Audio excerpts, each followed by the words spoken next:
Hi there, welcome to Simplilearn's YouTube channel.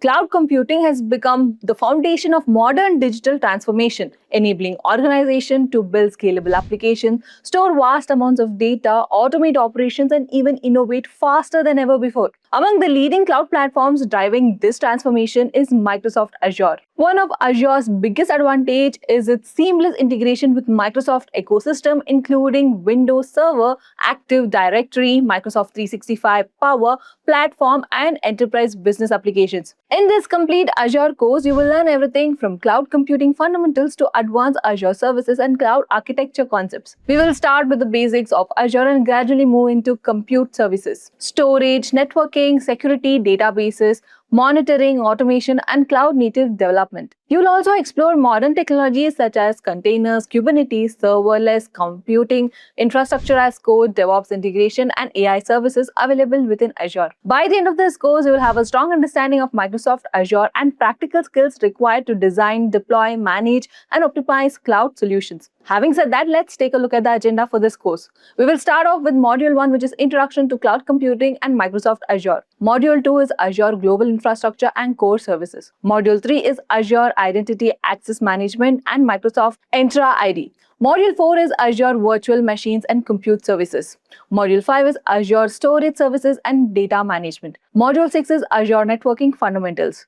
Module 7 is Azure Databases and Data Services. Module 9 is Azure App Services and Cloud Native Applications. Module 9 is Monitoring and Management with Azure Monitor. Module 10 is Serverless Computing with Azure Functions. Module 11 is Containers, Dockers, and Azure Kubernetes Services. Module 12 is Infrastructure as Code and Azure Automation. Module 13 is Azure Security, Governance, and Cost Optimization. Module 14 is Real-World Azure Projects and Solution Architecture. Module 15 is Azure Interview Questions and Answers. Hope I made myself clear with that agenda. That said, if these are the type of videos you'd like to watch, then hit that subscribe button with the bell icon to get notified whenever we host. Also, just so that you know, if you want to upskill yourself, master cloud computing and DevOps skills, and land your dream job or even grow in your career, then you must explore Simplilearn's cohort of various cloud computing and DevOps programs. Simplilearn offers a variety of master, certification, and postgraduate programs in collaboration with some of the world's leading universities. Through our courses, you will gain knowledge and work-ready expertise in skills like application migration, auto-scaling, continuous integrations,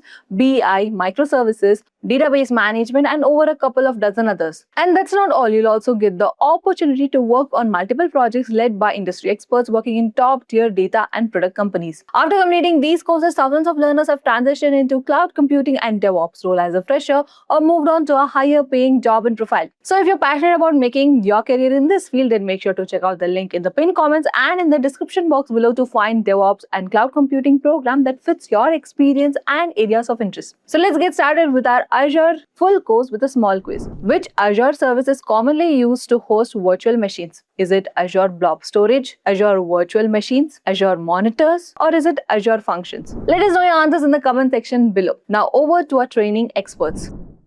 So cloud computing is nothing but delivery of services. Now, the first question that most of my students ask is, why do we need these services? Compute, storage. Do you guys know why do we need these services? Let's say there's no cloud. If there's no cloud and you want to host your website or an application, where do you host it? You want to host a website or a web application, where do you host it? So if there's no cloud, we need to create a data center. Okay. We need to first have a data center. Before IIS or Windows Server, we need to have our data center. Now, what do you think? How much charge or how much cost will I have to bear as a company or as an organization if I want to have my own data center? First of all, I have to pay for the infra. I need to find a place and imagine having a big space in a city like Mumbai or Bangalore. How much you have to pay, right? Before even starting your business, you'll have to pay for that infra. You need to buy that place first. You need to put your racks, your servers there. Then you need to think about the power supply. You need to think about the redundant power supply, since I don't want to rely on single power supply, right? So this is the cost that you have to bear if you do not go for cloud. But as Hari is mentioned that Hari is mentioning that we can go for colo. Yes, you can go for co-location as well. But for that as well, someone has to have a data center. You can go for colo, but someone has to have a data center, right? Someone should build a data center for you. Yeah. So that colo is like you're just renting spaces. So you're just renting the data, you're just renting one or two servers, or you're just renting entire rack in that particular data center, and you're putting your own servers there. So that is the meaning of co-location. Right? So that was also possible before cloud. But after that, not everyone can afford of creating or developing or building a data center. So what happens? The big companies like Amazon, Google, and Microsoft, and there are a lot of others, Oracles and all. Right? So this big companies, what they did, they created data centers, and they started providing the computation services like compute, storage, database, networking on rent. All right. So today, when someone says that we need to move to cloud, or we need to migrate to cloud, or we want to use cloud computing, they're mostly mentioning that we want to use the AWS infra, GCP infra, Google infra, or Microsoft Azure's infra, or Oracle's infra, depending on which part of world you are. We need to use their infra and deploy our computation resources. All right. So why do we need these computation resources, compute resources? Like, for example, let's say you have an idea and you need to use information technology to bring that idea to life. That means you have a business. A simple example I can take is, let's say, Swiggy. So what is the idea behind this business? Deliver food delivery service. So when you use Swiggy, are you making the food? Obviously, no. Someone else is making for you. So you're ordering it from their place, right? So what is this? This is like a food as a service. So it's again a cloud service, right? So you can say that it's a cloud kitchen from where you're ordering. So let's say you have an idea and you want to build something like this, or whatever your idea is, and you want to use internet to deliver services. So in order to use internet, in order to develop, or in order to bring my idea to life, first of all, what I need to hire a developer. Why do we need a developer? Developer will write the application for me. So what is an application? Application is nothing but some files. So if you have ever developed a very simple HTML page or HTML website, static website, if you have developed that, you know that an application is nothing but list of files. There will be a lot of files. If you're writing application in .NET or Java or whatever, you're just coding. If you're a developer, you might know better. But you're just coding. So that code is saved in nothing but a file with some extension, right? So in order to make sure that my website is reachable to my customers or to my users who wants to deliver food or anything, whatever your idea is, I need to keep this file somewhere. And that somewhere is nothing but a server. So you need that server. Now, where will you place that server? You need to place that server in a data center. So as Hari mentioned, you can you can get a co-location place in one of the data center. You'll be paying some rent, or you can simply launch the server on a cloud company. Now tell me, what do you think? What will be the cost of buying a server from IBM or from HP? What will be the cost of buying one server? Around $1,000, right? Around 1 lakh or 2 lakh or 3 lakh rupees, depends on which company you go for and what configuration you want. Right? If you have never heard of server, what server is nothing but a computer. So if you go today to buy a new laptop, what do you see, or uh, which laptop you buy? So what do you see in that laptop? You'll see the config, right? You'll see the storage. What is the SSD given? You'll see the processor. What processor is being used or being uh, installed in this laptop, right? You'll see memory, the RAM. So these are the three most important things that we see. Similarly, server is like, you can say, a powerful computer which provides services. So, the laptop is like for commercial use. That means for us just to do a meeting or do or for entertainment purposes, like I want to watch a movie, I can watch it on my laptop. I can do some of my business things, but you cannot host your website on laptop. Technically you can, but your laptop is not as powerful as server to provide these services. Okay. So similar to laptop, you'll have a server. And then on top of that server, you'll be having some operating system. In laptop, you have an operating system, right? You have Windows, right? So you go for Windows 11 nowadays, or if you're fond of Mac, you'll go for Mac. So Mac has their own Macintosh, Apple has their own Macintosh operating system, like, or there's another uh, variant in market, which is Linux, right? So on top of that server, you'll be having an operating system. What is an operating system? Operating system is the mediator between human beings and the hardware. If I give you a hard disk, can you just see that hard disk and try to figure out what do we have in that hard disk? Just like physically seeing that hard disk like this. Can you do that? So, right, we need to connect that hard disk to the laptop. How does the laptop reads hard disk? Laptop has the operating system installed, and that operating system can detect and read the hard disk, and then we can identify what kind of files we have in that hard disk, right?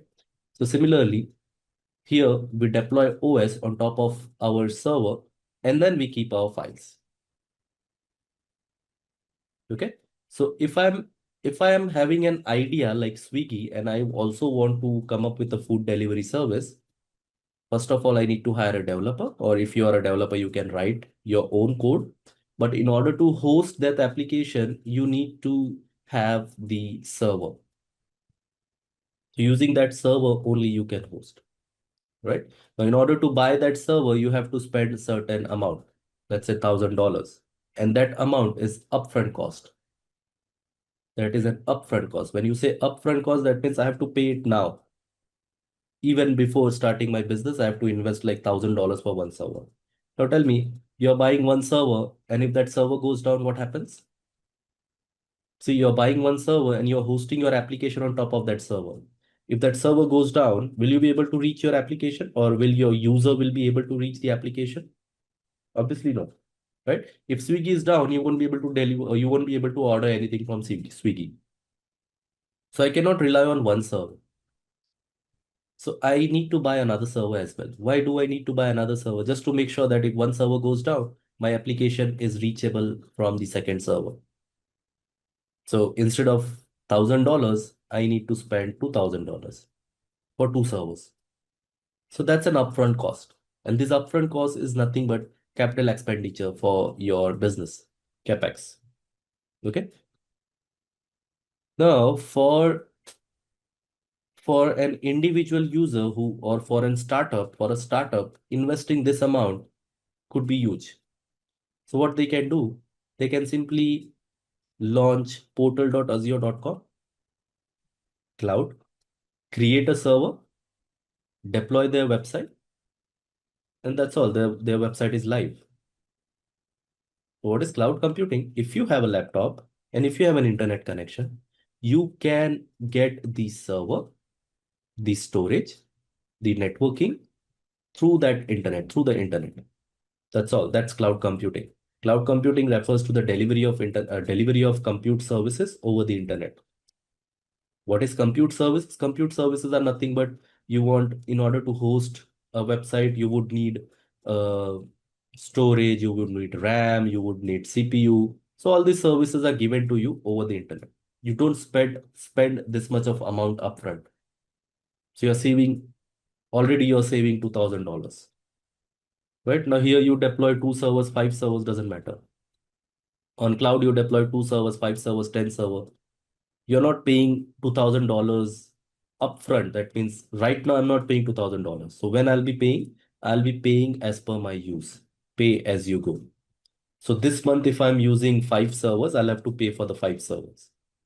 Next month, if I don't require five servers, I'll remove two servers and I'll pay for three servers only. Pay as you go model. What is pay as you go? It's like your electricity. right? So every month, do you get the similar bill for your electricity? Depends on your usage, right? In summer, we use air condition, coolers, and all those stuff. So we pay more in summer. But in winter, do we pay more? Totally depends on your consumption, right? So that's nothing but the pay-as-you-go approach. Pay-as-you-go, as much as you use, you pay for that. If you use 10 servers, 20 servers, for that month, you'll pay more. If you use only one server, you'll pay for only one server. Okay? I hope you have understood what cloud computing is and why you will be using cloud computing. Okay? All right. What are the benefits of using cloud computing? Cost optimization, as I mentioned, that if you want to use two servers, three servers, you use that. So totally depends on your requirement. You'll be using two servers, three servers, right? So it helps you to achieve the cost optimization, right? Optimize the cost. I'm not paying upfront everything. I'll be paying according to my use. Performance efficiency, very quickly you can get the performance, increase the performance of your app, right? I want two servers, I want more CPU, I can do that. I want more RAMs, I can change the amount of RAM assigned to my compute service. Right? So all those things you can do very quickly. Apart from that, accessibility. If there's no cloud and you want to come up with your IT business or business using IT, where you'll be creating or deploying your server? You will be creating or deploying your server depends on wherever you are. Let's say I stay in Mumbai and I have an idea and I want to come up with a service, so I'll be searching a place in Mumbai itself. And if my user base is in US, I need to go to US and there I have to deploy my server in one of the data center, right? So with cloud it has become very easy.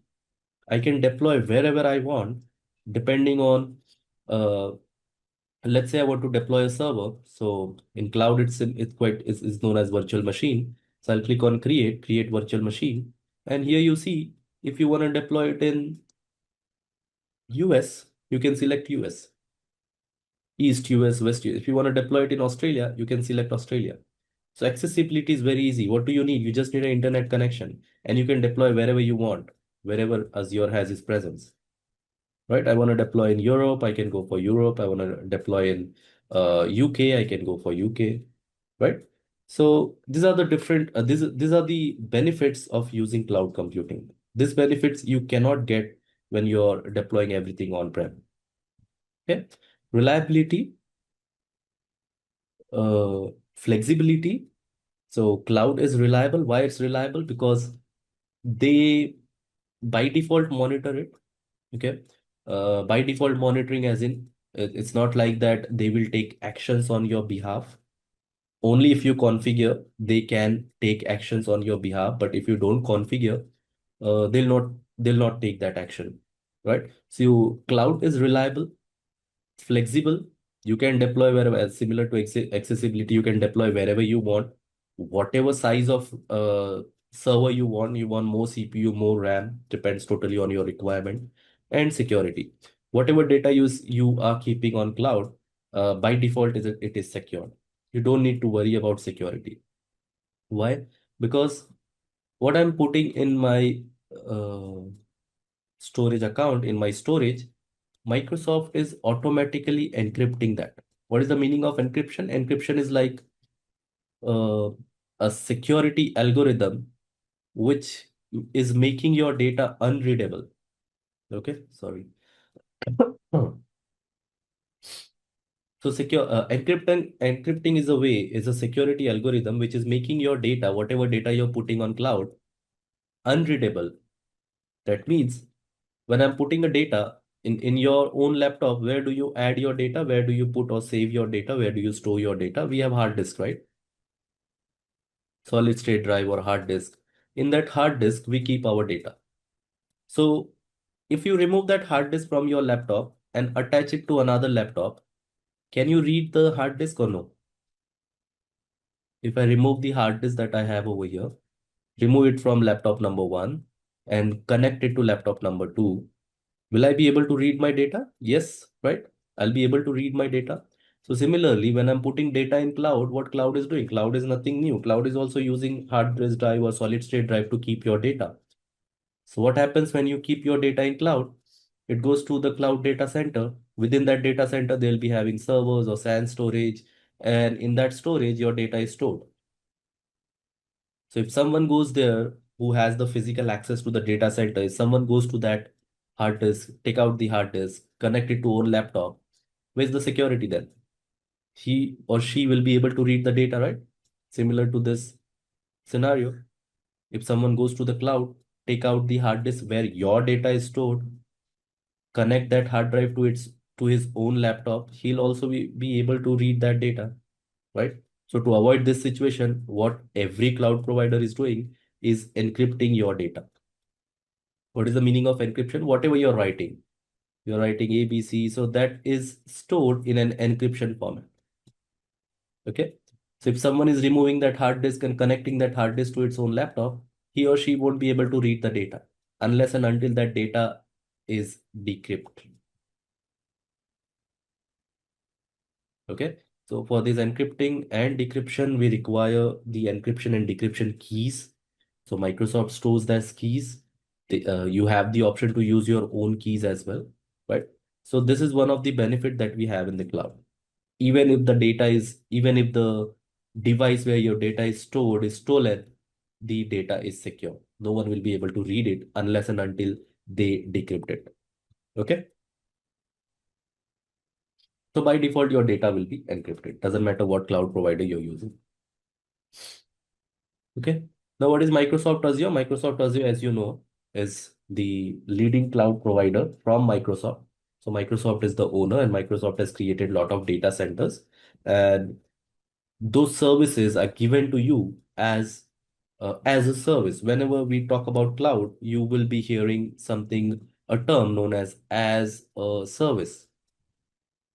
So Microsoft Azure is a cloud provider, is a leading cloud provider, which offers 200 products and cloud services to you, to the users, so that they can bring their own idea to life. Okay.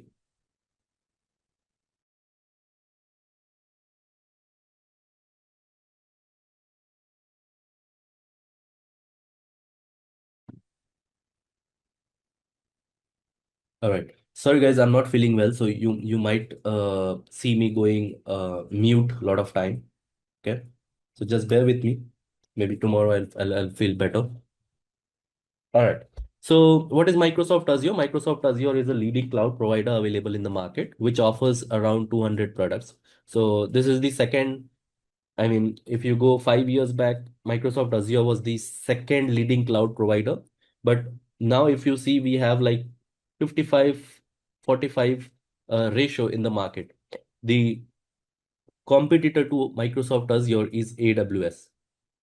Depends on which area or which part of world you are, you would see that AWS is used more or Microsoft Azure is used more, depend on which part of land. I stay in Malaysia. So in Malaysia, I see a lot of opportunities for Microsoft Azure. Whereas if you stay in Bangalore side, in India, in Bangalore side, you would see AWS requirement more. So totally depends on which part of area you are. If you're staying in Middle East, Saudi, or Dubai, you would see Oracle being used for. Okay. So totally depends on which part of area you are, but it doesn't matter that which cloud you're learning. If you learn one cloud, you'll automatically understand the second cloud. Because services are same. The only difference is Microsoft might be having few different services, AWS might be having few different services. The names for those services are changed. Like in Microsoft Azure, we say virtual machine, whereas in AWS, they say Elastic Cloud Compute. In Google, they say compute engine. So totally depends uh, which cloud you're using. Services are same, the names are different. Okay. All right.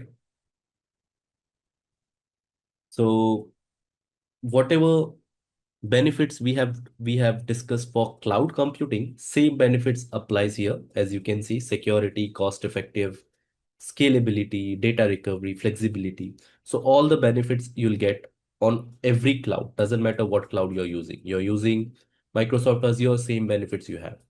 Security, cost effective, data recovery, scalability, flexibility. But then the question arises, if all clouds have the same benefits, why should I use Azure over AWS, or why should I use AWS over Azure, or why should I use GCP? Why should I learn Azure, or why should I learn AWS? So that question only I have only one answer to that question, that if you are already familiar with Microsoft product, or let's say as a company, if I'm already using Microsoft products, which most company are, if I'm already using Microsoft product, I can crack a good deal with Microsoft if I want to use Azure. If you're using Microsoft products, it's possible that your company is already Microsoft partner. So they can crack a good deal and they can get a good discount with Microsoft if they want to use Azure, right? AWS benefits you like if you're already, I mean, Microsoft Azure started late as compared to AWS. AWS was the first cloud in the market. So that's why AWS has had lot of shares if you go 5 years back.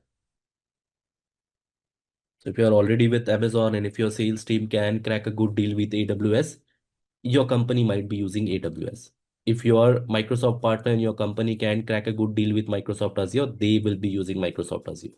Another way is, if let's say your company is getting a new project, and in that project they will be hiring few people. So they will be hiring people and those people are familiar with Azure. So for that particular project, your company will go with Azure. If your company is launching another project and they're hiring people and they see that, yeah, we have a lot of professionals who understand AWS. So for that project, they'll go for AWS. I've seen this in a lot of companies. For my own company, we have few services on Azure, we have few services on AWS. When I raise this question to my manager, why are we using two different services? So they said that whatever developer we have in this project, they are familiar with Azure, they are familiar with .NET, so they are familiar or more aligned to towards Microsoft project. So that totally depends on your on company by company scenario, which cloud you'll see more. Okay, but AWS and Azure are the top contender. GCP is also coming up. All right, so these three are the top contenders in the market. So if you're choosing Azure, you'll definitely land a job and you'll get a good pay as well. Okay, so the two things that we didn't discuss in the benefit is scalability and data recovery. So what is scalability? Scalability is a way to add or remove the instances from your solution. So let's say I have a website. Let's say I have a website and I want to host this website. How do I decide how many servers I should be launching on Azure, and on how many servers I should be launching my website or installing my website? How do I decide that? I can't decide when the website is new. You cannot predict the amount of traffic your product is going to receive. Can you predict that? Obviously, no. So what you'll do, you'll start with less number of servers. Let's say I'll start with two servers. And suddenly my marketing team has done a quite fantastic job and promoted my website on some popular show. So as soon as my website was promoted, I saw the spike in the traffic. So in that case, if the traffic is more, can you uh, can your two servers handle all that traffic? Obviously, no. Depends on what configuration you have, right?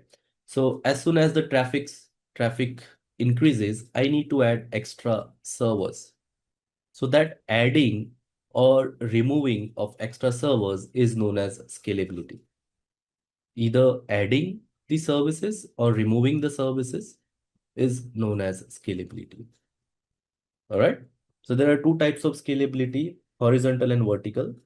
So you can increase the configuration. That means you can scale up.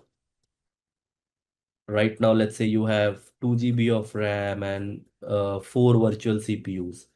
So you want to increase the config. That means I want now 16 GB of RAM and 8 virtual CPUs. So this kind of scaling is known as scale up or scale down from 16 to 4 GB and 2 virtual CPUs, right? So you're either increasing or decreasing. So that is known as scale up. If you're increasing, that is known as scale up. If you're decreasing, that is known as scale down. Similarly, if you're adding the number of instances, that means you're adding extra servers. So you're scaling out. You're decreasing the number of servers. You're scaling in. Okay. When someone says scale up, that means you're increasing the size, this configuration, amount of RAM. If someone says scale in, sorry, scale down, then you're decreasing the amount. You're decreasing the configuration. When someone says scale out, you are adding number of instances. Someone says scale in, that means you're removing the extra instances. Okay, doesn't matter if you remember scale up, scale out, not. You just need to remember scalability. Scalability means adding extra instances or increasing the configuration or decreasing the configuration. That's all. Okay. Data recovery. By default, there's no data recovery. You need to configure it. But when it comes to cloud, it's very easy to configure the data recovery. So as we progress in our Azure journey, we will have one chapter where you'll understand how you can recover your data in case there's a failure or in case there's a loss of data. How can you recover it? Okay. So data recovery is very simple when it comes to cloud. Cost effective and security we have already discussed, right? Salman is asking difference between scalability and flexibility. You are flexible to deploy in any region. So any cloud gives you option to deploy your services in different regions. Like I can deploy in India, I can deploy in US, I can deploy in Australia. So it depends on my requirement. I can deploy it anywhere, wherever Azure has its presence. So that is flexibility. You're flexible enough to deploy in any region. Plus, you are flexible enough to deploy in any size of the server, any configuration, which is provided, right? Scalability is something where you're adding or removing the extra instances. Now, a very good example of scalability is Amazon. Do you guys use Amazon.in or the Amazon e-commerce website for shopping? So every year, 3 times or 2 times in a year, Amazon comes up with a sale, right? What that sale is known as Great Indian something, right or wrong? We have the sale or no? No. We have the sale, right? Great Indian Festival or something, right? So during that sale, what do you think? The traffic will be more towards Amazon or the traffic will be less? If there's a sale in an e-commerce platform, do you think the internet traffic will be high or will be low during the sale period? It will be high, right? So when sale is announced, you know that for 4 days we need extra servers. Since that 4 days we have sale, so we might have a lot of traffic. So we know we can predict. So if we have a lot of traffic, we can add the extra instances. And then when sale is done, after 4 days, obviously the traffic will reduce to its normal, will have normal traffic. So we can reduce the number of servers. I don't know how old are you, but the first sale that Flipkart announced, Big Billion something, the first sale was a flop. Why? Because Flipkart didn't scaled its servers and it failed for the first day. So they had to increase or add one more day there. So they will be adding the scaling. They have to add the servers when they are receiving a lot of traffics. Okay. Sorry. All right, so let me just clean my screen. Okay. So these are the Microsoft Azure benefits to the business when they are opting out for the Microsoft Azure. Srisha is asking horizontal vertical scaling means. I just explained scale up, scale out, right? So when you're scaling like this, what is this? Horizontal or vertical? This is horizontal, right? Oh, sorry, this is vertical, right? So adding, you're increasing the configuration of your server. So earlier you were using, let's say, 2 GB. Now you're using 4 GB. That means you have added 2 GB RAM extra. So that is known as vertical scaling. Whereas horizontal scaling is you're adding extra instances. You had one instance, you added two instances.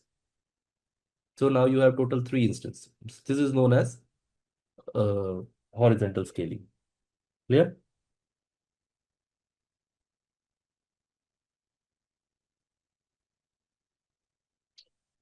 Okay.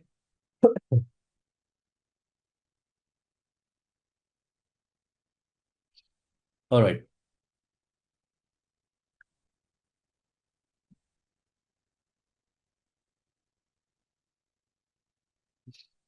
So what skills are we going to cover in AZ-305? Now AZ-305 has a study guide.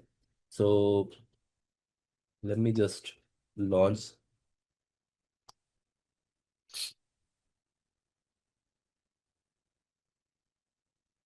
If I go to AZ-305 here, not GitHub.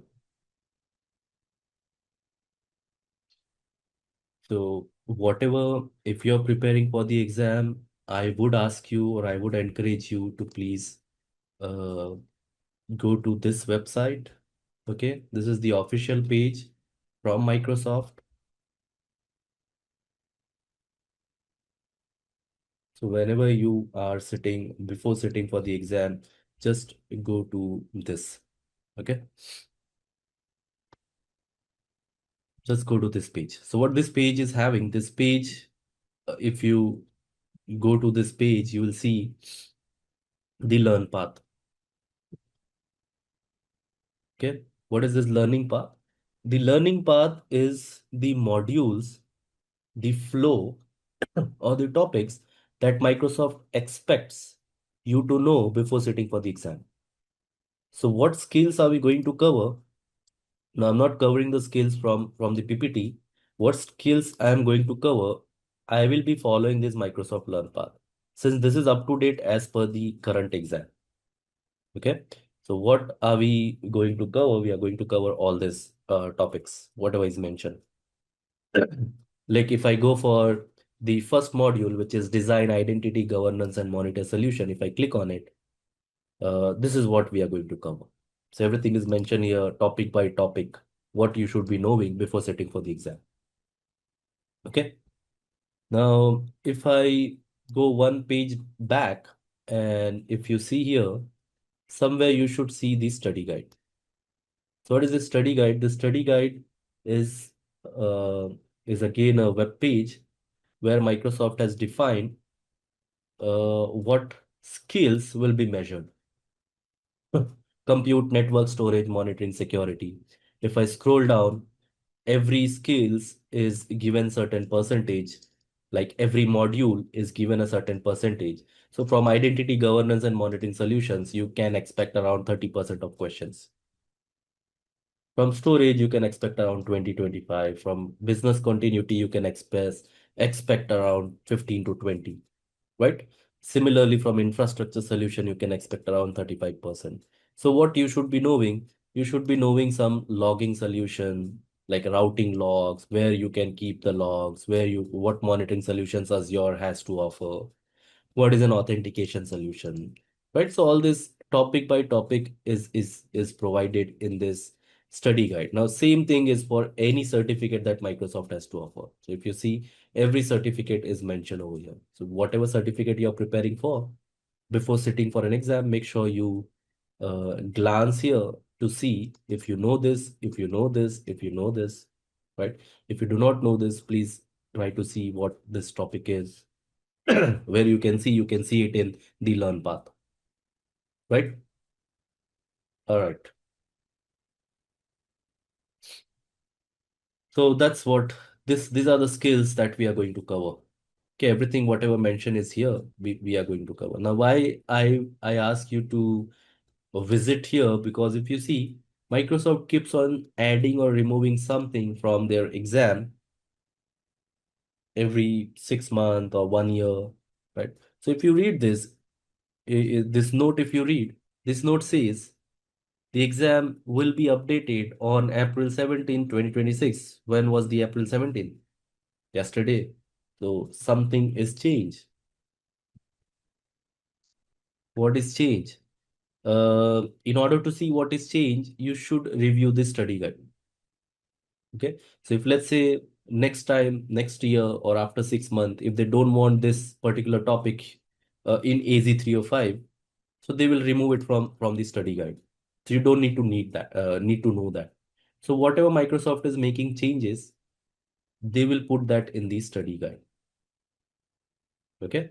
So I went through the old study guide and the new study guide, but I don't see a lot of things have been changed. The only thing that Microsoft changed was audience profile.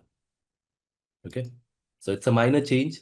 From the syllabus wise, nothing changed, only audience profile change. So if you see the audience profile here, you should have all the audience profile somewhere.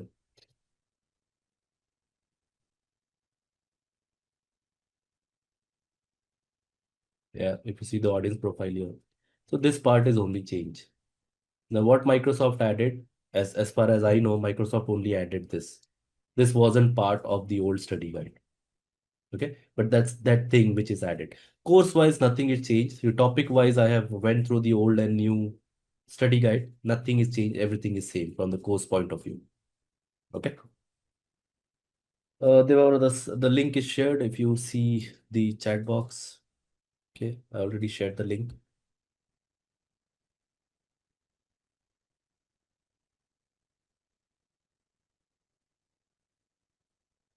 Okay, so that's what I'm going to cover now. If you see the Simplilearn syllabus, we have divided this into 15 different topics, but I'm not going to cover it topic by topic as defined here. 15.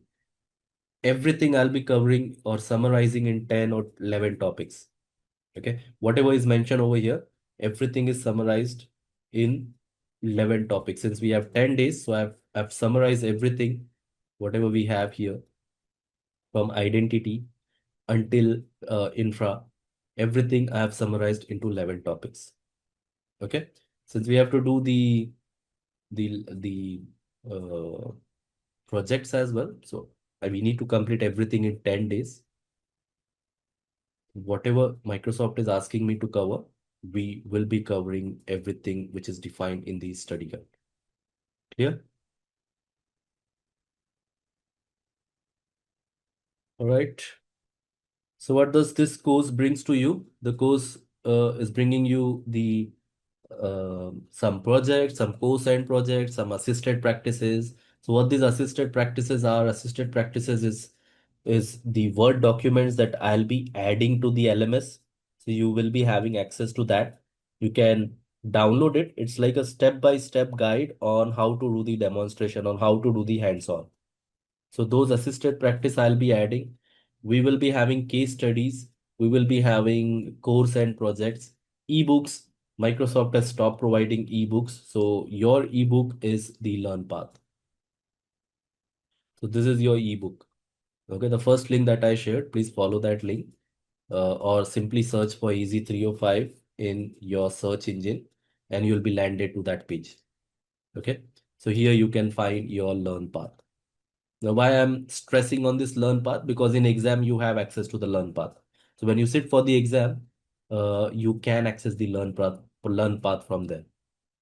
So if you are stuck or if you don't know the answer to any question, you can go to the Learn Path and you can try to read it there within the exam itself. You can try to find out the answer. So access is there. That's why I want you to go through the Learn Path so you know in which page what service can get me the answer. All right. So that's what you will be getting with this course. Now, when it comes to the exam, AZ-305, uh, first of all, the exam code is AZ-305. The name is Design Microsoft Azure Infrastructure Solution. You will be having around 60 to 70 multiple choice question. Totally depends on your set of paper that you're getting. So when I set for the exam, I had like for 53 questions, multiple choice question, and rest of the questions were under case studies. Okay.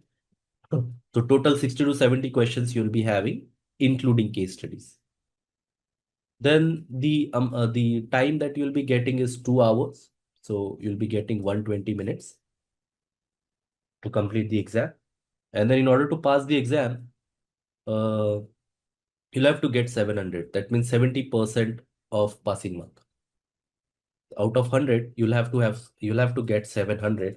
And uh, there and once you click on submit, there only you'll come to know the result. You don't have to wait for the result. Okay, everything is proctored, everything is computer basis.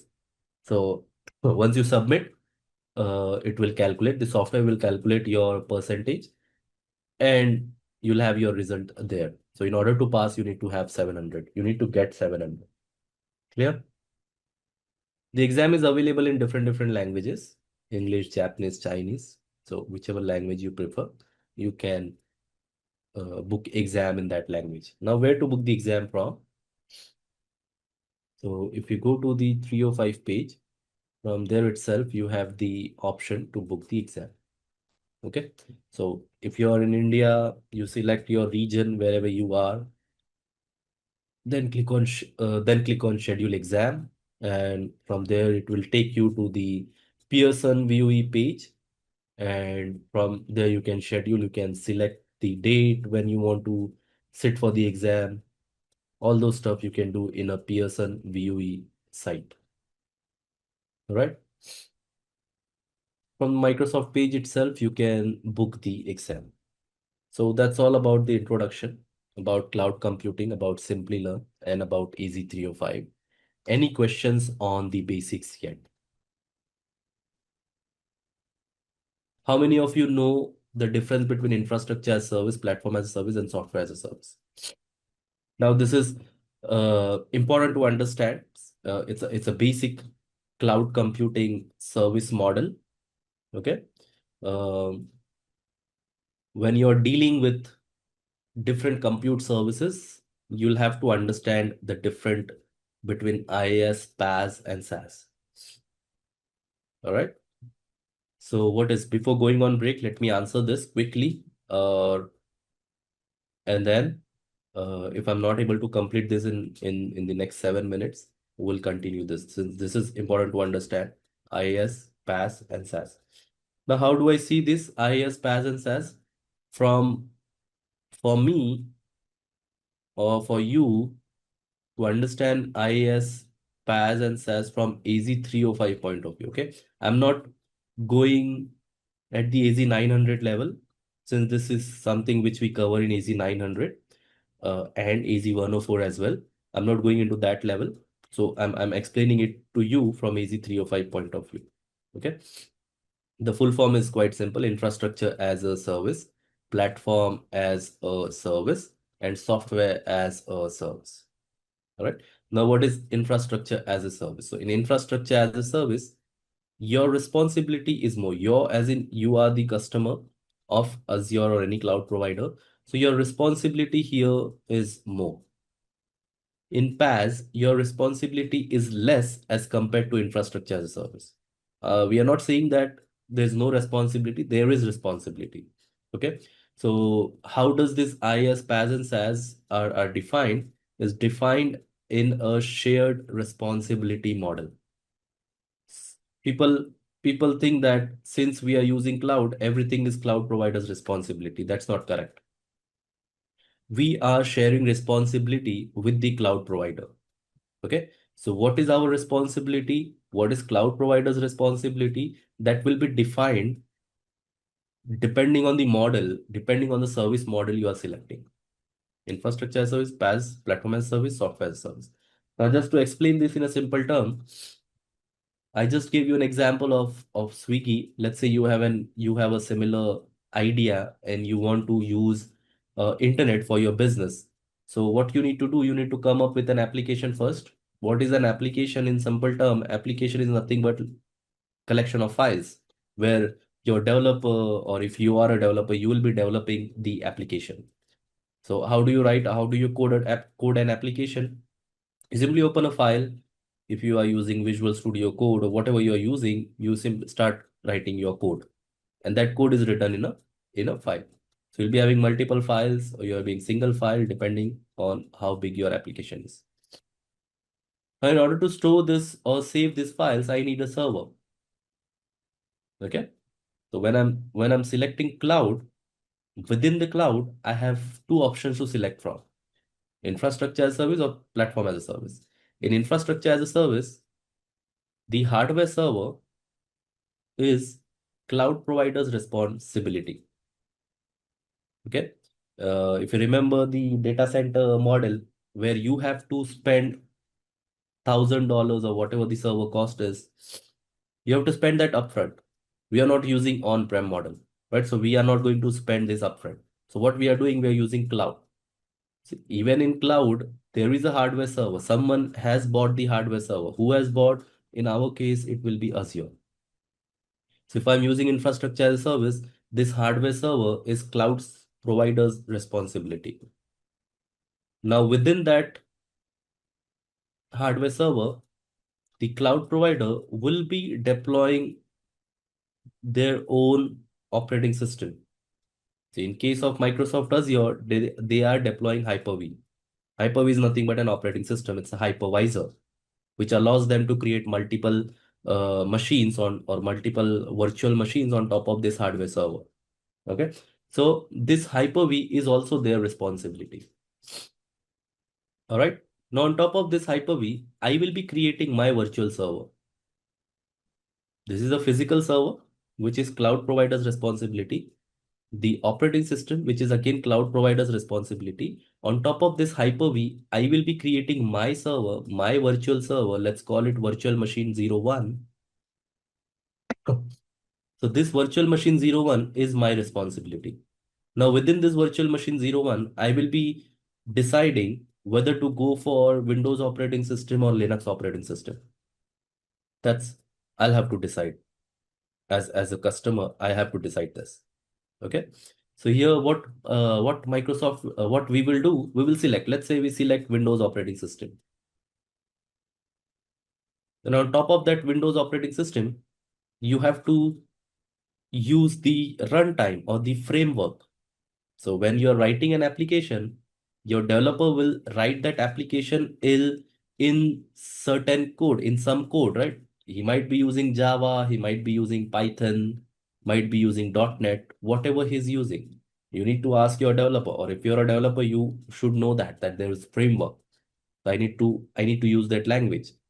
So in order to host the application, I need to have this runtime installed on the server where I want to host my application, where I want to add my files. So on top of Windows operating system, you will be deploying the .NET framework. Okay. And on top of that .NET framework, you will then host your application. That means you will add your files. So what is my responsibility as a user here? My responsibility is the operating system that I'm choosing, Windows operating system. My responsibility is the framework that I'm choosing, .NET. My responsibility is to take care of my application. That means I have to either hire a developer, or if I'm a developer, I'll have to develop the code. Now tell me, every month, Microsoft launches the update, right?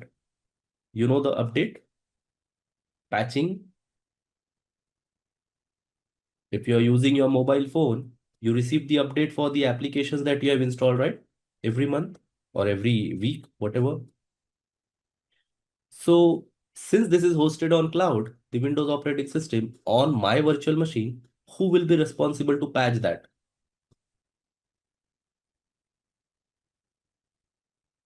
Who will be responsible to patch that? So if you are using virtual machine, It's your responsibility. You as a user, Azure will not patch it for you. Okay. Yes, there are way to ask Azure to patch, but Azure by default will not patch you to patch your operating system. So you have to patch it. Then if there is a new version available for .NET, who will be installing that new version? Again, you. So whatever above Hyper-V is our responsibility. So infrastructure as a service model requires more responsibility from the user. Whereas PaaS model is same. There will be physical hardware server. On top of it, there will be any hypervisor like Hyper-V or ESXi, whatever cloud providers is using. There will be virtual machine. There will be a framework like .NET, Java, whatever. When I'm using PaaS, all this stuff becomes the cloud provider's responsibility. What is my responsibility when I'm using PaaS? The the application code is my responsibility. So if I'm a developer, PaaS is something that I'll be choosing. Why? Because I'll get more time to focus on the development. The virtual machine, whether it's Linux or operate or Windows, it's Microsoft responsibility to patch. So your responsibility reduces when you use the PaaS model, the PaaS service model.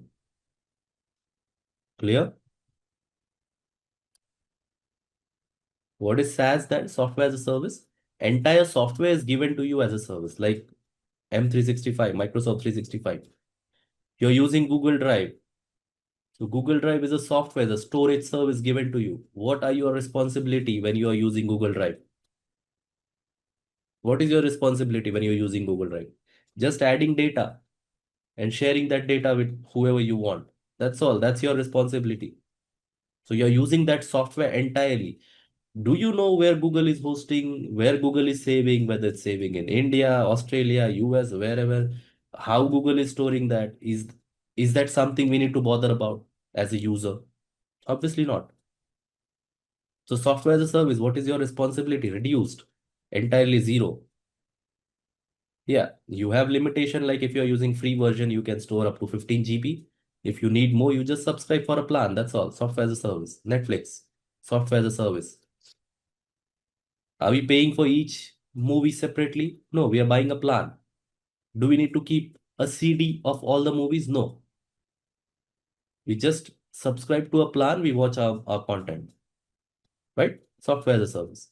What is the infrastructure as a platform part of Netflix? Do you know CD DVD? For CD DVD, what was required? We need the CD player or the DVD player, right?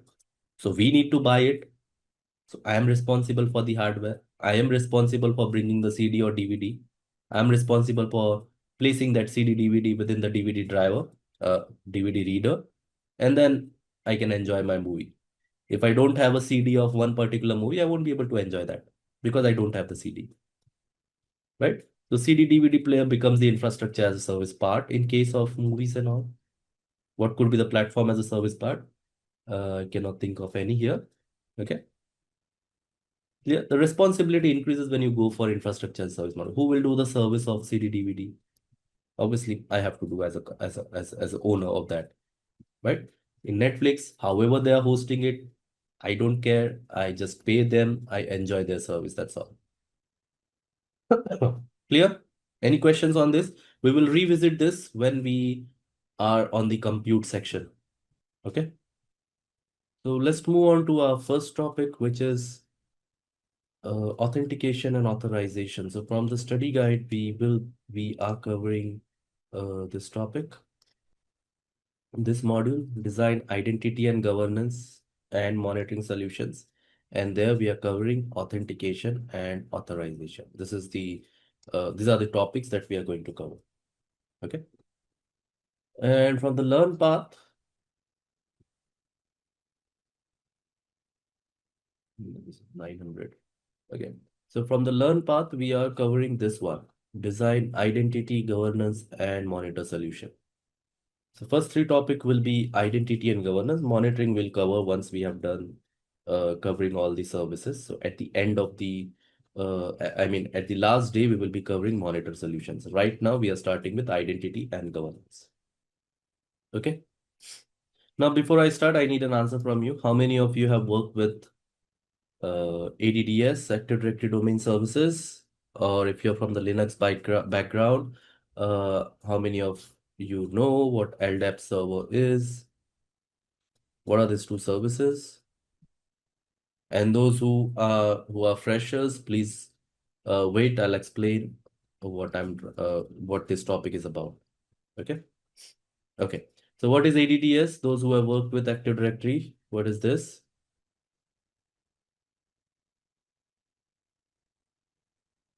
So what are these services? ADDS and LDAP.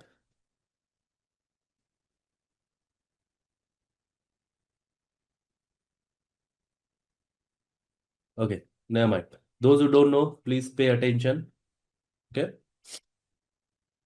Those who haven't worked with any of these services, you might have account, right, in OTT platforms like Netflix or Amazon Prime. Do you hold the account? How many of you have account in Netflix?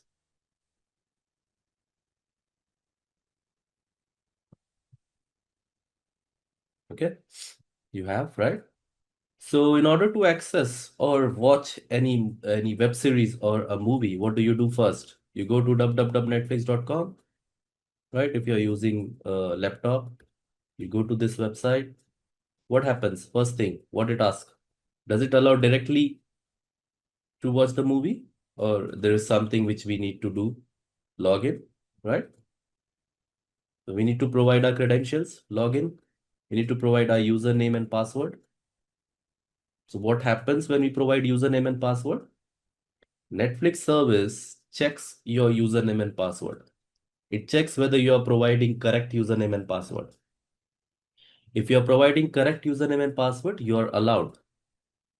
If you provide wrong username and password, it may deny you the entry and you won't be able to access those services, right? So this process of providing username and password and identifying that username and password is known as authentication. That means Netflix is authenticating me, checking me whether the credential that I have provided is correct or not. Okay, so what is authentication? Authentication is a way to check someone with a certain credential. Apart from credential, how you can check someone? You can check them with their card, smart card. If let's say you work, you go to your office. When you go to your office, there is a door. In that door, there's a reader where you have to place your smart card. Those who are working might know, right? You have to place your smart card. Without smart card, there's no entry. You cannot go in, right? Unless your company has no security. Most of the company do have security and they do provide the smart card to their employees. And in order to enter the building, you need to place that smart card. So when you place that smart card, the identity service that is deployed within that building checks whether your smart card is valid or not. If it's valid, you can go in. If it's not valid, you cannot go in. Okay. So what runs behind that authentication is this kind of services, ADDS or LDAP. They runs behind the services and they checks whether your username or password is correct or not. You use your laptop, you use your company laptop or your personal laptop, you need to provide your username and password, correct or not? We need to provide. Nowadays, Microsoft has made it compulsory to enter your Hotmail account, right? Your email address. So once you provide your email address and password, then only you can enter your laptop and do whatever changes you want. So this part of verifying the user, the application, or whatever you have, whoever needs access, is known as authentication. Authentication is a process of verifying a person person is nothing but a user or application to see whether the credentials provided are correct or not. Okay. So that authentication is done by these services. Then once you're inside the building, which floor you can access, which floor you cannot access, that part is known as authorization. So if I explain this in Netflix terms, when you log into Netflix, you have different plans, right? You subscribe for different plans. We have mobile plans, we have standard plan, and then we have HD plan, right? I don't know the current plans, but this was the plans we had, right? So you have a mobile plan where when you log into Netflix, you can only watch Netflix within your mobile app. Then you have standard plan where you can watch in two different screens at the same time. And then you have some plan where you can watch in four different screens. So once you log in, once Netflix authenticates you, once you're inside the application, that means you have got the access. Now it totally depends on the plan that you have subscribed to.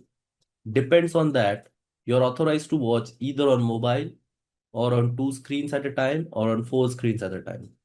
So that part of entering into application and then checking what you're authorized to do, right? So like in cloud world, you are logging into Azure portal. So that login thing is nothing but authentication. And then once you are logged into that application, what you can do? Can you create another user?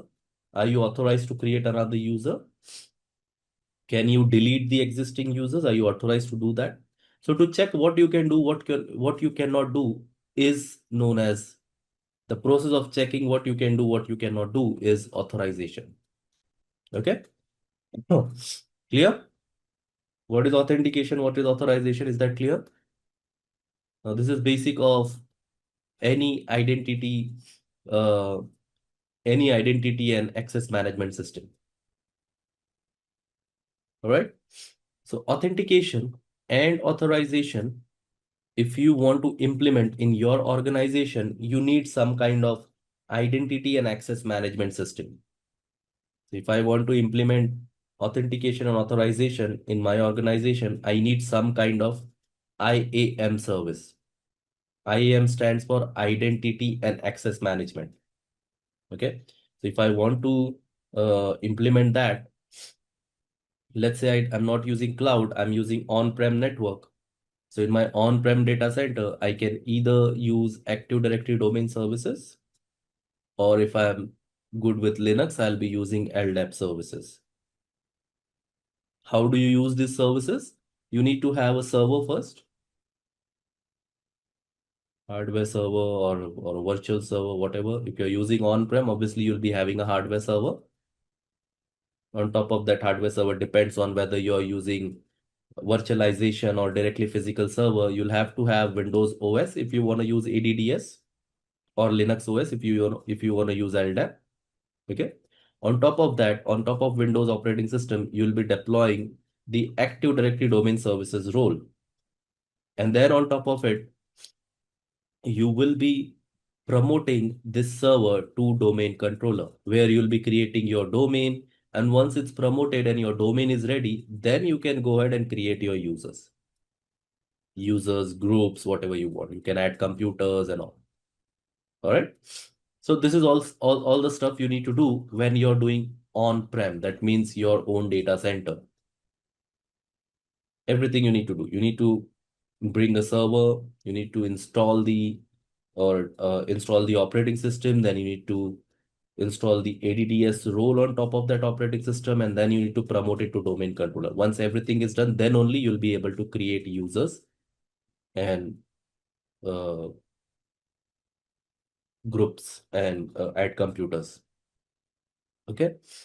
Now, if you want to use Azure for IAM, Azure has Microsoft Entra ID, which is nothing but a cloud-based IAM service. When we say cloud-based IAM service, we don't need to bother about all this stuff. We don't need our own server. We don't need to install Windows operating system. We don't need to install ADDS on top of it and then promote it to domain. Everything will be handled by Microsoft. What we can do if you're using Microsoft Entra ID, as I mentioned, Microsoft Entra ID is a cloud-based IAM tool. You sign up and start using it. You just sign up for Azure service, for Azure portal, and start creating your users.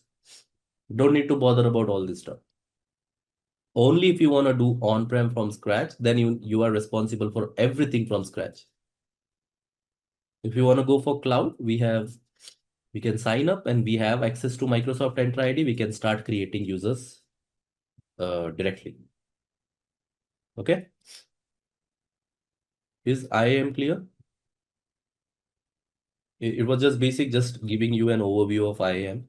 So what is ZTM? ZTM stands for Zero Trust Model. Yeah.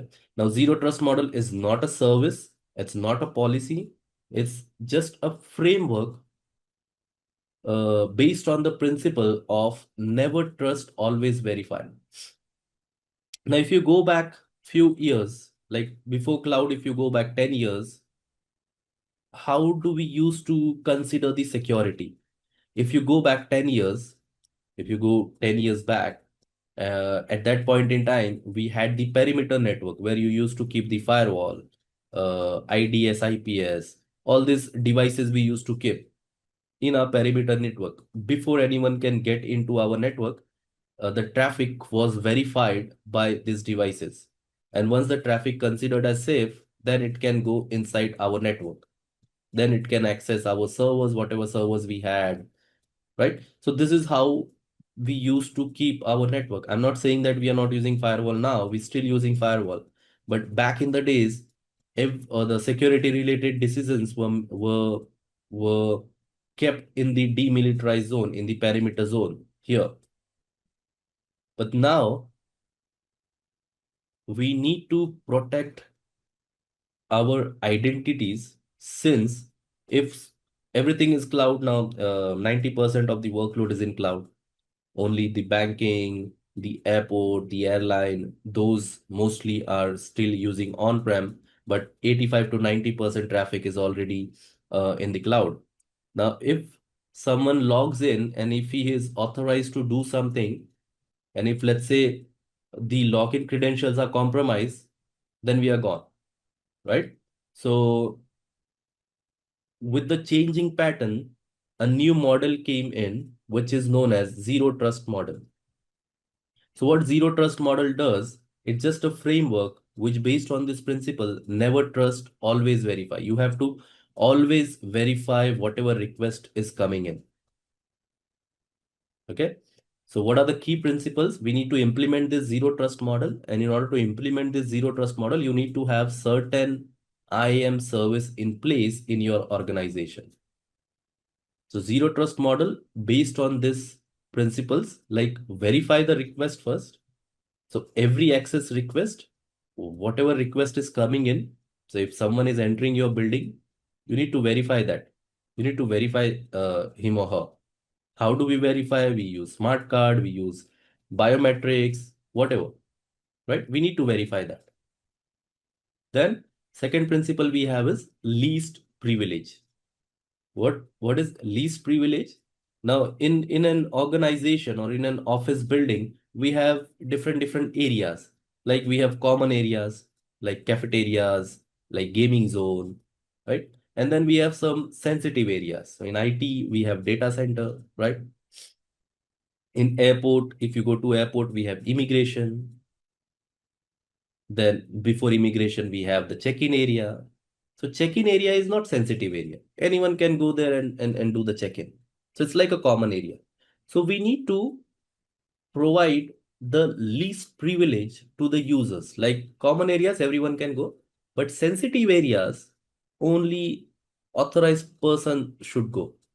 So when we are using smart card based authentication, we will divide the smart card into different types. Like everyone will have whoever has the smart card, they will have access to the common areas.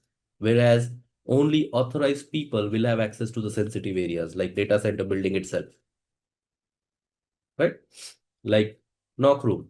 What is NOC room? NOC room is Network Operation Center, where you can monitor your client's network, your own network. So those areas are sensitive. Why? Because NOC rooms have access to the servers, remote access to the servers. So I cannot allow everyone to go to the NOC room. So we need to give the least privilege. That means only people belonging to the NOC team, they can enter the NOC rooms. Least privilege, right? Micro-segmentation. Micro-segmentation is like dividing the area or the network into smaller VLANs or smaller segments so that we can keep our monitoring continuous. We need to divide our area into smaller segment. Like here we can have certain CCTVs, here we can have certain CCTVs, here we can have certain CCTVs. So this is my one area. This is another area. This is another area, sensitive area where I can have multiple CCTVs. This is knock room. So within that room, we can have 3 or 4 different CCTVs from different angles, right? So I need to divide my let's say network or areas into micro segments, all right, so that I can have a continuous monitoring. So these are few principles that we have in zero trust model. Now again, I'm saying zero trust model is not a security policy, or is not a tool. It's just a framework which defines some principles, and you need to make sure when you're implementing IAM or you're designing IAM, you need to keep these things in mind. All right, verify, make sure you're providing least privilege, divide your areas into different segments, have a team who can continuously monitor, and always assume breach. What do you mean by assume breach? We have to do continuous monitoring, and we have to assume breach and continuous monitoring works hand in hand. Assume breach as in, let's say we have applied all the zero trust model. That doesn't mean you're secure. Why it doesn't mean we are secure? It's possible that someone who has the access has lost the credential, has the credentials he or she was having was compromised, and some person who should not be having his or her credential has got the credential and now roaming freely everywhere, right? So every time we need to assume breach. Now, how do we assume breach? What is the meaning of this assume breach? How many of you uses Gmail? Gmail is a mailing service. How many of you uses? I'm sure 90% of people are using Gmail, right? So have you ever tried logging into Gmail from a different device, from a totally new device? Back in the days, we used to have cyber cafe, but I don't know if we still have the cyber cafes. But let's say you change your mobile and you log in from a new mobile. So what happens when you log into your Gmail account from a new mobile? You get a message, right? You tried from a different mobile, please approve your notification in already existing mobile or your YouTube application, or wherever, right? So we get that kind of message. So what is that? Gmail is assuming that it's not you who's trying to log in. So that's why Gmail is sending you that pop-up. Please notify, please approve, please approve. So that is the meaning of assume breach. Okay. So even though you have applied all the principles of zero trust model, you need to make sure, or you need to assume breach so that wrong person or a hacker cannot get into your account. It's possible that my username is compromised, since Gmail we have used, or we have given our email ID to a lot of people. So email ID is already compromised. Now what hackers can do, they can launch different kind of attack against the username, since username is already public, right? Everyone knows my email ID. Obviously, not everyone knows, but I have shared my email ID with banks, with e-commerce application, with Netflix, with different service providers. Who knows who's selling my data, right? So if someone has sold my data, my email ID is already in public. So hackers can get my email ID and try to launch different kind of attack. So that's why we have to assume which. If you log into your Gmail from a new location, from a new device, you would see that pop up. All right. So in order to make sure that your data is secured, your access is secured, you need to follow the zero trust model framework. So what does zero trust model says? In short, never trust, always verify. Right? Even though when you're logging in from new mobile, you're providing correct username, you're providing correct password. Still, Gmail is popping up to you to approve that login, right? Even though you have provided correct username password, Gmail is thinking that it might be a breach. Clear? So that's what zero trust model is. Now, how to implement zero trust model? You need to have some kind of IAM service. So in Azure, we have Microsoft Entra ID. So what is identity and access management? Identity and access management is just a service which helps you to implement authentication and authorization. It also gives you a way to manage accounts. Some IAM also gives you the way to do the reporting, right? I want to fetch a report of my users who log in when, from where. So all those stuff, identity and access management gives you. In simple, what is identity and access management? You have an identity. That identity is some object which requires the access to your resources. Okay, in simple terms, identity is an object which requires access to the resources. In basics of cloud computing, we understood what cloud computing is. What is cloud computing? I'm again going back to the basics. Cloud computing is a way to deliver to deliver the compute services over internet. Why you will be using cloud? To deploy the resources.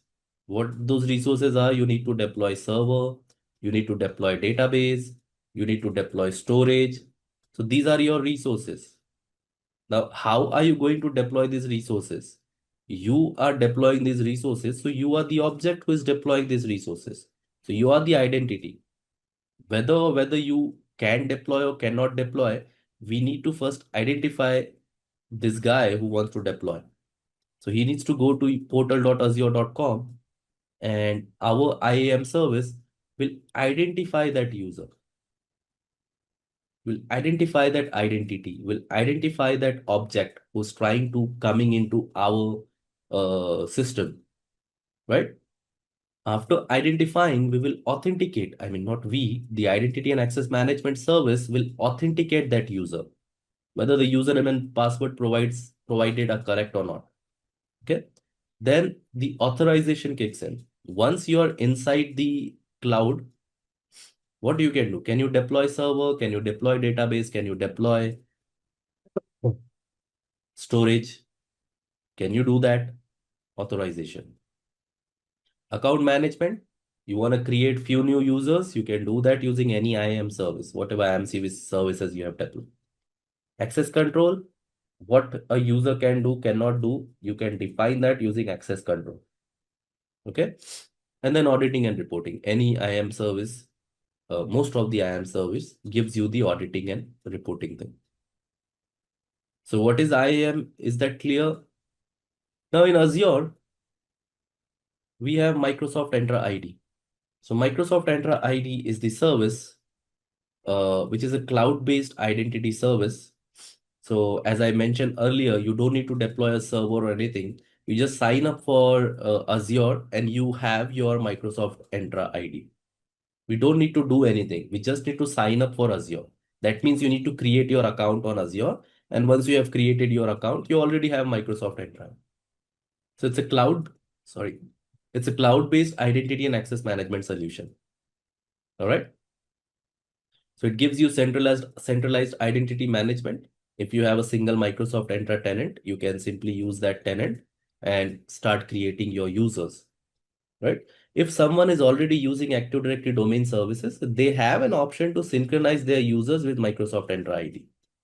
So Microsoft Entra ID, previously known as Azure Active Directory, it was launched in 2013 or 15. I'm not sure on the exact year, but during that time it was launched. Before that, Microsoft had this service, Active Directory Domain Services, which the short form for that is ADDS, which people were using on-prem. Cloud started gaining popularity after 2010 or 2011. I think 2006 or 7, AWS got launched, and 10, 11, Microsoft came in, and by 15, it was all popular, 15, 16. Okay. So before that, when cloud was not there, people were already using ADDS for their on-prem identity and access management services. So those organizations who are already having ADDS and they want to use Microsoft Entra ID, then which identity and access management service will do the authentication, will do the authorization, will do the verification. So you have ADDS, you have Microsoft Entra ID. Both are IAM service, which will do the authentication, which will,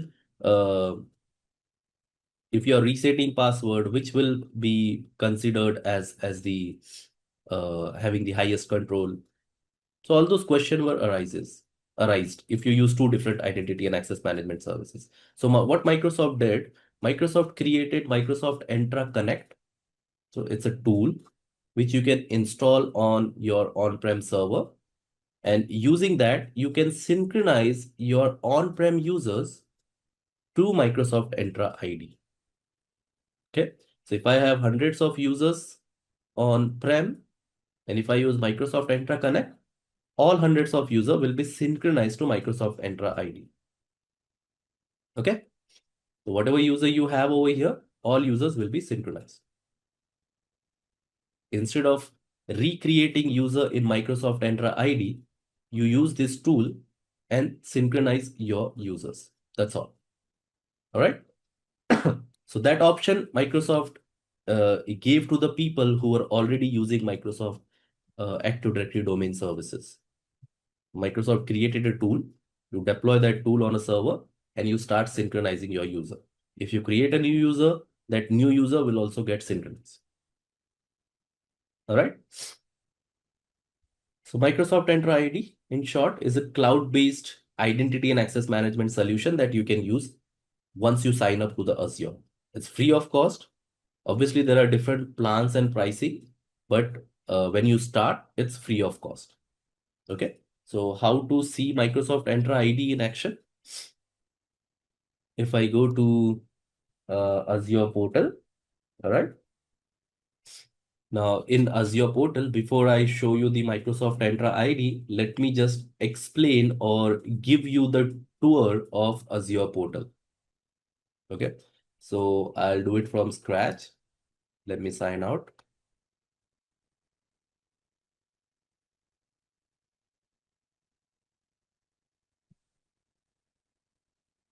Okay. So I've signed out now. So first thing that you need to do whenever you want to interact with Azure platform, you need to go to portal.azure.com. So this is the link where you should be going when you want to log into Azure or when you want to interact with Azure portal.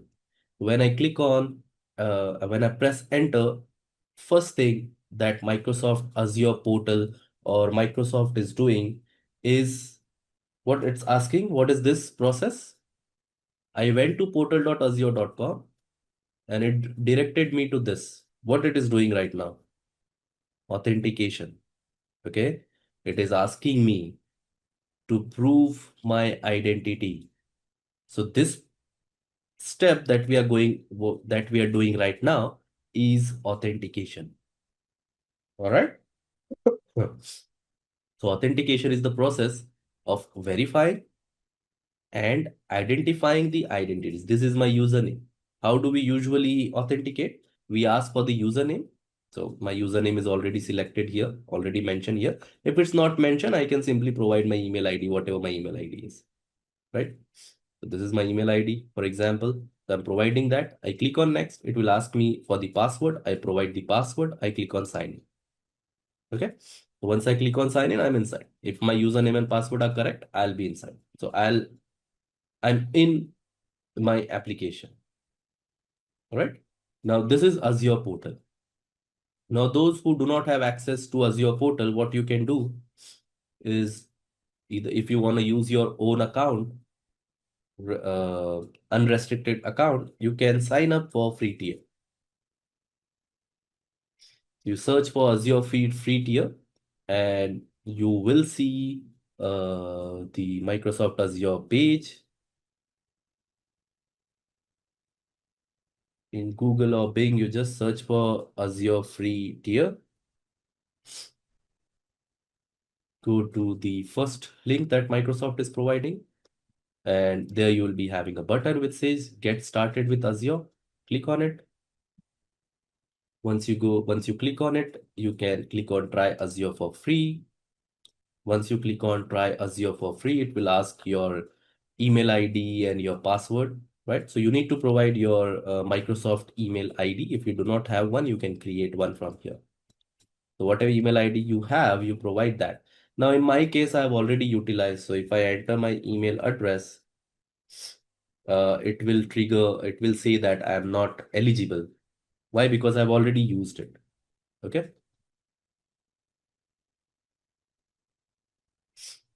So I've already used it. So it will say I'm not eligible. So in order to utilize Microsoft Entra ID, sorry, in order to use Azure free tier, you need to have a unique email address that you have not used before, right?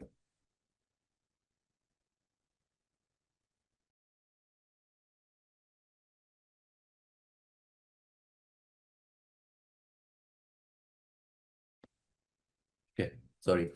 You need to have unique email address that you have not used before, right? So here it says I'm not eligible. Why? Because I've already utilized it. So I can sign up for a pay as you go pricing. I cannot sign up for a free tier. What I'll do, I'll see if I have any other email address, but I'm not signing up since apart from email address, you also need a unique credit card, right? So I don't have a credit card. I've already utilized all my credit card. So if I have any other email address, I can use that. So let me see.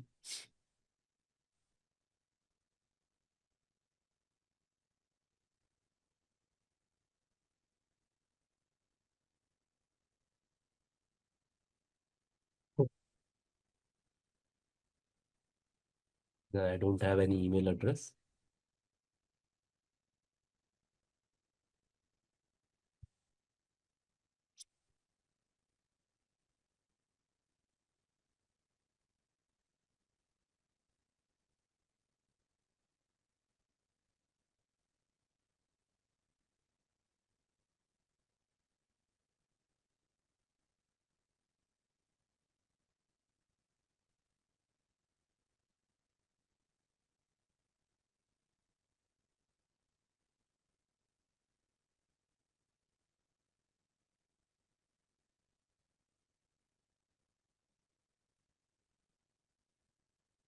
Send me.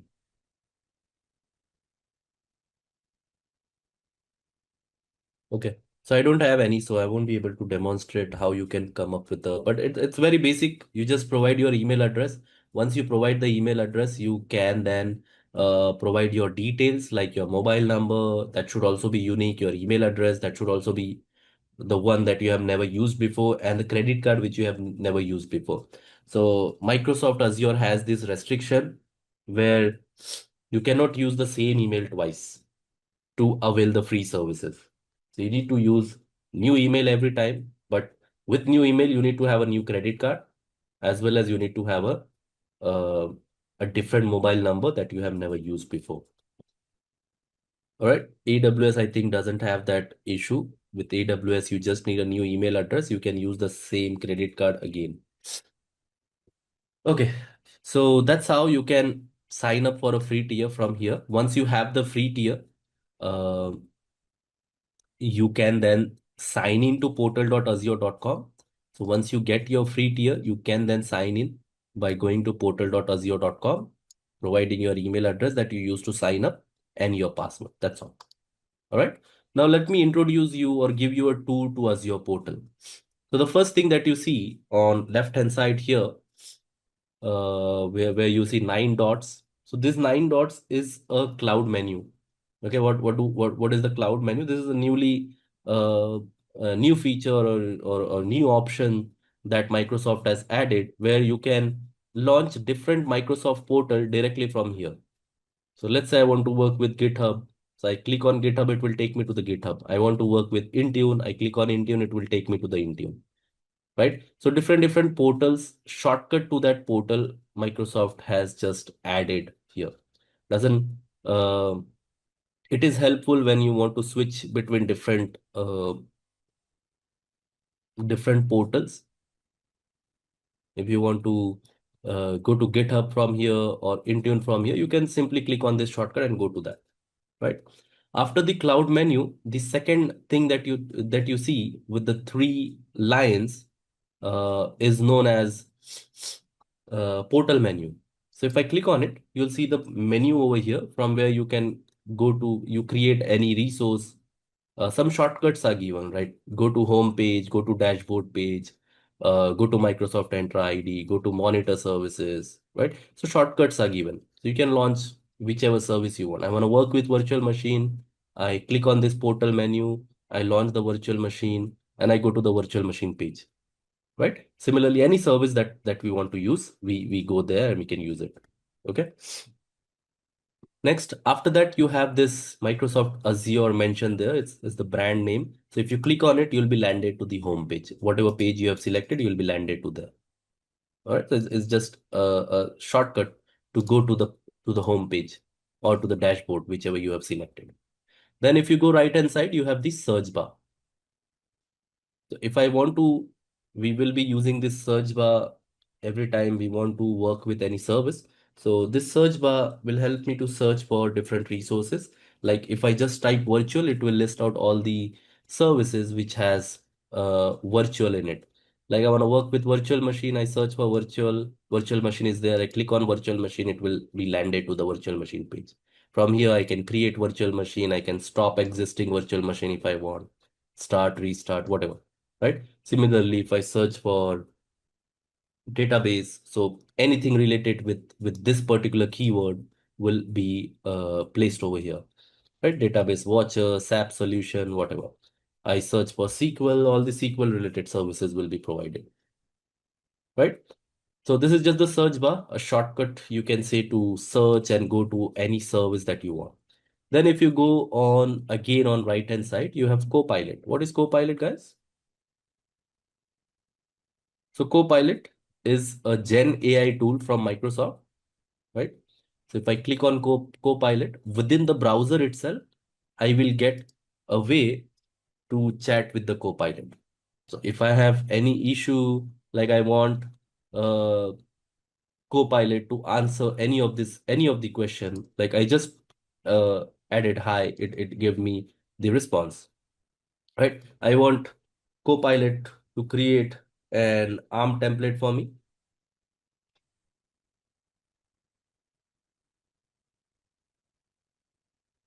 and enter. So what it will do, it will give me a response depending on my prompt. So the better the prompt is, the better the response will be, right? So it is now generating the template. I can use that template then, right? Apart from that, it also has few bots kind of question already created. So if you click on it, that will be the prompt for your Copilot. So Copilot option is given there. If you want to utilize it for anything, you can utilize. So nowadays, Gen AI is quite smart. Okay. So if you see this, it has already created a template for me. I can now use this template. If I don't know how to deploy the template, I can again ask the Copilot, how do I deploy this template?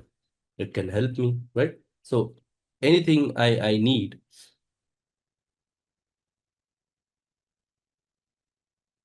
I can ask and it will answer. Depending on your prompt, how good your prompt is, it will give you the answer. Now, obviously, I'm not saying that it's perfect. It can make mistakes, right? So whatever you're using, use it,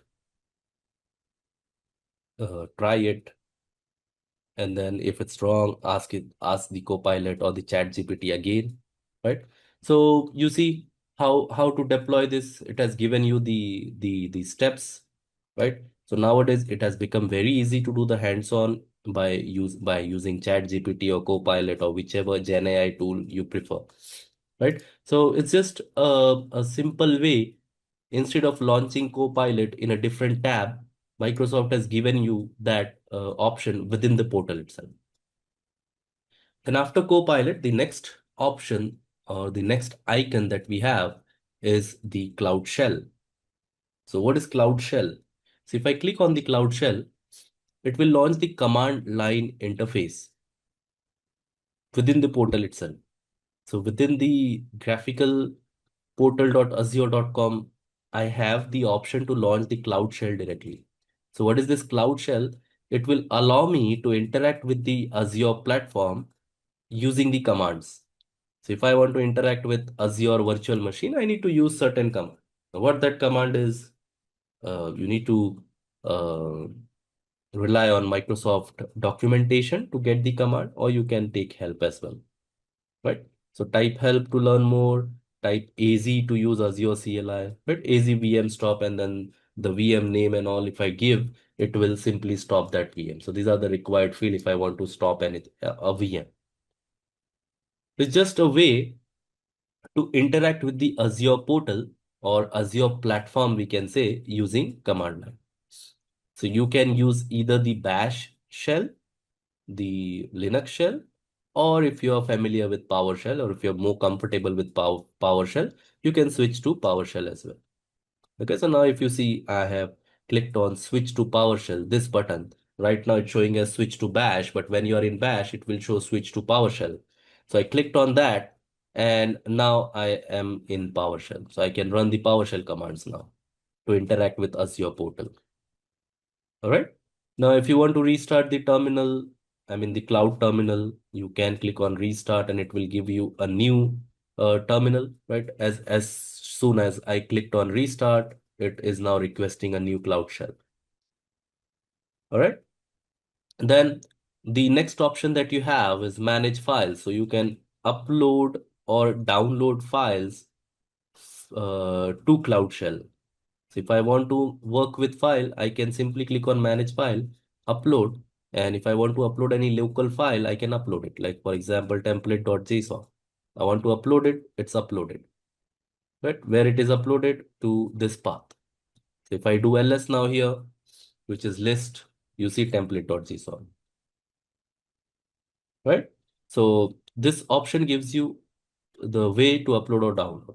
Now, new session will simply give you a new PowerShell, a new portal, and then within that portal, you'll get new Cloud Shell session. Okay, so that's the option as well.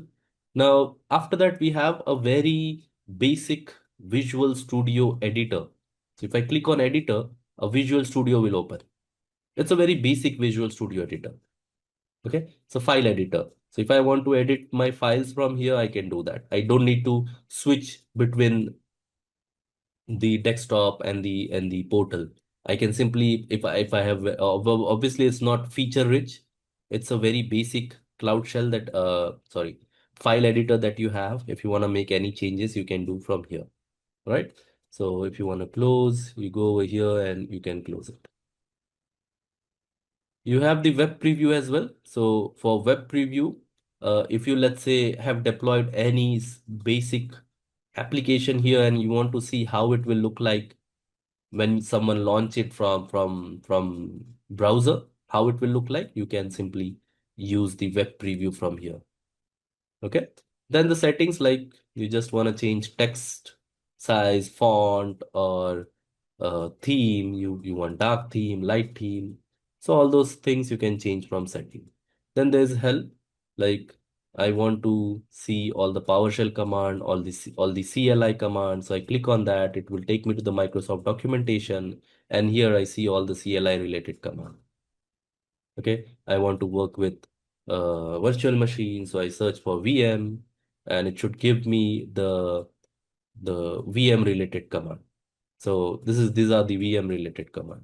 So if you scroll down, you'll see all the command that you can use for VM. Okay, so that's about Cloud Shell. After the Cloud Shell, we have a very simple notification tab. So what this notification tab does, um, let's say I'm working with, or I'm deploying anything. So I'm creating a resource group. Don't ask me what resource group is. I'll cover that in detail when we are on that topic. But I'm just explaining the notification tab right now. Okay. So if I search for resource group and I create a new resource group or delete an existing one, so a notification will trigger. Like, for example, RG02 Central India, click on review create and click on create. So once the creation is completed, you see resource group create. A notification will be triggered. So if I delete the same resource group, another notification should trigger which says resource group deleted.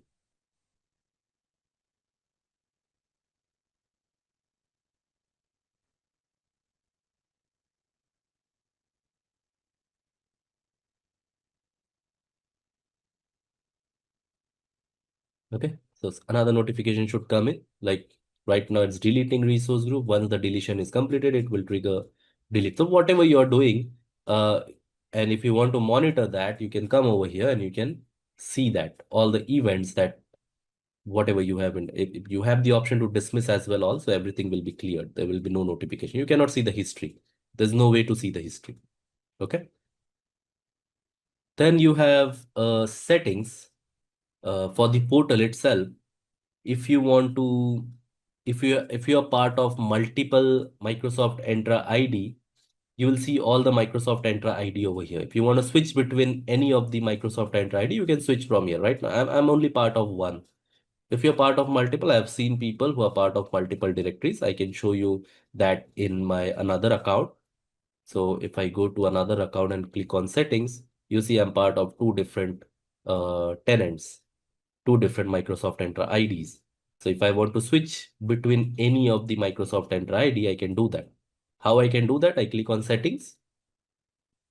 Settings will land me to this page and I can click on switch. It will be switched to a new, um the other directory, right?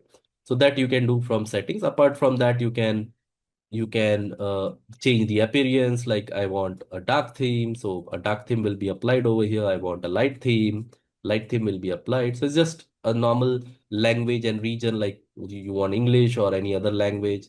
Your information like your email ID and all, if you want to uh, get a notification, right? Sign out and notification. If you're not doing anything and if it's idle, do you want to sign out when inactive? After 15 minutes, if you're not doing anything for 15 minutes, it will automatically sign out. All right. So all those stuff you can do from the settings tab, from the settings option. Then you have support and troubleshooting. So if you have any issue with Microsoft Azure portal, you can search for it. If they have the documentation, you will see the documentation over here. Or from here also, you can raise the ticket as well. So let's say my subscription is not allowing me to deploy any resource. I can raise a ticket and I can ask Microsoft Azure team why it's not allowing me to deploy the resource. So they will come up with an answer like maybe your subscription is not eligible or you don't have the quota, whatever, right? So you just can raise a ticket from here. Now, remember this thing where to raise a ticket from. You can either raise from support and troubleshooting option or you can raise it from your subscription itself. All right. Now, why I'm asking you to remember this? Because in interview, if you are fresher, uh, the interviewer might ask how to raise a support ticket to Microsoft Azure team. Okay. Then if you want to provide any feedback to Azure team, you can provide like, I'm liking it. What you're liking, you're not liking it, what you're not liking. So this feedback will go to Microsoft team. Okay. Then the last option that you have within the portal itself is your username. So this is your username. You can switch directory or switch Microsoft Entra ID from here as well. You can view your Microsoft account from here as well. All right. So just to summarize, you have the shortcut to go to any other portal outside Azure. You have the option within Azure if you want to launch any service. There's a shortcut. If you want to go to home page from any other page, like for example, I'm here in the network page. I want to go back to my home page. So I click on Microsoft Azure here. It will take me to the home page. Then you have the search bar shortcut to reach any service. For example, I want to go to health page. I want to see the health. If I have access, I will be able to see it, right? So whatever shortcut to the services, you search for it and you go to that service.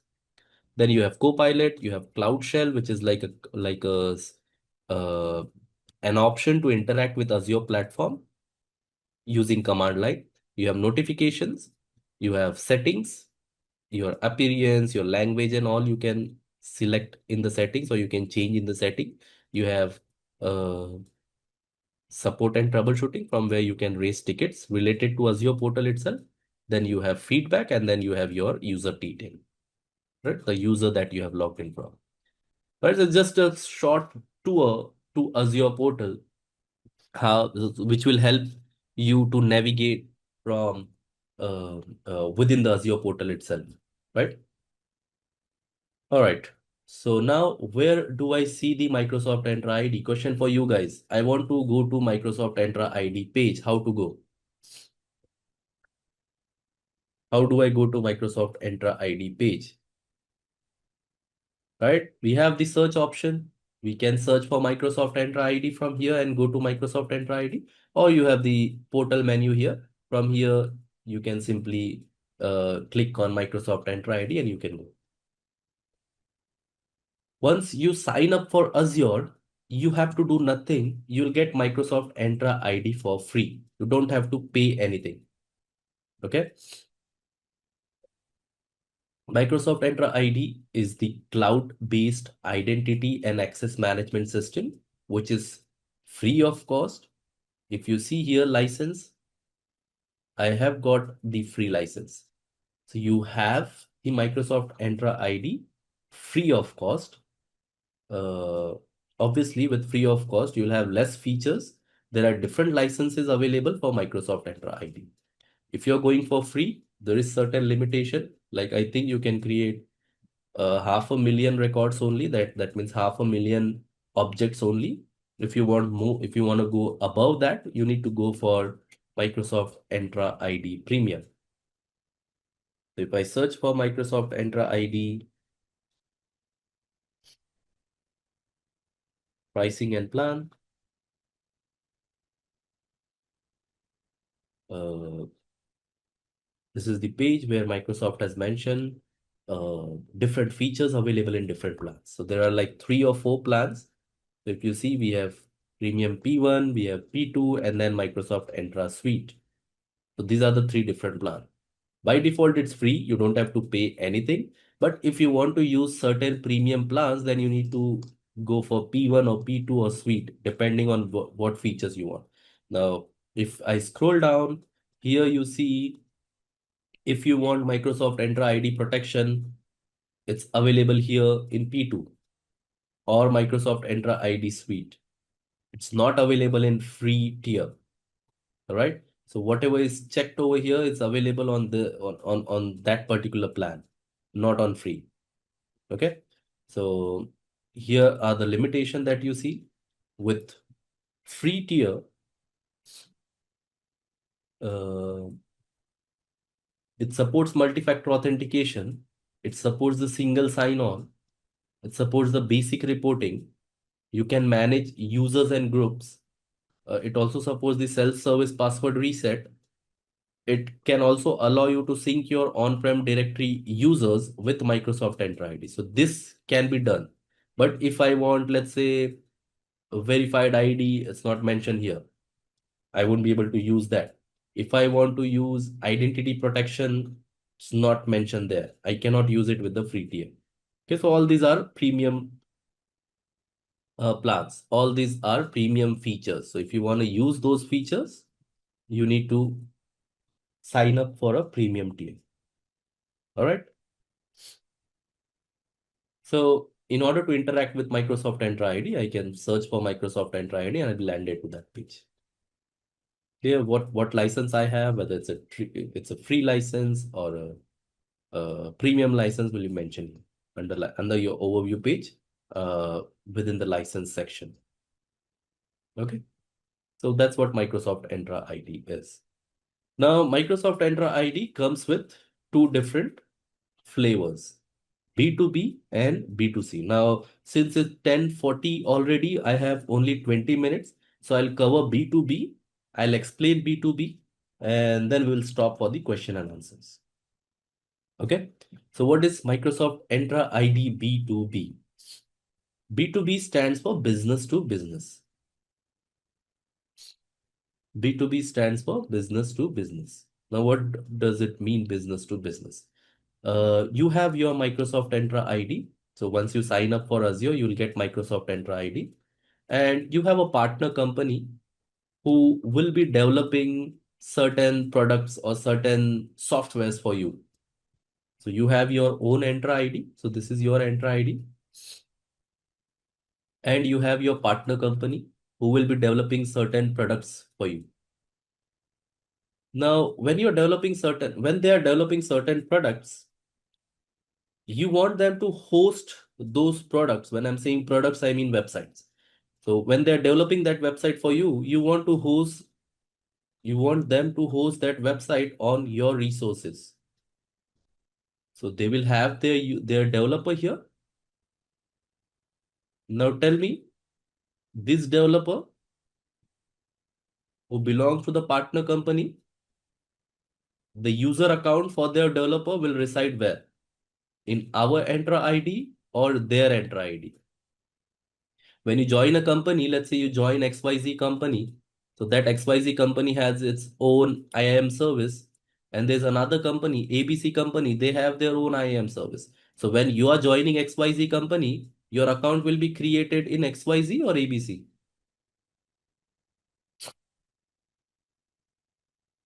XYZ, right? Since I'm joining this company, so my account should be created in XYZ. When I'm signing up for Netflix, my account will be created in Netflix. It's not going to be created in Prime Video, right? So similarly, these three developers who are employees of partner company, their user account will be created in the partner company's Entra. And this is my Entra, our Entra ID. Now, if this guy wants access to my resources, I have a virtual machine here, I have storage here, I have a database here. They want to develop an application for me, a product for me, a website for me, and they need access to my resources. So with zero trust model, how are you going to provide the access? How can you access, or let's say you want to log into your Entra ID and you want to access, what happens first? What is the first thing that is going to trigger? First thing, if I want to provide them the access, what I need? Let me explain it from the portal. Okay. So if I go to the portal, this is my Entra ID with the name Azure Training. So this is my Entra ID. Okay. If I go to the manage section here, in the manage section, you see users. So if I click on users here, I'll see all the users which are part of my tenant, which are part of my Entra ID. These are all the users who are part of my Entra ID. Okay. So this is Azure Training, which is my Entra ID, and these are the users who are part of it. I have another Entra ID of my friend, let's say my partner, and they're good in development. So I want them to develop develop a software for me, but I want them to host that software in my resources, in my virtual machines, the virtual machine that we have. Now, in order to provide them the access, they have their account in partner Entra ID. They don't have account here. So what I need to do first? What I need to ask? What I can do, one way is to create their account.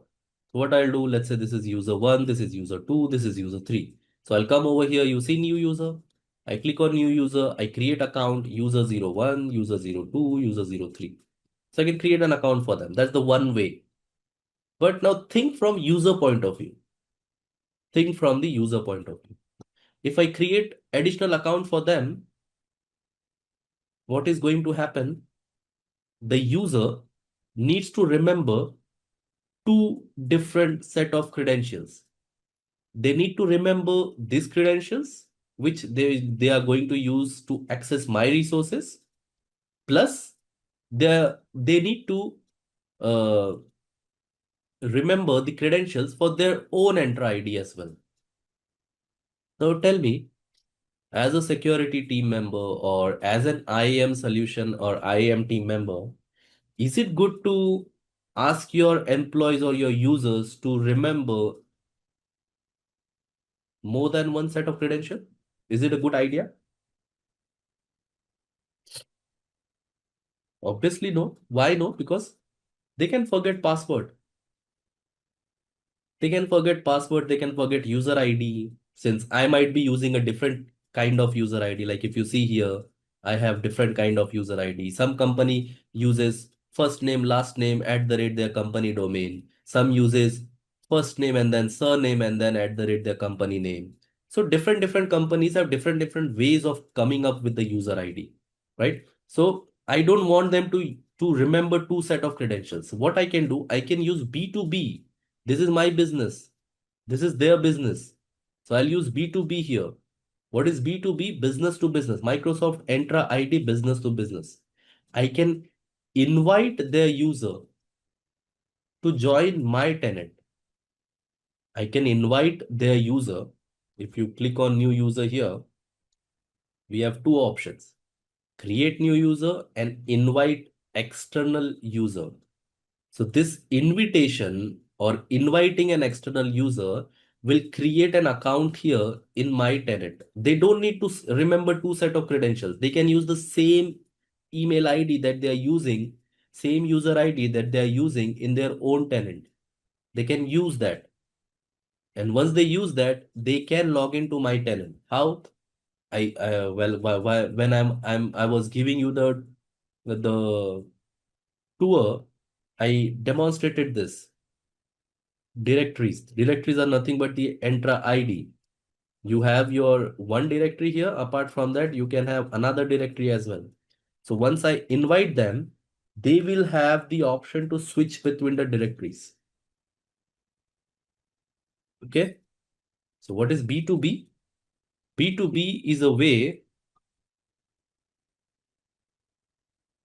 B2B is a way to invite external tenant, or sorry, external identities, external object, external users to your own tenant, to your own directory. Okay. So why we have B2B here? To make things easier for the external employees. I don't want them to remember different set of password. They can use the same password and they can log in to multiple tenants.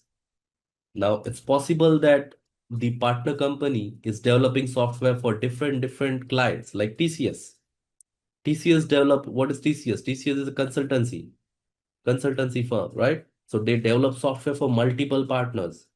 Now imagine you're asking your developer to remember password for all the tenants. He's going to first of all forget most of the passwords, right? So to make it easier, Microsoft came up with this B2B, business to business.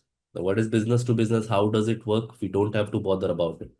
Why? Because we are using this as a service. What Microsoft is doing behind the scenes is not something we need to bother.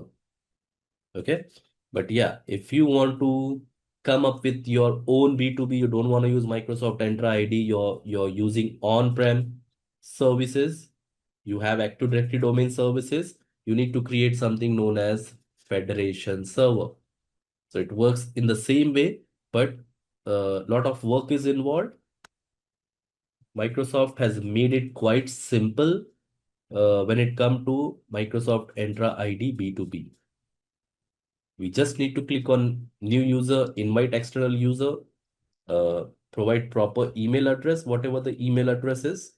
And once the user accepts, he or she will become part of my tenant. All right. All right, guys. So that's all about B2B. Now, there are a lot of topics that we need to cover. Obviously, we cannot cover today. So we will cover it tomorrow. Now, what these topics are, just to give you an overview. Apart from B2B, we have another type of tenant in Microsoft Entra ID, which is B2C. I'll explain what B2C is tomorrow. Then we have few premium features like conditional access, identity protection, access reviews. So these are the premium features. If I go to the Microsoft Entra plans and pricing, if you see conditional access is a premium feature. It's not available with free tier. So in order to use conditional access, you need to have premium, at least premium P1. Okay. Then there is identity protection. So identity protection is also part of premium tier. Then access review, whatever we are discussing tomorrow, is falls under the premium features. In order to use that, you need to have premium in place. Then we will discuss identities for applications, so manage identities and service principles, and then we will discuss Azure keyword. So for the first half tomorrow, we will able to complete our Microsoft Entra ID, and then we will discuss the case study. Okay, so make sure you're rewatching second half of today before you're coming for the tomorrow's class, so that you know the basics of identity and access management. What is Entra ID? What is B2B? All right. All right. So what we have covered so far, uh, basics of cloud computing we have covered yesterday, where we understood what cloud computing is, why do we need it. In simple, cloud computing is just the delivery of compute services. What are those compute services? Those compute services are servers, like you can get CPU, RAM, storage, all those stuff. Apart from that, you can get network, you can get databases, you can get different managed services. So all of the services you get as a service from cloud provider. So we saw that in the first half. In second half, we jumped to Microsoft Entra ID, where we understood what IAM is. Why do we need IAM? IAM stands for Identity and Access Management, where if you want to manage your objects, your IDs, your identities are nothing but the users or the groups who requires access to your resources. So if you want to manage them, you have IAM, which stands for Identity and Access Management. Before seeing Identity and Access Management, we covered the module, the framework, which defines how your identity and access management should be. ZTM stands for Zero Trust Model. So it's just a framework which defines how you can secure your IAM solutions. Then we saw if we want to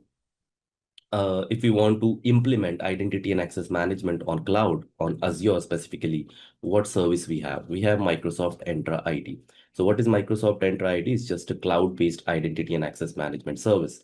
You can call it as identity as a service. You don't need to deploy your server. You don't need to deploy the ADDS on top of your server. You don't need to deploy, promote it to the domain controller. Everything is done for you. Everything is managed for you. Okay, so everything is managed and you're getting that as a service. Then Microsoft Entra ID comes with two different flavors, B2B and B2C. We have covered what B2B is. B2B stands for business to business.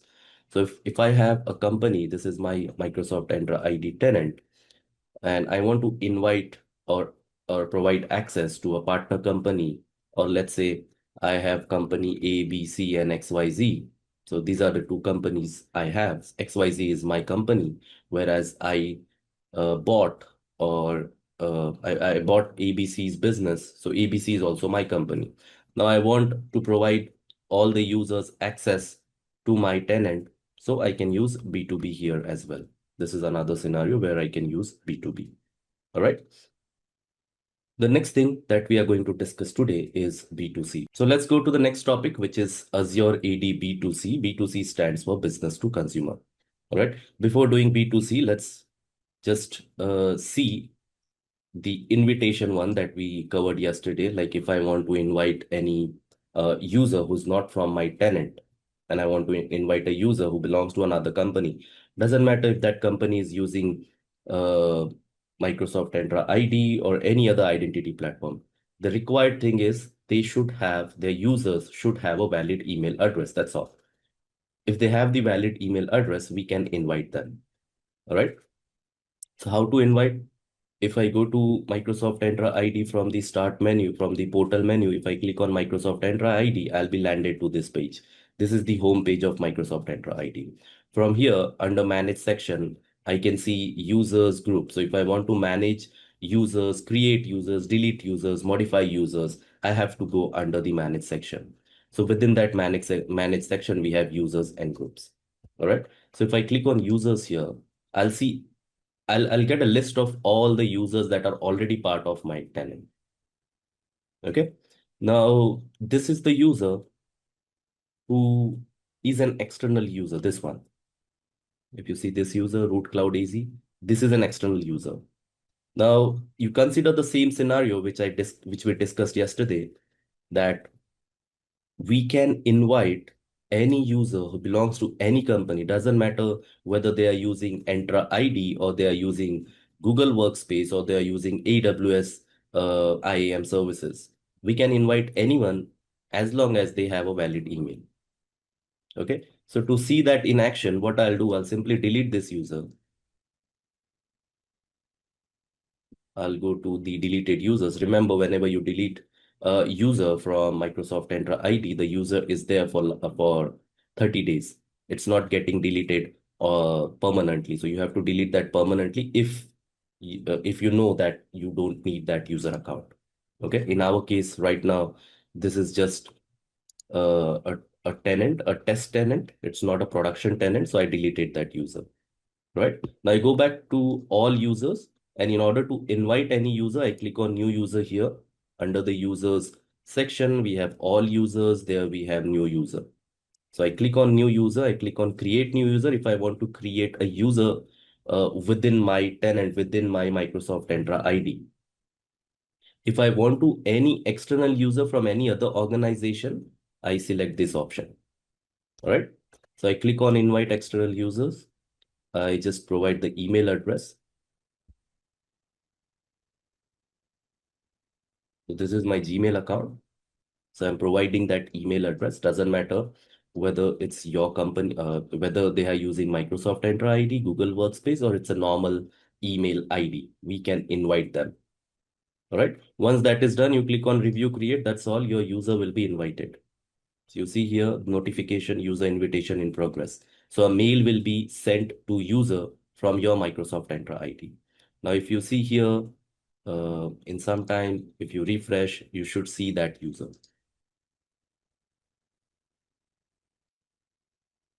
Okay, root cloud AZ. Right, so that user is here. Now, how to verify whether this user is part of your tenant or uh, external tenant? How to verify that? So if you see this user type here, you have different types of users. This is important to understand. Member user, that means your tenant's user. This Fabric admin is a member user. This is my tenant's user. You see this one, this is a guest user. That means this is an outside user whom you have invited to your tenant. All right. Similarly, root cloud AZ, this is a guest user, outside user who you have invited to your tenant. All right. So remember, there are three types of users. This questions often lands in the exam. You have member user, you have guest user, and you have AD sync user. All right. So there are three types of users you can see when you're dealing with Microsoft Entra ID. Member user, your own user, your company's user, your tenant's user. Guest user, outside user. AD sync user, if you have an Active Directory domain services and you're synchronizing that with Microsoft Entra ID, The users who have been synchronized will be, the type of that user will be AD sync user. All right, clear? Then inviting a user is one step. The user whom you have invited should accept the invitation. If he or she is not accepting the invitation, he or she won't be able to use the tenant. Right? So what I do right now, I go to Gmail, I log into my account.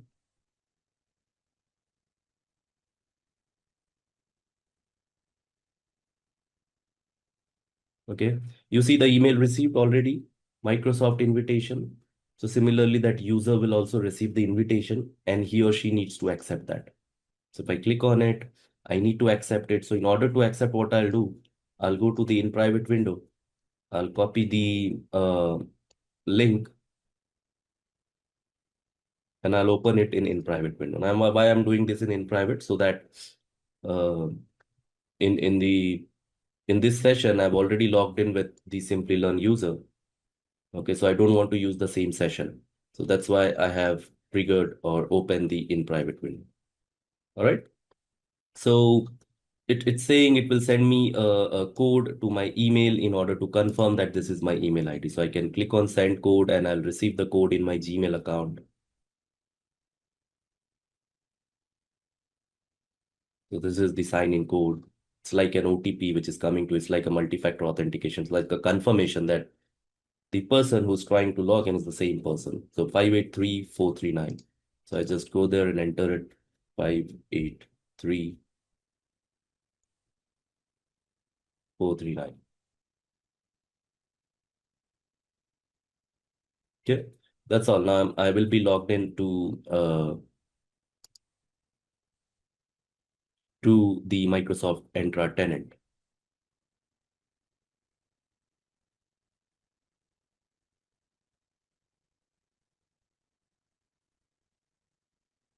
Okay. Now, if I go to portal.azure.com from here, and just to confirm, I have logged into the same tenant from where I was invited. To confirm that, how you can confirm, you can go to Microsoft Entra ID. Now, one more thing you need to remember, whenever um a new user account that's been created or new user who has been invited to your tenant has to complete the multi-factor authentication. So before I give some information, let's understand what multi-factor authentication is. How many of you already know what multi-factor authentication is? What is multi-factor authentication? Multi-factor authentication is like an additional form of authentication. Okay, I hope you know what authentication is, right? You know what authentication is. Authentication is a process of verifying the identities, right? So how do you verify the identities? You provide them username and password. So that's what we provided here. Username and password already provided. But it's possible that username and password are compromised. So in order to avoid uh, allowing access to an unauthorized user, what do? We add an additional form of authentication, two-form authentication or multi-factor authentication, one extra form of authentication. Username and password you have to provide. Apart from that, prove your identity by entering the OTP or approving the authentication in the Authenticator app, or if you have a gate or something where you have the fingerprint reader, you can ask them to provide the biometric authentication as well. All right. So multi-factor authentication, MFA stands for multi-factor authentication. From October 2024, Microsoft has made this mandatory. So you don't have to do nothing. I mean, you don't have to enable multi-factor authentication. It's by default enable for all the users within your tenant.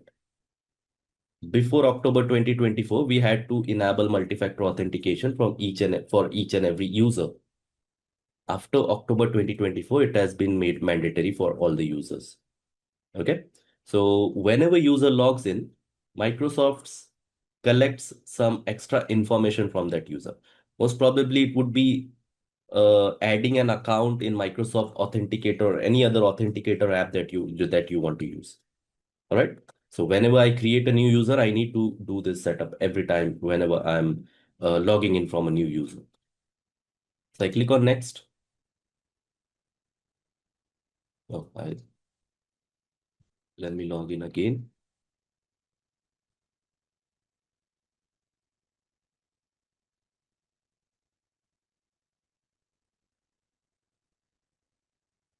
Okay, click on next.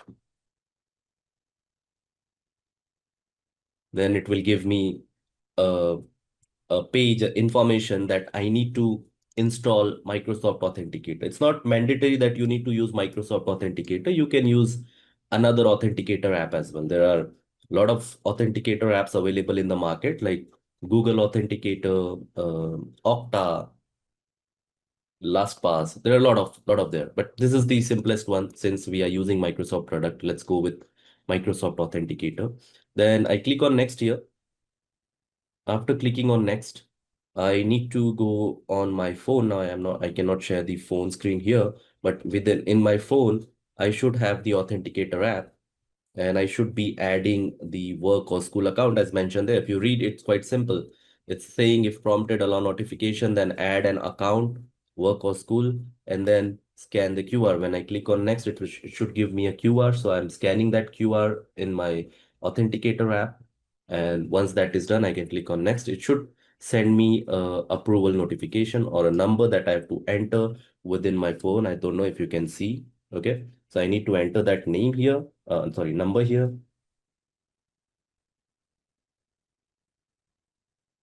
It's not giving me the keyboard.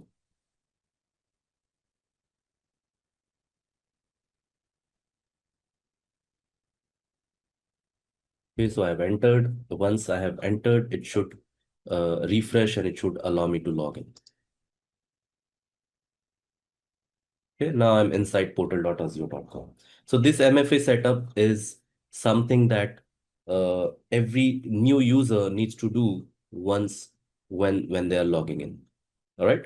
Now, if you see I'm logged into Azure portal, if I go to Microsoft Entra ID as root cloud AZ, to just confirm that this is the same tenant where now obviously I don't have access because I am authenticated, but I don't have the access to do anything with Microsoft Entra ID as a root cloud AZ user. If you remember, we only invited this user. We did not provide any permissions to this user. All right. So now this user can log in, but in order to confirm, obviously we cannot confirm over here. It doesn't give any detail which tenant this user belongs to. Okay. But if I go back to the browser where I've logged in with a user who has the access, like Simplilearn user who has the access, and if I see root cloud AZ from here, he is part of this email ID is part of my tenant. All right. What is the type of user? It's a guest user. Clear? So that's MFA, and that's how you work with the external users who are not part of your tenant. Okay, clear, guys? B2B. Vishal is asking, do we need to do it? No, I mentioned yesterday, do not do the hands-on alongside me. Okay, you can do it in your free time. All right. So B2B clear or no? Quick answers, guys. We have to cover a lot of topics.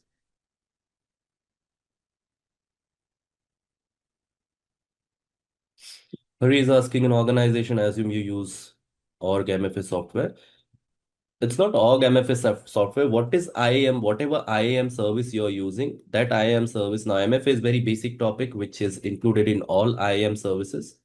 So if you're using any other IAM service, you're using Active Directory domain services, or you're using AWS IAM service, they already have MFA. Okay. That totally depends on you which IAM service you're using, your organization is using. All right. Next topic that we have is B2C, business to consumer.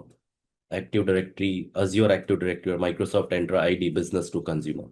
Now, B2B works when you want to invite users to your tenant. Like you have two different tenants and you want to invite external users to your tenant. B2C works in a totally different manner. Okay. What is that totally different manner? B2C is also an Active Directory tenant, also a Microsoft Entra ID tenant. where you have an application like, let's say, Netflix or our LMS portal. You have that application and you want users to log into that application. So when you are authenticating a user within that application, you need to have an identity module. You need to create, or you need to develop it yourself. You need to ask your developer to come up with an identity module, and before providing an access to the application, they need to log in. They need to prove their authentication. They need to prove their identity. So in that case, what you can do, let me just give you the real world example here. If I go to lms.simplilearn.com,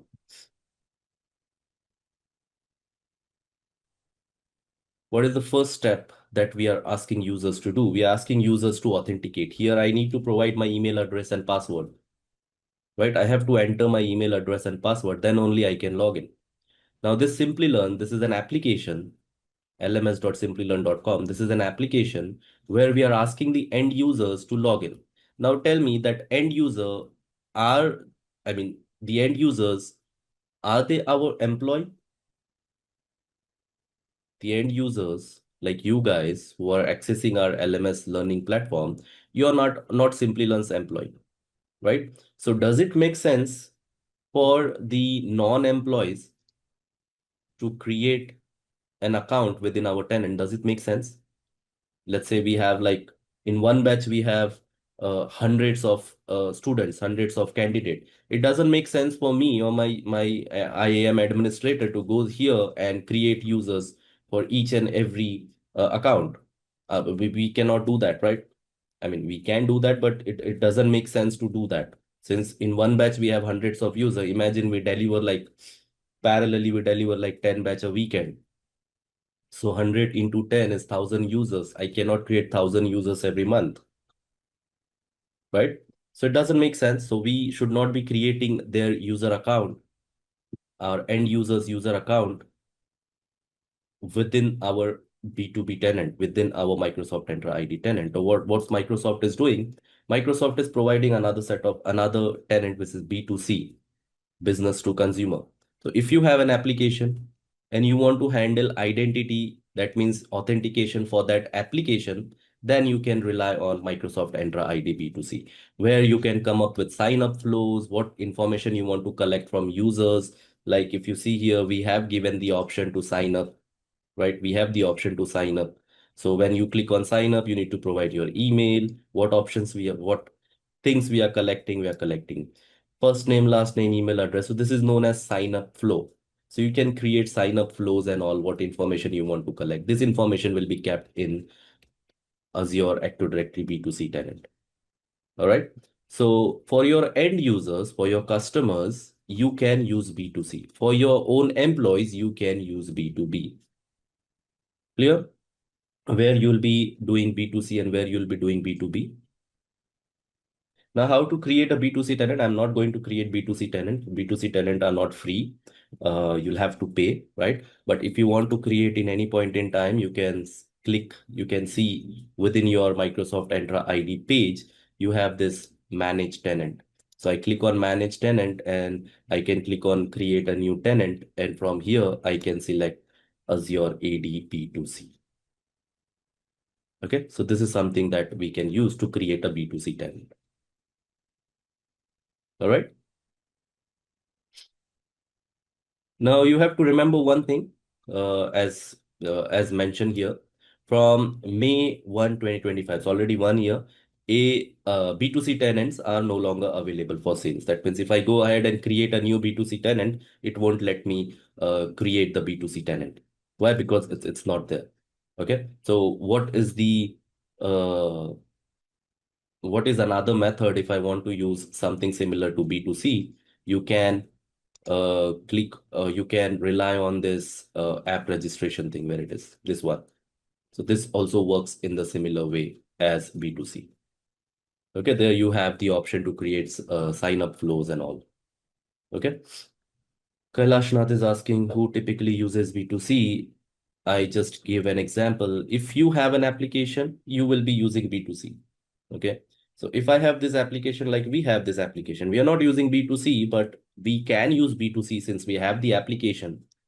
and we want authentication module for that application. Now, who uses, obviously Microsoft didn't disclose their customer who are using B2C. If you have an application and you don't want to bother about creating another authentication module just for your end user to log in. How does it work in real world? You have an application, you want your user to authenticate. Obviously, you want your user to authenticate, right? We do not have a very simple website here. We have the LMS portal where we have our content. This recording goes to the LMS portal. So we don't want to provide access to anyone who can log in. We want users who have enrolled for our courses, only they should be able to watch the recordings. So what do we want? We want to authenticate them. Now, in order to authenticate, what I need to do, I can ask my developer to create an identity module and then add the username and password of all users in one of the databases. So I can come up with a database. I can ask user to sign up from here. Whenever user is signing up, all the information is collected in a database. Now, when user is trying to log in, this application will checks the username and password in the database. If username and passwords are correct, we are allowing them to log in. If username and password is not correct, we are not allowing them to log in. But why should I be using B2C? Let's say my company don't want to manage this database. Managing database, you need database administrator, right? You need an extra personnel who knows how to create a database and how to integrate that database with the application. You need a backend developer as well. All right. If I don't want to manage all this stuff, I can go with simply with B2C. So if your organization don't want to manage, you can go for the B2C. Who uses is Netflix can use it. Netflix also has the identity and access management, right? If I try to go to netflix.com, I need to log in first. So Netflix is nothing but an application. So in order to watch any movie or any show, you need to sign in. So when I'm clicking on sign, it's possible that Netflix might be using B2C. There are a lot of applications who uses IAM, and if they don't want to manage their own database, separate database only for identity and access management, they can simply use B2C. Okay.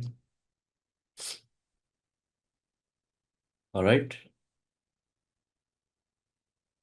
Clear? Next topic we have. Any questions before I move to the next topic?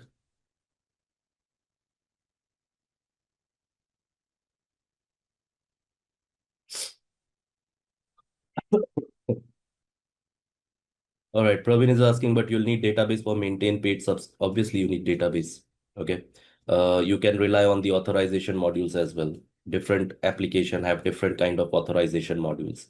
Authorization is not something that you can use Microsoft Entra ID for your application. Okay. For Azure portal, obviously you can use Microsoft Entra ID for authorization. But for your own application, you cannot use Microsoft Entra ID. For that, you need to come up with your own within your application module, you need to come up with the authorization. Okay. All right. Next thing is conditional access. So conditional access is a premium feature. You cannot use it with the free tier. Yesterday, we discussed the different plans and pricing of Microsoft Entra ID. So this conditional access is a premium feature. So if I want to use conditional access, I need to have the premium P2 license. If I have premium P2 license, then only I'll be able to use the conditional access. So what is conditional access? As the name specifies, depends on certain conditions, the access will be defined. Depends on certain conditions, the policy will define whether to grant the access or to block the access or to enable the multi-factor authentic or to ask for the multi-factor authentication. All right. So it depends on certain conditions. Whatever you define in your policy, you either grant the access, ask the user to prove the authentication using multi-factor, or you block the access. Now, what that condition can be, that conditions can be anything. Like you just want to block a particular user or a group of users, or you want to block users from non-compliant device. Okay. what is non-compliant device? Non-compliant device is a device which is, let's say, not joined to your domain, or the device which does not belong to your company. Then on depends on certain locations as well. Like my company, let's say, is based in India, and if someone is trying to connect uh, my application or Microsoft Azure portal from any other location, let's say Singapore, I don't want them to log in. Right? So all these are conditions. So depends on you what you're defining, what is your compliance requirement. You can take certain actions like allow the access or ask user to prove the authentication using multi-factor or simply block the access. All right. Now, if you're a working professional, you might have noticed if you're using iPhone, you might have noticed even in Android. And if you have downloaded Outlook, your company's Outlook email within your phone, Teams within your phone, you are not allowed to access it unless and until you are on the secured iOS platform. I think this is the latest one. So you might see that if you have encountered. So how do they come up with this? They use conditional access for that. Okay. So conditional access is a way, depending on certain conditions, you will be defining whether to provide them the access or not. Now, you're not going to monitor this manually every now and then. What you'll be doing in order to use conditional access, you'll be coming up with policies. You will create conditional access policies. And that conditional access policies, in that conditional access policies, you will define if so and so user, so and so group, logging in from so and so device, from certain locations, allow them or deny them. So that's what you will be defining. All right. But remember one thing, conditional access comes with the premium feature, is a premium feature. And if in order to use that, you need to have Microsoft Entra ID premium license.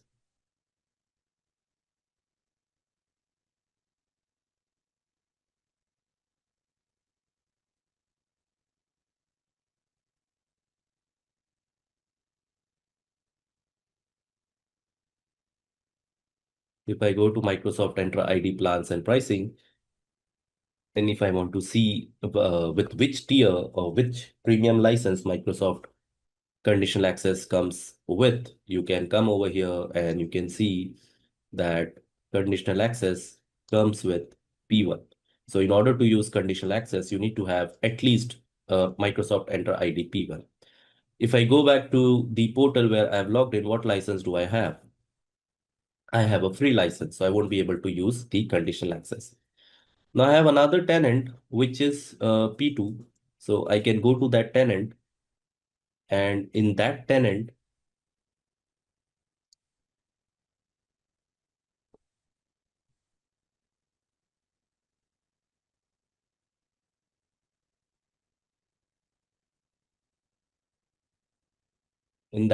I have the premium P2. Okay. So now I've logged into this tenant where we have the P2 license. So for conditional access, I can make use of this.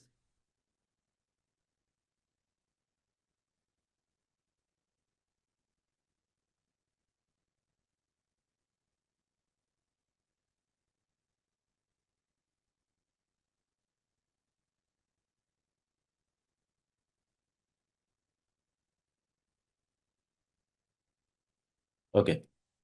So this is another tenant where I have the P2 license. Now Hari is asking why different tenants to be used. You don't have to use different tenant. As I mentioned, if one company should only have one tenant. In any case, if you have multiple tenants, then you need to switch between the tenants. Okay. Here you need to switch between the tenants if you're part of multiple tenants.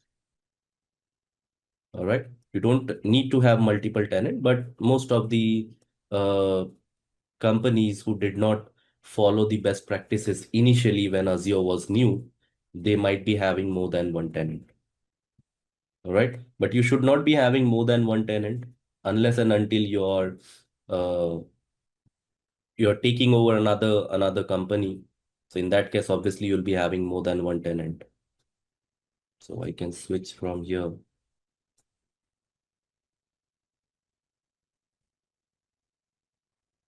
So in order to use any premium topic, I can make use of this tenant. And premium P2 is not a free license, you have to pay. So that totally depends on your company, whether they approve or not. But obviously, since these are the security features, your company should approve the budget and you should be able to use the premium tier. Okay. All right. So in order to use conditional access, I need to go to Microsoft Entra ID. And there, if I go under manage section, somewhere I should have the security option. Within security, if I go to protect, you should see the conditional access. How does it work? Conditional access is just a policy. You need to define your own policy. What are the conditions that you want to evaluate and what actions you want to take? The conditions are users, groups, devices, and locations. The actions are allow, throw multi-factor authentication challenge, or block the access. Okay. If I go back to the browser where I have logged in with P2 tenant, you see here conditional access. All right. I might have policy already from last batches. So if you see here, I have a policy which says block access to Azure portal from Malaysia. In order to create a new policy, you can click on new policy here and you can create a policy. All right. Now, I already have policies. I'm going to use this, but let me just walk you through the creation steps. So once I click on new under the conditional access policy, I click on new policy. Here are a few things that I need to provide, like what is the name of policy. So you want to block access, allow access, whatever. The name should be descriptive enough so that anyone visiting the conditional access policy should be able to understand what this policy is doing. Then users, which user you want to target. Do you want to target a specific user, all users, or selected users? All right. You can target all users, but remember, if you're targeting your all users, this policy will impact you as well. Even if you are the administrator and you are targeting all users, this policy will lock you. If you're defining a policy which is locking the access to a particular resource or a particular application, you are locking yourself out as well if you target all users. All right. So how to avoid that thing? If you click on all user, make sure you're excluding one or two users like who are admin. So in case if you want to change the policy, at least you can log in. Okay. So you can add your username, whatever your username is, you can provide your username. I don't know if I have my same account here, right? So I can select my account. I can select. So this user won't be impacted with the policy. All other users will be impacted. All right. So I click on include and I'll just select a particular user. I might have user 01 here. Okay. So this user will be impacted, whatever I'll be defining next. So what we are defining here, block access. This is the user 01. So this policy will only impact user 01. Then target resource. Target resource is something which is the application that you want to select. Okay, so what we are defining, this is my policy. There is a user, this is the target user. So whenever this user is trying to log in, or whenever this user is trying to do anything, as of now, we have only created policy and we have selected date user. We have not defined what condition, what this user should be or should not be doing. That's something that we are defining here in target resource. So in target resource, you're defining the condition. This user is trying to log in. Let's say a simple example for this user is trying to log into portal.azure.com. This user is trying to log into portal.azure.com. That's my condition. So this is portal.azure.com is my target resource. So that's what we are defining over here, target resource. Okay. So what we can select in the target resource, we can select the specific resources like I want to select all the admin portals in Microsoft, all the Microsoft admin portals. So these are all the Microsoft admin portals. So if you want to evaluate for this portal, that means user 01 is trying to logging into this portal. So these are the target portals, right? You just want to target Microsoft 365. You want to target Azure Active Directory reporting. you want to target Azure Purview, or whatever you want to target. So you can select that from here. All right. Now, in order to target the Azure portal, we have something known as Windows API something. Uh, Windows Azure Service Management. So this is the application which is equivalent to portal.azure.com. So if I select that, it says this policy impacts Azure portal. So they have changed the name into Windows Azure Service Management, which is nothing but portal.azure.com. So what we have defined so far, we have defined user 01 target resources portal.azure.com. Then you can define network as well if if this user is coming from so and so network. So you can define that as well. Okay. So how to define the network? In order to define the network, you need to select any network or any location, all trusted networks. So if you have added certain IP address as trusted IP address, that will fall under all trusted network. Okay. You can also select networks and locations. Like I just want to block from a certain location, only from one country or two countries or three countries. So I can select that as well. But in order to define the networks and all, we need to do that beforehand, before defining the policy. So where we can do that, within the conditional access policy, you have one option where you can define the trusted or untrusted location. So if I go over here, go to the security, go to the conditional access, and here under manage, you have named location. So here you can define the name locations. Like I define country's location depending on exact country. Like I don't want to allow people, or I want to allow people to log in from so and so location. So I can create country's location over here. I need to switch since I logged into different tenant. So I need to switch.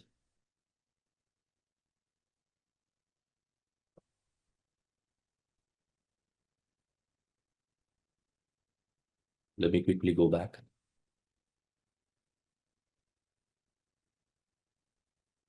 Okay, conditional access. Now here, if you see named location, so here you see the option is available. In last tenant, in my default tenant is not, this option was not available because I had the free tier, right? So here you can define your name location. Here I can create on the basis of countries or on the basis of IP ranges.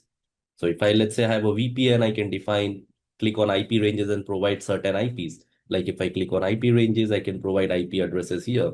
Like only this IP address should be allowed. Only one IP address should be allowed. So I can mark that as a trusted location. So if traffic is coming from this and this IP, that's what we are defining in the conditional access policy. Okay, I already have the name location over here, so I'm not creating a new, but in case you want to create, you can create on the basis of IP ranges or in the basis of countries. So let's say you want to block traffic or allow traffic only from Afghanistan, Alan Island, Albania, Algeria. So you select all of your location which you feel trusted or untrusted. Okay, so I can select Barbados, Belarus. So I can select all this which I want to define as a whitelist networks or a whitelist countries or a blacklist countries from where I want to block the traffic. I can select that. So with this name location, you're only selecting location. That's all. Okay. Once I select, I can click on create. Obviously, I need to provide a name. So once I provide the name, I'll get that option to create that particular location. So that location will be created here. Similarly, I created a new a location in my last batch with the name Malaysia. Okay. So this is name location, Malaysia, and here I have only selected Malaysia. So if you see all other countries are not selected, only Malaysia is selected, right? So that is selected. So I can use that. So if I go back to the page where we were defining the policy, here I can select Malaysia. Okay, click on save. So what we have defined, we have only defined the conditions as of now. We have defined the user who is our target user, the resource, the target resource where user will be trying to log in. Then we have defined the network. All right. Then you can define the conditions. So here I can go to the conditions and here I can define whether I want to allow or deny or whatever. right? So I've selected the network here. And then if you scroll down here, you have the access control, whether you want to grant the access. So you click on grant. So here you can define block access. That means if user one, which we selected here, is trying to log into Azure portal from Malaysia, then you defining block access or grant access, but ask for the multi-factor authentication, right?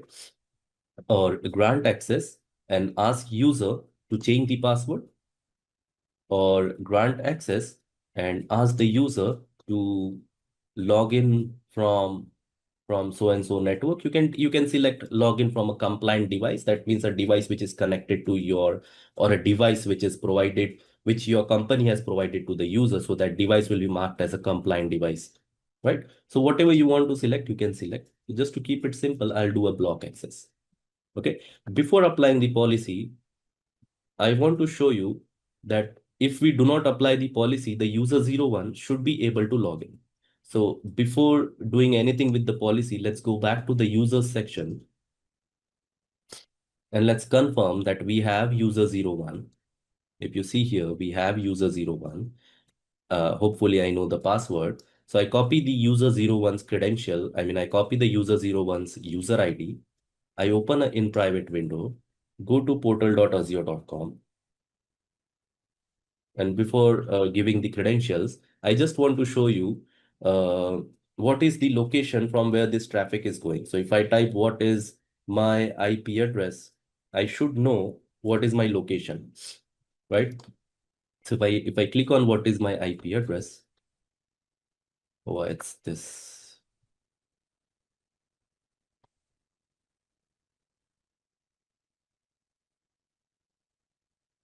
Okay, so if you see what is my IP address, you should see the location from where this traffic is generating. If you see this Kuala Lumpur, where is Kuala Lumpur? Kuala Lumpur is in Malaysia, right? You guys know or no? If you see, this is the Malaysia. If I just minimize or maximize, you see the name Malaysia, right? So when I'm trying to go into portal.azure.com, my traffic is going from Malaysia. All right. So I copied the username, I paste it here. I need to provide the password. Hopefully I remember it. And okay, this doesn't have the MFA, it seems. It has. So I need to provide the code as well.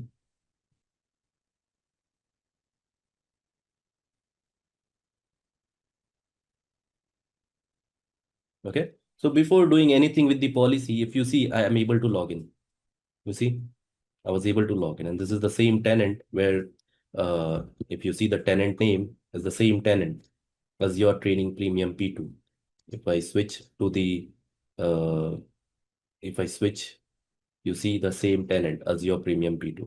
So without applying the policy, user can log in, right?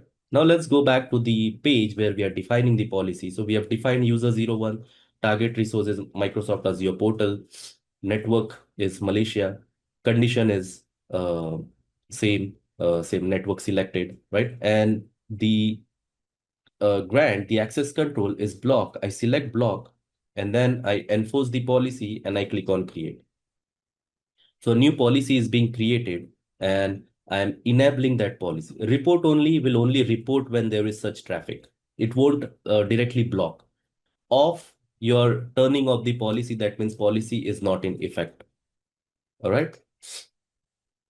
There are three uh, there are three options when you go to enable policy. Report only will only report when such requests are coming in. On, you are turning on the policy. Off is your policy is completely off. It's not doing anything. All right. So if I go here, I should see my policy. If you remember, we only provided the name as block access. So this is the policy that we just created. All right. That policy is on. The other policy which I created in last batch is off. All right. So this policy is on. Now when that user is trying to log in, that user should be blocked because of this policy, because of the conditional access policy. On the basis of certain conditions, user will be allowed or blocked depending on whatever you have selected. Now, obviously, one thing you need to keep in mind, the existing session will not be impacted. Only the next session when user is trying to log in, that will be impacted. All right. So in order to see that in action, I'll sign out. After signing out, I'll try to sign in again, and conditional access should take effect and block this traffic.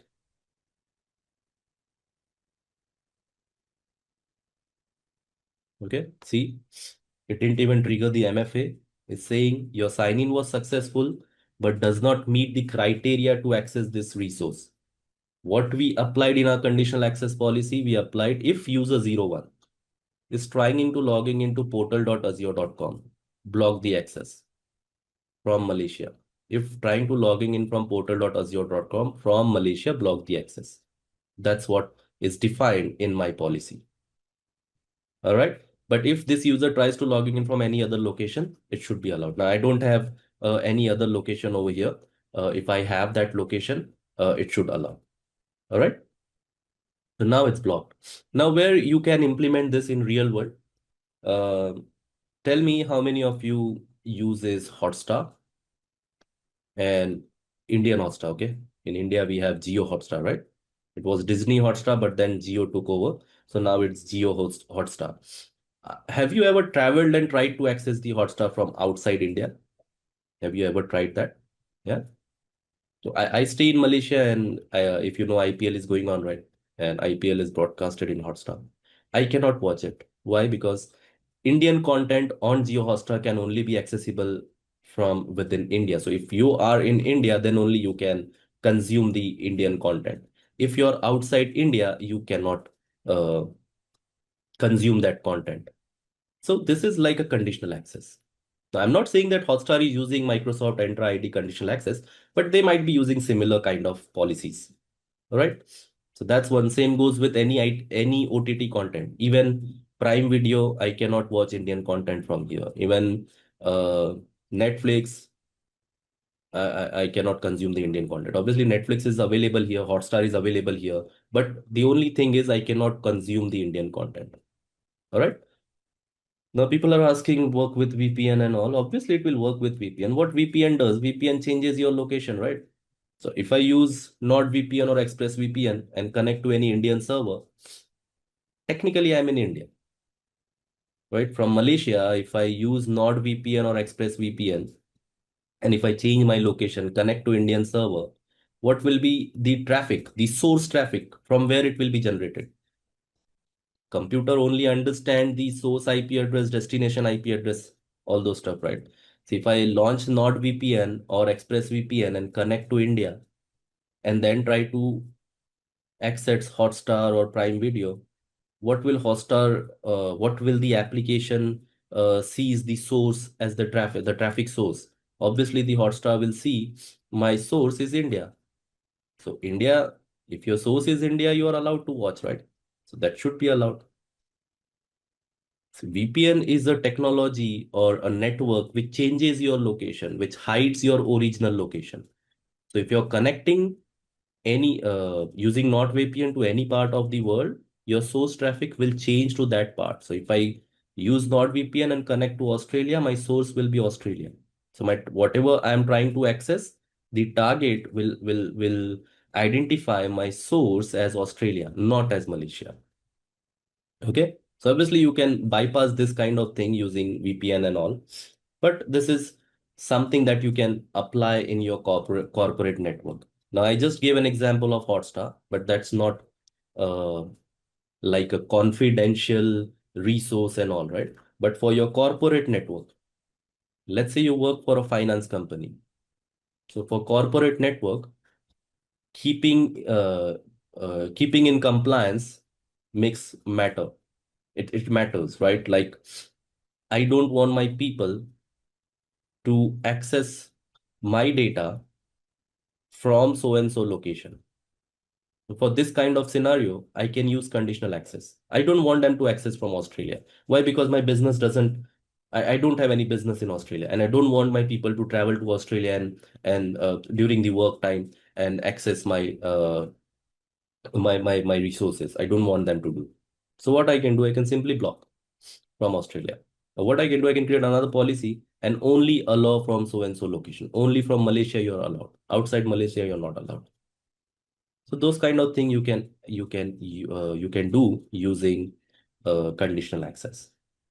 All right. Hopefully conditional access is clear. Let's move on to the next topic now, identity protection. There's no demo for identity protection, but it's another premium feature that we have with Microsoft. Next topic that we have is identity protection.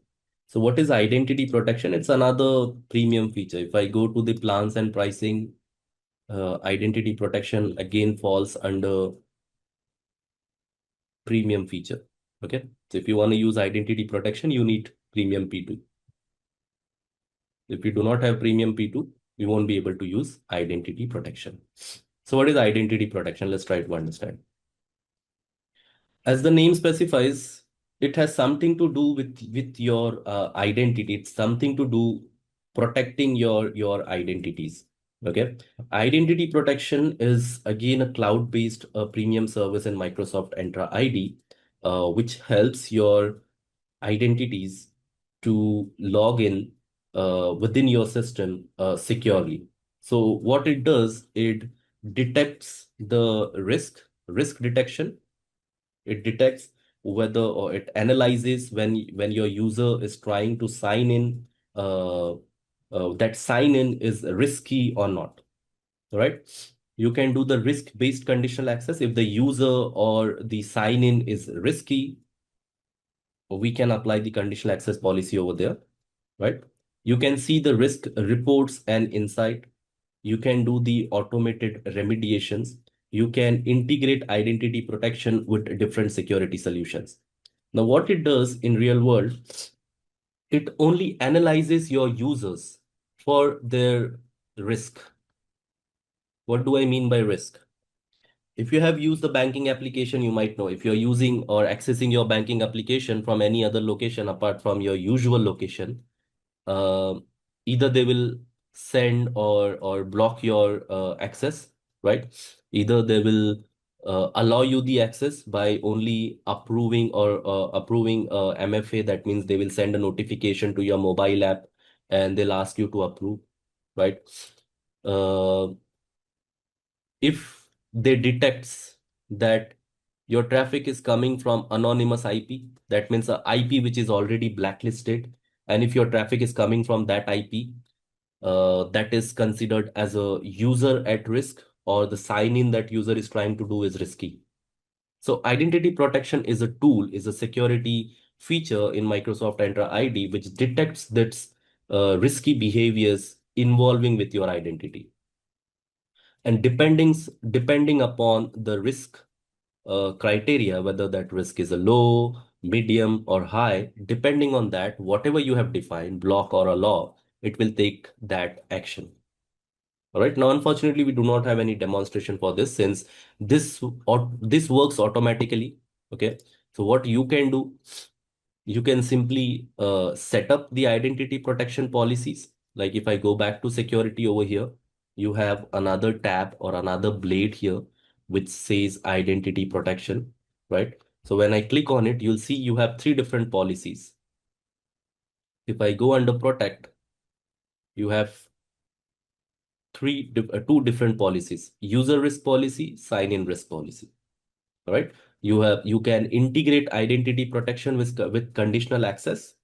You can also register MFA from here. Now, obviously, MFA Microsoft has made mandatory. So this MFA registration policy uh, is by default require for every user. Okay. We don't have to do anything for this. The user risk policy, if your user is at risk, let's say the password that user is using is compromised, so user become a risky user. If user is trying to logging in from anonymous IP, that means the sign in that user is trying is risky sign in, right? So all those stuff you can define over here. Now, you don't have to do anything. You just have to come over here and define what users are the targeted user. If you want to select few users, you can select. If you want to apply it to all users, you can select all users. And then the risk. And then the risk. What risk? High risk, medium and above risk, or low risk. Even if there is a low risk, like uh, user logs in, the regular logins of user is from 9 to 5. User never logs in after 5 p.m.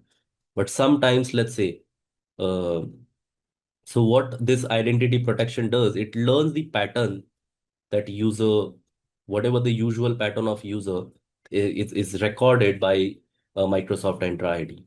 So every time user only logs in 9 to 5 from this particular browser. Now let's say user changes the device.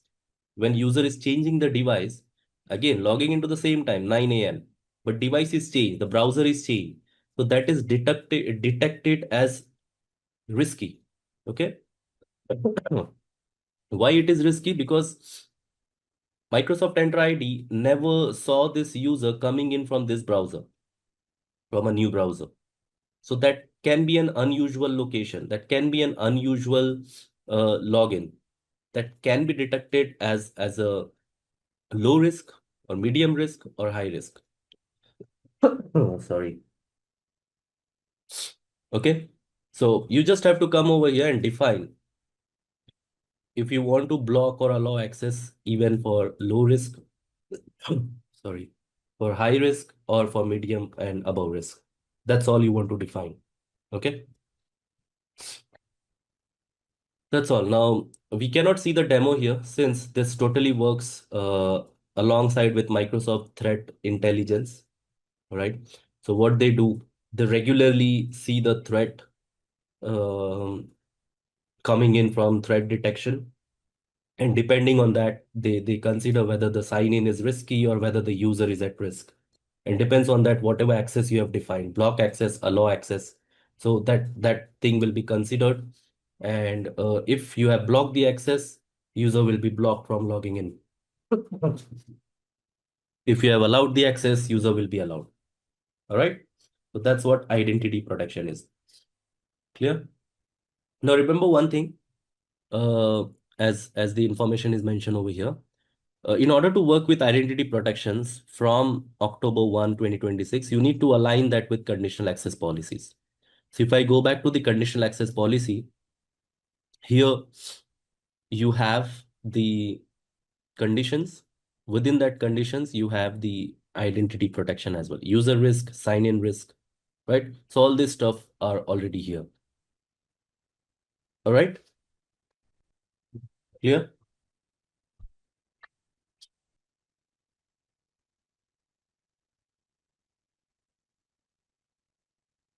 Clear, guys?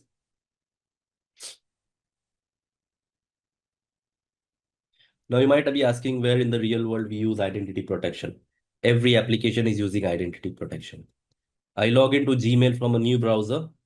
Their identity protection is working and they're asking me to confirm. That means they are using multi-factor authentication, right? So uh, when they're doing or they're configuring their identity protection, they are not completely blocking you. So if I go to the security and identity protection here, they're not completely blocking me.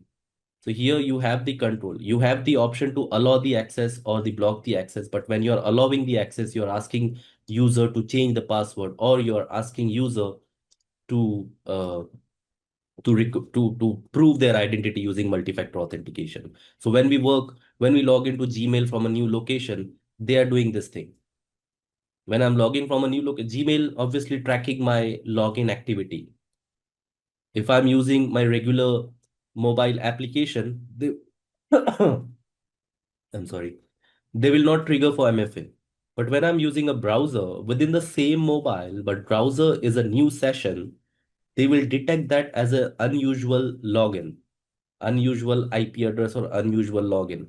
And then they will trigger, they will ask me to confirm my identity using the multi-factor authentication. That's what they're using. Okay. All right. Similar, your banking applications, even your, uh, if you're a working professional, you might know that you need to use the company provided laptop for all of your uh, Outlook, your Teams. If you're using SharePoint, you need to use that, right? If you're using your own laptop, try using your own laptop. You'll get a call from your cybersecurity team, right? Because they're tracking in. And if you don't want to track, you want everything automated, so you can use user risk policy or sign in risk policy and define here what you require. You want to entirely block access, just block the access. You want to allow the access and ask user to provide multi-factor authentication, you use that. All right. Now, just for simplicity, I'll disable it. I don't want any of my user to get impacted with this. So I'm disabling it. But if you enable it, it should work behind the scenes. All right.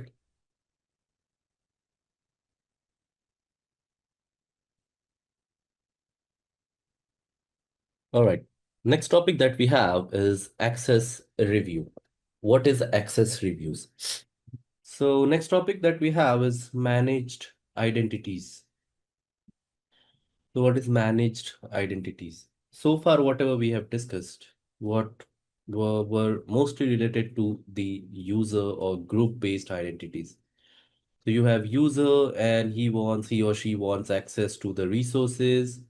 So you create their user account and provide them the access. Okay. Now, in case an application requires an access, tell me how an application is going to access the resources. How do you authenticate? I mean, you as a user, how do you authenticate yourself? You provide your username and password, right? So your identities is created within any IAM solution. Your identities get created, and that IAM solution authenticates you on the basis of your username and password or whatever identity mechanism you're using, MFA and all. But in case any application requires an access, how that application is going to be authenticated? That means whatever IAM service you're using, that IAM service should be authenticating the application and then providing the access. We are not going to provide access to our backend services like SQL or storage, direct access to any of the application, right? We need to authenticate that application. So what could be the way? SSO is not the way, MFA is not the way. The way is one of the way that we have in Azure is managed identities. So what does manage identities do? It creates an object ID for your application. And then you can use that object ID to provide access to the backend services like storage or SQL or whatever. All right. Now, if I go to the portal, whatever user we have created, if I go to Microsoft Entra ID and if I go to the users, if you see here, let's say I pick up any random user, Fabric admin. If you see this user is having an object ID. What is this object ID? This object ID is the reference or the identification for this particular user within my tenant, within my Entra ID. Okay. So this object ID is the identification identifier for this particular user. So when this user is trying to logging in as a user, what it will be providing, this user will be providing the username, but the IAM service will identify this user with this object ID. Okay. So similarly, when an application requires an access, we need to register an object ID for that application. So where the application is hosted, if you remember from yesterday's class, yesterday's discussion, uh, application is nothing but some files, right? People will develop the code, will write the code. That code is written in one of the file or multiple files, and that files is stored somewhere in one of the server. So this is my server. In on top of this server, I am hosting my application. Now this application requires access to the backend services like database, like storage. But before providing the access, I need to authenticate this application. So how to authenticate this application? So if this application is hosted on Azure virtual machine or Azure app service or Azure or any service, any compute service of Azure, any compute service of Azure, then you can create manage identity for that service, and that manage identity registers an object ID for your application. That means, in simple term, a user ID gets created for your application. And when you create the user ID, then it becomes quite easy to provide access to the resources, to the required resources. Okay. Guys, is the screen visible? I see Debabrata is saying screen is most visible. What do you mean by most visible? Guys, am I audible? Screen visible? Okay, Debabrata, you have to check your connection. Please rejoin. It's visible for everyone, not visible to you only. Okay. So any application which requires an access. For real world scenario, you have this application, this lms.simplilearn.com is an application, right? When I go to continue learning, when I go to the live classes, you should see your live classes here, but when I go to the past classes, sorry, not this one. Let me show you with AZ-104. If I go to AZ-104, when I go to the live classes or past class, you see this recording thing.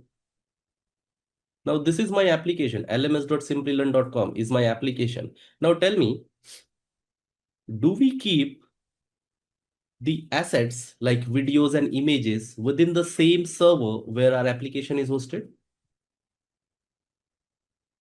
Let me answer that for you. We don't. We separate our front end with our back end. Front end is something that users see. You, lms.simplilearn.com, you can log in and you can see, you can interact with our application. But if you want to access any backend service like the storage, like we have files, whenever I upload file, that file will be visible here, right? If I click here, I should be able to see the files that have been uploaded, right? So this application lms.simplilearn.com is hosted on a compute service like virtual machine. So lms.simplilearn.com will be hosted here, but the actual video, the recording of the live class is not stored on the same virtual machine. We don't store it here. Imagine we have running 10 classes parallelly every weekend. If we keep on saving all the videos in the same virtual machine, imagine how much storage we would require. So we can't keep it in the same virtual machine. So what do? We separate this with our backend. So we might be using storage service, storage account. So here we will have our videos. This recording that you see over here, that will be stored in the storage service. Now, my application, lms.simplilearn.com, which is hosted on this virtual machine, needs to access that video. When someone clicks on this video, obviously the application will run that video, will play that video. So when any user is clicking on this video, the application will play that video. But in order to play, application itself needs an access to the storage account. Storage is a separate service. The compute is a separate service. So when application is trying to access this storage, now tell me whether storage will do the authentication and authorization or not. Storage is the service in Azure. So Microsoft Entra ID will first authenticate this lms.simplilearn.com whether the object ID is present or not, the username password provided by this application is correct or not. So all those things will be checked. And if it's correct, then it will see whether this application is authorized to see or run or play this video or not. So for user, it's quite easy. We create the user gets username and password. But what about application? So application, you can create credentials for your application in Azure by using manage identities. All right. So manage identity is the way to create an identity for your application. Okay. I just give you an example of I just give you an example of lms.simplilearn.com. You can take any example. Every application works in the same way. Most popular video streaming service, YouTube. So YouTube, what you see is the front end, youtube.com. You see all the videos and all everything. When you click on any video, the YouTube application is communicating with their backend service wherever they are storing the video. And that backend service is responsible for storing the video. It could be a storage service, any storage service that Google is using, YouTube is using. All right. So in order to provide the identity to your application within Azure, you can use manage identities. Now, there are two types of manage identity, system assigned and user assigned. In order to understand system assigned manage identity and user assigned manage identity, you need to answer me a question where the difference between user and group. What is the difference between user and group?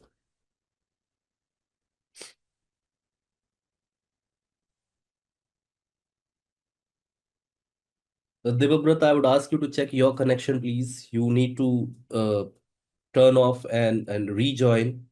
You should be able to see the screen. Okay.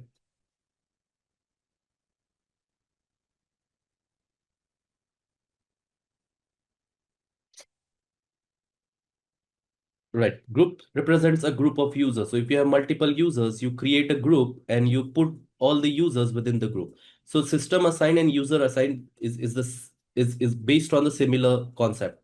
System assign is an individual identity for one application. So when you use system assign, one object ID will be created, and that object ID will be assigned to only one application.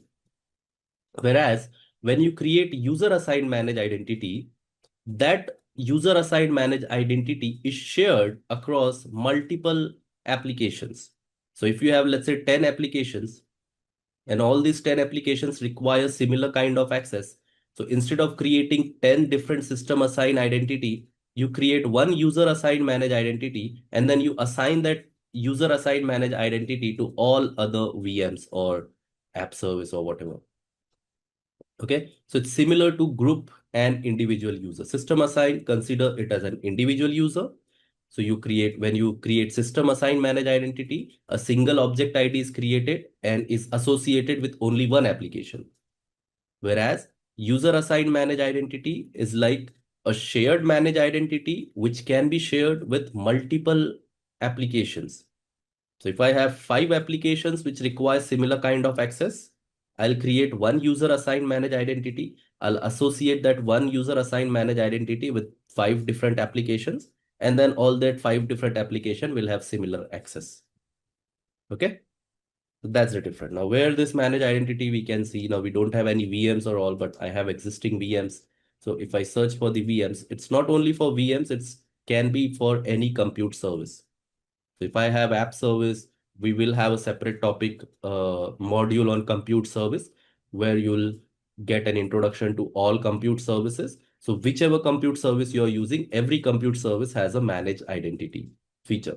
Okay. So let's say this is my Linux VM OpenVPN2, and this Linux VM needs access to the backend service. So what I can do, I can create a manage identity for this. If I go to the security, there I should see identity. And within that identity, we have system assign or user assign. So if I select system assign, then that would be an individual identity for this VM only. Okay. So I click on and then I click on save. So it will create a manage identity for this particular virtual machine.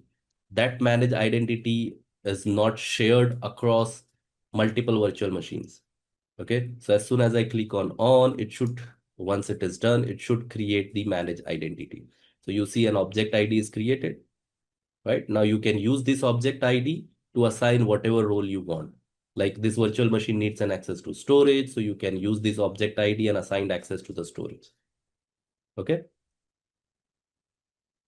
I don't need it, so I turn it off. Okay, let's wait.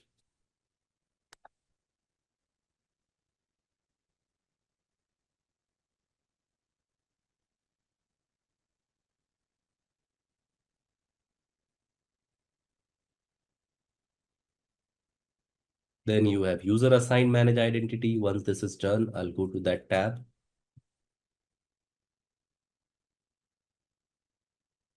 So what it does when you turn it on, it creates an object ID for that particular instance for this virtual machine. When you turn it off, it deregistered the same object ID from Entra ID. Okay, that's what's happening behind the scenes. Now, if you want to use user assign, uh, I need to wait until it won't disable.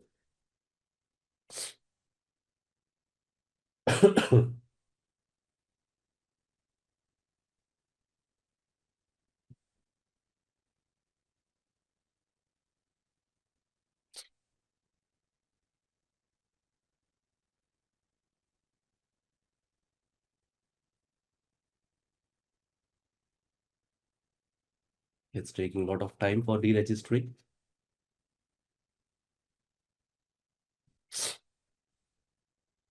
Her is asking, where do we use that object ID? Okay, where do you use this object ID? If I go to uh, portal.azure.com,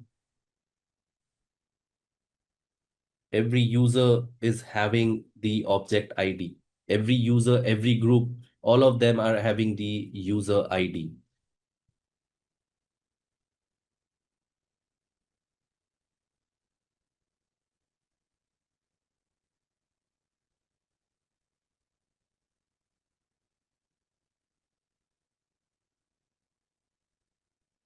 If I go to Microsoft Entra ID, if I select any user, every user is having object ID. Where do we use this object ID? As I mentioned when before starting the manage identity, that every identity within your Microsoft Entra IAM solution has this object ID. When this object ID is used, when this user is trying to log into any Microsoft service like portal.azure.com, the IAM service is identifying this user as this object ID. We are not directly using this object. We as a user, we are not directly using this object ID. If I ask you to remember this object ID, will you be able to remember the object ID? Let's say you are this user, Fabric admin. Obviously, you won't be able to remember this, right? For you, for us as a human being, it's easy to remember the names. Fabric admin at whatever my domain name is. So I can remember that. So for me, I will be providing Fabric admin at whatever my domain name is. I'll be providing that and then I'll be logging in. But for IAM service, how that IAM service will identify this user? IAM service will see this object ID. So behind the scenes, when the data is being sent or received by the IAM service, they will be using this object IDs. Okay. So when I created a system assign manage identity, an object ID got created and got registered in the Microsoft Entra ID as mentioned here. Okay, so Microsoft Entra ID will identify the OpenVPN2 virtual machine as that whatever object ID was created. So when you use system assign manage identity, it's an individual identity for that particular virtual machine. When you use user assign, you will have, you can use that user assign manage identity to share across multiple resources, across multiple virtual machines. Okay. So as of now, I don't have any user assigned manage identity. So I need to first create it. So if I search for manage identity on top, I should see manage identities and there I can create the user assigned manage identity. Okay.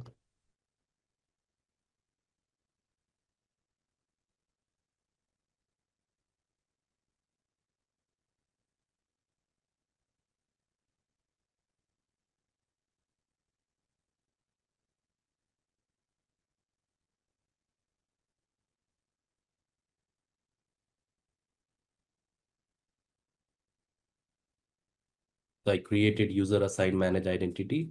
Once this identity is created, multiple VMs can share it.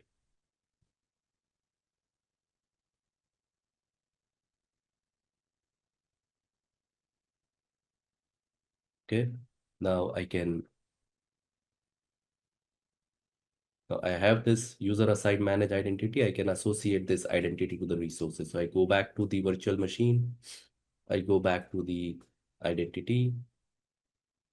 Hopefully I can use it since I created it in Central India and my VM is in different region.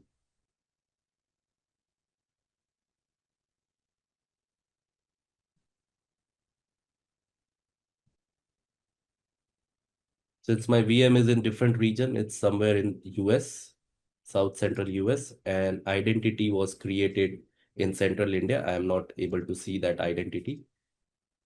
Okay. So in order to use the user assigned manage identity, I need to make sure that user assigned manage identity is created in the same region. All right. I cannot see it because it's in different region.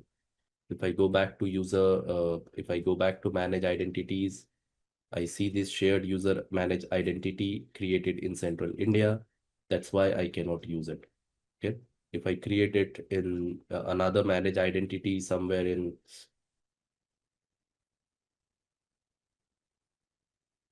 South Central US where my VM is,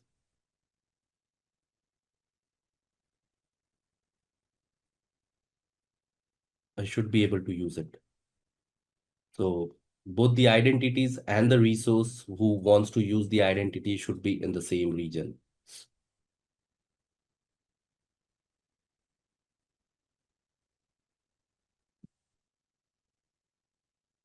Okay, now I go back to OpenVPN 2, go back to identity, click on user assign, give it some time. I should be able to see, just wait for some time. You should be able to see. Okay, if you're not able to see, just give it some time.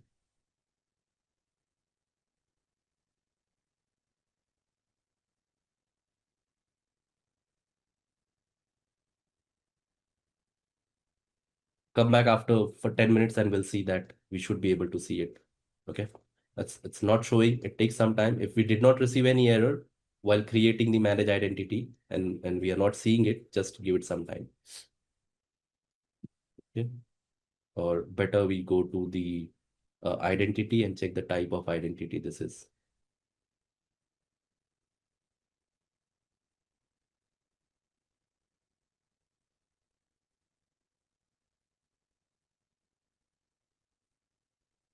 All right, we'll wait for some time. After 10 minutes, we'll come back and see. We should be able to see that user assign manage identity, and we will be able to assign it to the VM, South Central US. Identity is also in South Central US.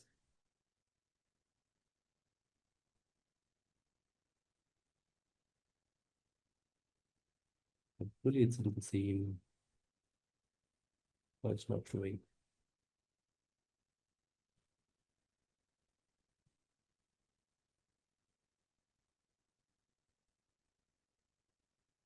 Yeah, now you see you can see both the identities now, right?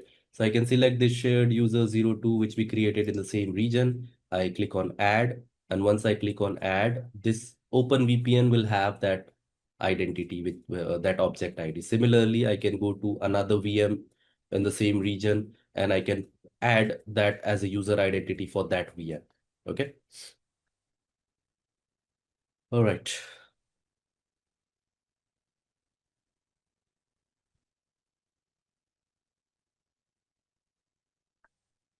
So if you guys have not understood this, let's me go back to very basic. Tell me what is authentication? Have you understood what authentication is? There are users who wants to log in. Why do you want users to log in? I want user to log in to make sure that the user who he is claiming to be is the same user. So I need to verify. So in order to verify, I have an IAM solution. I need some kind of IAM solution in place, right? Have you understood that basic? So in order to assign access to the users, I need IAM solution in place. Before assigning access, I need to create an user ID for that user. Is that clear? Okay. Now, what about application? Before explaining manage identity, I went to the lms.simplilearn.com. I showed you the where it is. Okay, I showed you this. Okay. So what is lms.simplilearn.com? Hopefully you know this is an application. Okay, it's a web application. Since you're accessing it via web, it's a web application, not a desktop application, not a mobile application. It's an application. Now, when it comes to application, you design application in different tiers. You have front end. Front end is something that your user, your end user sees. You have back end. Back end is something which is separated from the front end because we don't want our users to get the direct access to the back end. Otherwise, you'll be able to download the video and you'll be able to spread the video, right? Imagine Netflix is giving you access to the backend. What we can do, we can download that movie and then we can share it on torrent and all that is known as piracy. Similarly, we want to protect our assets, right? So what do? We separate front end. Every application has this concept, back end and front end. So front end is something which is accessible to the user and user, end user and user sees application in that form. Now, when you're separating these layers, front end and back end, can your front end, your lms.simplilearn.com, directly access the back end without authentication or authorization? Is that safe? Obviously not safe. Why it's not safe? Front end is also ours, back end is also ours. So when front end wants to access back end, why can't we give the direct access without doing the authentication or authorization? Why we are not doing this? Because when as an end user you click on this video link, a new browser will be open and your video will be played there. So if some hacker is listening to your traffic, and if you do not have any authentication or anything, that hacker can track or can hack the session and can get into our backend, can download all the videos that we have. So for that reason, we want authentication and authorization between front end and back end as well. But this is an application. How do I authenticate this application? Application is not a user. So when it's not a user, it doesn't have the username and password. So how do I authenticate this guy, this application? This application is hosted somewhere, right? Might be hosted on virtual machine, might be hosted on app service or container, wherever. It is hosted somewhere. So if it is hosted somewhere, that virtual machine, I can provide identity to that virtual machine. So in Azure, we have this managed identity concept. You can create a managed identity for your virtual machine where your application is hosted. Once I create the managed identity, that object ID gets registered to the Entra ID. Why it's registered to the Entra ID? How Entra ID is going to identify a particular object? So in Microsoft Entra ID, they create something known as object ID. Like in Windows, you have SID. In Linux, you have some different identifier. So in every platform, you have an identifier. Object ID is nothing but an identifier. How Entra ID is going to recognize or verify or identify that particular identity. Identity is nothing but an object which requires an access. So in Azure, we have something known as managed identity. So when I create the managed identity, an object gets registered. So as soon as I created the managed identity shared user 02, an object gets registered within my Entra ID. Obviously, I won't be able to see it here, but when you are trying to assign the access, since it's not since it's not a user, I won't be able to see it under users. You won't be able to see it here since we are under users section. Okay, there's no separate section for application where you can see the object ID. But object ID is a way how Entra ID is recognizing or verifying or identifying that particular ID. When you create manage identity, there are two ways. So let's consider this VPN2 is a virtual machine where my lms.simplilearn.com is hosted. And this OpenVPN requires an access to my backend because application is hosted on this virtual machine and that application requires access to the backend. So how do I provide the access? So in order to provide the access, one way that we have within Azure is manage identity. So when I create the manage identity, an object ID gets created for that particular for that particular virtual machine. When it's created, let's say now I want to assign an access to the storage. This is my storage account. Now that application requires an access to the storage account. So I go here, click on add role assignment, and I provide whatever role is required, like reading. So if it requires a reader role, I select reader role, and then I select manage identity. I select that object ID that got created. So this is the user assigned manage identity that we have. This is the one that we assign to OpenVPN2. Click on select. Now OpenVPN2, once I click on review and assign, OpenVPN2 will have access to the storage. And when application requests the access, this object ID, this manage identity will be used for authentication and authorization. Hopefully it's cleared now. Clear? For you, you just need to remember if you want the if you want the access if your application wants the access to the backend, and if your application is hosted on Azure, you can use manage identity. Okay. Is it clear, Hari? Yeah, it's similar to service account, but it's not service account. Service account is a Windows-based solution, okay, to the similar thing, right? That's a similar concept.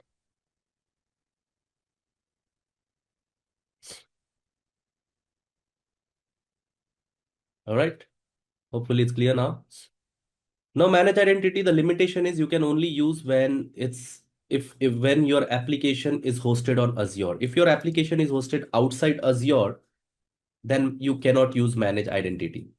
If my application is hosted on AWS or on-prem or GCP, not in Azure, anywhere outside Azure, then managed identity is not the solution for you. Why? Because managed identity, as the name specifies, it's managed within Azure for you.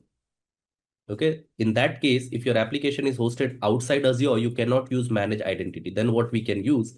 So we can use something known as service principal. Service principal, similar concept. The only difference is your application is hosted outside Azure. So if your application is hosted outside Azure, you cannot use manage identity. You need to use service principal. Okay. Concept is similar.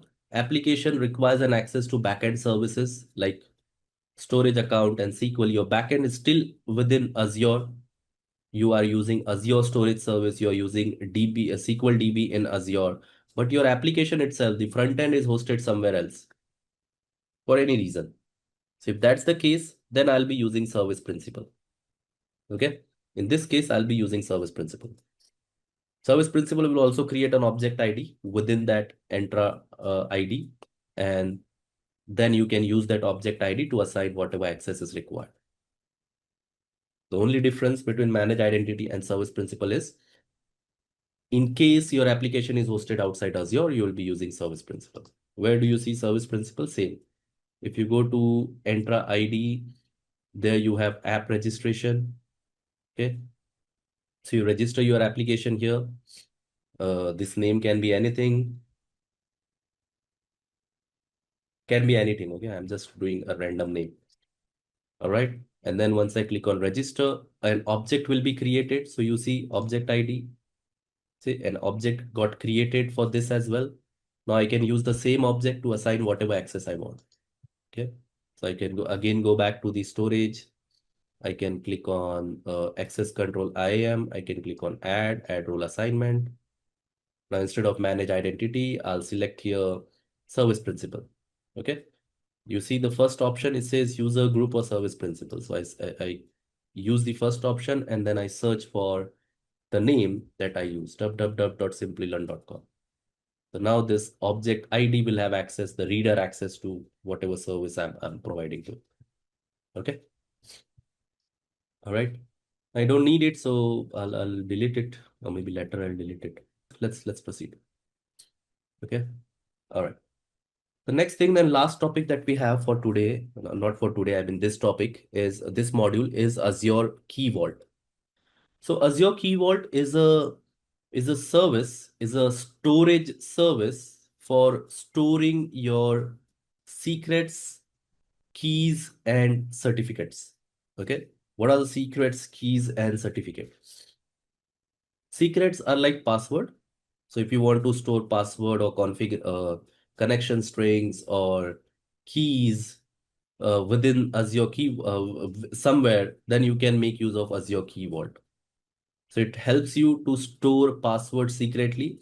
It helps you to store keys secretly. It helps you to store certificates secretly. Now, why do we need to keep secret keys and certificate within Azure Key Vault? Why can't we keep it within the application itself? What could be the reason? Now, in order to explain that, I need to go to my GitHub. Okay, not here.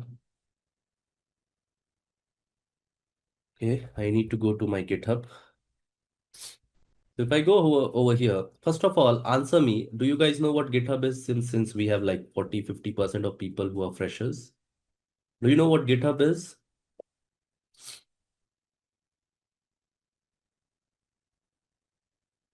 Okay. Those who don't know, consider GitHub as a central place where your developers will be pushing code.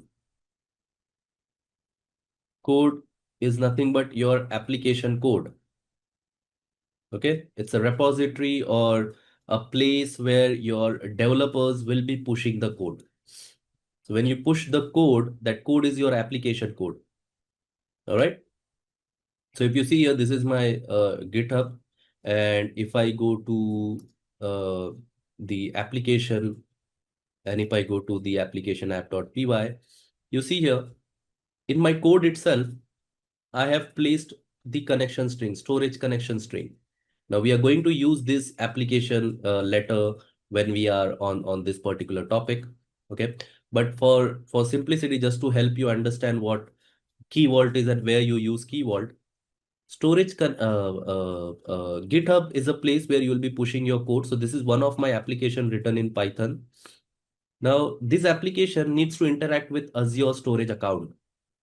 How do I gain access to the Azure storage account? So one way is to keep the storage connection string here. Connection string is a way, is like a password for your application to access whatever you have within the storage. So if I provide the connection string over here, then my application app.py can access storage account directly. Okay, you don't need manage identity, you don't need service principal. If you keep connection string directly here, you can access directly, doesn't matter where your application is hosted. So connection string is like a password for the storage account. Okay. Similarly, there are a lot of services like Service Bus, Event Hub. Now tell me, is it safe to keep the connection string within the code and push it to the GitHub? Is it safe? If I just give you this link, try accessing this link. Can you see the link? Let me just provide you the link. You don't need to log in, nothing, just launch that link. If I go to in private window and launch this link, I'm not logging with any credential or anything, but I can see whatever we have here. So if I put connection string over here, and if this link, since this is public, anyone can access, like you guys are accessing. So if I keep my connection string over here, you know my connection string then. So if you know my connection string, what you can do, you can add anything to my storage account, remove anything from my storage account, delete my storage account. So is this safe? Keeping storage connection string here? Is this safe? Are you going to ask your developer to push the secrets directly within the GitHub? Obviously, it's not safe. Right? So what we do, we store or save this connection string in Azure Key Vault as a secret. So Azure Key Vault is a way to keep your connection string, your password as a secret within Azure Key Vault. So now instead of accessing the storage account directly, I have another application over here.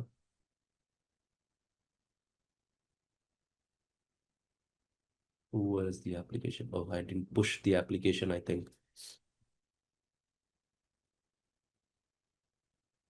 Okay, okay, it's here. So I have another application here, program.json.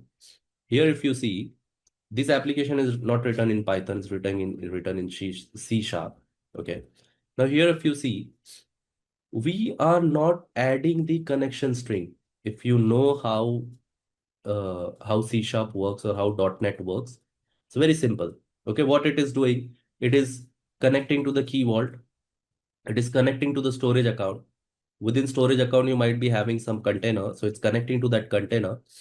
And then it is getting the secret from the Azure Key Vault. Okay, we are not adding the key directly here in the code itself. Do you see connection string here or a secret here or a key here? What we are doing, we are declaring a variable.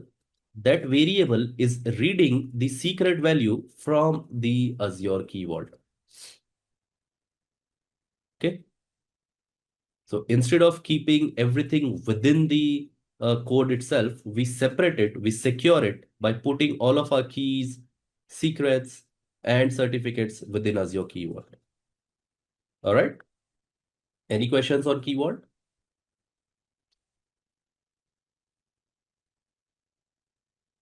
Now, what you can do, not today, tomorrow, during your free time, just go to this repository, go to day one, authentication and authorization. And within day one, I have readme.md file. Inside the day one folder, I have readme.md file. Just follow whatever is mentioned here. Everything is given to you step by step. Even application is created.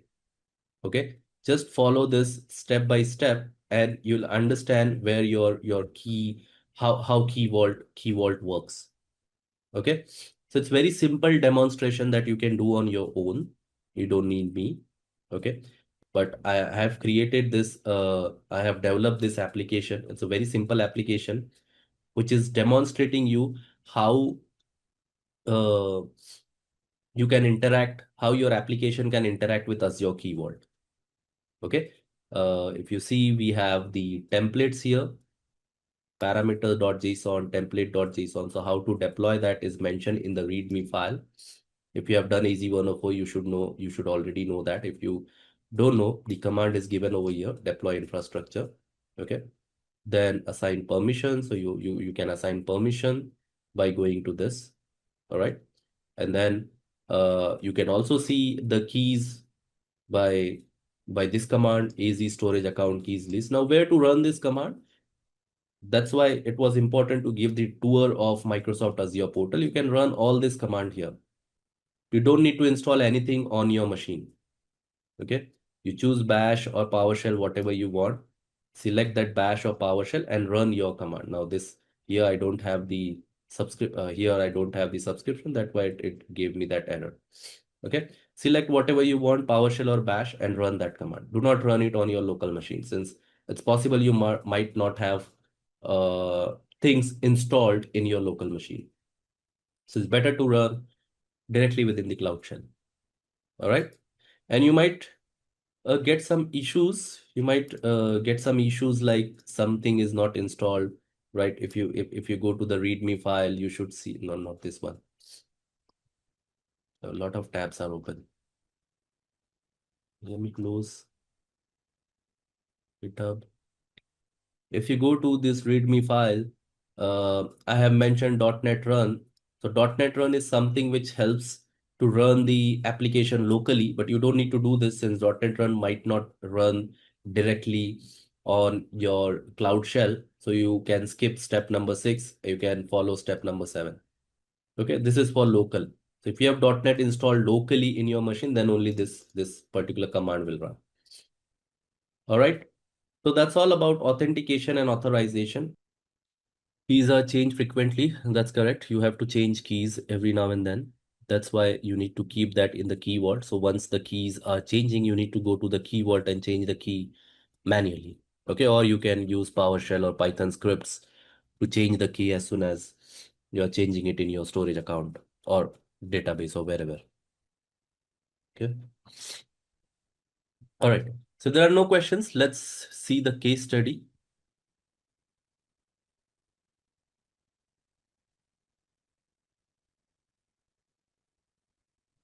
So this is the case study for authentication and authorization solution. So just go to this link, read the case study. So I've shared the link in the chat box. Kailash is asking, how do we manage certificate expiry? What do you mean by manage? If certificate is expired, you replace the certificate in the key vault. That's all. What's there to manage? I need to buy the certificate first, right? If my HTTPS SSL certificate is expiring, I need to get a new one from the provider and I need to add it to the key vault. That's all, the new one.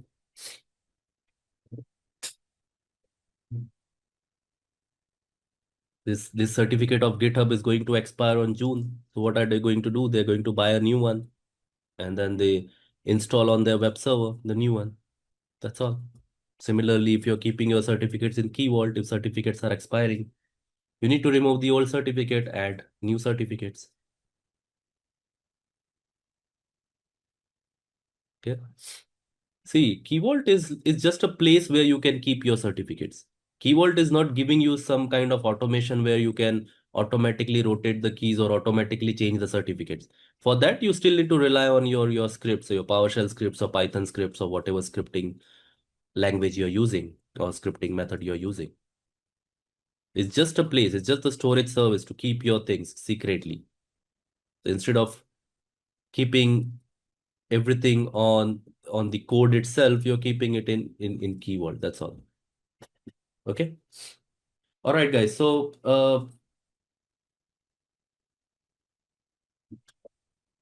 again, Key Vault is just a place to store the data. It does not have any additional way to remind you or send you an email about the expiry. No, it won't do that. For that, you still need to rely on monitoring system or your scripts. Okay. So if you have a PowerShell knowledge, you can create a PowerShell script which will check the expiry date of all the assets, of all the secrets or all the keys that you have here. You can run that PowerShell script, and that PowerShell script will send an email or however you want to notify the stakeholders that this certificate is going to expire or things like that. For that, you still need to rely on something. Okay. It's just a storage service. That's all.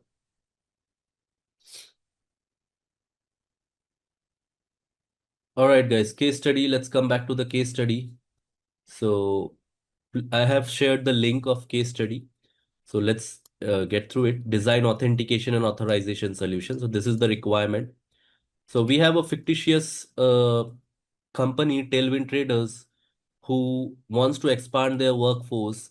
They have successfully acquired an online retailer in sports apparel space. The company has also located a partner to outsource marketing literature. Tailwind Traders is using Entra ID for user and groups accounts. Here are two specific initiatives the IT department would like your help with. So they are having new user accounts. The online retailer acquisition will add 75 employees to the Tailwind Traders. All the new users have on-prem account in the retailer's existing domain. Okay. So what do you understand by this? What service are you going to use? The online retailer acquisition, that means Tailwind Traders is acquiring online retailer and they already have Active Directory domain services. The online retailer already have Active Directory domain services and 75 user accounts there. So how are you going to bring that 75 users to Microsoft Entra ID? What service you can use? Entra ID Connect, that's correct. So here I'll be using Entra ID Connect and I'll be bringing those or synchronizing those 75 users with my Entra ID. All right. The new marketing partner. So they're also acquiring the marketing partner. So the new marketing partner will initially have 15 employees who will need corporate access. So these employees already have Microsoft Entra identities in the partner Microsoft Entra tenant. So what service or feature we can use? So it's like you have two tenants, marketing partner and your own tenant, Tailwind Traders. So here we can use B2B since these are our partner and we want to collaborate with them, right? So we just use B2B here. Then the new employees are located at various geographic location and will need account privileges for their new job roles. Some changes to the existing employees' roles are expected. Geographic locations. What do you think over here? What services you can use? Conditional access and identity protection, right? These two services we can use here to make sure that whatever identities are logging in are protected, right? So conditional access, we can define only those geographic locations from where the access is required. Okay. The IT department wants to take this opportunity to include new identity security features. So whatever features we have learned, conditional access, identity protection, access reviews, you can implement all those stuff. They haven't mentioned which one to use or haven't defined which one to use. They have mentioned all the new features, so you can implement all. Okay. Then the next thing is new application access. So application also requires some kind of access. So the business development team has an application running on Azure virtual machine and data stored in Azure SQL database. They need to securely allow the VM to query the Azure SQL database. How you can achieve that? Manage identity, right? The application is hosted on Azure VM. Database is stored in Azure SQL database. Now this VM should be securely able to query the SQL database. So what we can use, we can assign manage identity to this Azure VM and provide access to the Azure SQL database. Then whenever query is running, the Azure SQL database will identify using the manage identity and if access is granted or not. Okay, so here we can use manage identity. They also need an on-prem server to be able to securely access SQL database without storing credentials in the application code or configuration file. So it's an on-prem server. Here you can use service principal and you can use Azure Key Vault to store the SQL database connection string within Azure Key Vault. And then on-prem server can access SQL database by reading the credentials from Azure Key Vault.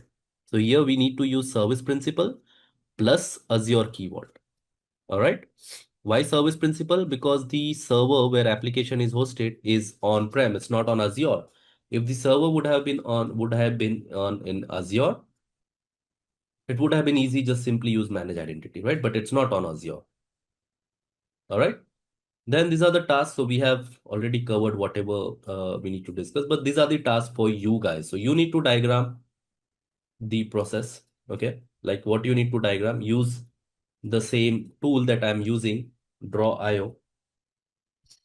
If you just search for Draw.io, it should uh, take you to the Draw.io website. So this is the tool that I'm using. All right. Now here we have the shapes. So if you add more shapes, we have Azure here somewhere. We should see Azure.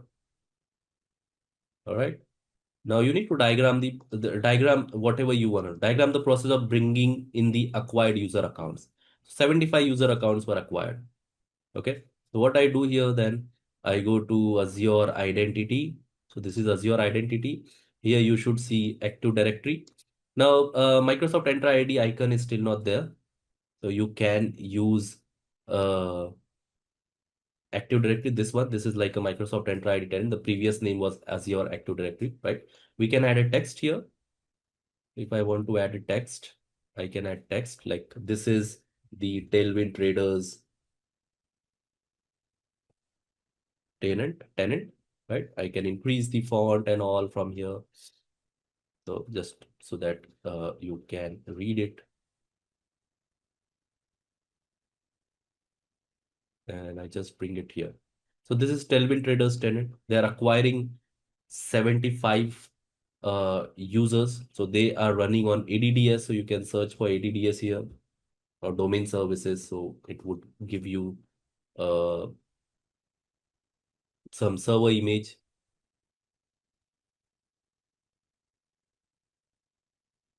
Right? So this is domain controller. So this is the on-prem Active Directory domain services for the online retailer, right? So you can just label it.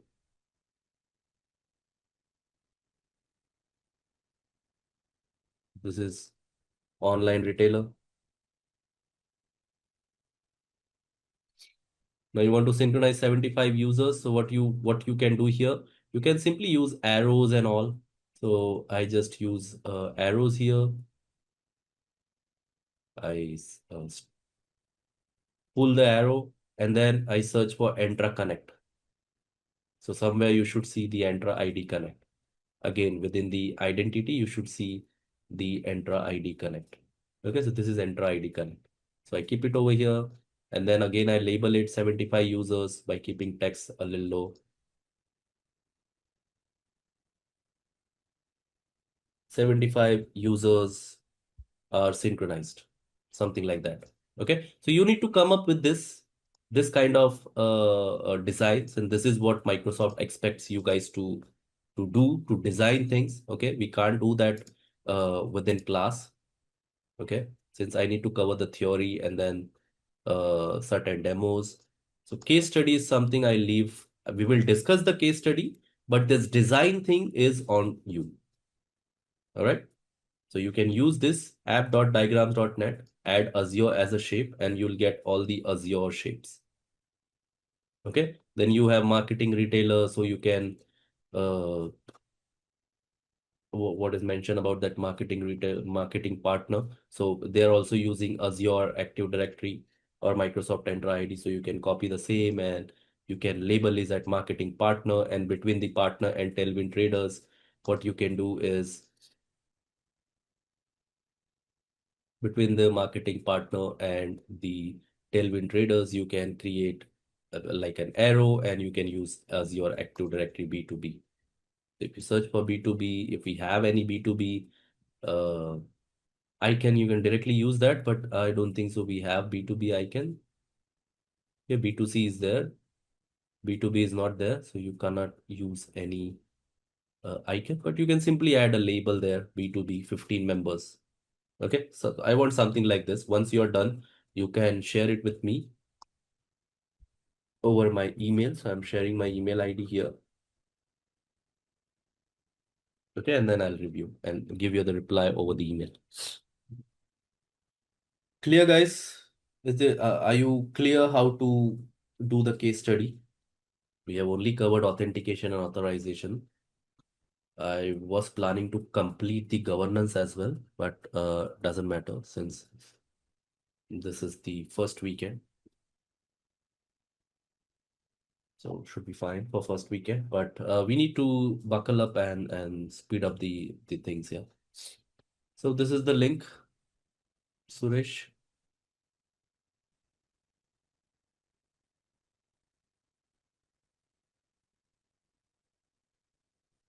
Yes, Pankaj. Yeah. Then in related to manage identity, Mm-hmm. and you go to the VM option, okay, where Mm-hmm. you created the object ID Mm-hmm. first of thing, and after that you go to the manage identity where you Mm-hmm. created the another object ID. Mm-hmm. Okay, Yeah. I'm unable to correlate that because in the when you open VM VPN 02, you Mm-hmm. created an object ID, Okay. and after that you go to the married identity, and also you created the an object ID, and Okay. you go to the storage and you manage the attach the object ID Mm-hmm. from the manage identity. I'm unable to Okay. understand that. Have you understood the concept of manage identity? Yeah, I understand the marriage identity Okay. concept. Can you answer what manage identity is? Marriage identity is the ID which is generated to authenticate between the two resources to talk and exchange the data. Okay, right. How many types of manage identity we have? We have two types of managed identities: system assigned and user assigned. Correct. Okay. What is the difference? System assigned is based on the Okay. single type user, and user assigned is based on the multiple type users. So, Correct. suppose All that right. we have the Okay. Uh, System assigned is like for single resource. Okay. yes, single resource. So it's an individual identity. So if I Yes. create system assigned, this VM will get an object ID, and that Okay. object ID will belong to this VM only, single, individual. Okay. Okay. When I create user assigned manage identity, I can share that manage identity across multiple VMs. So I have 10 Okay. VMs, all those 10 VMs requires the same access. So what I can Okay. do instead of creating individual identity, I create one user assigned manage identity and assign them to all. Okay. Okay. For individual system assigned manage identity, you can create it from the resource itself. That means I can go to virtual machine, I can go to identity, and then I Yes. can Yes. create the system assign manage identity. If I click on here and save, system assign manage identity will be created, which will be associated with OpenVPN 02 only. Yeah. Okay. Okay. If Now I it's want to clear. create the user assigned manage identity, I cannot create it from within the resource itself. I cannot create user assigned from here. So what I need to do, I need Okay. to search for manage identities. I need to go there. I need to create a new one. Here I'm creating user assigned manage identity. And then I can use that user assigned manage identity to associate to as many VMs as I want. So when Okay. I That when I command. switched, That when I command. s- yeah, so that's the difference. So you in order to create user assigned manage identity, you need to create it like this. In order to create system assigned manage identity, you can create from resource itself. Okay. Now it's clear, sir. Okay. All right. Yes. Thank you.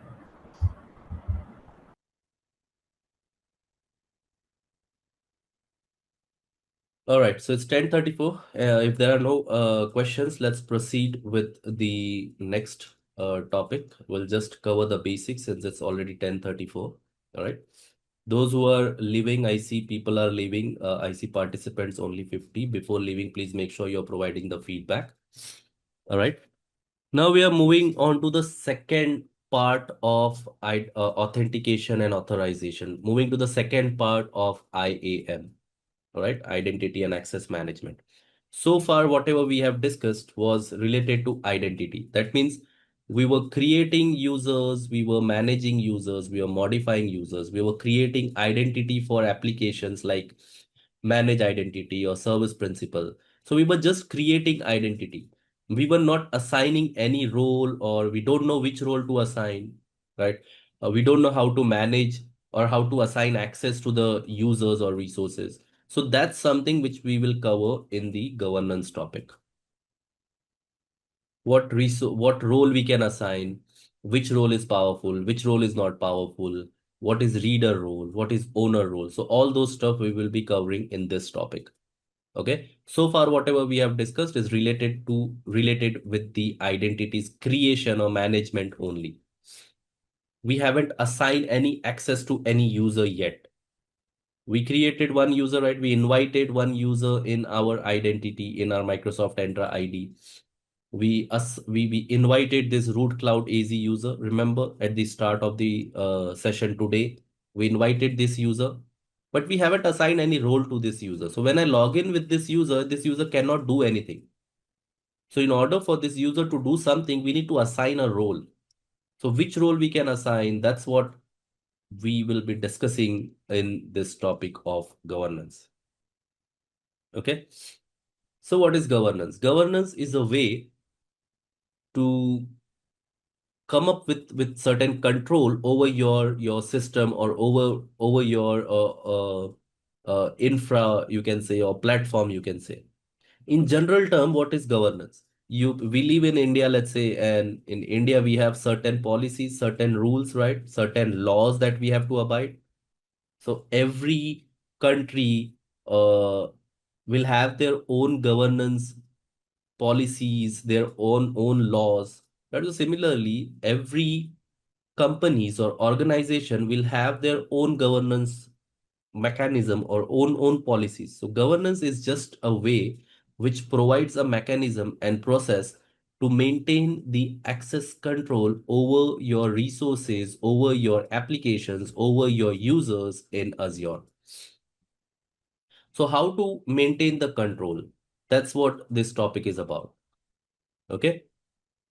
All right. So you have a user, that user requires an access. So for authentication, we are using IAM.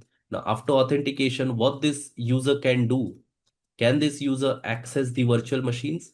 Can this user access the SQL database? Can this user delete the SQL database? So what he or she can do, that's what we are defining using governance. All right. So what is governance in general? Is that clear? Any questions on what is governance?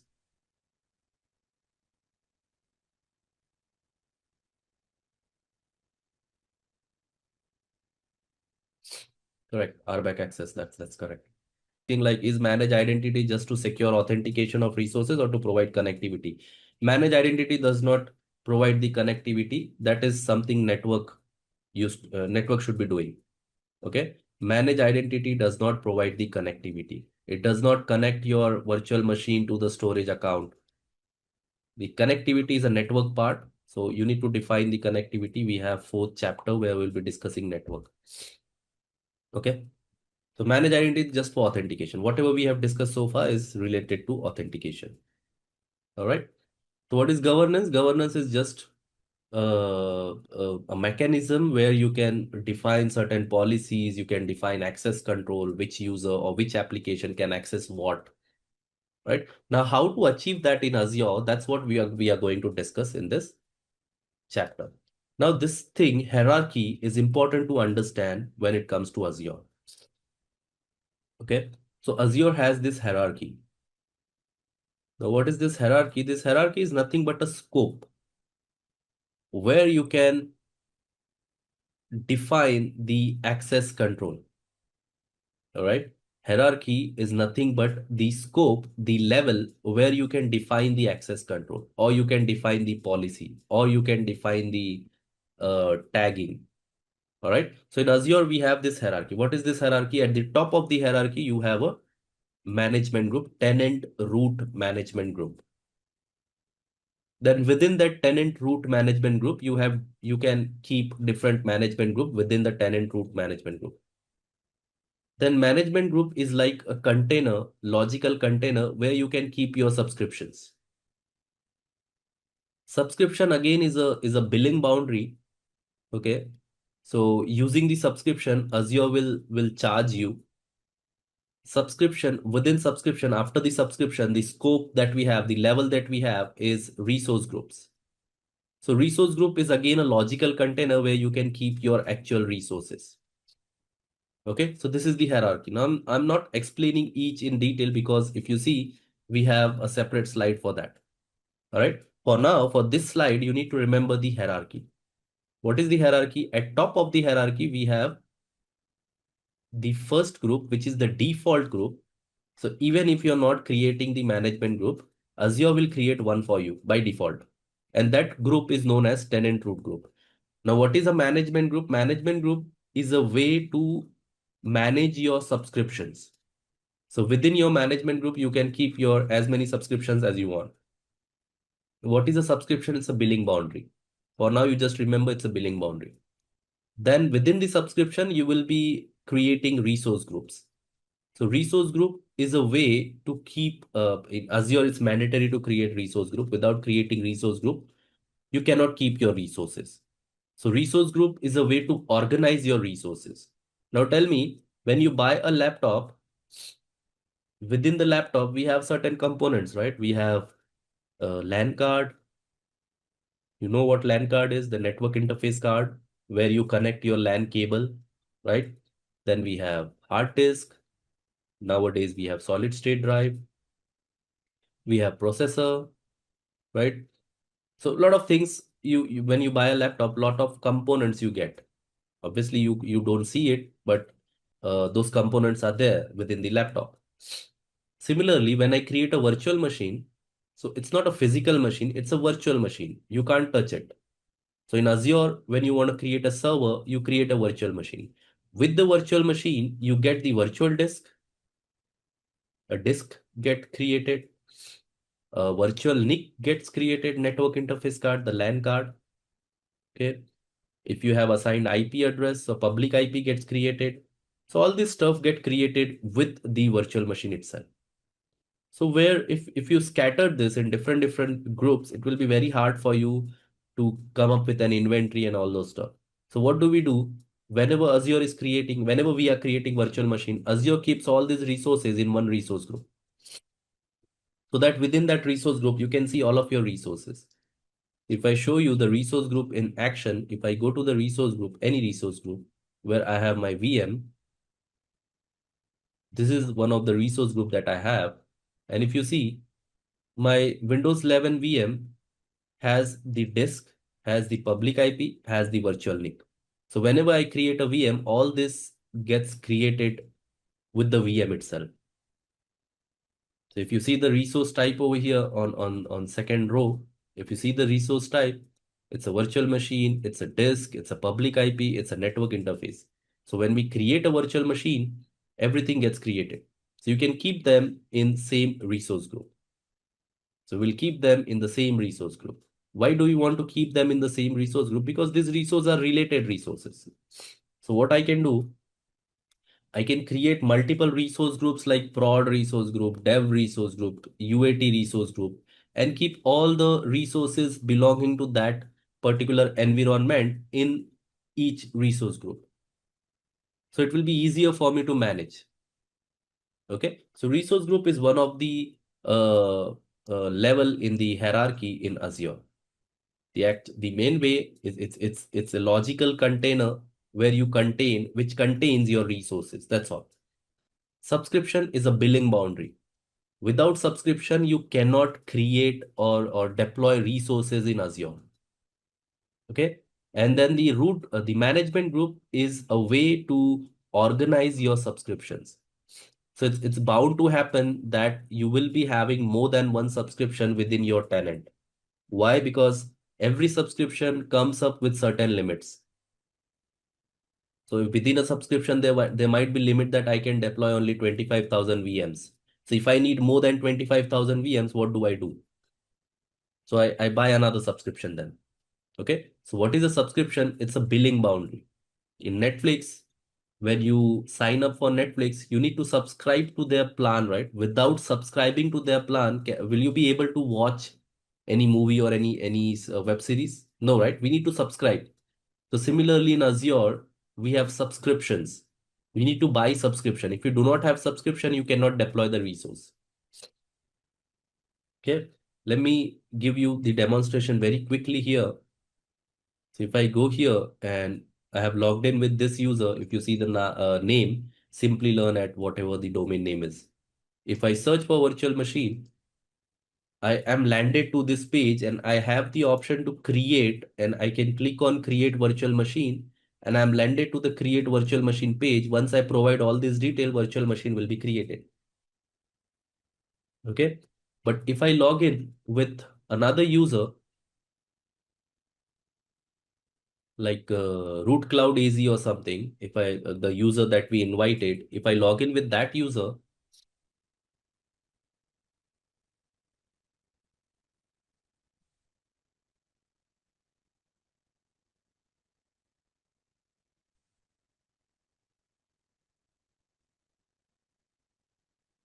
if I log in with this user which we invited at the start of the oh, I already logged out. Or what?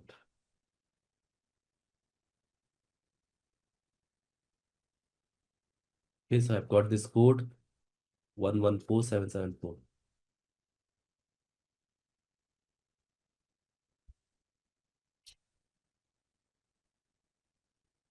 Okay, so I've logged in with root cloud AZ, the guest user that we invited.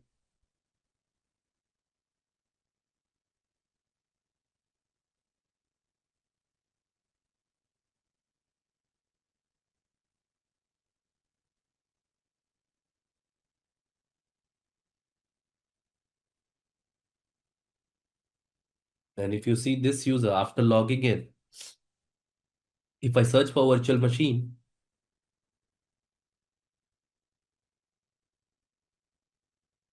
see,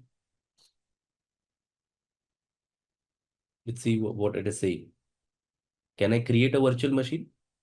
When I search virtual machine from another user, from this user, I'm landed to this page where I have the option to create.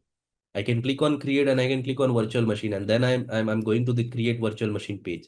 But when I log in with root cloud AZ, I don't even have that create option here. Why I don't have? Because this user root cloud AZ doesn't have any subscription. So in Azure, when you want to deploy resources, you need subscription. Without subscription, you cannot deploy resources. So this user doesn't have any subscription. That's why he cannot deploy the resources. The other user has the subscriptions. If I switch back to the browser, to a different browser, and search for subscription here, I have the subscription. So if I have the subscription, And if I have the access to the subscription, I can deploy resources. If I don't have the subscription, I cannot deploy the resources. Okay. So in Azure, subscription is a way for Azure to bill you. It's like a billing boundary. Clear?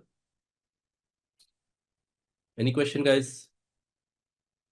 Resources are the actual resources where your workload will be running. Resource group is like a container where your resources will be. Subscription is like a billing boundary. So if you do not have subscription, you cannot create or deploy resources in Azure. Management group is a way to manage your subscription. That means you can keep the subscriptions within the management group. All right. So let me show you the management group here from another account, since that account doesn't have access. So let me switch to the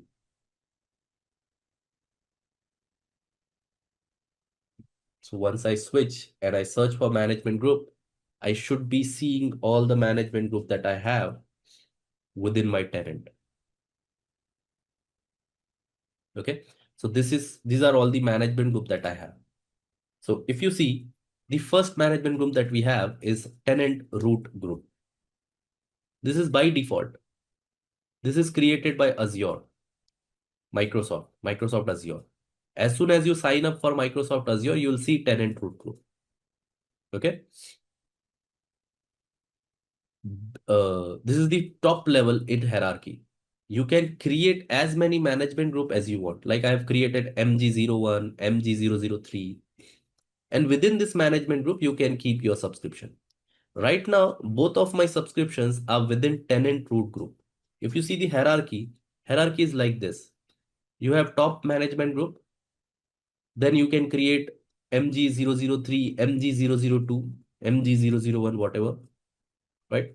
And between the management group, you can move your subscription. Like if I want to move pay as you go to another management group, I can move it. I can select which management group I want to move, MG001, MG002, MG003. Okay, I can select that and click on save. Once I click on save, pay as you go, dev test will go to whichever management group I selected.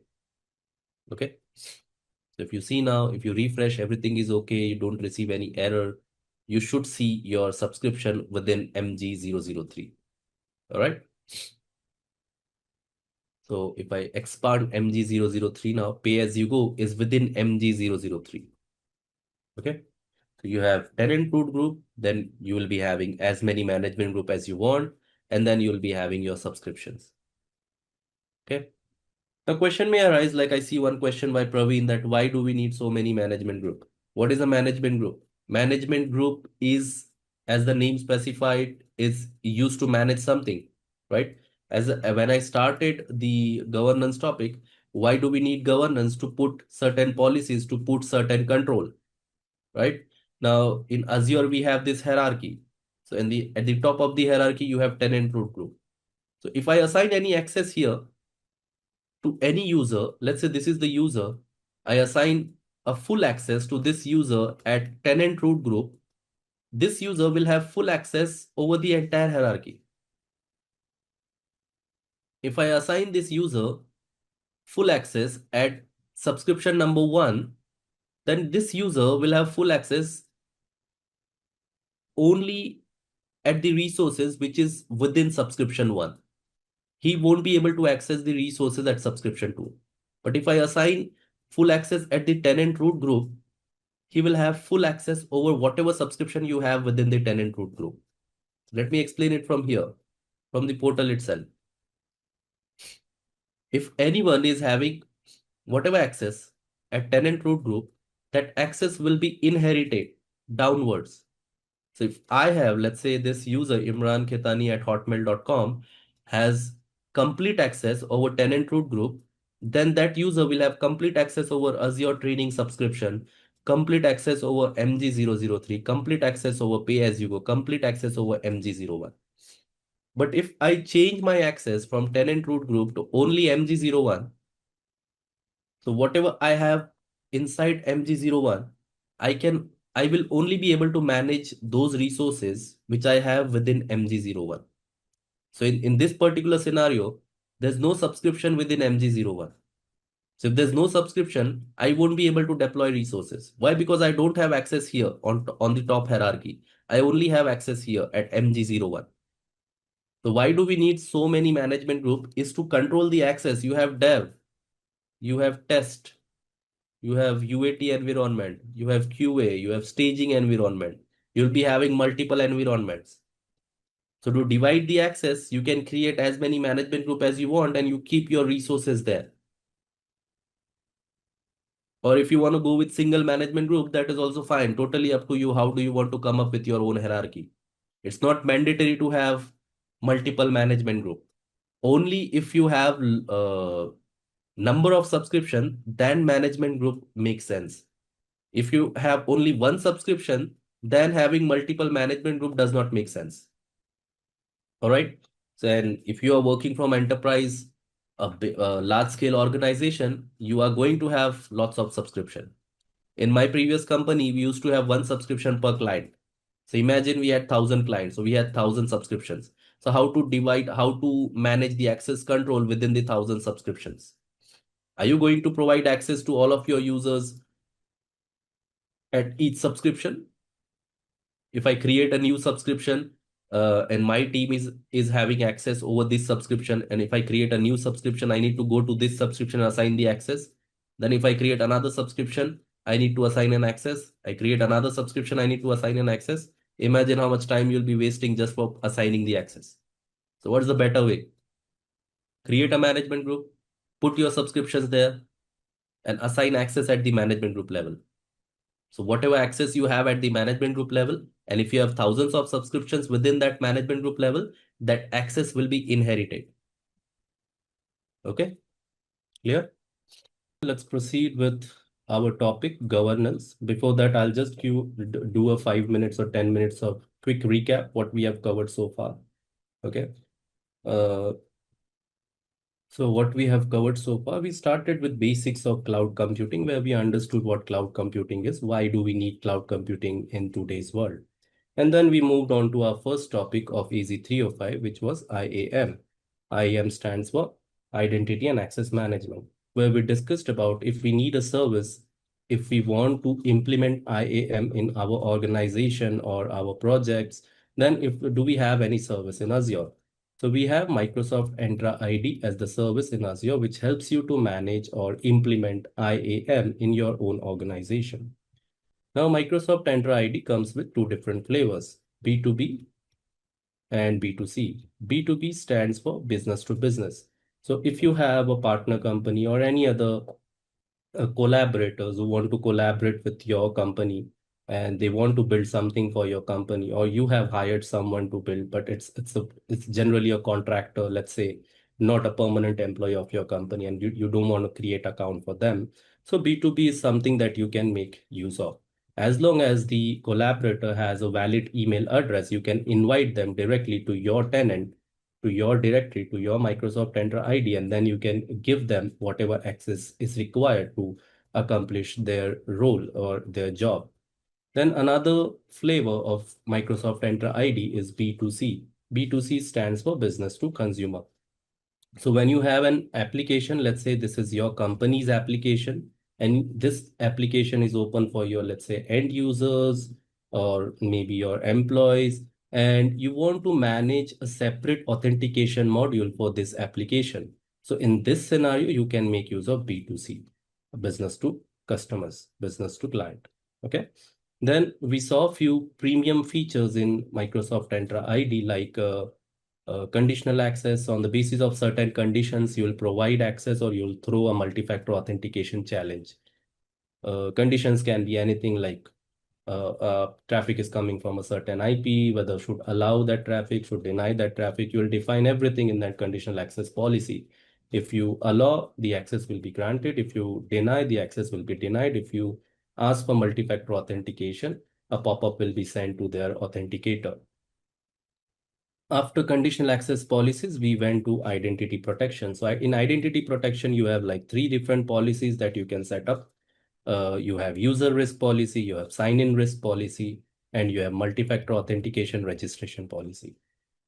User risk policy, if user is at risk. Sign-in risk policy, if the sign-in method that have been opted is detected as anonymous or risky. So all those things, Microsoft Threat Intelligence works behind the scenes and learns the pattern of user behavior, like what time user logs in, which device user uses. If any of this pattern changes, then it could be assumed by identity protection that it's a risk.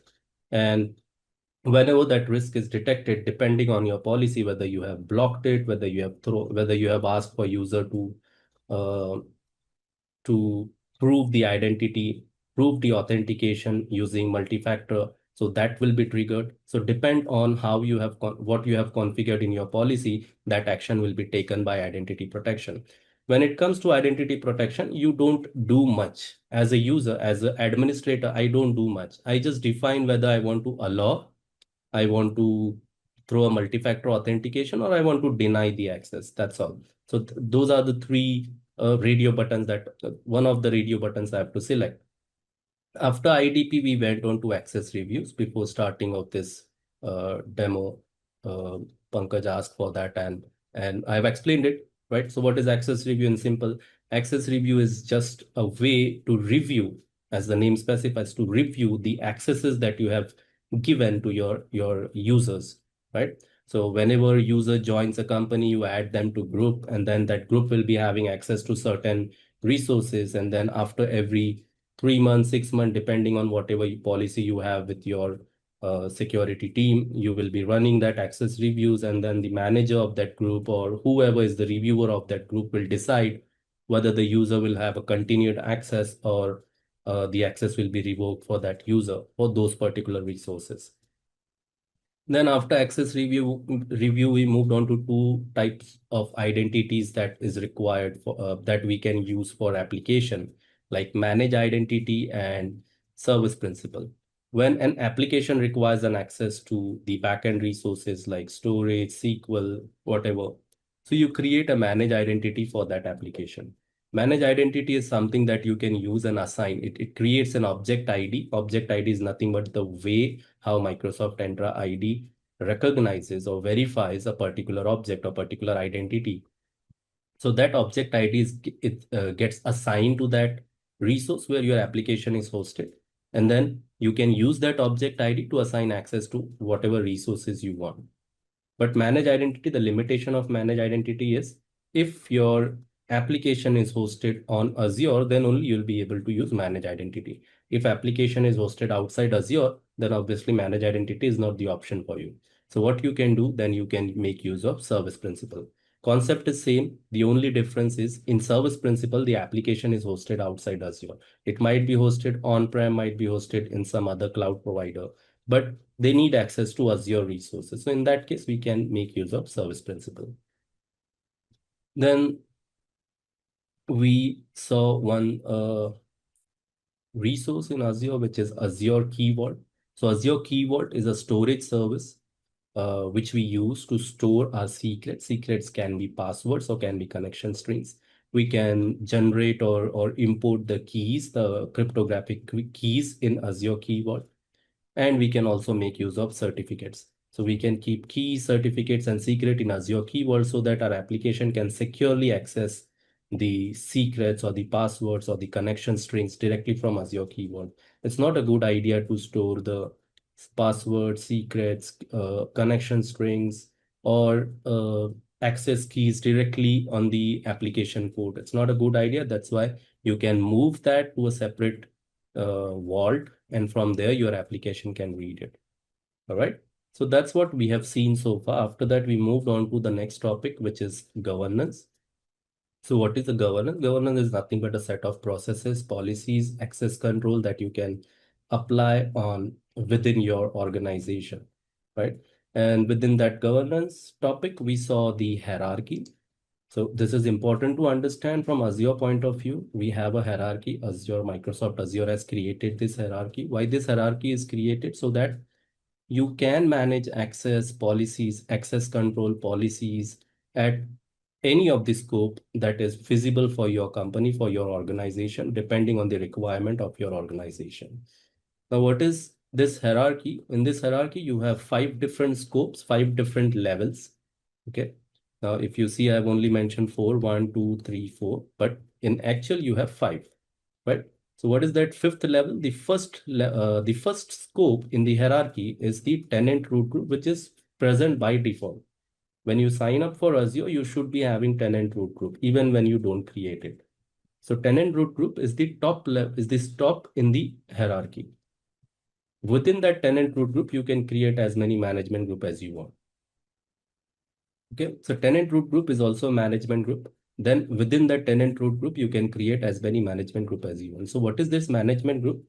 Let's see that. So management group is a scope, is a level in hierarchy where you can organize your subscriptions. So here I can organize, if I have it's bound to happen. You'll be working with multiple subscriptions within your organization. Why? So if you have done AZ-104, you might know that every subscription has its own limit. I cannot use Azure subscription limitless. That means I cannot go and use one subscription and deploy like millions of virtual machines. There will be limit. Okay. So Azure has limit to subscriptions. Every subscription, doesn't matter what subscription you're using, every subscription will have limit. So it's bound to happen if subscription is having limit, and if I have utilized all of that limit, obviously I need to buy another subscription. So when I'm buying another subscription, the access control and the organization is very important when I'm having multiple subscription. Why? Let's say I have this subscription where few of my users are having access and they can deploy resources. So this user is having access and this user can deploy resources, whatever resources is required. Similar to this user, you have thousands of group, you have thousands of users. They have some kind of access to this. Some of them are having read access, some of them are having write access, right? So all the access control have been managed over here. Now let's say once I have utilized my limit, I'm buying another subscription. So what I'll have to do now again, I need to see who is having what access here, and I need to replicate the same thing in another subscription so that I'm not blocking my user from deploying resources, right? Now, after a few years, let's say I've utilized another limit for this subscription as well, and now I'm going for another subscription. So I have to replicate all the access control, all the policies, everything on this subscription as well. So to avoid that situation, what Microsoft has done, Microsoft has created this management group. So instead of assigning access directly at the subscription level, what you can do, you can organize all of your subscription within the management group and you can control the access at the management group level. So once you control the access at the management group level, in future, it doesn't matter how many subscriptions you add within that management group, all the subscription will inherit the same access control that you have provided or you have added or you have assigned to your users at the management group level. So those access, those policies will be inherit downwards. All right. So management group is the top level. Obviously, tenant root group is the top level. Within the tenant root group, you have your management group. You can create a management group like here it's created as Tailwinds. That is nothing but the company name. And within the Tailwind, you have like sales, corporate, IT. Within the IT, you might be having production, dev, QA, UAT, right? So all you can create as per your requirement, whatever you want to create, it does. Azure doesn't want you to follow this. If you want to follow this, you can. Different company have different use cases, so they follow according to their requirement. Like I'll give you a real world example of my own company. So my own company, we create a subscription for our client. So if we have thousands of clients, all thousands of customer will have their own subscription so that it's easier for us to invoice them at the end of the billing cycle. So what we have done, we have this tenant root group. So I'll write it as TRG. Then we have two management group, one for our company, okay, one for the customers. Every customer subscription will goes under this customer. In our management group, we have prod, we have UAT, and then we have staging. Okay, test. So these are, I mean, non-prod, not staging, non-prod. So we have this very simple and effective way, so that whenever new customer, we want to onboard a new customer, we just add our a new customer subscription under this customer management group. So that's quite simple management group layers we have created. Okay. So what management group is? In order to organize your subscription, you can keep your subscriptions under this management group. You can manage for access control as well. So whatever access I'll be applying at this level, that access will be inherited. Okay. So it doesn't matter how many management group I have in my hierarchy, whatever access I'm assigning here, that will be inherited. You can also enforce policies at different levels of management group. So if I have any policy here at tenant root group, that will be inherited. If I have any policy at IT, since IT will be having different kind of policy. So if I have any policy assigned at IT, that will only be inherited by the management group and the subscriptions within the IT management group. Okay. Any policy at IT will not impact the root group, tailwinds, corporate, and sales. Okay, so management group is very important when it comes to deal with multiple subscription. If you have single subscription, you don't need to bother about management groups and all. All right, you'll be having one tenant root group, create one management group with your company name, and within that management group, you keep your subscriptions. All right, and obviously, if you have management group, it is easier to attain the compliance requirement for your company, since I can assign the all company level policy at tenant root group, uh, which should be equivalent for every subscription, every management group, every resource. All right. So I think I already showed you the management group, but in order to work with management group, I just need to search for management group. So in the search bar, if I type management, I should get this option, management groups. I click on it and I can see how many management group I have, right? So this is the tenant root group. So within tenant root group, you'll be having everything. All of your management group will be inside your tenant root group. All of your subscriptions will be within tenant root group, right? So whatever I'll be assigning here at tenant root group will be inherited by all the management group within that tenant root group. So what do we have? What is our hierarchy here? We have Azure training. This is my subscription, right? You can see the type here. So this is the management group. The first one, the second one is subscription. The rest two are the management group. So anything assigned here, any policy or any RBAC role assigned here at tenant root group will be inherited by Azure training subscription, will be inherited by MG003, will be inherited by MG001. All right. If I expand MG003, now we have tenant root group at top. We have subscription that is within tenant root group. We have MG003, which is within tenant root group. And then we have another subscription pay as you go within MG003. Now, if I assign someone any access at MG003, if I assign someone, let's say this is a user01, and I assign access to this user at MG003, whatever the access is, let's say read access. Now tell me, can this user001, read anything we have at Azure Training? Azure Training is nothing but the subscription name. So if I assign user01 read access at management group 003, can this user read or deploy any resource at subscription, which is named as Azure Training? So I'm getting the answer as no, that's correct. Why? Because MG003 is a different scope, is at within the tenant root group.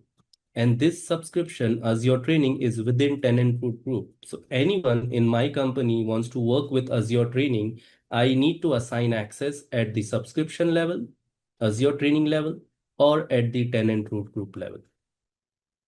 All right. But let's say another question to you. If I move this subscription from tenant root group to MG003, now what is going to happen? That user who was having the reader role at MG003 should have the read access to Azure Training or no? If I move Azure Training to MG003, then obviously yes. So whatever access you have at MG003 will be inherited to all the subscriptions that you have within that MG003. All right. So this is very easy to manage. In order to move, in order to create, you just click on create and create another management group. So let's say MG004, management group display name and ID, whatever display name you want. Display name is for you, ID is for Azure, so that when you work with management group using commands like CLI or PowerShell, you can call this ID. You can keep whatever ID you want. Okay. So I click on submit here. So it will create another group, MG003.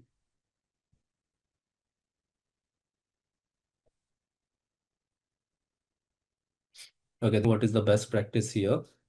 Do you need to keep MG under subscriptions or subscriptions under NG? Okay, so you need to focus on hierarchy here, Hari. You never put management group under subscription. That is not possible. Okay, management group is a logical container which is created to manage your subscriptions.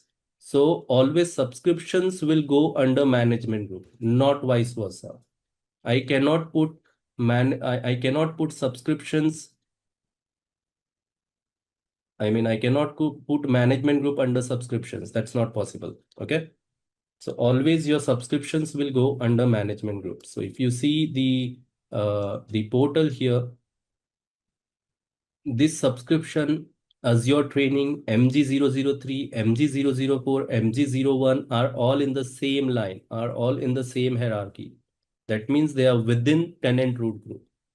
Okay. Now we just created MG004. Now, if I want to move this pay as you go, I can simply click on these three dots, move, and I can move it under wherever I want. Do I want to move it under MG004, MG001, MG002? Wherever you want to move, you select that management group and move it. That's all. It will take some time and that will be moved. But whenever you're moving something at this level, you need to understand that the permissions, the policies, all will be affected. Okay. So whatever policies and permissions you have under MG004, those policies will be applied to now the subscriptions that we have just moved. So before moving, this subscription was under MG003. So whatever role policies were assigned to MG003 would have been inherited by pay as you go. But now since we have moved, whatever policy and roles, access, whatever you have at MG004 will be inherited by pay as you go. All right. So that's how you manage these things. And that's how you create management group and move subscriptions within the management group. You can also move management group to management group. So as you can see here, MG01 consists or contains MG02 now. All right. So hierarchy, within the hierarchy, you can put management group within management group. So that is also possible. All right.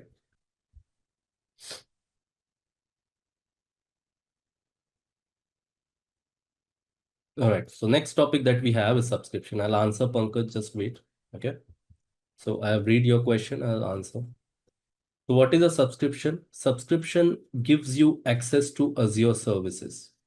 What do I mean by what does that mean? If I want to deploy anything in Azure, I need to have subscription. Without subscription, I cannot deploy resources. I want to deploy virtual machine or disk or storage account, whatever I want to deploy, I need to have access. I need to have subscription in place. Without subscription, I cannot deploy resources. Consider it like something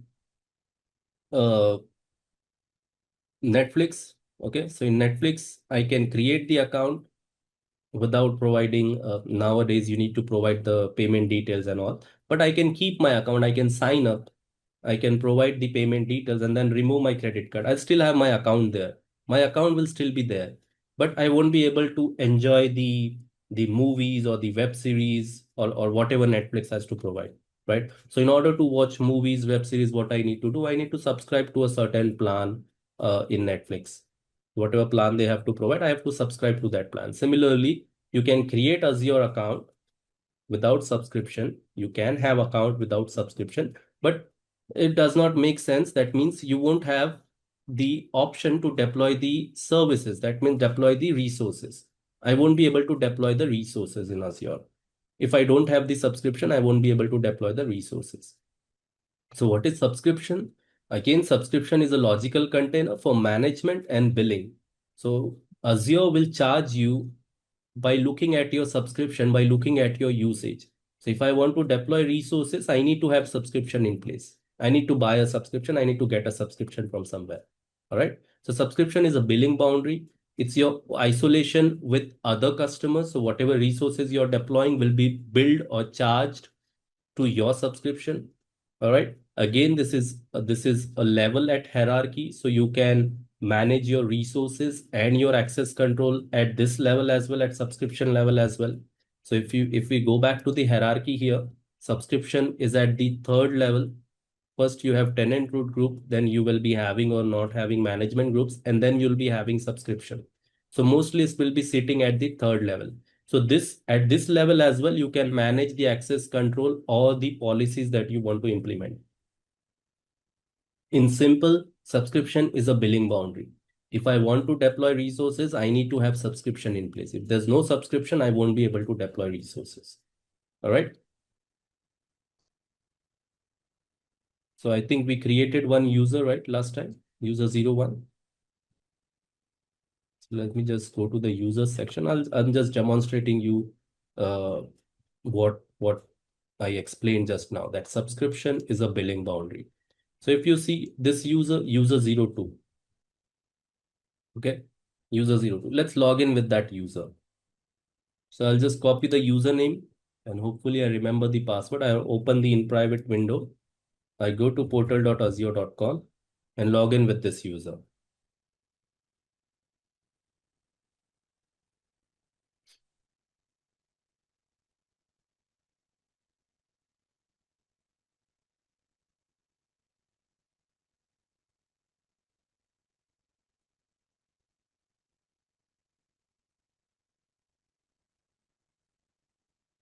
Oh, this user doesn't have the MFA. Yeah, let me quickly.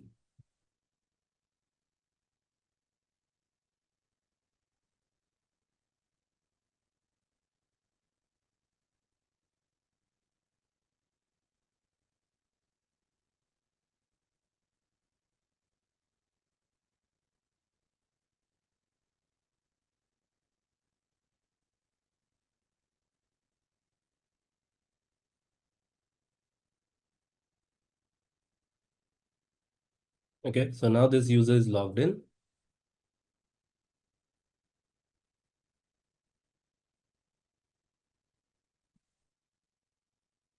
So user 02, we have logged in with user 02. What do you see at the home page? So this is the home page. Can I deploy resource from using user 02? So I'm logged in using the user account user 02. And if I search for virtual machine, here we at the home page we have the virtual machine. If I click on that virtual machine, you see where I'm landed. It's complaining that I might not have access or I might not have the subscription. Okay. If you see the first page, it says welcome to Azure. What is it? What it is complaining, don't have subscription. That means this user doesn't have access to any subscription or doesn't have any subscription within its account. Okay. So you see none of the entries matched. That means there's no subscription, no access to the subscriptions for user 02. So in order to deploy resource, I need to have subscription. Now, if I do with another user, so if you see this is another user, Simplilearn something, something, right? Simplilearn @ domain name.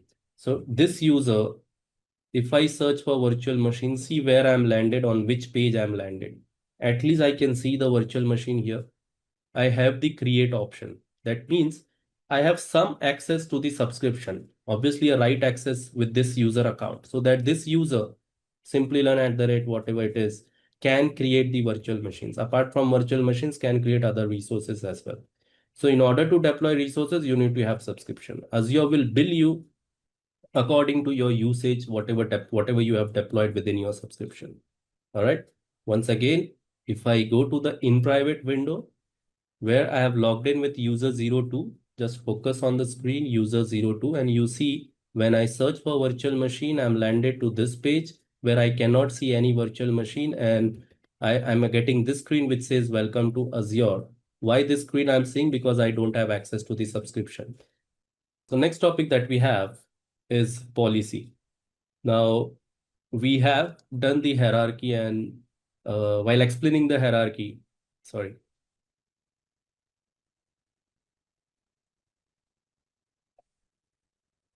So we have seen the hierarchy, and while explaining the hierarchy, uh, I have been mentioning about policies and RBAC and all. Now we are coming to that policies and RBAC. Okay. So what is a policy? Policy in Azure is a way to enforce something. Enforce as in to mandate something, to do something mandatory. For example, uh, there is a user. Like for example, I'll take you guys. Okay. You're now learning AZ-305 and you might have done AZ-104 as well. Some of you might have done AZ-104. Some of you are directly here for AZ-305. So doesn't matter which certificate you're doing, you're learning Azure. When you're learning Azure, you're getting introduced to a lot of services which you can use for your own use, for your own work. Okay, not for company work. Let's say for your own work. So you're learning Azure. Now you have learned how to deploy virtual machine, let's say, or how to deploy certain resources.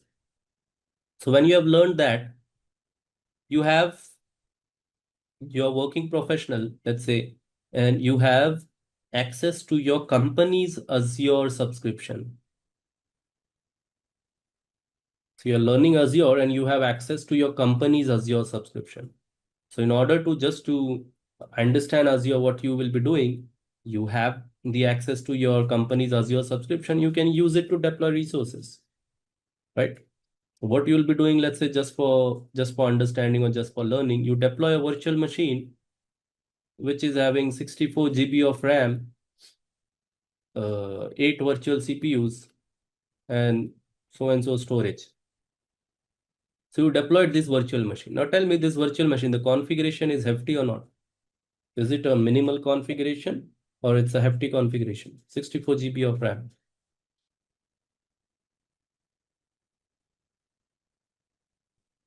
It's high, right? It's a hefty configuration. So I'm learning Azure. I have access to my company subscription and I deploy this virtual machine. Who's going to bear the cost? Is it me as an individual user or is it my company? Since I'm using my company subscription. So obviously the cost will be for my company. My company will have to bear the cost since I'm using their subscription, right? So as a company or as an Azure administrator, I know while I'm coming up with governance, I know that I will never require 64 GB of virtual machine for my projects or for my products. I never require that since I don't deal in those kind of project. So I never need the hefty machines. So if I simply ask my user, my employees, that please do not deploy this kind of heavy virtual machines, I'll have to pay for that. Now tell me, just telling them, just asking them not to do, is it 100% sure that they are not going to do it?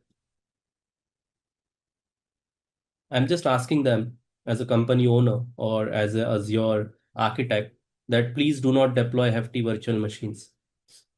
Are they going to, are they going to listen and I'll be 100% sure that they are not going to do this? Just asking them. Obviously, some of them will agree, some of them will not touch. Some of them, just for sake of deploying and learning things, they'll go ahead and deploy. And deploying is not a problem. The problem is they deploy and then let's say they forget to delete it. So they deploy this and they forget to delete it. I'll still have to, as a company, I'll have to pay that charge.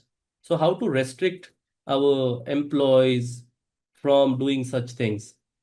So what Azure or Microsoft did, they came up with Azure policies. So what Azure policy does, they enforces certain things. Okay. What you can do with Azure policy, one example I have given you like this, you can restrict deployment of certain sizes of virtual machines like mentioned here. So I can limit to certain SKUs. I can restrict users from deploying this kind of hefty virtual machines, heavy virtual machines. Why? Because I don't need it. If I need it, obviously I'll make amendments to the policies. But if I don't need it, I can limit that kind of things using policies. Okay. Now we just understood the tag, so we can enforce that as well. By default, it's not mandatory to have tag to each and every resource, but with policies you can enforce that. You can ask user to when they are deploying the resources, you can ask them using policies to provide the tag. Without tag, they won't be able to deploy the resources. You can also restrict deployment in certain locations, like Azure has its presence all over the world. Okay, we have presence in India, Australia, US, UK. But let's say for my organization, for my product, we are not dealing in US, so we can restrict deployment of certain resources in certain locations. So that is also possible. Okay, you can enable auditing. You can using policy. You can deploy the IaaS anti-malware on all of your virtual machines, Windows virtual machines. You can deploy. There's a lot of things that you can do with policies. So policy is a way to enforce certain standards that you want to achieve. All right. Now, where you can apply the policy at any level in the hierarchy. At any level in the hierarchy, you can apply the policies. Now, which policy should be applied? Let's say the 64 GB one that I mentioned is a policy that can go at the root group level, tenant root group level. Why? Because I want it to be applied for each and every subscription. So I can keep that policy at the tenant root group level. Certain policies like do not deploy in a certain location, I can keep them at the management group level, MG01 or MG02. Now let's say MG01 deals with every project that we have in India. So I'll keep the location deployment policy at MG01 so that it won't impact other management group, right? Enforce tag, again, I can keep it at the tenant root group level since I want tags to be enforced at each and every level, each and every resource. All right. So policies is that a policy is something that you can use to enforce whatever standards you want to have. All right. Now, when you work with policy, I'll show you two demonstration in this hands-on is applying tags and policy. So what I'll do, I'll first go and create a resource group. Okay, so you see, in order to create a resource group, you can search for resource group over here, and you can see a resource group, right? So in order to create a resource group, I click on resource groups here, and then I click on create. Okay, when I click on create, I have like two things that I need to provide. Subscriptions, doesn't matter whether you're creating a resource group, a virtual machine, a disk, whatever, a subscription should always be provided. So you have to provide the subscription and the resource group name. Okay, so what would be the resource group name for this? So I'll go for AZ-305 RG02. All right, and then the region. So what is the region?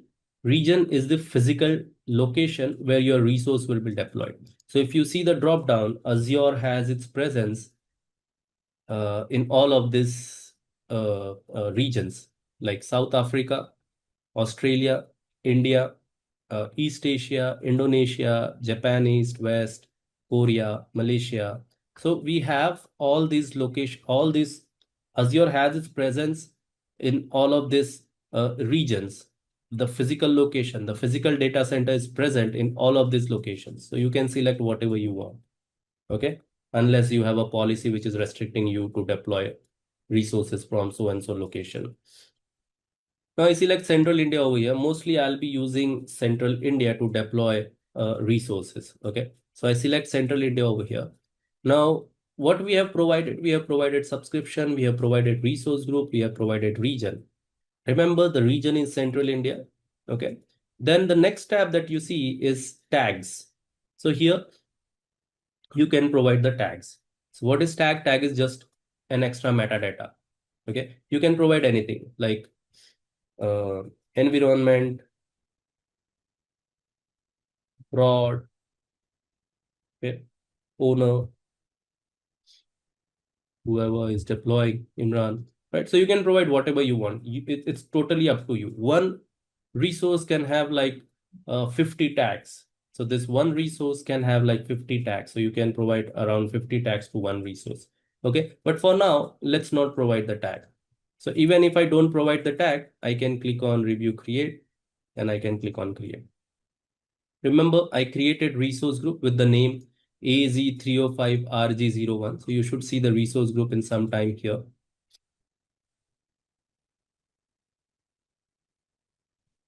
You see the resource group is here without tag. Remember, we created it in Central India. All right. Now let's create a policy. Let's create a policy. Right now, there's no policy. So let's create a policy. This policy will restrict deploying resource group in Central India. So if now people try to deploy resource in Central India, the policy should restrict it. And this policy will be applied at subscription level. Okay.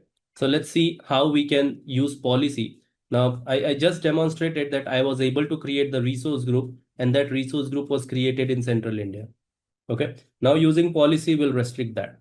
So let's quickly do that. So in order to work with policy, I can search for policy and I can go and select policy here. Okay. Now, if I have any policy or if I don't have any policy, I can see over here. If you see on left-hand side, you have all the required options. All right.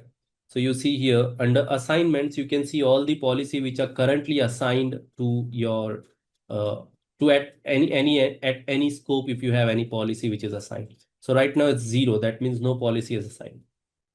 Okay. Now in order to assign, you can click on assign policy. So if you see here, you have two different options, assign policy and assign initiative. So what is the difference between policy and initiative? Quite important from interview point of view. Policy is like a single policy. Okay. If I want to create a group of policy and assign those policy at once, then I have to click on assign initiative. I can create like multiple policies as a group at once and at one policy as one policy, and I can assign that as an initiative.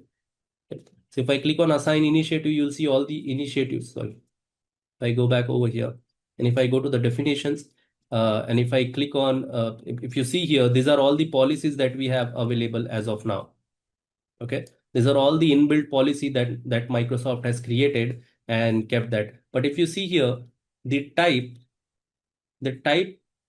mentioned here, definition type, if you see the type which is mentioned here will confirm whether it's a single policy or whether it's an initiative.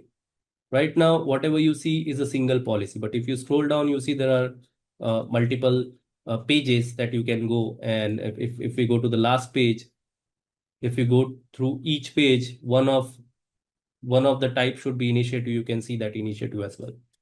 Okay. There are a lot of pages. These are all the inbuilt policy or initiative that Microsoft has already created for you. You can come up with your own policy as well. Sometimes it happens that even though we have so many policies, inbuilt policy that Microsoft has created, we do not find a specific policy for our use case. So what you can do, you can come up with your own policy. You can create your own policy. All right. So in order to create your own policy, somewhere you should have policy definition, initiative definition. If you want to create a policy, you click on policy definition. If you want to create an initiative, you click on initiative definition. Initiative is like multiple policies at once. Okay. In order to assign policy, you need to go to assignments. In order to define policy or create policy, you need to go into the definitions.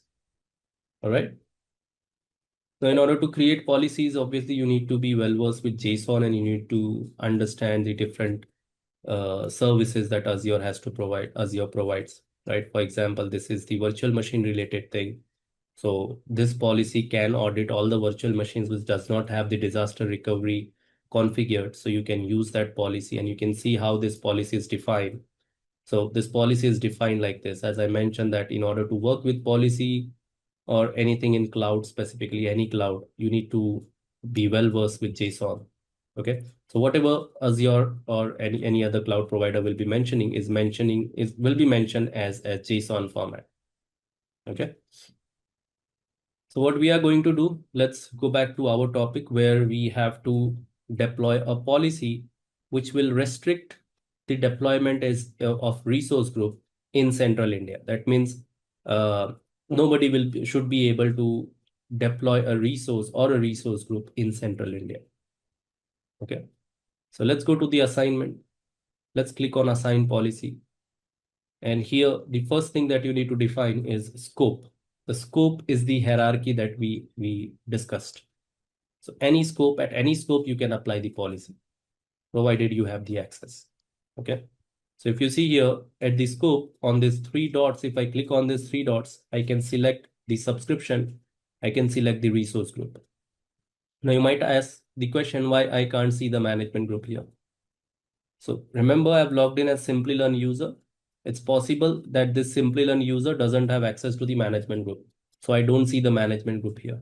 You can assign policy at the management group if you have access to the management group. Okay. So if I switch the browser and go to the user which has access to management group, like my personal user Imran_Ketani.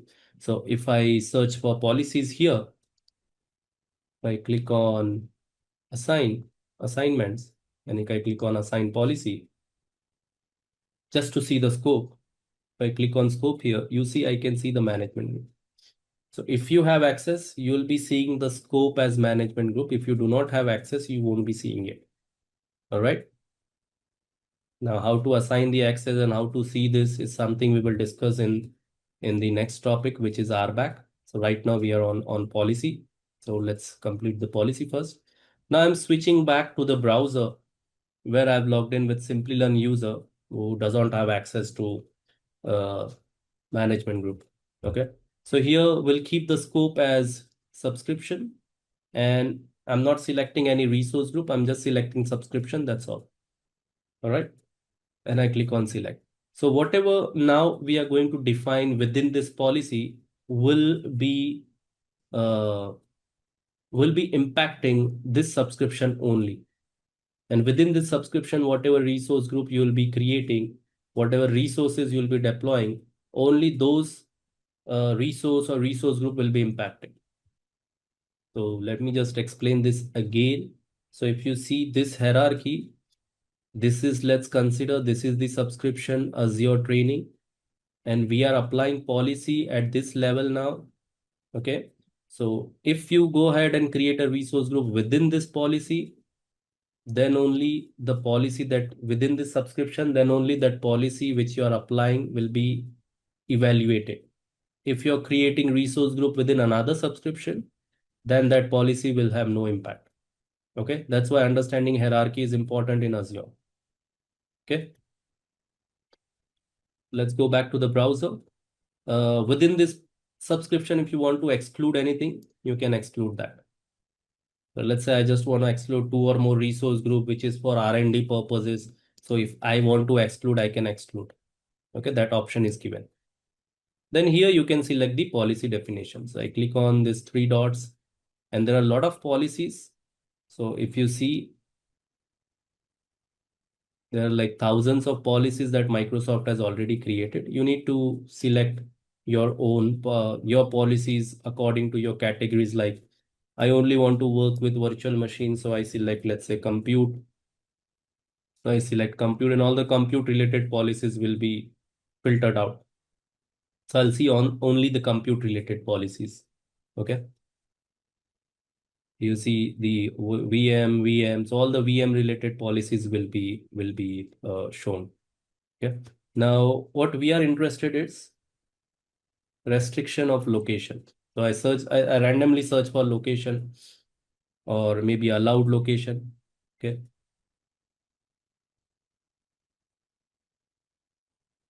So you'll see all the policies which has this term allowed location. So you see there are 3 policies with that name.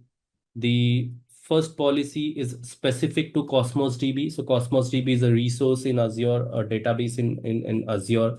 So if you want to impact or restrict deployment of Cosmos DB from certain location, you can select that. Okay. What we are interested here is in resource group. So before deploying the policy, I deployed a resource group, right, in central India, and that was allowed. But right now, let's restrict that using using this policy. Okay, allowed location for resource group. So I select that policy, and after selecting that policy, we need to go to the next tab, which is parameter. So in parameters, you have to define which location you want to allow. Okay, so there are all the locations that is mentioned. What I don't want to allow is deployment in central India, uh, West India, and South India. So I untick South India, West India, and Central India from here. Apart from that, every other location is allowed.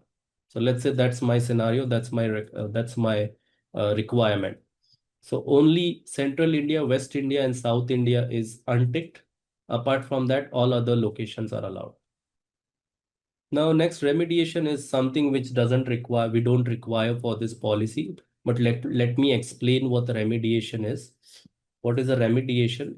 Remediation is a way to make sure or to make that resource compliant. Okay. For example, your policy is uh, evaluating whether the anti-malware is installed or not in Windows virtual machine. So you have, let's say, thousands of virtual machine, and your VAPT team, vulnerability assessment team, wants to make sure that anti-malware is installed on all of the Windows virtual machine. So what we can do, we can use a policy. So that policy will evaluate whether the anti-malware is present or not. If anti-malware is not present, install it, download it, and install it. So that download and install it is nothing but remediation.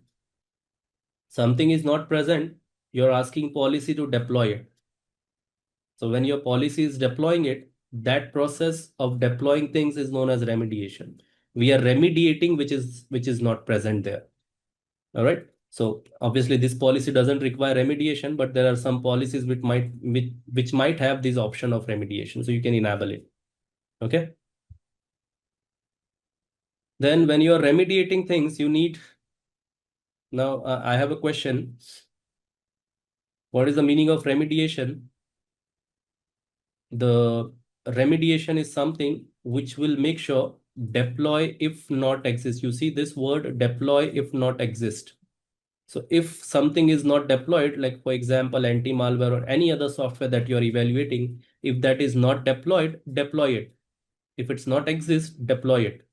Now tell me, we are asking a policy to deploy things on a virtual machine. So this is a virtual machine, Windows virtual machine, and policy is going to deploy that thing in the within the virtual machine. So what process is required here?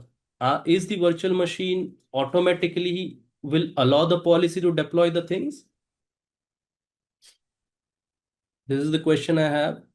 Virtual machine will allow the policy to deploy the thing. Policy is a separate application. Virtual machine is a separate resource. These are separate resource.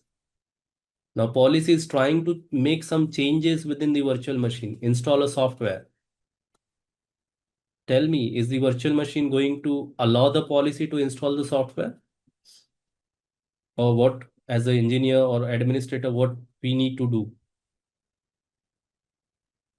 The answer is in the next tab. Just see the next tab. What is manage identity? Policy is an application which is trying to make some changes to the virtual machine. It's an application which is trying to make some changes to the application. Think from the security point of view. Is the virtual machine going to allow the application as is without asking anything, without doing anything? Is it going to allowed or not? Chetan is saying yes. Mir is saying if firewall not on, then not deployed the VM. Firewall has nothing to do with it. Okay. Or the request is not coming from outside your network. We are within the same tenant. Okay. Policy that we are applying is in the same subscription, whereas the virtual machine that will be evaluated will also be in the same subscription. So firewall doesn't come in this picture, at least for this example. Okay. So Chetan is saying we need to register the app. Hari is saying the policy is enforced. Yes. Okay, you guys are forgetting one simple mechanism, you can say, is authentication. Is this policy how the VM is going to authenticate this policy and how the VM is going to authorize that policy. Pankaj is saying we have to define the location where to download and install. That's secondary. Yes. Okay, guys, go back to IAM. Go back to identity and access management. What is identity and access management? It allows you to authenticate your user and authorize your user. It's not only for user, it's also for application. If you remember, we understood two different terms, manage identity and service principal. Now tell me, what is manage identity? Suresh is saying user account should own admin right. Okay. Uh, Policy is deploying things on a virtual machine. User account, where is the user coming in here? Policy is kind of an application. Virtual machine is kind of a resource. This application needs access to the resource to make some changes. User account is not required here. Consider it like this. You have an application which requires access to the database. So here we do not include the user account when application is accessing the database. What is manage identity? Come back. I'm giving you the answer as well. Just answer it in simple statement or words. What is manage identity?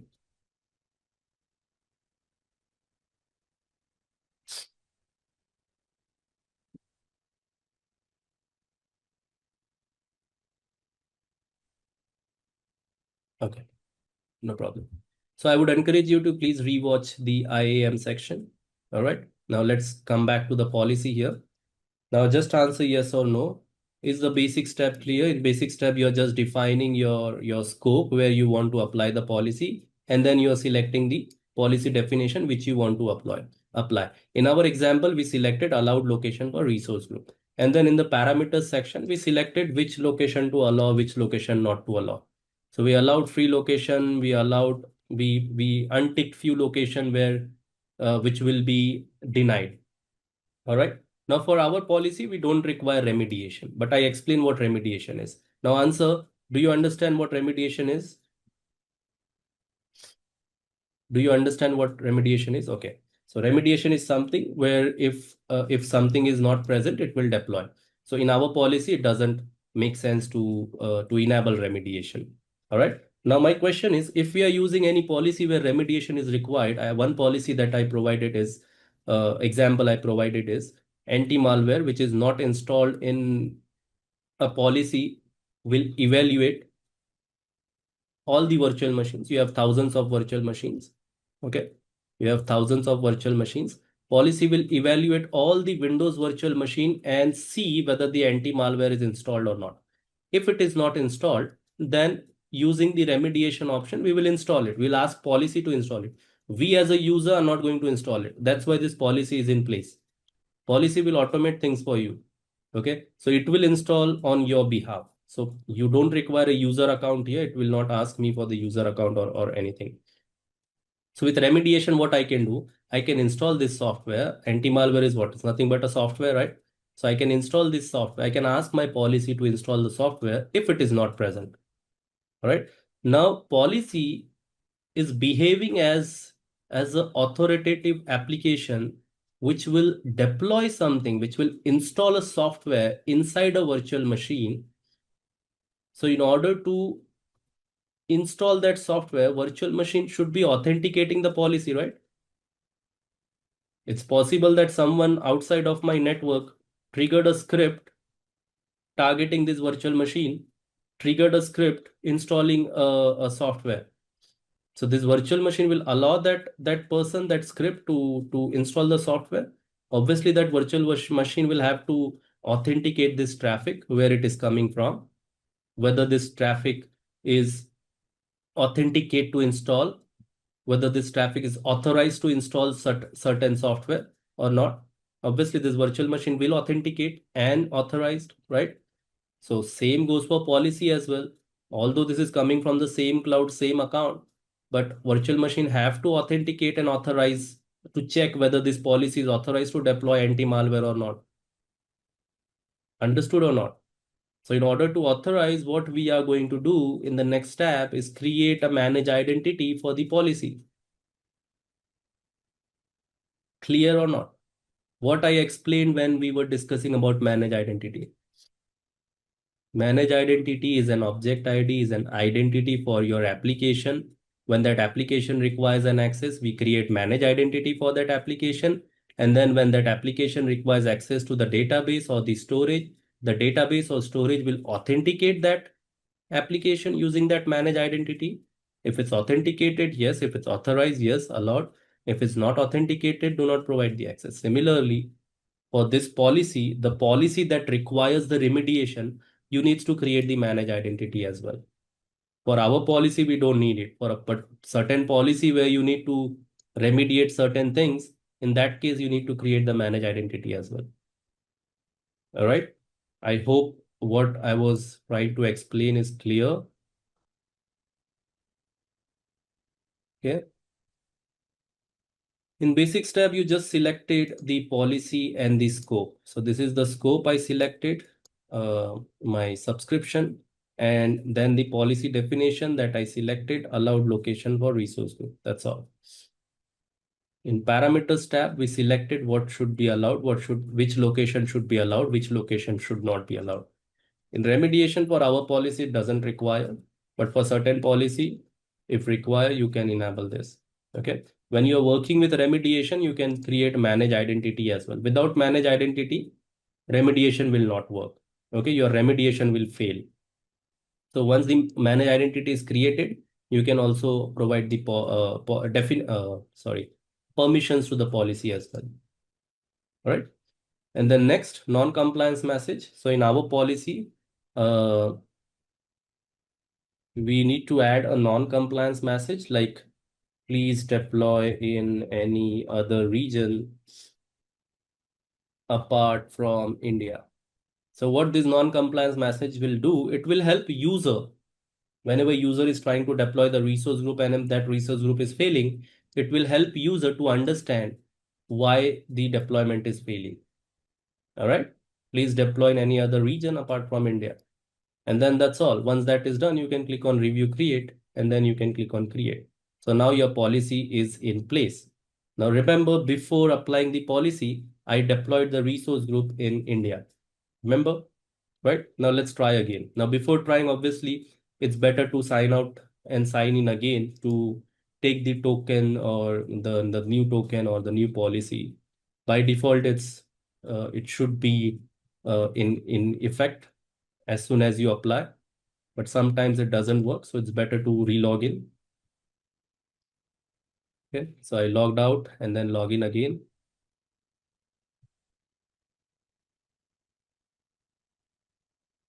All right. So now let's try to deploy resource group in central India. So I search for resource group. I click on create. I give it a name AZ-305 RG03.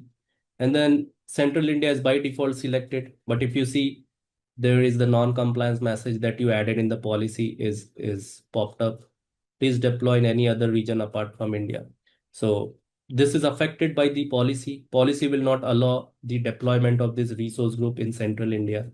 But if you select any other region apart from central India, like Canada East or something, it should allow. The pop-up is gone.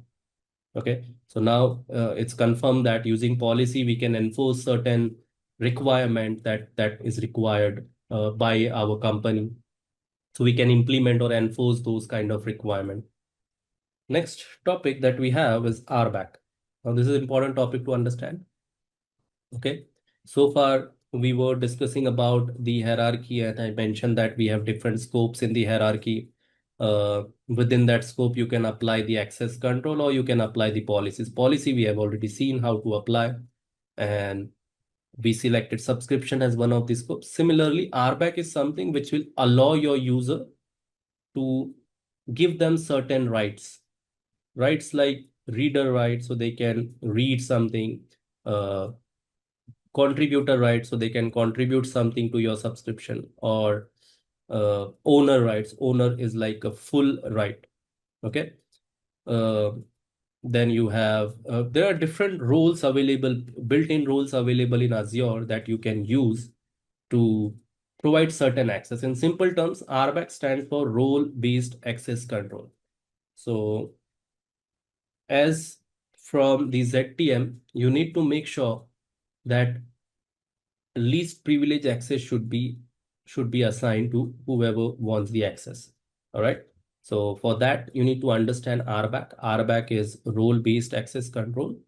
Okay, I see Ram is asking for break. Break will take in half an hour. Okay, exactly at 9. Okay, we'll go for half an hour of break that time. All right.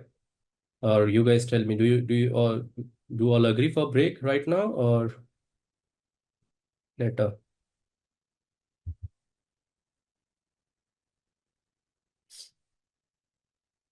Okay.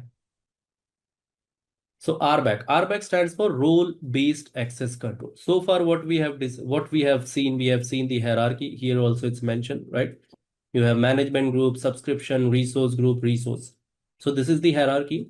Now, who can do what? You will be having thousands of users. You will be having thousands of applications. What that application can do? How as an administrator I assign them the access? So in order to assign them the access, you need to assign them the RBAC role. RBAC stands for role-based access control.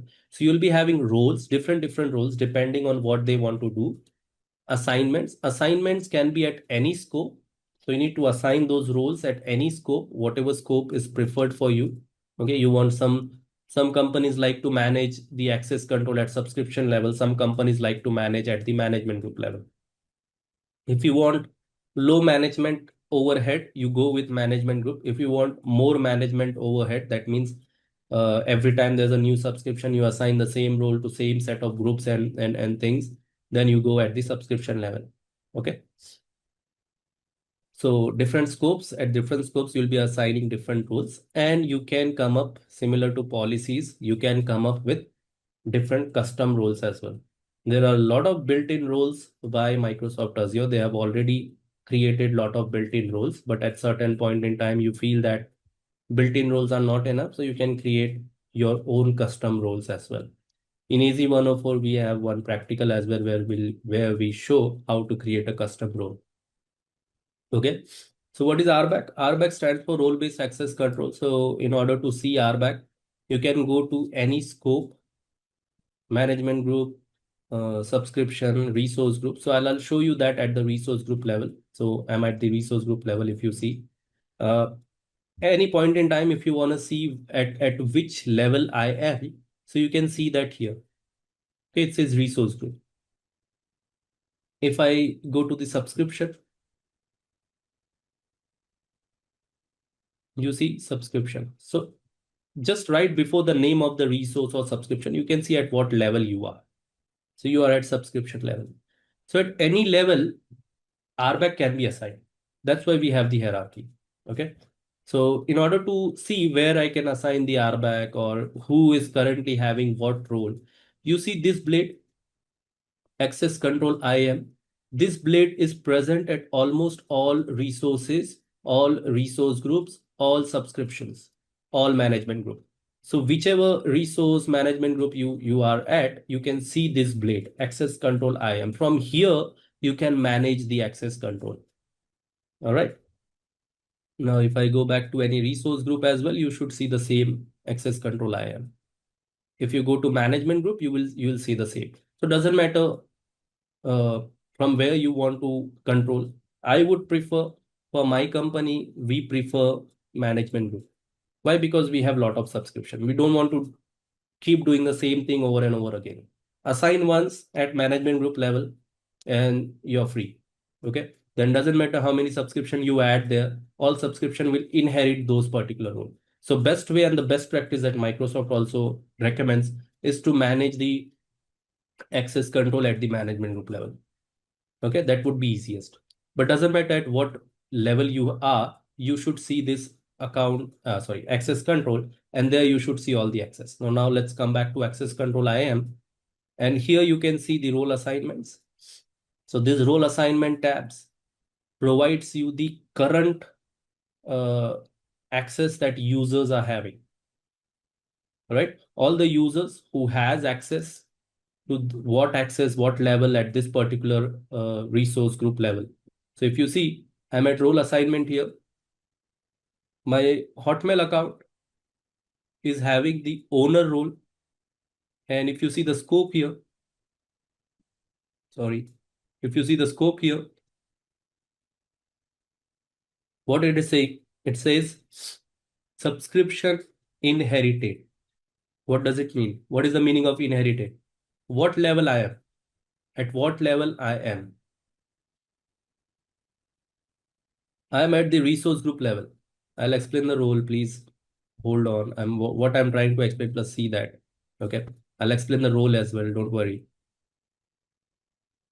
Resource group level, what level I am at? I am at resource group level, IAM, access control blade. And here, if you see, this is one of the user account, Hotmail account. This user account is having this particular role owner. Scope is what? What is the meaning of inherited? RBAC assigned at subscription level, right? This is not directly assigned at the resource group level. It is being inherited from subscription. That means Hotmail account has got this role at the subscription level. That's why it's inherited. Hotmail account is having role at this level. We haven't, administrator haven't gone directly at the resource group level and assigned the role. It was inherited from the subscription. So that's why it's important to define the scope first, where you want to control the access. You want to control at the resource group level, go management group level, go there and assign role at that particular level. Okay, clear? Pankaj is asking me to explain all the role. Obviously, it's not possible to explain all the role, but what are the important role? I'll be explaining that. Okay. Now on the right hand side, the next tab is the roles. So here you see all the roles. Now tell me, is it possible to explain all the roles? You see the number of roles you have, and you have like 890 roles total. Okay. So it's not possible for me to explain all the roles, but I'll be explaining the important roles that you. Now what all these roles are? If you know, we have storage account in Azure. In future topic, we will be explaining storage account as well. So if you just search for that particular service like storage, so some roles are storage related roles. Some roles are, we have seen key vault, right? Some roles are key vault related roles. So if I just type key vault and search for it, I should see the key vault related role somewhere. So similarly for database, you'll be having certain roles.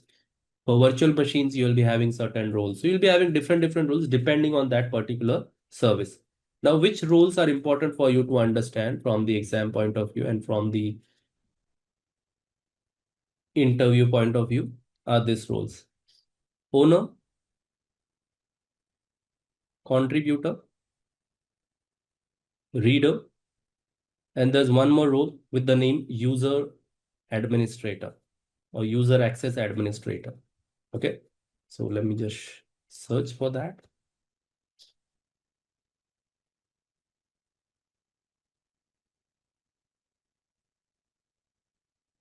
Okay, this one. All right, so let me just explain these roles and then we can go on break. I'll take 5 minutes to explain these roles. Quite simple.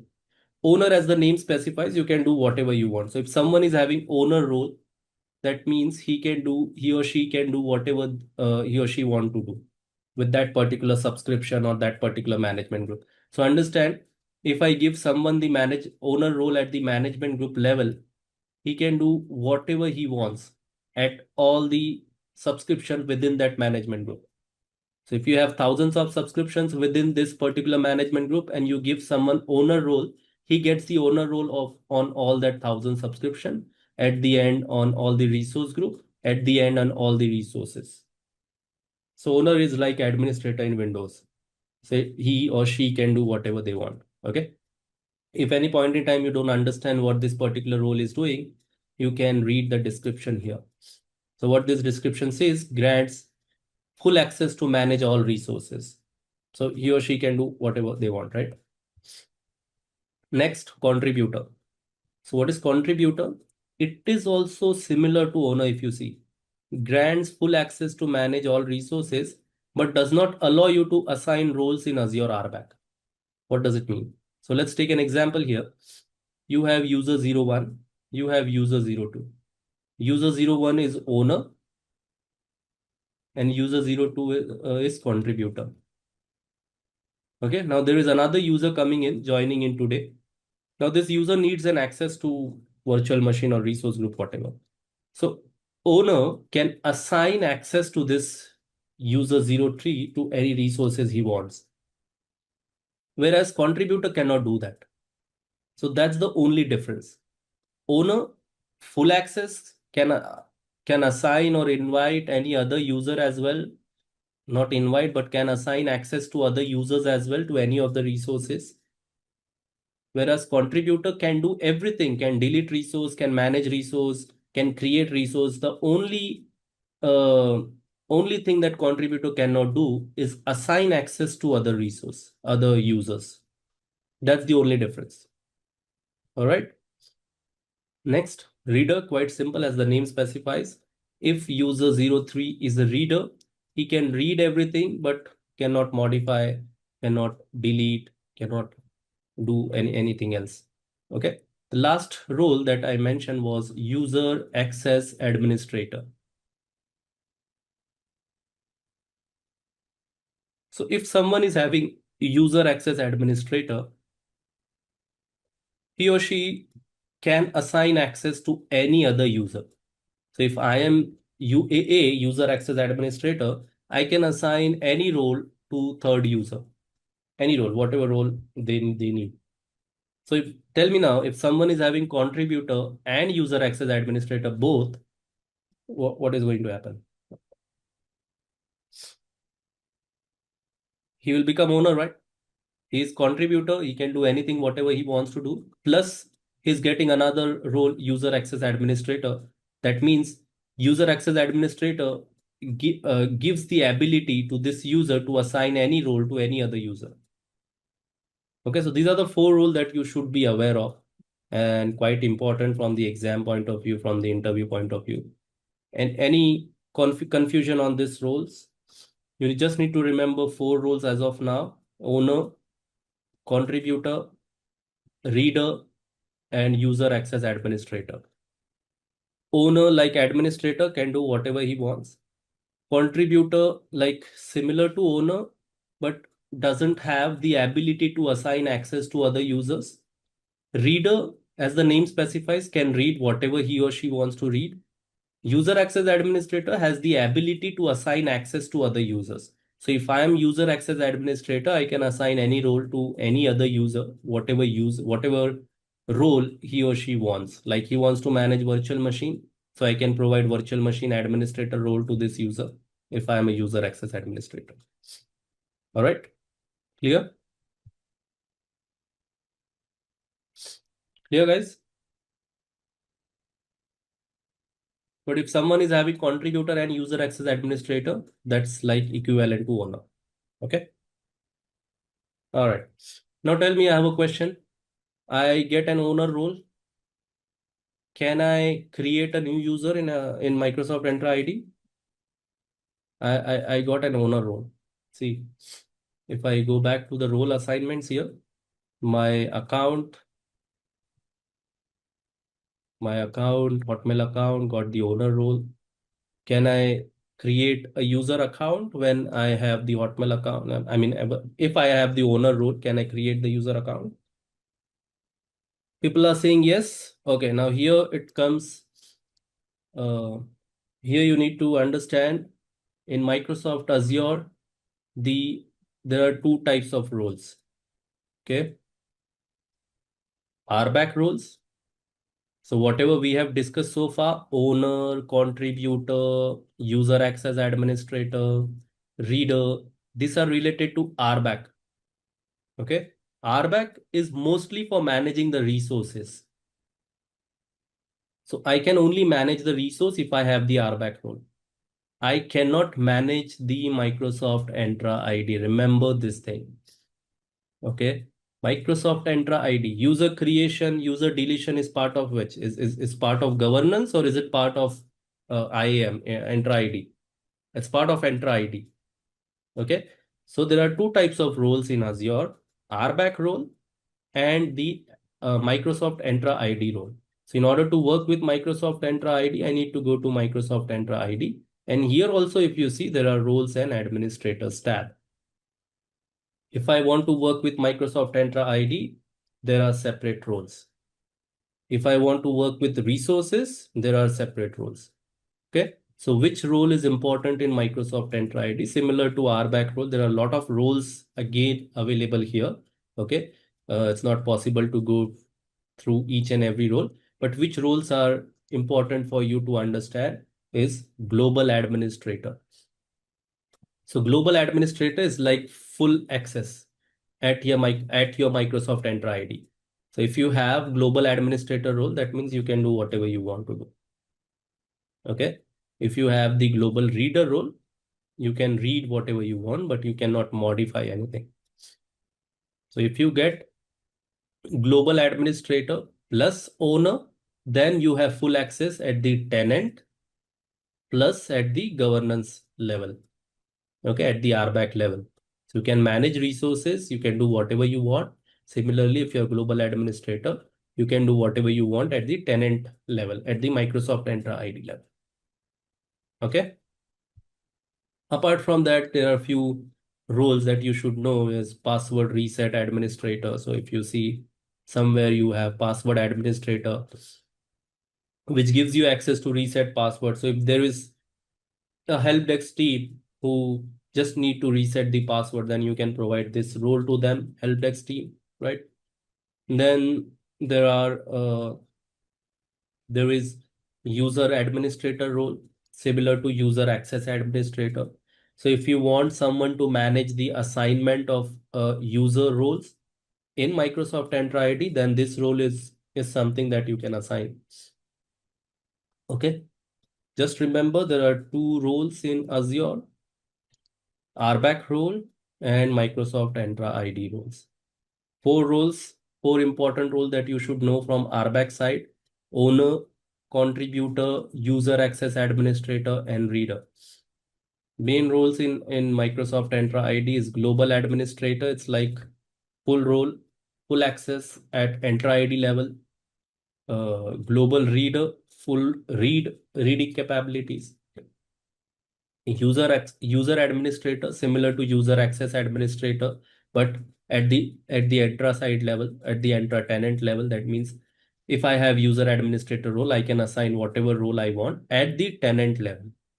Okay, I can assign someone password administrator role, someone global administrator, someone whatever, as per their requirement. Clear? The last topic that we have about governance is landing zones. Now, whatever we have discussed so far: management group, subscription, resource group, tagging, policy, RBAC. So out of this, tagging, policy, RBAC are the three important features that helps you to achieve the governance. The rest is just the hierarchy. Okay. Rest, like subscription, resource group, and resource, is nothing but the hierarchy. This actually won't help you to implement the governance. To implement the governance, you have tag, policy, and RBAC, right? So using policy, we can restrict certain things and we can make sure that we are meeting our compliance requirement. Using tag, we can organize our cost or automation, and using RBAC, we can organize maintain our access control. So what is this last topic? This landing zone is a concept where you can create your Azure platform. You can maintain or configure your Azure platform before landing your workload. That's the only meaning of landing zone.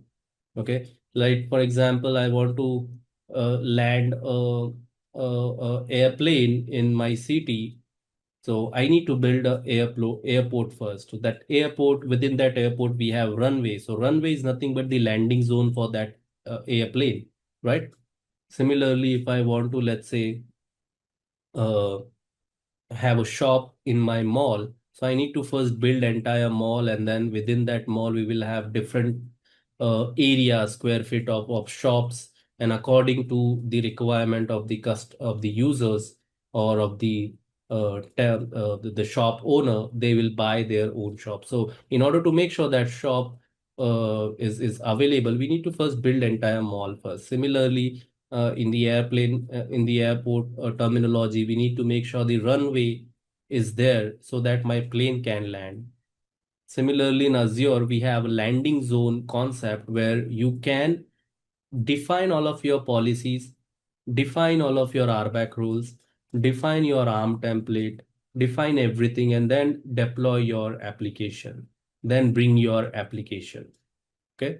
So landing zone is just a concept in Azure where you can prepare Azure platform before landing your workload.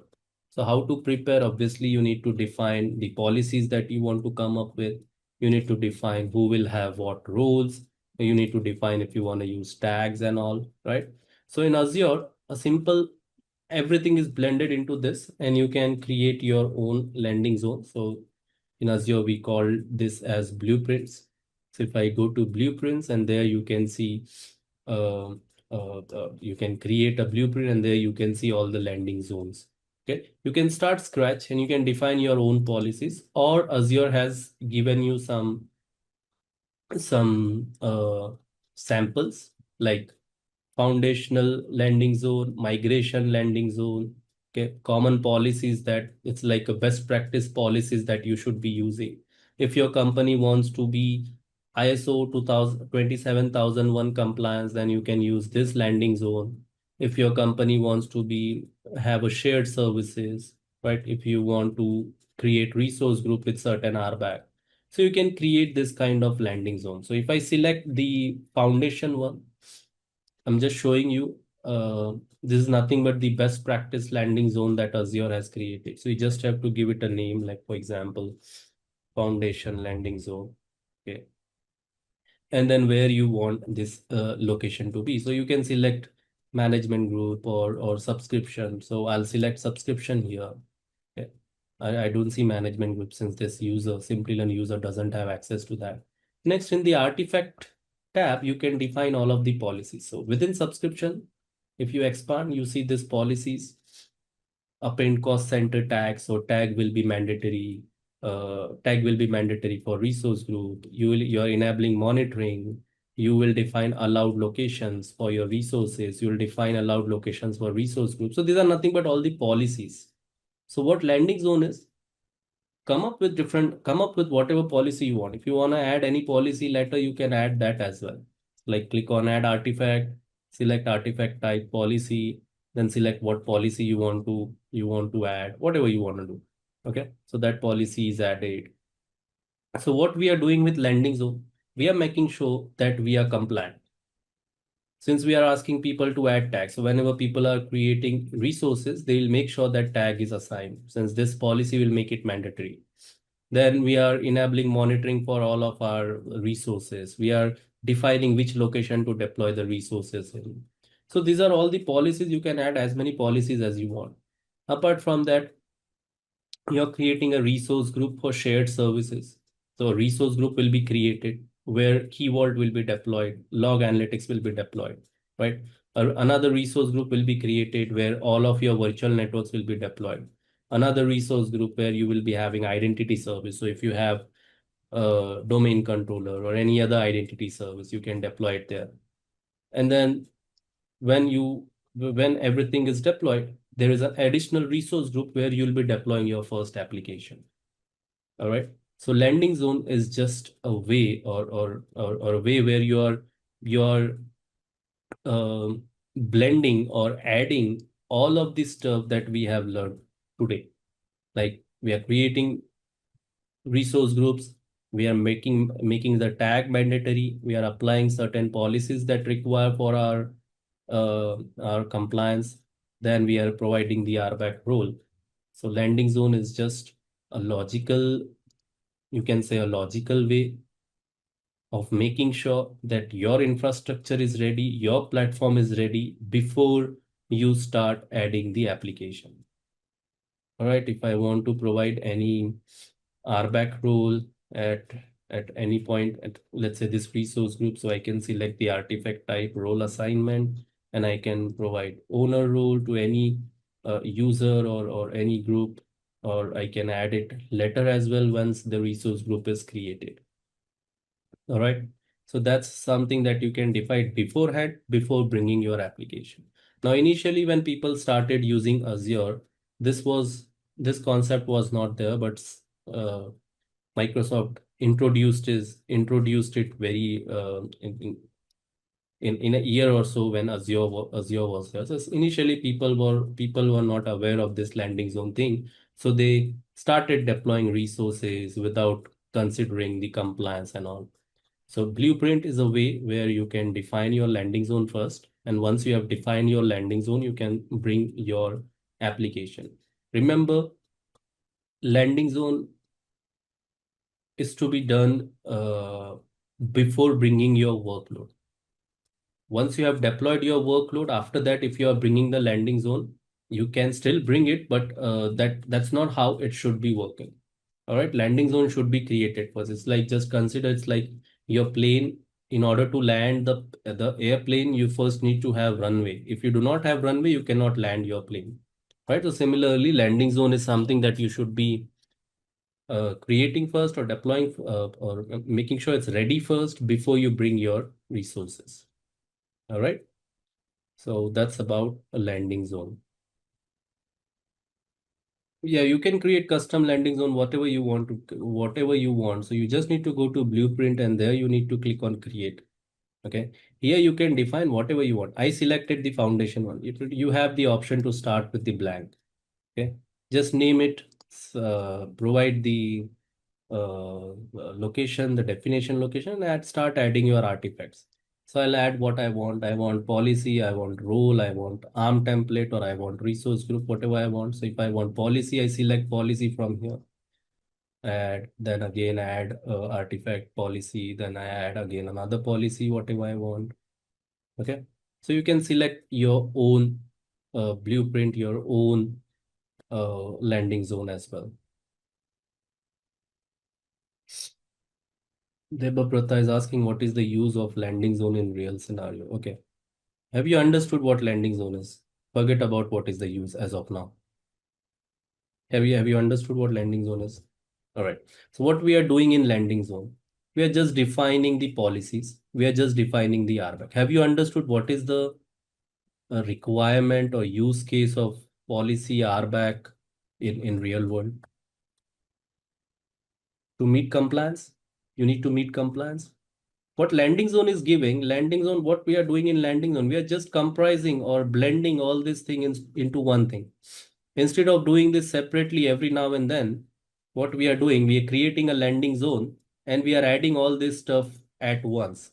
So if you're adding all this stuff at once, after adding all this stuff and creating landing zone, once you're deploying your resources, you're deploying VM, storage account, or whatever. Now tell me, these resources will be compliant to your requirement or no? This resource will be compliant to your requirement or no? They will be compliant, right? So what is the use of landing zone? To make sure that whatever we are deploying is compliant. So next year when there is auditing, auditor will come to know that whatever we are doing is compliant to whatever certificate we want, whatever compliance requirement we want to meet. So landing zone is just a logical thing where you're just comprising all of your policies that you want into one landing zone. So at future point in time, if you want to see all the policy, you can see all in central place. What is assigned, what is not assigned. Okay. All right. So this is what landing zone is. So when I deploy any resource, that resource will be compliant to whatever I'm defining over here. Now, every company will have their own requirement. Every company will have their own compliance requirement. So depending on your compliance requirement, you'll be adding policies over here. Whenever people are deploying resources, that resource should already be compliant. Why it's compliant? Because if that resource is not meeting certain policy, the landing zone will not allow that user to deploy that particular resource without meeting the compliance, whatever you have defined here. Okay.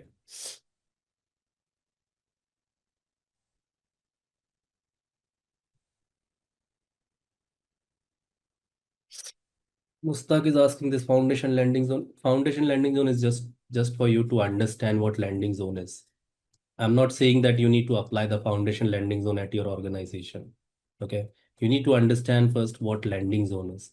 Landing zone is a blueprint of your Azure platform, of your cloud platform. Within that blueprint, you're defining what I should be deploying, what I should not be deploying. So if I go here, I can define the location. This is my subscription where landing zone is being applied. I click on next artifact, and here I'm defining what policies I want to deploy. So I select all the policies. For example, I don't want to deploy high configuration virtual machine. So I restrict that using a policy. I want to make sure that tagging is in place. So I select any policy related to tag. I select that and I add tag over there. So what I'm doing here, I'm preparing my platform. This is my Azure platform. I'm adding certain restriction. So and so VM is not allowed. So and so location is not allowed. So and so uh, skew is not allowed, making sure monitoring is enabled, making sure we have shared services. So everything is defined here as a landing zone. Landing zone is not a physical thing which I can touch and see. Okay. Now, once I have defined all these things, then my team, whoever is responsible for deploying resources, when they start deploying the resources, that resource will be evaluated against all this policy and all this requirement which is defined over here. If it's meeting that policies and that requirement, then only the resource deployment will be allowed. If it's not meeting, it will throw some error and ask the user to fix, and then user will deploy. Okay. So why we want to do that? Because we want to make sure that whatever resources is being deployed is compliant to the requirement. Okay. That's what the meaning of landing zone.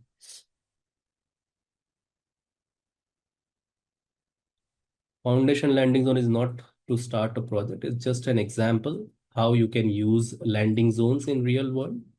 All right.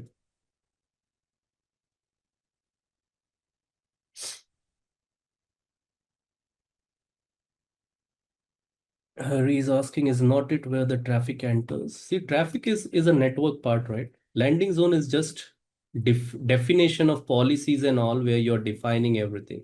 Now, where traffic will enter, that will define at your network level.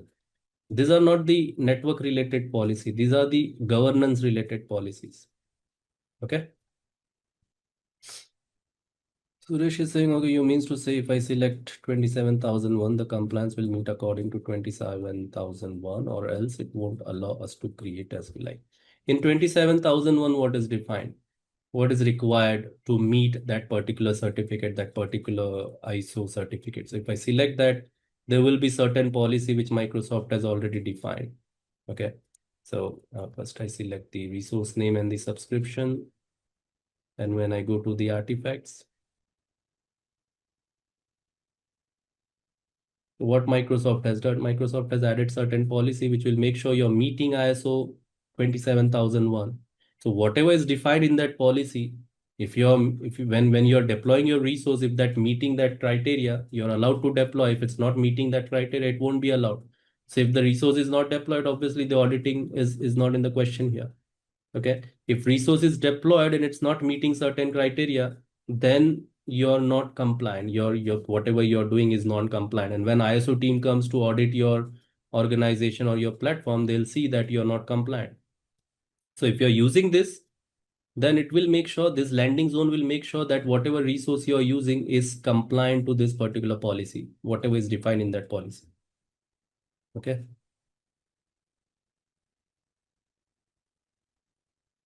Landing zone, you can assign at the subscription or the management group level.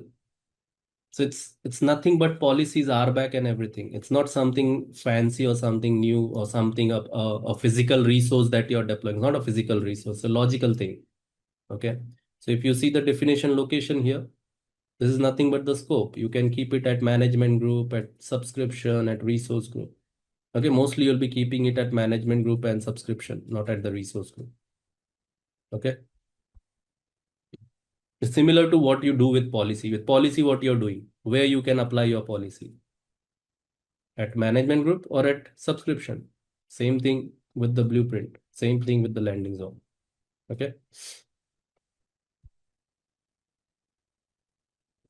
That's correct, Pankaj. It's like a predefined rules or predefined rules or conditions that this is defined over there. And when you're deploying your resources, those conditions will be evaluated.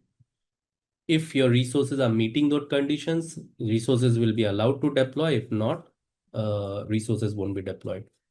There would be some error. Like I'm trying to deploy resource group right now and it's not allowing me, right? Why it's not allowing me?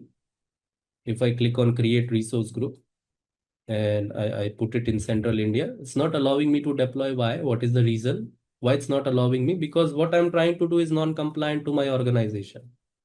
What I'm trying to do, I'm trying to deploy something at central India which is non-compliant to my organization. That's why I'm not allowed to do. So similarly, landing zone will do the same thing. It's not something new. It's not something different. Okay, it's just that you're blending your policies with your RBAC and with the, if you want to deploy anything in pre-hand, you can use ARM template and all to deploy things. Okay, so all these things are blended together and it's called as landing zone. That's all. Okay, clear? If I want to be compliant, I just change the location. That's all. And now I'm compliant.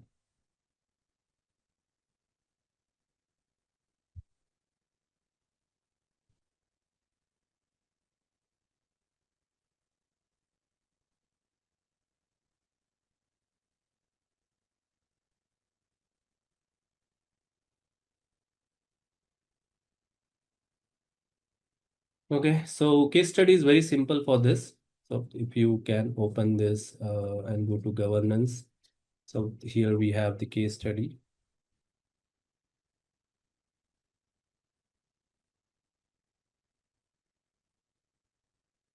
So I just added the link here.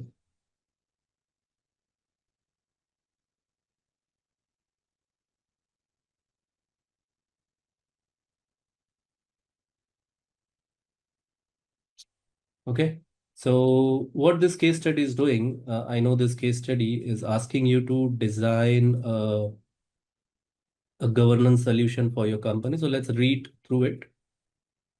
So Tailwind Traders, again, this is the fictitious company that we will be using, and Microsoft uses this name for defining anything, right? So Tailwind Traders is planning on making some significant changes to their governance solution. They have asked for your assistance with recommendations and questions. Here are the specific requirements. Cost and accounting, Tailwind Traders has two main business units that handle apparel and sporting goods. Each of the business unit consists of three departments: product development, marketing, and sales. Each business unit and sub-unit will be responsible for tracking their Azure spend. At the same time, the enterprise IT team will be responsible for providing company-wide Azure cost reporting. Another project, new development project. The company has a new development project for customer feedback. The CFO wants to ensure all costs associated with the project are captured. For the testing phase, workload should be hosted on lower cost virtual machine. The virtual machine should be named to indicate they are part of the project. Any instance of the non-compliance with the resource consistency rules should be automatically identified. So these are the tasks. So for cost and accounting, what are the different ways Tailwind traders could organize their subscription and management group, which would be the best to meet their requirement? Design two alternative hierarchy and explain your decision making process. So what you need to do here is you just need to come up with the management group hierarchy for cost and accounting for this Tailwind traders. Okay. So what they have mentioned is you need to come up with two alternative hierarchy and explain your decision making process. Then for the new development project, what are the different ways Tailwind traders could track cost for the new development project? How are you ensuring compliance with the requirements of virtual machine sizing? Propose at least two ways of meeting the requirements. Explain your final decision. So in simple, you just need to come up with a management group strategy. Okay, how you'll be defining the management group. So what I'll be doing is the main tenant root group. Obviously, you'll be having it behind within that tenant root group. I'll be creating a management group with Tailwind traders. Then it's totally up to you. You can divide it as per the unit, business unit, apparel and sporting goods, or you can keep everything in same business unit and divide it on the subscription level. Okay, so what I'll be doing here, apparel, this is one management group, and then sporting unit, this is another management group. Then within this business unit, you have three department: product development, marketing, and sales. Each business unit has this department. Okay, so what you can do, you can again create three management group if you want. Total six, right? So here you will be having product development. Here you will be having marketing. Here you'll be having sales. Similar here, product development, marketing, and sales. And then you will be having each subscription depending on what subscription they need. Since subscription is not mentioned over here, okay. Since they are saying that each business unit and subunit will be responsible for tracking the Azure spend, so it's better to have a separate subscription for each, or else you can have a single subscription.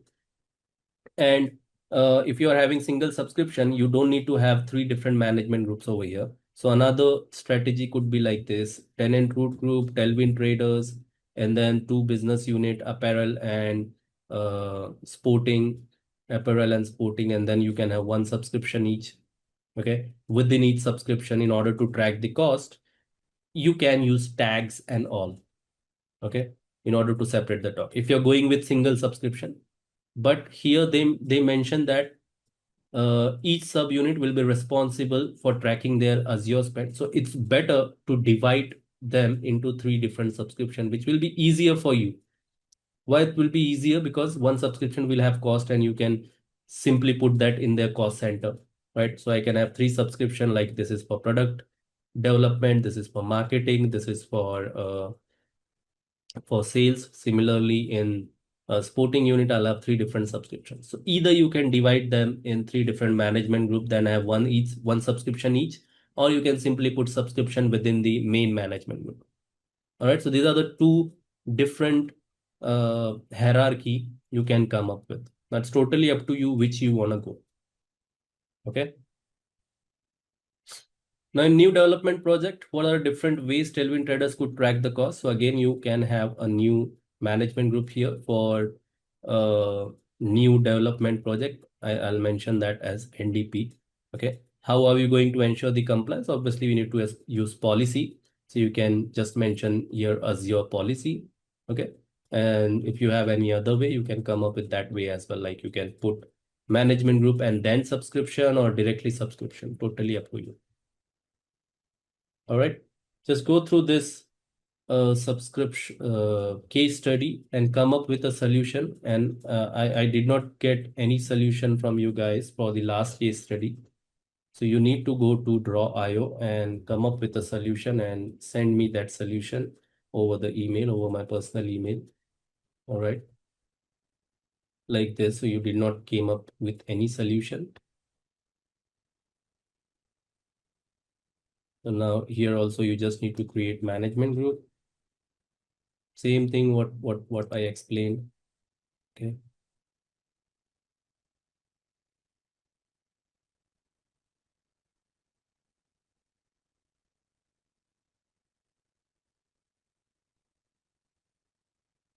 Yes, somewhere you should have management group.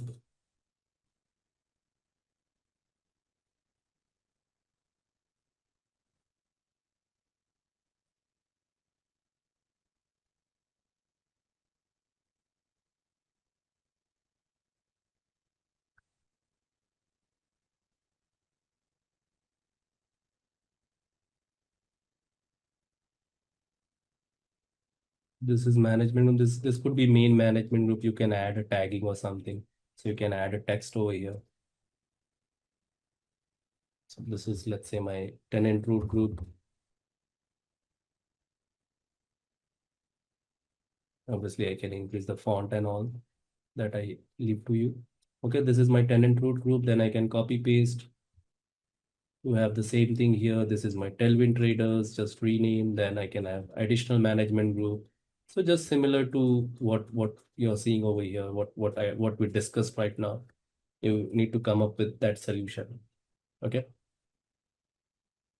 Mustaq is asking how to get Azure icon. So in order to get Azure icon, you first go to draw.io appdiagrams.net, and then from there you can simply click on more shapes here. And here, once you click on more shapes, you should get Azure. Just check this box Azure and click on apply. So you should get the Azure icon. Okay. All right. Any questions on case study or whatever we have covered so far? If no questions, we can move on to the next topic. So next topic that we have is design compute service.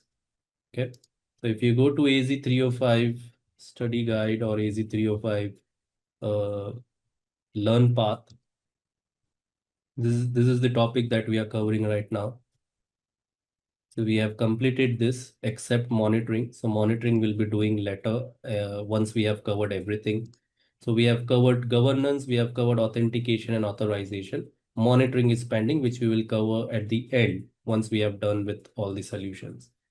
Now we are moving on to the infrastructure solution, design infrastructure solution, and within design infrastructure solution, we are going with the compute solution, design and Azure compute solution. This is the chapter topic which topic we are covering right now. Okay. All right. So before we start, I just need an answer from you. What is a compute service? Now we have seen in basics of cloud computing that cloud computing is nothing but the delivery of compute services over the internet. So what that compute service mean? What is compute service? What is a compute service?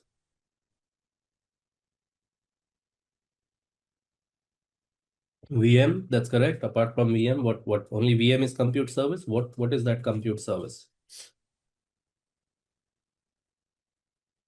RAM OS, that's correct. So whenever someone says compute is nothing but the computation services like memory, which is nothing but RAM, okay, CPU, right, and then uh, storage. So these are the three things which comprises of compute service. In simple, if someone asks you what compute service is, so compute is just the home to your application. Okay. Compute service is nothing but home to your application. Compute is actually where application lives. What is application? We have discussed is quite simple. Application is nothing but list of files. So when developer codes, they codes in a file. So you'll be having file like if developer is writing in Python, they'll be having certain .py. If they're writing in .NET, they'll be having some C# related files, right? So these files are nothing but the actual application. And in order to make sure that your application run using a runtime, you need a home for that. So that home is nothing but the compute. Now that can be anything. That can be a virtual machine, can be a physical machine, can be app service, can be a container. So there are different compute services available in Azure. That's what we are going to see in this topic, in this chapter. All right. So in simple, compute is home to your application. Now remember one thing, whatever we will be learning and for whatever reason the information technology is out there, for whatever reason the infrastructure background is out there, is because of the application. If there are no applications in the world, if there are no web app, there are no desktop app, then IT is not required.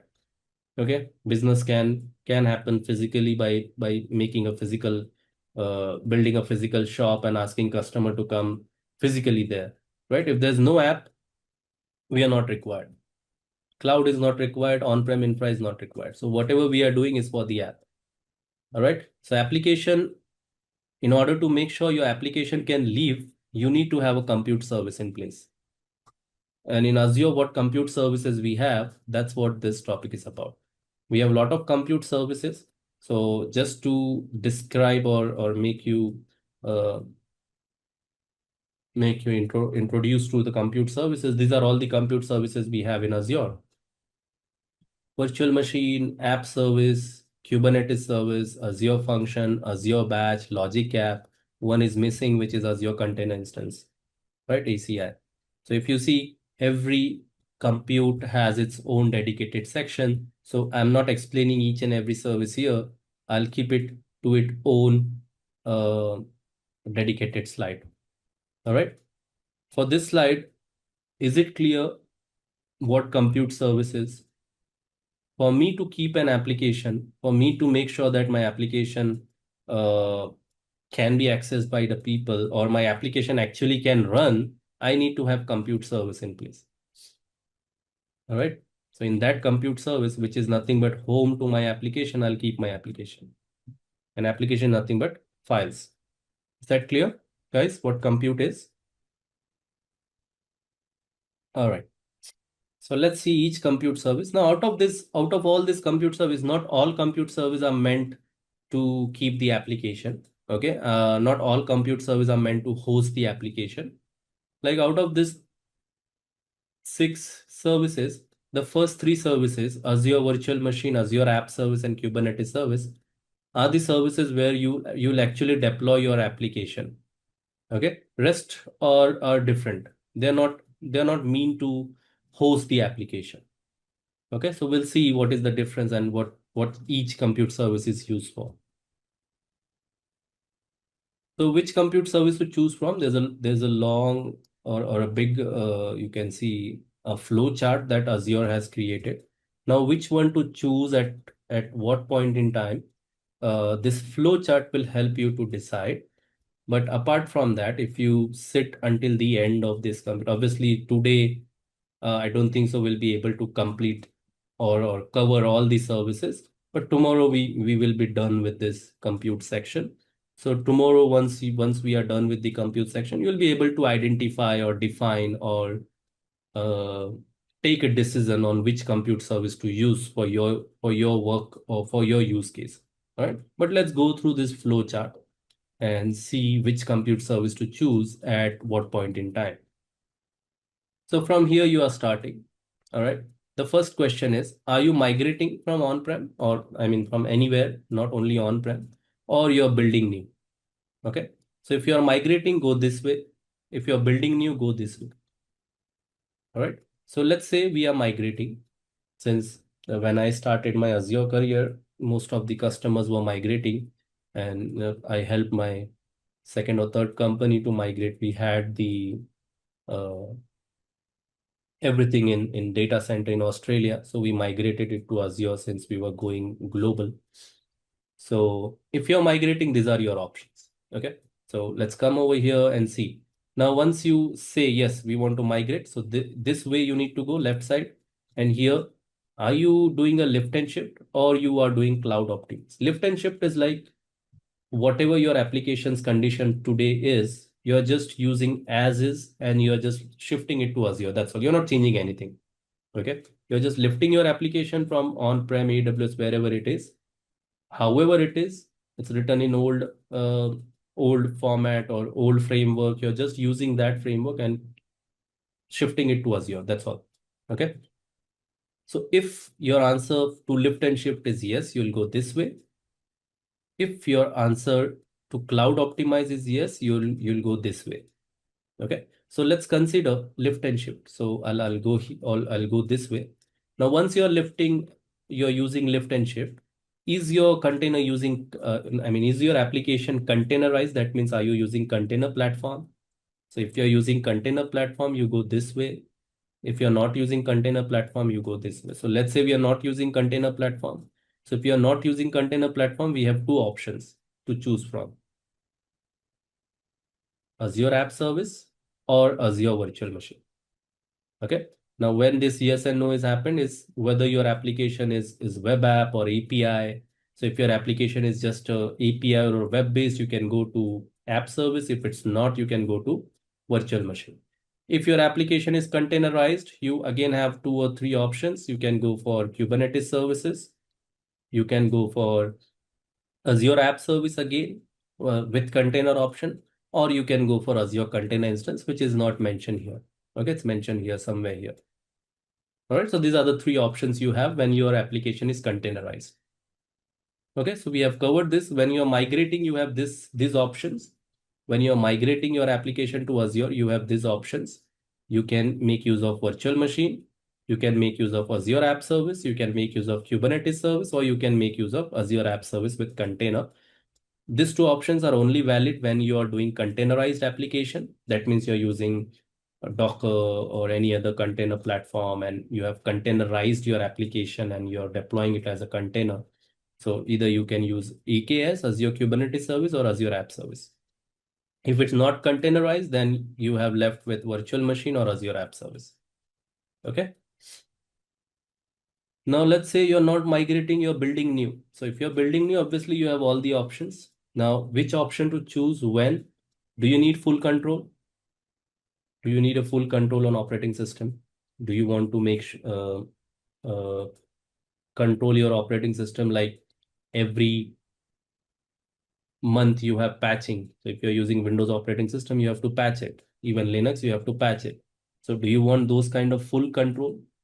If yes, virtual machine is the option for you. Okay. As I mentioned, your application is not hosted on Azure Batch service, but do you require the HPC workload? HPC stands for high performance compute. So do you need that kind of workload? Do you require high performance? Mostly you'll be using it for when you're processing huge amount of data. So for your big data pipeline and all, you'll require HPC. Do you require that kind of workload? Then you go for Azure Batch service. Are you using microservice architecture? Same. Are you using containerized application? Okay, microservice architecture. If yes, you have Azure Container Instance, Service Fabric, or Kubernetes services. Okay. If no, if you want to go with event-driven architecture, you have Azure Functions or Logic App. Okay, Logic App is not mentioned here, but that is also used for event-driven. Okay. And the last one, which is Azure App Service, it's like a platform as a service, that you can use. Like you don't want to have full control over the operating system. That means you want to outsource the patching and all to Microsoft. So in this case, you can make use of Azure App Service. Now I see it's overwhelming. Obviously, you can't get entire workflow or entire flow chart in just 5 minutes. But as soon as we go through each service, we'll revisit this flow chart again at the end, and at that point in time, obviously, it will make sense for you. Okay. So before I move on to the first compute service, any questions on the compute service? For now, you just need to understand that compute service is the home to your application. That's all. Any questions on this before I move to the first service that we have?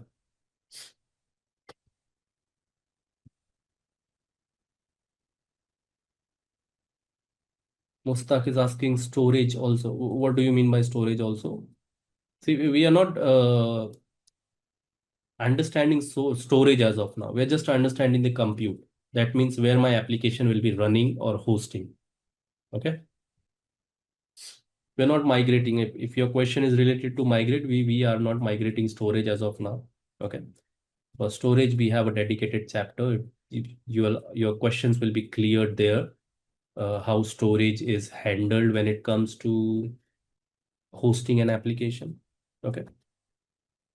So under lift and shift, we are not migrating storage as of now. It's just application related things. All right. So let's go on to the first topic, which is Azure Virtual Machine. This is the simplest, you can say simplest compute service available in Azure that you can use to host your application. Now, I'm damn sure that everyone here might have worked with Azure Virtual Machine, or if not, you might have worked with EC2, Amazon Web Services EC2, right? Or you might have worked with Hyper-V virtual machine or VMware virtual machine. If you haven't worked with any, just consider this virtual machine as your own laptop, but running on Azure. Like it's not a physical laptop, it's a virtual laptop running somewhere on Azure data center. Okay. So what is virtual machine? Virtual machine is software computer running on Azure. As the name specifies, virtual. It's not a physical thing. It's a virtual machine. All right. So it's a virtual software, software computer So what this virtual machine gives you, this virtual machine gives you the storage. Like in our laptop, what do we have? We have hard disk, right? So what that hard disk does, it allows us to store something. Similarly, this virtual machine gives me storage where I can keep certain files like operating system, obviously. My operating system will be there. Apart from operating system, I can add additional disks and I can keep my application related file if I want to. And that's not mandatory. You can keep your, I mean, OS will be the default disk that you'll be getting. Apart from the default disk, if you want to add additional disk, you can add to keep your application data, right? So what is a virtual machine? It's a cloud-based, on-demand, scalable computing instance that you can deploy whenever you want. You can decommission or delete it whenever you want. So it's an on-demand compute. You need it, deploy it. You don't need it, just delete it. Okay. So what are the features? Virtualized computing. You don't need to have a physical computer at your home and then create a virtual machine. You simply go ahead and create the virtualized. Just deploy it using Azure Portal, PowerShell, or CLI, whichever you prefer. The usage is to host an application. So you'll be having OS, so it supports Linux as well as Windows, whichever is your preference. When you're creating or deploying a virtual machine, you just mention Azure that I need Windows or I need Linux. And once you have Windows or Linux installed, on top of it, you can deploy your applications. Okay. Scalability, it's scalable, as this is one of the feature or benefit of cloud computing. So any point in time, if I feel that 2 GB RAM is not enough for me, I can scale it to 4 GB or 8 GB, whatever, according to my requirement. So scalability is the feature that you get when it comes to compute, virtual machine. Networking, I have the option to define who can connect, who cannot connect. Okay, who as in which IP can connect, which IP cannot connect. So that's something that we can define. So networking is attached with it. Management, you can manage like login. You can take a remote access of this virtual machine and manage it, or certain management like changing the size and all, you can do it directly from Azure portal or CLI or PowerShell. Okay. Billing is pay as you go. So you will be billed hourly. So if I keep my virtual machine deployed uh, for let's say 24 hours, so I'll be paying for 24 hours. Okay. Next day I stopped my virtual machine. I'm not running it, so I won't pay for the virtual machine for the compute. For storage, obviously you'll be paying. Okay, with storage, the disk that is deployed. So for disk I'll be paying, but if I keep it stopped, I won't be paying for the compute. All right. So it's pay as you go. Apart from pay as you go, you can reserve virtual machine for like 3 years. So there are reserve plans. So if I want to reserve, I can reserve the virtual machine. So I can go to reservation and reserve. Obviously, my subscription doesn't support it, but if your subscription supports it, you can reserve virtual machine for 3 years. Okay. Right now, my subscription won't support, so it won't show. But you can reserve it for 3 years. So if you can see, this subscription is not eligible. So my subscription doesn't support it. But if I reserve it, I'll be saving around 40% of the pay-as-you-go cost. You can see this here. Here.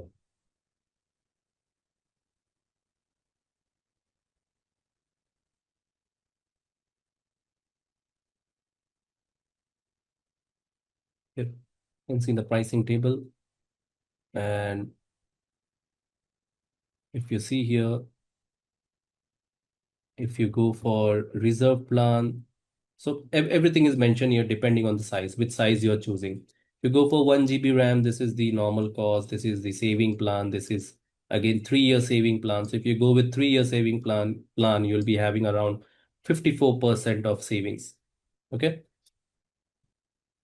This question from Mustaq, when should we reserve and when to pay as you go?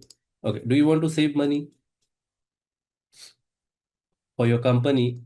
Do you want to save money? So if you want to save money, go for reserve plan. You'll save around what 54%. Now, when to decide whether we should go for reserved or not? You ask your project manager, is this project going to be running for at least 3 years? If he says yes, then go for 3 year saving plan. So you'll save 54%. If they are not certain that we might close this project in one year or so, so don't go for saving plan. Pay as you go. Okay. Totally depends on project by project basis. Are you deploying a virtual machine for just quick test? If yes, don't go for reservation plan. Go for pay as you go. Since I'm doing it for testing, and I'll be decommissioning or deleting it in after 3 months, 4 months, whatever. Right. So at that point in time, just go for pay as you go. Okay. Reservation cannot be cancelled. That's why it's reserved. If you want, if you are sure, if you know that you are not going to use it for 3 years, reservation is not for you. Okay, just go for pay as you go. Since reservation, you can't cancel it. If you can, there will be certain cost. Okay, so it will charge you more as pay as you go if you cancel it before the contract. All right.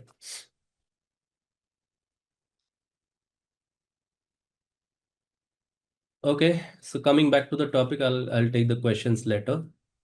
VM sizes. So there are different types or family of VMs available in Azure. All right. First one is general purpose. So general purpose is mostly like for not for production use. Okay, you can use it, but it's not recommended for production use. It's used for dev test, uh, demonstration. Like the trainers are encouraged to use general purpose VMs for demonstration purpose. You will be deploying virtual machines, so you should use general purpose for your hands-on, right? So this general purpose are for dev test or demonstration or those kind of things. Compute optimize will get a powerful CPU to memory ratio. Okay, so you'll get more processing power as compared to memory. So you'll be getting a good CPU as compared to memory when you go for compute optimize. Okay. In memory optimize, you'll be getting powerful memory. So your memory processing would be more as compared to CPU. So where you'll be using memory optimize. So memory optimized can be used when you want to host a database. So you need to create a database server. So we know that we need a powerful memory for database. So SQL DB, MySQL, whatever database engine you want to install on a VM, at that for that scenario, if you're using a virtual machine, then you go for memory optimized virtual machine. Compute optimized when you need more processing power, like you want to host an application. So we know that in order to host an application, we need more compute, we need more CPU. So CPU can process those requests quickly, right? Or else if you're using a virtual machine for a solution where you are encrypting or decrypting or you're working with SSL quite often, then you go for compute optimize. Since encryption, removing encryption, working with those algorithms requires more CPU. So we go for CPU for that, CPU compute optimize for that. Storage optimize where your IOPS, input output operations per second, will be optimized. So if you go for storage optimize, so where you can use storage optimize. For example, my company is coming up with some service like Google Drive where I'll be storing people's data. So when I'm storing people's data, when they're trying to access, I need to make sure that data is readily available. So in that point in time, I would be using storage optimize. Or let's say my company is creating a SAN kind of solution for my internal software or for my internal environment or organization. So SAN kind of uh, solution requires good throughput and good input output operations per second. So at that point in time, you can go for storage optimized. Okay. Then you can go for GPU. GPU stands for graphic processing unit. So when you are when you want to work with graphical images or videos where you want to make sure that whenever people are rendering something, it should be fast. So at that point in time, you can go for GPU, like for example, gaming servers or nowadays artificial intelligence, right? Llama or something you want to host. So you can go for GPU. Then the last one we have is HPC, which stands for high performance compute. So if I need high performance compute, like I'm coming up with my own big data pipeline and I want to use virtual machine for that, so I can go for HPC kind of size of virtual machines.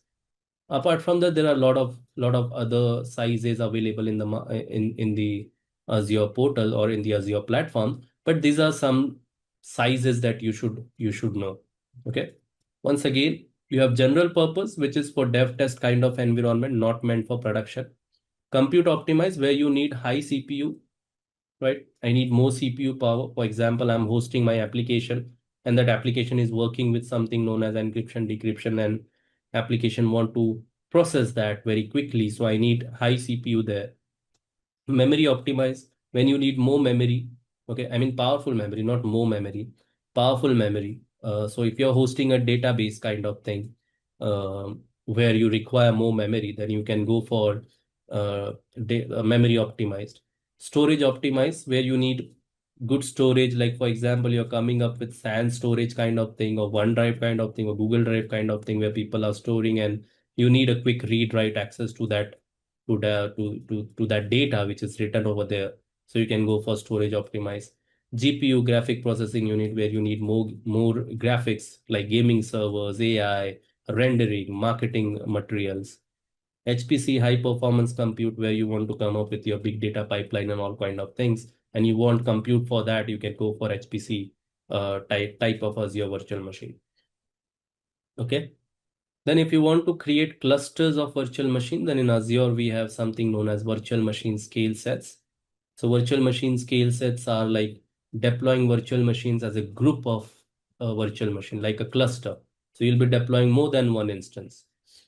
Why we have scale sets over here? If let's say I'm hosting my application in one virtual machine, and if that application goes down, what is going to happen? My application will be impacted, right? So if I don't want to do that, what I can do, I can deploy that virtual machine scale set. Instead of single virtual machine, instead of individual virtual machine, I deploy more than one virtual machine as a scale set. And in that case, Azure will make sure that if one virtual machine goes down, another one will be created by Azure. So that will give me high availability, which means if one of my virtual machine going down, it's not impacting my application, since my application can still serve the requests coming in from user using additional instances. All right. More on this later. We have a dedicated slide for virtual machine scale sets as well when we go to the high availability concepts. Okay. But for now, virtual machine scale sets is like a group of virtual machines that you're deploying together. And if one virtual machine goes down, you still have other virtual machines which will serve your requests. Okay. Now, main thing, when to select Azure virtual machine, quick test.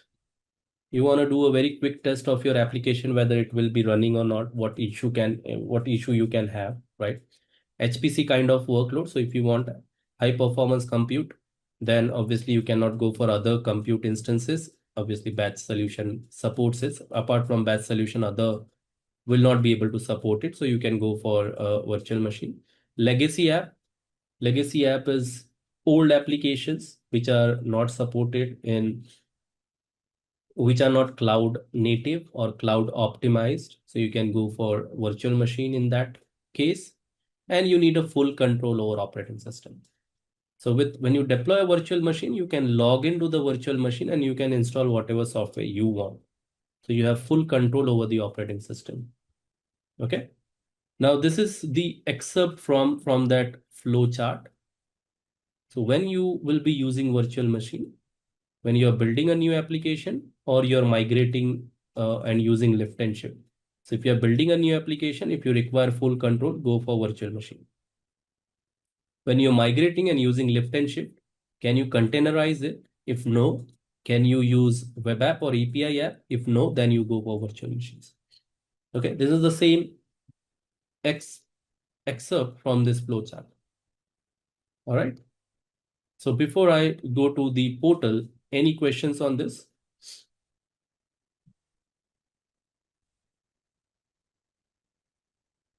Mir is asking what is the best practice for dev and dev environment.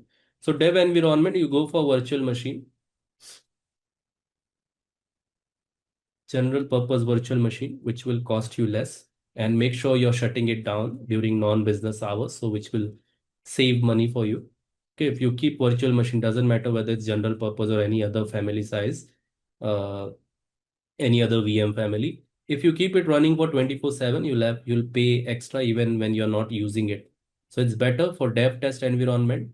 You use virtual machine and then uh, use general purpose virtual machine and then make sure it's shut down when it's not in use. Okay. Mustaq is saying VPS are cheaper. Okay, which probably.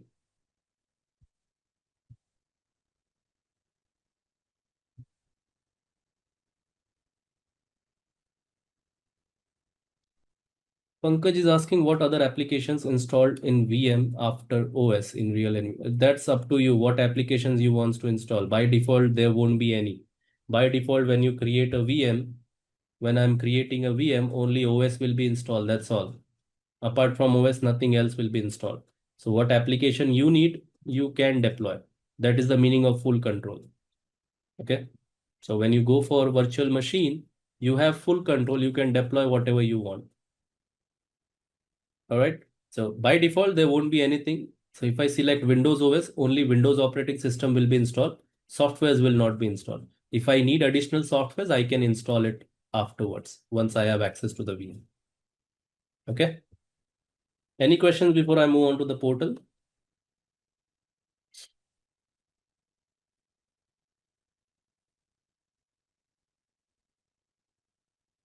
Okay, before I do anything, I go to the policy and I remove the policy of that Central India. Same things since I want to okay, before I delete, if you see the overview page, here you should see the compliance. What is the compliance? The meaning of compliance is what our policy is saying. Our policy is saying that you should not have resources in Central India, West India, and South India.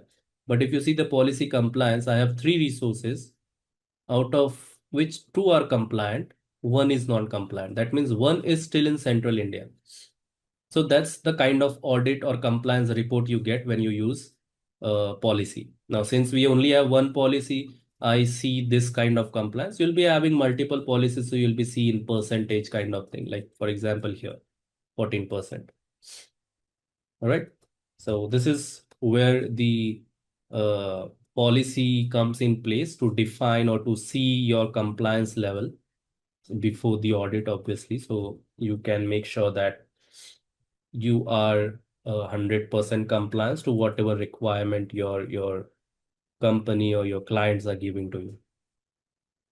All right, so let me remove this policy now. I don't need it.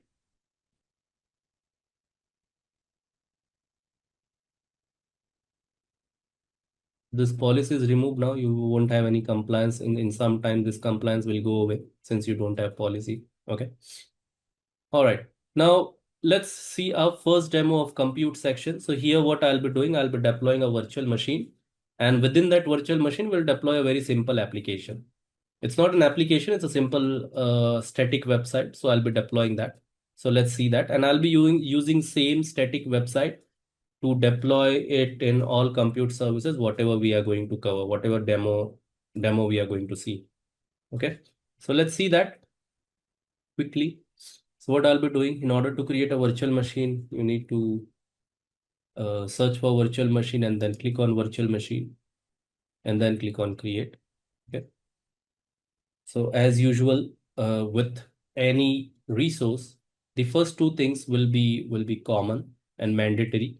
So you need to provide subscription and then you need to provide resource groups, right? So which subscription Azure should charge you and which resource group you want this virtual machine to be part of. Okay.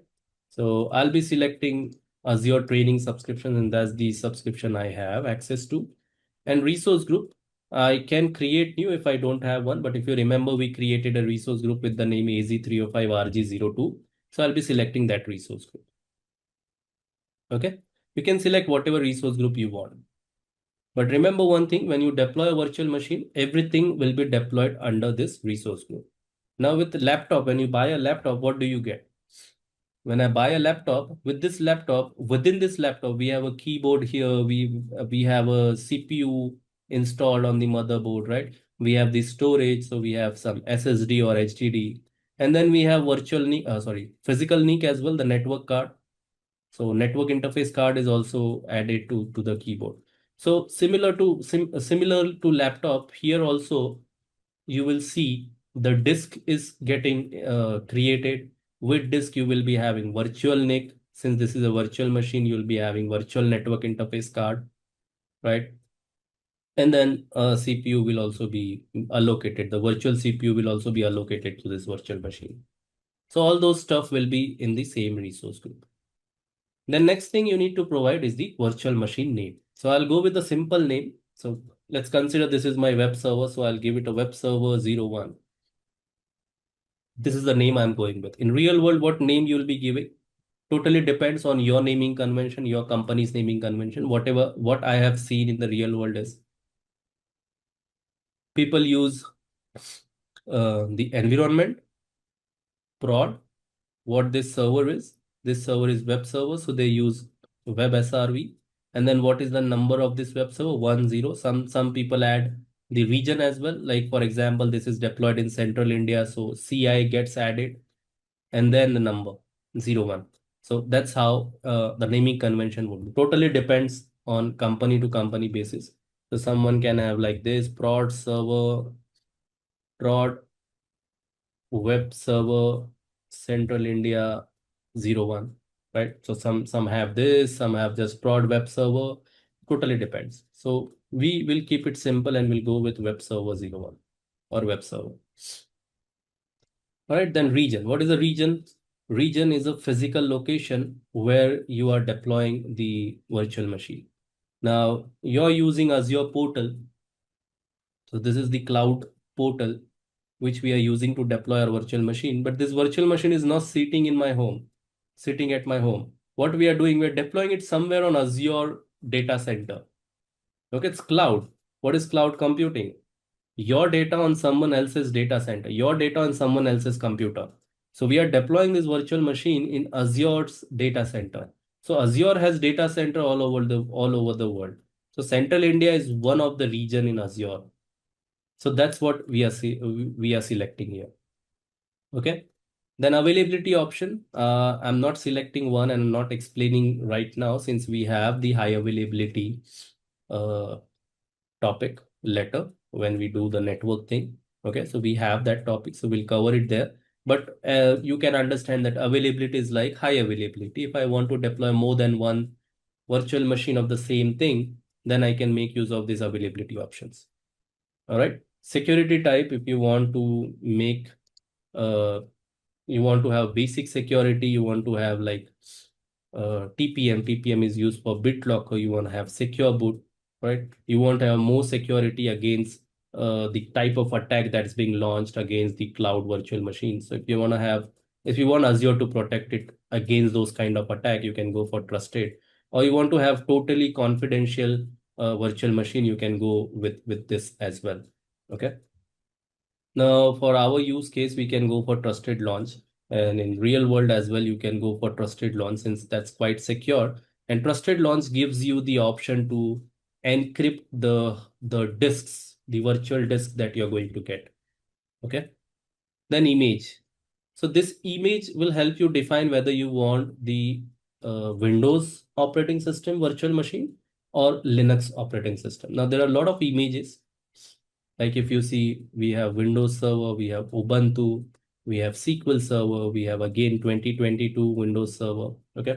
Apart from this, you can also click on see all images and you'll see all the images available in the marketplace. You can come up with your own image as well. You can create your own image, push it to the gallery, and you can select your own image as well. Okay, so these are all the images we have. These are all the marketplace images. Some images uh, might have extra cost. So cost will be mentioned over here. Okay, like for Red Hat, the license is included or not. Once you select it, it will tell you whether the cost is included or not. So right now, this is not compatible with the security type that I've selected. So I need to change the security type. Okay. And at the cost page, once I go to the review create, it will tell me whether the cost is separate, or the license cost is separate, or it will be included in the images itself. Okay. So I'll go for Windows Server 2025 data center since we want the Windows machine. So I'll select the Windows Server 2025 data center, which is the latest server operating system from Microsoft. All right. And then you have size here. Okay, what is size? Size will decide how many CPUs you are going to get and what amount of RAM you're going to get. 8 GB. Okay, 8 GB. And then there's a estimated cost. So if you keep your virtual machine running for 24/7, how much you'll be paying. All right. So I'll go for B2MS or D2SV3. These are the options I have selected. Then once I create the virtual machine, you have your laptop. In order to go into the laptop and do any changes, you need to provide a username and password, right? So that's the same username and password you need to keep here. So I'll go for simple Azure user and my default password so I don't forget it. I need to confirm my password as well. Okay. And then the network rule. So which port you want to allow or deny. All right. What these ports are, these are the TCP ports. So if you keep 3389 open, what happened with 3389? Now this is the basic thing, not part of 305, but I'll explain. Okay. Anyone knows what is this 3389? Remote desktop, right? So those who are experienced in taking remote connections of Windows, they would know. So this is the port number where we send request to this virtual machine. So I'm sitting here somewhere in Malaysia, okay? And my virtual machine is sitting somewhere in Azure data center, Central India. So we are not connected physically, we are not connected directly. So what I'm doing, I'm sending connection over internet. I'm sending request over internet to this virtual machine that I want to take your control. It will check whether this port is allowed or not because I'm sending the request on port number 3389.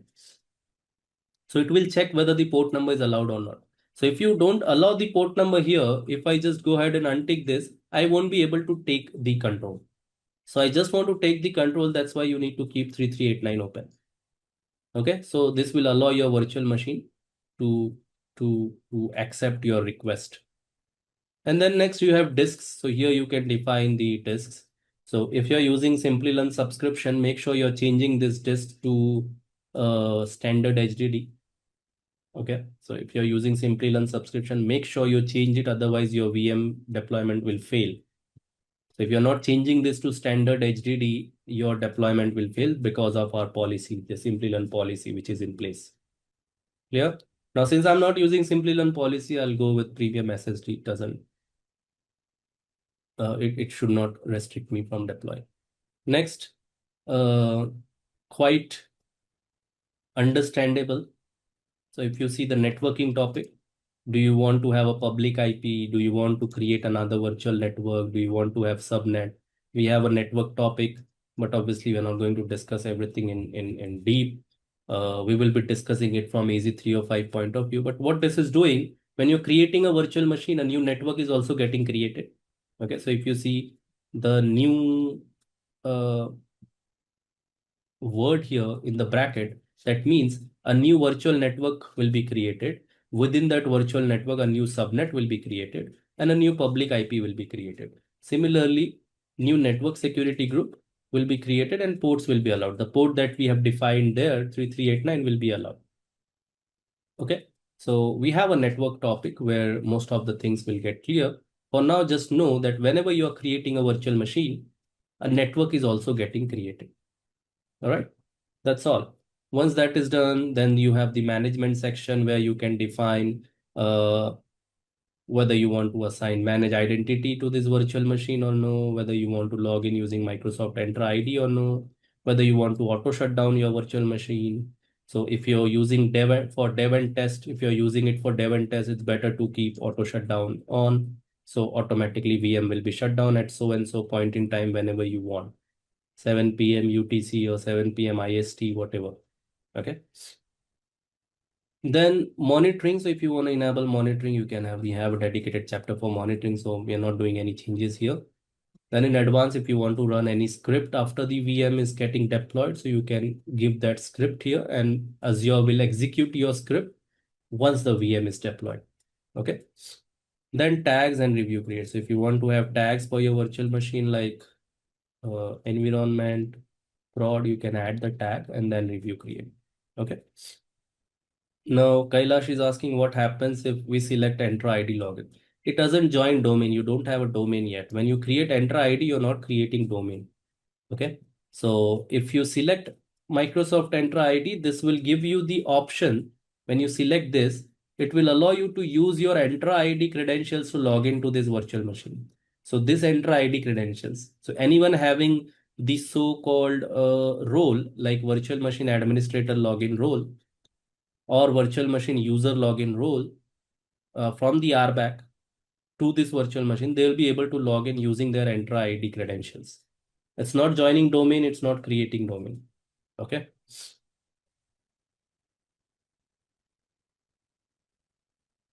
All right. So once I click on review create and then create, so it will start deploying the virtual machine. So just in short, what did we do? We provided the subscription resource group, the virtual machine name, region, image. Image will help you decide whether you want to deploy a Windows or a Linux machine. Then you need to provide the size of your virtual machine, 8 GB or 2 or 4 GB, whatever you want. And then username, password, inbound rule. That's all. Rest, even if you're not making any change and you click on review create, it should work. Okay. So rest are just non-mandatory things which Azure is automatically selecting for you. And then I click on create, so it will start deploying the virtual machine. Now it will take around 2 minutes to 3 minutes for the virtual machine to be deployed. Okay.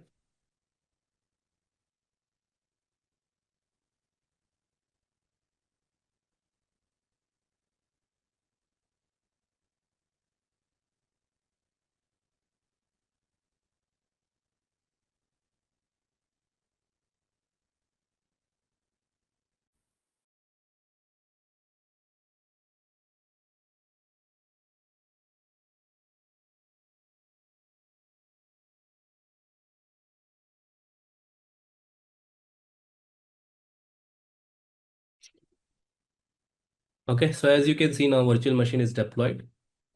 Now in order to connect, now the definition of cloud computing, we just put the definition of cloud computing. What is the definition of cloud computing?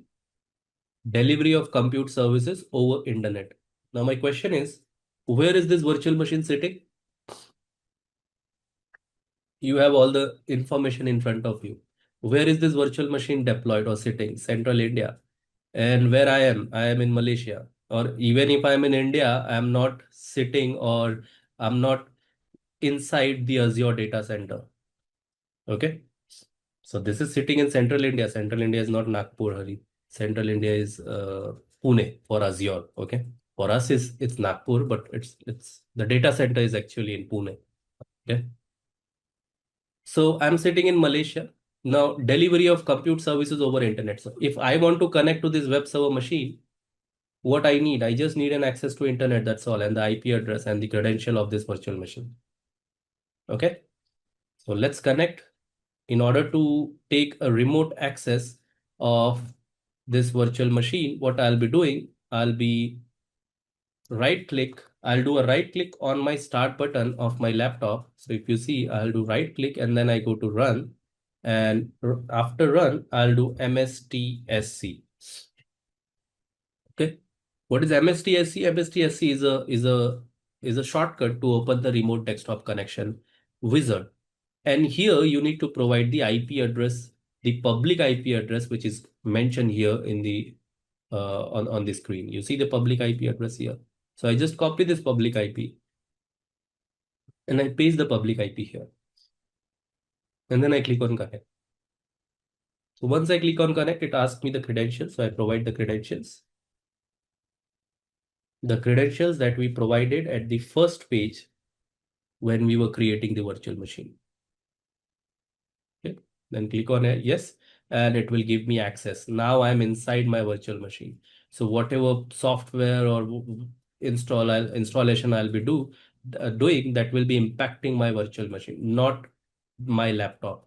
Okay, I'm connected to the virtual machine. You can see the public IP of the virtual machine, similar to what you see here, 20.219.24.129. Okay, yes, you can see that here.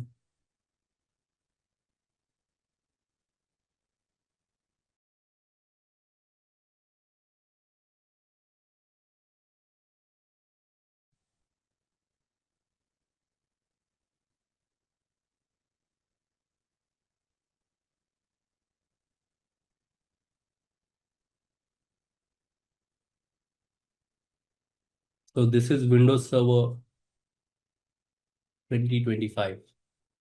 So let's start with let's continue our compute journey, where if you remember, when we completed the yesterday's session, we deployed a virtual machine, and on that virtual machine, we hosted one single, a very basic website. Okay. So since the deployment of website was very quick, so what I have done, I've already created the same virtual machine, web server 01, which we had yesterday. So I'll be connecting to that web server 01, and then I'll be deploying the web server role. And after that, I'll be hosting the website. Okay. So I'll copy the public IP. This is something we covered at the last, yesterday, at the last half an hour. So I'll copy the public IP of my virtual machine. This is my virtual machine, web server 01. So I'll copy the public IP and I'll connect to this virtual machine. Now, since this is a Windows virtual machine, what I have to do, I have to connect it using RDP, and I need to make sure that port number 3389 is open, which we discussed yesterday. All right, so if I scroll down here, you see port number 3389 is open. So I can copy the public IP and then connect to this virtual machine. So I copy the public IP, I press Windows R on my laptop, and I type MSTSC, which is the shortcut to to RDP, to RDC connection, to remote desktop connections. Once I type MSTSC and press enter, it will open this this dialog box, this wizard, where I can paste the public IP of my machine, and then I can click on connect. So once I click on connect, it asks me for the credential. These are the credential which we provided when we created the virtual machine. All right. So I'll go with the credential that I used. And once I provide the credential, and if credentials are okay, then I can click on yes, and it should connect me to the virtual machine that is deployed on in Central India on Azure platform. So once I'm connected, how do we handle any service? This is nothing but a server, right? So we deployed a Windows Server operating system. If you see this, if you see the operating system here, this is nothing but the Windows Server 2025 data set. So it's a server operating system. The operating system that you have in your laptop, which is for commercial use, is a client operating system. You might be having Windows 10 or Windows 11. So that is a client operating system. What is the difference between server and client? Server provides some kind of service, and client accesses those service. So if you want to host your application or you want to host your website, then you need a server operating system. You can't do that with client operating system. All right. So that's why here we have selected Windows Server 2025, which would give us the capability to deploy whatever service we want. As of now, we are focusing on deploying a website. Okay. So in order to deploy a website, I need to deploy web server role. In Microsoft Windows, you have web server role known as IIS. If you're working with Linux, Linux has different flavors, like you can install Nginx. Nginx is another web server, so you can use that. So if, let's say, instead of Windows operating system, you deploy Ubuntu. Ubuntu is a distribution in Linux. So for that, I need to deploy Nginx on top of Linux operating system.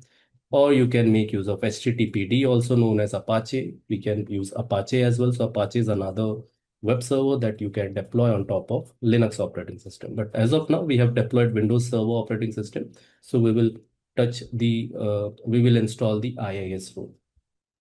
All right. In order to install the IIS role, I have to connect to my virtual machine, which I have connected remotely, right? So once I connect to that virtual machine, there in every Windows virtual machine, in every Windows machine, not virtual, in every Windows machine, you have something known as Server Manager. Now, there are different ways to deploy the role or service on Windows machine. Like you have graphical way, you have PowerShell way, you have CMD way. So there are different ways available. Now, since we have 40-50% of freshers here, so I'll be sticking to GUI way since that would be easy to understand. Okay, instead of doing it via PowerShell and all. By default, in Windows machine or Windows server operating system, you should see this server manager, which should open automatically. Even if you don't open it, it should open its wizard automatically. If you see, let's say for in your case, if server manager is not popping up, what you can do, you can go to the start button in the virtual machine, and here also you can see server manager. So if the server manager windows or dialog box is not opening, you can click here and it should open. Right? This is the first page that I should see whenever I connect to my Windows virtual machine. Now I have to wait. You see this blue line, which is collecting some inventory. So I need to wait. It won't let me do anything until this is gone. Okay, so what it does, it's preparing your server, collecting inventory data, like what is the IP address, what is the name of the server, all those stuff it's collecting. So this is Windows specific. I need to wait until this is gone. So if I click on add roles and feature, it won't let me do.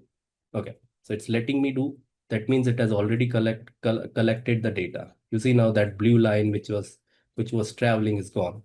Okay, it's gone. That means now I can work with my server. Okay, so what I did on the home page, on the dashboard itself, I clicked on add rules and features. And from here, you can select whatever service you want to provide. You want your server to provide. Like if I click on next, here you have the tab known as server role. Okay, what this server role is, if you, let's say we discuss about Active Directory domain service, right? So if you want to have this server behave as an identity server, you can install Active Directory domain service. If you want this server to behave as a DNS server, you can install the DNS server, right? Now, what we are interested here, we are interested in the web server role. So if you see here, under W, you have web server IIS. So this is the role which you use to host the websites or web applications. Okay, so I selected web server and then I do nothing. I just click next, install. That's all. So now it will start installing the server role for me. All right, which role we are installing? We are installing web server role. Once the role is installed, I'll simply copy paste my application files, and this machine, this web server or this Windows machine should host my website and I should be able to access that website. That's where we stopped yesterday. Okay, so I'm continuing from there. Since this was very quick yesterday, that's why I'm repeating. So I'll have to wait until the installation is done. Okay. I see Ram is asking today's topic. I think I already covered. Today's topic is the same. We are continuing our compute journey. So we only saw one compute as of now, virtual machine. We still have other compute services to see. Okay. Once that is done, we will start with our networking topic. So these are the two planned topic in the agenda for today. All right. So I'll have to wait until this is done. Once the installation is complete, I just have to copy the files, that's all.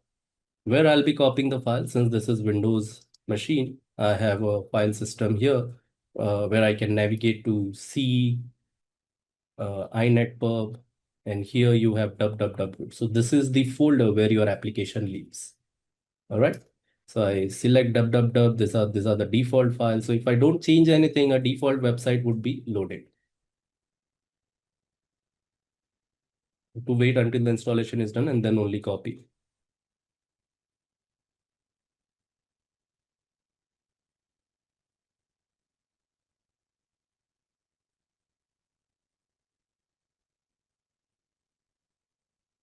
So remember these steps that we have done. These steps are important to understand. What we did, we first deploy the virtual machine. And while deploying the virtual machine, we selected that we want Windows OS. You can select Linux if your preference is Linux. After installing the Windows OS, what we did, we added the role, the web server role known as IIS. And after the IIS is installed, we are copying our files. So this is the steps. These are the steps that we are taking. All right. Virtual machine, created virtual machine. While creating virtual machine, we selected Windows operating system, Windows Server operating system. On top of it, we deployed IIS. On top of it, we will be copying our files once the IIS installation is done. It's taking a lot of time. I think it's already installed. So instead of waiting, let's just, okay, it's done. If you see installation succeeded, it says installation succeeded on web server 01. So once that is done, you can close it, right? Without changing anything, if I hit the IP address, the public IP address of this server, it should load the default website. Okay, I just hit the public IP address. This is the default website. So if I navigate or go back to the server, you should see this is what is being loaded.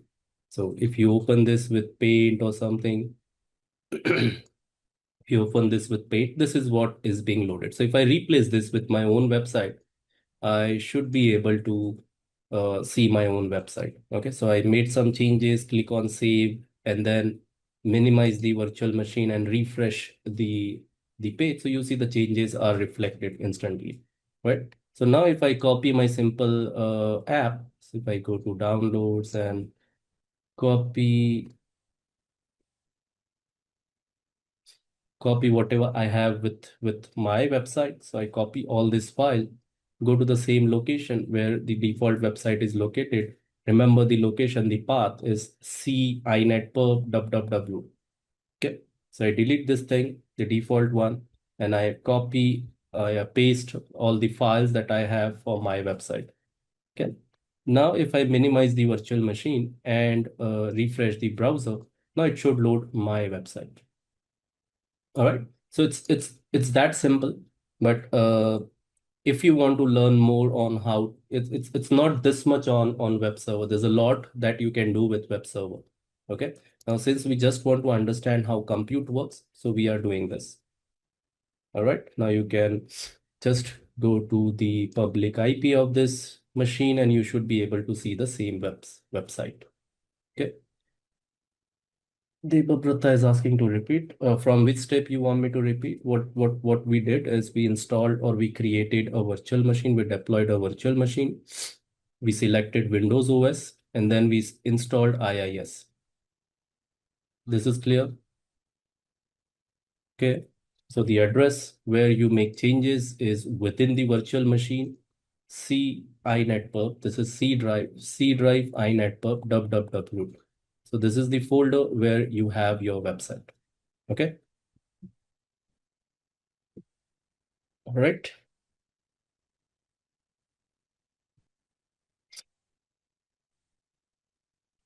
Pankaj is asking how many web app can we install in this server?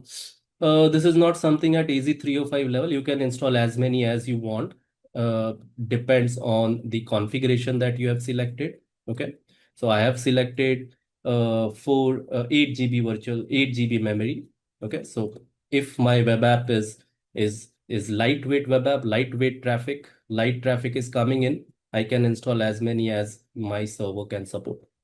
Okay, there's no proper limit. You can install whatever you want. If you want more, you just change the size here and you install hundreds of web app. It should work.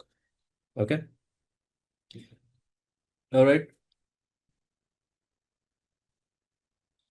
Okay. So Pankaj, this is not something we should cover in AZ-305. Okay. It's IIS related. So if you want to learn more on server thing, then I would recommend you to go for AZ-800 or AZ-801. Okay, so these are the courses where we cover the server related thing. But if you want to do that you need to do from the IIS management console. So if I search for IIS here, from here I can manage, I can create another website. All right. So here, if you see, I have one site. This is the default website which is running. I can add an additional website, but this has nothing to do with AZ-305, so I'm not covering this here. can give it a name. You can give physical path where your application is, wherever you want to store. Mostly you'll be storing it inet pub. You add additional site here with the name, whatever name you want to give, my site or something. You select that, you add your files there, and you should run it. Okay. So this is how you do it, but this has nothing to do with AZ-305. If you want to learn more on this, I would encourage you to go for IIS course or server level course. Okay. But remember one thing, uh, on port 80, my default website is running, so I cannot use the same port for second website. So that's the catch there. So you need to do some routing here, and instead of uh, reaching out to server over port 80, you need to use the naming, the host name base, host name routing here instead of port numbers. All right. So here, whatever host name I'll be giving, that host name, this server will be listening for port number 80. All right. So let's not complicate it. All right, so this is a very simple demonstration of how you can host a web app or a website on Windows Server. All right. So next compute service that we have is Azure Batch Solution or Azure Batch Service.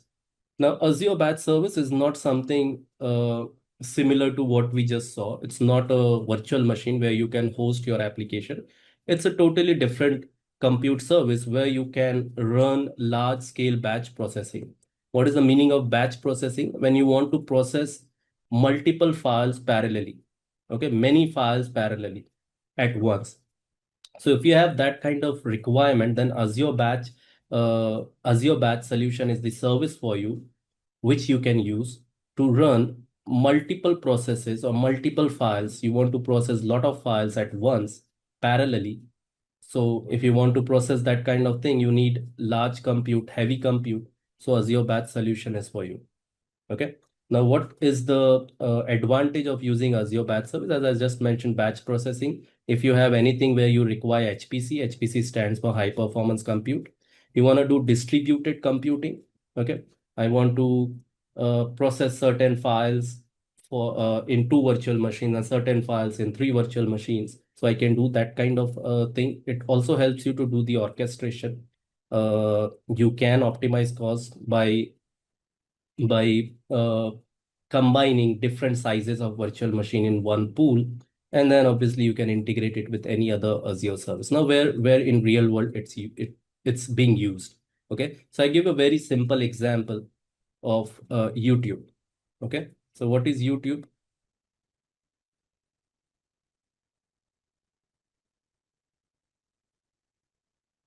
YouTube is an application. Mir is asking, please share the today and all past topics. Sorry, what you mean, Mir? I don't understand what you're trying to ask.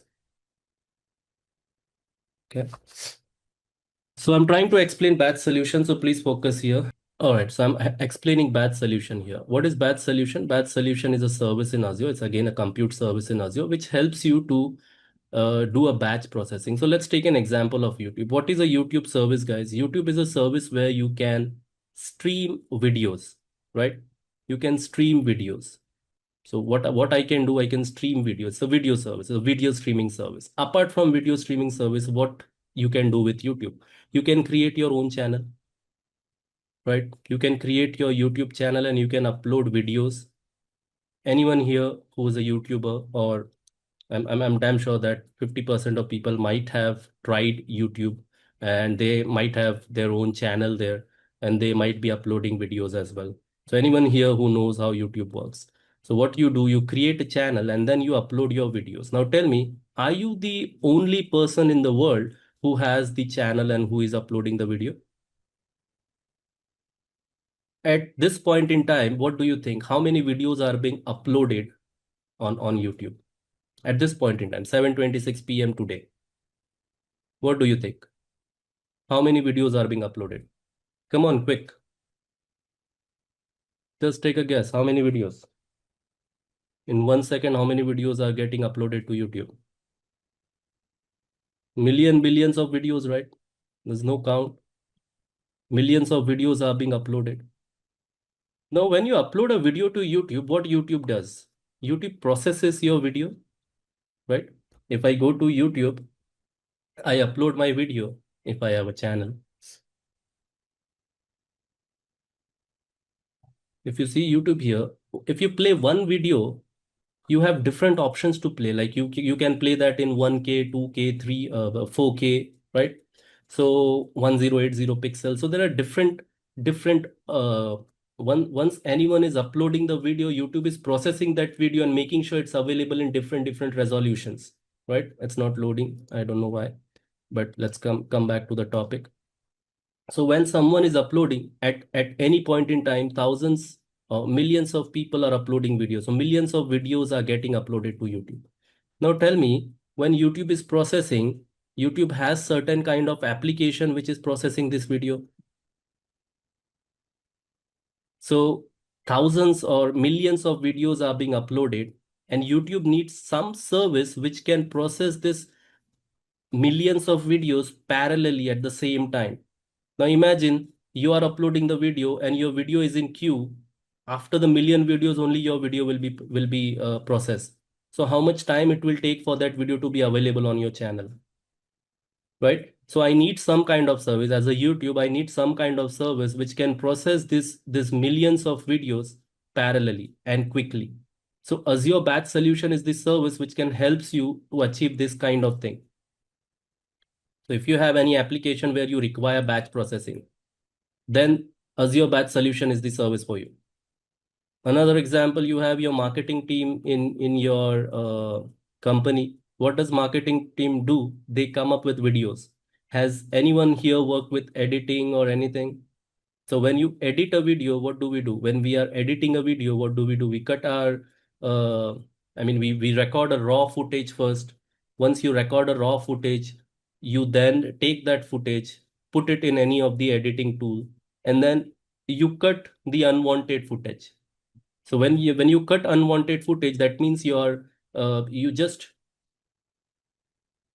changing the way your video will look like final after the final cut, right? So when we are finally there, we have cut all the unwanted footage, and now we have added all the clips of footage that we need. So that means this is my final cut. After the final cut, what do? We export our video. Export is nothing but this is my final video, export it in a full video kind of thing. So when you're exporting your video, what does that editing tool do? Have you heard the term render? So what does editing tool is doing? It's rendering your video. That means it's making your full video. Whatever final cut you have come up with, it's making that into a single video. Since you have cut your raw footage and you have changed your entire video, and when you click on export, it starts rendering your video. That means it's exporting that video to a full video, like maybe you have used MP4 or whatever format you have used. Now imagine your company is creating or editing thousands of video in one day. So at that point in time, I'll require the HPC, the high performance compute, to render my video, since this rendering takes a lot of time. So if that's my requirement, I can rely on Azure Batch Solution Service. Okay.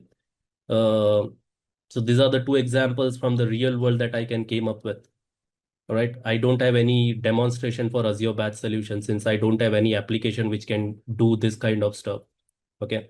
But Azure Batch Solution, how it works behind the scenes, you create Azure Batch pool, and whenever there is a task which is coming in, the compute will be processing that task. That task can be anything. You're doing this kind of stuff where you are processing videos, you're doing this kind of stuff where you are rendering videos, or you're working with 3D modeling. So in 3D modeling also we require high performance compute kind of thing. That's why you might see that any editor, mostly any editor who is working on editing and all, they use the Apple Mac Studio or Mac Pro, right? Why? Because those Mac PCs are built for this kind of work. So similarly, if I want to process now Mac is like built for one single kind of thing. Like I'm an editor and I'm processing or rendering or creating or developing a video, and I want to edit that. So I'm working on one video at a time, or mostly two video in a day.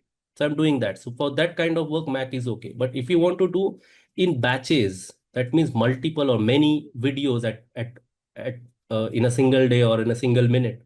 At that point in time, you require something which can handle the batch processing. So Azure Batch Solution is that solution, is that service where you can, which you can use to do this kind of work. All right. Clear?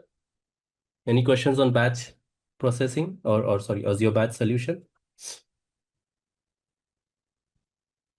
You are doing 3D modeling, you are doing scientific research where you need like for example weather prediction models where you need to work on large amount of data from previous days, and then you need to come up with a with a prediction what can be today's weather, tomorrow's weather.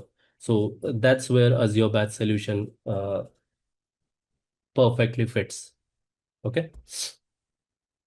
I don't have any demonstration, Mir. Okay, I'm sorry, I don't have any demonstration. Since you need an application which can do the batch processing, and you need to send data in batches so that you can see that in live. I don't have that. What I can show is just creation of batch solution, which will not make any sense. Okay, I don't have any demonstration for that. All right. Okay, so the next service that we have is Azure App Service, Azure App Solution. This is another compute service. Okay, it's not like ETL run. Okay, batch processing. Yeah, you can use it for ETL as well. So if you're doing any extract, transform, load kind of thing, you can use batch solution for that. So it's similar to that. All right, but main job of this is to mostly where I've seen batch solution is implemented is uh, in the marketing team. So I've seen my friend working in a company, and they have implemented this Azure Batch solution for their marketing team. Okay, but it's similar to ETL, right? Where you will be taking data, that data will be triggered, and that data will trigger your compute. Your compute will process that data, and then that you can integrate it with any other service to load that data somewhere. All right. The next service that we have, uh, the next compute service that we have in Azure is Azure App Service. Now, Azure App Service is also a service where you can host your application. All right. So if you want to host your web app, you can make use of app service. The infrastructure for this is managed totally. So fully managed infrastructure. You have the option to scale it out or scale it in depending on your requirement. It's highly available. You can integrate it with DevOps. It gives you the option to make sure that your data is secured and compliant. By default, your data will be secured. Okay. Then you can integrate Azure App Service with other Azure services, and this is an Azure service, so you obviously you would be able to integrate it with other Azure services, and it has support for containers as well. So main thing that you need to understand for Azure App Service is this is mainly used for hosting web apps or website, okay, or APIs. If you're working with APIs, so you can host these three things. Now, question may arise for freshers that here also I can host web app. In virtual machine also I can host web app. So what is the difference between these two? The difference between these two is virtual machine is infrastructure as a service, okay, where you have the full control over operating system. So I can, as you saw that I logged into the virtual machine and then I can make any change. Instead of web server, if I want to make this as a DNS server, I can do that. I have that flexibility or that option or that capability to make this as a DNS server. Okay, I can make it as a DHCP server as well. So I have full control over operating system. Whatever I want to install, I can do that. So that instead of just keeping this as a web server, I can install all these rules as well. So that benefit we get when we use Azure Virtual Machine. Whereas when you're using Azure App Service, you do not have control over the operating system. If you remember from the basics from the first session, we discussed infrastructure as a service and platform as a service. What is the difference between infrastructure as a service and platform as a service? In infrastructure as a service, you have full control over the operating system. So when I use infrastructure as a service model, I am deploying a virtual machine, I'm selecting an operating system, and I have full control over that operating system. When I'm selecting platform as a service, I can select which operating system I want, whether Windows or Linux, but I don't have control over those operating systems. That means when I say I don't have control, I cannot log into that virtual machine when I'm using platform as a service model. So what PaaS can help you to do is host your web app, website, or API, but you won't be able to log into the operating system that you have selected, whether it's Windows or Linux. Okay. Now, when you don't have control over the operating system, what advantage you have? When I don't have control over operating system, I am not responsible for the patching of the Windows OS. So if I'm using infrastructure as a solution, and I'm deploying everything in VM, I am responsible for the patching. So if I go to the settings and Windows update, I need to make sure whenever a new update is available, I need to make sure that I have installed it. Like these two updates are already there in my virtual machine. So I should be the one. It's not Microsoft's responsibility, it's my responsibility since I had deployed the virtual machine. So this should be installed by me as a user, as a consumer. Okay.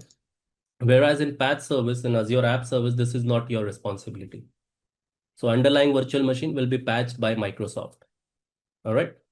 So that's the advantage that you get. Now the question may arise, which one to use? If you're a developer, the best option for you is app service. If you want more control on the infrastructure and you're an infrastructure admin and you want more control, then infrastructure as a service is the option for you. That's the best bet for you. All right, like you just don't want to install web server, but within the same virtual machine, you need to install some other software and some other uh, roles like DNS, DHCP, whatever you need for your infrastructure. So you can install that. That option you will not get in app service. All right. Now, whenever you want, if let's say in interview you get a question, explains the difference between PaaS and IaaS. So you just remember this table. So with IaaS, infrastructure as a service, you have more responsibility. You as the consumer, you have more responsibility when you're using IaaS model. When you're using PaaS model, you have less responsibility. Okay. So just remember this box. What this box is, let's say you want to deploy an application, what option you have? I'll draw one more box for on-prem. Okay, on premises. That means your own data center. So what options you have when you want to host an application? When there was no cloud, the only option that we had was on-prem, right? So what you used to do when you were when we were using on-prem, you had to have your own server, physical server, right? On top of that server, you'll have to deploy the operating system. Let's say you're using Windows operating system or Linux operating system, whichever. On top of that, you need to deploy a runtime. What is a runtime? Runtime is a framework which is used to run your application in simple terms. Okay, so your developer might be writing application in .NET or Java or Python, whatever, or Node. So there are different runtimes available, right? So if my developer is writing the application in .NET, I need to have .NET framework installed, .NET runtime installed. Okay. If my developer is writing application in Java, I need to have Java installed. Similarly, Python or Node, whatever. So this also I have to install .NET if my application is written in .NET. And on top of that, I'll be having actual files of my application. So when you're using on-prem, you're responsible for everything. From bringing physical server, installing operating system on top of it, installing .NET framework on top of it, and then bringing your files. That means copying or adding your files. Right? So everything is your responsibility when you go for on-prem. Now, when cloud was introduced in different models like infrastructure as a service, PaaS as a service. So behind the scenes, we still have the physical server. In infrastructure as a service, we still have the physical server. So what is this physical, whose responsibility when you're using cloud? Physical server is the responsibility of the cloud provider. If you're using cloud, the physical server is the responsibility of cloud provider. All right. Now you have the option, you have the flexibility to choose whether you want to use Windows OS or Linux OS. So let's say you're using Windows OS. So if you're using infrastructure as a service, Windows OS is my responsibility. That means the license which is required for Windows operating system is my responsibility. The monthly patching that I'll be doing is my responsibility. The runtime that I'll be installing is my responsibility. Let's say I go for .NET or Java, whatever. Okay, so .NET installation of .NET is also my responsibility. Then again, files, obviously, the application files is my responsibility. So when you go for infrastructure as service, out of the 4 boxes, the 3 boxes are your responsibility. The operating system, the framework, and the files. Okay, then if you move to PaaS, platform as a service, the physical server, the state setup will be same. The physical server is still there. Now it depends whether they're using virtual machine or what, right? And then operating system is still there. You just have to tell the provider that I want to use Windows or Linux. The framework is still there. What your responsibility when you're using PaaS model is only the files. So you just focus on development. That's all. The last box, from the top, the first box, only the files is your responsibility. Rest 3 are the responsibilities of the provider.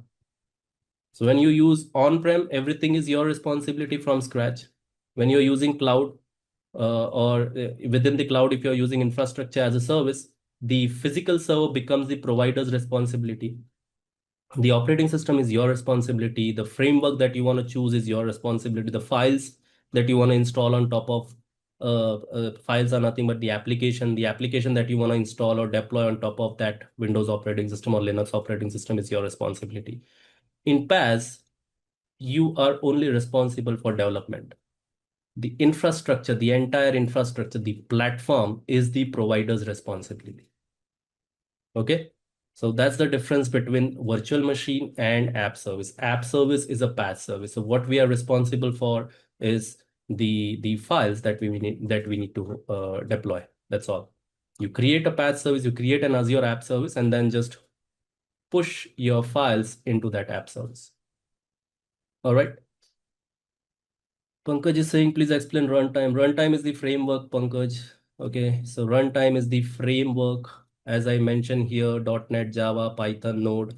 So in order to install or host any application, your developer will be writing an application in certain language, right? In simple term, it's a language which your developer is using to write your application. He might be using Python, he might be using .NET C#, might be using Java, might be using Python. So in order to host that application, I need to have that framework installed, that runtime installed on my machine.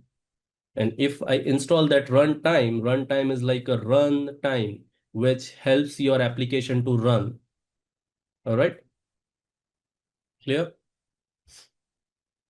Okay, so what we did when we installed the virtual machine, we informed the service provider, the cloud, that we need Windows operating system. And then on top of it, whatever we had to do, we did. Like we installed IIS, then we copied our files. Right now, next month when there's patching, I will be responsible for the patching. The physical infra is still cloud provider's responsibility. So now let's see let me demonstrate how you can use Azure App Service to host the same application that we are hosting on a machine, on a virtual machine. The same application which is hosted here. Now I'll host the same application on an app service. All right. So in order to create an app service, you need to search for app service in the search bar. So I'll search for app service here. All right. I click on app service. This is the first one, app service. So I'll click on the app service and then I click on create. I click on create web app. All right. Now, as usual, whichever resource you are deploying on Azure cloud, you need to provide subscription where Azure will be charging, and a resource group where the resources for this service will be deployed. So I select AZ-305 RG01 where my resources will be deployed. Then the instance name is the web app name. Okay. So what web app name you want? Let's go with Simplilearn. This should be globally unique. Okay. So if I go for Simplilearn, you see this name is not available. That means someone has already deployed a web app with this name. All right. So what I do, I just add some random number on front of it. All right. And this is the runtime stack that I was saying, whether you want to use .NET, you want to use Java, you want to use Python. All right. So these are all the runtime that you need to install when you want to host an app. But when you're using a PaaS service, you just need to tell the provider that I want this runtime Python and they will install Python. I want this runtime Node and they will install Node. So they are making sure that your platform is ready. You just need to bring your code. That's all. So if I select .NET 10, .NET 10 will be installed on top of Windows operating system. So what I'm telling the provider is install Windows operating system on top of that install .NET. All right. And then the region where where you want to deploy the app service. So I'll be using Central India for all of my servers. Oh, sorry, all of my services. So I'm using Central India here. Okay. And then there is a plan. Plan is this queue on uh, on the basis of which Azure will decide how much to charge. So there are different plans available. So there are different plans available. You can select whatever you want. So if I click on explore pricing plan, these are the different plans available. So it decides how much RAM you'll be getting, how much CPUs you'll be getting, right? You can go for premium plan, which will give you one virtual CPU and 4 GB of RAM. So depending on your requirement, you can choose whatever you want. All right. For some plans, the prices are also, the estimated prices are also mentioned. All right. Now, since this is just for demo purpose, so I'll go for standard or basic, since that will cost me less. So we have standard plan as well, standard as well. Now, consider this plan as just the amount of RAM you'll be getting, amount of CPUs you'll be getting, all right, and how much it will charge you, how much Azure will charge you for that particular RAM. It's not like that once you choose and it will stay like this. If you in future, if you want to change the plan, you can change it. That's that you can do. So in future, let's say I'm not satisfied with standard, the performance of standard S1. So if I want to go for premium, I can go. Okay, I can switch any point in time. That is the benefit that you get in cloud. So you see the benefit number 3, the feature number 3, scalability. So right now when I'm deploying the service, I'm selecting a different plan, and in future, if I need a different plan, I can do that. Okay. All right. So I'm selecting standard S1 for low cost as of now. All right. And this is the name of plan. So this is the name. You can give whatever name you want. So this is the default name or a random name that Azure is giving. If you want to give your own name, you can give. So this is my Simplilearn app service plan 01. So I can give it something like this. Okay, you can give whatever name you want. All right. Now, once that is defined, that's all. If you don't want to touch any other tab, that's fine. You just click on review create and your app service will be created. But you can associate or create database here if you want. You can you can have your CI/CD pipeline, as I mentioned here, key features, DevOps integration. So if you have a CI/CD pipeline, you can integrate with CI/CD pipeline as well. If you want to integrate it with network, you can do that. All right. If you want to have a different service which will be monitoring this web app, you can enable that. I'm not enabling it. We have a dedicated chapter for monitoring, so I'll keep it for that. All right. That's all. You can associate it with database. You can associate it with CI/CD pipeline here, right? If you have a network and you want to integrate your app service with network, you can do that from here. If you want to enable monitoring, you can enable it from here. All right, that's all. I'm not doing anything. Just I'm going with the default setting. I just in the monitoring section, I just change the radio button to no. That's all. And then I can click on review create. And I click on create. All right, so it will start deploying my app service. I failed. Oh, we did change the plan, right? Okay, it's selected premium P1. I want to select standard or maybe basic.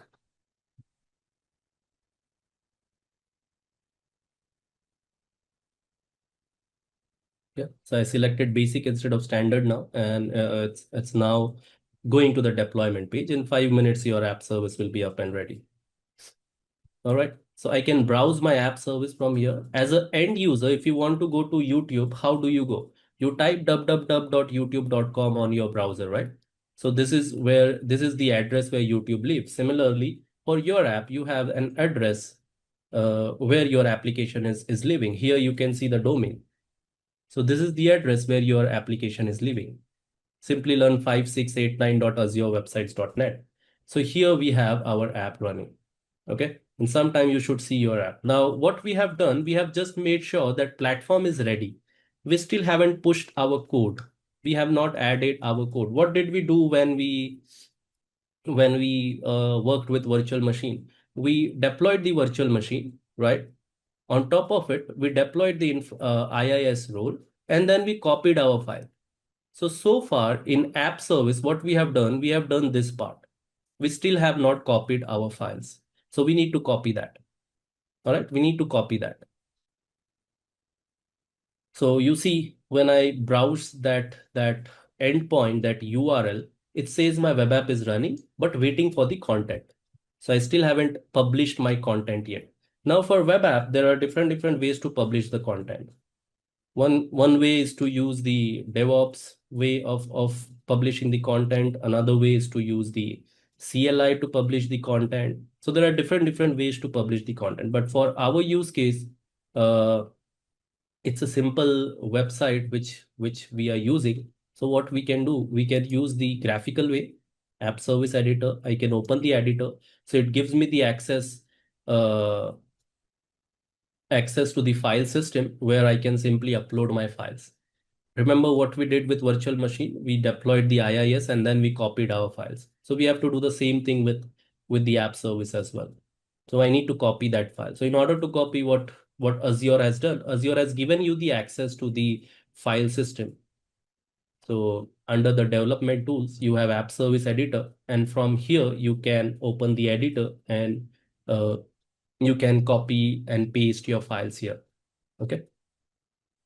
So we have to wait until this is fully loaded. It takes some time. And at any point in time, if you want to change the plan, the app service plan, you have the option here. Under app service plan, you have scale up, scale out. Okay. So when you want to scale up, you can change from basic to shared to basic 2 to basic 3 to premium. So if you feel that the traffic which is coming to my application is not served properly or served very slow. So that could be because you only have 1.75 GB of RAM. So it might take a lot of time for processing a particular request. So if you feel that at any point in time, you can change your plan. Now remember, if you go for premium plan, the cost will increase. Okay. Depending on which plan you're choosing and the amount of memory you're getting, your cost may increase. All right. So now as you can see, it's loaded, and this is where did we copied our file under www root, right? In virtual machine, if I go to the virtual machine, we copied all of our file to www root, right? Similarly, here also you have the www root folder from where you can to where you can copy your file. So what I can do, I can delete this one, the default one, and then I can right click and I can upload my simple app files. So if I go to download and search for simple app,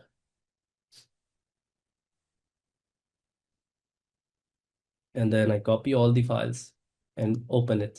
So this copy will be uploaded, the files will be uploaded here, right? The index.html, this is the file which will be loaded.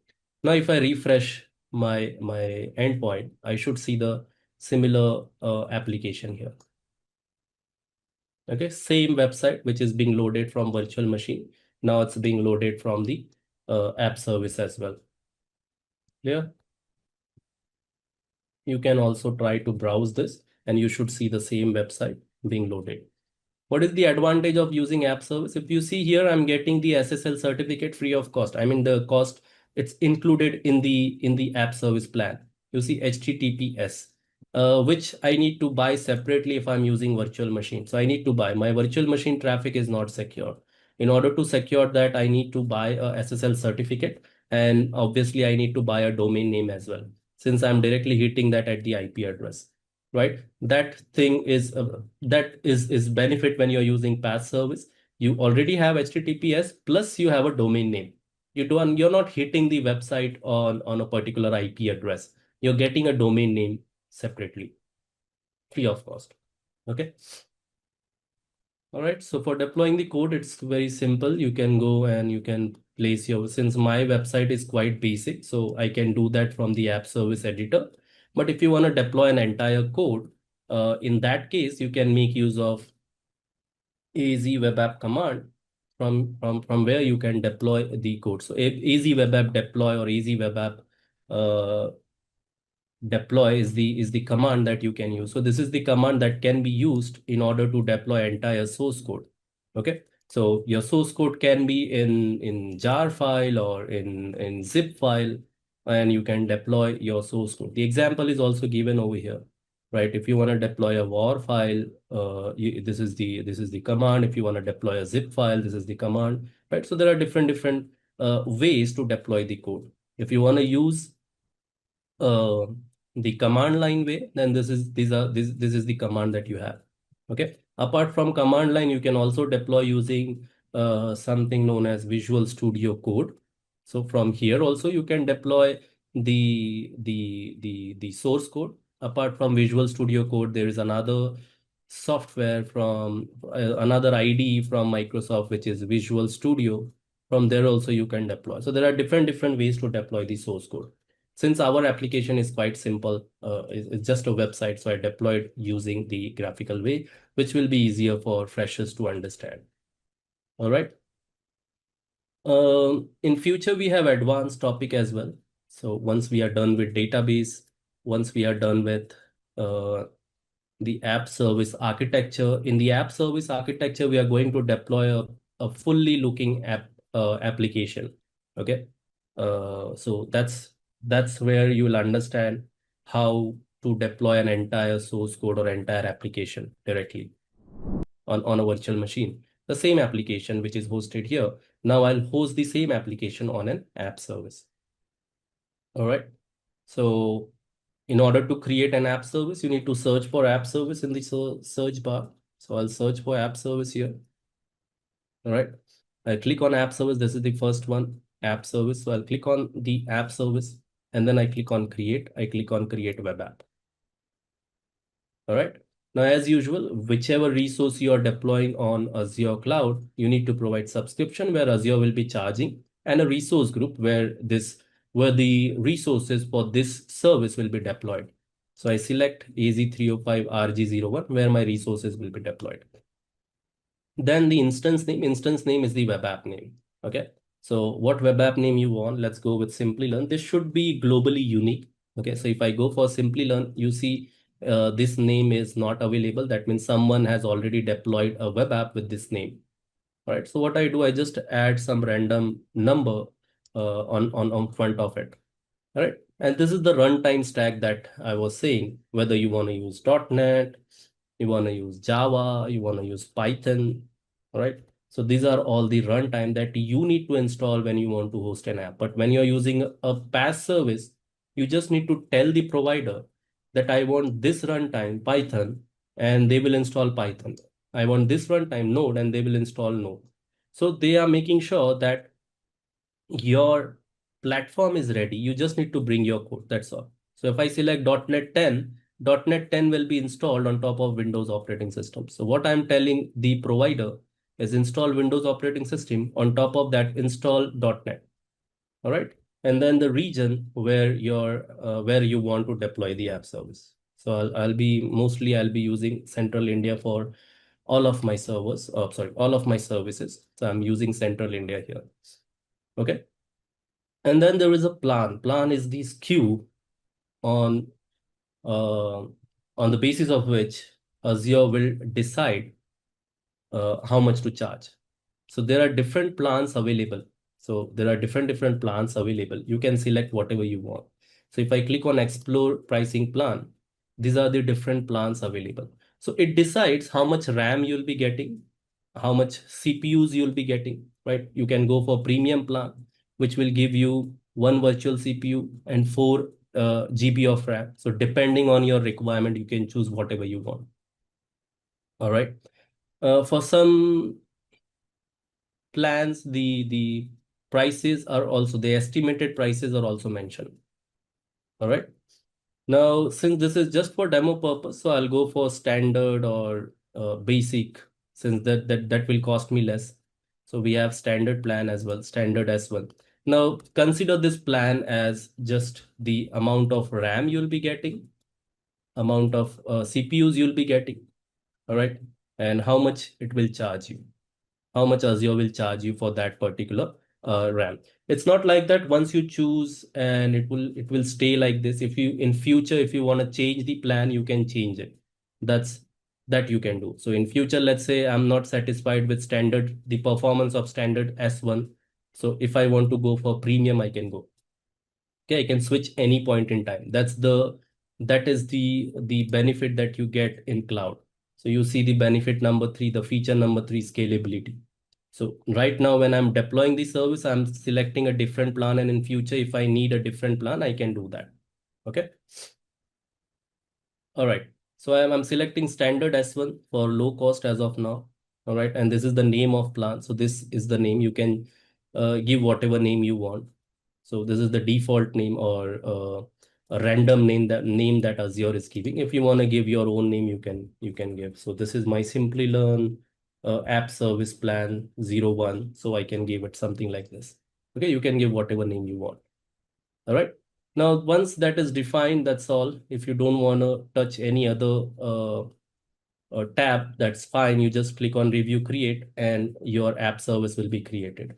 But you can associate or create database here if you want. You can you can have your CI/CD pipeline, as I mentioned here, key features, DevOps integration. So if you have a CI/CD pipeline, you can integrate with CI/CD pipeline as well. If you want to integrate it with network, you can do that. All right. If you want to have a different service which will be monitoring this web app, you can enable that. I'm not enabling it. We have a dedicated chapter for monitoring, so I'll keep it for that. All right. That's all.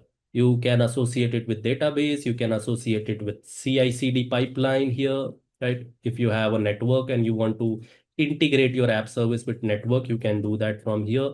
If you want to enable monitoring, you can enable it from here. All right, that's all. I'm not doing anything. Just I'm going with the default setting. I just in the monitoring section, I just change the radio button to no. That's all. And then I can click on review create. And I click on create. All right, so it will start deploying my app service. I failed. Oh, we did change the plan, right? Okay, it's selected premium P1. I want to select standard or maybe basic.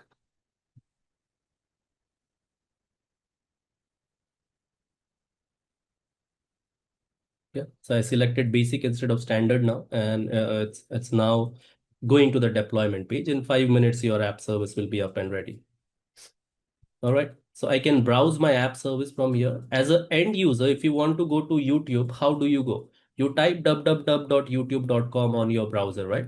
So this is the address where YouTube lives. Similarly, for your app, you have an address where your application is living. Here you can see the domain.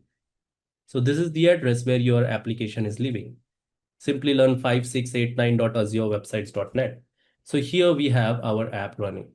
Okay. And sometime you should see your app. Now, what we have done, we have just made sure that platform is ready. We still haven't pushed our code. We have not added our code. What did we do when we worked with virtual machine? We deployed the virtual machine, right? On top of it, we deployed the IIS role, and then we copied our file. So far in app service, what we have done this part. We still have not copied our files. So we need to copy that. All right, we need to copy that. So you see, when I browse that endpoint, that URL, it says my web app is running, but waiting for the content. So I still haven't published my content yet. Now for web app, there are different ways to publish the content. One way is to use the DevOps way of publishing the content. Another way is to use the CLI to publish the content. So there are different ways to publish the content. But for our use case, uh, it's a simple website which we are using. So what we can do, we can use the graphical way, app service editor. I can open the editor. So it gives me the uh, access to the file system where I can simply upload my files. Remember what we did with virtual machine? We deployed the IIS and then we copied our files. So we have to do the same thing with the app service as well. So I need to copy that file. So in order to copy what Azure has done, Azure has given you the access to the file system. So under the development tools, you have app service editor, and from here you can open the editor and you can copy and paste your files here. Okay. So we have to wait until this is fully loaded. It takes some time. And at any point in time, if you want to change the plan, the app service plan, you have the option here. Under app service plan, you have scale up, scale out. Okay. So when you want to scale up, you can change from basic to shared to basic 2 to basic 3 to premium. So if you feel that the traffic which is coming to my application is not served properly or served very slow. So that could be because you only have 1.75 GB of RAM. So it might take a lot of time for processing a particular request. So if you feel that at any point in time, you can change your plan. Now remember, if you go for premium plan, the cost will increase. Okay. Depending on which plan you're choosing and the amount of memory you're getting, your cost may increase. All right. So now as you can see, it's loaded, and this is where did we copied our file under www root, right? In virtual machine, if I go to the virtual machine, we copied all of our file to www root, right? Similarly, here also you have the www root folder from where you can copy your file. So what I can do, I can delete this one, the default one, and then I can right click and I can upload my simple app files. So if I go to download and search for simple app,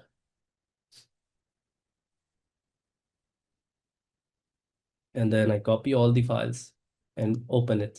So this copy will be uploaded, the files will be uploaded here, right? The index.html, this is the file which will be loaded. Now, if I refresh my endpoint, I should see the similar application here. Okay, same website which is being loaded from virtual machine. Now it's being loaded from the app service as well. Clear? You can also try to browse this and you should see the same website being loaded. What is the advantage of using app service? If you see here, I'm getting the SSL certificate free of cost. I mean, the cost, it's included in the app service plan. You see HTTPS, which I need to buy separately if I'm using virtual machine. So I need to buy. My virtual machine traffic is not secure. In order to secure that, I need to buy a SSL certificate. And obviously, I need to buy a domain name as well, since I'm directly hitting that at the IP address, right? That thing is benefit when you're using PaaS service. You already have HTTPS plus you have a domain name. You're not hitting the website on a particular IP address. You're getting a domain name separately, free of cost. Okay. All right. So for deploying the code, it's very simple. You can go and you can place since my website is quite basic, so I can do that from the app service editor. But if you want to deploy an entire code, in that case, you can make use of AZ web app command from where you can deploy the code. So AZ web app deploy or AZ web app uh, deploy is the command that you can use. So this is the command that can be used in order to deploy entire source code. Okay. So your source code can be in jar file or in zip file, and you can deploy your source code. The example is also given over here, right? If you want to deploy a war file, this is the command. If you want to deploy a zip file, this is the command, right? So there are different ways to deploy the code. If you want to use uh, the command line way, then this is the command that you have. Okay. Apart from command line, you can also deploy using something known as Visual Studio Code. So from here also you can deploy the source code. Apart from Visual Studio Code, there is another software from another IDE from Microsoft, which is Visual Studio. From there also you can deploy. So there are different ways to deploy the source code. Since our application is quite simple, it's just a website, so I deployed using the graphical way, which will be easier for freshers to understand. All right. In future, we have advanced topic as well. So once we are done with database, once we are done with the app service architecture, in the app service architecture, we are going to deploy a fully looking application. Okay. So that's where you will understand how to deploy an entire source code or entire application directly. Okay. All right. Next topic that we have is container instance. Azure container instance. How many of you know what Docker is? Now, in order to understand container, I need to give you uh, some information, some basic information. But since this is AZ-305, I'll keep it very minimal. Okay, I'm not going to explain you how you can build a Docker image, how you can run a container. That's not the scope of AZ-305. Okay, same goes for Kubernetes as well. So next topic we have is Azure Kubernetes Service. We are not going to cover Kubernetes in depth since AZ-305 is not doesn't cover that scope, is not meant for you guys to explain Kubernetes. Okay, we have AKS. What we will do, we'll keep it minimal. I'm not going to dive deep into AKS or Docker. Now, why I'm not going to dive deep into that? So there is a reason for it. Okay. So if I go to our website, simplilearn.com, I don't know if we still offer a course in Docker, but if you just search for Docker in our website, you should see Docker Certified Associate. So there is a dedicated certificate for Docker, and it's not the scope for AZ-305 is not to cover entire Docker. You just need to understand what Docker is, right? So if you see, this is the entire course for Docker, where it help you to, I mean, in this course, you will get to understand what Docker is, how to create a Docker image, how to manage it, how to post it to a registry or repository, how Docker networking works. So it's a very big topic. Same goes for Kubernetes. Now we don't offer Kubernetes, but if you go to the Kubernetes official documentation, you would see that this is a course in itself. If I go to the documentation, you see the concepts, the getting started document, how to create a cluster and all. It's a very big topic. Okay. From AZ-305 point of view, what you need to understand is, let's say someone comes to you and asks you that my application is written in a containerized form. Do you have any service in Azure which helps you or helps us to host our containerized application? In that case, you will answer that yes, we have these services in Azure, which helps you to host your containerized application. One of them is Azure Container Instance, other one is Azure Kubernetes Service. So our focus on this services, not on the technology name as container. Okay, but I'll explain you the basics of container, what is container and how it is different from a virtual machine or app service. All right. So what is a container? Container, now let's go back to, I need a whiteboard. So let's go back to the virtual machine or batch solution. Okay. So here I have this page. So I'll use this page. Now what happens initially, as I mentioned in the last session, in yesterday's session, that we are here, we as an infrastructure administrators are here because of the application. If there's no application, we are not required. The infrastructure admins are not required. And if there are no application, developers are also not required, right? Since businesses are using IT to drive their business, right? To grow their business.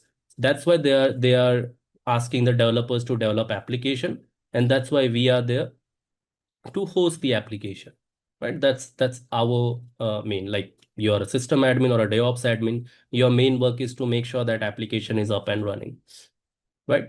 So if you go back 20 years, if you go 20 years ago, how we used to host the application. So in order to host the application, what we used to do, we used to get a server, a physical hardware server, IBM or Cisco or HP or Dell, whatever. Then on top of that server, we used to deploy an operating system, Windows or Linux operating system. And then we used to deploy the framework, the library, right? So we used to deploy .NET, Python, whatever is required. And then we had the actual application. So in order to host one application, we were utilizing the entire server. Now, if server is costing me $1,000 is dedicated only for one application. Since if I have deployed Windows operating system and if I'm using .NET framework, I can only host the .NET related applications. So if I want to host another application which is written in Python, I cannot host that on the same server where .NET is installed. Sometimes it used to work, sometimes it used to interfere with the .NET library. Since these are two different libraries, these are two different frameworks, we were not, server was not supporting to host multiple applications. So what engineers did, they came up with the virtualization concept. So after hosting an application in physical server, the concept of virtualization kicked in. And virtualization is the backbone of cloud computing. Okay. So what virtualization is, with virtualization, people started using hypervisor. Hypervisor is a tool or a software which allows you to create virtual machines. So how the infrastructure change or how the setup change, you still have a physical server. On top of it, you used to install the Hyper-V or VMware ESXi or Citrix uh, Zen server, right? So there are different hypervisors available in the market. Now, depending on which you are using, you will be installing that particular hypervisor. So I'll write it as Hyper-V. Now, what Hyper-V or hypervisor helps me to do is to create extra machines using the same server. So what I can do, I can create more than one virtual machines here. VM1, VM2, VM3. By creating VMs, what advantage we get? I can have one virtual machine running Windows operating system. I can have another virtual machine running Linux operating system. I can have third virtual machine again running Windows operating system. So this virtualization, what advantage you got with the virtualization is you can have more than one application. Like for the first virtual machine, I can have a .NET application running. For the second virtual machine, I can have Python running or Java running. For the third operating system, again, I can have .NET or any other node or something that I want to run, right? So this virtualization gives me the advantage of utilizing my server fully. Here, if I'm spending $1,000, that $1,000 was dedicated for one application. Here, I'm spending same amount, $1,000, but now I can host more than one application, right? So that's the advantage on Hyper-V, on hypervisor, on virtualization. After virtualization, it's a good concept. People are still using it. We are still creating virtual machine and hosting our applications and all. But the limitation or the drawback, not the limitation, the drawback is in order to host one application, I need to create the virtual machine from scratch. I need to install the Windows operating system from scratch or Linux operating system from scratch. And then I need to install the framework, everything I need to install, and then only I can host the application. So what engineers did, they came up with one step, they went one step ahead and they introduced the technology known as containerization. So with containerization, what happens? You can create a very lightweight I'm not create an operating system, but you can host an application in a lightweight form. Okay, now I'll just clear out the screen and I'll explain what containerization means. Is the physical layer, I mean physical infra or the virtualization clear? Is the two terms clear, physical and virtualization? See, basically, you just need to understand how the application is hosted. That's all. Initially, we were hosting like this. Then we moved on to the virtualization thing. Okay. And then now, today, we are using the containerization thing. Okay. We are still using the virtualization thing. And with plus virtualization thing, we are using the container. In today's world, you will never see anyone hosting application like this. It's just a waste of resources, waste of money. Okay. You will still see people are using virtualization, or you'll still see containerization. From 2014-15, people have moved on to the containerization way. Okay. So now let me explain what containerization is. So we already have a virtual machine, right? So here, what operating system we have installed? We created a virtual machine and then we installed an operating system. I mean, when we created the virtual machine, we asked the cloud provider to install the operating system. What operating system is installed in this virtual machine? What operating system is installed in this virtual machine? If you see, it's written there. What is this? The operating system name is written there, Windows Server 2022. Okay, so we installed an operating system and then we installed IIS and we are hosting one simple website. If I want to host an application, I'll be installing .NET or something, and then I'll be hosting my .NET application. But if you see this operating system, and if I go to the file system, you see there are a lot of files. If I go to Windows C, you see there are a lot of files. If I go to program files, you should see you have Internet Explorer, you have some common files where you'll be having some files. You have mailing, Windows Mail, you have a photo viewer. Then if I go back to Windows folder, here also if you see you have app readiness, Azure Arc, boot obviously we need. You have system 32 where you should be having non-required files, some files which are not required. So what I'm trying to explain over here is when you're installing an operating system for a Windows operating system, how much is the recommended storage? If you go to, if you find for Windows Server 2025 installation guide, you should see it's around 2 GB or 4 GB, something around that. Okay, system requirements. So what is the system requirement? If I click on this not an official page, but whatever it is, they might have got it from the official page. So minimum required RAM is 2 GB. Okay, that's a minimum requirement. It does not mean that your server will behave or work uh, uh, function quite properly when you install 2 GB. So this is the minimum requirement just to install the operating system. Now imagine on top of that operating system, we'll be having a runtime and then we will be having an application. So what would be the minimum RAM required for installing Windows Server 2025? I mean, for running it properly. Okay. On top of it, if I see we have a lot of unwanted files, like we have some program files which are not required, like SDKs, like SQL Server. These are not required. I'm hosting an application. I don't need the mail. Now tell me, you're hosting an application on a server. Do you need mail? Do you need Windows Mail installed on the server where you want to host an application? Do you need that? Apart from that, you might see calculator and all, a clock and all. Do we need that calculator, clock and all? These are all the things which are for commercial laptops or commercial operating system. These are not the services or files I need in my server. So what engineers did, they came up with this containerization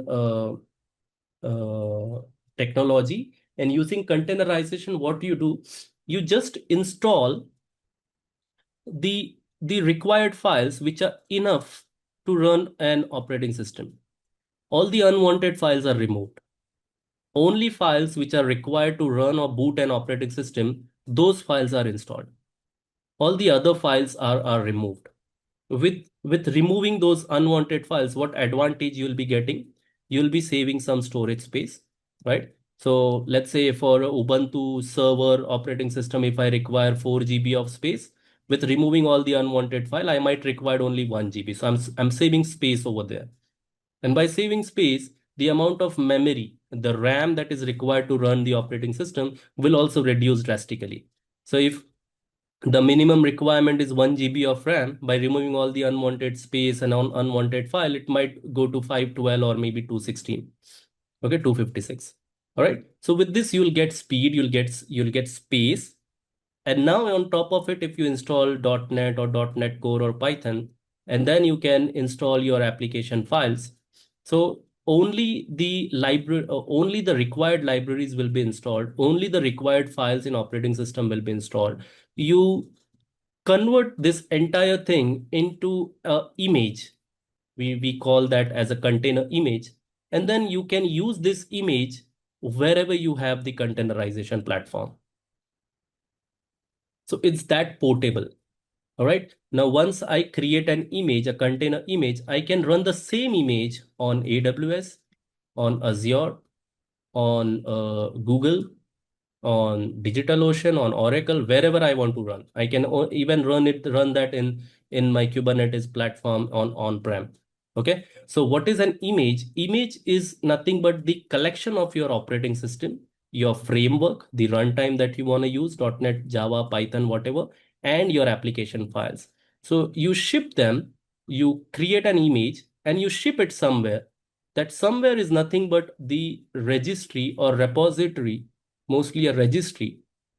So that registry, from there you can pull your image to any platform which supports the containerization.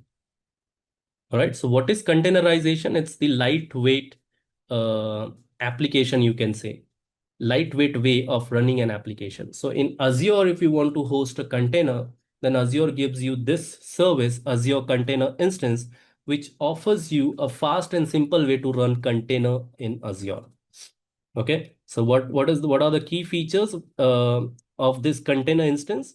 You can deploy container.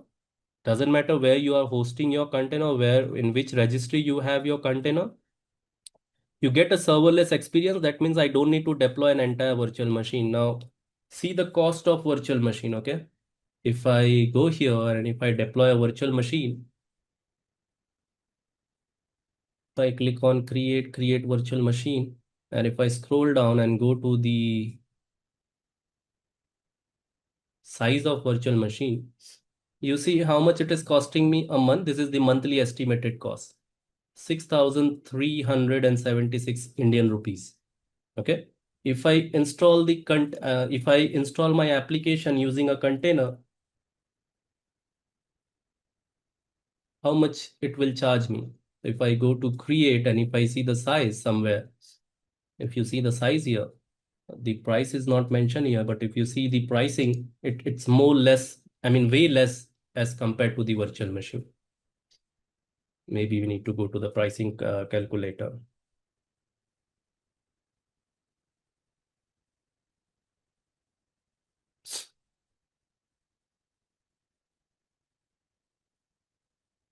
So if you see the pricing for Linux OS container, this is the price, okay, per GB. All right, memory per GB. If you save, if you reserve, that will also give you 52 or 72, some percentage, right? So this is the cost that you're getting when it comes to container. Now there are different types of containers, and when you go for Windows, there will be different charges, and when you go for Linux, there will be different charges. Okay, but you can refer this pricing table or pricing calculator for, there are some examples also given. If you're using one virtual CPU and 1 GB of configuration, which runs daily for 30 days, what cost you'll be paying. So this is the cost that you'll be paying, okay, for memory and for virtual CPU. So you see for 30 days how much cost they are charging. The total billing is like only 11 rupees. So where you're paying 6,000 when you're using virtual machine, for single application, you will be paying around estimated cost 11 rupees. Okay, so how many containers you can host in the same price? Okay, same region, Central India, display monthly pricing. All right, so that's one of the benefit that you get when it comes to Azure Container Instance. All right, so it gives you the serverless experience where you don't need to install the virtual machine. Fast startup, since it's a lightweight thing, obviously the startup will be fast. You can isolate you can isolate your application. That means one application will have its one instance, right? One application will get its own instance. It's a full isolation instance. You can integrate it with other Azure services. As I mentioned, containers are portable, right? So uh, doesn't matter where you're creating your image, where you're pushing your image, you can host it at any platform. Tomorrow, if you feel Azure is not good for you and you want to go for uh, AWS, you can use the same image and pull it to the AWS. That's all. Ephemeral storage, that means containers are having like volatile storage. Okay. So it is recommended that you should not store anything within your container. That means your application data. You should only have the application files, the application runtime, and the operating system. That's all. Apart from that, you can keep your data in persistent storage like Azure Disk or Azure Files. You can keep your data in the persistent storage. All right. There is a small table which helps you to understand the difference between virtual machine and containers. So containers are like lightweight isolation. So it's a very lightweight operating system, you can say, with bundled with your application and the source code. Okay. Uh, it only runs the user mode portion of an operating system. As I mentioned, the unwanted files are not there. Whereas the virtual machine runs the complete operating system. So whatever Windows or Linux are introducing in their operating system, those features will be added with every update. Containers are deployed obviously using Docker. So you need to have the container engine. Mostly you'll be using Docker engine. So you need to have Docker engine in place in order to deploy the container. With Azure Container Instance, Docker is taken care by Microsoft. All right. Whereas virtual machine can be deployed using cloud. So if you're using Azure, Azure has their own virtual machine. If you're using on-prem, you need to use a hypervisor like ESXi or Hyper-V or Citrix Gen Server, right? So there are different options to deploy. In order to get the persistent storage, you can use Azure File Share or Azure Disk when it comes to container. Whereas in virtual machine, we already have virtual hard disk attached to it, or you can attach a file share as well, which we'll see in the storage uh, thing. Now for fault tolerance, that's the disadvantage when it comes to Azure Container Instance. We don't have any fault tolerance. So in order to achieve the fault tolerance, that means high availability, you need to have more than one container instances running, right? So that's something which is not available here, but you can achieve that using some orchestrator, which is our next topic, Azure Kubernetes Services. All right. For VM, you might know that we can have a cluster. We can create a cluster, and that cluster uh, will help you to achieve the high availability. Okay. Now let's quickly see this container instance. Now what I'll be doing, I'll need to have a container in place. So I already have a container. Now how to create a container, how to create an image, all those stuff. If you want to learn, I would ask you to go for Docker Certified Associate course. Okay, that's not something I'm covering here, but I have already created an image and I have my image in Docker Hub. So if I search for Docker Hub, I should see my image there. Okay, what is Docker Hub? Docker Hub is like a GitHub. So in GitHub, the developers push or keep their source code, whereas in Docker Hub, people keep their container instances, container images. So if I search for my repository, Imran Khetani, I should see Imran Khetani / Simplilearn. So this is the container image that I have already created and pushed it to Docker Hub. And I can pull this anywhere. I can host it on my local machine. I can host it on Azure. I can host it on AWS, anywhere. Okay. Once you have the image created, you have it somewhere publicly available. You can also use private registries as well, and you can pull it from there. Okay. So I already have it. I have different tags over here. What are these tags? These tags are nothing but different versions of my application. Now, once your developer develops an application, they don't sit. They find bugs and they fix those bugs, right? So once they fix those bugs, let's say they deploy one application. So that application is version one of your application. Then they, after that deployment, they still keep on finding bugs, keep on fixing those bugs. Sometimes they come up with a new feature. So once they fix the bugs, they release a new version of their application, version 2. Then again, after releasing version 2, they will still work on fixing the bugs and all, and then they'll come up with version 3. So similarly, that scenario I've done here. So I have 3 versions of my application: version 1, version 2, version 3. All right. It's nothing but the same application, but instead of hosting it on a virtual machine, we will be hosting this on a container instance. Okay. So let's quickly do that. So what I'll be doing, I'll be quickly searching container instance on the search bar. And here I'll click on create. Okay. As usual, it will ask me for the subscription and the resource group. So I'll keep it in the same resource group. So at the end of demonstration, I can delete everything from this resource group, right? You can give it a name. So I'll go with Simplilearn 5689, whatever, just to make sure that it's random name. All right. Region where you want to host. Okay. If you want to have high availability, you can deploy it in multiple data centers within Azure. You can have different SKUs like standard or confidential. Right now, confidential is not supported. Okay. So I'll go with standard. You can have an image. You just need to provide the image of your container where your image is hosted. So similar to Docker Hub, we have a private registry in Azure known as ACR or Azure Container Registry. Why do we need a private registry? Now, let's say my company is developing a SaaS product, software as a service product, and that product is they are using containerized form to develop that product. Now, does it make sense for them to put their SaaS product in a public registry? The difference between public registry and private registry is that the public, when you push your container image to a public registry, anyone can pull that container. So my Simplilearn container can be pulled by anyone. Anyone can use it.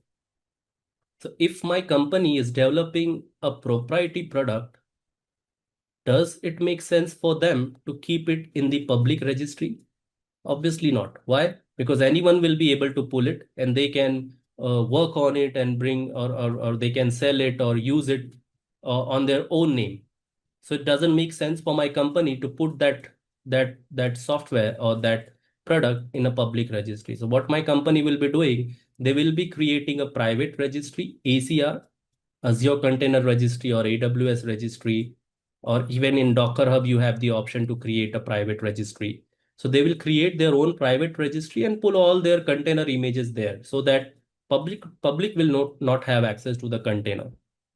Okay. So if you want a private registry for your company, you can create Azure Container Registry and push all of your container images there. But in our case, we need to use our other registry. So in other registry, I need to provide the image over here. So what is my image name? If I go to the Docker Hub and if you see here, this is your image name. So I can copy this, paste it somewhere in the notepad. So you'll able to see what is the name of my image. So if you see here, this is the name of my image. So what is this name? This name specifies this is Imran Khetani, which is the registry name, a repository name. Simplilearn is the image name, and is2 v3 is the version that I want to pull. I have different versions like version 1, version 2, version 3. So this is the one which I want to pull. If I want to pull version 2, I just need to change v3 to v2. Right. So I'll just copy this name. Go back to the browser, paste it here. So it will know that from this registry, it has to pull. All right. And the OS type, whether it's a Linux or Windows, that's something you should be getting it from the registry itself. So the OS architecture that's being used while creating this image was Linux. So it's mentioned here, Linux AMD 64. Okay. So that's what I'm selecting, Linux. Then size, what you want. You want one virtual CPU, 1.5 GB memory, or if you want more, you can change the size. Right. Next, in networking, if you want to have a DNS name, you can add that DNS name, but make sure that DNS name is globally unique. Otherwise, your deployment will fail. All right. which port your application will be listening to. So that's something you can add over here. My application is listening to port number 80, so port 80 I can use here, right? If you want to have monitoring, you can use it. I don't want monitoring right now. We will understand what monitoring is later in the monitoring chapter. On failure, what do you want to do? I mean, do you want to restart the container when it fails for any reason? So you can select that always it should restart, or only on failure it should restart, or it should never restart. You would be restarting it manually. So that's something you can select. All right. And then if you have any environment variable, like for example, your container will be interacting with the database. So that database is added as a connection string. So you can add the connection string over here. If your container is interacting with storage and you have a storage key, so you can add the storage key over here. So those as an environment variable will be added. I don't have any, so I'm not adding it. And then once everything is provided, I can click on review create and then click on create. So my container will be deployed. All right, so now container will be deployed in 5 minutes. And once the container is deployed, I'll be getting a public IP for my container. And then similar to a virtual machine, I can access my container directly using, I mean, I can browse my website from that container.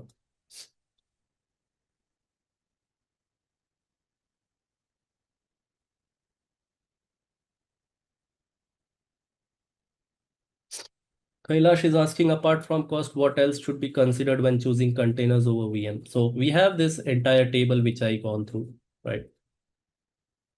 The main question that you should ask whether I should use container or the virtual machine is you should be reaching out to your developer. It's if you're a developer, you can decide whether to use container or virtual machine. If you're an infra admin, you're not the one who will be deciding whether to go for container or virtual machine. If your developer is writing your code in a containerized form, then obviously you have to go for container. You should not be going for virtual machines. All right.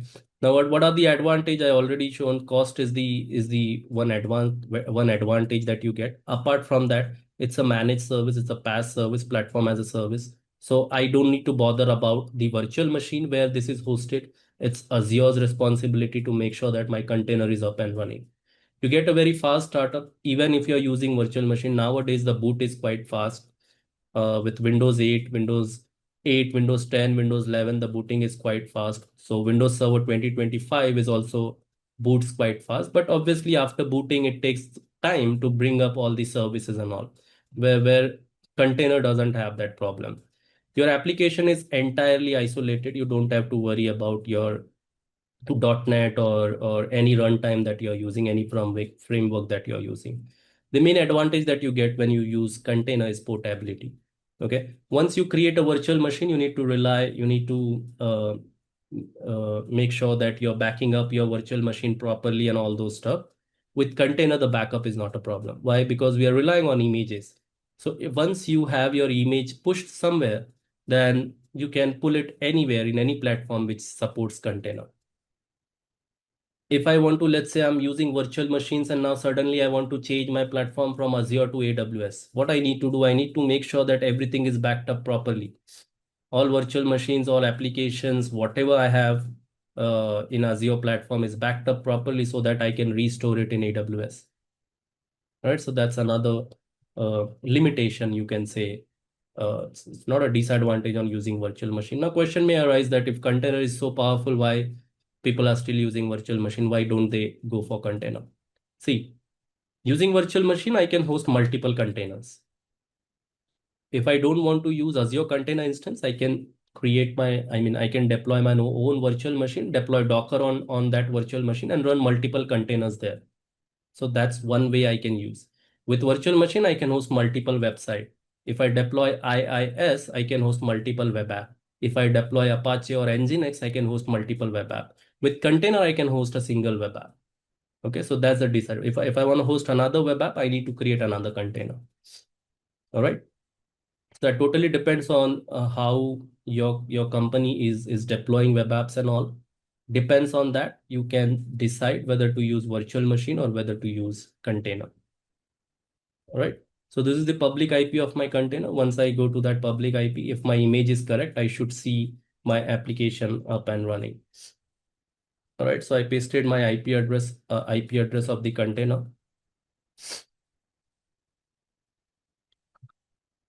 All right, Ram is asking RO or RW allowed in containers. I can change whatever I want, but that's not the meaning of container. I can connect to my container. I can access the shell and I can make the changes. So I have the read write credential, but that's not the meaning, or that's completely beat the concept of using container. You have read write access. You can make changes. I can delete any file from here. I can add extra file here if I want. If I can connect, right? So if you have the read write access, but that's not the way you use container. When you create an image, that image should be like uh, pushed somewhere in some repository or some registry, and you would be pulling that image from there. Any changes that you would want to make is to that image, not to the running container. All right, you have the read write access. You see, I'm logged into the shell and I can do whatever I want. I can delete some files if I want. I can restart some services if those services are running, right? So it's the bash shell that I've got. Okay.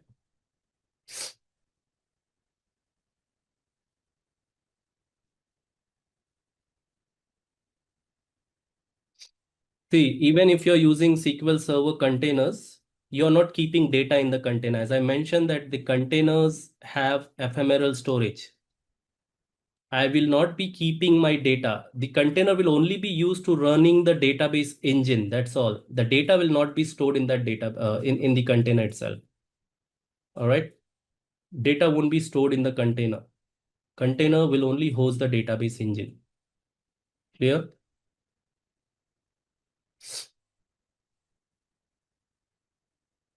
Pankaj is asking, can you explain OS selection depends on web app? What do you mean by that? I didn't get your question. See, OS you will be selecting depending on which framework you want to use. Can you tell me, can I run the Java application on Windows? Does Windows supports Java application? I mean, I want to host a application written in Java on a Windows platform. I can't. Okay, I can't run Java application on Windows. Can I use .NET 3 dot not 3 2 before 3? I can't use .NET ASP.NET on Linux. So after that, Microsoft came up with .NET Core, which is platform independent. That means I can use .NET Core on Linux or Windows. Okay, so operating system is just a platform where you'll be hosting your application. Now, which one to select totally depends on your preference. If you're working with Windows and you're comfortable with Windows, you'll be selecting Windows, but you'll have to pay the license. Okay, if I want to use Windows, I need to pay the license cost. Whereas in Linux, I have certain distributions where I don't need to pay anything. Okay, so here you're saving the cost, license cost. Okay.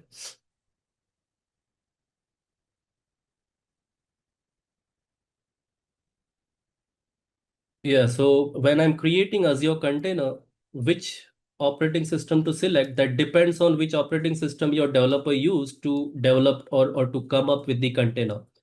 So when I created this container image, I use Linux. Similarly, if someone is using Windows, you should see Windows here. Okay, so you need to reach out to your developer, which platform they used when they created the image. Okay, so that's something that your developer can answer. You are not the one who can decide whether I should simply go with Linux. You cannot decide that. You need to rely, or you need to uh, liaise with your developer and ask them which language, or which not language, which OS architecture they used. All right. See, anything that I'm deploying Mir is cost. If I'm deploying container, I have to pay something to Azure. It's not free of cost. I'm running the container instance on top of Azure, I have to pay. All right. So cost will be there, obviously. Whatever service you're deploying, you'll have to pay. So Azure will charge me on my subscription when I'm running this. If I keep this container instance running for 24/7, I'll have to pay certain charge. Okay. How much I'll be paying, you need to go to the pricing calculator page and you see how much the estimated billing is. So for this container which I selected is having one virtual CPU and 1.5 GB of RAM. So I might be paying around 20-25 rupees if I keep it on running for like 24/7 for 30 days. Okay. So if you want to use Azure container instance, obviously you'll have to pay. For storing this image, there's no charge. I'm storing this image from last 4 years. I'm not paying anything to Docker. Okay. So for storing this image is free of cost. All right. The next topic that we have is Kubernetes service, Azure Kubernetes service. Azure has this service, Azure Container Instance. Okay. The second service that we have for containerized application is Azure Kubernetes service. Now, why should we go for Azure Kubernetes service when we have Azure container instances? Now, if you see in the container instance, I don't have a way to scale up. Right now, I have given this container like 1 GB something and one virtual CPU something. If I scroll all the options, if I see all the options over here, I don't have a way to scale up or scale out. That means I cannot add additional instances. So in any case, if this instance goes down for any reason, let's say the region where I've deployed it, that region has lost the network connectivity, or because of war, this region is blown, is not available. So my container is gone. I cannot scale it up. I cannot scale it out. There's no way. Okay. So that's the limitation of Azure Container Instance. And mostly, for me, I have not seen Azure Container Instance in production. I'm not seeing it. Why? Because there's no way to scale it out. If something happens, it goes down, I need to manually come over here and start it or restart it. By the time I notice or I realize that this container instance is down, it might be like half an hour or 15 minutes or 1 hour. So for that amount of time, my application will be down. So Azure Container Instance is not meant for production. You can use it for dev test environment, okay, just to check whether your container is working perfectly fine or not. So if I want to host a container on Azure, then what is my option? So the second option that you have is Kubernetes service. Now, what is this Kubernetes service?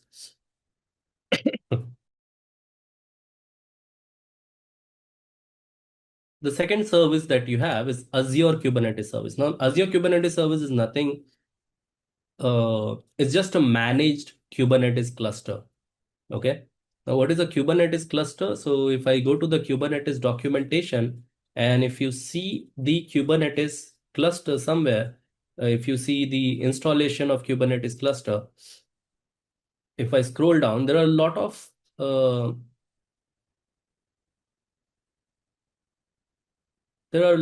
tools that I need to install if I want to create my own cluster. So that cluster is like, you have the master node, you have the worker node. If it's mentioned somewhere,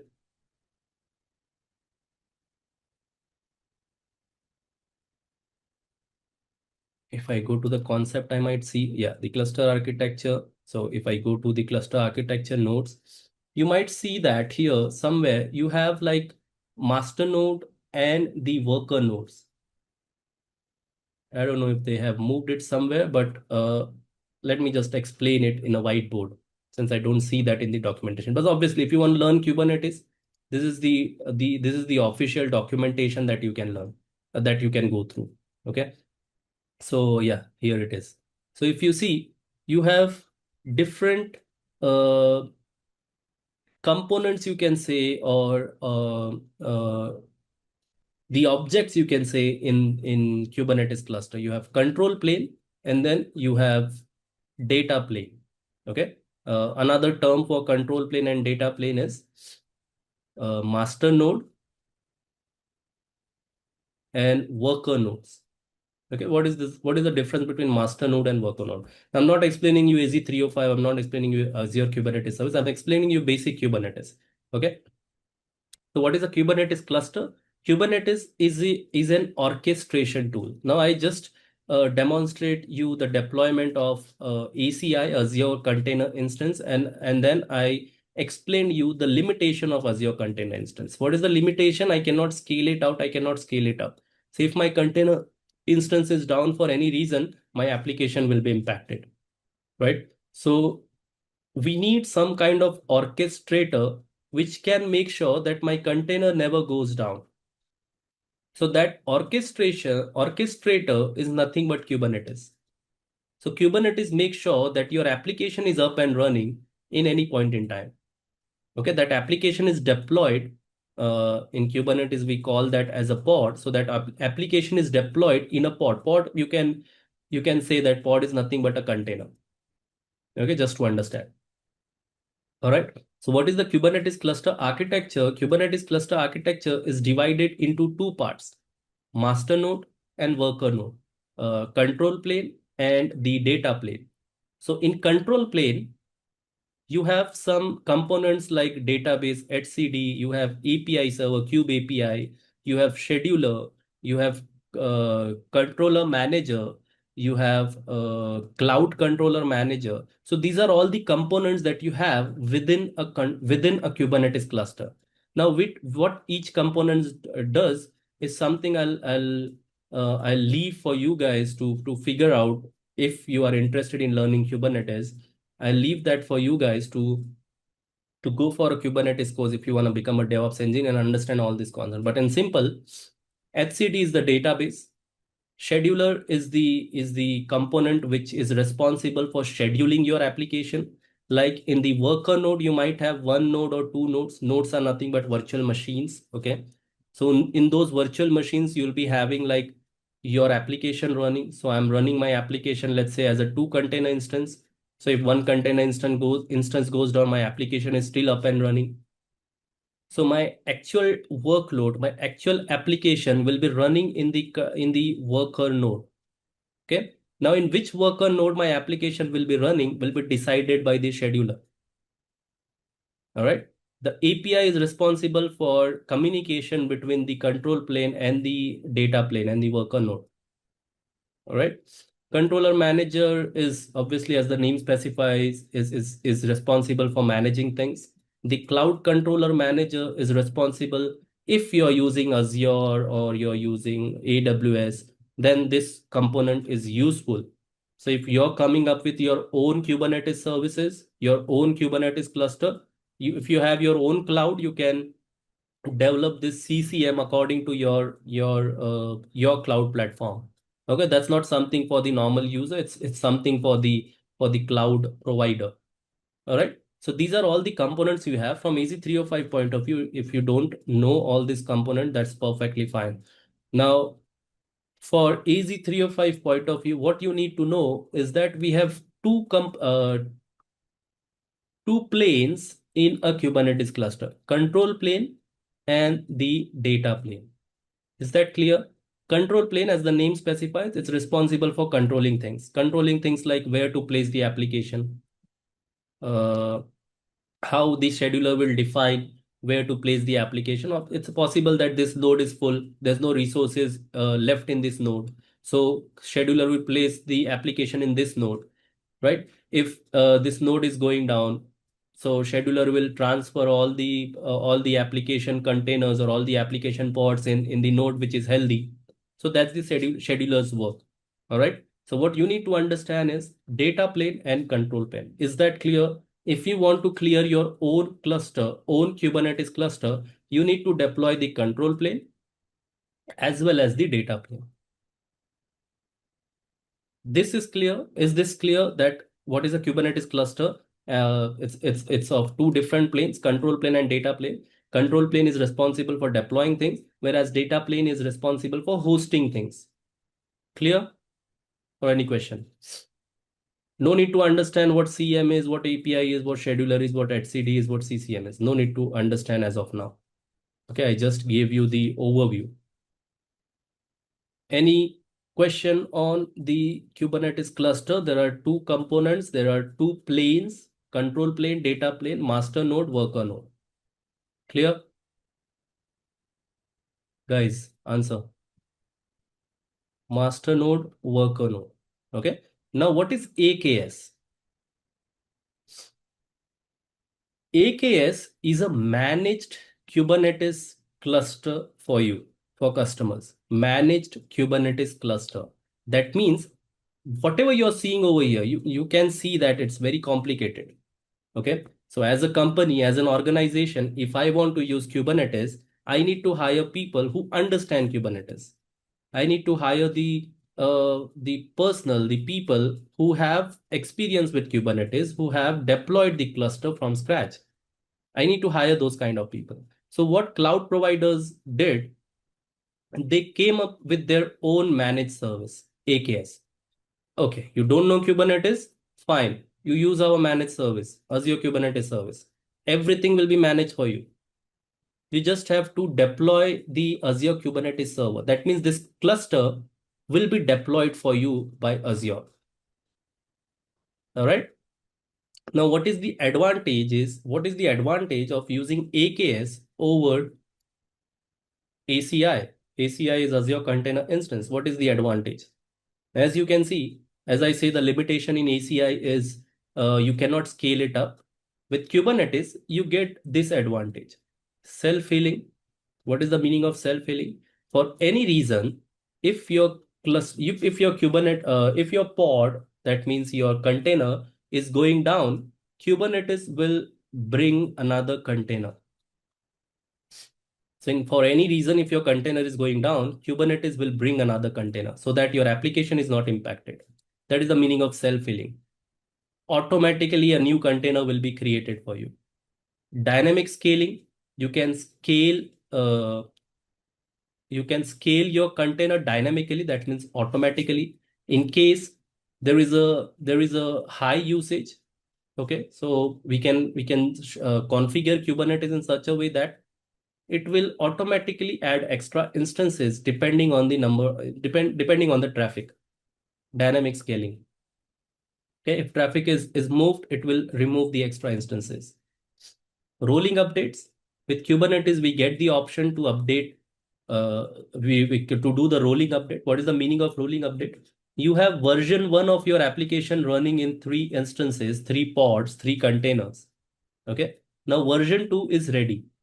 So what Kubernetes gives you an option to deploy version 2 in container 1 first. Okay. So new container will be up with version 2. Once the new container is up with version 2, the first container will be removed. Then second container will be created with version 2 and the old second container will be removed. Then third container will be created with version 2 and old third container will be removed. So this is known as rolling update. With rolling update, what advantage you have? The advantage you have is I'm not bringing my application down when a new version is available. I'm doing a rolling update. That means I'm only bringing one container, 2 containers still with old version still up, and a new container with version 2 is up. Then new container with version 2 will come up. The old container with version 2 will go down. Then the third container with version 2 will come up, and the third container with version 1 will go down. So by doing this, my end user services are still being served. The request still being served. We are not bringing an entire application down. So by this way, we can achieve zero downtime with rolling updates. All right. So that's something you can achieve with Kubernetes, which is obviously not possible with container instance. Okay. You can dynamically adjust the number of container instance. If I say Kubernetes that I want 3 instances, so at any point in time, Kubernetes will make sure that you have 3 instances of your application running. For any reason, if one instance goes down, Kubernetes will automatically bring back the third instance. So it will make sure that any point in time you have 3 instances up and running. All right. So it gives you the container orchestration. The orchestration is like managing containers on scale. You can bring like thousands of containers. You can host thousands of applications on a single Kubernetes cluster. It's a managed service. So the control plane and the data plane is managed for you, right? Ease of deployment. So you saw the complexity involved in installation of Kubernetes cluster. With AKS, it becomes very easy to deploy Kubernetes. Since this is an Azure service, we can integrate it with any other Azure service. We can add extra number of instances whenever required. Okay. Your data is secured, since whatever you're pulling or pushing in Kubernetes cluster, behind the scenes in the data center, everything is encrypted automatically. Okay. And you can optimize cost by bringing down the nodes which are not required. So if I need only 2 nodes, I keep 2 nodes. If I need third nodes in next month, I can add third nodes. So those kind of thing you can do, which helps you to optimize the cost for Kubernetes cluster. Okay. All right. So that's about Kubernetes cluster. So during the break, I've deployed the Kubernetes cluster. So if I go to the resource group, you should see the Kubernetes cluster already here. So I deployed it with the name my AKS cluster. Now, how did I deploy it? I used the command line. Okay. It's very easy to deploy the cluster using command. But if you go via the graphical way, there are a lot of options that you need to select. So I'll just paste the command here. So if you want to work later in your time, whenever you are doing the hands-on, so whenever you want to work, you can use this command. Okay. Where will you be running this command? You can use Cloud Shell. Okay. Remember from the guided tour on the first day, I we I explain what is this. This is a Cloud Shell, right? So using Cloud Shell, you can run this command using Bash or PowerShell, whichever you prefer, right? I prefer Bash mostly when I'm working with Azure, but if you prefer PowerShell, you can run the same command in the PowerShell. So what this command is doing, as the command specifies, quite simple. It says AZ. AZ is nothing but the Azure CLI. AKS is Azure Kubernetes Service create. So what we are saying create an AKS cluster. The name of cluster should be my AKS cluster, the resource group where it should belong to, the location where you want to deploy, and the node count, how many nodes you want. Okay, you can go n number of nodes since this is a cloud. Okay, so I went with 1 node, which will obviously uh, incur less charges, right? So this is the command that you can use. So I'll copy this command and paste it in the chat so you can use this command whenever you want. Okay, whenever you're working, just make sure you're matching the resource group name. If you do not have this resource group, please create one and then deploy this resource, or just change the resource group name according to your resource group. Whatever name you want, you can keep. So I kept a very simple name, my AKS cluster, and the location where you want to deploy, right? So if you see my resource group, my cluster is already created. So if I log into portal in another tab, I should see my cluster.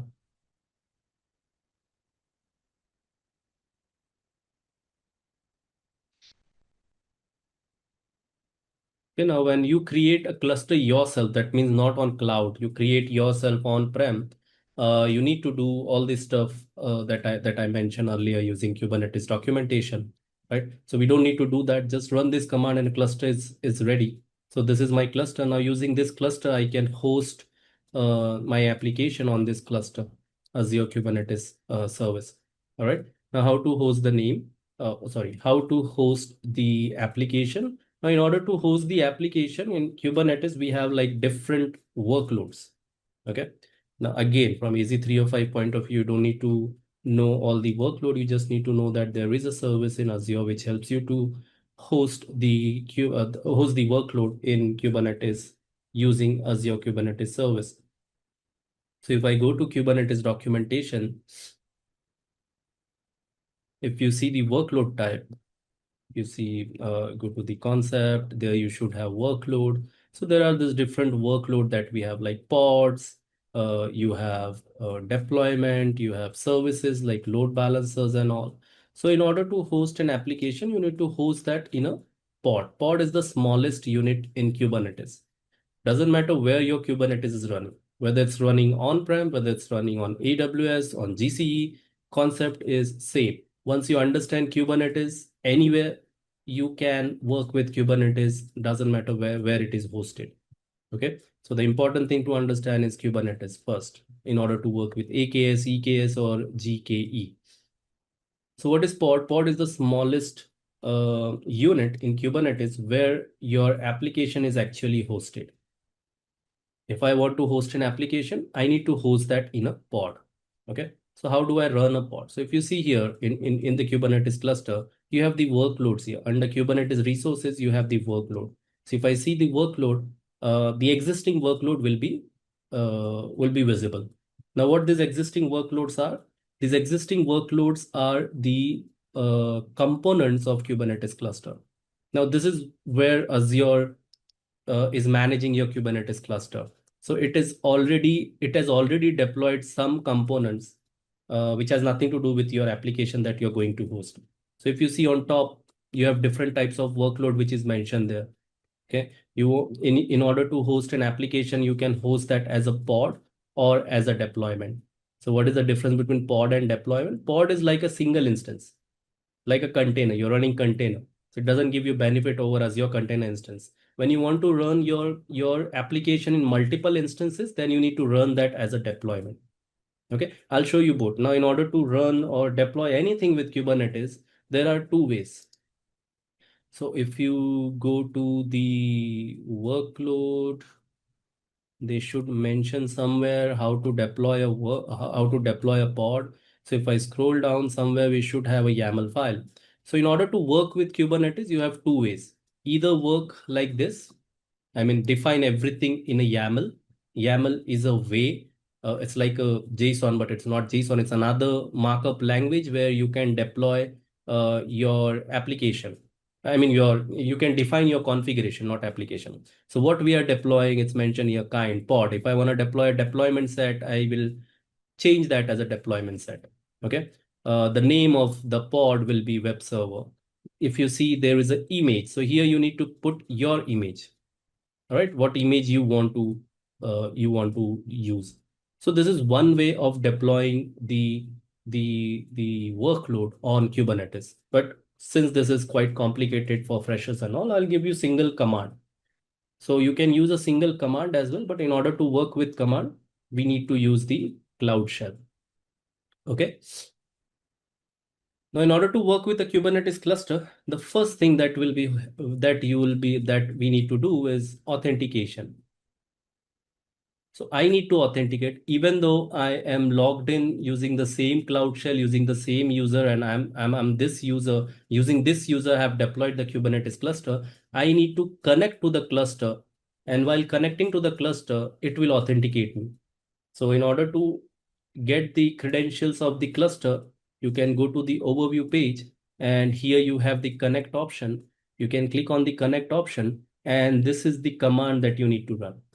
AZ get credential, the resource group name where your cluster is deployed, and the cluster name. That's all. Once you copy that, you paste it in a command line, and whatever command you will be running, that will be run against this cluster.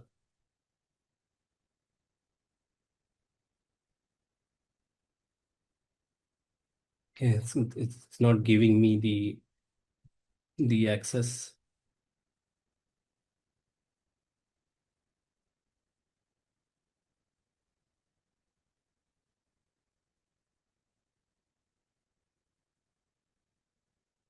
Okay, now I have the access. So what I missed the first command.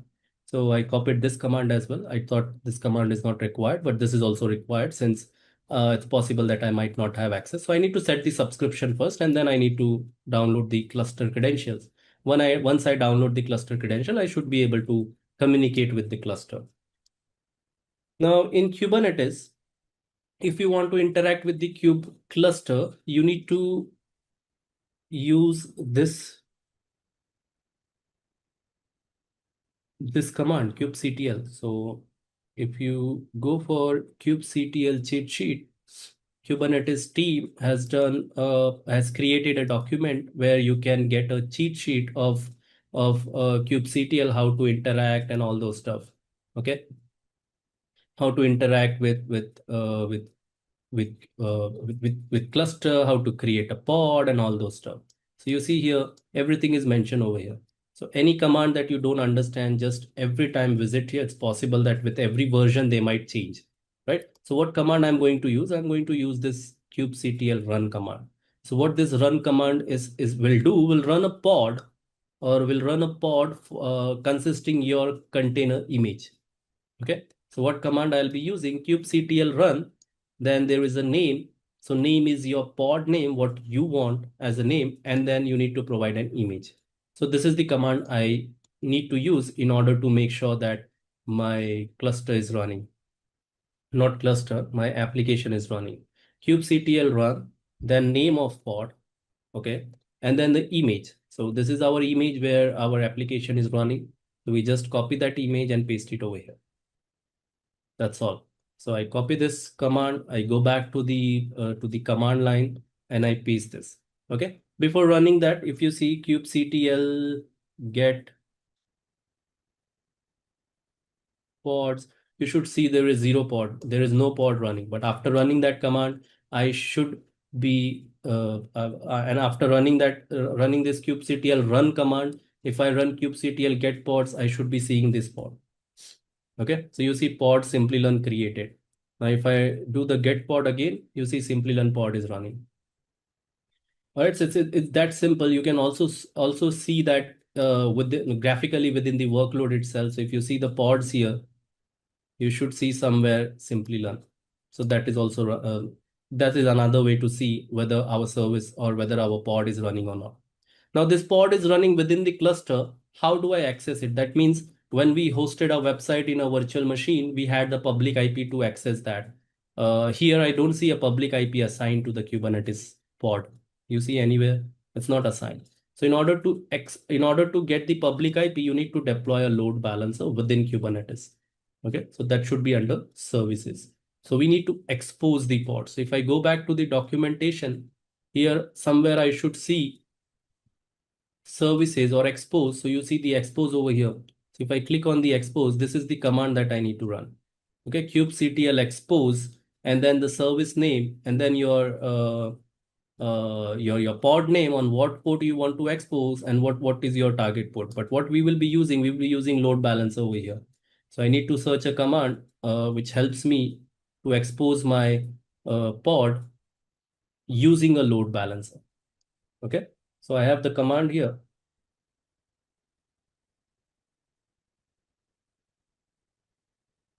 So this is the command that I can use to expose. Now what I'm exposing a pod.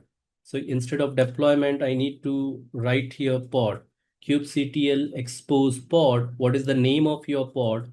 Okay. Then on what port number your pod is listening, and which service you want to expose to. So load balancer is a service which will sit in front of your application. And when someone hits this public IP, that will be routed to the pod. So let's just run this command directly on the command line. Enter. Okay. So service is created. Now, if I do kubectl get services, I should see the load balancer service, right? Now I should get an external IP, and sometime I can watch this and I have the external IP, which is the public IP. So now if I copy this public IP and I paste it here, I should see the same application. You see? So now my application is running in Kubernetes cluster. Okay. Now I know this is quite overwhelming, but in order to understand this AKS thing, you first need to understand the Kubernetes. Okay, AKS is just a managed service deployed on top of Azure, and it will do the same thing what you can do with your on-prem Kubernetes. The only complexity that is being removed is this is a managed service. That means you're not managing the underlying infrastructure. Azure is managing that for you. All right. Now the main advantage that I said about the Kubernetes is this: self-healing, dynamic scaling, rolling updates, right? So we need to see that in action. So how to see that in action? Obviously, I don't need to deploy my service or my application as a pod. I need to deploy that as a deployment. So what is a deployment? Deployment is a way where you can deploy your web app, APIs or microservices, mostly when it is in a stateless form. So when when it's in a stateless form, you need to deploy that as a deployment, not as a single pod. What we did, we deploy that as a single pod. Okay, that's not the actual way. So when you'll be using pod only for testing or dev test purposes, okay, after that you can simply delete it. Now we deployed that as a pod and a service. So we need to delete the service first. kubectl delete service and then the service name. Okay, enter. So it should delete the service. I need to do the same thing with pod as well. There's a very this is a very huge topic. Okay, it takes around 40 hours to understand Kubernetes. There are a lot of features, and if your company is dealing with microservices, chances are good that they are using Kubernetes. Okay, and I need to delete the pod as well. kubectl delete pod, and then the name of pod. Okay, I missed L, so the command is kubectl. All right. So pod and services both are deleted. Now what we are going to do, we are going to deploy that as a deployment. Okay. Hopefully you can see it's already large. Okay. So in order to deploy a deployment, what command I need? kubectl deploy or kubectl create deployment, then the deployment name, and then your image. Okay. So my image is this hyphen image, same image.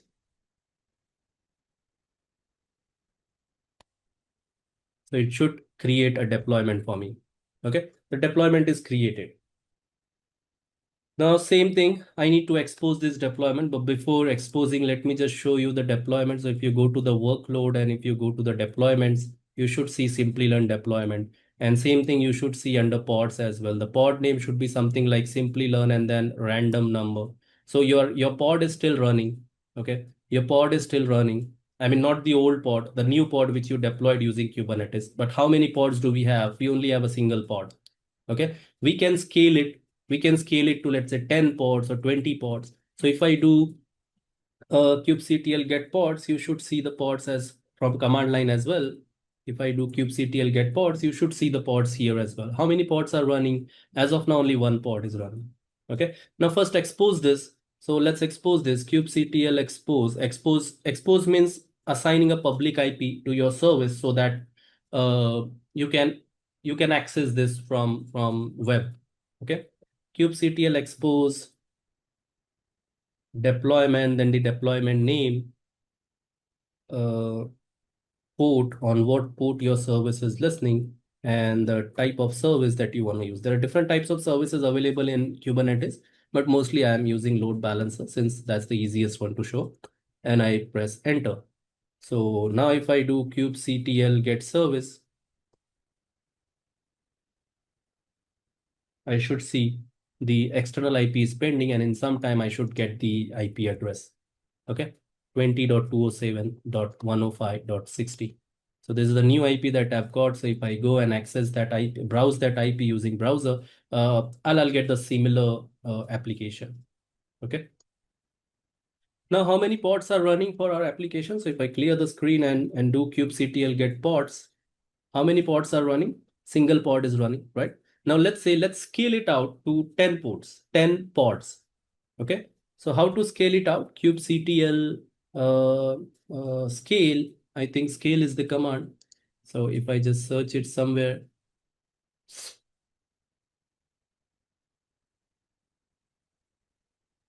not auto scale, I just need scale. But you have auto scale as well now. This is something new. I'm not aware. Okay, I'm not never worked the auto scale, but yeah, it's auto scaler. So it's like a HA proxy or something. Yeah. So here we have the scale. Okay. So how do you use scale and then the replicas? So whatever replicas you have, and then your deployment name. So this is the actual command that we need to use. So if I just go here and do it like this, current replicas is one light, right? So you can have like 2 or 3, whatever you want. So we don't want the current replicas as of now. So I want, let's say 10 replicas. So I can go here and keep and do 10. So it will create 10 pods for my service, for my application. And here I need to provide the deployment name. So deployment name is Simplilearn. So I copy this command, I go back to the command line and I paste it. Okay, and enter. So far we had 1 replica. Now if I do kubectl get ports, you see now you have 10 replicas. How many replicas did we tell the Kubernetes to keep? We tell 10 replicas, right? Now, if you see the pods here, you can also change it via a namespace. Okay. So if you see the replicas here, how many replicas do you have? If you count 1, 2, 3, 4, 5, 6, 7, 8, 9, 10, right? So if I delete, let's say 5 manually, 1, 2, 3, 4, 5, if I delete it, see what Kubernetes is going to do. I deleted 5 replicas, so by default it should have 5. But if you see, it's creating additional 5 replicas. You see, all the 10 are again came back. So it proves that it's self-healing. Now we deliberately delete it, but imagine that if anything happens to your to your service and they are deleted for any reason, Kubernetes will make sure that you have 10 replicas at any point in time. That's what I mentioned when I was explaining the theory. If I delete all the 10s, again, Kubernetes will make sure that 10 replicas are there. So if I refresh, you see containers are creating. It doesn't delete directly. It is terminating and it's creating other container. One container is already running and then it started terminating the rest of the containers. So it does not impact your application. Okay, so that's powerful, and that's if you want to scale your container and you need to make sure that you have self-healing, auto replicas and all in place, then Kubernetes is something that you can make use of. Okay, that's all about Kubernetes. But yeah, behind the scenes, what do we have? We have node pools. So in any point in time, you feel now we are not talking about the application. Okay, what is node pool? Node pool is the actual node or virtual machine where your cluster is running. So the components that we saw initially. So if I go to the getting started document and sorry, the cluster overview document, and here if you see the Kubernetes components, so the components that I mentioned earlier is running here in the node pool. Okay, this node pool is your worker node. Okay, so if I click here, you can add additional nodes if you want. You can scale the node pool. So right now I'm running with 1 node. In any point in time, if I want 2 node, 3 nodes, so I can just come over here, add additional node, apply. Now my Kubernetes cluster is running on 2 nodes. Okay, you don't need to that. See, in on-prem, if you are managing the Kubernetes cluster and in any point in time you want to add additional node, adding node, I mean, just adding a virtual machine will not do your work, right? We need to install all those components that is mentioned here. So if I'm adding a node, a control plane, I need to make sure all these components are added. If I'm adding a node pool, that means a worker node, I need to make sure these components are added. So those complexity is reduced when it comes to the managed Kubernetes cluster. Okay, so we saw 2 things: how to manage or how to just run the pods and all, and how to scale your node pool itself. All right. Okay, now if you see, I have 2 nodes, right? So in these 2 nodes, the pods will be deployed. So if one node goes out of resources, right now how many resources I have? If you see the nodes here, it should show you 3% of CPU is being utilized, 12% of memory is being utilized, right? 16% of disk. So if it goes out of storage, that means no storage is remaining. So if there is no storage, I cannot deploy pods or anything on this Kubernetes node, right? So once I have more than 1 nodes, my control plane can use this node as well to schedule resources, to schedule pods, to deploy pods and all. All right. So once you create the node, obviously it will take some time. It's not available as since Azure is doing its behind the scenes thing and installing all the required components on these nodes. It will take some time, but your node will be ready. All right. So that's all about Kubernetes. Let's move on to the next two topics that we still have for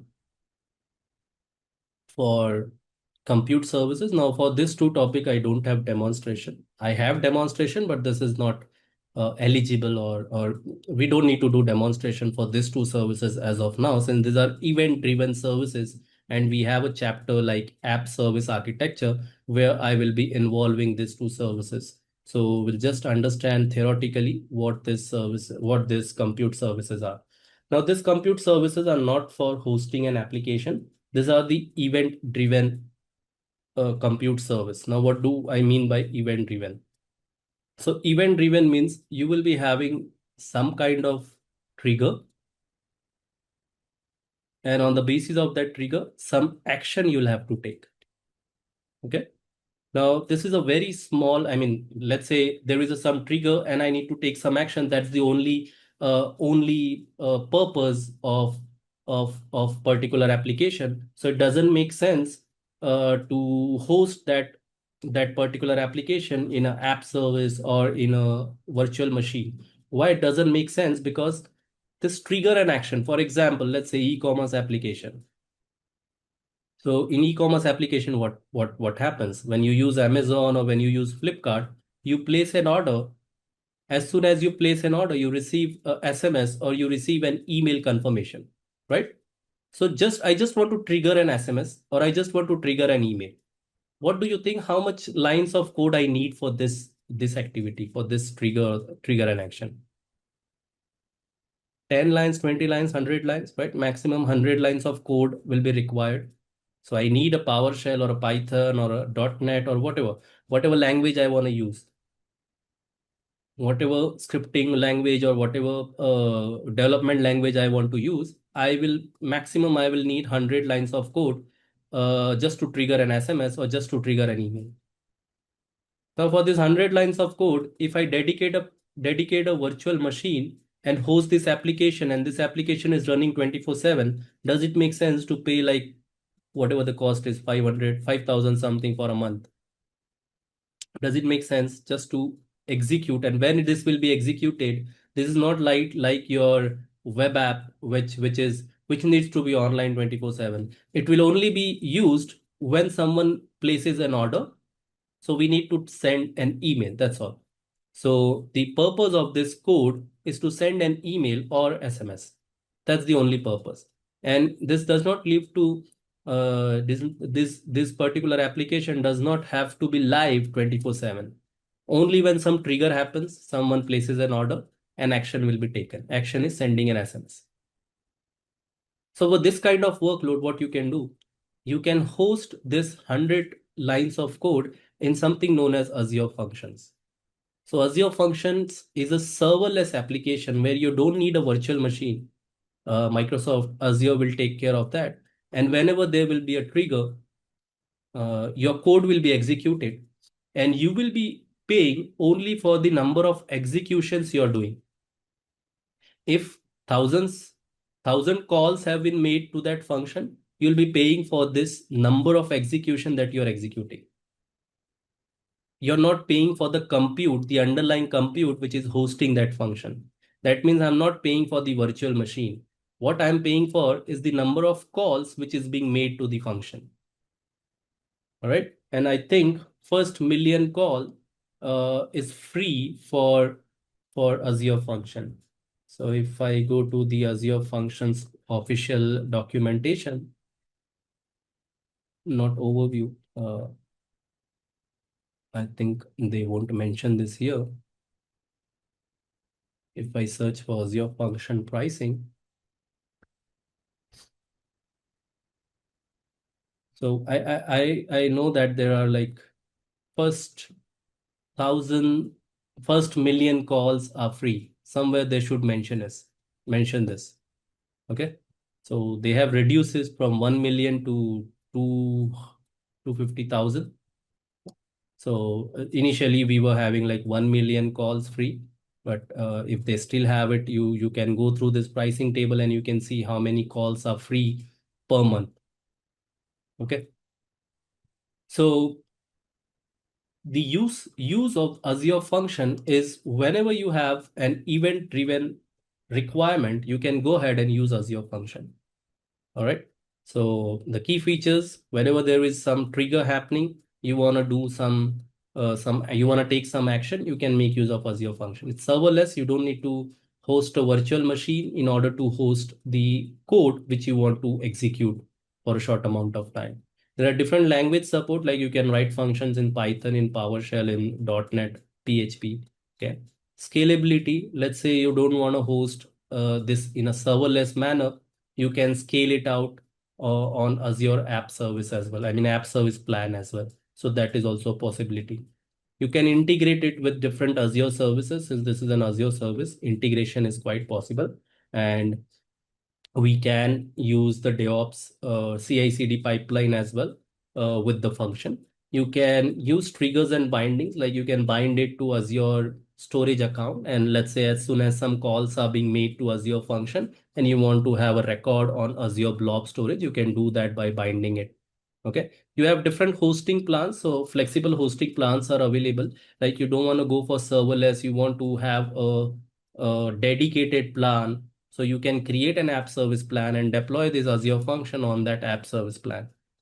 All right. The main thing that you need to take away from this slide is if you are developing or if you want an event-driven architecture, then Azure function is the choice for you.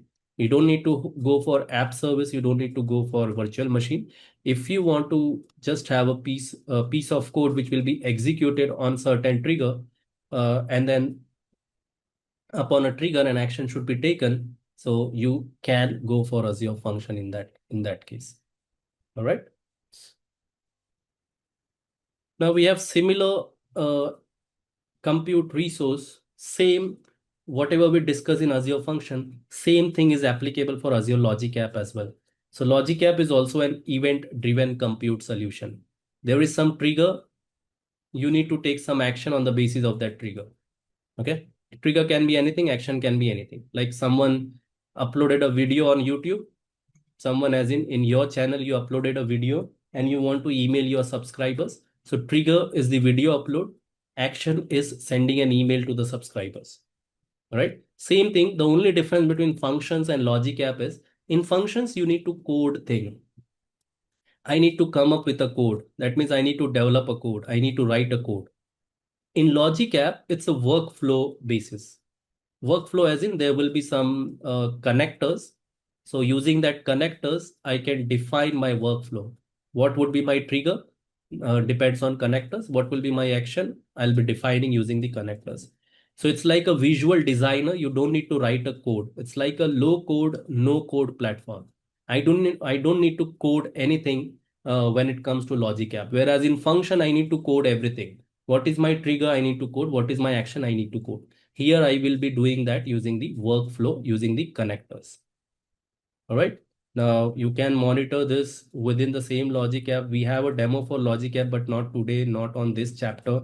When we will be doing app architecture, at that point in time, I'll show you the demo of Logic App. Since I need to combine Logic App with Azure Queue service, where you'll be getting understanding of what Azure Queue is, at that point in time, we'll be using Logic App. All right. So you can integrate it with other Azure services, as every Azure services can be integrated with other Azure services. You can do the enterprise integration. Like I want to take some actions on the basis of emails that I'm receiving. You might have heard the name of Power Platform. So this is the backbone of Power Platform. Okay. Microsoft is having a Power Platform where you can design things using workflow connector. So this is the same concept. This is the backbone of Power Platform, Azure Logic Apps. All right. So here we have completed compute solutions available in Azure. What we have seen in the compute, the first compute that we had was Azure Virtual Machine. We have Azure Batch Solution. Virtual Machine is like full control. IaaS, you have full control over operating system. Batch Solution you'll be using when you want to process a certain number of files in batch. So whenever you have a batch processing requirement, you can make use of Azure Batch Solution. Azure App Service to host the web app, API, or mobile backend services. It's a PaaS service where you need to focus on your code instead of focusing on the infrastructure. Azure Container Instance, if you want a containerized, if you want to host a containerized application on Azure, Azure Container Instance is one of the solution for you. But limitation is you cannot scale it. There's no option to scale. So in order to orchestrate the containerization, you have Azure Kubernetes Service. And then two compute service that we just saw after the break is event driven services. So in case of some trigger, if you want to do some, if you want your code to take some action, then these are the two service. The difference between the two services, Azure Function is a code based service. That means you need to write a code. Azure Logic App is low code no code service where you need to rely on the available connectors. If no connectors is if there's no connector for your solution, then you need to go with function. Since with coding, you have a lot of capabilities. With code, you can accomplish whatever you want. Whereas in connector, you need to rely on the provider's connectors. Whatever connectors are available, I can only, like, for example, the example that I have provided over here, when you're uploading a video on a YouTube, you need to send, let's say that's your scenario, you need to send an email to all of your subscribers. So the trigger is the video upload, whereas the action is sending an email. Now, the connector for YouTube should be available in order to achieve this using Logic App. If connector for YouTube is not available, I cannot achieve this using Logic App. What I can do, I need to rely on Azure Function then. Okay, since with code you can do whatever you want. With Logic App, you are relying on connectors. So if provider doesn't have any connector in Logic App, then you won't be able to do it. All right. So that's all about compute services. Before we move on to the case study, let's go on to the case study. So case study is mentioned here.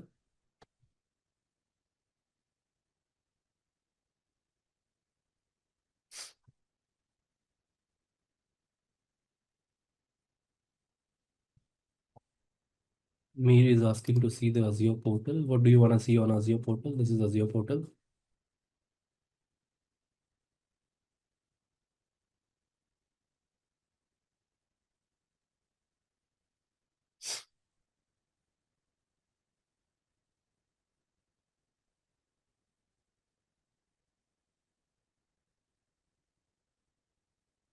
Yeah.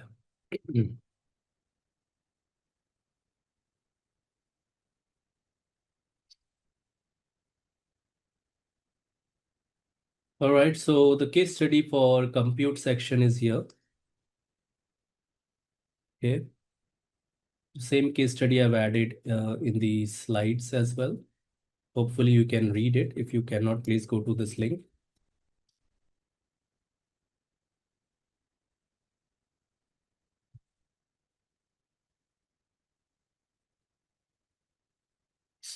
Okay, so what this case study is asking, Tailwind traders would like to migrate their product catalog application to the cloud.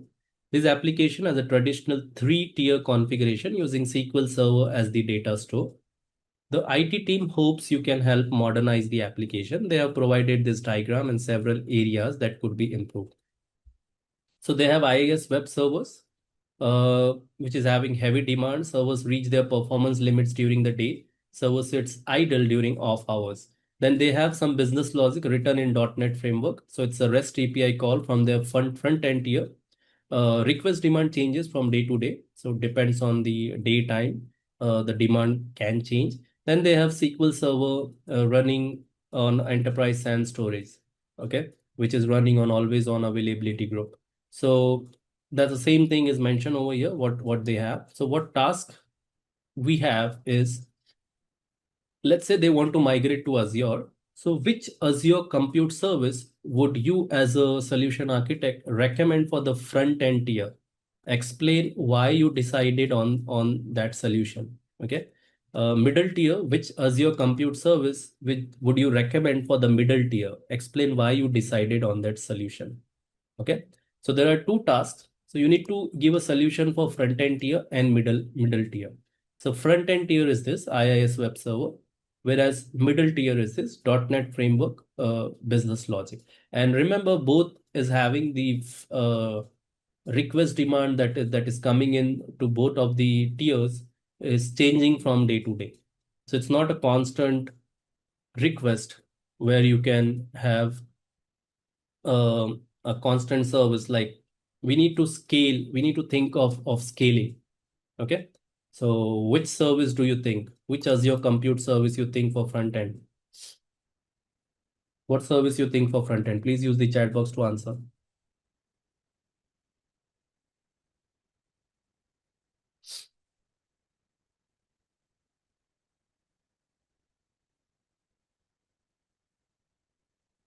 Ram is saying container. Mohammed is saying AKS. The demand is heavy. It's just IIS web servers. Okay. If you go with AKS or Kubernetes, what do you think? What will be the cost? If I go with, you can go with AKS, there's no problem. But if I go with AKS only for IIS web servers, what do you think? What will be the cost? And the important thing which is mentioned over here, server sits idle during off hours. So if I go ahead with Kubernetes, just see the cost for Kubernetes, what is going to cost me if I keep this service running for 24/7. Okay. If I keep this service running for 24/7, I'll have to pay a lot. Kubernetes is not cheap. So if you have like thousands of application, or not thousands, even if you have hundreds of application, then Kubernetes makes sense. Here in the requirement, we only have like one application with 3 tiers. That's all. For one application, Kubernetes doesn't make sense. You can always use it, but consider from cost point of view as well. Since you are the solution architect, whatever solution you will be providing, your team, your company is going to use that solution. So after 1 year, if they shout at you that it's costing a lot, you need to change your design again. Okay. So you need to consider the cost as well. So I have the solution here. If you see, I have two solutions. One is for infrastructure as a service and one is for platform as a service. So this one is infrastructure as a service. If you see this. So what do we have here? We have VM scale sets. What is VM scale set? VM scale set is virtual machine group. Remember, it's a virtual machine group where you can decide how many virtual machines you want. And depending on that, it will, depending on the demand, it will add additional instance or it will remove additional instance. Remember these things from Azure VM. We have mentioned it over here, Azure virtual machine scale sets. Okay. So that's what we have over here. And then for middle tier, again, you can use virtual machine scale set since demand is flexible. We don't have a constant demand. On night time, on off hours, when there is no traffic, we can, automatically VM scale set will automatically reduce the number of instances. Okay, so that's something you can use. You can always place AKS over here, but that doesn't make sense for single application. If you have hundreds of application, then AKS is a good choice. Okay. Then another solution is PaaS-based solution. So instead of app service, you can use, instead of virtual machine scale set, you can use app service as well. Okay. So for front end, you can use app service. Remember, in app service also we have auto scaling. So app service also supports auto scaling. If I go to app service over here, it is also scalable. So depending on your scalability requirement, you can add additional instances or remove additional instances, and your app service is highly available. So that will make sure that whatever your demand is, depending on your demand, it will take action. Okay. For middle tier, the second option that you have is function app. Why? What does middle tier is doing? If you read the middle tier requirement, REST API call from the front end tier. So whenever there is a call, it will take certain actions. So the business logic is not mentioned properly, but if you read the business logic, it might be like it might be mentioned that it will run certain logic on the basis of trigger. Whenever it's getting a request from IIS web servers from front end tier, it will execute that request and send it to backend. Okay, that's something which is mentioned. So here, instead of using virtual machine skill sets, you can also use function app. So you'll only pay for the amount of calls that is being made over here. Okay, so either you can go for PaaS services, PaaS service architecture, or you can go for infrastructure as a service architecture. Both are valid. AKS is not right choice here. Okay. All right, guys. And backend tier will remain same. So either you can go with, if you're going with IaaS, you can have SQL virtual machine, or if you're going with PaaS, you have SQL database. So we haven't covered the database yet, but we have a dedicated chapter for database where you'll understand this tier 3 as well. So here I declare that we have completed compute services. Okay, so this chart will help you explain or help you understand which service you should be selecting. Since we have gone through this yesterday, let's go through this again. So you are starting here. What you're doing? Are you migrating to cloud or are you building new? If you're building new, you go this side. If you're migrating to the cloud, you go this side. So let's cover the migrate option first. So let's consider that we are migrating.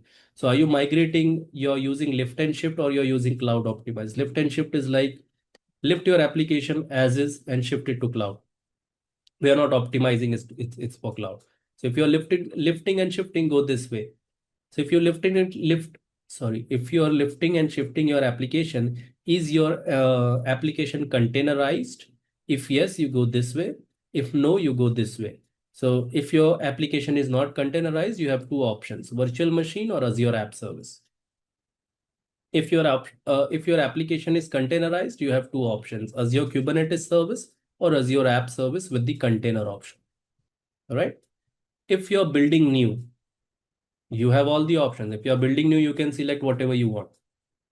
So at that point in time, you need to answer few things. Do you require full control? If you require full control over the operating system, go with virtual machine. Does your application requires HPC workload, high performance compute, like you want to do parallel things and all? Then you go for Azure Batch Service. Are you running for, is your application created using microservices architecture? If yes, go this way. If no, you can make use of Azure App Service.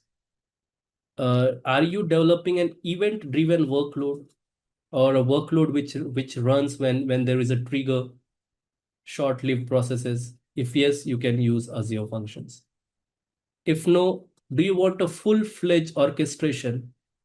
If you don't want a full-fledged orchestration, you can go with Azure Container Instance. If you want the orchestration, you can go with Azure Service Fabric or Azure Kubernetes Service. Okay, clear?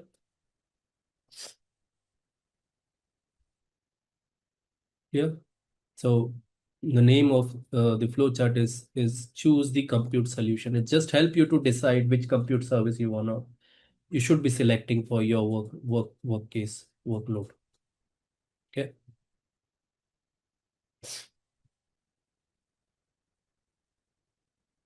So Pankaj is asking middle tier not understanding. So if I go to the case study solution, you just read the requirement for middle tier. The middle tier holds the business logic that processes customer request. These requests are often for help desk support. Support requests are queued and lately the wait times have been very long.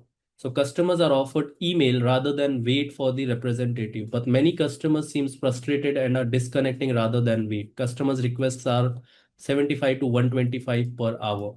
So what do you understand by middle tier requirement? This is a business logic where customer is sending request and that requests are often processed by help desk support. But since help desk support are taking a lot of time to respond to the customer queries, a customer does not wait and they are frustrated and they are disconnecting. Okay, so simply this is like a support thing which this the middle tier is doing.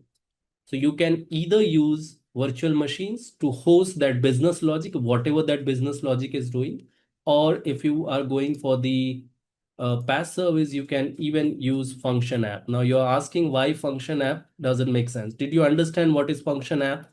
On the basis of certain trigger, an action will be taken, whatever that trigger is. We are hosting a business logic app that says when customer is placing an order, that order goes into the queue and that order is processed by the help desk support. So there might be some application which help desk support is having access, front end access, and they are processing the orders one by one, one by one, which is taking time for the customers. So instead of waiting for help desk to process that, if we host our business logic in function app, what function app will help to do uh, as soon as the order is received, the function will trigger and that order will be added to SQL database. So there is no queue here. As soon as you are receiving order, the function will trigger that, the function will execute that. There is a trigger, order place, trigger, function will execute and add it to the SQL database. Okay. You can achieve same thing with VM scale sets as well.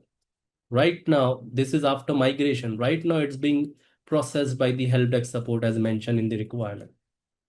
All right. Clear? Pankaj? All right. So any question before I move on?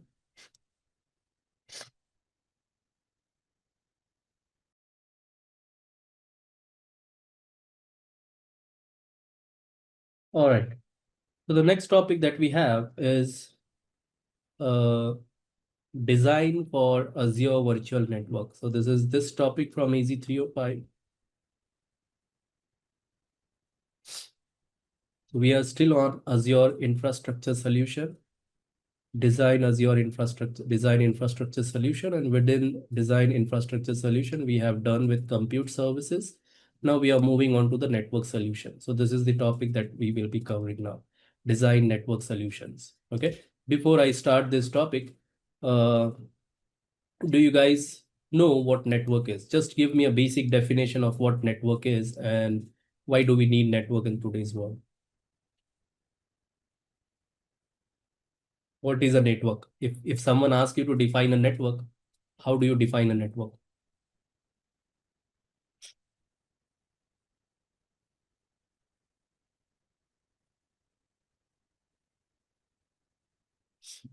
Interconnection of computers communicate between two nodes or devices. Okay, that's correct.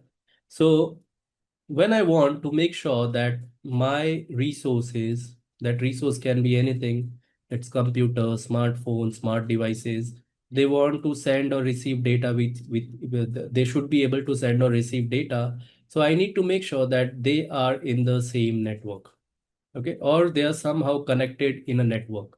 So if they are connected in a network, then only they'll be able to send or receive data. So in Azure also, we have something known as virtual network. Okay. So in Azure, we can create virtual network and then put our devices like virtual machines in that virtual network so that they can share the data, they can share the resources, they can send or receive the data. So what is a virtual network? As the name specifies, it's a network within Azure. Your private network within Azure. Now, what is Azure? Azure is a public cloud or a private cloud? Azure is a public cloud or a private cloud? Debabrata is saying private cloud. How it's a private cloud? It's a public cloud. It's not a private cloud. Private cloud means the cloud which is for your own company. You're creating a cloud for your company, so only your company devices will be there. So my company name is, let's say, xyz.com. So this is my organization. So if I create a private cloud, only my virtual machines will be there. Only my storage will be there. Only my networks will be there. So all the devices will belong to xyz.com. abc.com won't be able to deploy anything within that private cloud. Azure is a public cloud. How it's a public cloud? XYZ can deploy resources there. XYZ.com can deploy resources.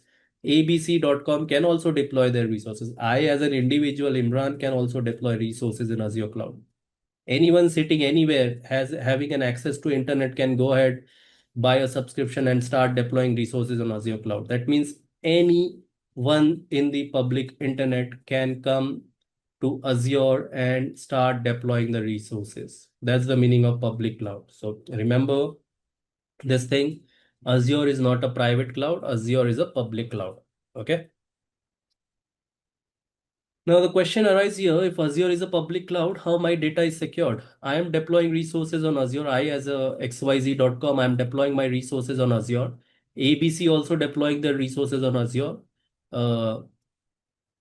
IJK also deploying the resources on Azure. 123 also deploying the resources. Everyone is coming and deploying their resources. So how my resources are secured?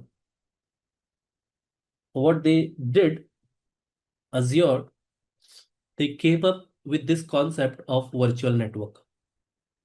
What virtual network is, on top of public cloud, virtual network is your own private cloud on top of a Azure public cloud. So when you create a virtual network, this is your cloud. Okay. So unless and until you assign or allow someone to access your network, by default, all the connections are blocked. So VNet is your own private cloud on top of Azure public cloud. So when I create a VNet, only I can, or only the devices I have installed or deployed in that virtual network can communicate with each other. Other people or other users won't be able to interact or deploy or come and communicate with my devices. Only the devices within this virtual network will be allowed. So think of virtual network as like your own private network within Azure public cloud. Unless and until you allow someone to come and communicate or interact, they won't be. By default, they are not allowed. Okay, so it's like your own private cloud within public cloud.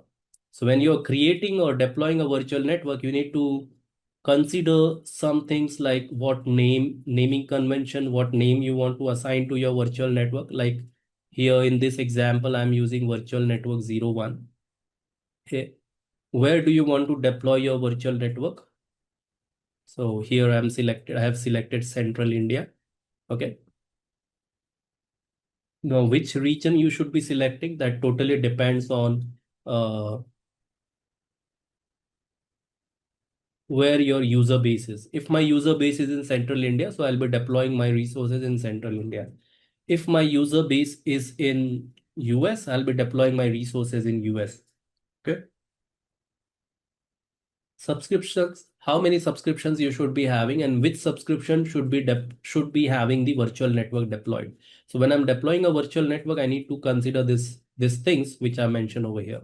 Segmentation is like dividing this virtual network into smaller subnet. Okay. So I can deploy this in multiple subnets, like public subnet where I will be having my web servers, all the public facing devices. Private subnet where I'll be having my backend servers like storage server or database server, right? So all those backend things I can deploy it in the private subnet. Okay. Security, by default, my virtual network is secure. But in case I want to have extra security, I can deploy security features like firewall, like NSGs and all those stuff. Connectivity, how many networks I'm going to, I will be having, and which network will be connected to which network. So that's something you need to define when you're designing a network infrastructure. All right. Permissions, who will be able to manage this network. So permissions you can consider as RBAC permissions. So who will be the network manager? Who will be the network owner, who will be the network contributor. You can decide all those things, permissions, and then you can define policies like service endpoint or private endpoint, right? So all those stuff we will see in the protection services. So when you're creating or when you're thinking or you're sitting on the planning table or planning phase, you need to define there what would be the name, what would the naming convention we will be following, what is the region where we will be deploying our virtual network, uh, how many subscriptions we have, and in which subscriptions we will be deploying virtual networks, network addresses, IP addresses, segmentations, security, all those stuff you need to consider when you're deploying the virtual network. All right. So what is Azure Virtual Network? It's your own private network or private cloud on top of Azure public cloud, similar to something known as VPC in AWS side. On AWS side, we have virtual private cloud, which is equivalent to virtual network in Azure side. Okay. Now design pattern. So when you're designing the network, there are three different design patterns to think from. So let's take all one by one. So this is the link from where I copied this. So this is the same link of Microsoft Learn from where I got this. Okay. So if you see the design pattern, you have three different design. I cannot zoom it from here. So we have like the first design is single region and single virtual network. So you have a single region over here and you have single virtual network. So you're only creating one virtual network and you're dividing that virtual network into different subnets, like subnet 1 where you have database servers, subnet 2 where you have public facing servers like web servers. All right. So a single region, this is one way of design pattern. Another pattern is a multiple virtual network.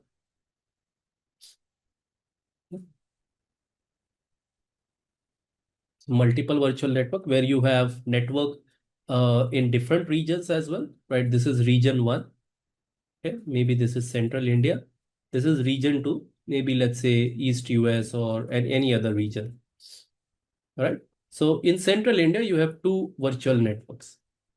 Virtual network 1, virtual network 2. In East US, you have one virtual network 3. Okay. How, as I mentioned earlier, that virtual network is your own private network on a public cloud, right?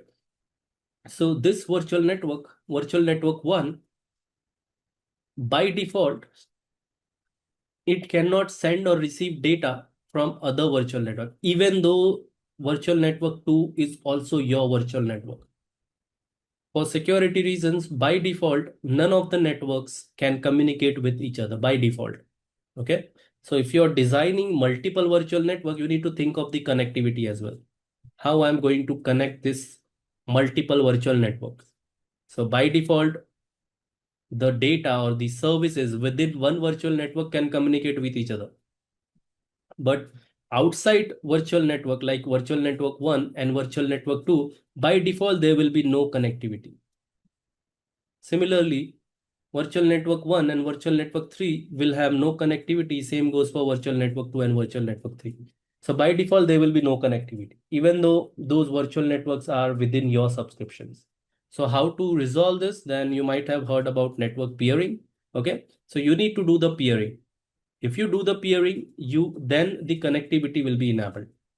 By default, as I mentioned, by default, there will be no connectivity, but you can enable that using the network peering. Okay. So if you create 2 networks, 3 networks, 5 networks, 10 networks, as long as all the virtual networks are in the Azure, you can enable peering and the connectivity will be enabled. So if I enable peering between all virtual network, all devices like this database can communicate with these virtual machines. Similarly, same database can connect with other virtual machines in other virtual network. If there's no peering, then there is no connectivity. As I mentioned, virtual network is a private network. Even though the networks are deployed in your own subscription, they cannot communicate with each other by default. All right. Clear? The third design pattern is hub and spoke. So what is hub and spoke? Hub and spoke is a way where you have a central network, hub network here. Okay. And then all the spokes networks which are connected with the hub network. So if you see all the spoke networks are connected with the hub network. They are connected with the hub network. They are not connected with each other. If you see, there is no connectivity between, let's label this network 1 and network 2. There's no direct connectivity. So if any device from network 1 wants to communicate with network 2, they need to go via the hub network. So this is hub and spoke. Hub means your main network. Spoke means your branch network. In earlier days before cloud, we used to have the headquarter office, right? And then we used to have the branch offices. So headquarter is the main office. And then the branch offices are like, let's say I want to expand my business. So my headquarter, let's say I started with Pune and then I want to expand my business. So I created a branch office in Mumbai, in Bangalore. So these are my branch offices in Mumbai and Bangalore. But what I want to do, I want to monitor all the traffic that are going from Mumbai and Bangalore. So what I do, I connect all this traffic, all these branch offices to headquarter. So whatever traffic or whatever service that we wants to route, the service will be routed via the headquarter network. So headquarter network will become my hub network, and the Mumbai and Bangalore, the branch offices will become my spoke network. So similar concept we can implement in Azure. So in Azure region 1, we have like 1, 2, 3, 4, 5, 6, 7 networks, and the one main network, which is the 8th network, hub network. So hub VNet will be like my main VNet. And here I can implement like my services like firewall, monitoring services, logging services, all services will be installed over here. So if any network wants to go outside of Azure, they can route the traffic via the hub VNet. So if they want to go to internet, they don't have direct connection. If they want to go via the internet, if they want to go to the internet, they need to route their traffic through the hub VNet. Okay. Similar in Azure region 2, I can create the same thing, and hub VNet from one region is connected using peering to hub VNet in the secondary region. All right. Pankaj is asking through VPN can be other. Why would we use VPN when you are on the Azure? We are not going to use VPN when we are in Azure. In Azure, you have a simple way to connect using peering, right? So why complicate thing when we have a simple way to connect different services? All the nets, all the virtual networks are in Azure. So why I should be using VPN? VPN will have extra cost, extra configuration, which will complicate things. If my VNets are in Azure, if I'm dealing within Azure, peering is the best option for you. Don't go for VNet or don't go for VPN. Okay. All right. So you'll be using peering over here. Hari is asking, does spokes will have different? That's what we are discussing. There are 3 different patterns that you can do. Okay. So first pattern is having a single VNet. So in single VNet, you deploy all the things. You deploy all of your database, all of your web servers, whatever you have, you deploy. If single VNet will be applicable when your organization is small. You don't have much resources. Okay. When you don't have much resources, you don't need many networks. Why complicate thing when you don't have much resources? Go with single virtual network. Second way is to deploy multiple virtual network. When you have presence, let's say I have an application like Myntra. So where is the Myntra? What is the presence of Myntra? Can you shop? Can you do the shopping on Myntra if you're sitting in United States? Does Myntra serve there? I can tell you no. Okay. So Myntra doesn't serve there. So let's say Myntra is using Azure. So what Myntra will be doing? Myntra will be only deploying every service in single VNet. Okay. Now let's change the application to Amazon. Does Amazon serve different parts of world? Does Amazon serve different parts of world? Yes. Amazon is available in India, Singapore, US, Australia. So in Amazon's case, what I'll be doing, I'll be creating multiple virtual networks. Since Amazon is a big company, and if you have that kind of requirement, you'll have to create multiple virtual network. Now here they have only mentioned Azure region 1 and region 2, but you'll be having region 3, region 4, region 5, Australia 1 region, US 1 region. Wherever Amazon is serving, you will have those regions. So in that kind of scenario, you'll be using hub and spoke kind of architecture. where you'll be keeping databases over here, storage over here, web servers over here, web app over here, right? Different things. And all this are nothing but a VNet. When I say spoke is one spoke is a one virtual network. So all these are virtual network. You see the icon is same. So this is a virtual network. So all these virtual networks are connected with the hub virtual network. So if this any traffic needs to go out of virtual network 8, it should go via the hub virtual network. There is no direct connectivity between network to network. Okay.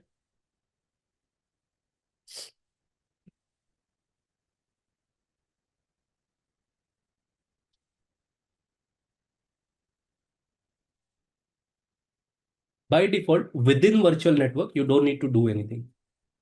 Okay. So within virtual network, by default, the communication is established. You see this link, this line. Okay. This line means there is connectivity by default. All right. So this database can communicate with the web server. Similarly, web server can communicate with the database unless and until I disable this connectivity. Within virtual network, connectivity is by default established. You don't need to do anything. Yeah, if you're changing virtual network, then by default communication is not there. So if I add additional virtual network and deploy virtual machines over here, let's say I don't have virtual machines over here and I deploy virtual machines in another VNet and I want virtual machines to communicate with the SQL. In that point in time, I need to establish the connectivity. I need to do peering. Okay. If I keep database in one subnet and virtual machines hosting web servers in another subnet, and both the subnets are in the same virtual network, by default, there is connectivity.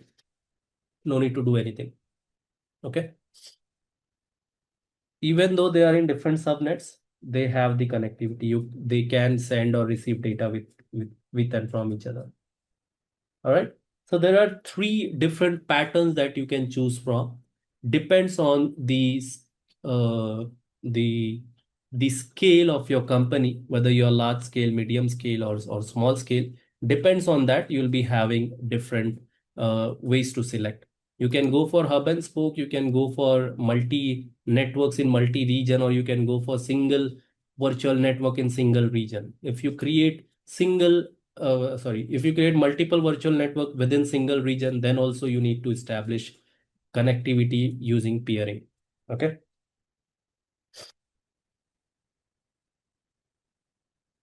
All right. Now, what about outbound connectivity and routing? Outbound connectivity and routing. So, I just mentioned that when you have an hub and spoke kind of topology like this, when you have this kind of topology, virtual network 1, if they want to go out of their network, they need to go via the hub VNet. How they know, how a virtual network will know that I need to send traffic to hub VNet if I want to go out of my virtual network, or if I want to go to this region, or if I want to go to out of out of the Azure network to the internet. How do they know? So every network, every device, every computing device has maintained something known as routing table. Okay. So how network engineers control the routes?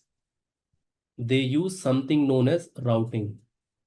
All right. What is routing? Routing is a way to control the routes, to control the traffic. Like for example, if I want to go to google.com from my PC, now I'm opening a command prompt or PowerShell from my PC. I need to go to google.com. So how I'm going? So I'll use tracer to check my route. So if I do tracer google.com, it will show the route that I'm using. Okay, what route I'm using, it will show that. So what is this route? This route is nothing but a routing, you can say a path to reach google.com. So I'll go to tracer@google.com. It will show me from where I'm going. Obviously, I'll go out of my gateway. From gateway, I'll reach out to another router. From another router, I'll reach out to the destination. Okay. Now it's not happening here in my computer. That might be because Google might have blocked tracer. That's why I'm getting request timed out. But this is the way for you to check what route your computer is using to reach out to so and so address. In my case, I've selected google.com. Okay. But I can also check for, let's say, fb.com or something, some other uh, route, provided that the destination that I'm going for is accepting my request. So it's probably Google and Facebook might have blocked this particular IP from where this request is going.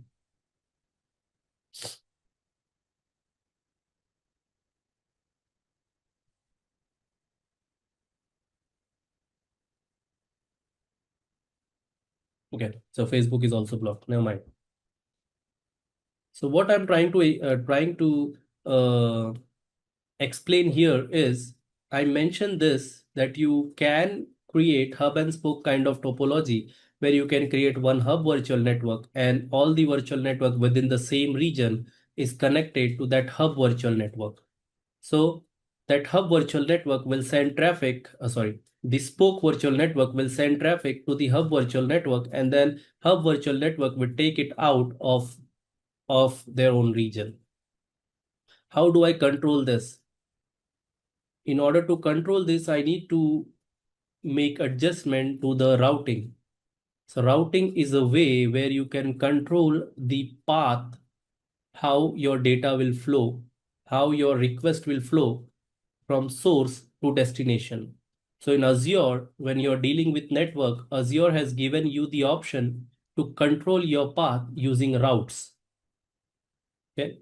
You can create routes and you can associate those routes with the subnets. So two types of routes are available.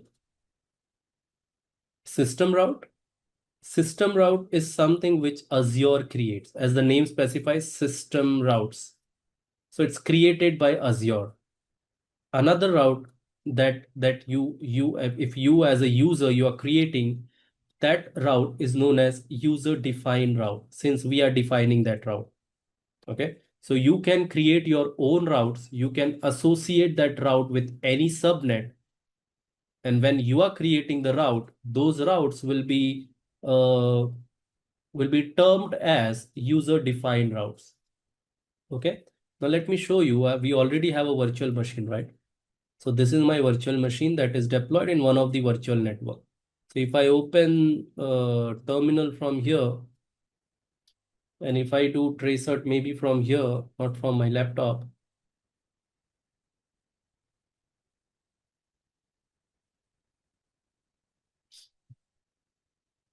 Okay, so all the Azure machines are blocked. They are not able to communicate with google.com. I mean, they can communicate, but Google is not responding to the traceroute.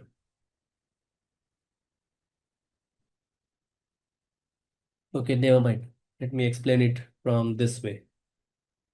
Okay, so this is Windows virtual machine. In Windows virtual machine, you can uh, see the routes using this command route print. So my machine is having this route. So every network machine, every machine which is connected to the network maintains something known as routing table. So that routing table is a list of networks that is known to your machine. Okay. So this is my virtual machine which knows all these network. Now this is from within the operating system. Now within Azure, if I go to the portal, and in that portal, if I go to my virtual machine, web server 01, within that virtual machine, if I go to the network settings and I go to the network interface, remember network interface is the LAN card of your virtual machine. So if I go to that network interface, within that network interface, we have something known as effective routes. So these effective routes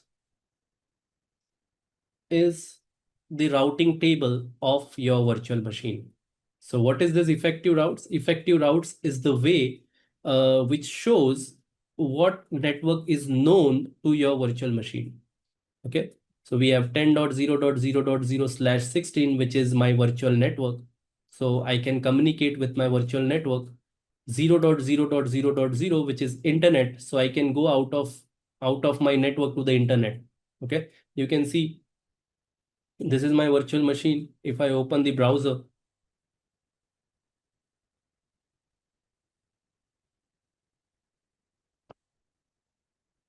and go to google.com,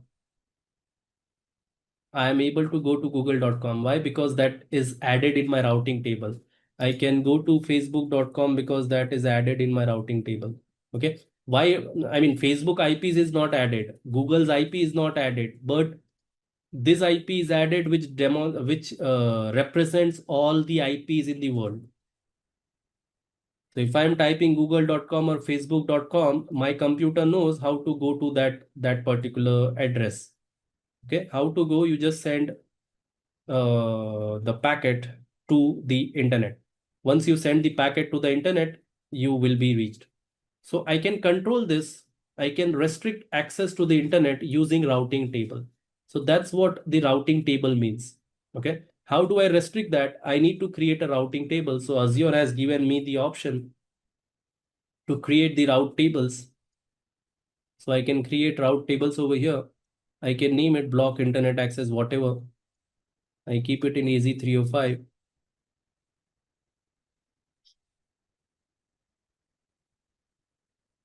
Okay. Review create. So route table is created.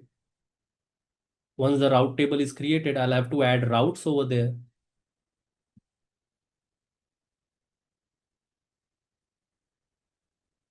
So in the other tab, let me just open the network interface card to show you the route table. So this is the current route table without adding our own route. That means without adding the user defined route, it can go to the internet. I'm connected to the virtual machine via internet, right? If you remember, I connected using the RDP, MSTSC, and then public IP, and then I connected. That means I have connected to that machine using internet, right? Now using route table, what I'll be doing, I'll be restricting access to the internet. So I'll go to the route table, I'll create routes, I'll add a route name,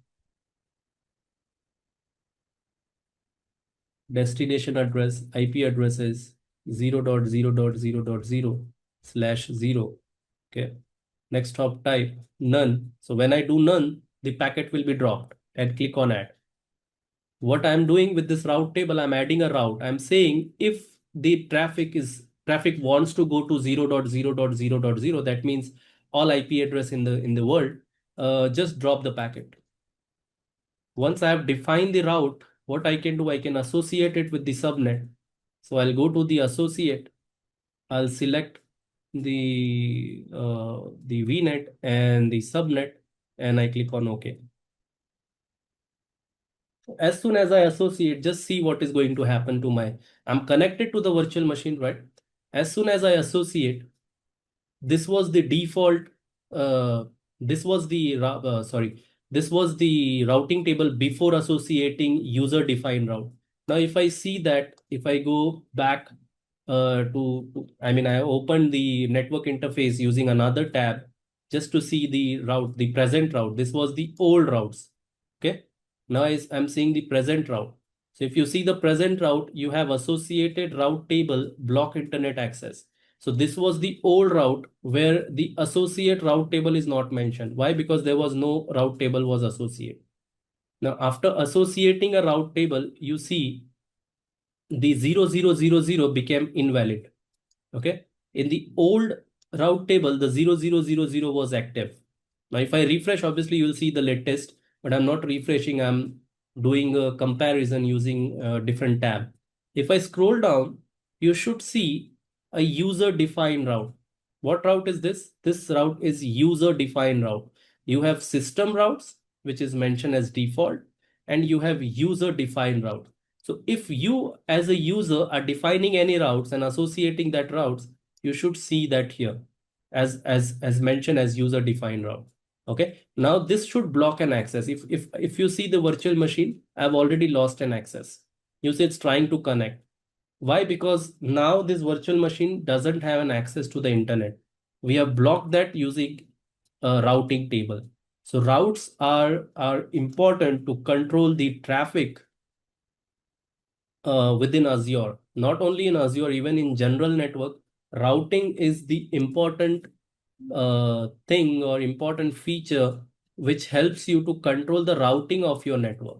So if I want virtual network 1 to send data via the hub virtual network, I need to create the route, user defined route, and associate that route with all the subnets that I have in this virtual network. Okay. So what are the two types of routings we have? What are the two types of routes we have? We have system routes, which is added by default by Azure, and we have user defined routes, which are added by users. So if you're a user and you want to control the routing, you want to control the traffic, you can make use of user defined routes. Okay. As soon as I remove that route, I should be again able to connect.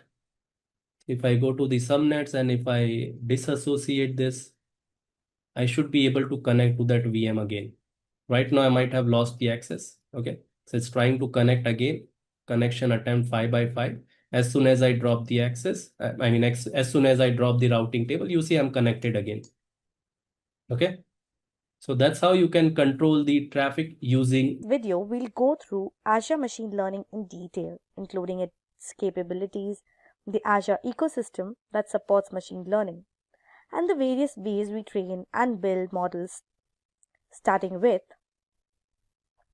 what is Azure Machine Learning, followed by who is machine learning for. Then we will look into its infrastructure, readiness, and security. Then we will dive into machine learning project workflow. Following that, we will understand MLOps, DevOps for machine learning. And at last, we will explore the Azure Machine Learning Studio. After that, we will have a demo too. So without doing any further delay, let's start with the video. So what is Azure Machine Learning? Azure Machine Learning is a cloud solution that helps you speed up and manage your machine learning projects. It can be used by machine learning specialists, data scientists, and engineers in their daily workflows. Models are trained and deployed, and MLOps are managed. You can use an open source platform like PyTorch, TensorFlow, or scikit-learn to build a model, or use one created in Azure Machine Learning.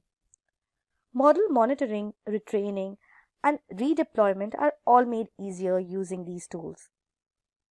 But this brings us to a question that who exactly machine learning is for? So individuals and teams deploying MLOps inside their company can use Azure Machine Learning to move machine learning models into production in a safe and auditable environment. Data scientists and machine learning experts will find tools to help them speed up and automate their daily tasks. Tools for embedding models into applications or services will be available to application developers.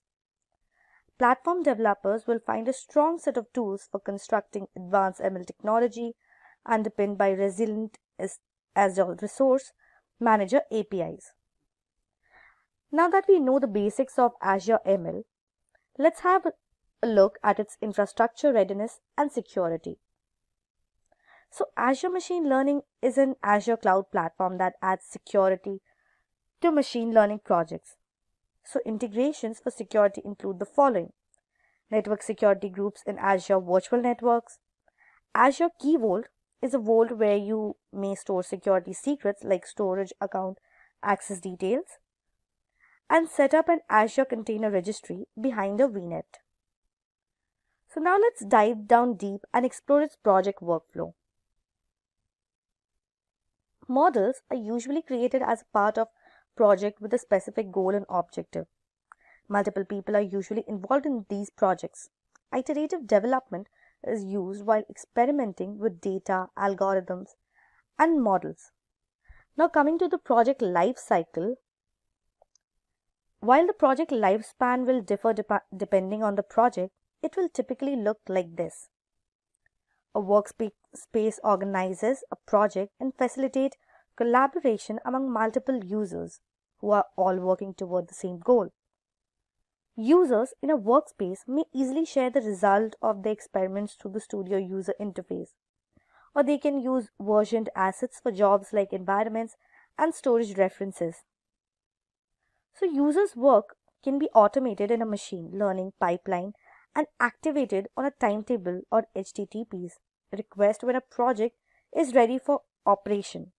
Therefore, models can be deployed to the managed inferencing solution in real time or batch, abstracting away the infrastructure management that is traditionally necessary for model deployment. Now let's proceed further and understand the concept of MLOps, that is DevOps for machine learning. MLOps or DevOps for machine learning is a process for generating models for production use. If not reproducible, the lifetime of a model from training to deployment must be auditable. MLOps or machine learning operations is based on DevOps principles and methods to improve workflow efficiency. Continuous integration, delivery, and deployment, for example. These ideas are applied to the machine learning process by MLOps with the purpose of experimentation and model deployment can be done more quickly, and quality assurance and end-to-end lineage tracking are more efficient ways to put models into production.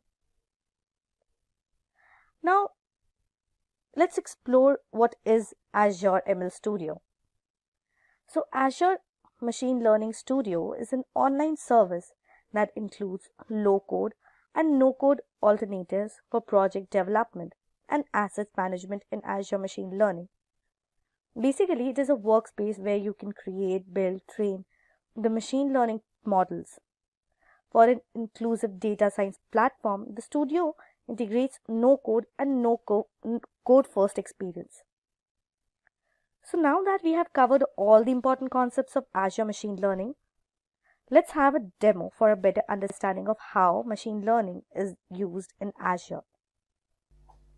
So let's start with a demo. First, you need to browse the link studio.azureml.net, and here you need to log in with your Azure account. So once you have logged in, you will be led to a new window. This is the new window. Here you can see a few options. So let's start and see one by one what these options are. So the first one is projects. Basically, this gives you a list of all the experiments that you have already worked on. So here you can see we haven't worked on any experiment yet. Then comes experiment. Experiments are all the programs and codes that you have worked on to create it or deploy a model that you have just created for an experiment. So as I said, we haven't created any experiment yet, so the list is null over here. When you click on samples, you can see a few sample experiments provided to you by Azure portal by default. And following that, we have web services.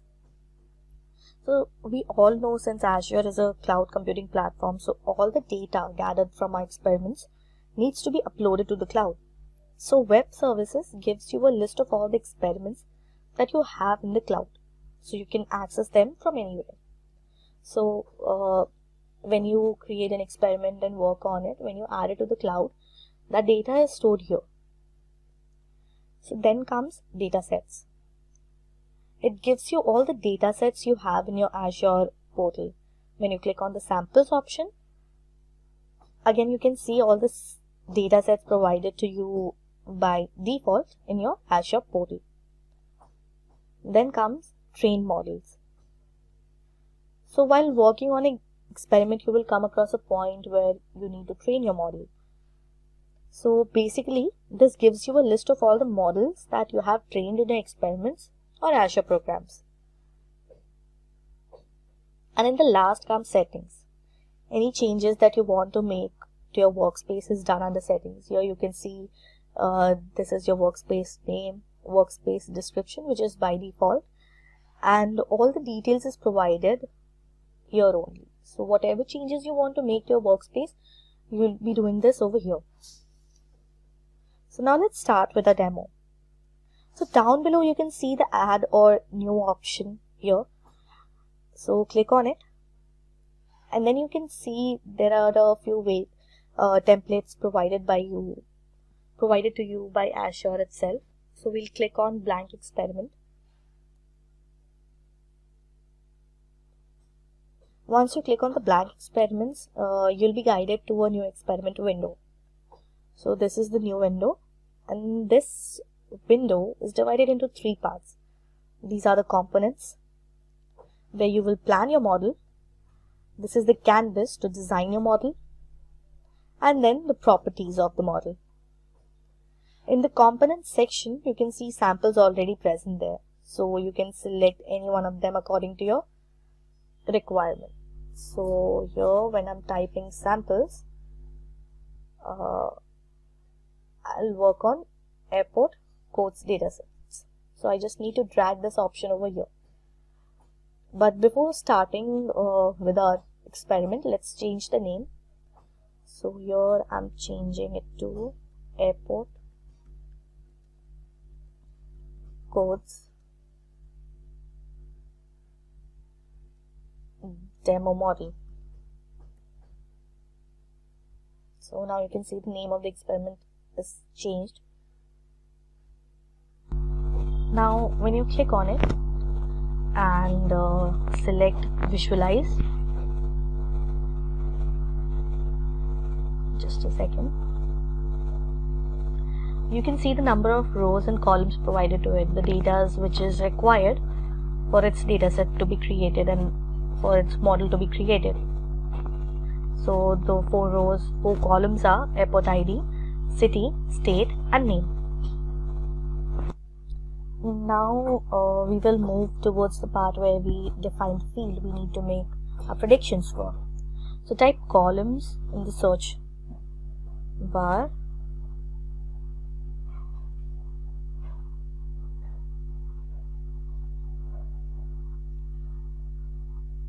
Under manipulation section, you can see there are multiple options provided to you.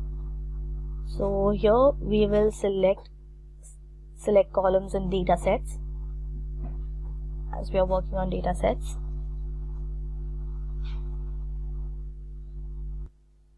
Now connect your data set with this option.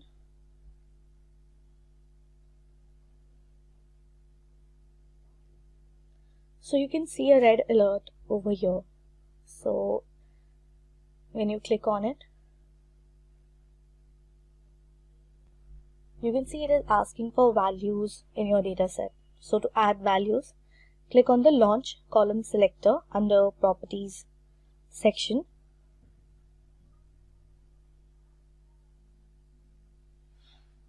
So once you click on it, here you need to select all the options needed for your required values.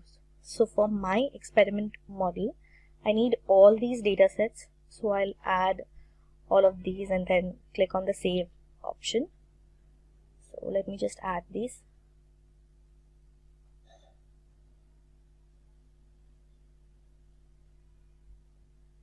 So now I have saved all the values I need in my data set. So now you can see the alert is gone. So now we have the data sets that we want to work on. So let's look for an appropriate algorithm for it. So while looking into the classification algorithm, we know that so here you can see it under classification model, we have these options.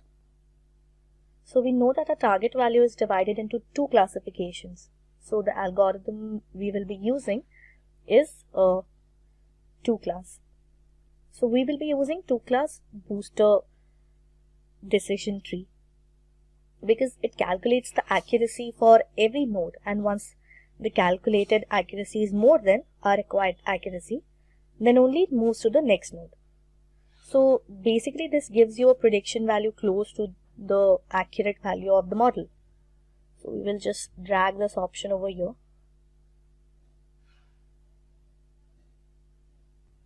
So now the next step we have is to train our model.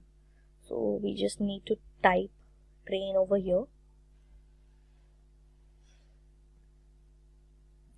and select train model option.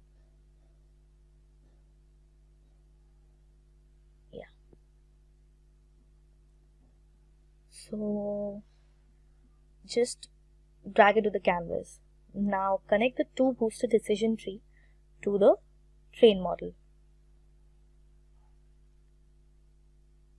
Now you can again see the red alert for required data, as it doesn't have any data to work on.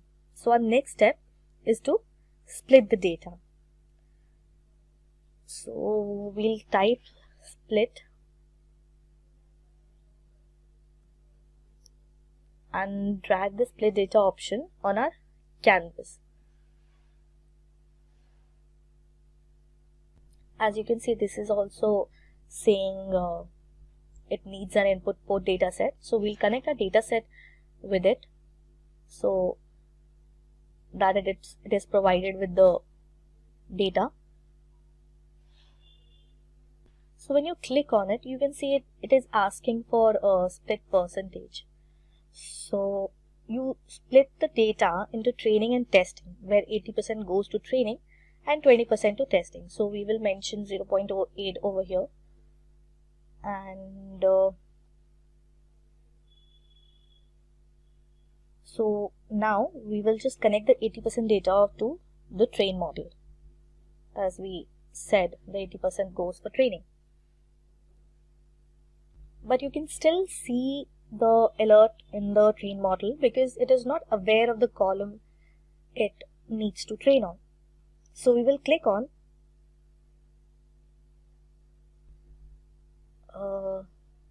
launch column selector. Now you just need to select all the columns you need to work on. So I'm selecting the airport ID number.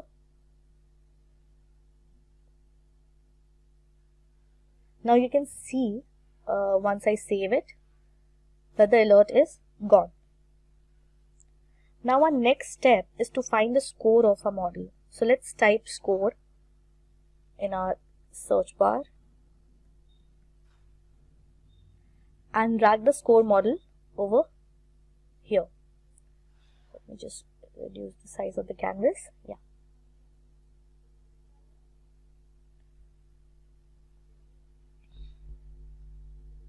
So we will just connect our train model to the score model. So again you will see the red alert as it doesn't know the data it needs to test on. So for that we will connect the remaining testing data in the split data option to the score model. Now you can see the alert option is gone.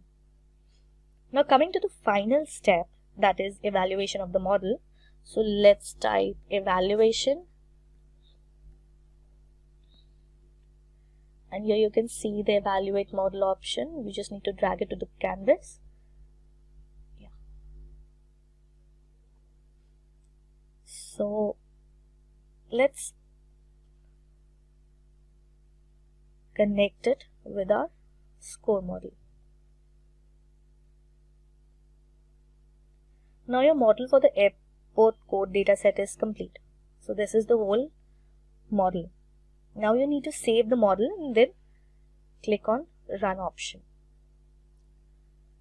So here I've saved it, and you can see it's running.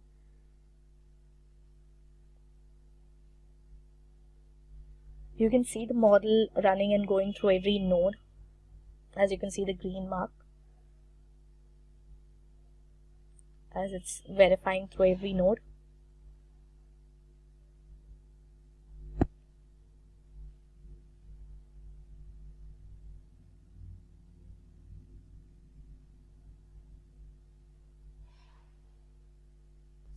So once it's done, click on evaluate model and then click on visualize.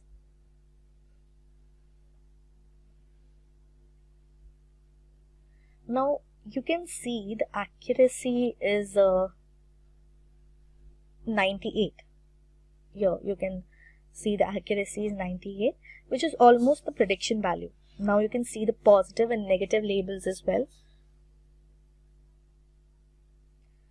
So this whole data is known as confusion matrix. Now for the values close to the positive label, it gives me the number of true predictions that the number of data I'll provide. It shows that 72 predictions will be right and 1 will be wrong. Now let's go back and run this model over the web. So by clicking on Setup Web Service, we will click on Predictive Web Service.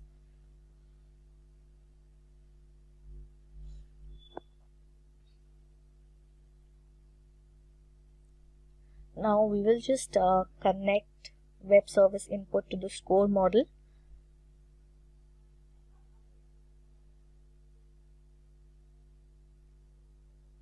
So that once the program is uploaded to the cloud, it is directly connected to the score model and gives us the output. So now you need to save this and run. This will execute the entire model. Now all we are left with is deploying the model. Now we just need to click on Deploy Web Service. So then you will see you will be taken to a new window.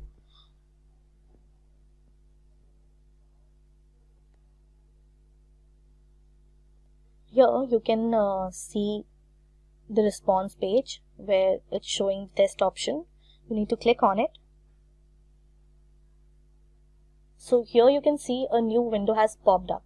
So you just need to mention the details. Like for city I am mentioning Bangalore.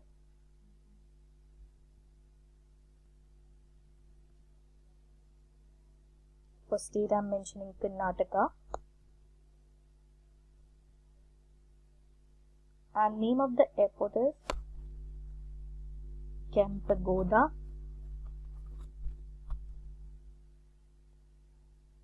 International Airport. And I just need to save this data.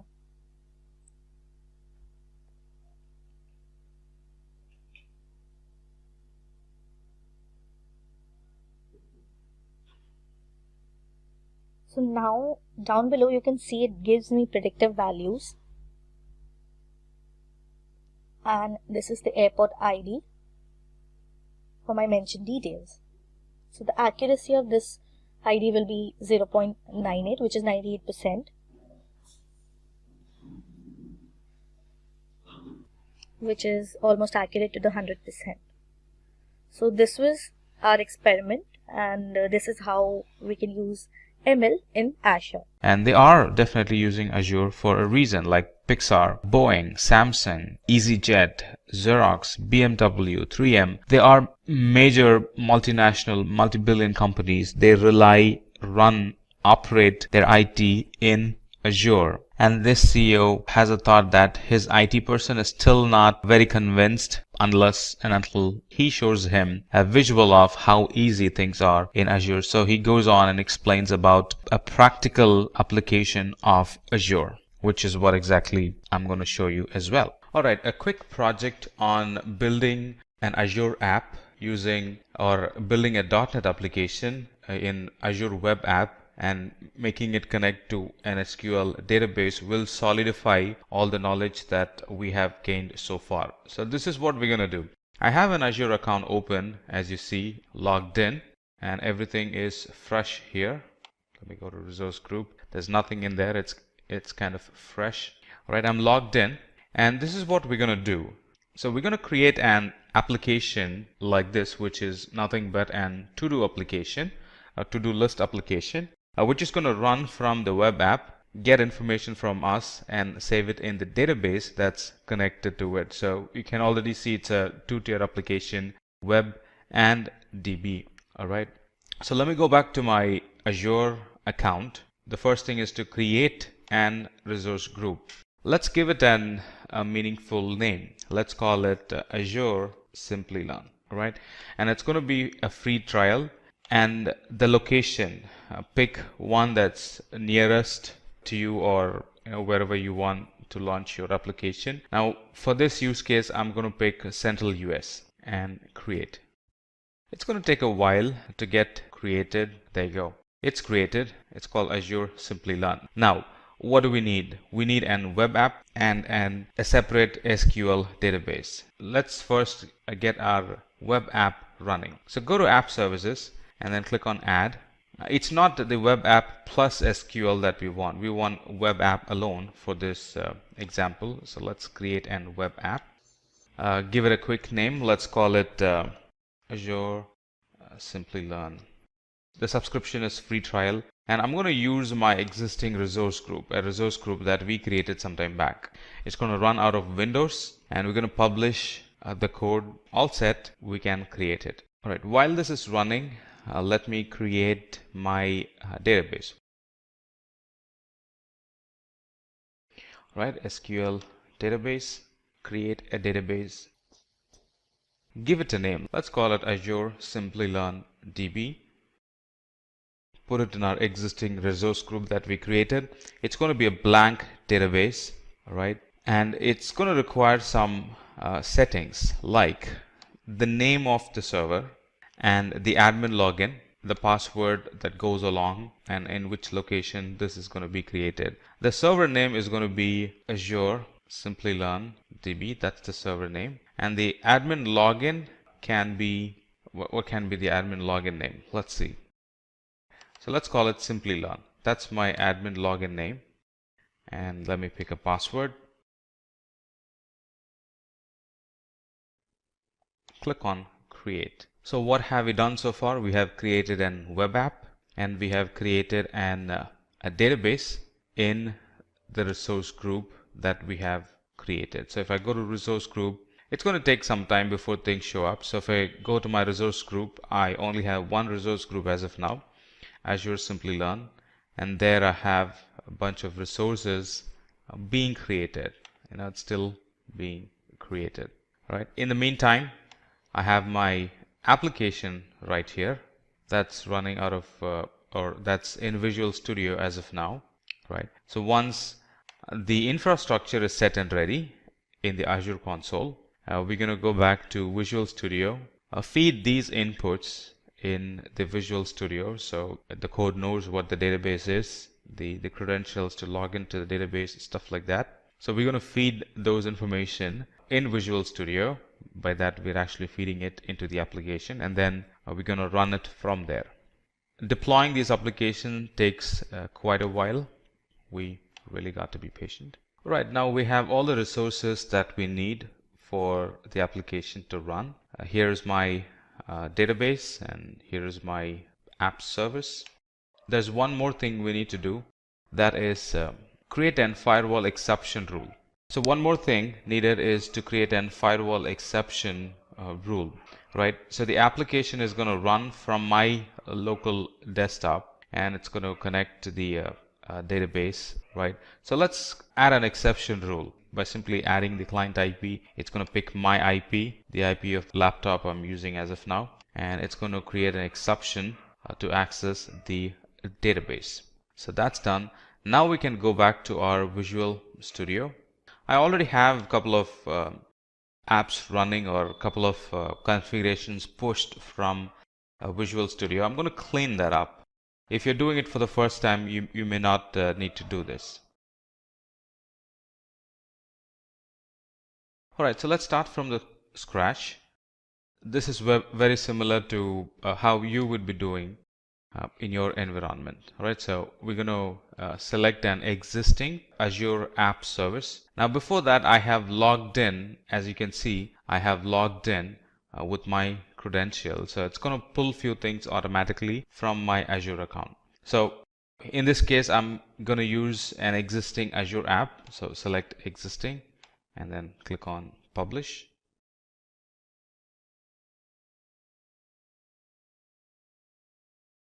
All right, if you recall, these are the very same resources that we created a while back.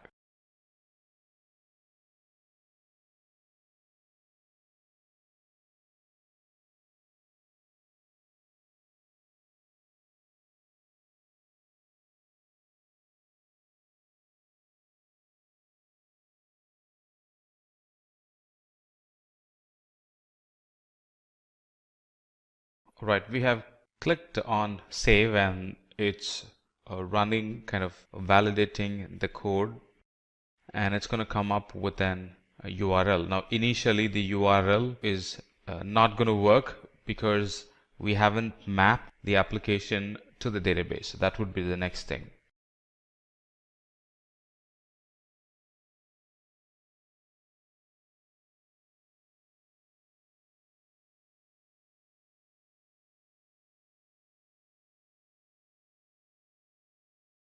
All right, so the app has been published and it's running from my web app as of now. It's going to throw an error.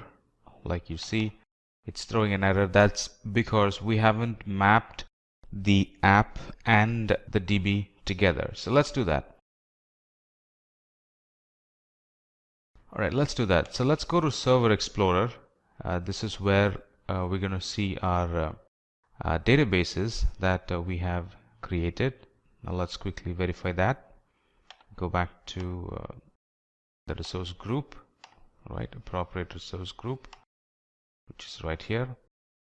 And here I have my database, Azure Simplilearn database.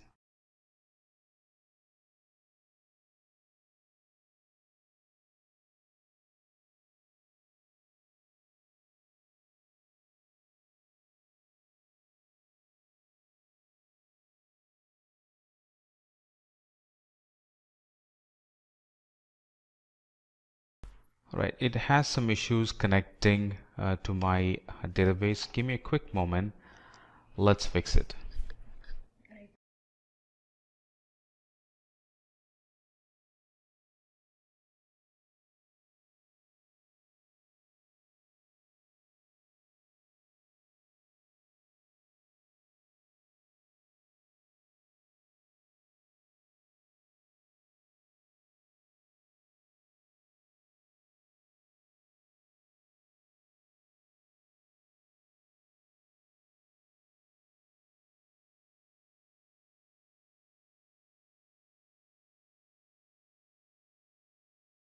All right, so we'll have to map the database into this application. All right, so let's go to the Solution Explorer, click on Publish, and a page like this gets shown. And from here, we can go to Configure. Here is our web app, all right, with all its credentials. Let's validate the connection, number 1. All right, and then click on Next. This is my DB connection string, right, which the app is going to use to connect to my DB. Now, if you recall, our DB was Azure Simplilearn DB, and that's not being shown here. So let's fix that. Right, so let's fix that. Click on Configure, and here let's put our DB servers URL. Now before that, let's change this to SQL Server. All right, and then in here put the DB's URL. So go back to Azure. Here is my DB or server's name. Put that here. Right, the username to connect to the server, that's right here. Put that in, and the password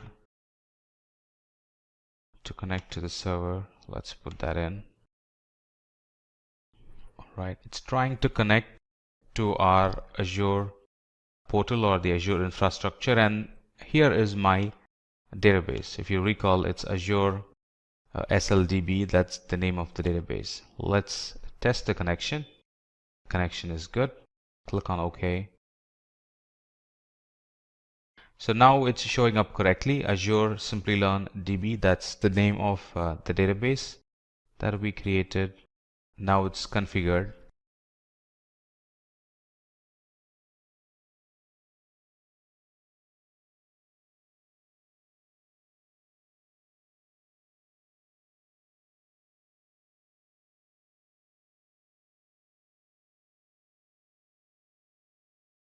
All right, let's modify the data connections.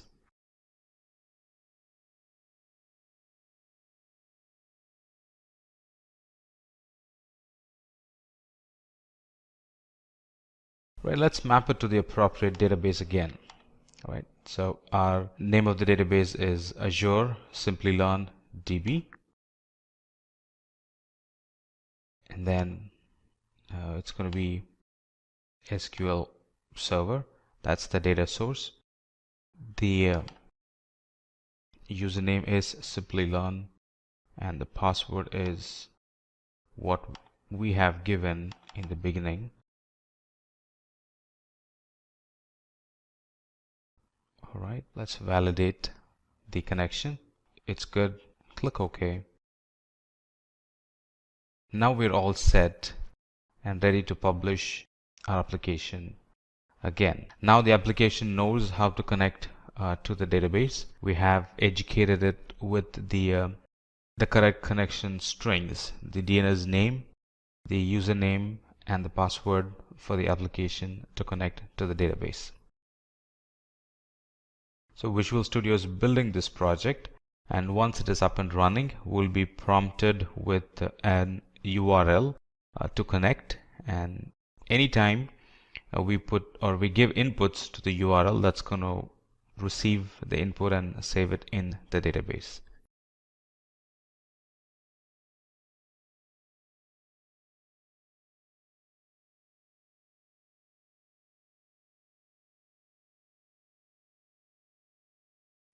Alright, so here is my to-do list app, and I can start creating to-do list for myself. Alright, so I have the items already listed. I can create an entry, and these entries get stored in the database. I can create another entry, take the dog for a walk. That's gonna get stored. I can create another entry, book tickets for a scientific exhibition, and that's going to receive and put that in the database. And that concludes our session. So through this session we saw how I can use Azure services to create a web app and connect that to the DB instance, and how those two services which are decoupled by default, which are separate by default, how I can use the connection strings to make connection between the app server and the database and be able to create an working app. Now let's talk about Azure services. Now Azure services have 18 categories and more than 200 services, so we clearly can't go through all of them. It has services that cover compute, AI and machine learning, integration, management tools, identity, DevOps, web, and so much more. You're going to have a hard time trying to find a domain that Azure doesn't cover. And if it doesn't cover it now, you can be certain they're working on it as we speak. So first, let's start with the compute services. First, virtual machine. With this service, what you're getting to do is to create a virtual machine of Linux or Windows operating system. It's easily configurable. You can add RAM, you can decrease RAM, you can add storage, remove it. All of it is possible in a matter of seconds. Now let's talk about the second service, cloud service. Now with this, you can create an application within the cloud, and all of the work after you deploy it, deploying the application that is taken care of by Azure, which includes provisioning the application, load balancing, ensuring that the application is in good health, and all of the other things are handled by Azure.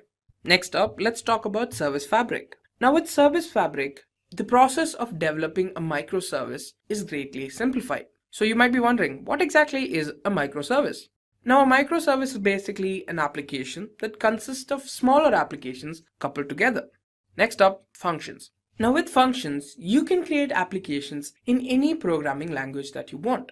Another very important part is that you don't have to worry about any hardware components. You don't have to worry what RAM you require or how much storage you require. All of that is taken care of by Azure. All you need is to provide the code to Azure, and it'll execute it, and you don't have to worry about anything else. Now let's talk about some networking services. First up, we have Azure CDN, or the Content Delivery Network. Now the Azure CDN service is basically for delivering web content to users. Now this content is of high bandwidth and can be transferred or can be delivered to any person across the world. Now these are actually a network of servers that are placed in strategic positions across the world so that the customers can obtain this data as fast as possible. Next up, we have ExpressRoute.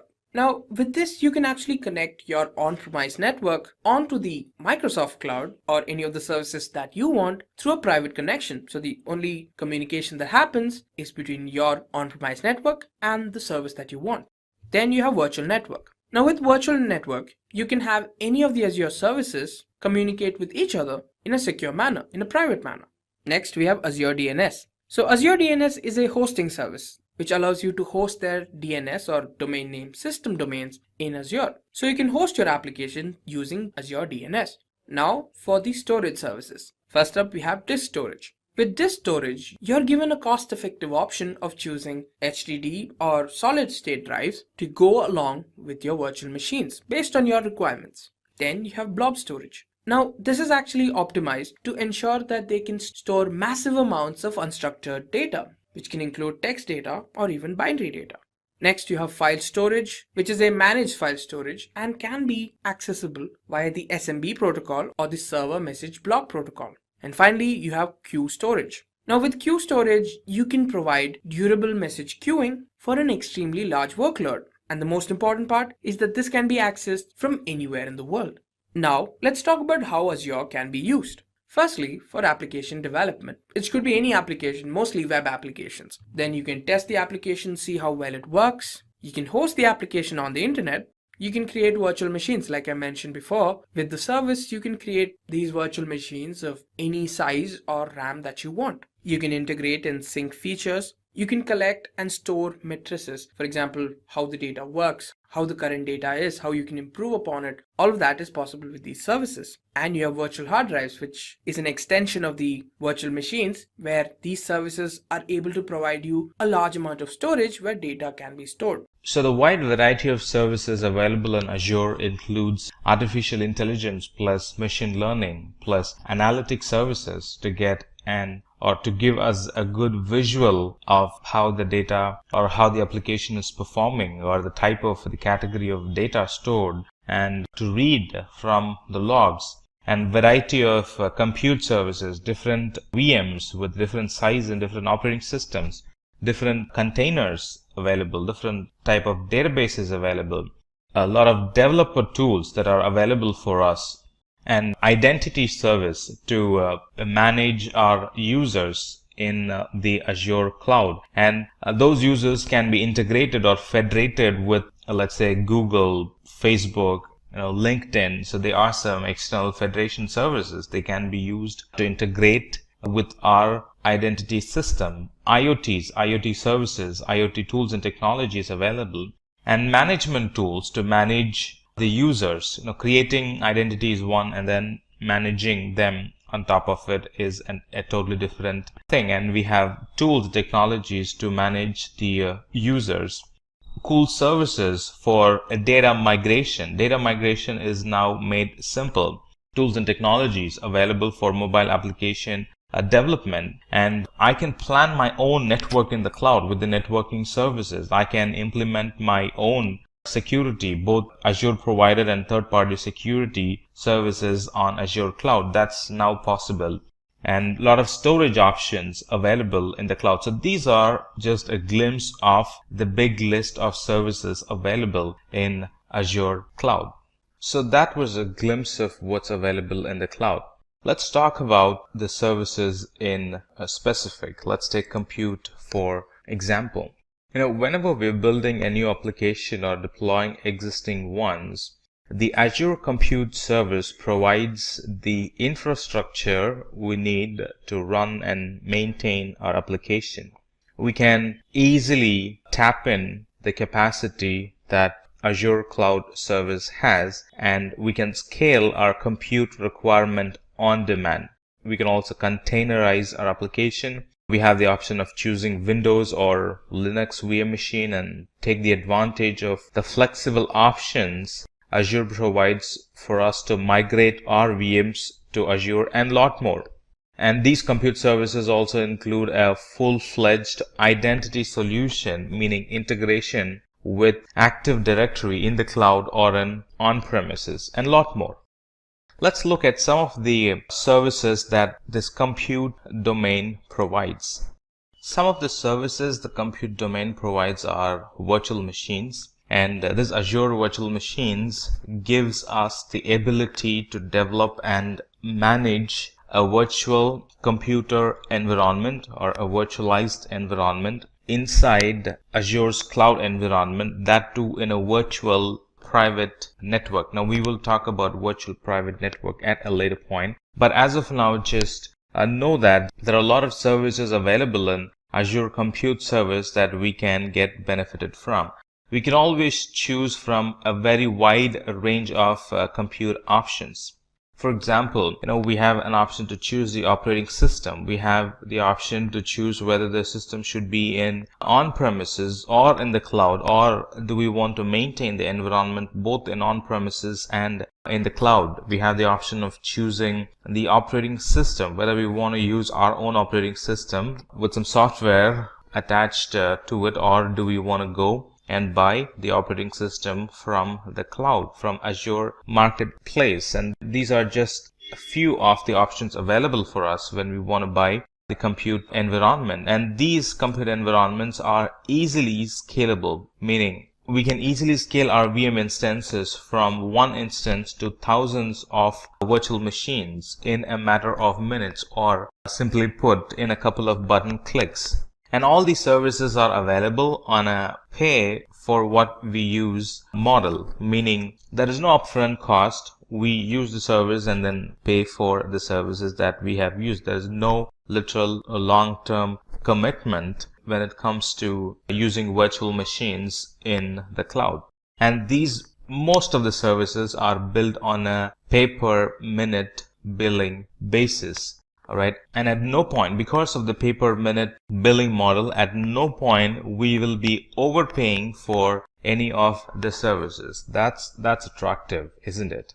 Now let's talk about batch service. Now, batch service is always independent, regardless of whether you choose Windows or Linux. It's going to run fairly well. And with batch service, we can take advantage of the environment's unique features. And not only that, in short, the batch service helps us to manage the whole batch environment, and also it helps to schedule the jobs. Now this Azure batch service actually runs on a large scale parallel and high performance computing. Because of that, batch jobs are highly efficient in Azure.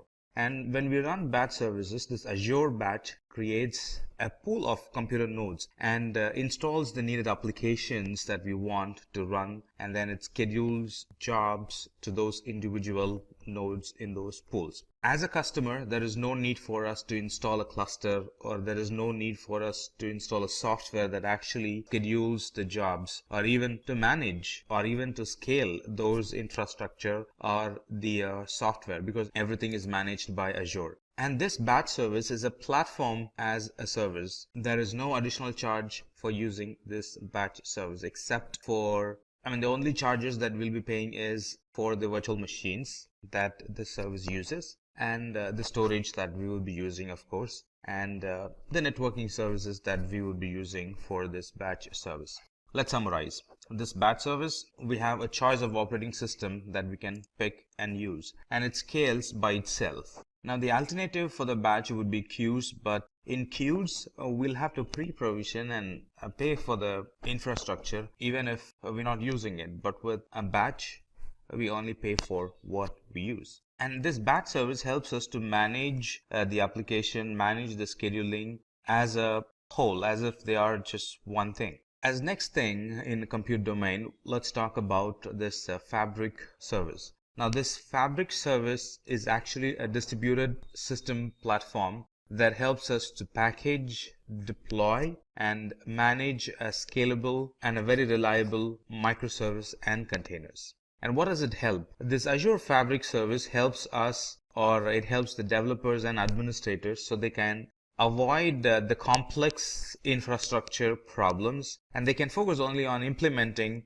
workloads or taking care of their development, taking care of their application instead of spending time on infrastructure. So what's Service Fabric? Service Fabric, it provides runtime capabilities and life cycle management to applications that are composed of microservices, no infrastructure management at all. And with Service Fabric, we can easily scale the application to tens or hundreds or even to thousands of machines. Here, machines represent containers. As next thing in compute domain, let's talk about virtual machine scale set. Now, this virtual machine scale set, it lets us to create a group of identical load balanced VMs. I just want to mention it again. It helps us to manage a group identical and load balanced VMs. The number of instances or the number of VM instances in a scale set can increase or decrease in response to the demand or in response to a schedule that we define.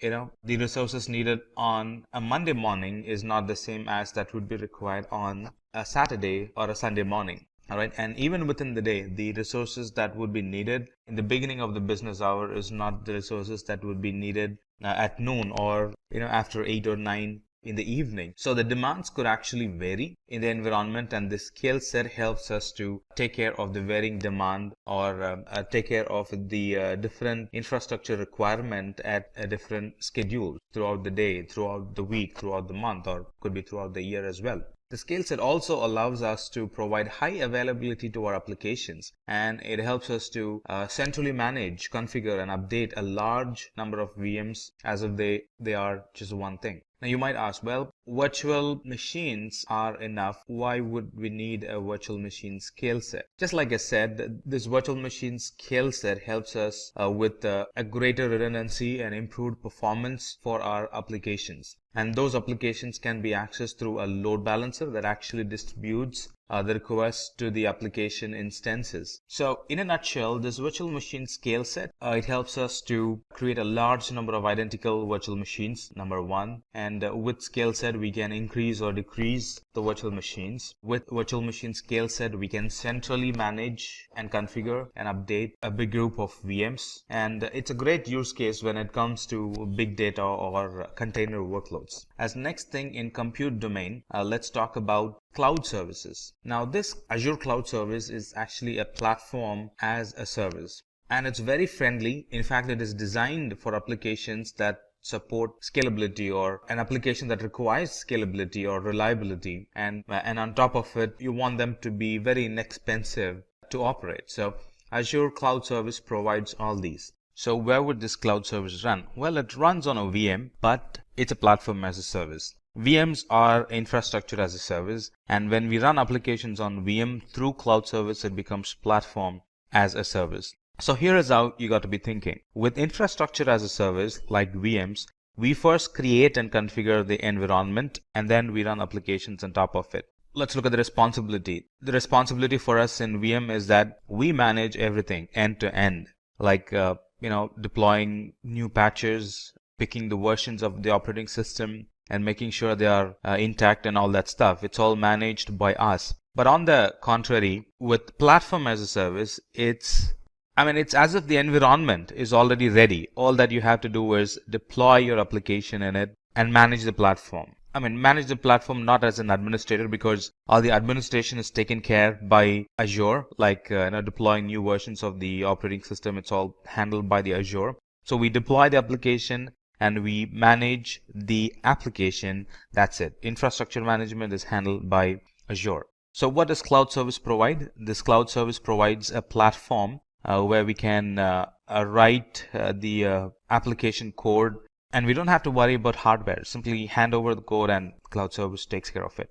So no worry on the hardware at all. So responsibilities like patching, what do we do if something crashes? How do I update the infrastructure? How do I manage the maintenance or the downtime in the underlying infrastructure? All that is handled by Azure. It also provides a good testing environment for us. We can simply run the code, test it before it's actually released to the production. I want to expand a bit on these testing applications. So this Azure Cloud Service, it actually gives us a staging environment for testing a new release without it affecting the existing release, which actually reduces the customer downtime.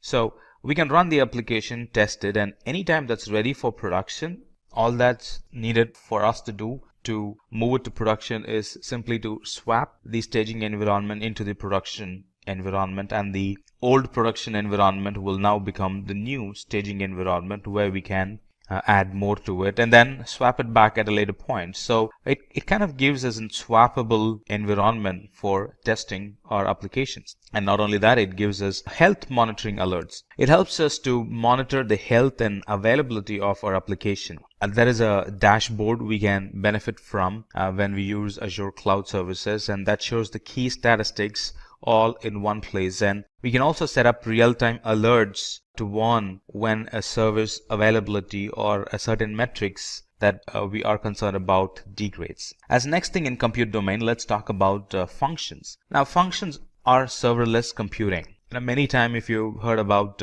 Azure being serverless, a lot of time they are referencing, or the person who's talking to you is referencing to serverless computing or Azure Functions, which is a serverless computing service hosted on Microsoft Azure. The main motive of a function is to accelerate and simplify application development. Functions helps us to run code on demand without we need to pre-provision or manage any Azure infrastructure. So Azure Functions are script or a piece of code that gets run in response to an event that you want to handle.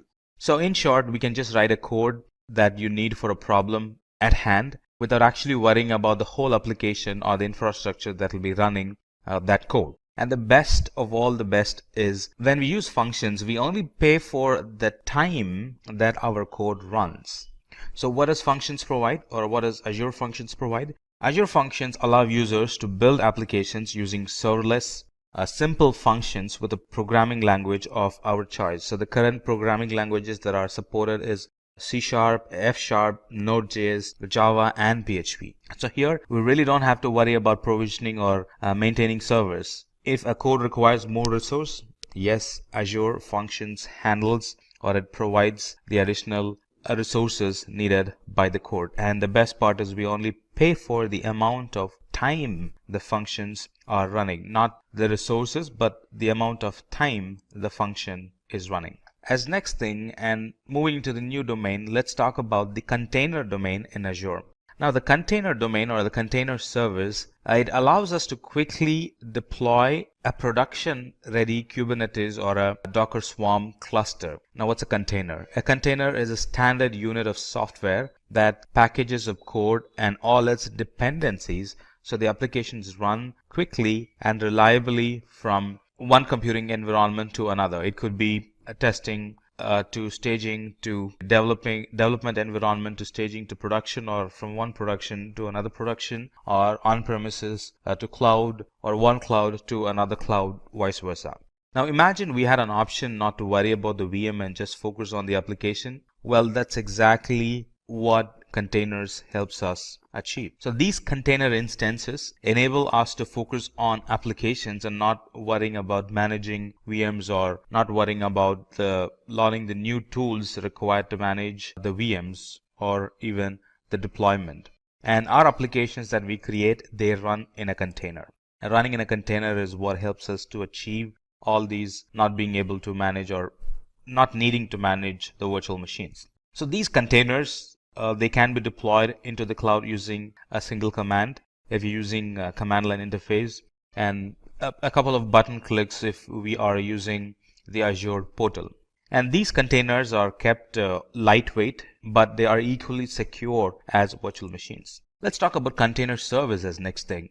The container service, or sometimes called as Azure Kubernetes service, it helps us to manage the containers. Container is one thing, and a service that's used to manage the container is another thing. Now this Kubernetes service, or ACS, it helps us to manage the containers. So let's expand on this a bit. So this Azure Container Service, or ACS, it actually provides a way to simplify the creation, configuration, and management of a cluster of virtual machines that are pre-configured to run containerized applications on top of them.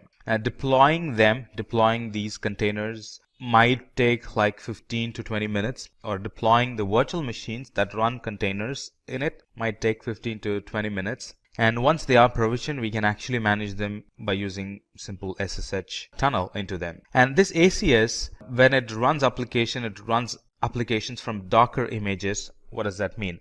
Docker images makes sure that the applications the container runs are fully portable. Images are portable. And ACS also helps us to orchestrate the container environment. Not only that, it also helps us to ensure that these applications that we run in containers can be scaled to thousands or even tens of thousands of containers. So in a nutshell, managing an existing application into a container and running it using AKS or ACS is really easy, or that's what it is all about, to make the application management or migration easy. Now, managing the container-based architecture, and we discussed that containers could be tens or even tens of thousands of containers. So managing them is made simple using this container services. And even training of model using a large data set in a complex and resource intensive environment, this AKS helps us to simplify that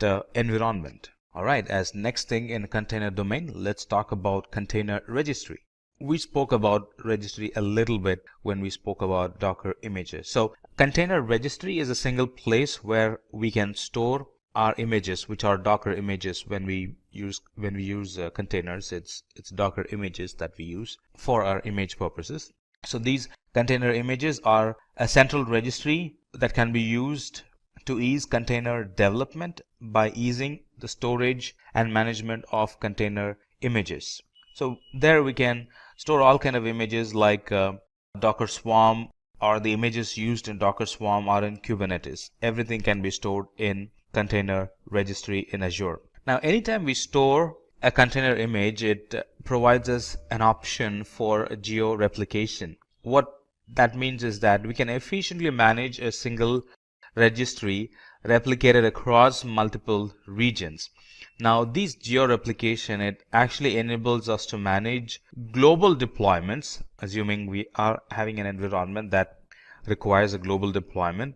So it helps us to manage global deployments as one entity, because we are geo-replicating. We would be updating, we would be editing one image, and that image gets replicated throughout the global replication centers we would have set up. And so just one editing would have actually edited the global images, and those global images would have provisioned the global application. So one edit, replication, and then provisioning of the applications global wide. And this replication also helps us network latency, because anytime an application needs to deploy, it does not have to rely on a single source which can be reached only through high latency network. Because we have global replications around the world, anytime the application wants to check back, it would check back the application which is in a very nearby location for the application itself.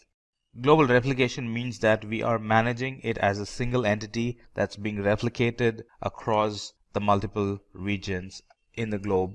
As next thing in our learning, let's talk about Azure databases. Now, this Azure databases are relational.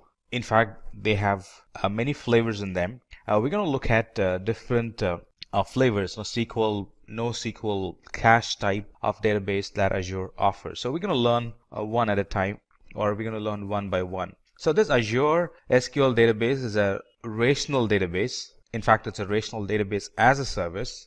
It's managed by Azure. We don't get to do a lot of management in it. So it's a relational database as a service based on Microsoft SQL Server database engine. And this database is a high performance database. It's very reliable, and it's very secure as well. And this high reliability, high performance, and for this high security, we really don't have to do anything. It comes along with it, and it's managed by Azure. And there are two things that I definitely need to mention about Azure SQL database. That is, it's an intelligent service. Number one, it's fully managed by Azure, and it also has this one good thing, which is it has built-in intelligence that learns app patterns and adapts to maximize performance and reliability and data protection of the application. That's something that's not found in many of the other cloud providers that I'm aware of. So I thought I'll mention it. So it uses built-in intelligence to learn about the user's database patterns and helps improve performance and protection. And migration or importing data is very easy when it comes to Azure SQL database. So it can be readily or immediately used for analytic reporting and intelligent applications in Azure. As next thing, let's talk about Azure Cosmos DB. Now, Azure Cosmos DB is a database service that is for NoSQL type, and it's created to provide low latency and an application that scales dynamically or that scales rapidly. Now, this Azure Cosmos DB is a globally distributed service, and it's a multi-model database. This can be provisioned in a click of a button. That's all we got to do if we need to provision an Azure Cosmos DB in the Azure. It helps with scaling the database. We can elastically and independently scale throughput and storage across this database and in any of the Azure geographic regions. It provides a good throughput, it provides good latency, it provides good availability, and it provides, or Azure promises, a comprehensive SLA that no other database can offer. That's the best part about Cosmos DB. So this Cosmos DB was built with global distribution in mind, and it's built with the horizontal scale in mind. And all this we can use by only paying for what we have used. And remember, the difference between Azure Cosmos DB and the SQL database is that Azure Cosmos DB supports NoSQL, whereas SQL doesn't. Alright, few other things about Azure Cosmos DB is it allows users to use key value, graph, column, family, and document data. It also gives users a number of API options like SQL, JavaScript, MongoDB, and few others that you might want to check in the document at the time of reading. And the best part here is that all that we mentioned, we get to use only by paying for the amount of storage and throughput that are required. And the storage and the throughput can be elastically scaled based on the requirement of that R. Alright, let's talk about Redis Cache. Discussion about Azure database won't be complete without we talking about Redis Cache. Now, Redis Cache is a secure data cache. It's also sometimes called as messaging broker that provides high throughput and low latency access to data for the applications. Now, Redis Cache is based on a popular open source caching product, which is Redis, sometimes called as Redis Cache. Now, what's the use case? It's typically used to cache to improve the performance and scalability of a system that rely heavily on backend data stores. Now, performance when we use Redis Cache is improved by temporarily copying the frequently accessed data to a fast storage located very close to the application. Now, with Redis Cache, this fast storage is located in memory with Redis Cache instead of being loaded from the actual disk in the database itself. Now, this Redis Cache can also be used as an in-memory data structure store. Not only that, it can be used as a distributed non-relational database and a message broker. So there are a variety of use cases for this Redis Cache. And by using Redis Cache, the application performance is improved by taking advantage of the low latency and the high throughput performance that this Redis Cache engine provides. So to summarize, this Redis Cache, when we use Redis Cache, data is stored in the memory instead of the disk to ensure that there is high throughput and low latency when the application needs to read the data. It provides various levels of scaling without any downtime or interference. Now, this Redis Cache is actually backed by Redis server, and it supports string, hashes, linked list, and various other data structures. Now let's talk about security and identity services. Now, identity management in specific is a process of authenticating first and then authorizing using security principles. And not only that, identity management involves controlling information about those principal identities. You might ask, now what's a principal identity? Now, identity or principal identity are services, applications, users, groups, and a lot more.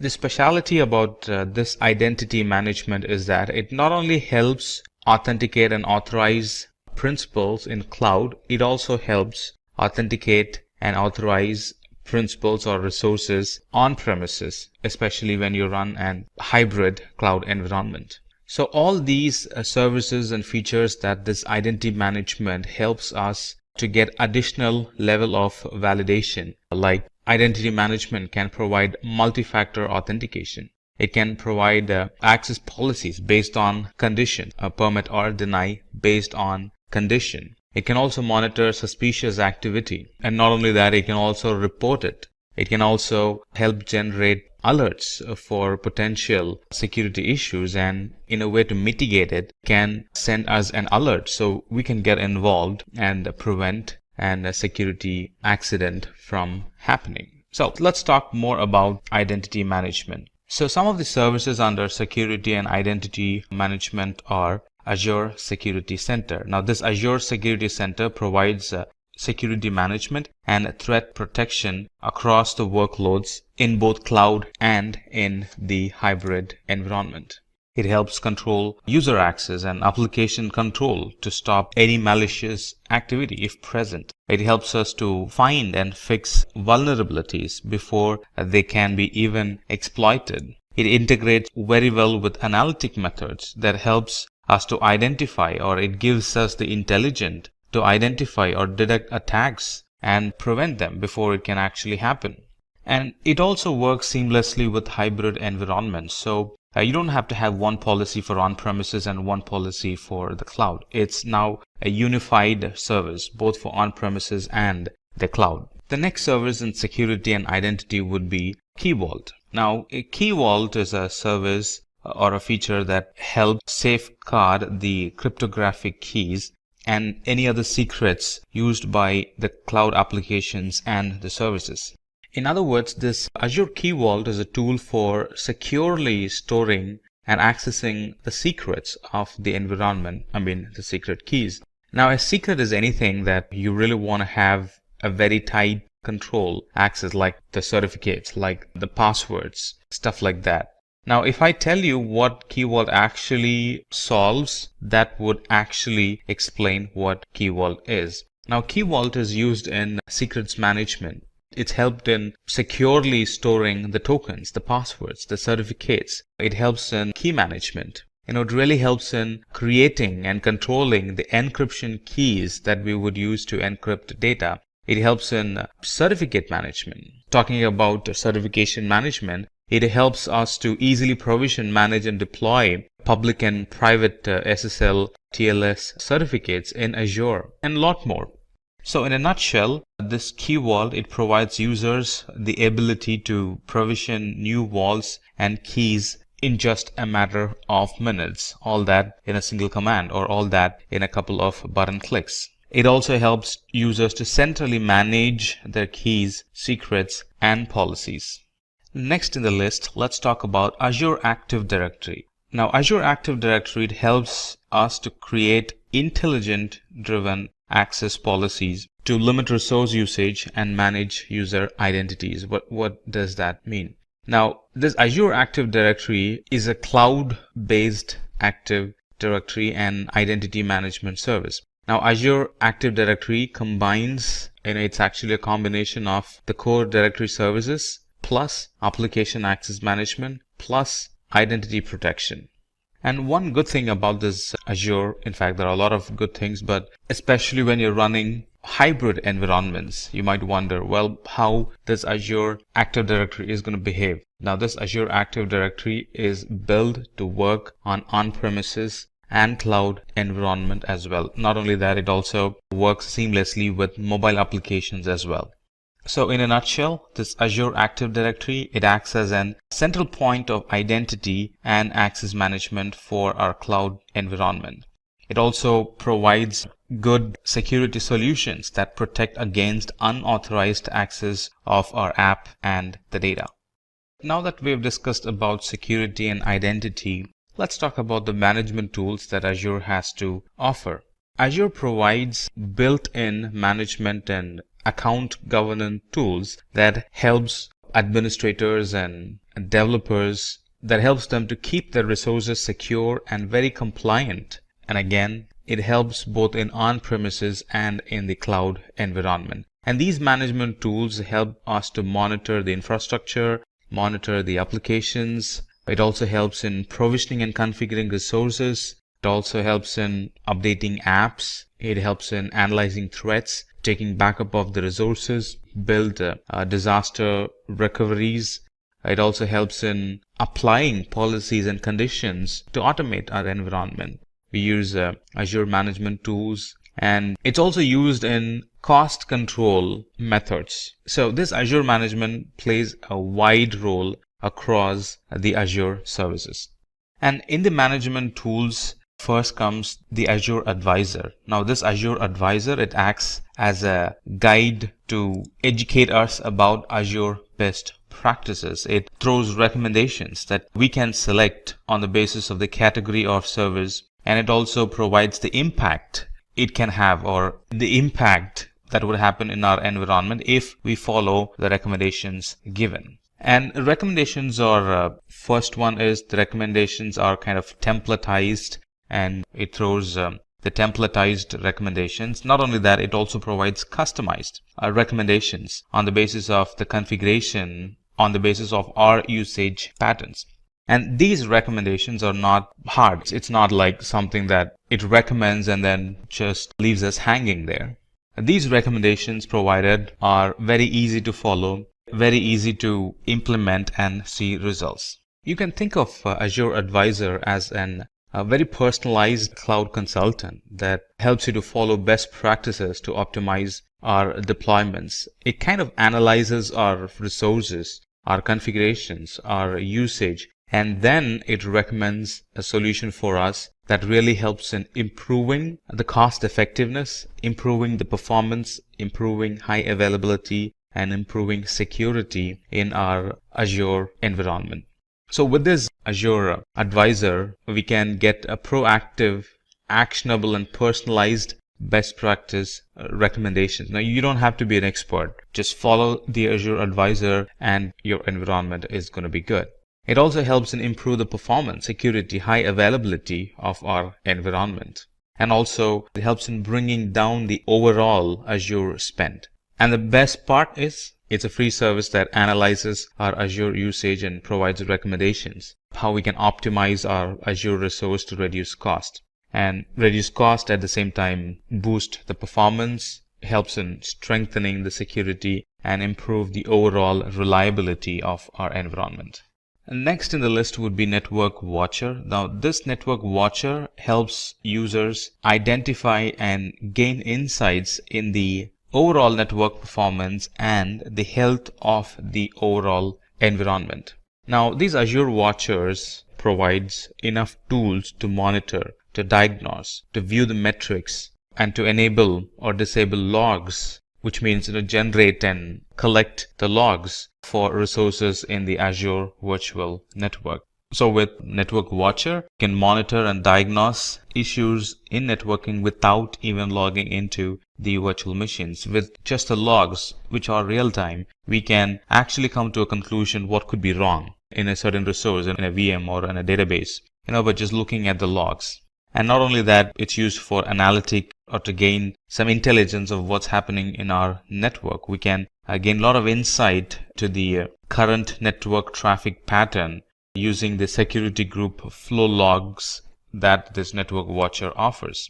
It also helps in investigating VPN connectivity issues using detailed logs. Now, you might or might not know that VPN troubleshooting requires both parties, or it involves two parties. The person, the network administrator on this side and the network administrator on the other side. And they will have to check logs in their end and we'll have to check logs in our end, stuff like that. But With the network watcher, it kind of takes it to the next level. The logs itself, we could easily identify which side is having the issue and suggest an appropriate fix. And the next in the list would be Microsoft Azure Portal. Now, this Microsoft Azure Portal, it provides a single unified console to perform various number of activities like building, not only building, managing and monitoring the web applications that we build. Now, this portal can be used to organize our environment or the appearance of the environment or the visual of the environment based on our work style. And using Azure Portal, users can control who gets to manage or access the resources, all from the Azure Portal. And this Azure Portal gives a very good visibility on the spends that happen on each resource, right? And if we can customize it, we can also identify spends based on team, spends based on days, spends based on department, stuff like that. So it kind of gives us a good visual of where the money is spending or where is the bill consumed within the Azure environment. Next in the list would be Azure Resource Manager. Now, Azure Resource Manager enables us to manage the usage of the application resources. Now, we use Resource Manager to deploy, monitor, and manage solution resources as a group, as if it's one single entity. Now, the infrastructure of our application is typically made of various components, which includes virtual machine, storage, virtual network, web app, database servers, some other third-party services that we might use in our environment.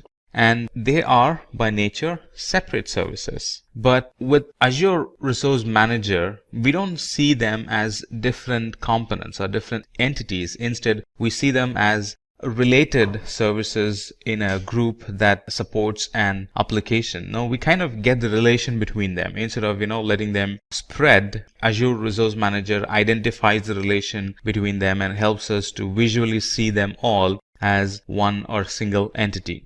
Not only that, Azure Resource Manager helps or it ensures that the resources that we provision are deployed at a constant rate along with the other application.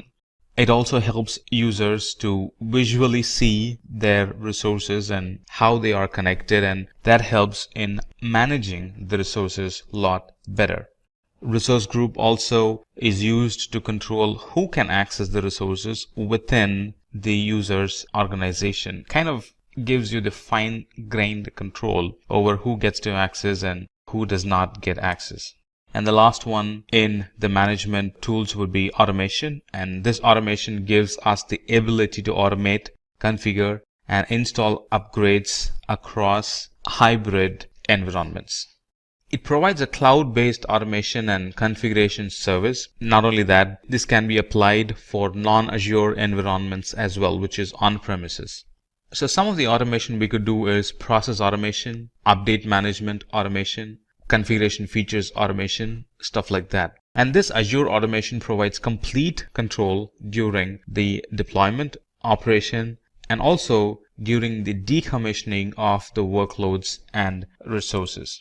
With automation, we can actually automate time-consuming or mundane or any task that's error-prone because of human errors. Those things can be automated. So irrespective of how many times you run it, it's going to run the same way. And that really helps in reducing the overall time and also the overhead cost, because a lot of the things are automated, which means it's human error-free, which means the application is not going to break and keep running for a longer time. With automation, we can actually build a good inventory of operating system resources and configuration items all in one place with ease.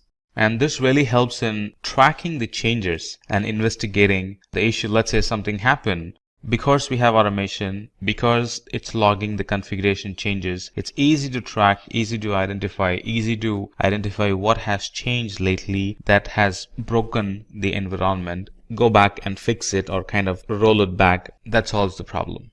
And that actually summarizes the Azure management tools or management services. Now let's talk about the networking tools or the networking services available in Azure. There are a variety of services, especially networking services, that Azure offers, and I'm sure it's going to be an interesting one. Let's begin our discussion with Content Delivery Network. Now, the Content Delivery Network, in short CDN, it allows us to perform secure and a very reliable content delivery. Not only that, it also helps in accelerating the delivery time, or in other words, reducing the delivery time, also called as load times. It also helps in saving bandwidth and increases in responsiveness to the application. Let's expand on this. The Content Delivery Network is actually a distributed network of servers that can efficiently deliver web content to users. Now, CDNs, we're going to use the word CDN here. CDNs store cached content on global edge servers, also called as POPs, point of presence locations, that are very close to the end users, so the latency is minimized. It's like taking a copy of the data or taking a multiple copy of the data and storing it in different parts of the world, and whoever is requesting it, the data gets delivered to them from a server which is very locally to them. So this CDN offers developers a global solution for rapidly delivering high bandwidth content to users by caching the content in a strategically placed location which is very near to them. So these content delivery networks, it really helps in handling. That's one advantage you get for content delivery network, that's we can handle spikes and heavy loads very efficiently. And we can also run analytic against the logs that gets generated in content delivery network, which helps in gaining good insight on the workflow and what would be the future business need for that application. And this, just like a lot of other services, this is on a pay as you go type. So you use the resource first and then you only pay for what you have used. The next one in networking would be ExpressRoute. Now, ExpressRoute is actually a circuit or a link that provides a direct private connection to Azure. And because it's direct, it gives low latency link to Azure. It gives good speed and reliability for the Azure data transfer. It could be on-premises to Azure. So it gives very good speed. It gives increased reliability and low latency for that connection. Let's expand on this a bit.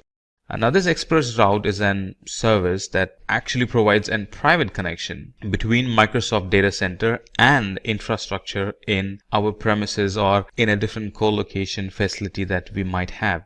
Now, these ExpressRoutes do not go over the public internet. And because they don't go over the public internet, they offer a high security, reliability, and speed and low latency compared to the connections which are in the internet. Because it's fast, because it's reliable, because it has low latency, it can be used as an extension of our existing data center. Users are not going to feel the difference whether they are accessing services from an on-premises or in the cloud environment, because latency is minimized as much as possible. Users are really not going to see the difference. And because it's a private line and not a public internet line, it can be used to build hybrid applications without compromising privacy or the performance. Now, these virtual private cloud, these ExpressRoutes can be used for taking backups. If assume a backup going through the internet, that would be a nightmare. If you use ExpressRoute for backups, that's going to be fast. And imagine recovering a data through the internet, from the cloud, through the internet, to the on-premises in a time of disaster. That would be the worst nightmare. So these ExpressRoutes can be used not only to backup, but also to recover the data. Because it provides good speed, low latency, recovering the data is going to be a lot sooner. The next product or service we're going to discuss in networking is Azure DNS. Now, Azure DNS allows us to host domain name in Azure, and these domain names come with an exceptional performance and availability. Now, Azure DNS is used to set up and manage DNS zones and records for our domain name in the cloud. Now, this Azure DNS is a service for DNS, just like the name says, and it provides name resolution by using Azure's infrastructure. And by using this domain, we can actually manage the DNS ourselves through the Azure portal with the same credential. Imagine having a DNS provider which does not even belong in our IT. Imagine that environment. We would have a separate portal to manage the DNS environment. Now, those are gone. And now we can actually manage the DNS in the very same Azure portal where we use the rest of the other services.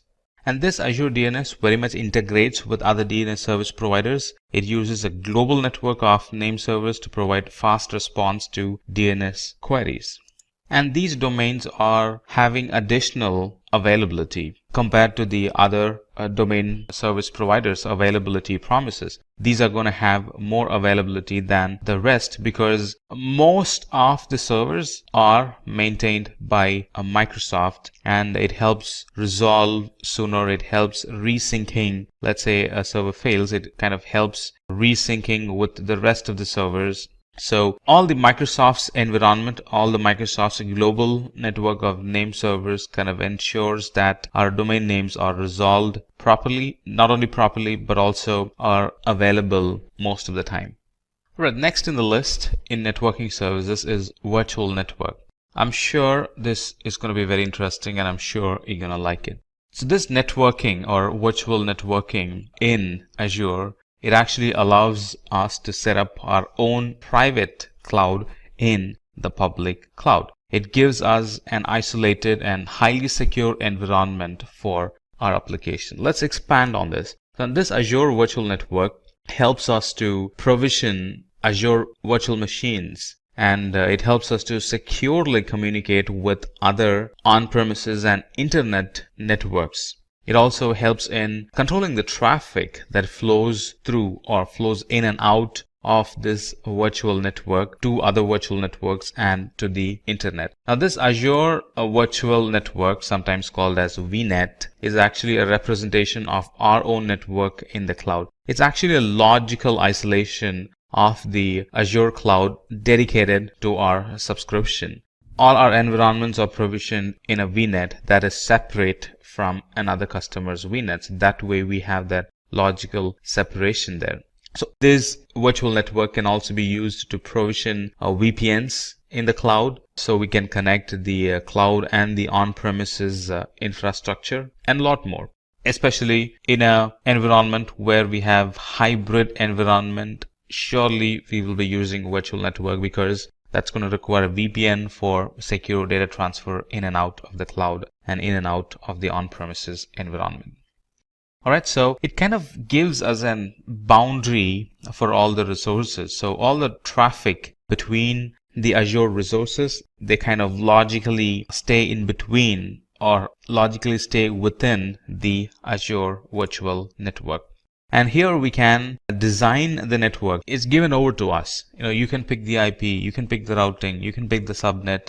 A lot of freedom is given, or I would say a lot of control on how the network is designed. It's not like something that's already cooked and we only get to use it. No, we can actually build the network from the scratch. We can pick the IP address that we like. We can pick which subnet needs to communicate with the other subnet, stuff like that. And like I said, if you are using hybrid environment, you definitely would be requiring a virtual network because it helps connect the on-premises and the cloud in a secure fashion using VPN. The last product we're going to discuss in networking is a load balancer. This load balancer actually provides application a good availability and a good network performance. So how does it work? It actually works by load balancing the traffic to and from the virtual machine and the cloud resources. Not only that, it also load balances between cloud and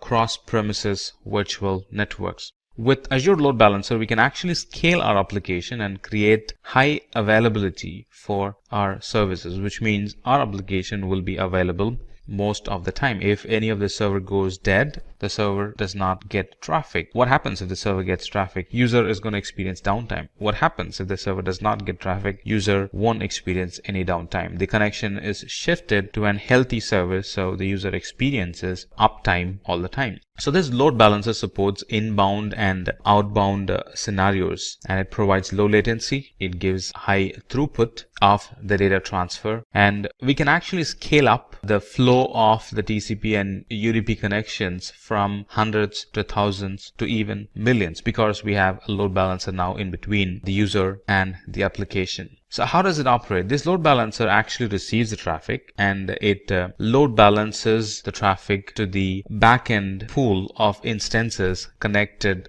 to it according to the rule and the health probe that we set. That's how it maintains high availability. So what does load balancer help? It helps in creation of high available scalable application in the cloud in minutes. It can be used to automatically scale the environment with the increasing application traffic. And one feature of load balancer is to check the health of the user's application instance, and it removes or it stops sending the request to the unhealthy instance and kind of shifts that connection to the healthy instance. That way a user or a connection does not get stuck with an instance that's not healthy. That's all that you need to know about the networking services. Now let's talk about the storage services or the storage domain in Azure. Now Azure Storage in general is a Microsoft managed service providing cloud storage, which basically is highly available, secure, durable, scalable, and redundant, because it's all managed by Azure. We don't get to manage a lot of it. And these Azure storages are a group of storage services. They cater different needs, and the storage products include Azure Blobs, which is actually an object storage. It includes Azure Data Lake. It includes Azure Files. As you see, it includes Azure Queues. It includes Azure Tables and a lot more. But let's start our discussion with Azure Store Simple.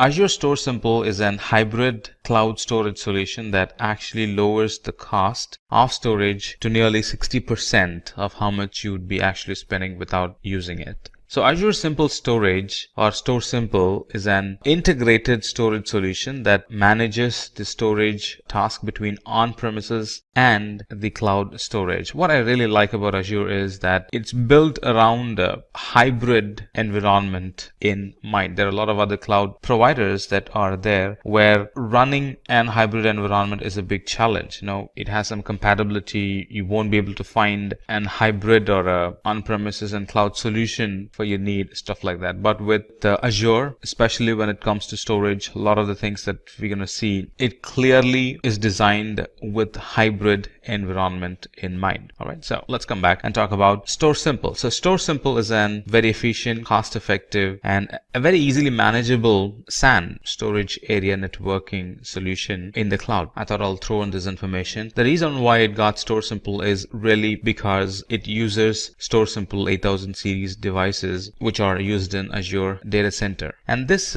Store Simple or Simple Storage, it comes along with storage tiering to manage the stored data across the various storage media. So the very current data is actually stored in on-premises on solid state drives, and data that is used less frequently is stored in HDDs or hard disk drives. And the data that requires archived or that needs to be archived, very old data, let's say less frequently used data, candidate for archive, they are actually pushed to the cloud. So you see how this storage tiering automatically happens in Store Simple. And another cool feature of Store Simple is that it enables us to create an on-demand and scheduled backups of data and then store the data locally or in the cloud. And these backups are actually taken in the form of incremental snapshot, which means that they can be created and restored quickly. It's not a complete backup, it's an incremental backup. And these cloud snapshots, they can be critically important when there is a disaster and when there is a disaster recovery scenario, because these snapshots can be called in and they can be put on storage systems and then they become the actual data. So recovering is faster if you have proper scheduled backups or if you have frequent backups. And this Storage Simple, it really helps in easing our backup mechanism, which means it kind of eases our disaster recovery steps or procedures as well. So this Store Simple, it can be used to automate data management, data migration, data movement, data tiering across the enterprise, both in cloud and on premises. it actually improves the compliance and accelerates the disaster recovery for our environment.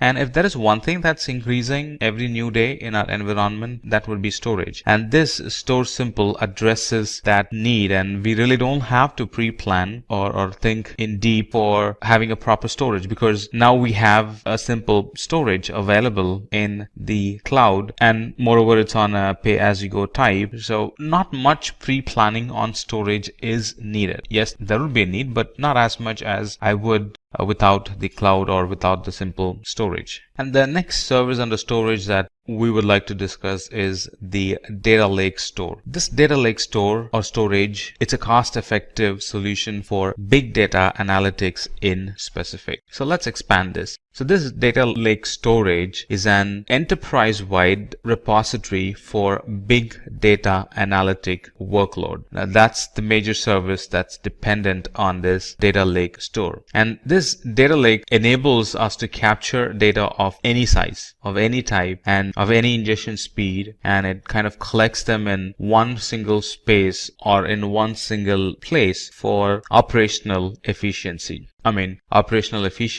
And for analytic purpose. Hadoop in Azure is very dependent on this data lake storage. And this data lake store is designed with performance for analytics in mind. So anytime you think of, or anytime you're using analytic in the cloud, or anytime you're using Hadoop in the cloud in Azure, we are definitely using, or we will be to the most part, or the normal procedure, or the right storage to pick would be data lake store in Azure. It's designed with security in mind. So anytime we use Azure storage, we can be rest assured that we are using storage from within a data center which was built with security in mind. So this data store also uses Azure Blob storage behind the scenes for global scale, durability, and for performance. Let's talk about blob storage. Now, blob storage provides large amount of storage and scalability. Now, this blob storage is the object storage solution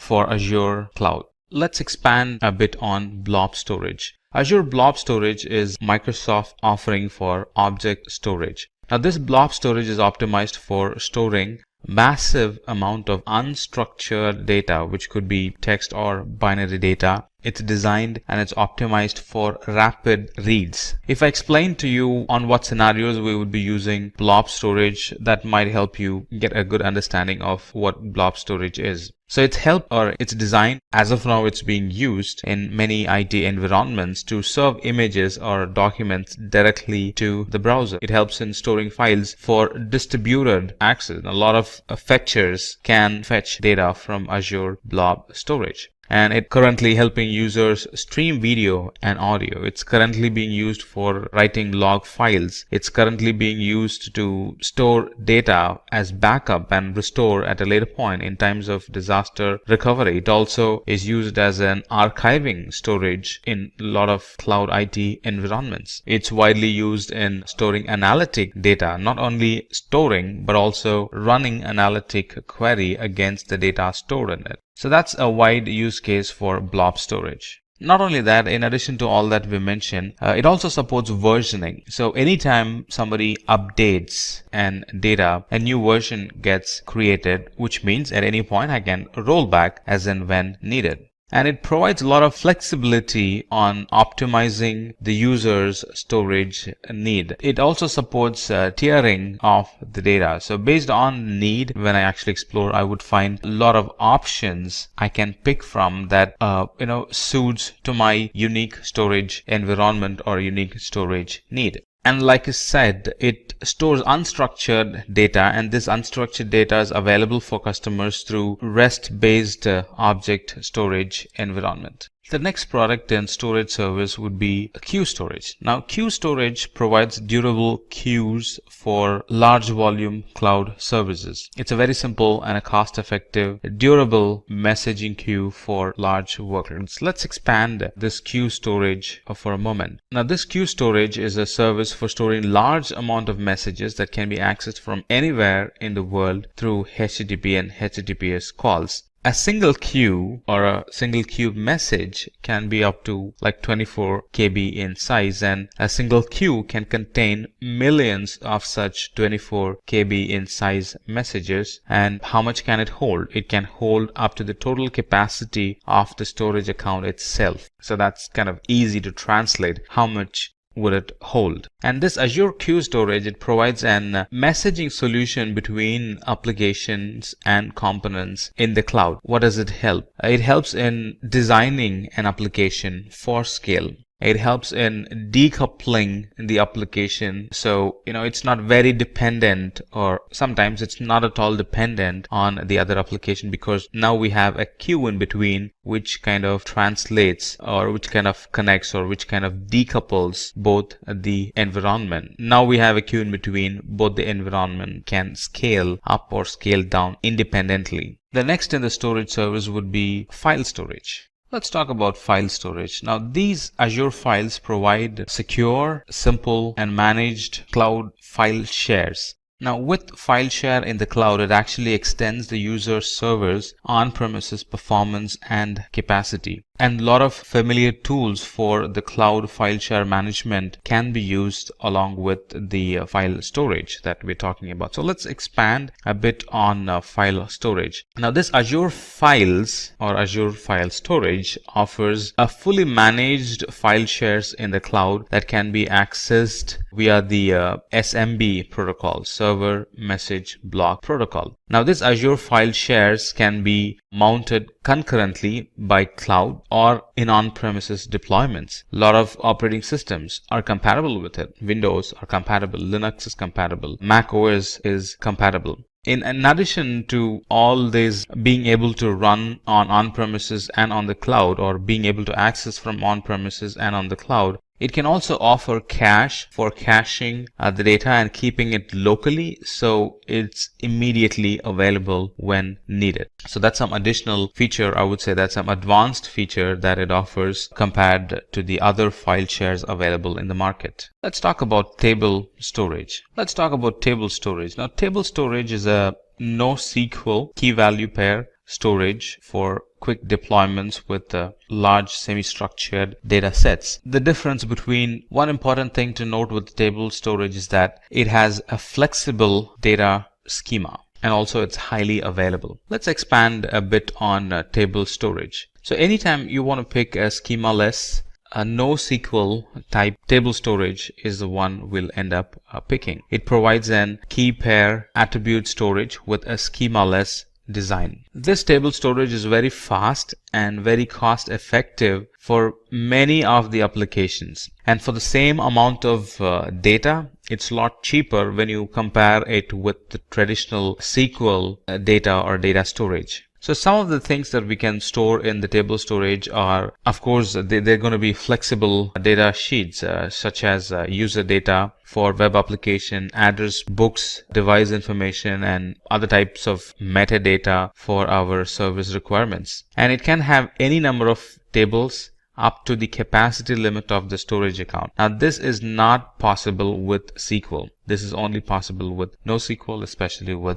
table storage in Azure. Explanation of storage really concluded the length and breadth of the explanation this CEO was giving his IT personnel. But this IT personnel is not done with it yet. He still has a question even after this lengthy discussion, and his question was, well, there are a lot of other cloud providers available. What made you specifically choose Azure? I mean, from the kind of question that he asked, we can say that he is very curious, and he definitely had asked a very thoughtful question. So his CEO went on and started to explain about the other capabilities of Azure, or how it kind of outruns the rest of the cloud providers. So he started, or he again started his discussion, but from a different angle now. So he started to explain what are the capabilities, or how Azure is better than the competitors. So he started with explaining the platform as a service capabilities. And I'm going to tell you what the CEO told his IT person. So this platform as a service, or in platform as a service, the infrastructure management is completely taken care by Microsoft, allowing users to focus completely on the innovation. No more infrastructure management responsibilities. Go and focus on innovation. That's a fancy way of saying it. When we buy platform as a service, that's what we get. We can contribute our time on innovation and not just maintaining the infrastructure. And Azure especially is .NET friendly. Azure supports the .NET programming language, and it is built or designed, or it is optimized to work with old and new applications deployed using .NET programming framework. So if your application is .NET, most of the time you would end up picking Azure. I mean, if you try to compare, most of the time you would end up picking Azure as your cloud service provider. And the security offerings that Azure offers is it's designed based on the security development lifecycle, which is an industry-leading assurance process. When we buy services from Azure, it assures that the environment is designed based on security development lifecycle. And like I mentioned many times in the past, and I would like to mention it again,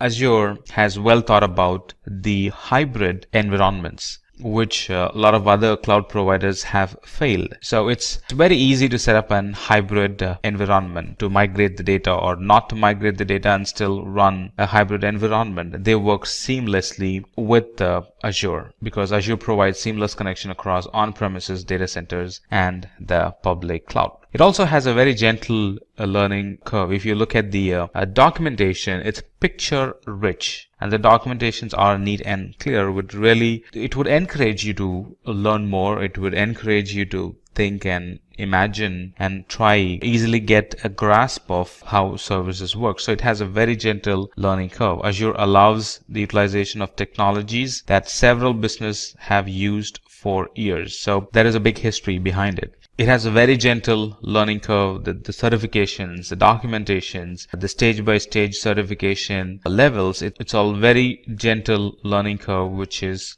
generally missing in other cloud service providers. Now, this would really impress the CTOs or people working in finance and budgeting. If an organization is already using Microsoft software, they can definitely go and avail or be bold and ask for a discount that can reduce the overall Azure spending. In other words, overall pricing of the Azure. So that's what helped, or they are the information that helped the CEO pick Azure as his cloud service provider. And then the CEO goes on and talks about the different companies that are currently using Azure.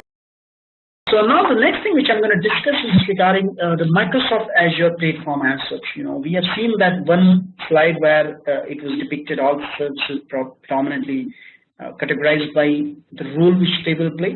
But I just skipped that slide, without even getting much into the details of what they are and what each of them are supposed to do. So here we are now going to discuss, most of the things from maybe 200 feet or 300 feet to understand what exactly each of them stand for and what role they're going to see. So with this particular module, we'll see the Azure services along with Azure portal. We'll see, there are two different sort of ways through which Microsoft works or operates.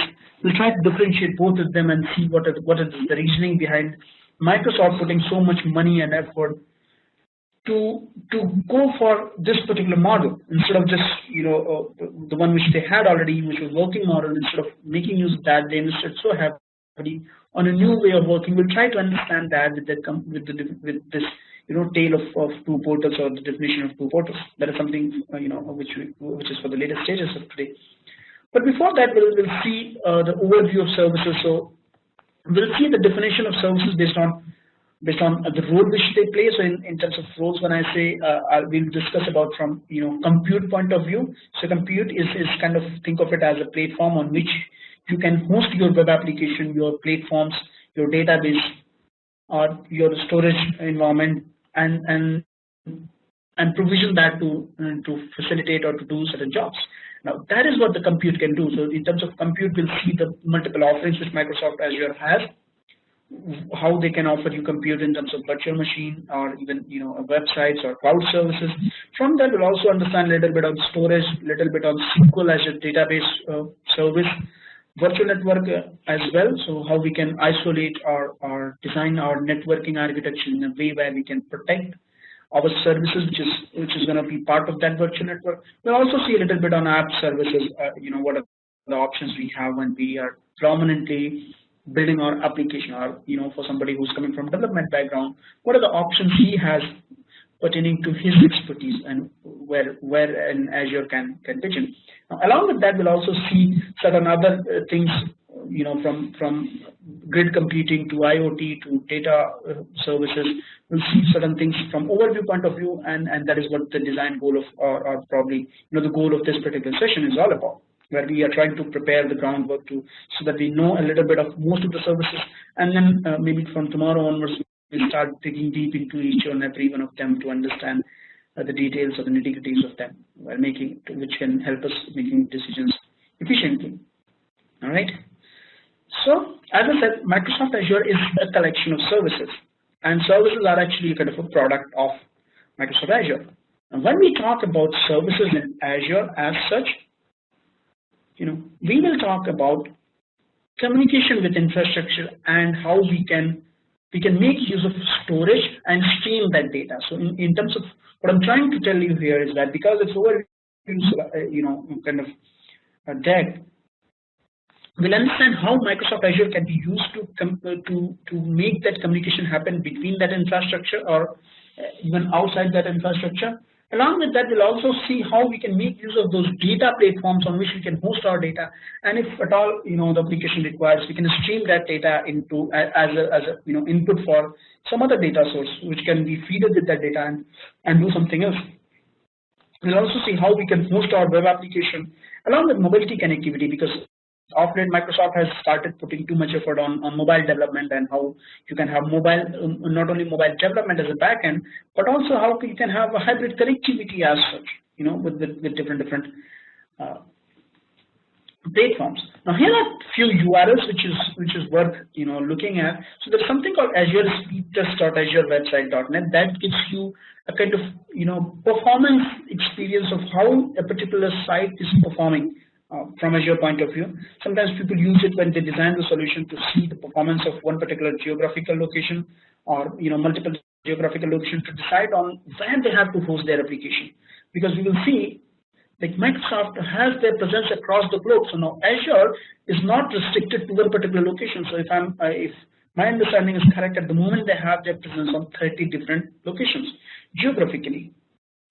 Okay, and to understand where our services should be hosted, that is the first thing which we have to do, to go and see the performance of that location. It's not because sometimes performance are going to be measured from the location or the distance, because they believe that the latency will be high if you coming from a larger distance.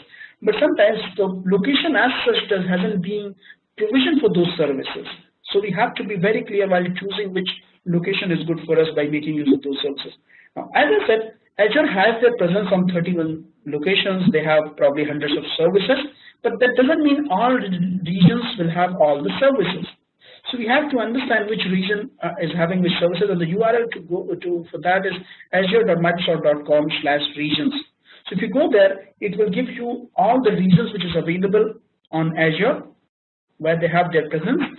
And if you click /services, that means it will give you a mapping of each region that vis-a-vis services, if that service is available in that region. Because sometimes you decide, okay, I want to use India data center, but maybe a service which I'm trying to use which is not present in India data center, so that doesn't make much sense. So you have to choose a location which has your services. All right. Okay, and I'll take you to those URLs once I'm done with the deck. So I'll walk you through the portal. I'll show you the model in which they both work. I'll also take you to these URLs to see how where you can go and see the mapping, because there are certain URLs which is very important. So during this session, I'll throw a lot of data in terms of in terms of restrictions, like, okay, with this service there is this restriction which is being imposed by Microsoft. But one thing which we have to keep in our mind always is that Azure is a moving target. When I say moving target, that means nothing is stagnant here. Everything is moving. So tomorrow morning we get up, we might not see that service, or if we see that service, it might have been changed the way it's been perceived before. So the numbers or the data which I'm throwing, that might not be accurate in the next few days. So for that, we have to keep looking at Microsoft Azure documentation to see the constraint if they have been changed, because that is the only source on which we should be trusting, because they keep updating it every hour or so. Okay. Now, coming back to the discussion on hand, as I said, it's kind of an overview deck. So we'll understand. So during the course, or probably in the next session or so, we'll understand Azure website, which is I have named it as Azure website because exams are still referring it as Azure website. But of late, Microsoft has changed this name and they have named it as Azure Web Apps, which is catering to application requirement. If you ask me where it sits, it's being written. It's a platform as a service. But I would say it depends on who's looking at it. So for somebody who's coming from administration background, it could be platform as a service. But somebody who's coming from development background, it could rather sit in somewhere in software as a service model. So it sits in both of these. Whether there is a larger debate happening whether it's SaaS or PaaS, but that is a different discussion. But Azure website as such, it gives me a placeholder wherein I can go and deploy my application code and start working with my website. It's just 1 or 2 clicks from Visual Studio and you have your website running in production in Azure.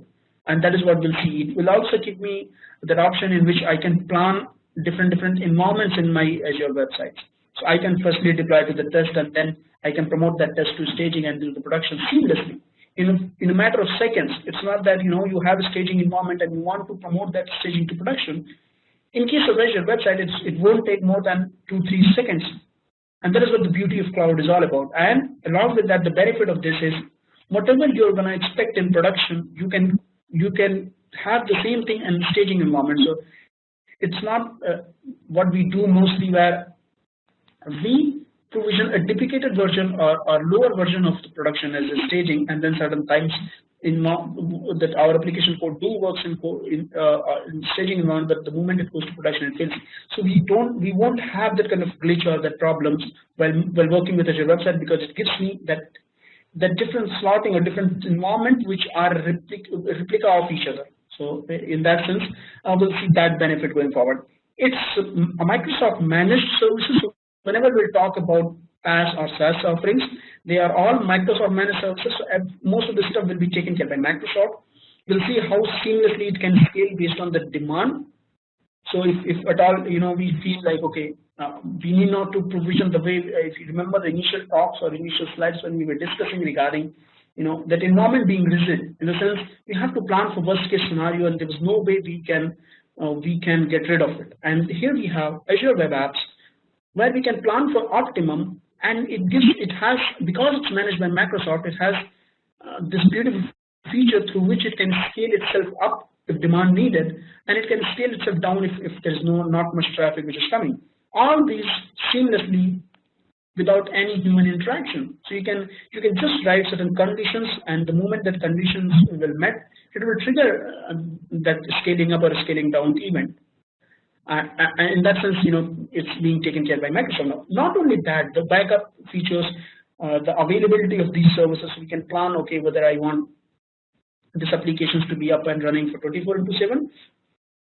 You just click a checkbox, probably Microsoft will facilitate that. It's just that everything comes with a cost, because along with being a moving target, it's also a pay-as-you-go model, and that is what predominantly people comes to cloud for. So you have to be very clear on in which way you are trying to design your application, because sometimes if you don't need a high availability, you should not provision something, maybe one server in India, one server in US. If you know that people are not going to be accessing from my website from US, why to invest that much, just because Azure offers us, it doesn't mean we should have it.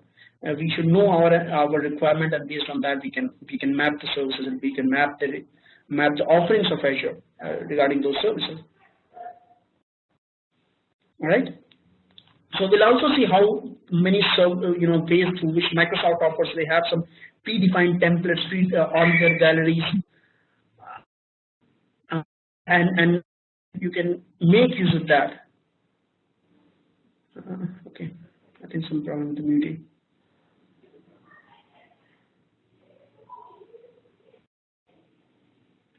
All right. Okay, so you can see that as well. We can see how we can interlink resources because it's managed by Microsoft and it falls somewhere in that SaaS and PaaS offering. We will see how it integrates really well with other Azure services, be it SQL storage, or be it any storage where we want to put our images or JavaScript or CSS file. It comes in variety of tiers or layers. So based on what we are expecting out of our web application, we can go and buy that particular model. So it gives me all these things by default because it's managed by Microsoft. It integrates really well with Azure. In the sense, not only Azure, I mean any continuous integration and continuous deployment tool, whether you're using a version control system or you're using a binary placeholder, you can just treat this piece as one tool in that whole continuous integration, continuous deployment lifecycle. You can just plug in there, and then that's it. So the moment you have maybe you're using TFS or Visual Studio Online for your version control, and so what will happen is that the moment you just build your application code on your Visual Studio, it goes to Visual Studio Online or TFS. From there, it will automatically be pushed to Azure website. So within a few seconds, whatever you're building on your Visual Studio locally will reflect on your production environment or maybe staging environment. And it happens because Microsoft offers you just few clicks to provision these things, where it can be treated as a linked resource or as part of it. Now that is something which sits on top of platform as a service or software as a service offering. Now on the compute itself, there is another offering which is called virtual machine. So that is where I said we have something in infrastructure as a service model which is quite near to what we have in on-prem environment. Now, virtual machine is infrastructure as a service offering that allows you to deploy compute instances in minutes. Okay, so what does it mean is you specify what hardware you're looking at, just like we buy our laptop. We specify we are looking for this RAM, this operating system, this much maybe compute. So in the form of hardware requirement, in the form of software requirement, we just specify, and then we can provision our virtual machine. As I said, virtual machine or infrastructure as a service model in cloud or in Azure in general doesn't let me choose the hypervisor. So by default, Microsoft uses Hyper-V as hypervisor. So you have this beautiful feature like, okay, you can specify I want Linux machine or any Linux which flavor, maybe I want Ubuntu or Red Hat, or I want Windows 2012 R2, Windows 2008 or R2 or any other operating system, and then with this hardware capacity, you can go just provide your information and then Microsoft will give you in few minutes. Okay, no, there are other ways. It's not only on Azure if you want to do. So if you have your applications already working on premise and you want to move to Azure, what you can do, there are tools which you can run on that machine, and with that tool, what you can do, you will create a VHD out of it. So when I say VHD, that means think of it as an ISO file of your disks.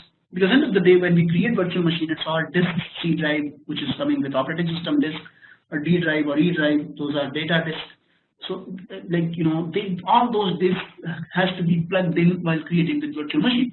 Now, when you run that tool on your on-prem machine, it will create VHD file. Now, you can port that VHD from on-premise to Azure, and then while provisioning that VM, you can specify, no, don't give me default machines. Choose this as my data disk because that is something which is already being pre-provisioned with all the necessary softwares. Or maybe I want E drive where my SQL data inside. I don't just choose this as an E drive. So as long as you can convert your machines in the VHD format, and if you're and there are tools which helps you in there. So if you're using Windows environment, you can do something called systrep, which creates that VHD files just like ISO, and you can import it or just push it to Azure storage, and it will go. There are a lot of inbuilt images, as I said, just like what we had in Azure Web Apps, which you can make use of it, because most of the times Microsoft has figured it out that 95 to 97% of the times people don't actually have a unique requirement. If you come with a requirement, there is somebody who has already been working on that kind of cases, or they have used something like that. So why to reinvent the wheel even if somebody has done that? So in that sense, Microsoft offers a marketplace on which you can go and choose your offering. So if you say, I want SQL Server, so why you have to go and have a fresh virtual machine and then install all the bits by yourself. Instead of what you can do, you can search for SQL Server machines and then tweak that machine based on your requirements. So that doesn't mean you cannot change that. You can go and change the configuration, you can change the users, you can change the passwords and everything. But you don't have to do that groundwork while provisioning that SQL server, because that is something which somebody else has already done that. Now, SQL Server is a small example. What if you have SharePoint form or those SAP environments, those bigger environments to talk about, where a lot of configuration has to get in. So it helps you when you have predefined image or pre-built image in Microsoft Marketplace to choose from. All right, and just to reiterate the point which I was discussing, you can attach the disks in the form of drives, and those disks can be from your on-prem, or even if you want to know, I want 1 terabyte of disk in as my E drive, you can create that in probably a few seconds in Azure and attach it to your machine. So it's all is all pluggable. You have a separate bit for storage, separate bit for operating system. So all these things come together and form that virtual machine. Okay. Now, along with Microsoft Virtual or Windows operating systems, you have Linux support as well. So almost all the well-known Linux flavors has been supported by Azure. They had some problem with the Red Hat, but of late they have been able to resolve that as well. So you have Red Hat machines as well available there. All right. So you can provision Linux or open source environment on Azure just like you can do anywhere else, because they give you that offering, they give you that support or that SLA for those machines as well. Now, when talking about Windows, as I said, it offers you a variety of platforms. It's not restricting you for which operating system. And nowadays, they have also started offering new client machine. So when I say client machine, that means I'm talking about Windows 10. They don't offer Windows 7 at the moment, but you can have Windows 10 machine on cloud and then make use of that. There are a variety of sizes as well based on the hardware requirement which is specified. So the way they offer is in the form of classification. So they have A series machines, D series machines, G, F series. I mean, there are quite a few more which we'll see when we'll get into the details of virtual machine. But they offer us based on those sizes. So it's not that we can specify, okay, can I plug in 1 GB of extra RAM or 1 extra core? That's not possible, because at the end of the day we have to specify this is what we need and see what is the best fit in those classifications, and that is what we have to choose. Okay, and on the tier point of view, they have basic and standard tier of virtual machine, and they have separate things to do. So that is something which you'll see. But on the overview point of view, this comes as infrastructure as a service offering on which you can host your solutions. You can you can create that as web server by installing HTTP web servers, or you can create it as a SQL server or maybe plain storage. So it depends on you, because Microsoft is giving you a platform on which you can do anything. Now, on the other hand, when we are talking about web apps, that was predominantly for web application, or it was used to deploy your web application, because you'll get pre-configured IS web server, and then you have to interact on an endpoint on which you will deploy your code. Okay, but both of them have separate roles to play. One belongs to maybe SaaS come PaaS offering, and this one is pure play infrastructure as a service model. Now that is where we have something called cloud services.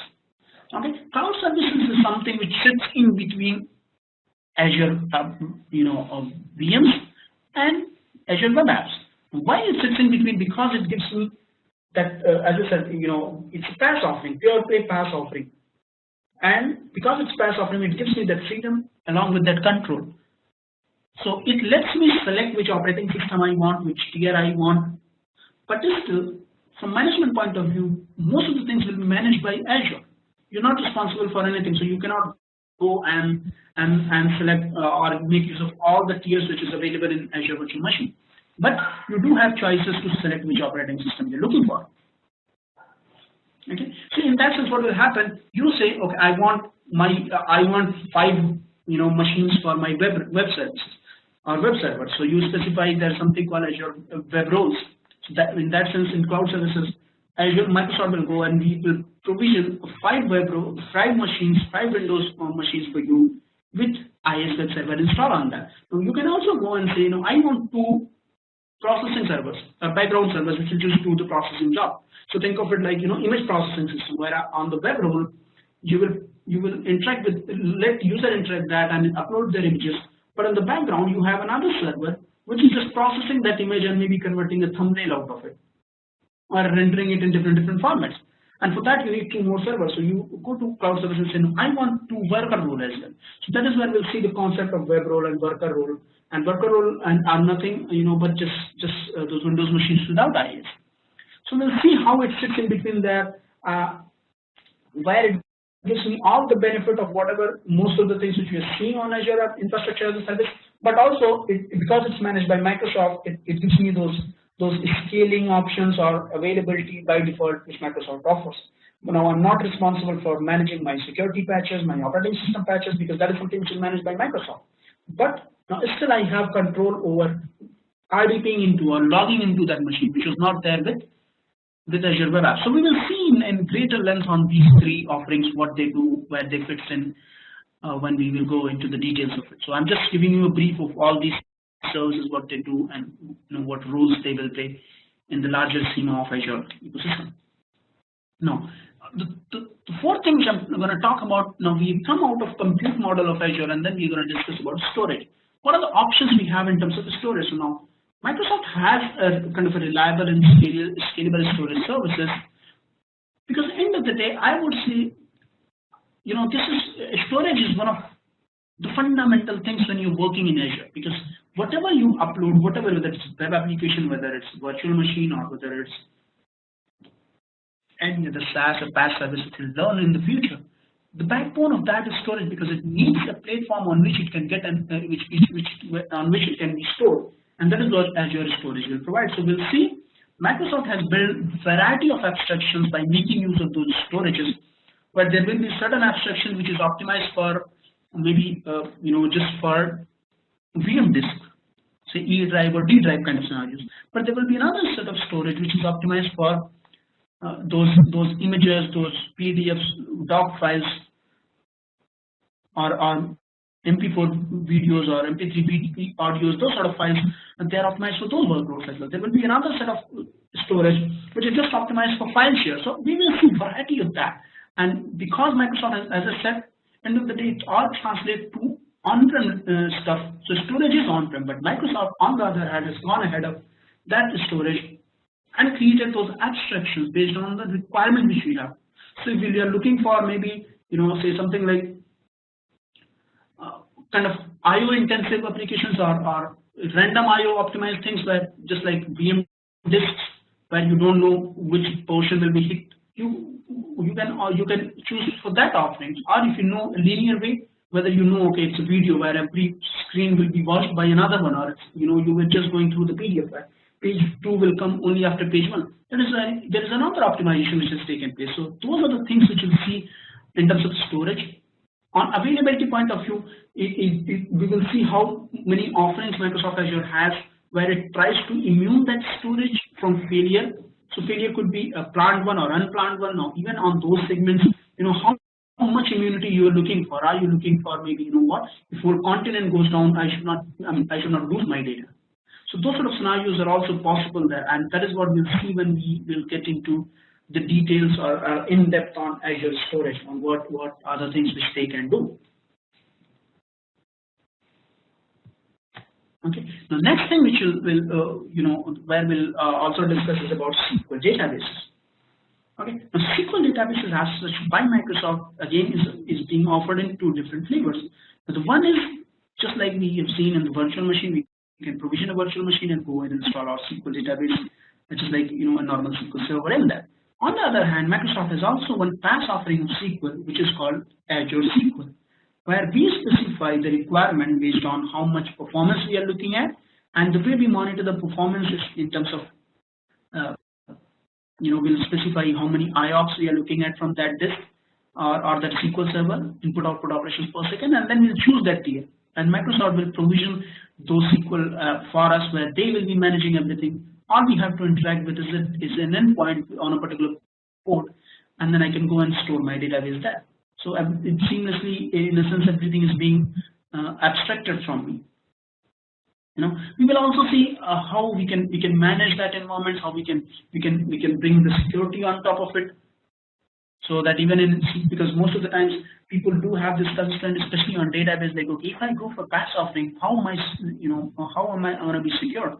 Because it's open on internet.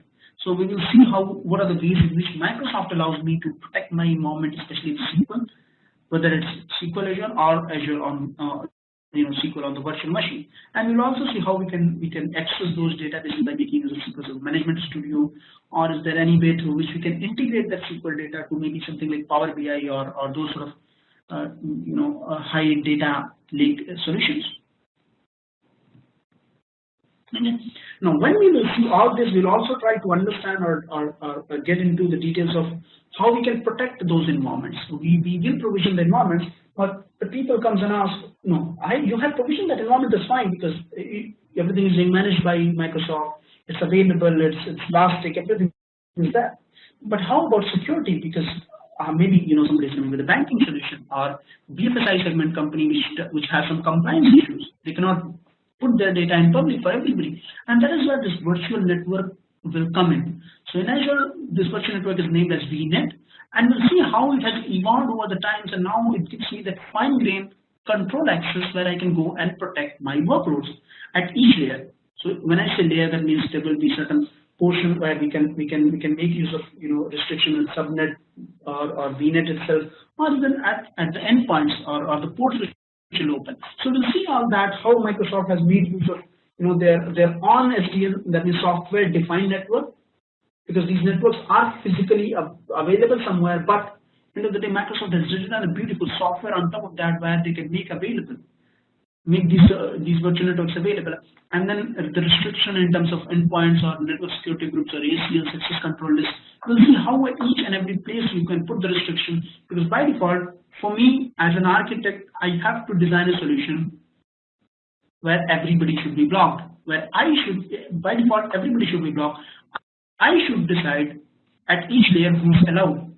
It should not be everything is open and then I should put restriction. It should be another way around, where everything should be restricted. I should allow who will get in, because that is how I can protect my infrastructure. And by doing so, Azure Virtual Network or Azure VNet will play a massive role, because this is the service which will help me design that secure architecture for me. Okay. With that, we will also see how we can integrate this infrastructure with hybrid scenarios, wherein we'll see what are the ways in which we can interconnect this environment. So I can have maybe my I'm open to having my web server on Azure, but I want my database to run there on-prem, because I'll tell you, most of the times when you interact with the customer or when you yourself decide to move to the cloud, it's not immediate. It's not just like tomorrow you sit and then somebody's talking about cloud and you move all your workload to cloud. It has to be in the phases. So you decide on certain portion of, okay, this is what I'm gonna make use of cloud for at the moment. Later on, when you get comfortable with that, you go for the another portion. So people will come, okay, I want my maybe staging web servers to move to Azure, but I want my database to be there on-prem. And now you have to build that hybrid connectivity. And that connectivity cannot happen over internet, in the sense cannot happen over private public IPs. So that is why you have to have a connectivity between on-prem to Azure to facilitate that offerings, and we will see what are the ways in which Microsoft allows me to do that. Not only that, I can even have two different Azure environments, maybe in two different subscription or accounts, and how they both can talk to each other. We will see those sort of connectivity and interlinked infrastructure, and see that how we can design and implement that. Okay. From there, we'll get into the app services of Azure. When I say app services, what I mean by that, the services which is predominantly going to be used by application developers, or the services which can help application developers or application architect to improve the performance of his infrastructure or his solution. Now, there we'll have n number of services to offer their support. Now, here I have listed few, but it doesn't mean these are the only thing which is available. There will be services for maybe mobile services, which is listed here, or media services. So instead of you provisioning everything for your media solution, you say somebody who's coming and trying to build a solution like YouTube. Now, for that, if you start doing that in infrastructure as a service model, you end up provisioning maybe 12 or 13 different servers to do different jobs. So there will be one server which will just be used to upload the files, master file. There will be another one which will just be getting that file from that master server and then processing that, maybe different rendition, different transcoding, those sort of things. And so in general, you'll have a different large set of infrastructure to manage.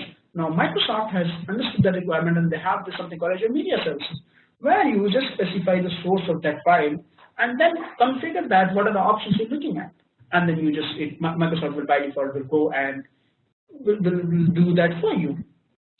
Not only that, it can also get extended to a portion where they have some services called Azure CDN, Content Delivery Network. So the performance of the delivery of your content can also be optimized. So instead of you are delivering it from the source, so say somebody who's accessing it from US, and your source is in India, the data is actually residing in India, it doesn't mean you should have to come all the way to India to view that video. So you can make use of CDN, and you can create a cached copy of the data in US, where people who's accessing it from US will be viewing it from US. People who's accessing it from UK may be viewing it from UK. They don't have to come all the way to the source, because in that way the charm of viewing the video will not be there, because the latency will kill that mode. It will require probably a lot of time to view each frame. So these services will help me in that sense. So app services as such will help us immensely when we'll go there. Now, these are the normal services. Now there are scenarios where we will look to build solutions for advanced applications. There we'll make use of other services which will help me to design that. So instead of we are talking about virtual machine, what if I have microservices? So we'll also see how, microservices in the sense if I can just give you a brief of that, so the kind of solutions which we have been designing of late, it's tier solution. They say, hey, I want to build 3-tier solution. Now this is a monolithic solution. That means a lot of things has to go in one particular tier. So if I'm talking about front tier or web server tier, even if the web server has to scale, it will scale all the things.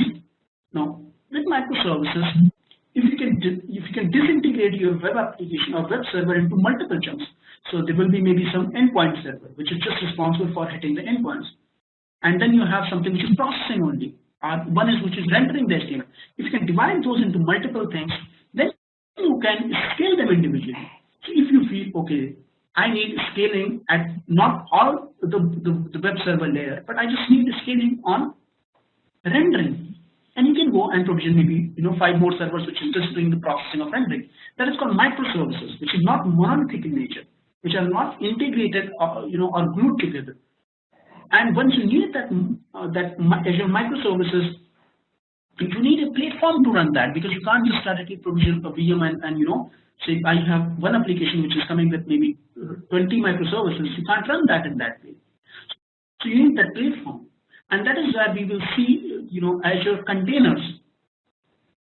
So Azure Container Services is one place where we will see how instead of provisioning 20 servers to do that job, I will make use of one server where I will share that operating system, and then I'll create different containers on top of that operating system. So I'll have, say, one virtual machine with Windows 2008 R2 installed, and I'll create 20 containers, and all those containers will not be interfering in each other's job, and they all be responsible for one particular microservice. That sort of things which is happening in the Microsoft Azure when you talk about advanced applications, and that is what we'll see.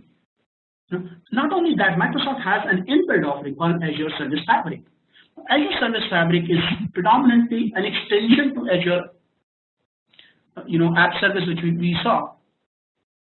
So what that app service fabric will do, it will give me, instead of just web role and worker role, it will allow me to plug my microservices into that service fabric, and then it has this automatic scaling with the help of their own kind of a abstract or maybe a monitor. So when I say monitor, that means a service which is running on top of all these Azure Service Fabrics, which are keeping eye on all the data or all the operations which is being performed.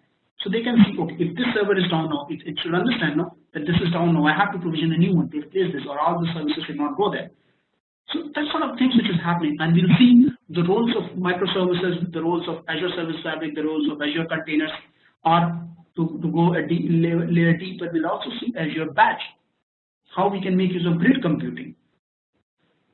All right. Now, on the other hand, there's one service is Azure Files. So it's an extension to Azure which is came off late. And what it does, it allows me to create an assembly file, assembly layer for my machines. So what will happen? You can create a storage on Azure, and that storage can be mapped to multiple machines in the form of network drives. And they are not only synced, but they are rsync as well. So when I say rsync, means it's not only syncing but reverse syncing as well. So if you make some changes on your network share, it will always reflect on Azure storage. Or if you interact with that storage with the help of APIs and make some changes there, that will reflect on your virtual machine. So it's really good service because it has defies the restriction which was there with Azure storage. That means, we will see when we will discuss Azure storage, that means, a particular storage cannot exceed beyond 1 terabyte. But on the other hand, Azure files can go up to 5 terabyte. So it helps me in that sense as well. So that's one, very good service which has came off today. Okay, so that is where I said, if you try to design certain things there, you will see you can design it for application or app developers or app platform. You can design it for data and analytics. You can do for IoT. You can even do for cloud infrastructure. That is the normal way of doing things. So if you see only from app platform point of view, you have services like Azure App Service, which we have talked about. We have notification hub wherein we will see how we can notify end users based on certain events. So that means if my service goes down, I should be able to notify somebody that, okay, the service is not working. Or if certain things has been performed by one service, I should be able to pass on that output to some other service. That is where the notification hub will play. And it plays really good role when we're talking about mobile application, because if you try to visualize or think about how mobile application works, say if you have any app installed on your mobile devices. Now how actually that application is propagating all these messages to whoever has installed the device. Now they are making use of something or somewhat near to what notification hub does. So it will just have the data at one place, and then it will just bombard the data to all the devices which is installed there. And how they will do that? They will do it with the help of notification hub. Now notification hub will see what are the other offerings which it has, wherein we can put the restrictions. Restrictions in the sense, somebody should have this luxury to subscribe that I don't want to watch, or I don't want to get notified for maybe entertainment news or sports news.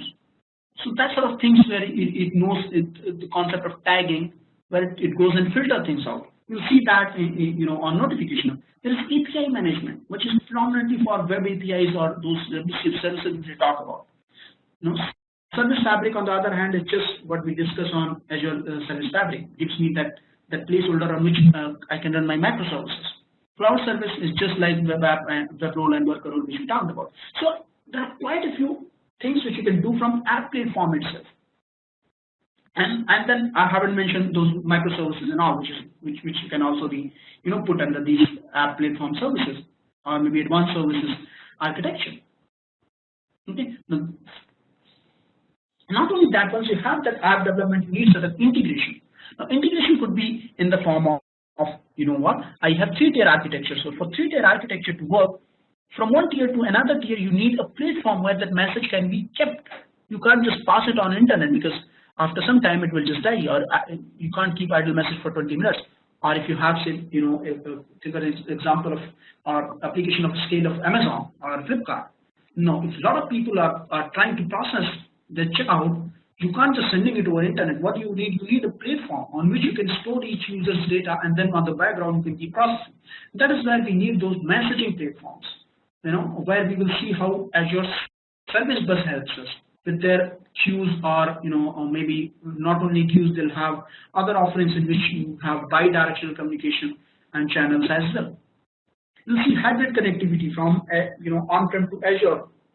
We'll see BizTalk service. So quite a few things. We'll see how queues as such can work. So with the FIFO offering first in first out, how we can make use of storage queue to just push my message from one tier to another tier for integration. And then once we have the integration, we also have quite a few offerings from development tools point of view. So it integrates, as I said, you go and download the Azure SDK, and the moment you have your Azure SDK in place, it integrates really well with Visual Studio. because it gives you the predefined templates where you don't have to do the housekeeping things. It will by default does it for you, wherein it gives you the platform on which you can just go and express your knowledge from coding point of view, not being worried on what is going to happen with this DLL and how the integration will work. Now they have pretty well integration with Resolution Online. So even if you're using TFS or you're using data as a version control system, Microsoft we will see on the portal itself that when you create that, it by default integrates with Resolution Online.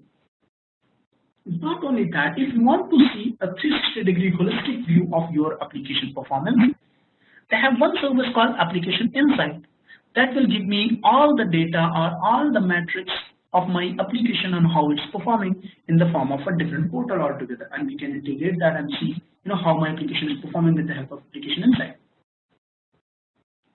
And as I talked about, you have integration with media services, CDNs, and all that. So in general, if you see the developer or app platforms, it's quite rich in that aspect that Microsoft Azure, where it offers quite a few services for developers to go and make use of the platform rather than thinking of anything else and integrate these bits and pieces based on the requirement which they have. It's not that because these services are available, you should go and make use of all of them. You should decide on what is needed for your application and select those services based on that, because as I said, it is going to be pay-as-you-go model, so you will be paying for what you're using. All right. Now on the data part, we will also see. So we have seen how we can make use of SQL databases. We have seen on SQL we have two different offerings. Like one is we can go and install SQL Server on virtual machine, or we can go and make use of Azure SQL. Now it's not only about SQL databases, because SQL is a kind of a schema-based database wherein we know this schema of my data structure. That means every column has a particular data type associated with that. So if I know that okay, this column is for first name, so in all the rows for this column we have to put the first name, that is var guy. Now what if I need a kind of a database which is no SQL, wherein I don't want to have any schema attached to that? So that is where we'll see the NoSQL databases like DocumentDB, which is kind of, if you have heard about MongoDB, so it's exact or replica of MongoDB in Azure. Not only that, if you're looking for cache tier, so instead of you giving your application, so if you're trying to build a hybrid solution or a high available solution where you say okay, I want 5 web servers having the same code running. So that means now the caching layer and all the session data has to come out of that machine. Because what if the first time request comes to the server 1 and the second time goes to server 2? Now server 2 doesn't know the state of that request because the state is stored in server 1. Now in that sense, you have to take all these stateful data out of that machine. And Microsoft has sort of collaborated with Redis, which is one of the well-known and probably one of the best available cache solution in the market at the moment. And they have integrated themselves with Redis cache, and the solutions they have provided is quite scalable, and they are quite fast as well. And why they are fast, you'll see on the Redis cache how it's not only rendering the piece, but it also has the capability of computation at the service itself. So what most of the times with cache tier, what happens, because there are other providers as well, but what happens, you go communicate with the cache data and it gives me all the record sets. Now on the application front, I will write the logic of filtering. Now I need only 10 records or 15 records. And why I'm doing that, because that cache server doesn't have computation power. This is what Redis cache does. So that computation in the Redis cache will happen at the cache layer itself. So if I'm looking for 10 records, I'll be importing only 10 records. I'll not be importing 100 records and then filtering it at my application. Not only for caching, even if I want to have an inbuilt search option on my web application, I don't have to go and build that capability. I can make use of Azure Search, and then I can make use of source as Azure Data Source, and then make use of Azure, and have the search capabilities in my application. Okay. Now, these are the places on which we can store the data. Now, what about if I want to build something on top of that data? So that is where we can make use of data lake, SQL data warehousing, and Azure tables, which can be used to do certain analytics job on top of that. Or maybe any source of data whether it's SQL, NoSQL, Redis, or anything can be just dumped into SQL data warehouse, and you can build certain analytics or certain meaning out of that unstructured data. That is what we'll see in that as well. Now, once we have that for analytics, we'll see how we can make use of machine learning. So how we can write the logics of regression and all that and see the results by querying that SQL data warehouse. Not only that, we'll also see HD Insight, which is Microsoft offering of doing analytics.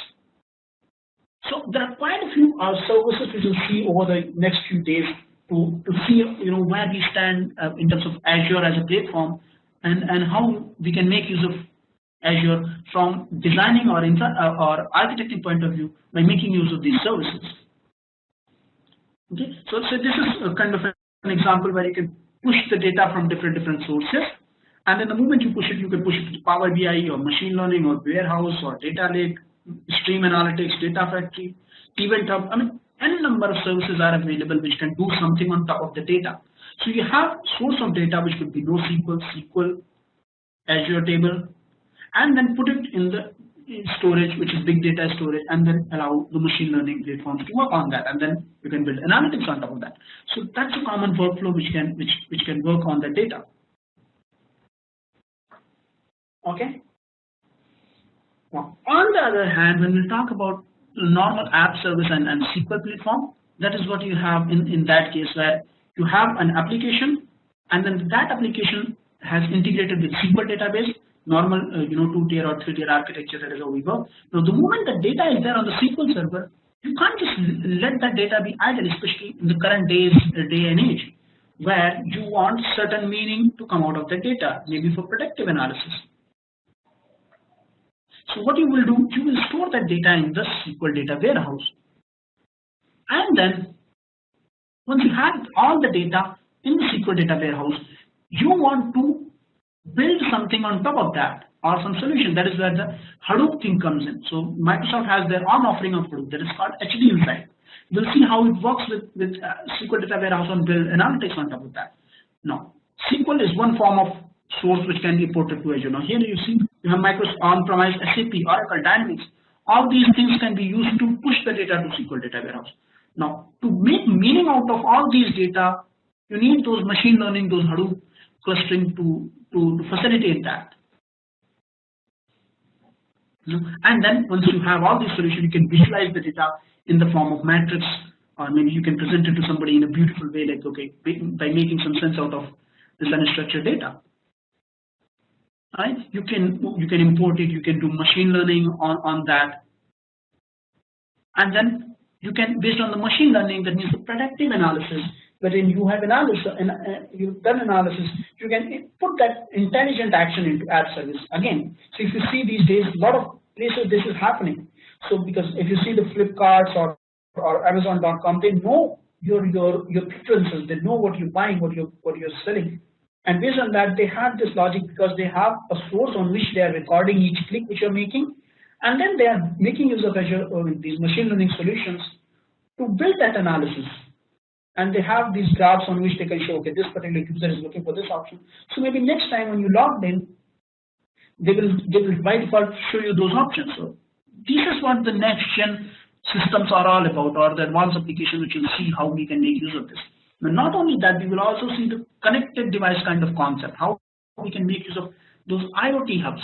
When I say connected device, means think of the connected cars where you don't need drivers, and all these commands will be stored in the form of messages, and then all these devices will be somehow interacting with each other. You'll see how IoT is making a buzz in Azure ecospace, where all the devices which is for daily use has become a source of information for us, and we can write predictive, we can write analysis or take actions based on that.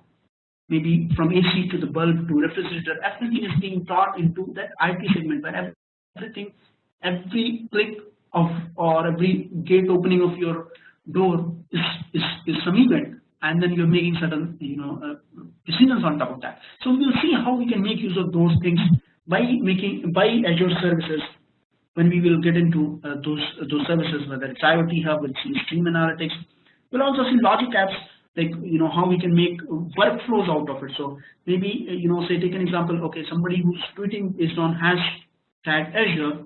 I want to see who's tweeting that and what content he's tweeting. So I can write a workflow, but I can keep monitoring that hashtag, and then if somebody is tweeting, I should receive an email alert like this guys are tweeting for that. So those sort of logics you can write with the help of logic apps. And then last but not the least, we will also see the Azure infrastructure. So we will see those things which we talked about, how virtual machine can be fit in, how Azure Active Directory can fit in. So before getting into the cloud infrastructure, is there any question you have based on what I've just thrown you? Because I'm throwing so many things at the moment, but don't get afraid of just listening to this, because they will make a bit of sense when we'll get into the detail of it. So is there any question or anything which you feel you want to ask right away?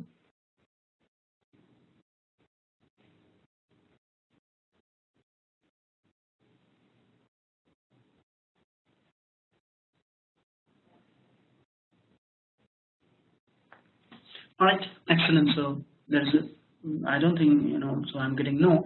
So I'm taking it in positive way that people are understanding it.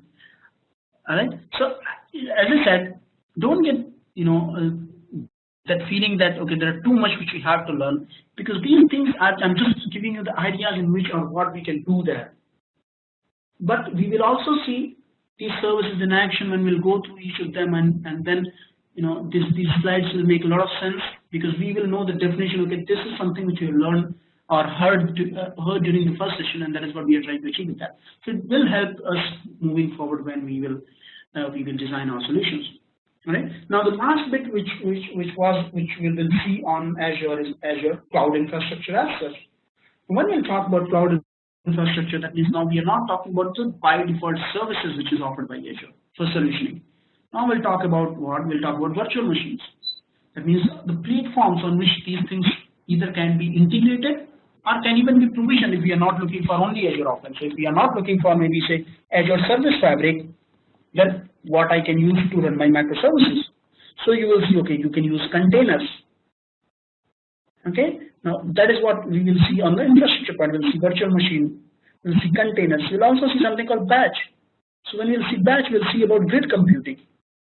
How we can have maybe a workload which is CPU intensive, where you require a lot of CPU to process that, and how we can have hundreds and thousands of machines working on that particular problem, and then doing it in the grid computing format. So that means one portion of it will be handled by one machine, another portion of that solution will be handled by another machine, and they all will be connected to each other. That end of the day, they all has to finish their job and then seamlessly give you the output. And that is where we'll see the Azure Batch service, how it performs there. We'll also see those blob storage, which is optimized for those storage abstractions which we talked about. Azure Files, the premium storage, that means the storage which is where we can specify our own IOPS, input-output operations per second. So we can have a predictive input-output operation per second. Instead of just going by Microsoft offerings, we can choose our own offering that from this storage, from this disk, I am expecting this much performance, and I can just go and provision it in that way. Okay. Now, once we have that infrastructure in the form of compute, there are security management, security and management services as well which can be used. Now we'll see there are services like Azure Active Directory. Now Azure Active Directory will give me a capability through which I can offload my authentication and authorization bit. So I can have most of the times we do it from on-premise Active Directory solution or my Active Directory domain controller. Now Active Directory domain controller ideally should not be handling the authentication and authorization part. It should be doing what it's supposed to do. That means the patch management, the domain joining, and all that. So that is where we'll see how it can integrate with Azure AD, and your application can be authorized from Azure Active Directory. And not only that, we can also have something called MFA, multi-factor authentication. Now when I say multi-factor authentication, that means I'm talking about two-way authentications. So it's not only you provide username and password and you're authorized. So if you've seen these days, they ask you to provide the OTPs, based on the messaging, or maybe authenticate based on the calls. or if not based on the cost, they might want you to install an application, and then on that application some numbers will come, and that is what you have to put. So that's kind of a two-way authentication. So it's not only if you got to know the username and password, you can penetrate into that application. So it's to provide that additional protection for those services. Microsoft has something called multi-factor authentication, or MFA. Now they have another set of services which does this management things, which is called Azure Automation.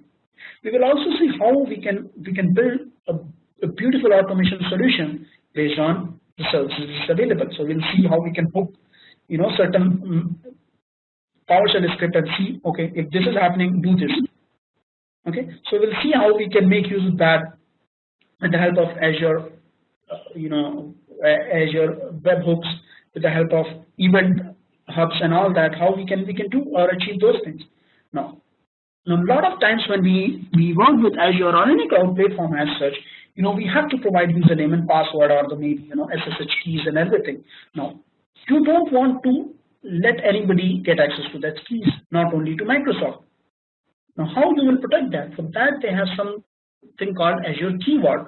So Azure Keyword will actually be used to protect my keys or my passwords.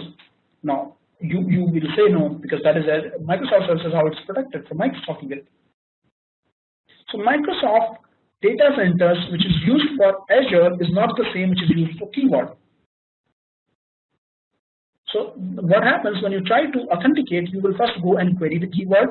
You will get an encrypted keys in the form of some keys. So even you don't know what is that encrypted key is coming there, and then you go and authenticate with your application, and then that's it. So that means in between nobody knows what is happening with the key, because nobody is trying to decipher that. So we'll see what it does there, and it's one of the best services available, because I've worked with the FSI segment companies, and it offers me that HSM compliance things. That means hardware security modules compliance things, where Microsoft has done beautiful white papers with Keyword, how it protects that. So if you're working with banking solution and all, it helps you keep convincing them, like, okay, Keyword is one feature where you can sort of store your information which has to be protected. Okay. Now once we know from this infrastructure you have the security and management related things, there are other things which is related to networking. So I've just given you a brief on what we can do with Azure Virtual Network. Now in that virtual network we'll see how we can have a hybrid connectivity based on the wiring. So instead of having the connections based on the internet, which is nothing but VPN gateways, which you see there, where though it's protected with the help of IPsec tunnel, but still the communication is happening over internet. So if you don't want that and you want to have a speedy way of accessing the servers, you have something called Express Route. Now Express Route is a solution which is kind of draws an optic fiber cables across your environments along with Azure. So the things will move over optic fibers rather than over internet. So it will be fast, it will be secure. We'll see how we can design the virtual networks with different subnets, so being used for different purpose. We'll see what are the options through which we can distribute traffic. So how we can load balance traffic. So Microsoft has its own default load balancer. Not only that, Microsoft has one of the best load balancer available in the market, which is called Traffic Manager, which is not only a load balancer plus it does the job of a DNS as well, where it gives me a load balancing not only based on the server, so in the sense not only round robin. It allows me to choose my load balancing based on maybe say performance, or I don't want performance based routing. What I want, maybe I want an active passive solution. So that means if my active is up, send all the traffic to the active, but the moment the active is down, send all the traffic to passive. These are the things which is not available in load balancer, because Azure Load Balancer by default it does only round robin. Arbitrarily it just sends the traffic to each node, random orders. But a Traffic Manager has certain logics on top of it which can be used. We'll see application gateway. It's another way through which you can integrate your on-prem setup to Azure. Okay. Now, not only from networking, even from hybrid operation point of view, we will see how we can make use of Azure AD Connect. That means the seamless syncing of your Azure Windows AD to Azure AD. Okay. Now, there are, of late, Microsoft has put so much efforts wherein they have brought to my favorite services, which is Azure Backup and one is Azure Site Recovery. Now, when I say Azure Backup, that means, we have always been talking about the disk backup, how we can make use of, take the image of it and back it in Azure. We will see with the help of Azure Backup how you can even take the application backup. When I say application, that means SQL as an application or SharePoint as an application.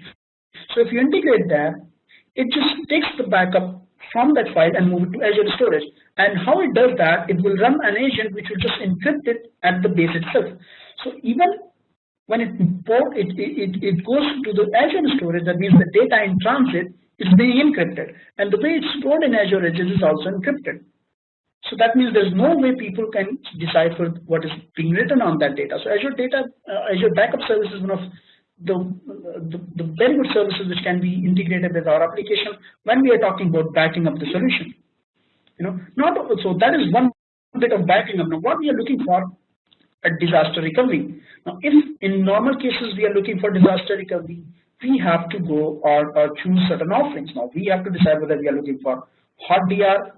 That means, active solution where my DR should be a replica of what I'm running in production. That means, double of the investment.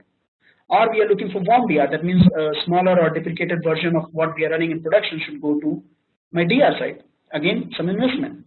Or we are just looking for cold DR where, it's just being backed up, and then if something goes wrong to my primary, with the help of backup, I should be able to recover my data.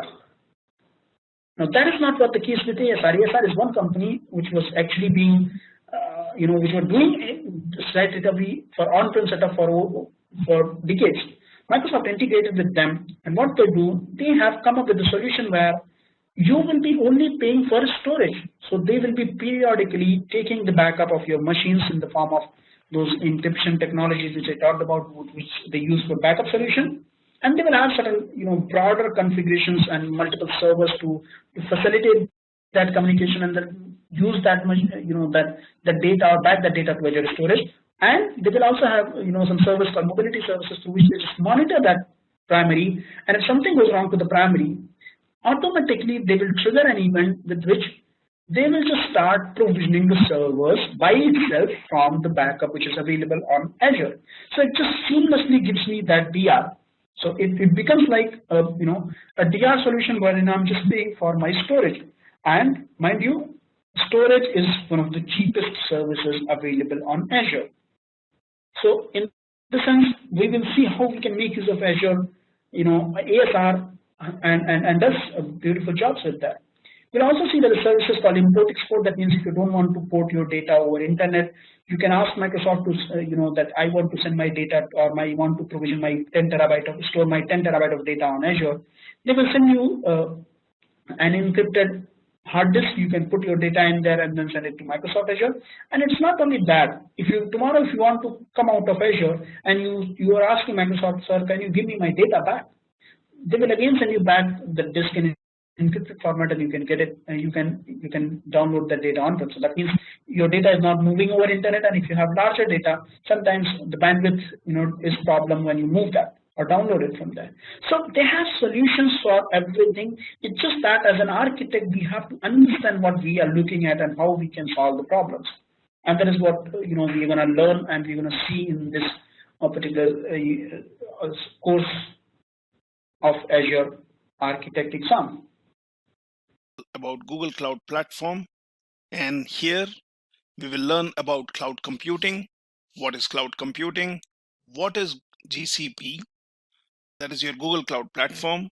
What are the benefits of Google Cloud Platform and what are its different services? A little bit about Google's infrastructure, a comparison of different cloud providers such as Google offering GCP, that is Google's cloud platform, Amazon offering Amazon Web Services, and Microsoft, which offers Azure. We will also learn about Domino's Pizza use case and then have a quick demo on using some of the services on GCP. Before we begin, let's understand why cloud computing. And it would be always good to learn about cloud computing based on a use case. There are varied use cases where organizations are adopting or moving their solutions or their infrastructure into cloud, or I can simply say integrating with cloud. Now, here is one use case. Nina started a company that relates to website development. The challenges which Nina was facing were low memory space whenever required for processing or for any other kind of application related work, high traffic to website that crashed it, and also less number of servers. Now, with these challenges, she was then referred to concept of cloud computing and how that could benefit and help her in solving her issues. Most of her issues were solved when she started using cloud computing, and with cloud computing, she could increase her memory space as required, that is on demand, control the load to the website, that is basically load balancing and handling more requests on the website or requests per minute, buying servers at a lower price, that is scaling up or down based on the requirement. When we talk about cloud computing is use of hardware and software components which a cloud provider offers as a service, which can be accessed over network. Cloud computing is use of these resources, which could be either dedicated resources or coming from a pool of resources which cloud provider offers to deliver a service to clients. Users can access these different services, applications, files from any device which can basically access internet. Cloud computing allows automatic software integration. It allows backing up and restoring of data. It basically offers unlimited storage, memory, or computation capacity. It gives access to reliable sources, which usually the cloud provider themselves are using for their use case. And it is a cost-efficient model, which helps organizations to quickly integrate or basically modernize their infrastructure.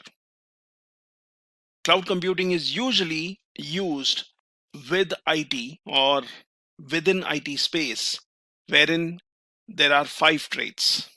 If there is a requirement of resources as the business dynamically changes or grows. So for this, cloud computing offers on-demand self-service. So users could be using on-demand computing resources or memory resources, storage, network, and so on provided by cloud provider, and also do a self-service. All this is possible using a simple interface, and users can be using processing power, storage, network as they need and pay as they go. So there is least or no human intervention required. When it comes to projects which might need scalable network access, cloud computing offers broad network access, that is accessing resources over network across geographical regions or what we call as availability zones, which might be multiple sites within a particular geographical region. Cloud providers also have what we call as resource pooling. So this basically provides a huge pool of resources which are shared and can be accessed by customers at a lower cost. Now, there might be customers which are interested in not sharing the resources and would be interested in dedicated resources. And in this case, cloud provider also have sole tenant offerings which help such customers. If an IT business or any other business needs rapid elasticity, then cloud providers also have resources which are offered, which are elastic. You can get more resources rapidly as needed, and thus you can scale up and down. Think of a gaming company which would be interested in launching a new game, and they would have predicted a certain number of users which would get onto the portal playing the game. And what happens if the request per minute or if the number of users who are joining in might increase? Now, in this case, organization would want an underlying solution which handles this dynamism, scales as needed on demand, and once the demand is done, scales down. This is possible using a cloud computing solution. Cloud computing solutions also include measured services, that is pay-as-you-go model, for the usage or for the reservations which a user or organization would have made for resources offered by cloud computing. So when we talk about cloud computing, one of the questions which always arises is, why is this model so compelling? Why is this so interesting for organizations or users who would want to use one or many services from cloud computing? So first wave of trend which brought storage cloud computing was what we call as colo, that is co-location. IT shops that have been using or managing huge amount of data from decades basically wanted to build their infrastructures to handle their business needs.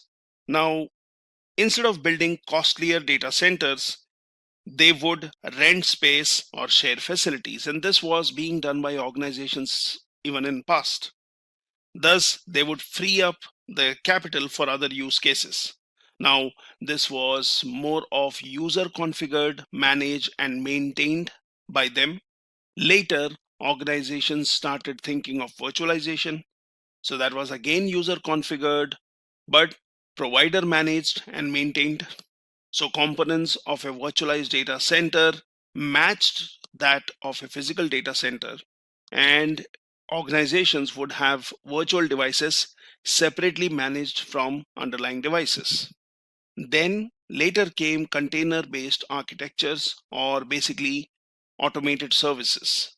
So within Google, services are automatically provisioned and configured, letting your infrastructure scale on demand. There are various reasons why an organization would think of integrating with cloud or benefiting by using cloud, and thus instantaneously reaping the benefits of modernizing their infrastructure.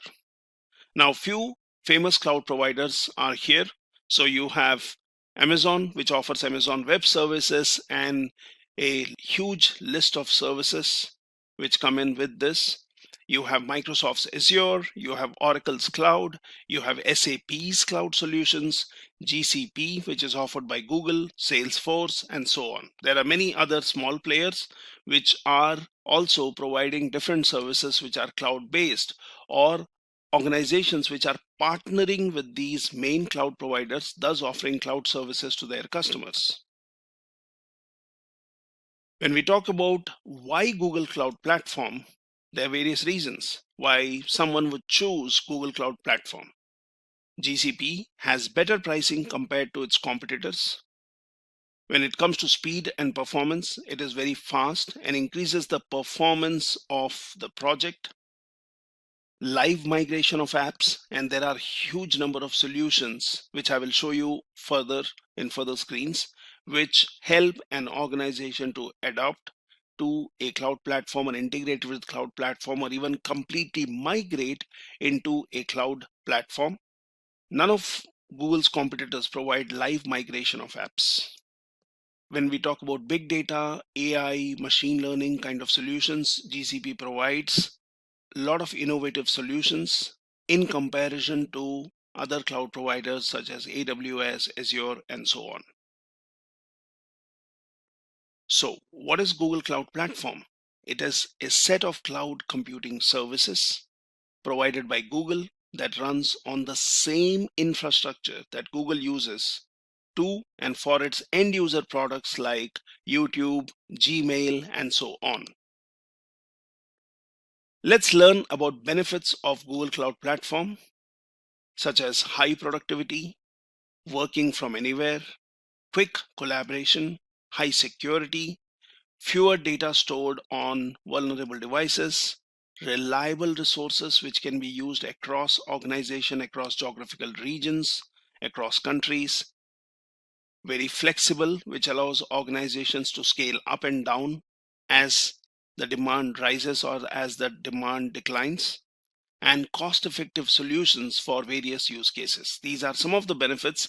And if we look into different services which Google Cloud Platform offers, we could look into detailed benefits which each service offers in a different use case, which basically helps organizations working in different domains, handling different kind of small, mid, or larger businesses, and with different business goals.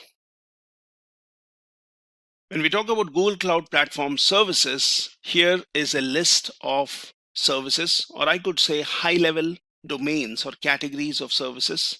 So you have compute related services, you have storage and database, you have networking, big data, developer tools, identity and security management, Internet of Things, cloud AI, management tools, and also data transfer solutions.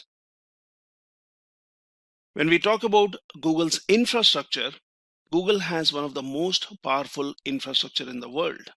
The infrastructure is available in two levels, the physical and the abstract layers. You have physical infrastructure and then you have the abstract infrastructure. Physical infrastructure consists of data centers, extensive development of high efficiency backend data centers. You have a very strong backbone network, which is used by Google itself and also offered as services to customers via GCP platform services. So you have global meshed redundant backbone network. Points of presence, when we talk about Google, it has 110 plus edge points of presence in more than 200 countries. And when we talk about edge caching platform at periphery of their network. So this is what defines the physical infrastructure of Google. Now there is much more to it rather than just these 4 points.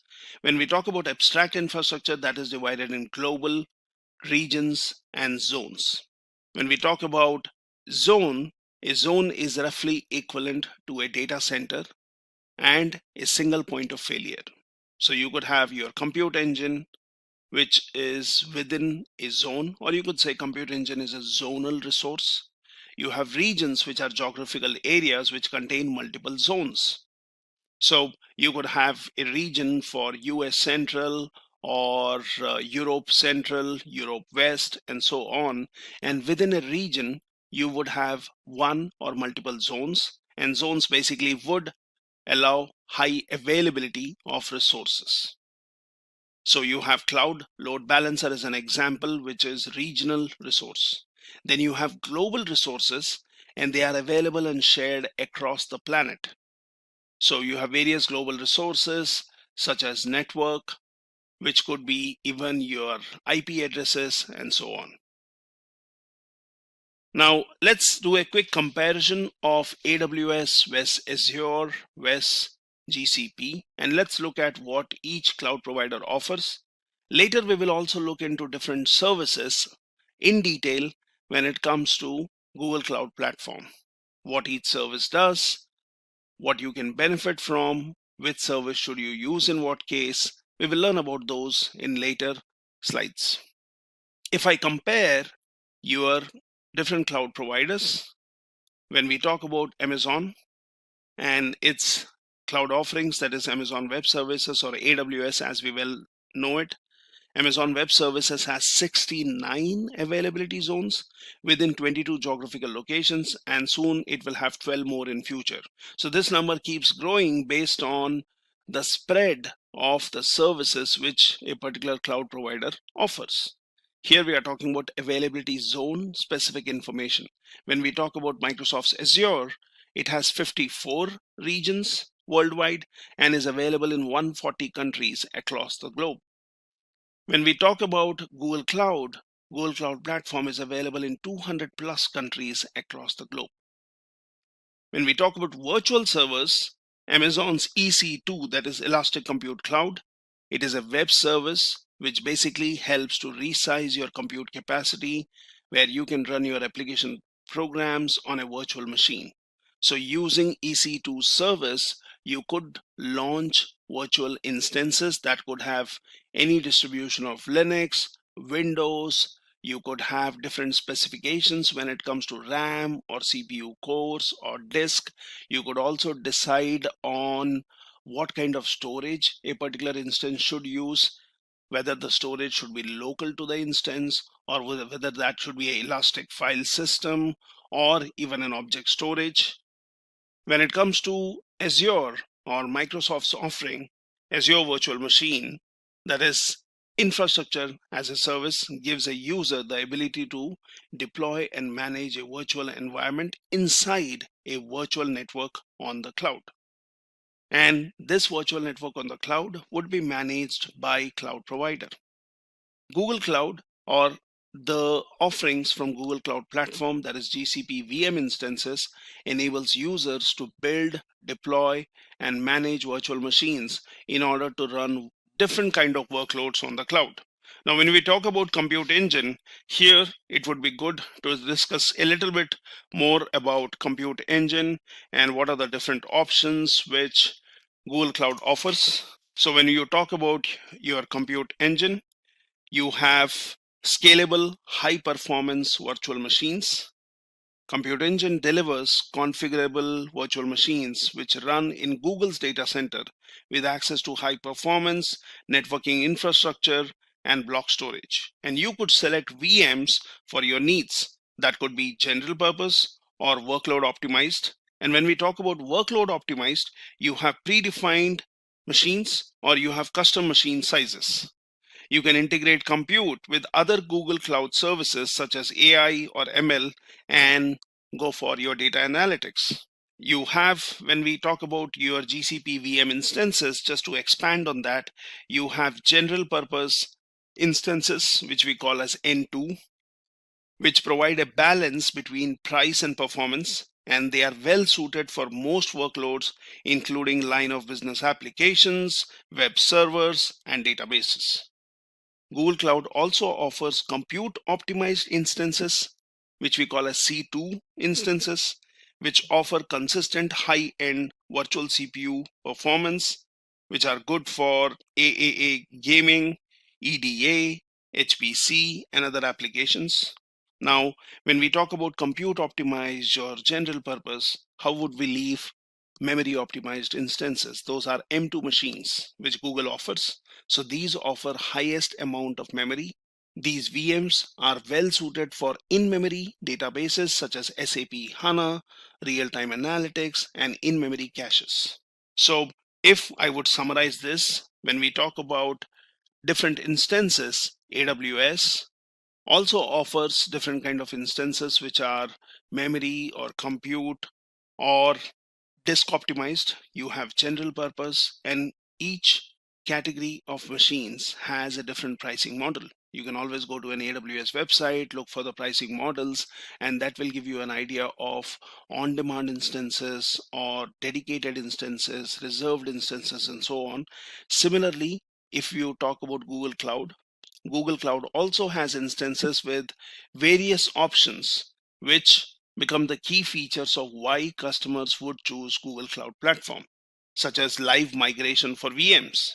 So Compute Engine within your GCP can live migrate between host systems. And when I say live migrate, it basically means without rebooting, which keeps your application running even when the underlying host systems require maintenance.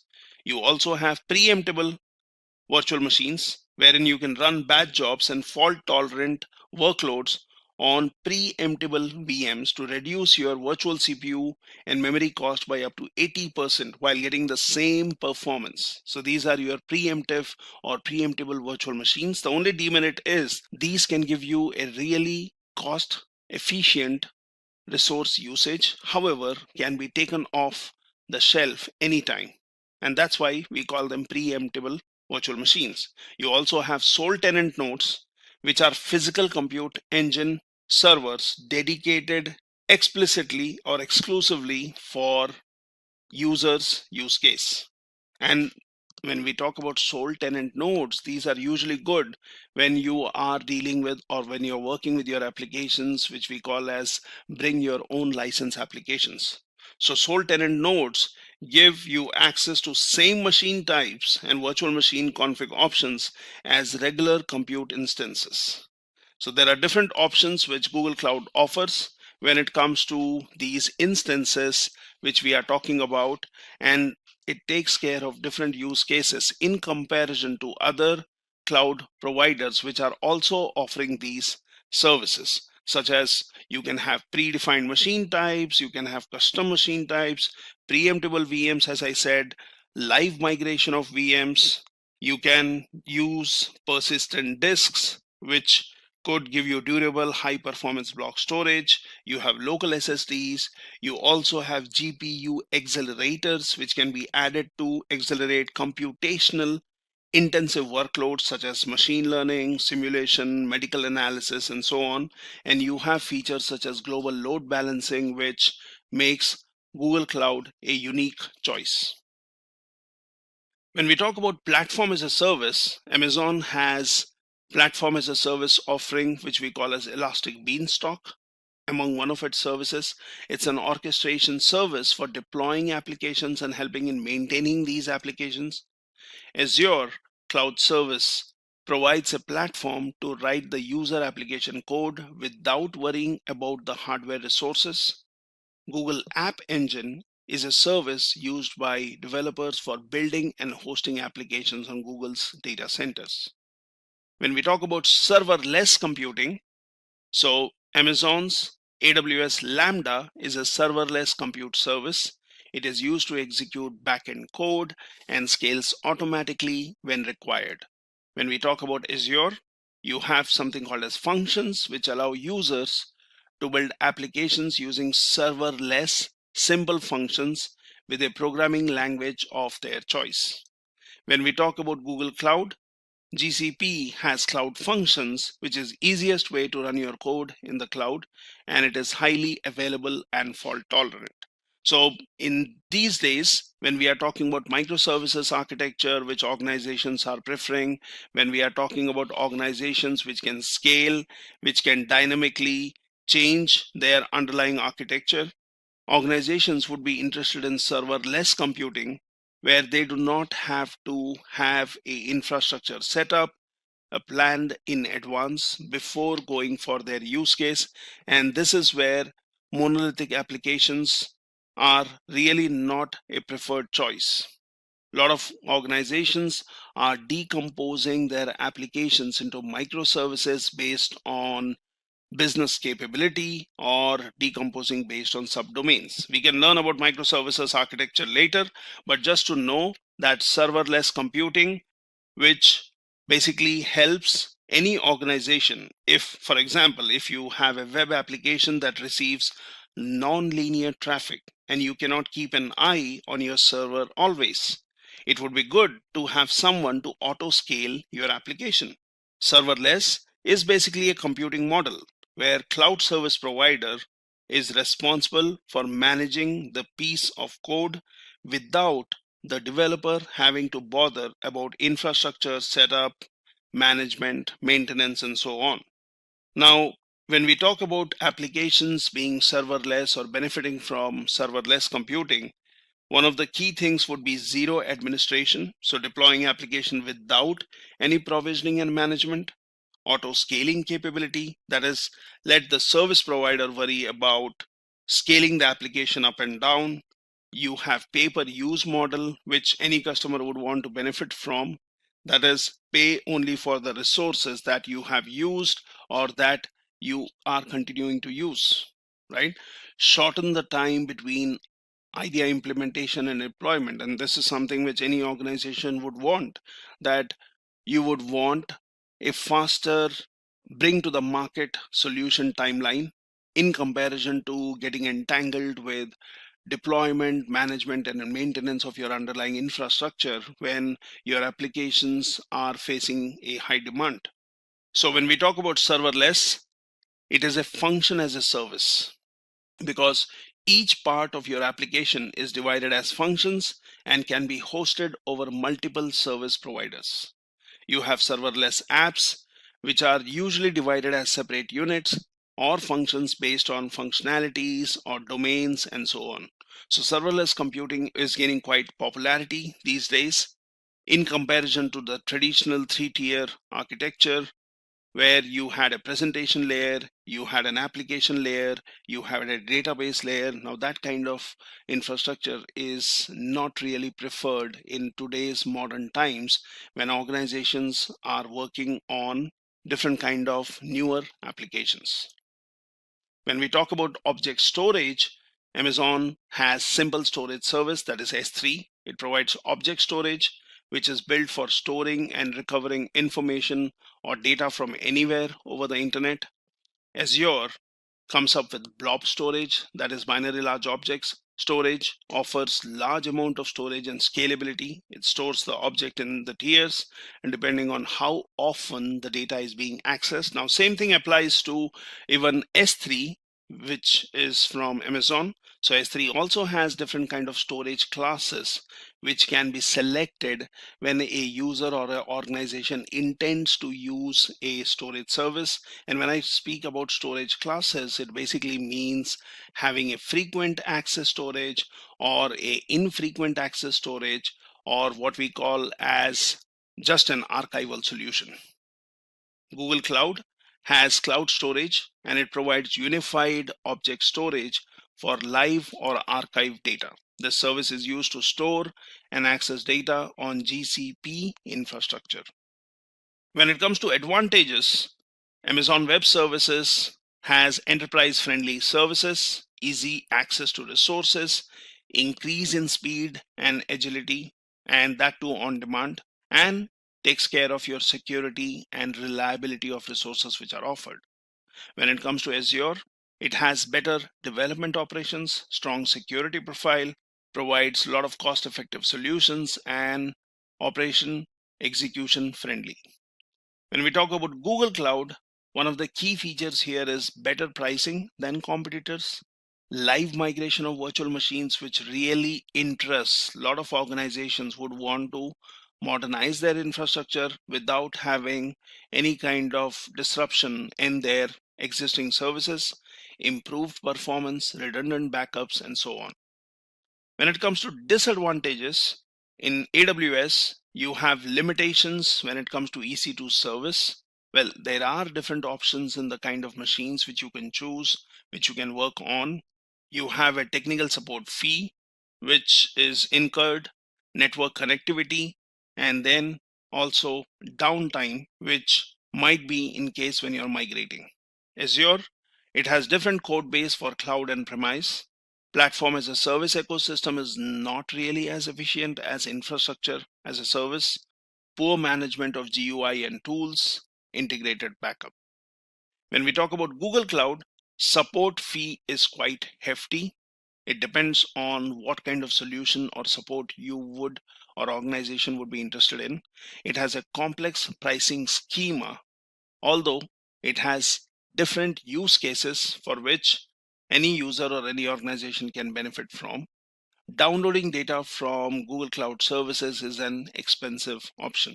Storage might not be. However, uploading data or downloading data would be an expensive option. When we talk about Domino's Pizza use case, now while we were discussing about these features, I would really want to spend more time in discussing each of these features or services in detail, such as you have compute engine, you have storage, you have big table, you have data proc, and so on. So there are a huge list of services. Now, before we get into your Domino's Pizza use case, let me show you this page on Google Cloud where you can look at different services. So if you go to cloud.google.com and if you look at get started option under doc, so here you can find build solutions, look at different use cases, learn from basics of what is your Google Cloud, what are cloud basics. Then you can look at different cloud products. So here you have products in different categories such as AI and machine learning, API management, compute, containers, data analytics, databases, developer tools, and so on. And you can always click on any one of these to look into different solutions which are being offered, what are the different use cases, what are the best practices when it comes to migrating VMs to compute engine or operating containers or building containers and so on. You can always look at featured products, and that gives you a quick snapshot of what are the different products, such as you have compute engine, you have cloud run, BigQuery, which is a data warehouse, you have cloud SQL, which is a managed MySQL or Postgres, you have cloud storage to basically push in any kind of data there, you have security key enforcement, AI and machine learning, and so on. So you have different featured products. Now if you scroll down to the lower end of this page, you can again look at different solutions, and that would be really interesting to read and learn from. So you have infrastructure modernization, you have application modernization, you have data management, and so on. So if I look at infrastructure modernization, you could basically look at the solutions which Google Cloud offers and what it does when it comes to having your infrastructure modernized or benefiting by integrating with cloud and having immediate benefits of infrastructure modernization. You can look at different use cases, what they are doing, how Google Cloud really helps when it comes to migrating the workloads to a cloud, and how your different cloud solutions such as VM migration, you have SAP on Google Cloud, VMware as a service, and so on. And you could learn from these different solutions which are offered. You can also look at application modernization. So not only infrastructure modernization, but organizations would also be interested in relooking at their applications, relooking at how these applications could be moved from monolithic to microservices architecture, or how applications can benefit from modernization and cloud computing offerings. So you have again different use cases here, which talks about different ways in which Google Cloud can help, how you can modernize your applications, how you can use different solutions which Google Cloud is offering. Now, when we talk about cloud computing services, you can always go into cloud.google.com. If you have created a free account, then you can just log in, and every user by default gets a $300 free credit, so wherein they can try out different products, where they can use different services. So here, if I click on console, where I'm already logged in with my Gmail account or my Google Cloud account, wherein I have $300 free credit, out of which some is being used. You have a Google Cloud console, and here from the hamburger menu, you can click and you can look at different services within different domains. So you have compute domain, which has different services such as app.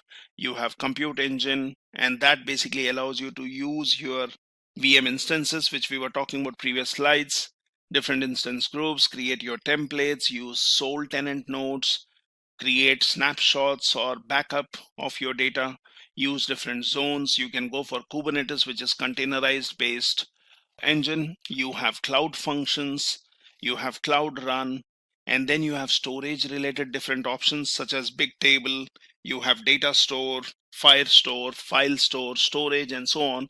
And for each of these services, you can read about from the Google's documentation, or anyways, I will be explaining that later.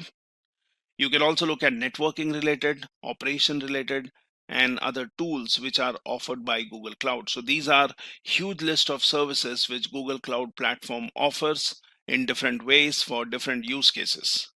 Now, let's look at this Domino's Pizza use case and see what it helps us learn about.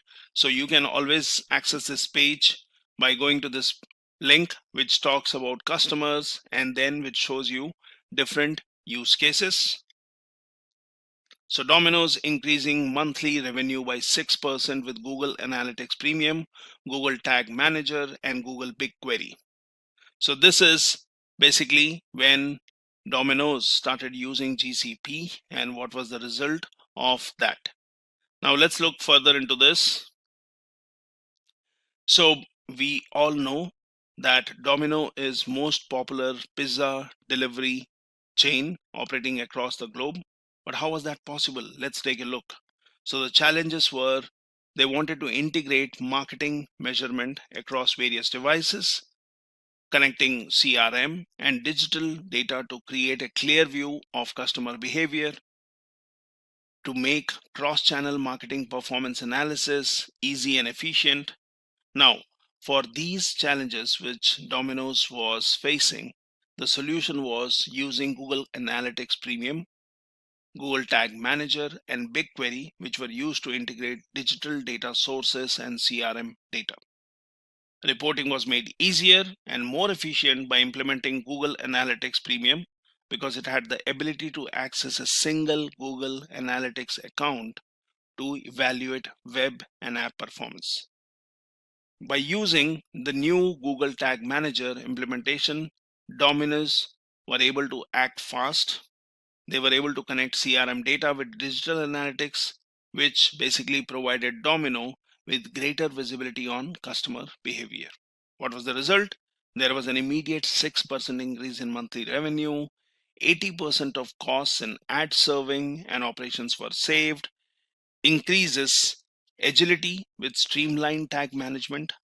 They obtained easy access to powerful reporting and customized dashboards. Now that was just one simple use case.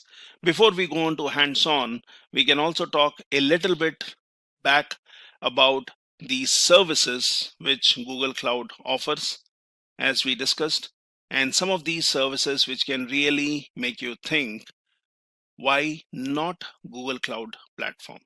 So when we talk about your different cloud platform services, let's learn about some of these services in brief, in what each service is, what it does, and how it can help us in handling our use cases or working with different products. So let's learn briefly about different services which Google Cloud Platform offers. Now, one of the domains is compute, and then let's look at the compute services which GCP offers. Now here, I can log into the console, and this hamburger menu on the top left corner, I can click on this one and go into the compute engine section. So this is the compute domain, which has app engine, Kubernetes engine, cloud functions, and cloud run. So these are your different services which are offered within the compute domain. And here we can get into compute engine by clicking on this one and then basically going to VM instances. So before we see how we can use this compute engine, let's understand about some of the features of compute engine, which basically offers scalable, high performance virtual machines, which are configurable and which runs in Google's data center with access to high performance networking infrastructure and block storage. So from here, you can select VM for your needs, for your general purpose or workload optimized, predefined or custom machines. Now here you can integrate compute with other Google Cloud services such as AI, ML, and other data analytics services. You have different machines which are offered here, such as general purpose, which provide a balance between price and performance, which are well suited for most workloads, including line of business applications, web services, and databases. You also have compute optimized machines, which offer consistent high-end virtual CPU core performance and which are mainly good for gaming, EDA, high process computing, and other such applications. Apart from general purpose compute optimized, you also have memory optimized machines, which offer highest amount of memory. And these VMs are basically well suited for in-memory databases such as SAP HANA, real-time analytics, and in-memory cache. Now, we can see these options here. You can click on VM instances while you're logged in into your Google Cloud Console. Here, you can even create an instance template which can be used to spin up instances. For example, if I click on new VM instance from a template, there are some templates which I have already created for my usage. Now here, I can basically use one of these templates, or what I can do is I can go back, I can go into instance templates, and this basically allows me to create a template. So you can click on create instance template, which basically allows you to create templates which can be used to spin up different instances. We can give a name to the template. For example, we can say template instance. Now here I can choose machine configurations, and this is where you have different options. So you have general purpose, as I mentioned, which provide a balance between price and performance. You have memory optimized, which are large memory machine types for memory intensive workloads. You also have compute optimized, which basically give you high performance machine types for compute intensive workloads. So you can choose any machine configuration which is available here based on your requirements. Now, if you click on general purpose, that has different options here. So you look into the series where you have N1 series, you have E2, which are CPU platform selection based on availability. You have N2 and N2D. So let's just have N1 selected. Now, you also have here, which talks about machine types. And here we can choose the configuration which we are interested in. Depending on the applications which will run within the machines, we can choose a machine. So by default, it shows one virtual CPU core and 3.5 gigabyte of memory or RAM. You could choose a higher end machine. So as of now, I'll just say N1 standard. Now that basically allows me to choose these machines. So there are different features which your compute offers, such as you have live migration for VMs, you have preemptible virtual machines, you have sole tenant nodes, and all those options can be seen here. Now in this machine, for my boot disk, I can select a distribution which I would be interested in. For example, I could be going for public images, and I can choose, for example, Ubuntu. And then I can choose a version. So it shows me 16.04. And you also have latest versions such as Ubuntu 20. You can choose one of these. And here it asks you to choose the boot disk type. So that could be standard persistent disk, which is HDDs, which are low in performance and you can say low in cost in comparison to SSDs. So SSDs give you better performance, but then they are little expensive than using standard persistent disk. We can choose this and we can give a disk size, for example, 20 gigabyte, and I can click on select. Before clicking on select, I can click on custom images, and that shows me if you have any other images created in your project, you could use those. You could also learn about images by clicking on this link. So we'll click on public images. We have chosen this distribution. Let's do a select. And now here you have identity and API access management. So let this be default. You can say allow default access. And what you need is, depending on the services, we can choose it allows HTTP and HTTPS traffic. Now, we would also need some way to connect to these machines. So when you set up an instance, by default, you can do SSH into it using the Google Cloud Console or from Cloud Shell. You can also give a private and a public key. So here you have the option where you can give all these details. So when it comes to management, it tells you would you want to go for reservations, and you can say automatically use created reservation. You could also say no, you would not want to use a reservation. You can also set up or provide a startup script which you would want to give whenever your machines come up. And here you have the options of preemptibility. So compute offers preemptible virtual machines. So that is mainly when you would want to run batch jobs and fault tolerant workloads on these machines, and you can benefit with a reduced cost for your virtual CPU and memory by 80%. So these are virtual machines which would be lasting less than 24 hours. Now by default this is off, and it purely depends on your workload, what you would want to run on these instances. I could just go ahead and select preemptible being on that and use this feature of compute. You also have on host maintenance, which talks about what would be happening with this compute engine instance. So when compute engine performs periodic infrastructure maintenance, it can migrate your VM instances to other hardware. And this is one of the features which compute engine offers, which we call as live migration for VMs. Here, your compute engine can live migrate between host systems, that is the underlying systems on which these VM instances are based on, without rebooting, which will keep your application running even when host system require maintenance. And here it says migrate VM instance recommended, and let that be as it is. You can also say that if there is a maintenance happening, you can terminate the VM instance. Now, it also talks about automatic restart, which is on, which basically means Compute Engine can automatically restart VM instances if they are terminated from non-user initiated reasons. So these are all the settings which are available in management, and it also tells us the different features which we have. There is also a feature called sole tenancy, which basically means sole tenant nodes which can be chosen. So you can have physical Compute Engine servers dedicated exclusively for your use, and this is usually good when you're talking about bring your own license applications. So sole tenant nodes give you access to same machine types and VM configuration options as regular compute instances. However, these might be a little expensive. We can choose this one.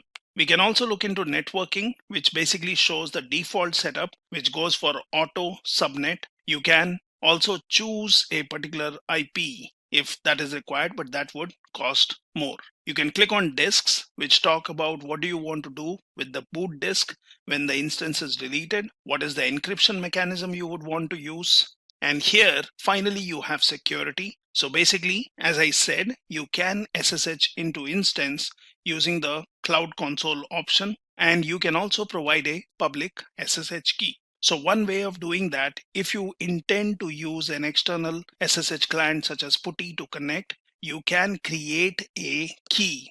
So for example, I can go into PuTTY Gen, and here I can say generate, just move my cursor over here, and that will create a key. I can give a name to this one. So I'll say SDU will be username. I'll give a simple password, which I will use to log in to this machine. And then I can save this private key, which will get saved. So let's say SDU new key, and this gets saved in a .ppk file, which is usually used when you use an external SSH client to connect. So save this one, and that saves a ppk file on your desktop. What you can also do is you can copy this public key content from here, and this is what we would want to give in our instance here. So that the public key gets stored on the instance, and private key is what we will use to connect. So once I paste it here, it resolves the name to HDU, and we have given the public key. Now in certain cases, you may want to use a software which uses SSH to connect to the machine, and that software might not be such as your PuTTY. So in that case, you may want a PEM file or a private key which is saved as a .pem file. So you can also do that by going to conversions and do a export OpenSSH key and then save it. So I'll say HDU new key, but then this one will be saved as a PEM file on my machine. So you have ppk file, which allows you to use PuTTY to connect to the instance. You have a PEM in case a software needs directly SSH to these machines. You also have the public key, which we have already provided in the machine. Now, once this is done, I can close PuTTY Gen.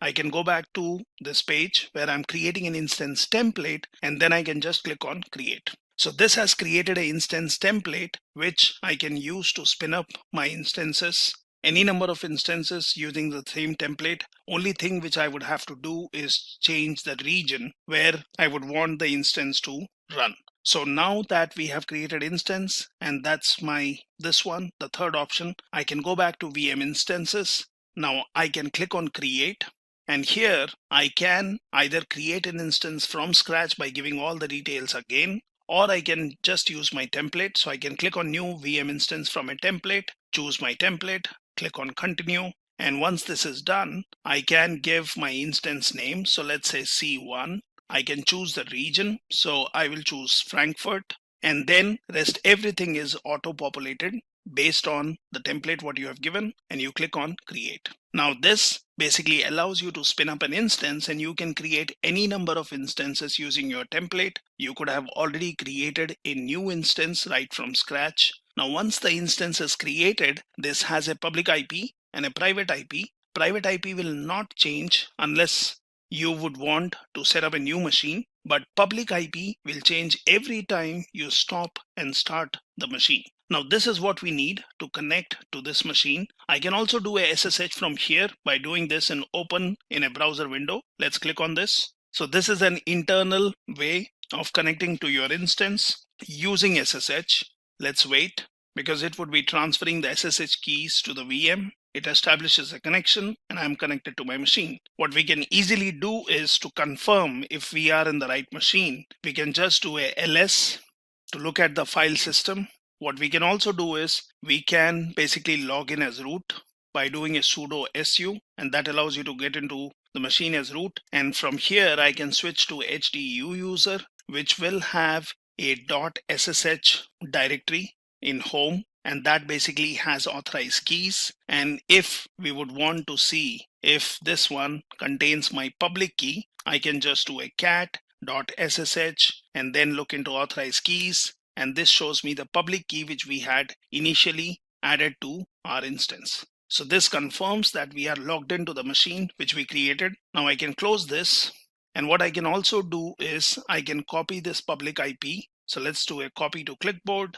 Now go to putty, and here I will say host name, where I'll say HDU, give my public key.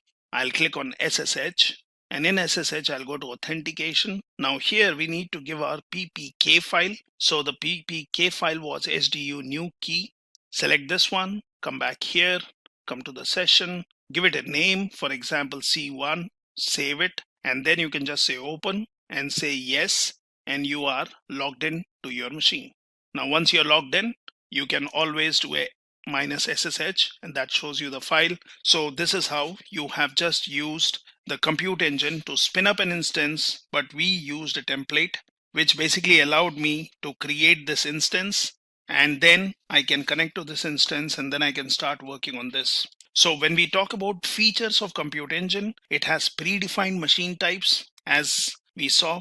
So compute engine offers different predefined virtual machines, and they have configurations for every need, from small general purpose instances to large memory optimized instances with up to 11.5 terabytes of RAM. You can have fast compute instances optimized up to 60 virtual CPU cores. You also have custom machine types, so you can create a VM that best fits your workload, and by tailoring a custom machine type to your specific need, you can realize significant savings. There are preemptible VMs, which we saw. There is also a facility which allows you to take the benefit of live migration. For VMs, you have durable high performance block storage for virtual machine instances in the form of persistent disks, where data is stored redundantly for integrity, flexibility, and to resize storage without interruption. And you could be choosing HDDs or SDDs for your instances. Now you also have options such as GPU accelerators. So for example, if I just click on create instance, and I can look into that. So here, let the instance name be instance 1, and what I would be interested in looking at this one, which says CPU platform and GPU. So CPU platform configuration is permanent. You can also do add GPU. So GPUs can be added to accelerate computationally intensive workloads like machine learning, simulation, medical analysis, and virtual workstation applications. So you can add and remove GPUs to a VM when your workload changes, and pay for GPU only while using. So these are some of the features which basically compute engine offers, and we already know that Google bills in second level increments, so we only pay for the compute time. Now there are different savings which are possible. So you have commitment savings, which basically means you can save up to 57% with upfront cost per instance type lock-in. You have container support, so you can basically run, manage, and orchestrate Docker containers or compute engine instances. So here, when we are setting up our instances, there is an option which basically allows you to use or deploy Docker images. Now that can be done. You can also benefit from sustained use savings, that is sustained use discounts, which are automatic discounts for running compute engine resources for significant portion of the billing month. You can create a reservation for VM instance in a specific zone, which is basically seen under your management section here, and you can ensure your project has resources for future increases in demand, and if no longer needed, delete the reservation. So these are some of the features of compute engine. What we have done is we have created compute engine using the console. Now you can go back. You can also do that using Cloud Shell and you can click on this one, which activates Cloud Shell. You could also have the Cloud SDK support set up on your machine, which can be used. Now I can just open this in a new window, and from here I can start giving commands if I would be interested in setting up an instance from my command line. So here you have different options. Now to begin with, you can just do a G Cloud and just hit enter, and that will show you different options which are available, which can be used. So you have G Cloud Compute here, which shows an option to create and manipulate compute engine resources. Now I can just do a Q to quit. I can do G Cloud Compute, and that basically will again show me different options which are available if you would be interested in setting up instances from the command line. So here I can say G Cloud Compute and then go for instances. And if you do not know the commands, you can just hit enter. That will show you all the different options which we have. So here we have different options such as list or create or start or update. For example, I can just do a list here to see what instances I have, and the instance which we just created shows up here. It says that status is running. I can just stop this instance. I can delete this instance. I can even create an instance by using a create command here, and you can just do a create help, which will show you what are the different options you can give. So it says instance name is what you need. You can choose an accelerator. You can choose the boot disk and various other options. So I can just say create, and then I can give a name, for example, C2. And once I click on this one, it says, did you mean Europe West 4 zone? So it is asking me for the region and the zone, and I can say yes. And these settings are coming from my default profile. I can always change those by changing the metadata. So now we have created an instance. It says running. If we do a list again to see, we see two instances created. One was in Europe West 3, one was in Europe West 4. Both of them have internal and external IPs. Now you can do a describe to look at the different options here. So G Cloud basically allows you different commands which you can use to work with your instance, to create instances, to change the metadata. If you would want to change the region, if you would want to add a startup script, all those options are possible from the command line, which we can learn in detail in later sessions. So this is your compute engine as a service. Now that we have learned about the compute domain and compute services, which is offered by GCP, let's also learn about storage and databases. That's again within the storage domain and the services which are offered by Google Cloud Platform. Now you can go back to console, and here you can click on this one. And here you can just scroll down to see what are the different options in storage. So you have options such as Bigtable, you have Data Store, Firestore, File Store, you have SQL based services, you have storage, which is object storage, and then you have other options which are available. So Google Cloud Platform offers different storage based services, out of which storage, which is your object storage, is quite popular one. Click on storage, and that basically shows you an option which talks about storage browser. So this is your Google Cloud's object storage. So when we talk about object storage, it is basically a storage where you could store any kind of data. And when we talk about object storage, it is a bunch of bytes which we address, wherein every object will have a unique key. These unique keys are in the form of URL, which allows you to access the object. So cloud storage is comprised of what we call as buckets, which are used to store and hold your storage objects. These storage objects are immutable, and every change creates a new version. Now you can also have control access via IAM, that is Identity Access Management, or via Access Control List. So there is also an option called object versioning, which basically says if it is on, every time you try to store the same object, a new version of the object would be created.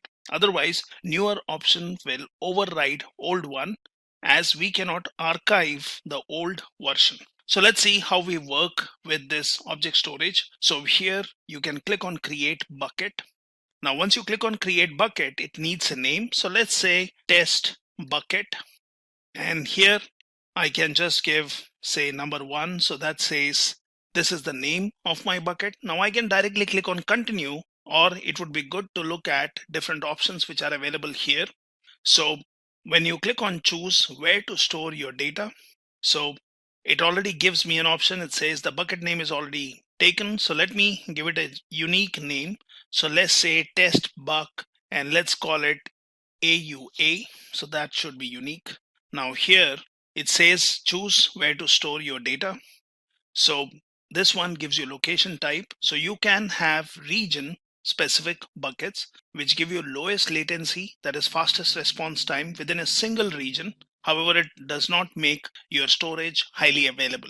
You can make it dual region, which is basically allowing your bucket or storage to be accessible across regions. You can also make it multi-region, which is highest availability offered. As of now, we can choose region specific, and now it asks you to choose a location. Now, as always, I will choose Frankfurt. Now I can click on continue and let all the storage options be default, or you can click on a default storage class. Now that tells you based on your storage class, there are variant costs when it comes to storing, retrieving, or doing any kind of operations. So you have a standard option which says best for short-term storage and frequently accessed data. You can also go for cold storage such as nearline, which is best for backups and data access less than once a month. You can go for freezing storage such as cold line, best for disaster recovery and data accessed less than once a quarter. Or you can go for archiving where the data is accessed less than once a year. Let's go for standard as of now. And now you can choose how to control access to objects. So you have fine-grained or uniform. Let it be fine-grained, wherein you can give additional permissions at bucket level using IAM, or object level permissions using access control list. In advanced settings, you can choose the encryption, and you can also choose a retention policy. So a retention policy to specify the minimum duration that this bucket's objects must be protected from deletion or modification after they are uploaded. You can always learn about this more by clicking here. Now, once I've chosen all the relevant options, I can click on create, and that basically will create a bucket by the name I have given. I can click on overview to basically see brief details about my bucket, such as region, what is the default storage class, and it also shows you the link URL which can be used to access your bucket. It also gives you the link for gsutil. Now gsutil is a command which can be used in your Cloud Shell to basically work with your buckets. You can click on permissions to basically see what kind of permissions are already in place, and you can then make changes. You can basically add members. You can view by different roles. So for example, here by default it shows other services such as data proc or your bucket owner or bucket reader related permissions which have been already granted. Now, once I've looked at my bucket, I can start using it. I can drag and drop and push in files here. So as of now, there are no live objects in my object storage that is in my bucket. What I can do is I can click on upload files, and then I can choose a location from my machine. For example, I'll go into data sets, and what I can do is I can choose some of the files here in any format. Let's choose CSV or text and just to open. So this one will basically upload my data sets here. Now, once I've uploaded the files, I can basically close this one. I can look into options here which says edit permissions, edit metadata. If you would want to download it, if you would want to copy, move, or rename it, if you would want to export to a different service called Cloud Pub Sub, which is Publish Subscribing Messaging System, you can scan the data. Now you can click on a particular file, and that basically shows you the URL, which basically allows you to access this file. You can try copying this. You can click on download, and download this file. You can even try accessing this from public, and that basically shows you the content of this file based on the permissions. So this is basically your object storage, which is one of the service which is offered. What you can also do is you can create folders, and within folders, you can then upload your data.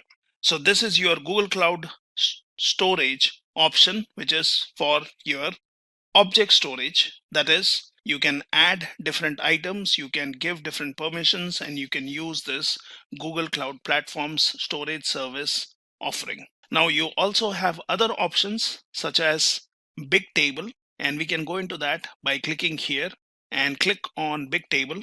So Bigtable is one of the service which kickstarted NoSQL databases.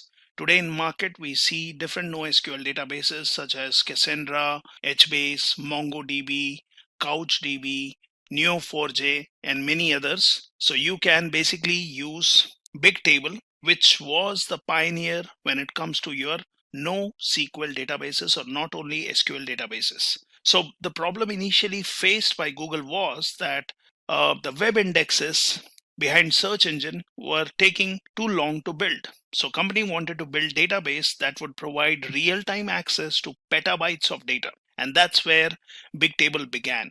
So Bigtable powers different other Google services such as Gmail, Google Maps, and other services. And in 2015, it was launched as a service for customers. So when it comes to scalability, with use of Bigtable, you can increase your machine count without any downtime, and you can handle admin tasks like upgrades, restarts, and so on, which are basically taken care by the cloud provider. Data present in Cloud Bigtable is encrypted, and you can use IAM roles to specify access. So data written to or from Bigtable is through data service layers such as managed virtual machines, HBase REST servers, Java services, HBase client, and so on.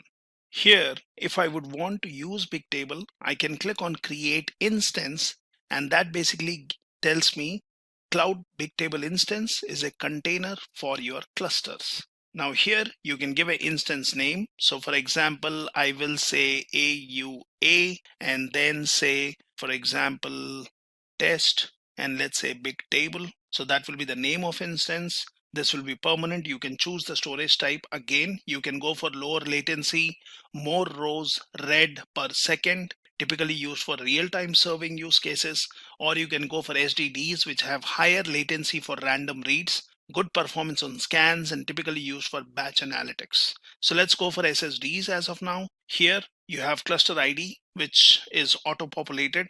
You can choose a region. So let's go for our favorite one here, where I can say Europe West 3. I can choose a zone here, and I can then choose how many nodes would I want to use for my Bigtable. So when you talk about Bigtable service, it will have a cluster underlying, which will have various nodes, which will control your data throughput, storage, and rows read per second. So as of now, let it be just one node, and that's enough for our demo.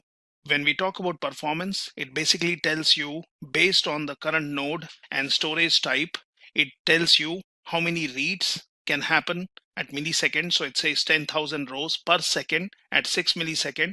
You have writes, which are 10,000 rows per second, or you have scans, which are 220 megabytes per second.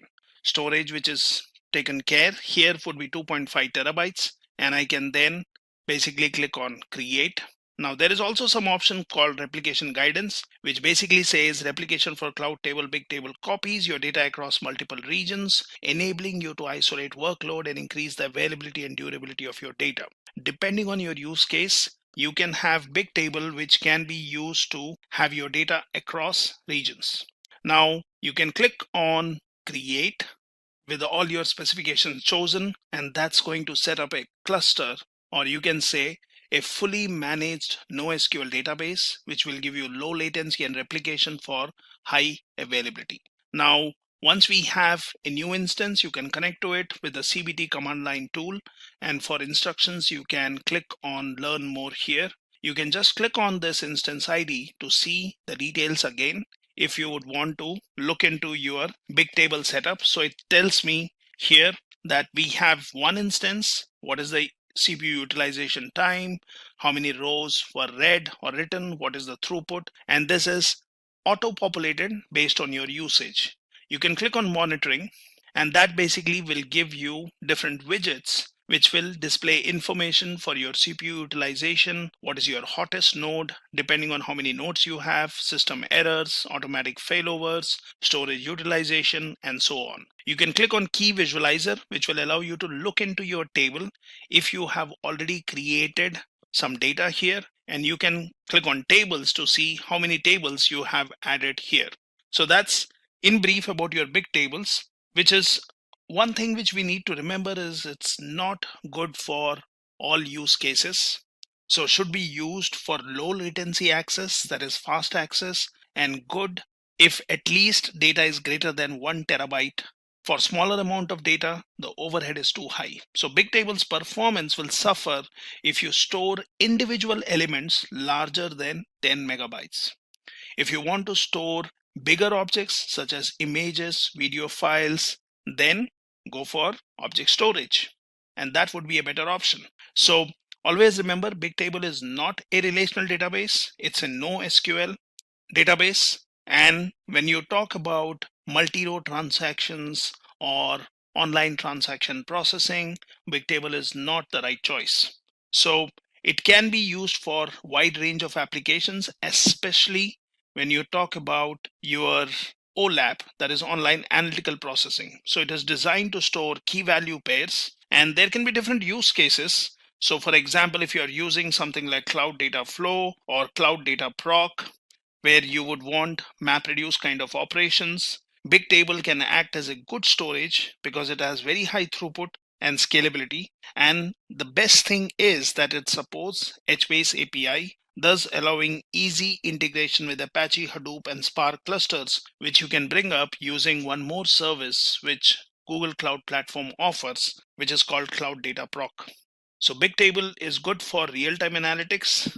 It's commonly seen in financial services, IoT, and others.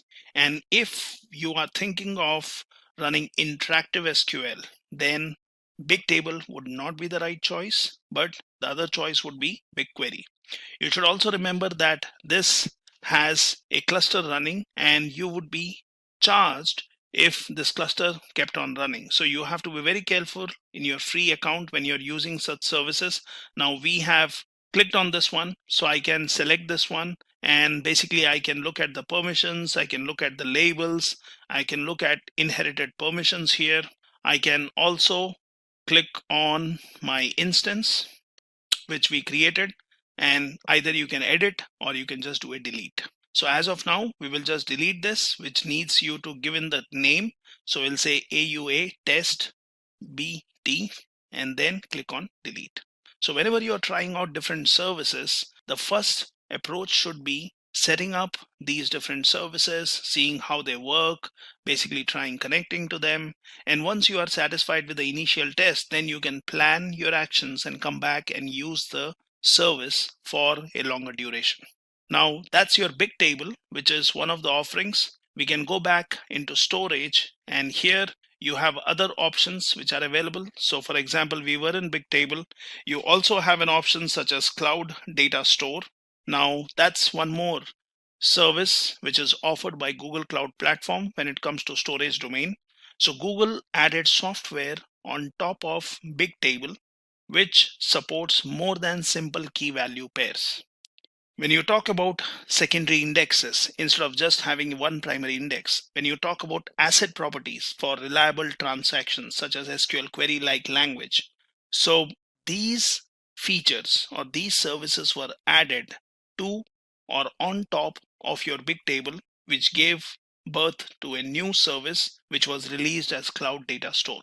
So this is where you have Cloud Data Store, and you can select a Cloud Firestore mode. So you can go for a native mode, enable all Cloud Firestore's features with offline support, or you can go for Cloud's data store system on top of Cloud's Firestore. So these are different options here. And here we look at the API or scalability, engine support, how many writes it supports, and so on.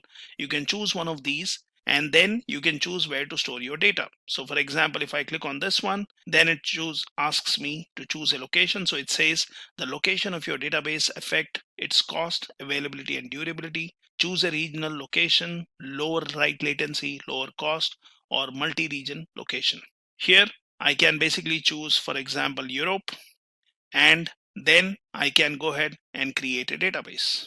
So it says initializing Cloudflare Store in data store mode services in EU3. This usually takes a few minutes. You'll be redirected to your database once it is ready. So if we compare the pricing structure between Cloud Data Store and Cloud Bigtable, always remember Cloud Data Store, you pay for monthly storage, which is also in the case of Bigtable.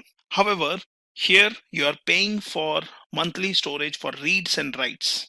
But in case of Bigtable, you are paying for cluster when it is running. So Cloud Data Store is a good option for small data, infrequent access, and it acts cheaper. When you talk about large amount of data or big data and frequent access, then you're talking about Cloud Bigtable. So Bigtable is cheaper when you talk about larger amount of data. So here it says, since your database is empty, you can still switch to Cloudflare Store in native mode to get more features. You could do that. You could learn. You could say query by GQL. As of now, we don't have any data here. Let's look at the dashboard, which says since your database is empty, you can still switch to Cloudflare Store in native mode to get more features. So this is your Cloud Data Store, and it has many features which help you to work with your data. However, some features or important features of RDBMSs were still missing, and that's where Google created yet another Bigtable based service called Cloud Spanner. Now we can continue working on Cloud Data Store, which basically gives you one option to work with your data. You can create an entity here by clicking on create entity, and that basically gives you options such as default namespace. You can give a kind, you can give numeric ID, and you can start adding properties. But to learn more about data store, we will learn about this in further sessions. So as of now, I'm going to click on cancel.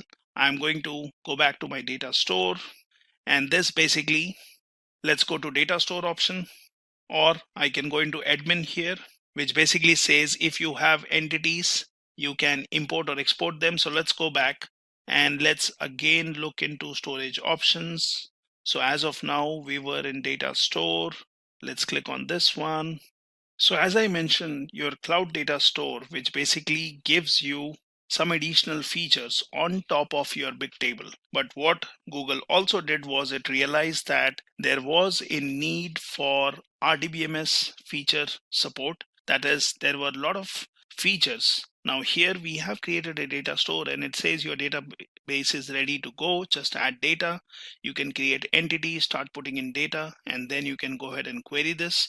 So if you would want to learn more about your data store, you can just click on this one, and that takes you to the complete documentation of native mode and data store mode. What is Firestore in native mode? What is in data store mode?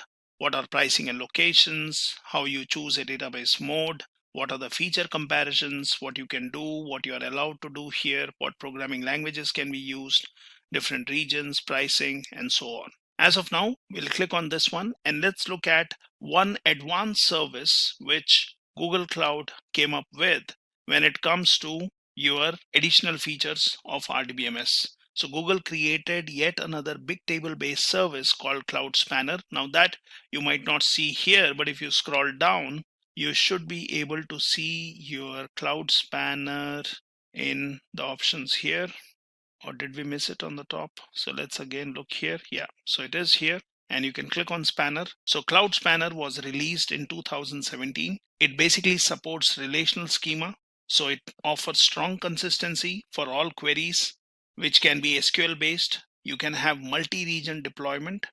Now, when it comes to massive scalability requirement and strong consistency, Cloud Spanner is a good option. So it says Cloud Spanner is a managed, mission critical, globally consistent and scalable relational database. So if you would want to use this, then you will have to enable this API, which shows you an option here. It says try this API. So it's a managed service. So it is one of the Google's most expensive database services. There is also one more database service, which is Cloud SQL, which can be used. So when we talk about your Cloud Spanner, it is fully managed relational database service. It is massively distributed. You can have millions of machines across hundreds of data centers with support automatic sharding and synchronous replication. It gives you low latency and schema updates without downtime, making data high availability and reliability. So we'll learn about Cloud Spanner with more details later in other sessions. Now, we can also go back to storage and we can look at the different options which we have here. So you have object storage, you have Spanner, you also have your SQL based service, which is yet another managed service offered by Cloud or Google Cloud, I would say. So that's called Cloud SQL. So this is basically a service which allows you to have fully managed relational MySQL, Postgres, and SQL Server databases. Google handles replication, patch management, database management, and other things which are related to this managed or fully managed database service. It can allow you to handle terabytes of storage capacity with 40,000 IOPS with huge amount of RAM per instance. So you can click on create instance here, and then you can choose one of the database which you would want to use. So Cloud SQL is a managed service. You can choose one of your MySQL or Postgres and SQL Server. Say for example, I choose MySQL. Now that basically tells me what is the instance ID. It sets up a password. You can always change the password. You can change the region. You can choose your database version. And then you can also look at other configuration options which talk about machine type, which will be used, what is about your backup and recovery, maintenance, and all that. And if you click on create, this will basically create a fully managed SQL service, which can allow you to straight away start using MySQL on cloud, thus allowing you to store your relational data. When we talk about storage options, how can we not talk about a data warehouse solution, or basically an option which allows you to run your queries by directly updating data? So you can use a data warehouse service which Google Cloud Platform offers, and that's called BigQuery. So basically you can be looking into the big data section here, and here you have an option called BigQuery. So this basically brings ease of implementation and speed. So building your own data warehouse can be expensive, time consuming, and difficult to scale.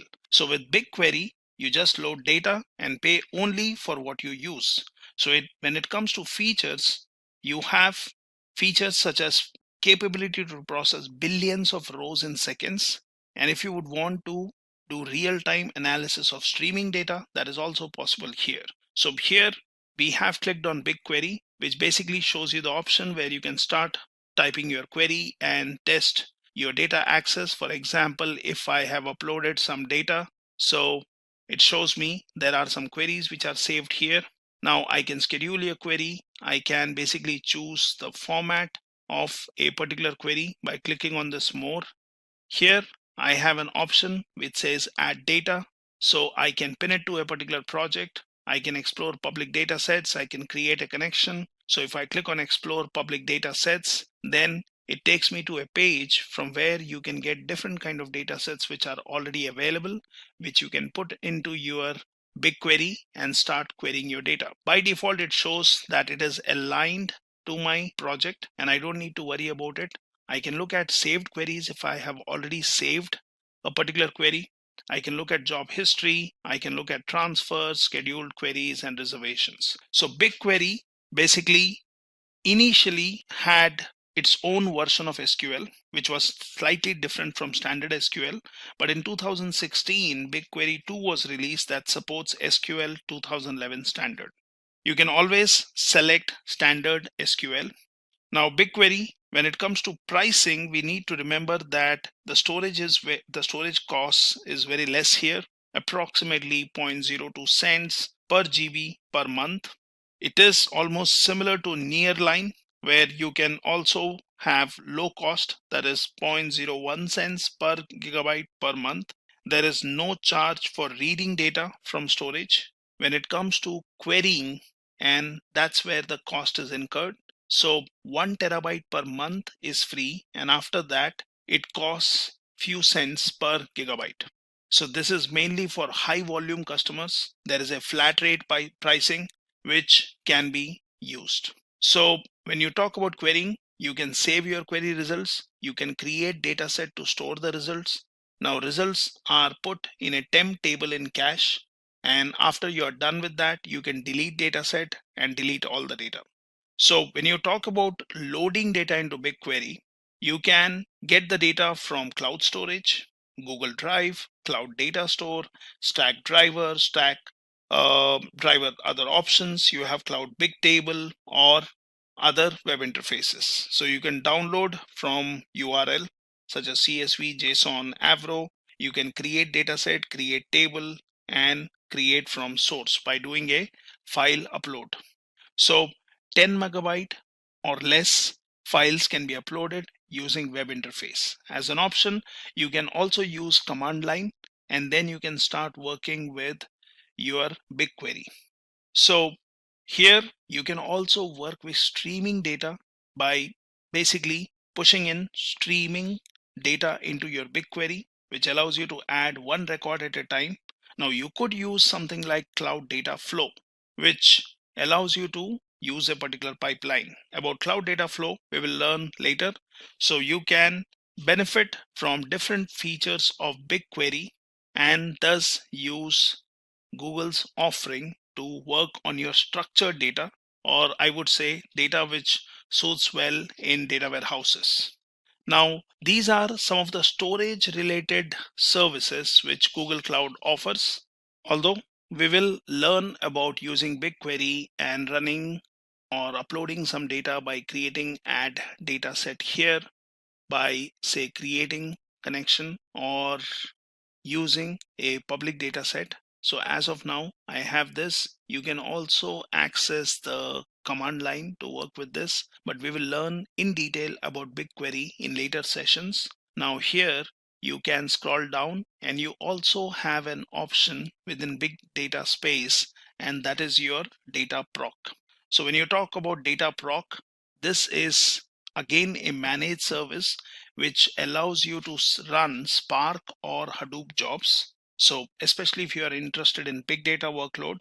So for big data processing, for machine learning, you can always use Cloud Data Proc.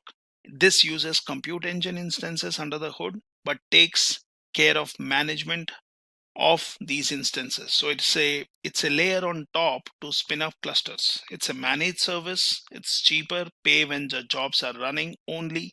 It's fast because it is integrated with other Google Cloud services. You have open source components pre-installed, and Dataproc is integrated with Yarn to make cluster management easier. When you talk about Dataproc, you can click on create cluster, and that basically allows you to set up your cluster by choosing a particular region which you would want to use. For example, I'll choose Europe West 4. Here it tells what kind of machines you would want to use, and by default it has populated as the machine here, which is 4 CPU and 15 gigabyte. Now since you might be using a free account, let's not go for the high-end machine. Let's go for N1 standard 2, and then you can scroll down. It says what is the primary disk, what is the disk type, and this one was for your master machine, that is machine which will have the master processes running. Then you have your worker node configuration, which tells this will be, let's choose a lower end machine, and we can choose how many worker nodes you would have. So it says minimum 2. You can choose the SSDs and their capacity. It talks about Yarn cores and Yarn memory which will be allocated. And here we have then option of clicking on create. So once you click on create, this will basically spin up a cluster wherein you can straight away start submitting jobs to this. You can basically go ahead, once your cluster is ready, you can go into the cluster, you can submit a job, you can choose a type which is Spark, or any other application which you would want to run. And then basically you can use this fully managed service which allows you to run your big data clusters. You can obviously control access via roles or access control list, and you can have access as it is at project level or based on your Dataproc cluster or even at your worker nodes. So we'll learn about Dataproc in later sessions. So as of now, you see here, the cluster is getting created. It says the cloud storage bucket, which it is using, is this one. Now I can click on this and open link in a new tab. It still takes me into console, but now it is showing me the bucket which is being used by your Dataproc cluster. This is the bucket which is being used, and it is being used for underlying metadata which gets stored here. So you look at the cluster related folders, you can click in these folders and then it can see what is the script output, what it is doing, and so on. Now I can come back here to my bucket, which will basically show me what kind of buckets have been created. So you see Dataproc service automatically created some buckets which will be holding some data. You also have some other buckets which were created based on other services which we used. The access control is fine-grained in all cases, plus it also shows our bucket. So underlying, it is using compute instances. It is basically using, let's go here and let's go to compute engine and let's look into VM instances. So Dataproc, which has spun up a cluster, is also using the VM instances which we see here are running.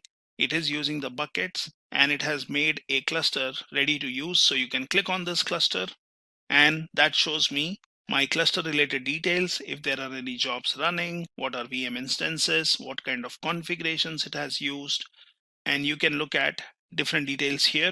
You can look at the logs, you can click on jobs, and that will show you if you have basically run a job on this ready to use cluster.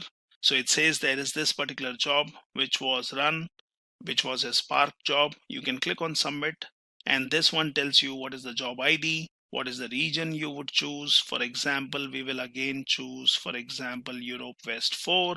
It tells what is the job type. So you can run all these type of jobs in this cluster, such as Hadoop, Spark, PySpark, Hive, Pig, Presto. You can give your jar file. So if you have packaged your application as a jar, you can mention that here. You can pass in some arguments. You can also say some other jar files, add some properties, and then click on submit, which will run your job on this ready to use cluster. Now, since we have tested it, I can basically go ahead and do a delete. I don't want to incur any cost on these managed services which are running. So there are a lot more information about using these services which Google Cloud Platform offers, and we can continue learning about these services as we explore your Google Cloud Console or even your command line option. Now we can come out of this one by clicking on this menu, and then we have other options such as Kubernetes, you have cloud functions, you have your networking related services, monitoring related services, different kind of tools what you have.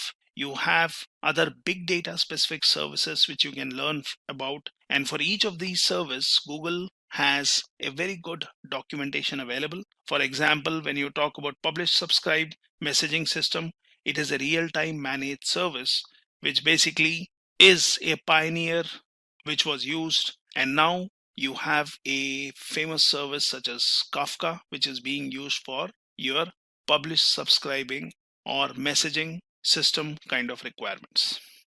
So to conclude about Google Cloud Platform services, you can always go to cloud.google.com and look into the document section. Now here you have list of different featured products. You also have list of your different domains and services which Google Cloud offers, and you can learn about all the different services which are offered by Google Cloud. Here you can click on featured products, and that basically shows you Compute Engine, Cloud Run, Cloud Storage. You have Cloud SQL, BigQuery, Vision AI. You can scroll down and look at your artificial intelligence and machine learning related services, platform and accelerators, API management, So Google Cloud Platform offers different services mainly in your compute, storage and databases. You have networking related services, big data specifics, developer tools, cloud AI, identity and security, IoT, management tools, API platform, and so on. So basically, learn about the GCP services which Google Cloud Platform offers, and in detail, you can play around with different services which are offered by creating a free account. And as I demonstrated, you can use any one of these services, quick start them, basically connect to them, put in your data, or use a managed service to manage your data and benefit from Google Cloud Platform, thus having modernized infrastructure for your different use cases. Azure. First, let's understand what is Microsoft Azure. Microsoft Azure is a growing set of cloud-based computing services offered to corporations, developers, government, and anybody else who wants to build an app or run a business on the internet without having to install and manage hardware or server software. In recent years, it has eclipsed both Windows and Office in terms of sales, making it Microsoft's fastest growing business sector. The Azure platform is designed to assist organizations in overcoming obstacles and achieving their objectives. It supports a wide range of industries, including e-commerce, finance, and a number of organizations. And it is open source compatible. This gives consumers the freedom to use whatever tools and technologies they want. Now, coming to how Azure works, customers who subscribe to Azure get access to all of the services available through the Azure interface.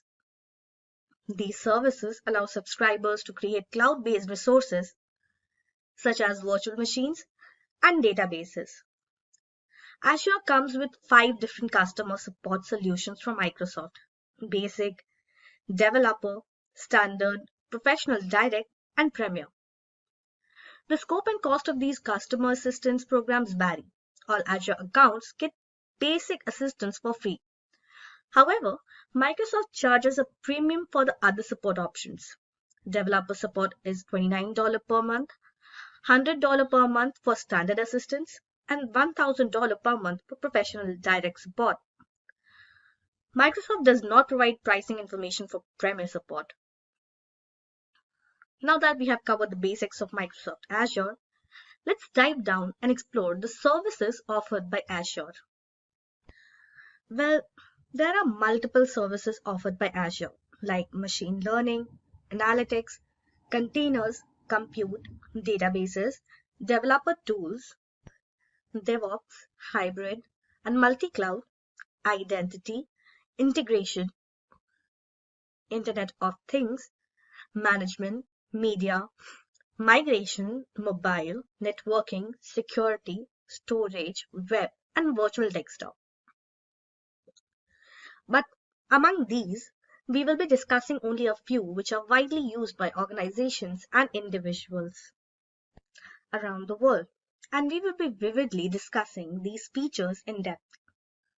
And these services are compute, containers, databases, identity, security, networking, and storage. Now let's start with the first one, that is compute. Azure Compute is a service that allows you to run cloud-based applications on demand. Disk, CPUs, memory, networking, and operating systems are among the computing resources it supplies, and the resources are on demand and can be accessed in minutes or even seconds. You only pay for what you use and for how long you use it. Azure offers a variety of computing solutions for development and testing, application deployment, and data center expansion. Linux, Windows Server, SQL Server, Oracle, IBM, and SAP are all supported by the service. The following are some of the most well-known services: Azure Virtual Machines, Virtual Machine Scale Sets, Azure Container Instances, Azure App Service, and Azure Functions, or also serverless computing. Now let's discuss each of this one by one. First is Azure Virtual Machines. Virtual machines are software-based computer simulations.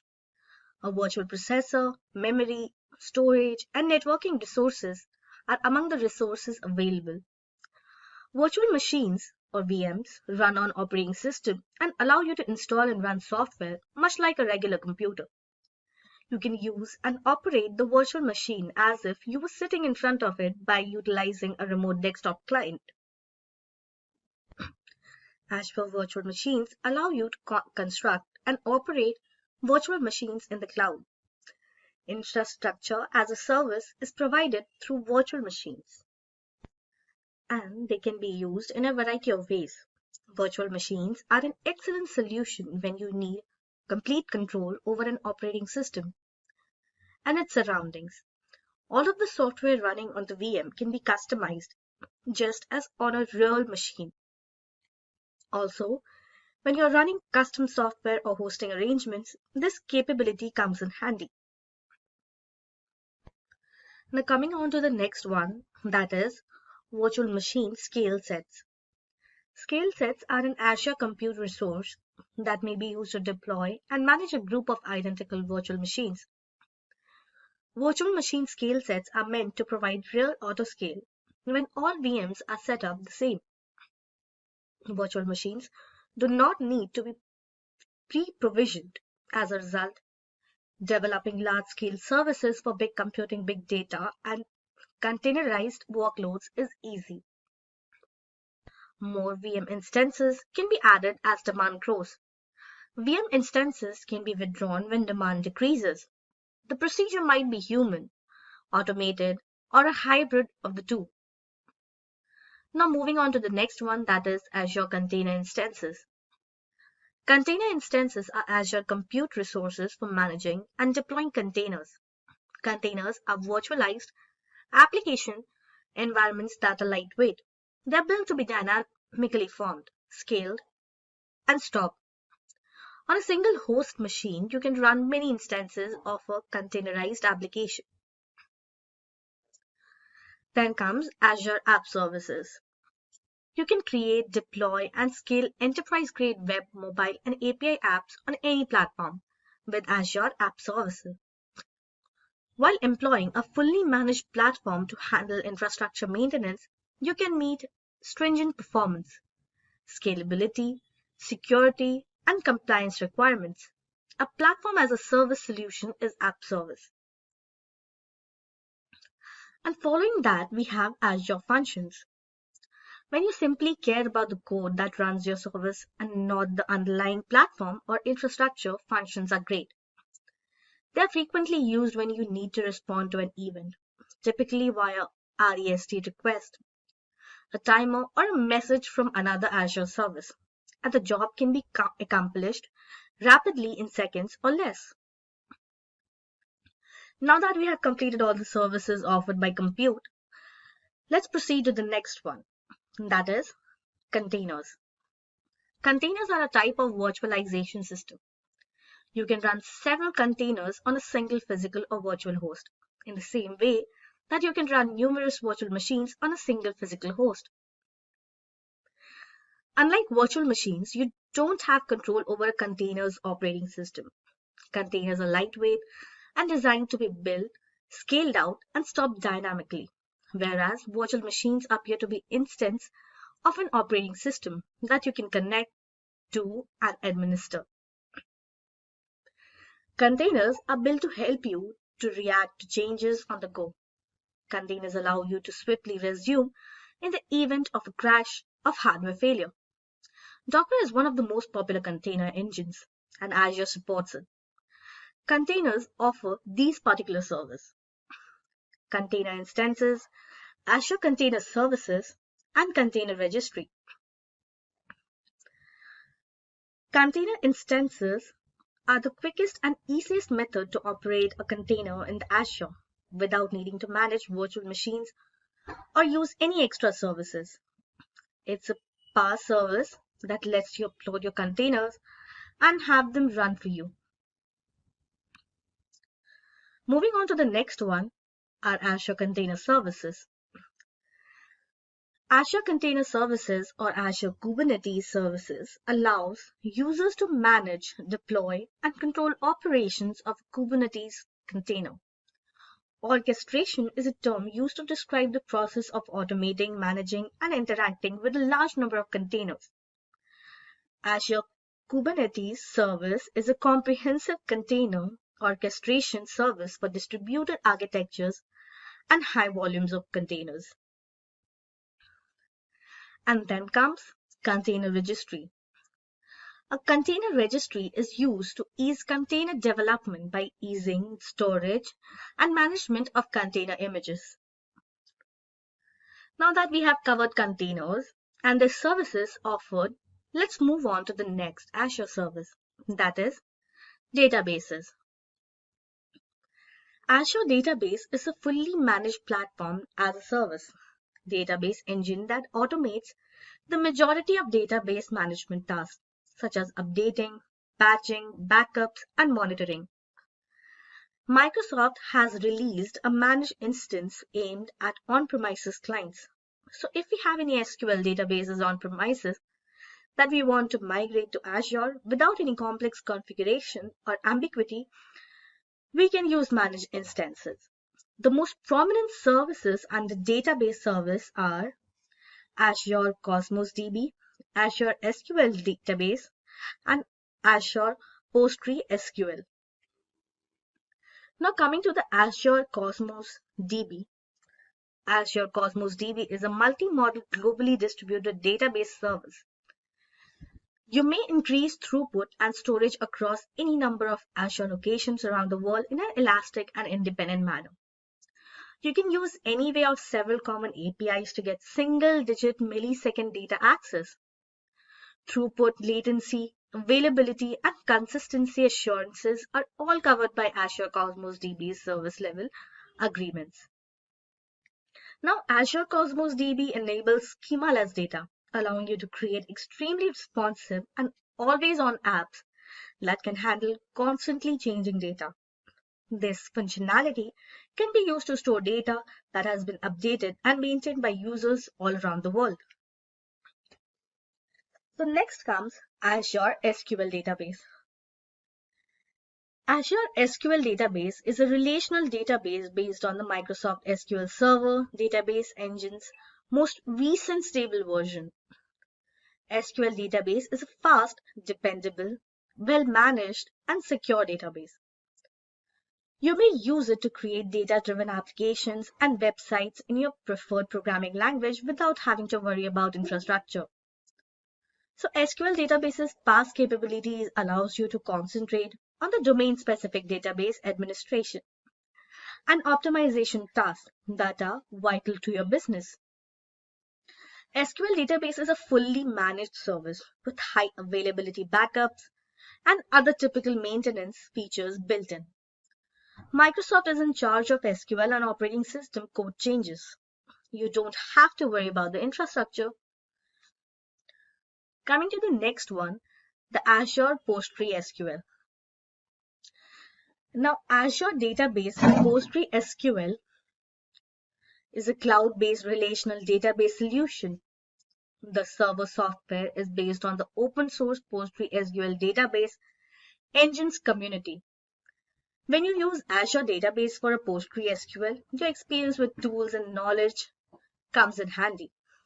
Moreover, it has various benefits like in comparison to on-premises resources, there is built-in high availability to ensure that your apps are always online. No additional configuration, replication, or cost is necessary. Pricing is straightforward and adaptable. You can expect consistent performance thanks to a pricing tier that includes software patching, automatic backups, monitoring, and security. Within seconds, scale up or down as needed to ensure that your service adapts to usage. You can grow computation and storage independently as needed. Automatic backups can be customized and restored to a specific point in time for up to 35 days. and enterprise-level security to safeguard sensitive data in transit and at rest. This protection includes data encryption on disk as well as SSL encryption for client-server communication. Now we have covered one more crucial service offered by Azure. Now let's move ahead and explore another service, that is security and identity. These two services are integrated, so we will be discussing them together. Identity management in specific is a process of authenticating first and then authorizing using security principles. And it involves controlling information about those principal identities. It provides these important services: Azure Security Center, Key Vault, and very important aspect of Azure service, that is Azure Active Directory. Azure Security Center. First, Azure Security Center is a collection of tools for monitoring and managing the security of virtual machines and other cloud computing resources in Microsoft's public cloud. The Azure Security Center is accessed through the Azure Management Interface by administrators. They may find a number of security tools in the Security Center to help them prevent, identify, and respond to possible security risks to their Azure deployment. To use the Security Center, organizations must have an Azure subscription. Next is Azure Key Vault. Azure Key Vault is a cloud service for storing and accessing secrets in a secure manner. Anything you want to restrict access to, such as API keys, passwords, certificates, or cryptographic keys, is a secret. Vaults are managed and hardware security module pools are two types of containers supported by the Key Vault service. Software as well as HSM-backed keys, secrets, and certificates can be stored in vaults. Only HSM-backed keys are supported by managed HSM pools. Coming to the next one is Azure Active Directory. Azure Active Directory, or Azure AD, is a cloud-based identity and access management service from Microsoft that allows your employees to sign in and access resources such as Microsoft 365, the Azure portal, and thousands of other SaaS apps. Internal resources such as apps on your company's intranet and network, as well as any cloud apps built by your company. Azure AD is required for sign-in and identity protection in Microsoft Online Business, such as Microsoft 365 and Azure. If you sign up for any Microsoft Online businesses, you'll be given access to Azure AD, which includes all of the free services. Now we covered one more Azure service. Let's move on to the next service, which is networking. Now, Azure provides the scalability, performance, high availability, and enterprise-grade security. You need to satisfy your most extreme workloads requirements with more than 165,000 miles of private fibers across 60 plus regions and 170 plus network POPs around the world. Customers will have a consistent low latency experience thanks to service and integrate smoothly across on-premises, multi-cloud, and edge locations. So when you use Azure Networking's Network as a Service, you can concentrate on delivering your application logic. Network Watcher, Express Route Monitor, Azure Monitor, or VNet, Terminal Access Point are all Azure networking services that can be used to monitor your network resources.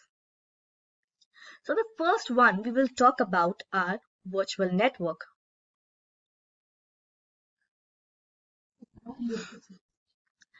Azure Virtual Networks allow Azure services such as virtual machines, web apps, and databases to connect with one another, with internet users, and with on-premises client computers.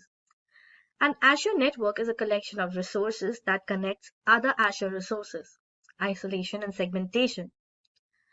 Internet communications communicate among Azure resources, communicating with on-premises resources. route network traffic, filter network traffic, and connect virtual networks are some of the core networking features provided by Azure Virtual Networks. Next, we will talk about VPN Gateway. A virtual network gateway, or VPN gateway, is a form of the virtual network gateway. Azure instances are installed in Azure Virtual Network instances and provide connectivity for services such as a site-to-site connection connects on-premises data centers to virtual networks. A point-to-site link connects individual devices to virtual networks, and a network-to-network connection connects virtual networks to other virtual networks. So now moving on in ExpressRoute. With the support of a connectivity provider, ExpressRoute allows you to expand your on-premises networks into the Microsoft Cloud over a private connection. You can connect to Microsoft Cloud services such as Microsoft Azure and Microsoft 365 using ExpressRoute. An any-to-any IPVPN network, a point-to-point Ethernet network, or a virtual cross-connection through a connectivity provider at a co-location facility can all be used for connectivity. So ExpressRoute connections are not made through a public network. As a result, ExpressRoute connections provide more reliability, quicker speeds, constant latencies, and higher security than traditional internet connections. Now we have reached the last service offered by Azure that we will discuss: storage. Microsoft Azure Storage Platform is a cloud storage technology designed for current data storage scenarios. A massive scalable object stored for data object, disk storage for Azure virtual machines, a file system service for the cloud, a messaging store for reliable communications, and a NoSQL store are all available through core storage services. The services offered by are Azure Blob Storage, Azure Table Storage, Azure Queue Storage, and Azure File Storage. So the first one is Azure Blob Storage. Blob Storage is a Microsoft Azure service for storing binary big objects made up of unstructured material like text, photos, and videos, as well as associated metadata. Blob storage objects can be accessed through HTTP or HTTPs from anywhere in the globe by users or clients' applications. Blob storage objects can be accessed using the Azure Storage REST API, Azure PowerShell, and Azure CLI, or a client library for Azure Storage. Coming to the next one is Azure Table Storage. Large volumes of structured data are stored in Azure Table Storage. The service is a NoSQL data store that takes requests from both inside and outside the Azure cloud. Now, Azure tables are great for storing non-relational structured data. Table storage can be used to store and query large amount of structured, non-relational data, and it will scale as demand grows. Moving on to the next one, that is Azure Queue Storage. Azure Queue Storage is a service that allows you to store massive amounts of data. Authenticated HTTP or HTTPs call allow you access the messages from anywhere in the world. A queue message can have a maximum size of 64 KB. A queue can hold millions of messages, up to the storage of account's overall capacity limit. Queues are widely used to build a backlog of work for asynchronous processing. Now coming to the last one is Azure File Storage. Azure Files provides fully managed cloud files that can be accessed via the industry standard server, message block, or network file system protocols. Cloud and on-premises deployments can both mount Azure Files file shares at the same time. Windows, Linux, and Mac OS clients can access SMB Azure file shares. Clients running Linux or Mac OS can access NFS Azure file shares, additionally using Azure file synchronization. SMB Azure file shares can be cached on Windows servers for rapid access near where the data is used. So now that we have covered all of the important services offered by Azure and their functionality, let's dive deeper into the concept and look into how Azure is better than other cloud platforms. So first is Microsoft Azure PaaS gives developers the environment, tools, and building blocks they need to create and deploy new cloud services quickly. It also provides the critical DevOps linkages required for monitoring, maintaining, and fine-tuning such apps. Microsoft handles much of the infrastructure management behind the scenes with Azure PaaS. As a result, Azure deployment allows for a singular emphasis on innovations. Second is the compatibility of Azure with one of the most beneficial feature of Azure, and that is the .NET programming language, which gives Microsoft a significant advantage over AWS and the rest of the competition. Azure was designed and tuned to work seamlessly with both old and new apps built on the platform framework for .NET programming. Now, Azure was built using the security development cycle, which is a leading assurance process in the industry. It has security at its core, ensuring that private data and services are kept secure and protected while on Azure cloud. Fourth is, on Azure, hybrid apps can be created that take advantage of resources in data centers at the service provider's end or within Azure itself. To increase usability and speed, Azure now offers a greater selection of hybrid connections, such as virtual private networks, caches, content delivery networks, and express route connections. Fifth is, if a company already utilizes Microsoft software, it is likely to be covered by Microsoft Enterprise Agreement. It is eligible to discounts on Microsoft software because Microsoft frequently modifies these agreements to reduce Azure pricing. As a result of the Enterprise Agreement, businesses can often get large discounts for adopting Azure. Let's have a quick demo for Azure services for their better understanding. So in this demo, we will first create our resource group and an SQL database for it, and a server also. So first you need to log in your Microsoft Azure account and then click here and go to resource groups. Click on create button. So for subscription, we will have our free trial option and give it a name according to our requirement. Like for now, I'm giving it Azure Demo Simply, and the region according to your area, like where you want to deploy your apps, that you will be publishing here, and click on review plus create. Here you will get all the information that you need to review, that all the information here are correct or not, and then click on create button. It will take a few seconds. Now you can see this notification that your resource group is created, and here you can see that the name of your resource group, the subscription, and the location. So now what we need to do is we will create a SQL database for it. Here you can see all the details. So to create our SQL database, we will first need to create a web app. So where we need to go is,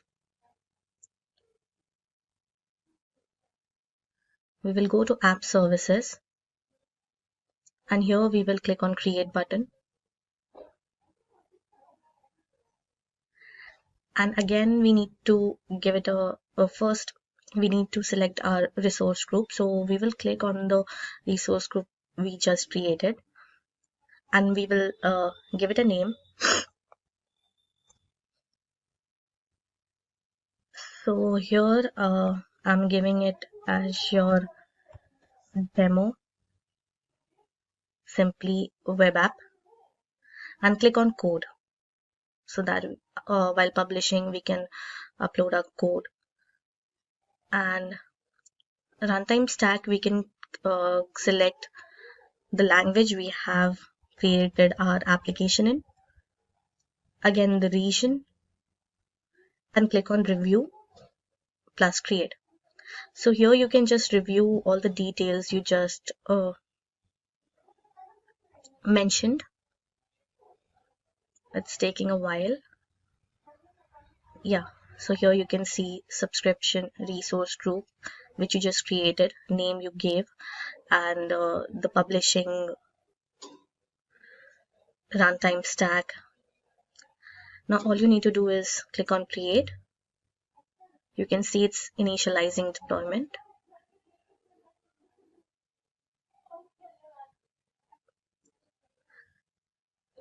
You need to be very careful with the region, because sometimes it may create problem while deploying.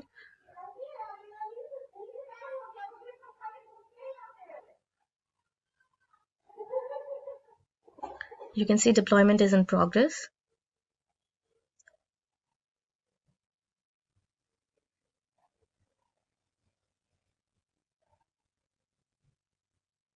Now you can see your deployment is completed. So you just need to go to resources.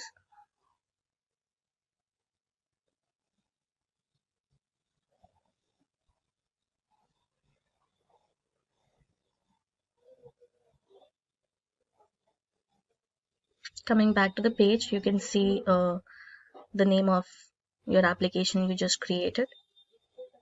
Now as we are done with the web app, now we need to create our SQL database. So coming to the SQL database page, we will click on create button. Again, the subscription we have to give free trial, and the resource group we just created, because that's where we are publishing our web application, and that's where we need to attach our database with. So now we need to give a name to our database. So here I'm giving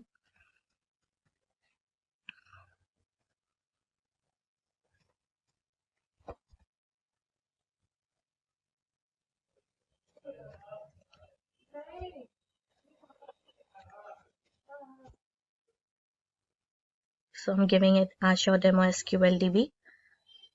And here you can see that we don't have any items to select as a server, so we will click on create new. Here we will create a server for our SQL database and give it a name. So I'm giving it a name.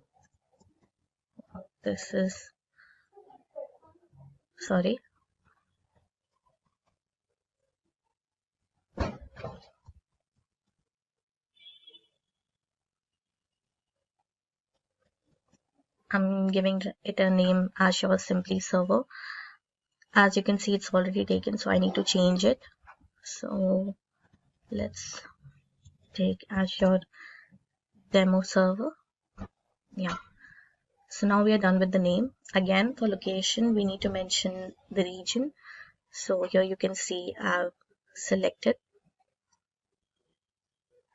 Now coming, here we have to enter our admin login. So here I'm giving my organization's name.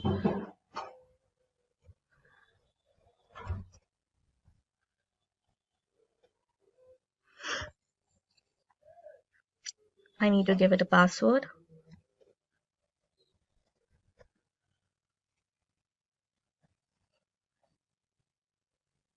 Then confirm password.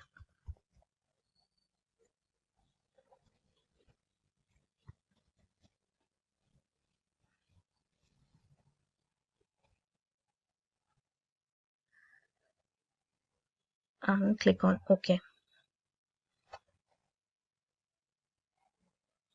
So here you can see that database name has already been attached to it, the database we just created.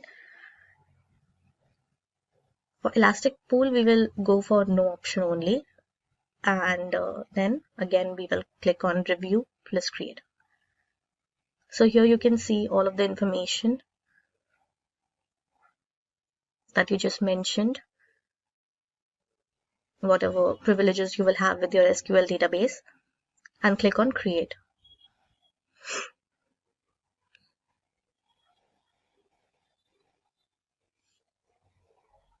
You can see deployment has been initialized.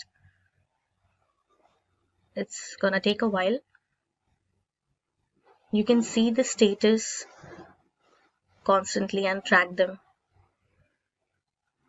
Here you can see deployment is in progress, and in a while you will see the name being flashed over here.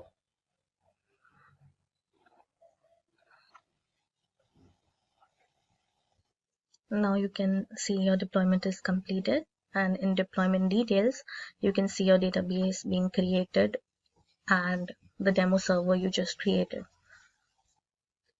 Now going back to your resource group, the one we created at first, clicking on the name, we can see all the tasks we just did, like creating a web app, creating a database for it, and also a server for your database. Now all you need to do is publish your application that you created for yourself and deploy it over here. Let's look into what is AWS. AWS is a broadly adapted cloud platform which offers several on-demand operations like compute power, database storage, content delivery, etc. And that helps corporate scale and grow. AWS services can be used to create and deploy any application in the cloud. For example, it provides services over the internet just like World Wide Web, and AWS is the largest cloud platform available that you can use for either creating the application, creating the databases, likewise the other features also you can use simultaneously. Now what are the benefits of AWS? The first is it is easy to use. For using the AWS, you require the good internet connectivity, and then you can actually browse it using the web console, and also you can use the command line interfaces as well. Second, flexibility. AWS offers you a flexibility so that you can actually change or tweak your solutions whenever you require. Reliability. So with the help of the redundant infrastructure across the globe, the AWS gives you the reliability that any application or any databases, if you are running on the AWS, that would be basically up all the time, and there will be no or very less downtime. Then comes the scalability. So scalability is one of the important features of AWS, and in that case you can actually scale up your resources at any time you require. So for example, if any of your application is overutilized and you require more resources to run your application, you can do that on the fly.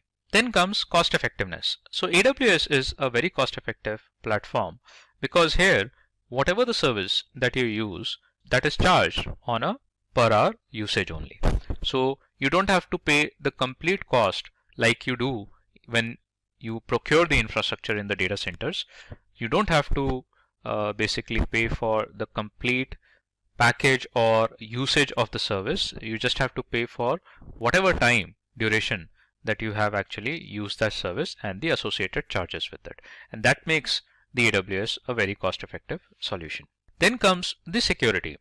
So AWS is a secure platform, and a lot of measures have been taken so that the security can be enhanced and upgraded in the AWS. So from the infrastructure level, the AWS have a very high level of security that is implemented, and from the application and the solution perspective, it gives you a lot of features where you can actually apply the security as per your requirement onto your applications. Coming to the AWS services. So essentially AWS services are compute, storage, database, migration, networking and content delivery, developer tools, management tools, media services, machine learning, analytics, security, identity and compliance, mobile services, application integration, AR and VR, which is augmented reality and virtual reality, customer engagement, business productivity, desktop and app streaming, Internet of Things, which is IoT. Now let's look into the compute service, which is one of the widely used service on the AWS. And what does the compute service do? These services help developers build, deploy, and scale an application in the cloud platform, that is EC2, Lambda, Elastic Container Service, Elastic Load Balancer, Lightsail, and Elastic Beanstalk. These are the services which lie in the compute service section only. One of the most widely used service within the compute section is EC2, which stands for Elastic Cloud Compute. It is a web service that allows developer to rent virtual machines and help to resize the compute capacity. So here what you can do is you can run the virtual machines and you have the privileges to select the type of operating system that you want should be running on your instances or on your virtual machines. And likewise, later you can customize as per your requirement. Lambda is a serverless compute service. It is also responsible to execute code for a specific application. So those who are from the development background, they can focus more on creation of a code. They don't have to create a server, manage it. Instead, they can use a Lambda where they can deploy their code directly onto the Lambda server. Then comes the storage service. Now, couple of storage services are S3 Glacier, EBS, which is Elastic Block Storage, Storage Gateway. Now, AWS provides web data storage service for archiving data. Also, its main advantage is disaster data recovery with high durability. Let's look into some of the essential storage services, and one of the most widely used storage services is S3, which stands for Simple Storage Service. In the Simple Storage Service, what you need to do is you have to create a bucket, and in that bucket you have to put the files in it. So S3 gives open cloud-based storage service which is utilized for online data backup. Then comes the EBS, which is an Elastic Block Storage. Now you can understand EBS as a virtual hard drive also, which attaches with the EC2, and it provides high availability storage volume for persistent data. It is mainly used by Amazon EC2 instances. Then you have the database services. AWS Database Domain Service offers cost-efficient, highly secure, and scalable database instances in the cloud. And some of the database services are RDS, which is a relational database service, DynamoDB, the non-relational or NoSQL or NoSQL database service, Elasticache, and Amazon Redshift. Now, one of the essential database service is the DynamoDB. It is a flexible NoSQL database service which offers fast and reliable performance with no scalability issues. It is fast, reliable, highly scalable, and suitable for small scale applications like mobile applications, gaming applications, or anything with respect to the Internet of Things devices. There, the DynamoDB is most widely used or suitable. Then comes the relational database service, that is the RDS, which is a structured database service. It is a managed distributed relational database cloud service that helps developers to operate and scale database in a simple manner. So RDS has different vendors platform with respect to the database usage, and that includes the PostgreSQL, MySQL, then you have Oracle, Microsoft, or MS SQL, and they have their own customized database as well, that is called as the Amazon Aurora. Along with that, they have a Maria database or MariaDB as well. So these are a couple of vendors that give their database engines that you can use on the RDS. Now coming to the networking services, it offers a highly secure cloud platform and helps in connecting your physical network to your private virtual network with high transfer speed. Now, some of the services in the networking and content delivery are VPC, which is a virtual private cloud, a very important service in order to make your applications or services more secure. Route 53, which is a DNS mapping service. Direct Connect, which directly connects with the AWS services and with your data centers. And the CloudFront, that is basically a content delivery service. Now coming to the VPC or a virtual private cloud, it helps a developer to deploy AWS resources such as Amazon EC2 instances in a private virtual cloud, so that you can actually make your EC2 isolated or make it more secure, and even you can make it for a public access also. Depends on the administrator that how they want to customize it. So the complete control of a VPC and its networking is with the admins. Then comes the Route 53 service. It is a web service with highly available domain name system or the DNS that helps user to route software by translating text into IP address, and that is why it is called as a DNS mapping service. And that helps you to use your domains or the external domains pointed to the AWS services in case if you use AWS for hosting your websites or the applications. Note, DNS translates text into the IP address. Now coming to the developer tool services, it helps a user build, deploy and run an application source code automatically. It also updates the server and instance on the workload. So first is the CodeStar, Code Build, Code Deploy, Code Pipeline. So CodeStar, it is a service designed to manage application development at a single place. Here developers can quickly develop, build and deploy applications on AWS. So all the managed app development can be done with the CodeStar. Code Build removes the hassle of managing physical servers and helps developer build and test code with continuous scaling. So security, identity and compliance services helps in monitoring a safe environment for your AWS resources by providing limited access to specific users. So in case, let's assume that you have to give an access to someone but with limited privileges, you can primarily use IAM in that case. And if you want to make your applications or deployments more secure, then you can use these services like KMS, IAM, Cognito, WAF, which acts as a firewall. Now the IAM service, which is the Identity Access Management, is a framework that helps in maintaining access to AWS services in a secure way. So what happens is that the admin who has the complete access of the AWS console provide access to users, and there can be different users, and they would have the privilege accesses defined by the admin. So what type of permissions the admin gives them, they would have those limited access on the AWS console. KMS enables users to create and manage the encryption keys that are used for encrypting data. Coming to management tool services, with the help of management tools using this service, an individual can optimize costs, minimize risk, and automate all the resources running on the AWS infrastructure efficiently. So with the management tools, you can monitor the resources application, its tools and the utilizations, and along with that you can scale up, scale down the resources likewise. With the help of the management tools, you can also do the auditing task. So one of the essential service in the management tool service is the CloudWatch.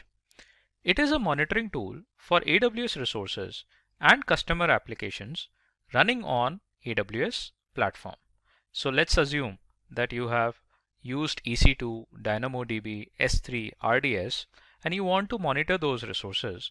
You can use the CloudWatch that can give you the results. Coming to the CloudFormation, this service helps you in monitoring all your AWS resources at one place so that you can spend minimum time in managing those resources and maximum time on developing the application.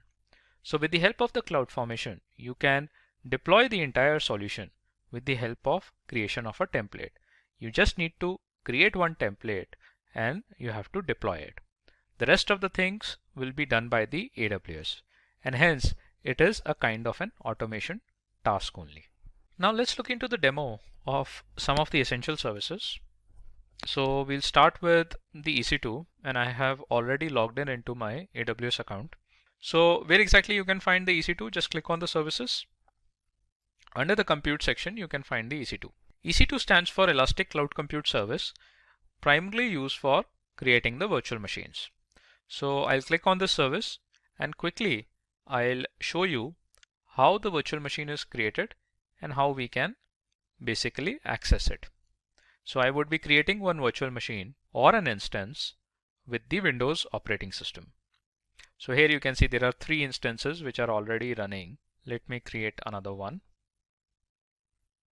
So you have to click on Launch Instances, and here you have to select some configuration details. So most of the configuration details I'll be taking as default, and wherever it is necessary I'll be making the changes. So first of all, you have to select the operating system in the form of AMI, and I would be looking for Windows 2016, and then you have to select the type of instance with respect to the CPUs, number of CPUs, and the memory capacity. So I'll go with T2.micro, which is a free tier eligible instance. In the configure instance details, the rest of the things we'll keep it as default as of now. Click on Add Storage.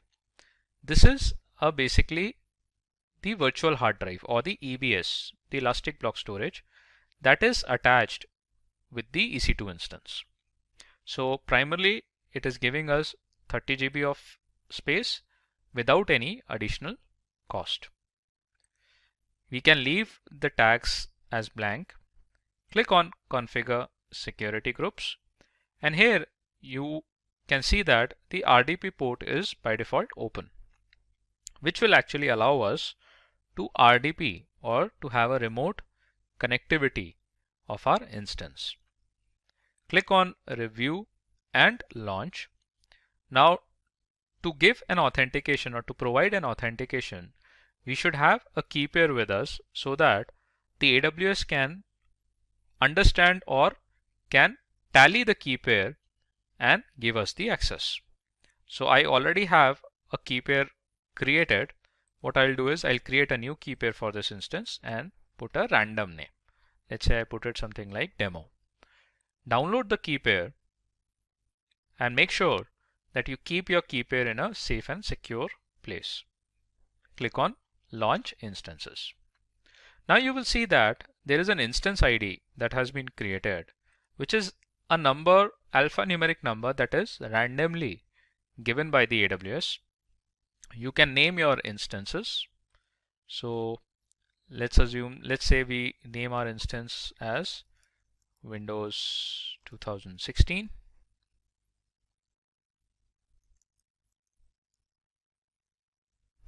Click on Save. And the AWS deploys our instance on a respective infrastructure.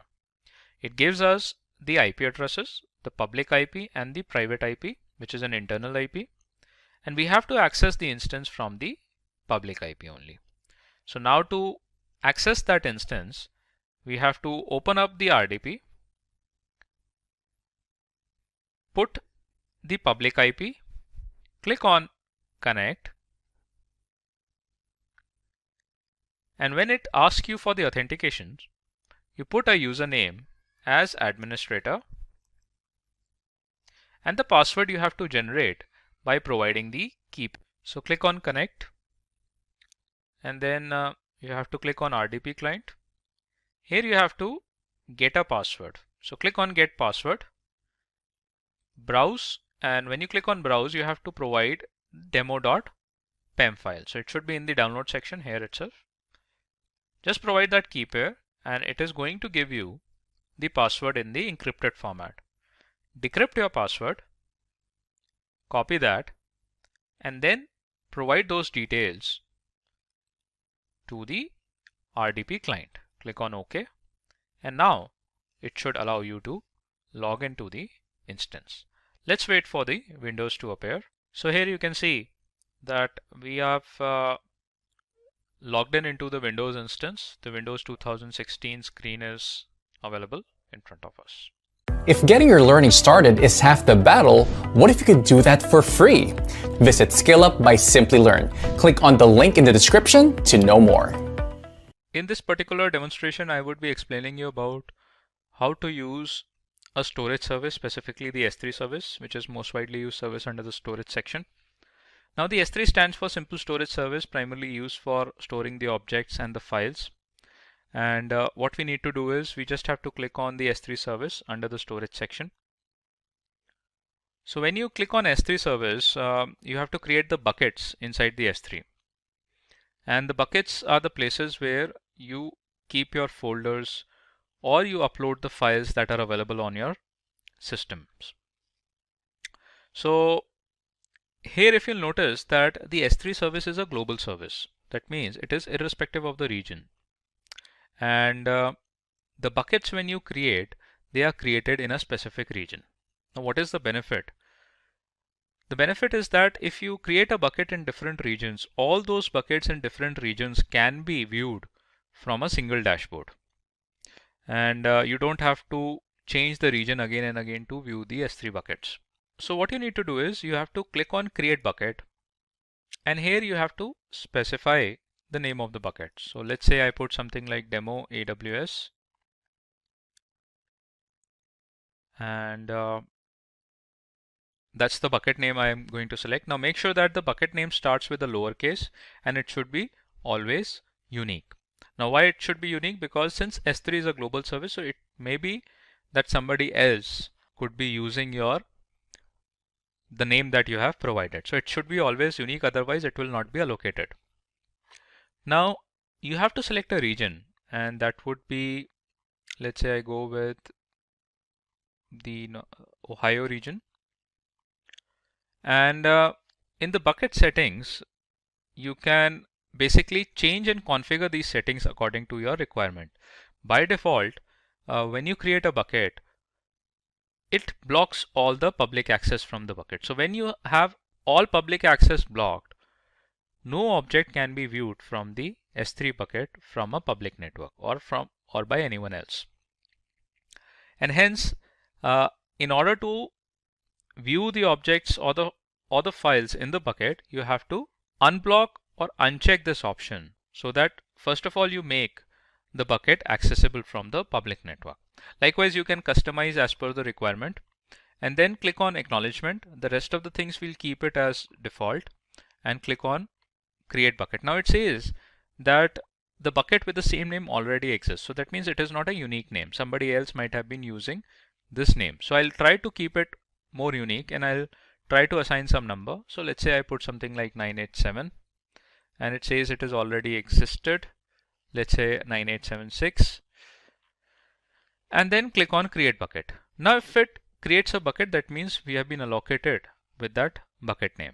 So let's wait for a minute to get that bucket created. So that happens quickly, and you can see there are a couple of buckets already created here, and these buckets can be viewed in a single dashboard.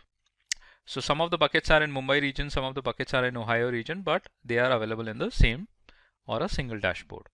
So I'll open up the bucket that I have recently created, and I'll try to upload some documents. Now what you can do is you can create a folder also inside the S3, and when you create a folder, you can upload the objects accordingly. Otherwise, you can directly also upload the objects. So click on upload, and we will upload any random file from my system onto the S3. So I'll basically file, and then click on upload.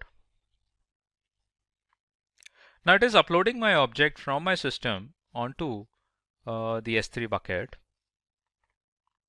and now it has successfully done. So it says the message is successful. Now in order to validate, I will click on the bucket from the S3 service and view this object. Now you can see here is my bucket. So I'll just open up this bucket and these DNS records.csv file is available with us. Now the S3 is not only limited till storing the objects or the files. It has many other functionalities and the features also.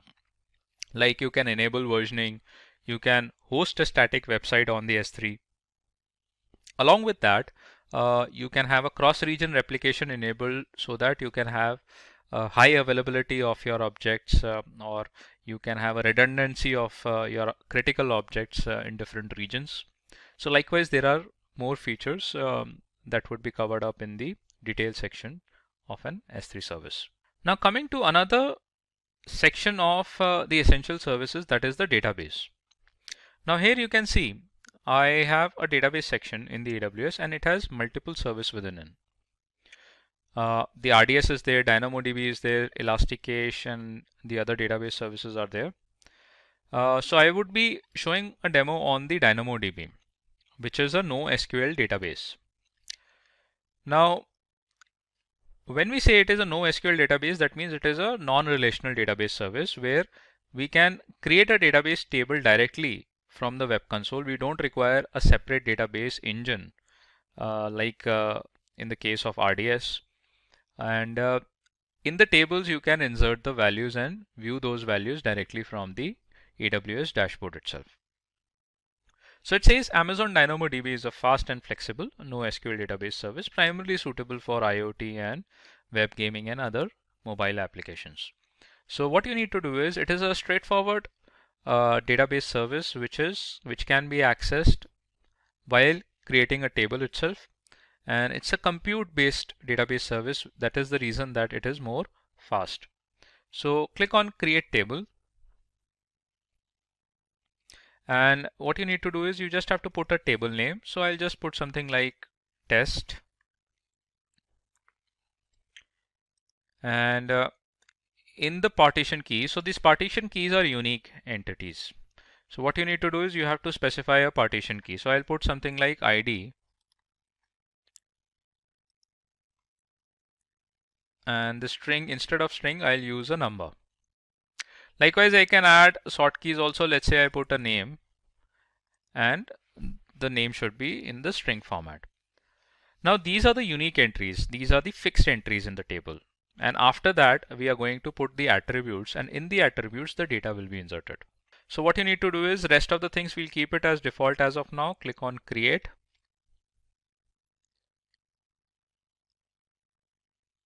And here you can see the table has been created. The test table has been created. Now if I click on the items, so you would see that it has the sort keys available, the ID and the sort key associated with that. That is the name. But it does not have any entry because we have not added any value or the attributes. So how we can add or insert the values in this table? That can be done many ways. You can enter manually. You can use the help of CLI to enter the large chunk of data directly, upload it onto the DynamoDB table, and also you can use the APIs also in order to insert the data inside the table. So what you will do is, we will click on create item, and in the ID we will put some value. Let's say number 1 string. Let's say we put something like we will go with a random name. So instead of putting any name, we'll put a value like ABCD. That should be fine. And then we will insert some attributes. So let's say I put string as rank, and I'll put something like rank 2, and then click on save. So here you will see, just refresh the database table, close it and open it up again. Click on the items. Now here you can see the ID 1, name is ABCD, got the rank 2. Likewise, you can click on create items. Let's say the serial number or the ID 2. Name, let's say we put something like, we can go with XYZ, any random thing, put it up as number rank. And let's say this particular value got a rank 3. Likewise, you can add some more items.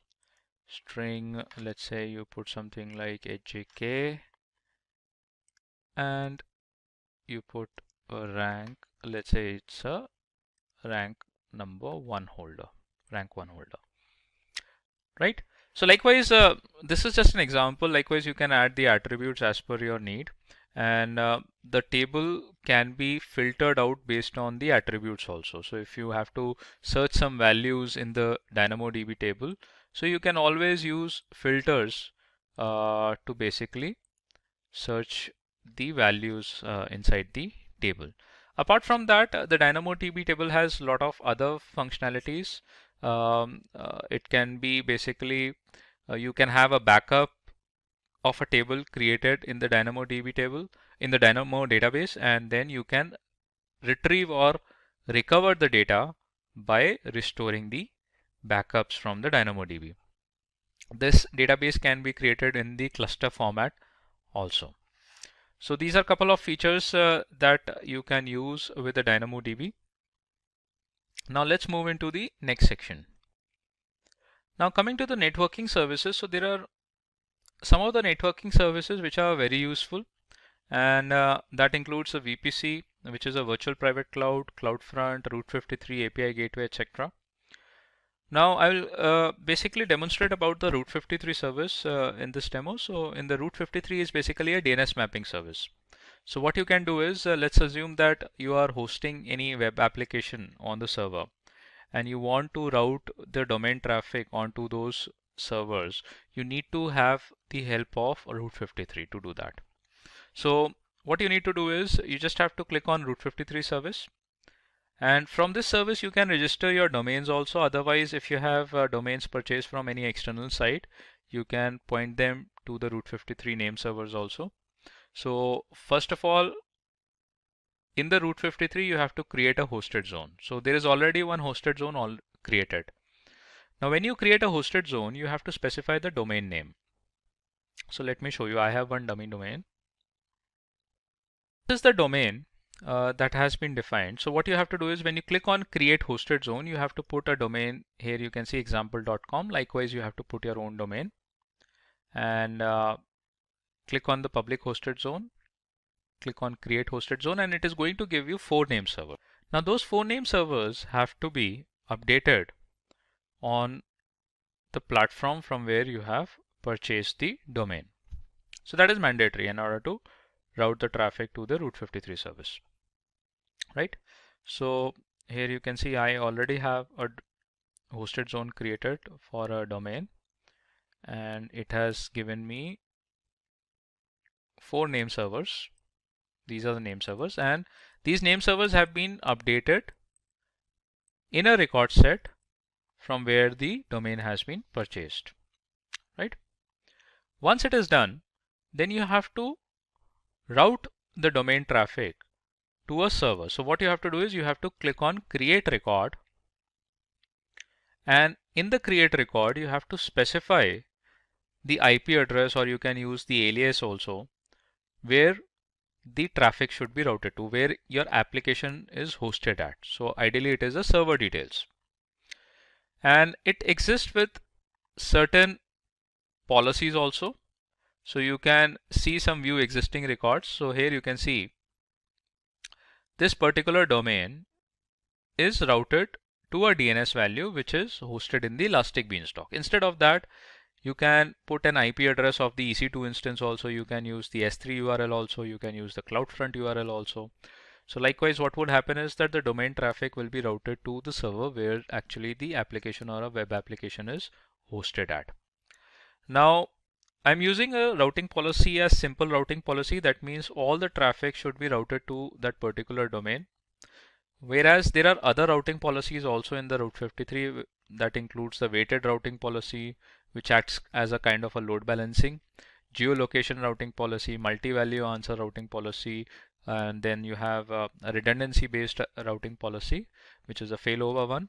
So likewise, you can select as per your requirement.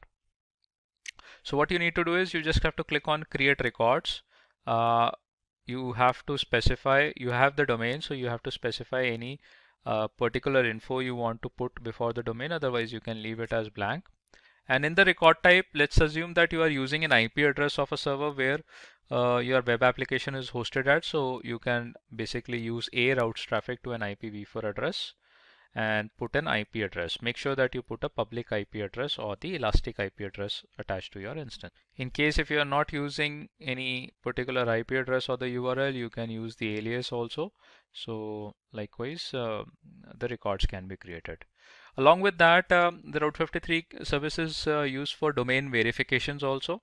Like if you want the email services onto your web application, then you can basically verify your domain directly from the Route 53 service. You can get the verification done for the SSL certificate creation. For that also, the records will be directly created from the Route 53 service because it is actually managing or hosting your domain. Now, with respect to the security services, the most widely used service is the IAM, which is Identity Access Management. That lies under security, identity, and compliance. So, from the IAM, you can create the users whom you want to give an access to your AWS console. You can create groups and you can add multiple users in that group, give them the permissions. You can create the roles also so that multiple services can interact or integrate it together. So, how the IAM is used? Click on the IAM service and I'll show you how a particular user can be created and how the user is basically uses the credentials to access the AWS console. Now the IAM dashboard is open and when you open up the IAM dashboard, it gives you the URL. So this is the URL through which the user has to actually access the AWS console by providing the user credentials. Now how the users are created, just click on the users and here you just have to click on add user. So I'll create one sample user. Let's say I put something like sample user. And what type of an access you want to give that particular user? Do you want to give a programmatic access, which is primarily the CLI access, or you want to give the AWS Management Console? So right now we'll go with the AWS Management Console access. Now, do you want an auto generation of the password or do you want to customize the password? So let's assume that we customize the password. So put any value. Make sure the password meets all the criterias and then click on next permissions. Now, what kind of permissions you want to give to that user? Let's assume that you want to give an access of a particular service only to that user. So you have to actually search a policy for that particular service that can be given an access to a user. Otherwise, if you want to give an admin policy or the admin access to that user, you can search an admin policy there. So the permissions are important, otherwise the user would not have privileges to access the AWS console. So we'll attach the existing policies directly. So click on it. And here, let's assume that I want to give an admin access to that user. So I'll just click on the admin access. Now, to a particular user, you can give multiple policies also. It is not necessary that you have to give only a single policy. So you can provide a multiple policies to the users also. Now click on next tags. Let's make the tags blank. Click on review and create a user. Now you'll see that our sample user would be created, and to access the console, we'll just copy this URL, which has the account information as well. That is the account number. So copy the link, or you can copy the complete URL. Log out from the root account.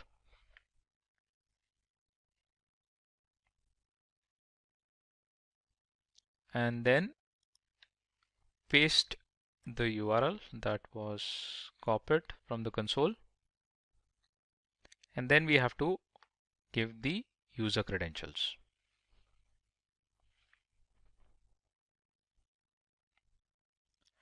So we'll put sample user as the username and the password that we provided while creating the user. Click on sign in, and if it is correct, then it should allow us to log in into the AWS console while asking the password change. So we'll change the password.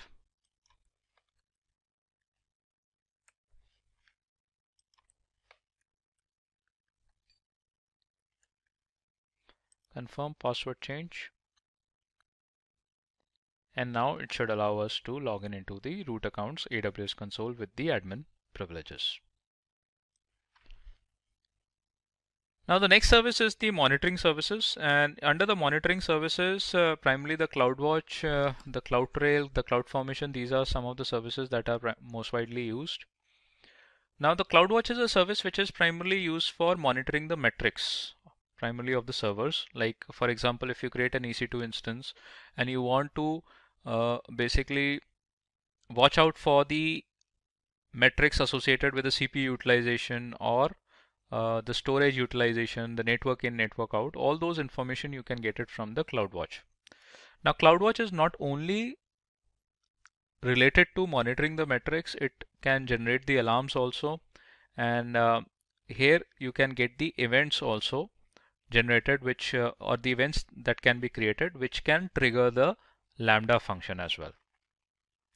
So what you have to do is you just have to click on a dashboard. So monitoring metrics are viewed with the help of the CloudWatch. So first of all, you have to create a dashboard. Now you have to put a dashboard name. Let's say I put something like monitoring EC2. Click on create dashboard. Now how do you want the reports to be published? You have to actually select a widget.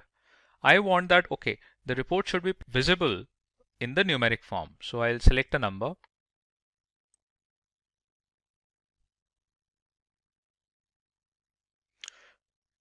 Now click on the dashboard that was created, and let's again add the widget. And here we'll select the metrics primarily for the EC2 per instance metrics. So we have one single instance running. Now there are 14 metrics available for that particular instance. Now I would be looking for the CPU utilization for this particular instance. So I'll just select for the CPU utilization, and it is going to give me some information about what is the current CPU utilization of that particular instance. So that is somewhere around 29.3%. The CPU utilization has been done for the single instance that is running in my EC2 dashboard. So likewise, you can add some more metrics and view them in this particular dashboard, and the CloudWatch will keep on publishing the data at a refresh interval of 5 minutes. That is the default value. In this video, we'll go through Azure Machine Learning in detail, including its capabilities, the Azure ecosystem that supports machine learning, and the various ways we train and build models, starting with what is Azure Machine Learning, followed by who is machine learning for. Then we will look into its infrastructure, readiness, and security. Then we will dive into machine learning project workflow. Following that, we will understand MLOps, DevOps for machine learning. And at last, we will explore the Azure Machine Learning Studio. After that, we will have a demo too. So without doing any further delay, let's start with the video. So what is Azure Machine Learning? Azure Machine Learning is a cloud solution that helps you speed up and manage your machine learning projects. It can be used by machine learning specialists, data scientists, and engineers in their daily workflows. Models are trained and deployed, and MLOps are managed. You can use an open source platform like PyTorch, TensorFlow, or scikit-learn to build a model, or use one created in Azure Machine Learning. Model monitoring, retraining, and redeployment are all made easier using these tools. But this brings us to a question, that who exactly machine learning is for? So individuals and teams deploying MLOps inside their company can use Azure Machine Learning to move machine learning models into production in a safe and auditable environment. Data scientists and machine learning experts will find tools to help them speed up and automate their daily tasks. Tools for embedding models into applications or services will be available to application developers. Platform developers will find a strong set of tools for constructing advanced ML technology underpinned by resilient Azure Resource Manager APIs. Now that we know the basics of Azure ML, let's have a look at its infrastructure, readiness, and security. So Azure Machine Learning is an Azure cloud platform that adds security to machine learning projects. So integrations for security include the following: network security groups in Azure Virtual Networks. Azure Key Vault is a vault where you may store security secrets like storage account access details, and set up an Azure Container Registry behind a VNet. So now let's dive down deep and explore its project workflow. Models are usually created as a part of project with a specific goal and objective. Multiple people are usually involved in these projects. Iterative development is used while experimenting with data, algorithms, and models. Now coming to the project life cycle, while the project lifespan will differ depending on the project, it will typically look like this. A workspace organizes a project and facilitates collaboration among multiple users who are all working toward the same goal. Users in a workspace may easily share the result of their experiments through the Studio user interface, or they can use versioned assets for jobs like environments and storage references. So users' work can be automated in a machine learning pipeline and activated on a timetable or HTTPs request when a project is ready for operation. Therefore, models can be deployed to the managed inferencing solution in real time or batch, abstracting away the infrastructure management that is traditionally necessary for model deployment. Now let's proceed further and understand the concept of MLOps, that is DevOps for machine learning. MLOps or DevOps for machine learning is a process for generating models for production use. If not reproducible, the lifetime of a model from training to deployment must be auditable. MLOps or machine learning operations is based on DevOps principles and methods to improve workflow efficiency. Continuous integration, delivery, and deployment, for example. These ideas are applied to the machine learning process by MLOps with the purpose of experimentation and model deployment can be done more quickly, and quality assurance and end-to-end lineage tracking are more efficient ways to put models into production. Now, let's explore what is Azure ML Studio. So Azure Machine Learning Studio is an online service that includes low-code and no-code alternatives for project development and asset management in Azure Machine Learning. Basically, it is a workspace where you can create, build, train the machine learning models. For an inclusive data science platform, the Studio integrates no-code and code-first experience. So now that we have covered all the important concepts of Azure Machine Learning, let's have a demo for a better understanding of how machine learning is used in Azure. So let's start with a demo. First, you need to browse the link studio.azureml.net, and here you need to log in with your Azure account. So once you have logged in, you will be led to a new window. This is the new window. Here you can see a few options. So let's start and see one by one what these options are. So the first one is projects. Basically, this gives you a list of all the experiments that you have already worked on. So here you can see we haven't worked on any experiment yet.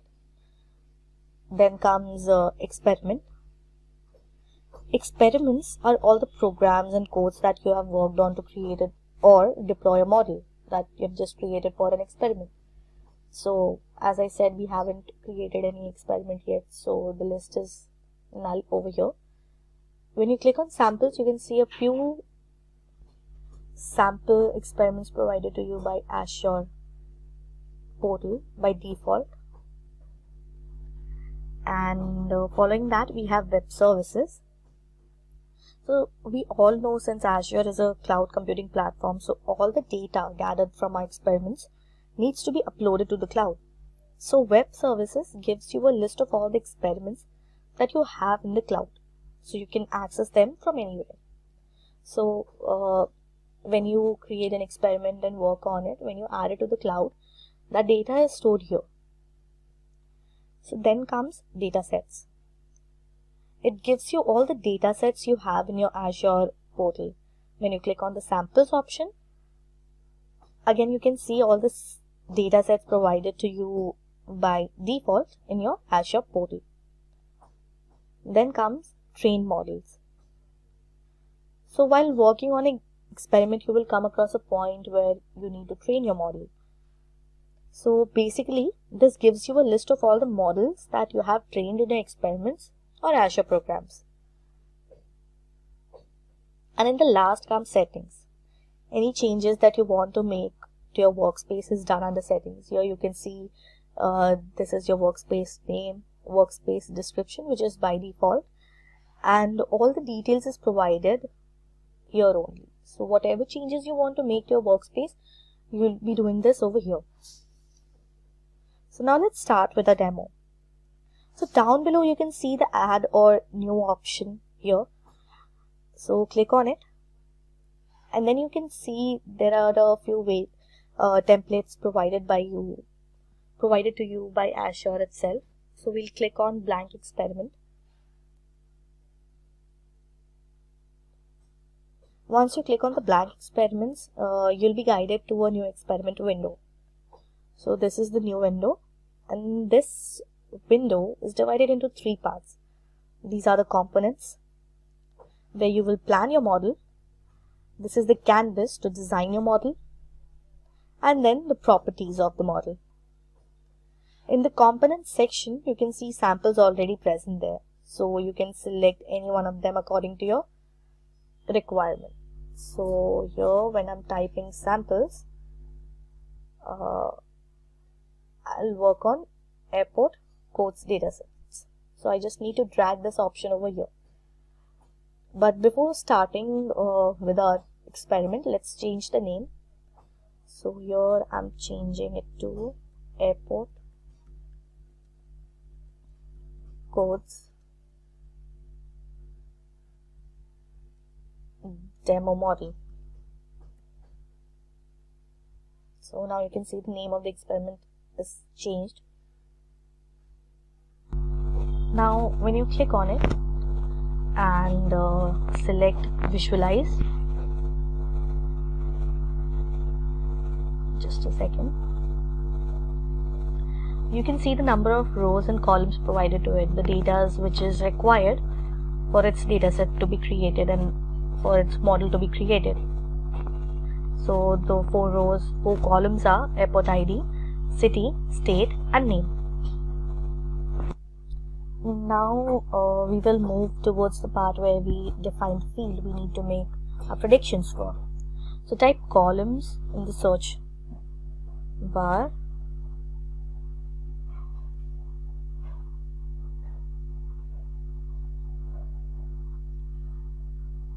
Under manipulation section, you can see there are multiple options provided to you.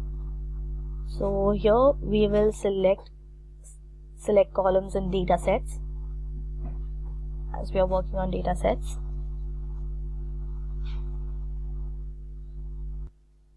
Now connect your data set with this option.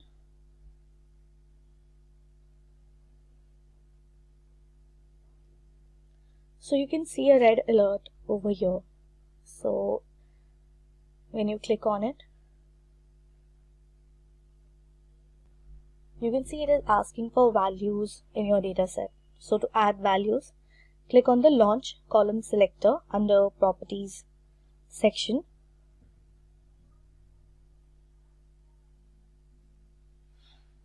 So once you click on it, here you need to select all the options needed for your required values. So for my experiment model, I need all these data sets. So I'll add all of these and then click on the save option. So let me just add these.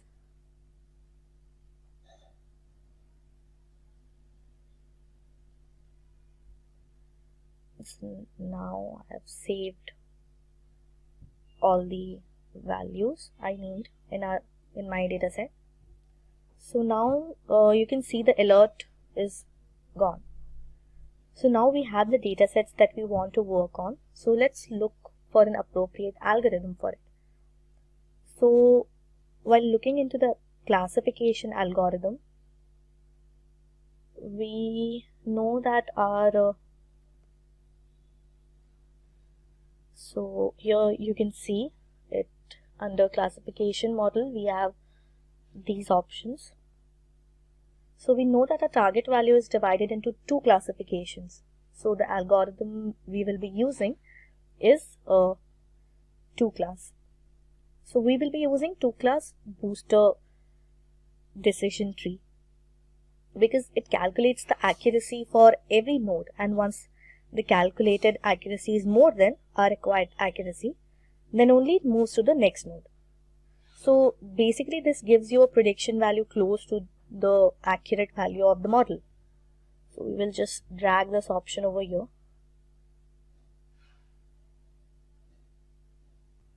So now the next step we have is to train our model. So we just need to type train over here and select train model option. Yeah.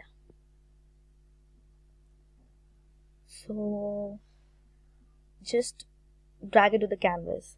Now connect the two booster decision tree to the train model. Now you can again see the red alert for required data, as it doesn't have any data to work on. So our next step is to split the data. So we'll type split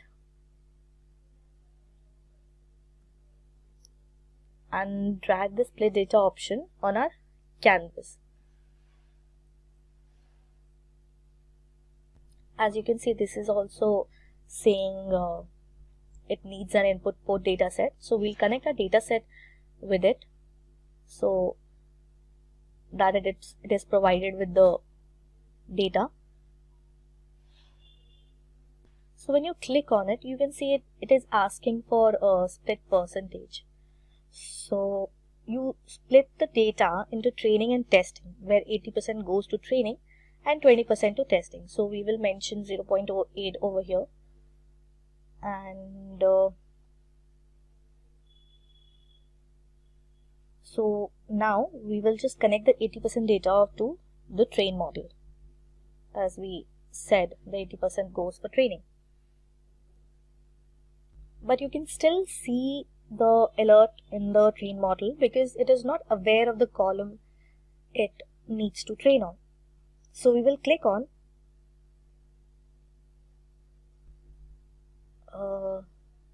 launch column selector. Now you just need to select all the columns you need to work on. So I'm selecting the airport ID number.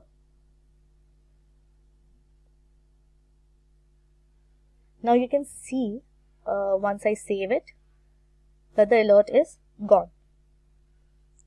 Now our next step is to find the score of our model. So let's type score in our search bar and drag the score model over here. Let me just reduce the size of the canvas. Yeah.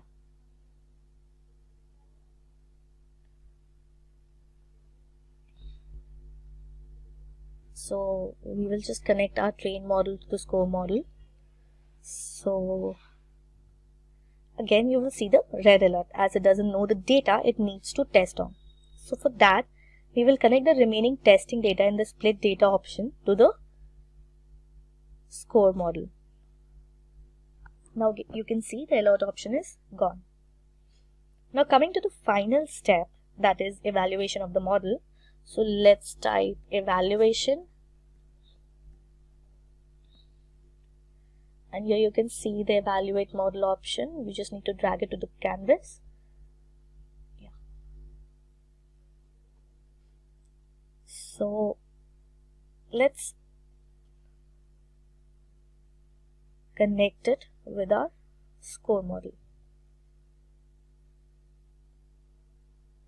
Now your model for the airport code dataset is complete. So this is the whole model. Now you need to save the model and then click on run option. So here I've saved it and you can see it's running.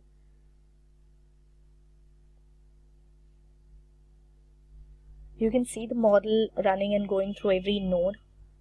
As you can see the green mark as it's verifying through every node.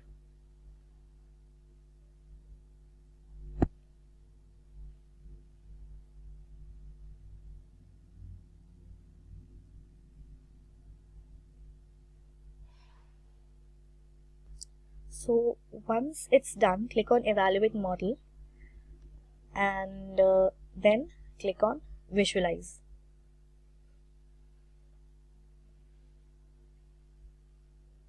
Now you can see the accuracy is 98. Here you can see the accuracy is 98, which is almost the prediction value. Now you can see the positive and negative labels as well. So this whole data is known as confusion matrix. Now for the values close to the positive label, it gives me the number of true predictions. That the number of data I'll provide, it shows that 72 predictions will be right and 1 will be wrong. Now let's go back and run this model over the web. So by clicking on setup web service, we will click on predictive web service.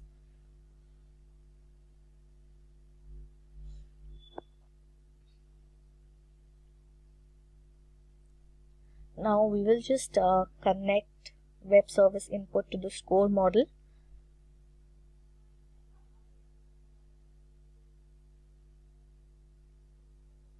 So that once the program is uploaded to the cloud, it is directly connected to the score model and gives us the output. So now you need to save this and run. This will execute the entire model. Now all we are left with is deploying the model. Now we just need to click on deploy web service. So then you will see you will be taken to a new window.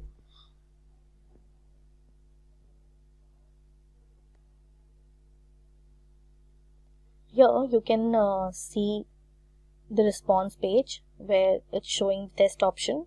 You need to click on it. So here you can see a new window has popped up. So you just need to mention the details. Like for city I am mentioning Bangalore.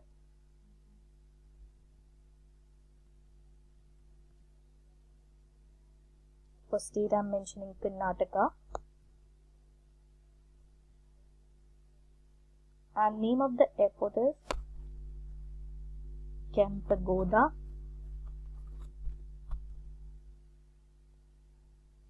International Airport. And I just need to save this data.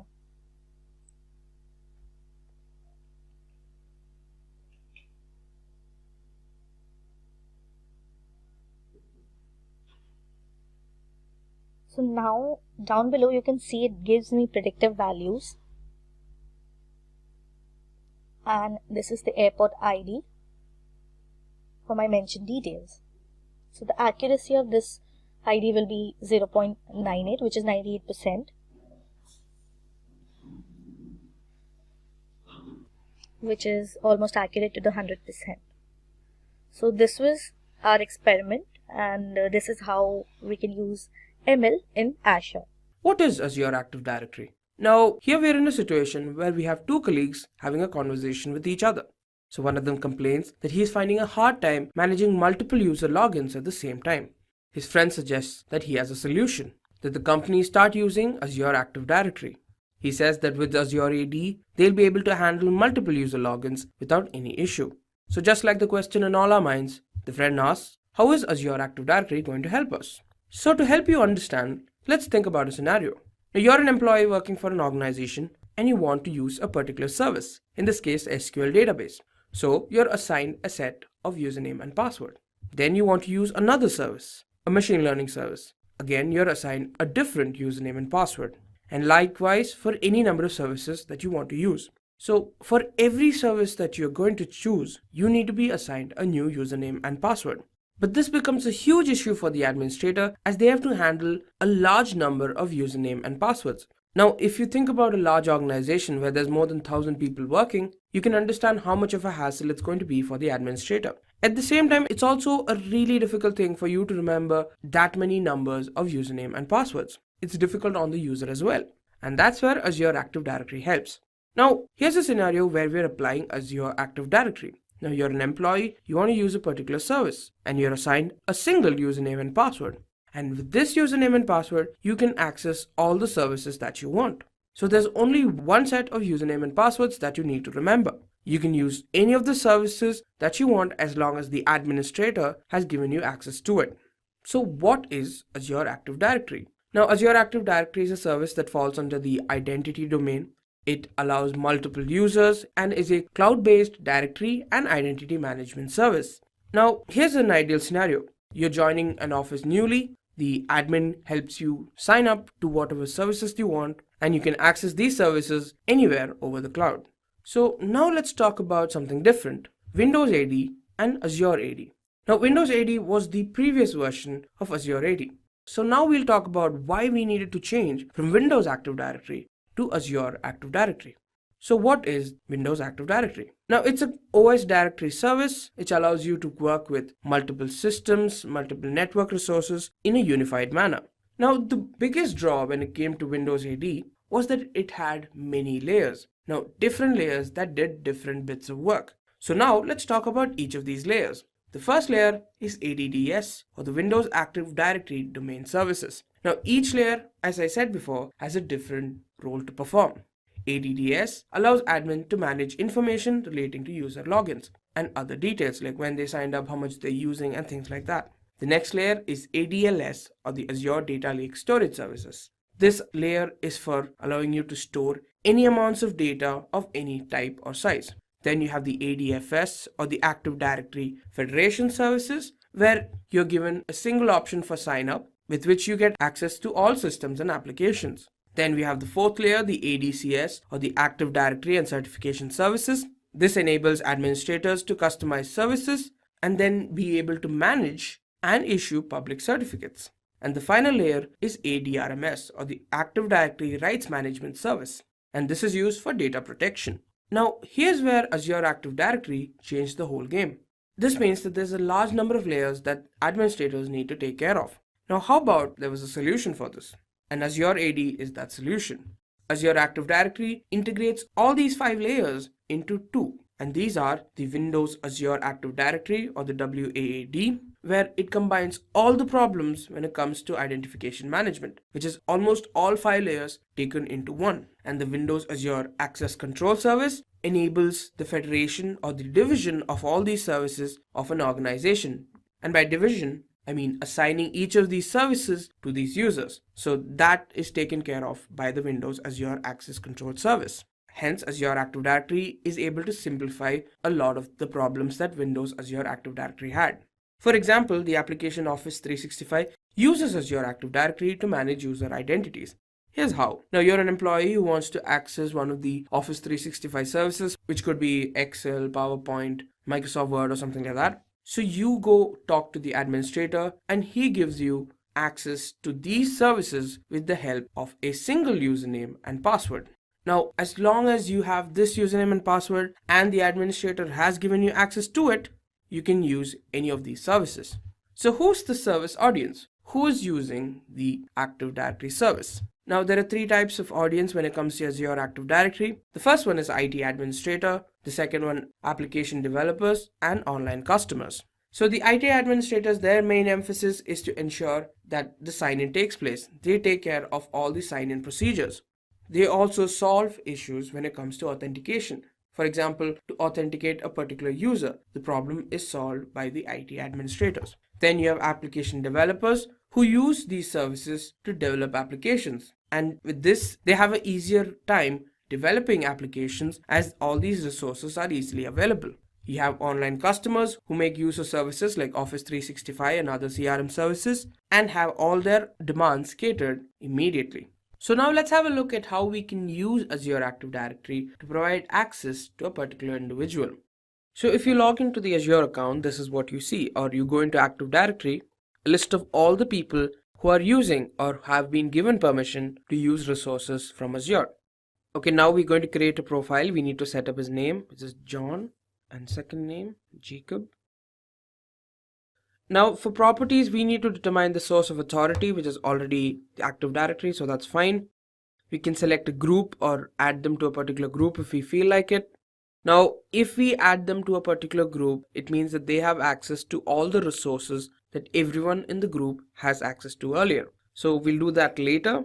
We'll select their directory role, or we can select it here if we need to. It could be user, administrator, or a limited administrator. And now we'll set up a password. So we already got one, and we'll create. And that's it. We have created a user. Now we'll go to their profile. So what we can see here is that you have access to every bit of detail related to this account. So you have the name, your first name, the username, the object ID, job info, everything. You can even have other details like how often they've signed in, when did they sign up. You can check their password, you can reset the password, delete their account, and so much more. Now we can even add a directory role, which we saw earlier. And now let's add this person to the admin group. So, he gets access to all the services that those people have access to. And select. That's it. We've added them. Now the other things that you can see here, there are applications, licenses, devices. These are all restrictions you can add or remove, like which device you can use the system through or with and stuff like that. So that's it. And with that, we've created a user and given him access to certain services. Why should you be interested in Data Factory? Now let's consider a scenario. So here we have two colleagues having a conversation with each other, and they say that the data that they're generating from their applications or products is increasing exponentially. Now, considering that this data is coming from a number of different products, it'll be a bit of a task to analyze and store all of this data. So he wonders how they're going to manage that. His friend suggests that they use Azure's Data Factory. Now, what does Azure's Data Factory actually do?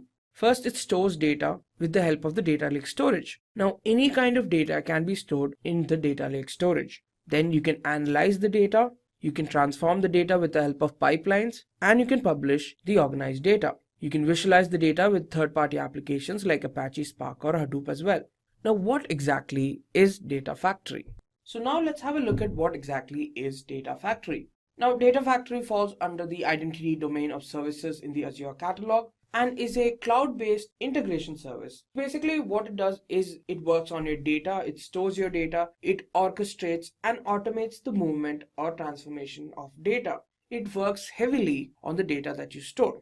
Now, let's see how it actually works or how the flow of its processes are. Firstly, we have the input data set, which is nothing but the data that you have within your data store, the one that you need processed. Then you pass this data through a pipeline. Now, what does a pipeline do? A pipeline basically performs an operation on the data that transforms it, which could be anything from just data movement or some data transformation. Now, data transformation is possible with the help of USQL, some stored procedures, or Hive. Now, after this is done, you get an output dataset.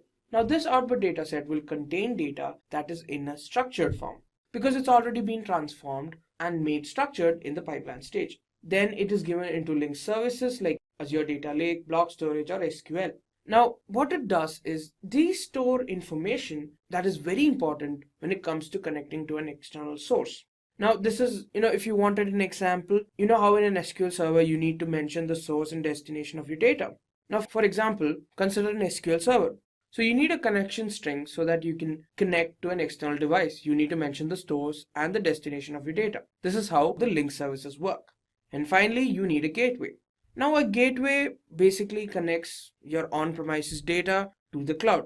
So you do need a client installed on your on-premises system so that you can connect to the Azure cloud. And finally, you have the cloud. Here what happens is your data can be analyzed or visualized with a number of different analytical softwares like Apache Spark, R, Hadoop, and so on. So all this time I've been mentioning that data lake is a very important part when it comes to Azure Data Factory's proper functioning. So now let's talk about what exactly is data lake. Now data lake is a data storage or a file system which is highly scalable and distributed. It is located in the cloud and works with multiple analytics frameworks, which is external frameworks like Hadoop, Apache, and so on. So now let's have a look at it. So first you have your output data set, which is data from the mobile, video, web, social media, so much more. It is sent into the Azure Data Lake store, and then it is provided to external frameworks like R, Apache, and Spark so that they can be worked on. Now, there are two main concepts when it comes to data lake storage. So one of them is storage and the other one is analytics. Now, storage is of unlimited size. It can be petabytes, terabytes, gigabytes, and so much more. It stores a wide variety of data. It could be unstructured or structured data, and it can store really large files. And another concept when it comes to data lake is analytics. Now, how it works. Now, here are two examples of how analytics works when it comes to data lake. Now, when it comes to analytics, you can monitor and diagnose real-time data. For example, data that you're getting from vehicles or buildings. These can be used to optimize how they work, respond to certain events, or generate alerts in case something goes wrong. Then you can also identify fraudulent transactions on your credit card, or you can identify the geographical position of your card. Perhaps monitor how many transactions have been taking place on that card, and so on. So now we're going to have a look at how we can use the Azure Data Factory to move data from an SQL database to a blob storage on the cloud. So here's what we're going to do. So first off, to make a database, what you're going to need is software known as SSMS. So you can find it on Google. It's called, you just need to Google it, SSMS. The first link you can take here, and there you have it. So you just need to click here and download the file. So I've already downloaded the file. So basically this is used to create a database which we'll be transferring to the blob storage.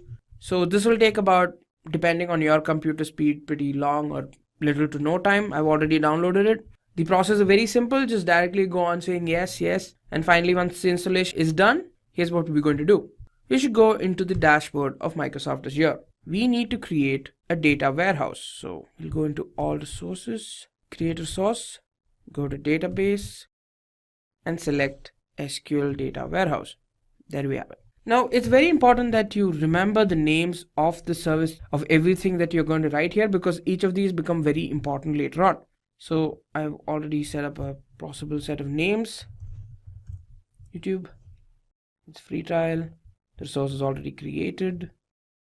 A blank database. The server, we need to create a new one.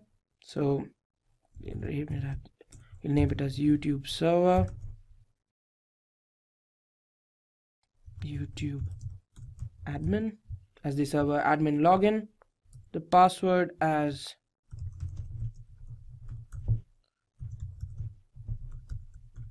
alright, the location does not matter. Okay, that's done. Now here the server is done, and here we need to change how much you want the lowest, how much computation you want, how much the workload, how important your workload is. So we'll put it at the lowest since we don't require much. We'll apply. The rest is normal and create. So now we're creating an SQL data warehouse. So we'll wait. So now the deployment is done. So we'll go to the notification and go to the resource. Here, now this is done. So we'll go to the SSMS, which I've already opened here, and then go here and copy this. Paste it here. SQL authentication, login, which details we have already stored here, which is admin, YouTube admin, and the password, which is also given there. Right. Go to options. We go to the database name, which is YouTube. Everything else is there.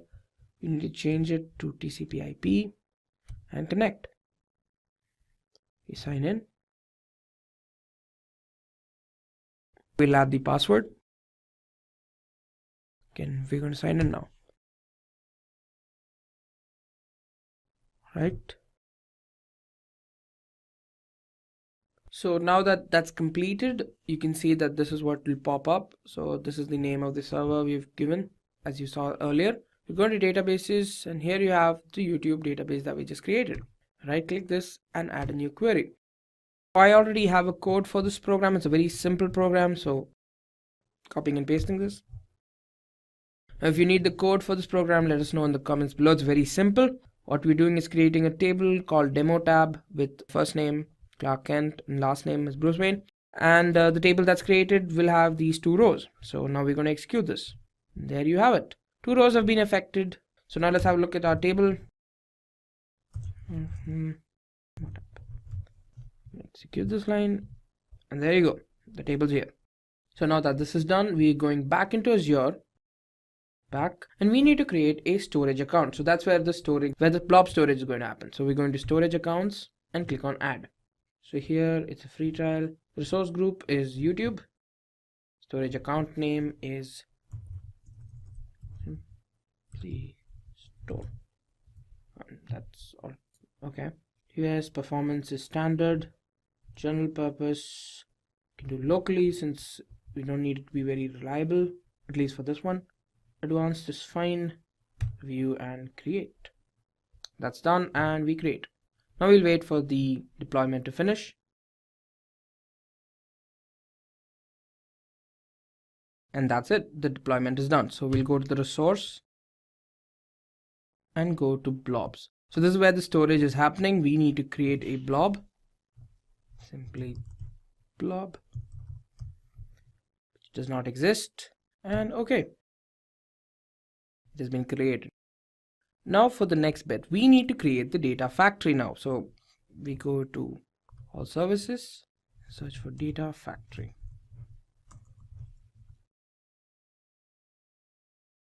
We press add.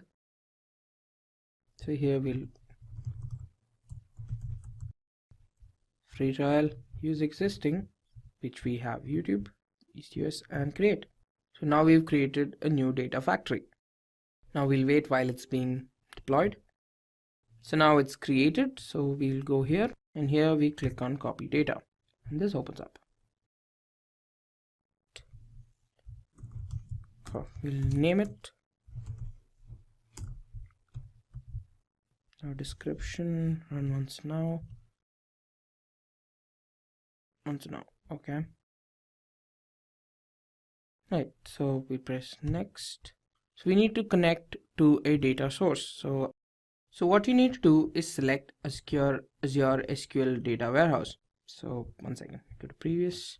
Here we select Azure SQL data warehouse. Go here, search for source, Azure subscription, free trial, here YouTube server, and the database is YouTube. You also need to provide your username and password. I've saved it here. YouTube admin.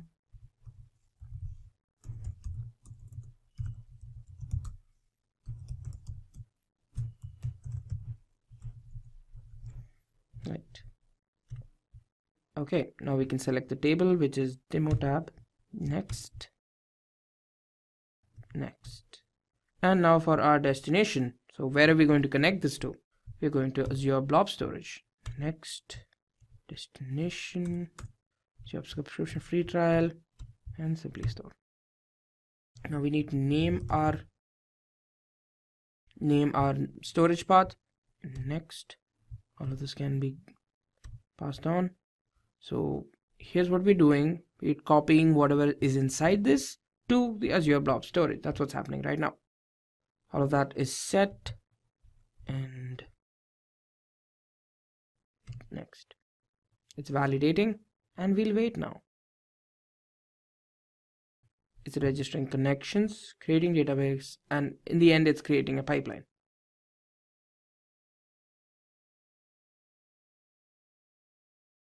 So you can monitor the pipeline from here if you feel like it. Now, here's what we're going to find. So here's a visual representation of what's happening. It's being copied into the blob storage. Now let's have a look if it's actually worked out. We go to our database. We'll go into storage accounts, Simply Store. Go to blobs. We've created a new one. And there you have it. So based on the container that you've named there, it's created a new one here. So actually I had earlier created the name called simply blob. But as you can see here, as long as you name a container, it will create a folder inside which you will find your particular thing that you copied. And that's it. You've copied data. Similarly, you can do a number of multiple operations on this container, on the pipeline you just created with the data factory. And that's that. Now we know what Azure is and its key benefits. Let's now move on to Azure Virtual Machine. Before that, let's consider a scenario. Rachel had to host 10 virtual machines at once for a project. There was an issue when her computer RAM was not compatible with the instances. The computer RAM was only 8 GB and the instances that required were 10 GB. Then she says, I wish there is a service that's cost effective and also provides extra RAM memory. One of her colleagues heard this and he comes up with an idea. He says, can we use Azure Virtual Machine? It has a pay-as-you-go pricing and has disks for storage. You can pay for what you use and create any number of instances with high storage capacity. Also, if any technical difficulty arises, you can easily retrieve the files through the backup server. So now she's happy and she wants to know more about Azure Virtual Machine. Azure Virtual Machine is one of the wide range of services that Azure offers to create your instance. A virtual machine is a computer file, typically called an image, which behaves like an actual computer. It runs in a window, giving the user the same experience on a virtual machine as they have on the host operating system itself. Multiple virtual machines can run simultaneously on the same physical computer. Each virtual machine provides its own hardware, like CPUs, memories, and other devices. Azure Virtual Machine offers a high range of flexibility and it maintains the physical hardware that runs on it. Let me explain some of the benefits of Azure Virtual Machine. First, we have easy development and test. Azure Virtual Machine has a quick and easy way to configure the computer that is required to code and test an application. Next, agility and scale. Azure Virtual Machine is agile and the ability to clone and spin up multiple instances of the same virtual machine allows us to scale services and applications rapidly, efficiently, and very cost effectively. Azure Virtual Machine provides enhanced performance. Demands for applications can fluctuate, so you pay for the virtual machines you need and shut down the unnecessary ones to save the cost. Azure Virtual Machines provide extended data center and can be easily connected to an organization's network. It is easy to set up your redundant infrastructure on Azure, and Azure provides a full disaster recovery site at a fraction of the cost. Furthermore, let me explain Azure Virtual Machine components in details. Virtual Machine comes under the compute domain of Azure. It also offers various services like availability sets, snapshots, disks, images, and many other services like hosts. Virtual Machine can be clubbed with other services like disks, images, availability sets, hosts, and many more. So, the first component and the most important component is the operating system. The operating system creates connections to the remote desktop session host. There are many operating systems available like Ubuntu, Red Hat, Linux, Windows Server, CentOS. You can also set the operating disk size so that the memory is not wasted. The next component is disks. Azure Virtual Machines use attached virtual hard disks for storage. There are two types of virtual hard disks. First is an image. It is a template for creation of new Azure Virtual Machine. Then we have disks. It is a bootable virtual hard disk. All durable disks are backed up by page blobs in Azure Storage. Therefore, the disks inherit the benefits of blob storage, high availability, durability, and many more. The disks are mounted as drives on the VM. The next component is virtual network. Many components operate the virtual machines in a scalable and secure manner. Virtual networks could include equipment such as separate network spaces for internet-facing and backend servers, load balancers, firewalls, and more. Many of these components are deployed into an Azure Virtual Network. Azure Virtual Network provides many features such as subnet, IP address, load balancer, and network security group. Another important component of Azure Virtual Machine is availability sets. If in case there's a slight chance there could be a failure in physical servers, then these come into picture. So in case of such failure, the Azure platform will migrate the failed virtual machine to a healthy host to reconstitute the VM. It is highly recommended to deploy at least 2 instances of the virtual machine, and virtual machines placed on an availability set perform identical set of functionalities. Now that we know what Azure Virtual Machine is, let's look into the demo. In this demo, first we are going to create a virtual machine, connect it, and then create a web server and modify the web server, and finally launch the web application. So let's go ahead into the demo now. So the first step is to log into Microsoft Azure with your credentials. Now let's click on virtual machines and create a new one. So I can put add, and you can use the subscription you want, either pay-as-you-go pricing or free tier. Resource group will create a new one, that is payroll 1. Okay. Virtual machine we can create, I'm going to use VM web 001, and then region I'll be using East US. Then image I'll be using Windows Server R2 data center. Size I'll be using B1MS. Select username root admin, and then password of your choice.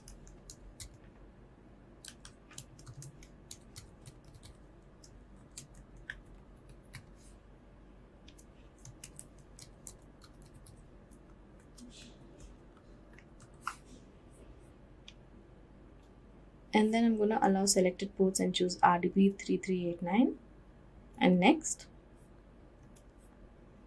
So OS step I'll be using standard HDD, and then next. So I can see a default virtual network and a default submit and public IP as well as default. Then next.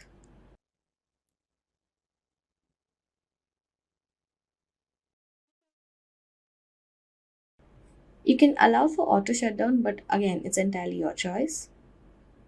I'm going to select an extension to install, and I'm going to install Microsoft Anti-Malware. Create, okay. I'm going to create a few tags now. Let's go ahead with it.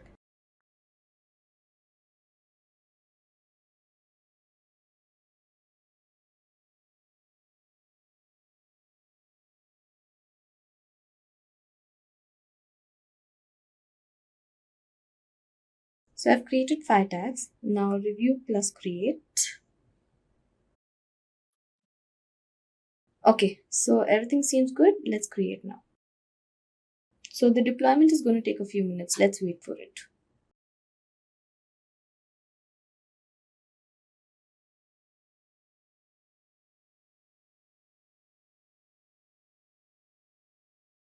Okay, so that's done. Now let's go to virtual machine and see our virtual machine. Okay, so it's been deployed. Now let's get into the virtual machine and copy the IP address. Then hit Windows plus R and open MSTSE and paste the IP address and connect. Let's use a different account. You have to use the administrator account that we created before with the same password.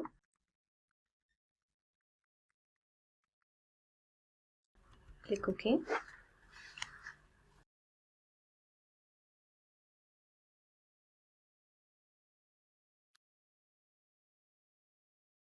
Now the remote desktop session host opens.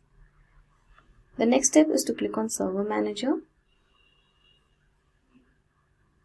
and add rules and features. Click on Next.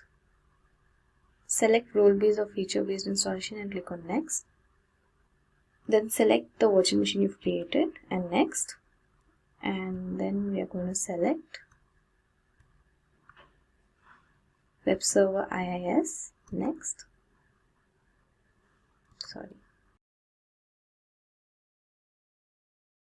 Next. Okay, so it's already installed on my computer, but you have to install this.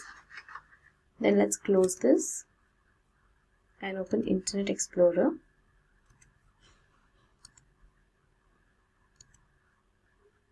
Let's type in HTTP localhost. Yeah, so now we can see the default browser opening. Let's minimize this and let's try it here. Here you have to just put the IP address. I think there's an issue.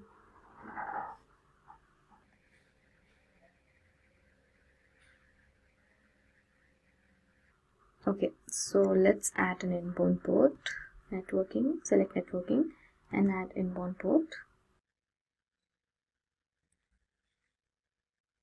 Let's name it port 80 and add.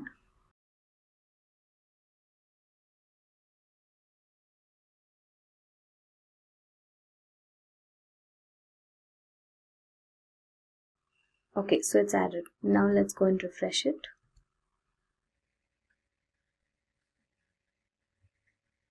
Now we can see the default web browser opening. So the next step is to modify the web browser. Let's go ahead with that. Go back to your remote session host.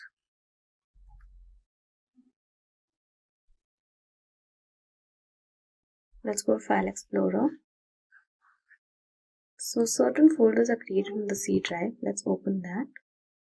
It would be under inetpub.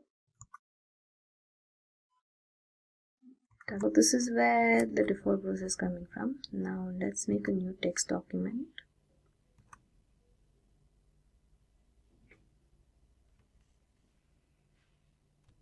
Open that and put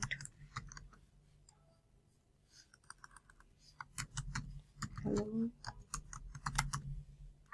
welcome to this demo by Simplilearn.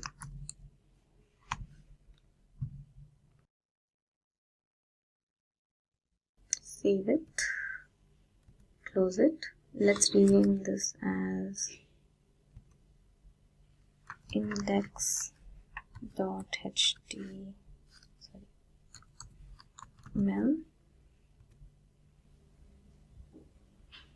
So this is a text document, so we need to change that.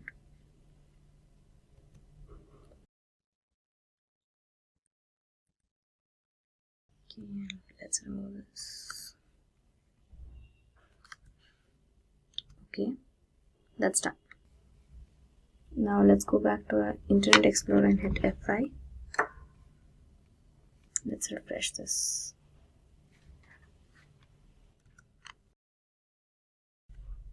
Let's try now.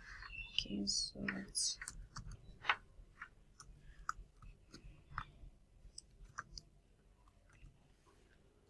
so it's done. Now let's go back to the previous browser and try. Let's refresh. Yeah, that's done. If you're craving a more hands-on and detailed approach to Azure, Simplilearn's Caltech postgraduate program in cloud computing is the perfect fit for you. Click the link in the description to explore more about this course. First of all, let's look into why is Azure Virtual Network important. So why Azure Virtual Network is required? So somewhere far away at an office, a company was struggling with few challenges.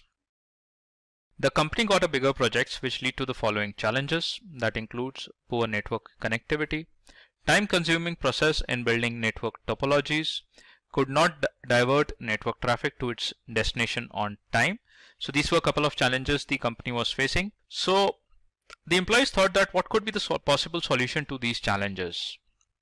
And then we require the Azure Virtual Network in that case.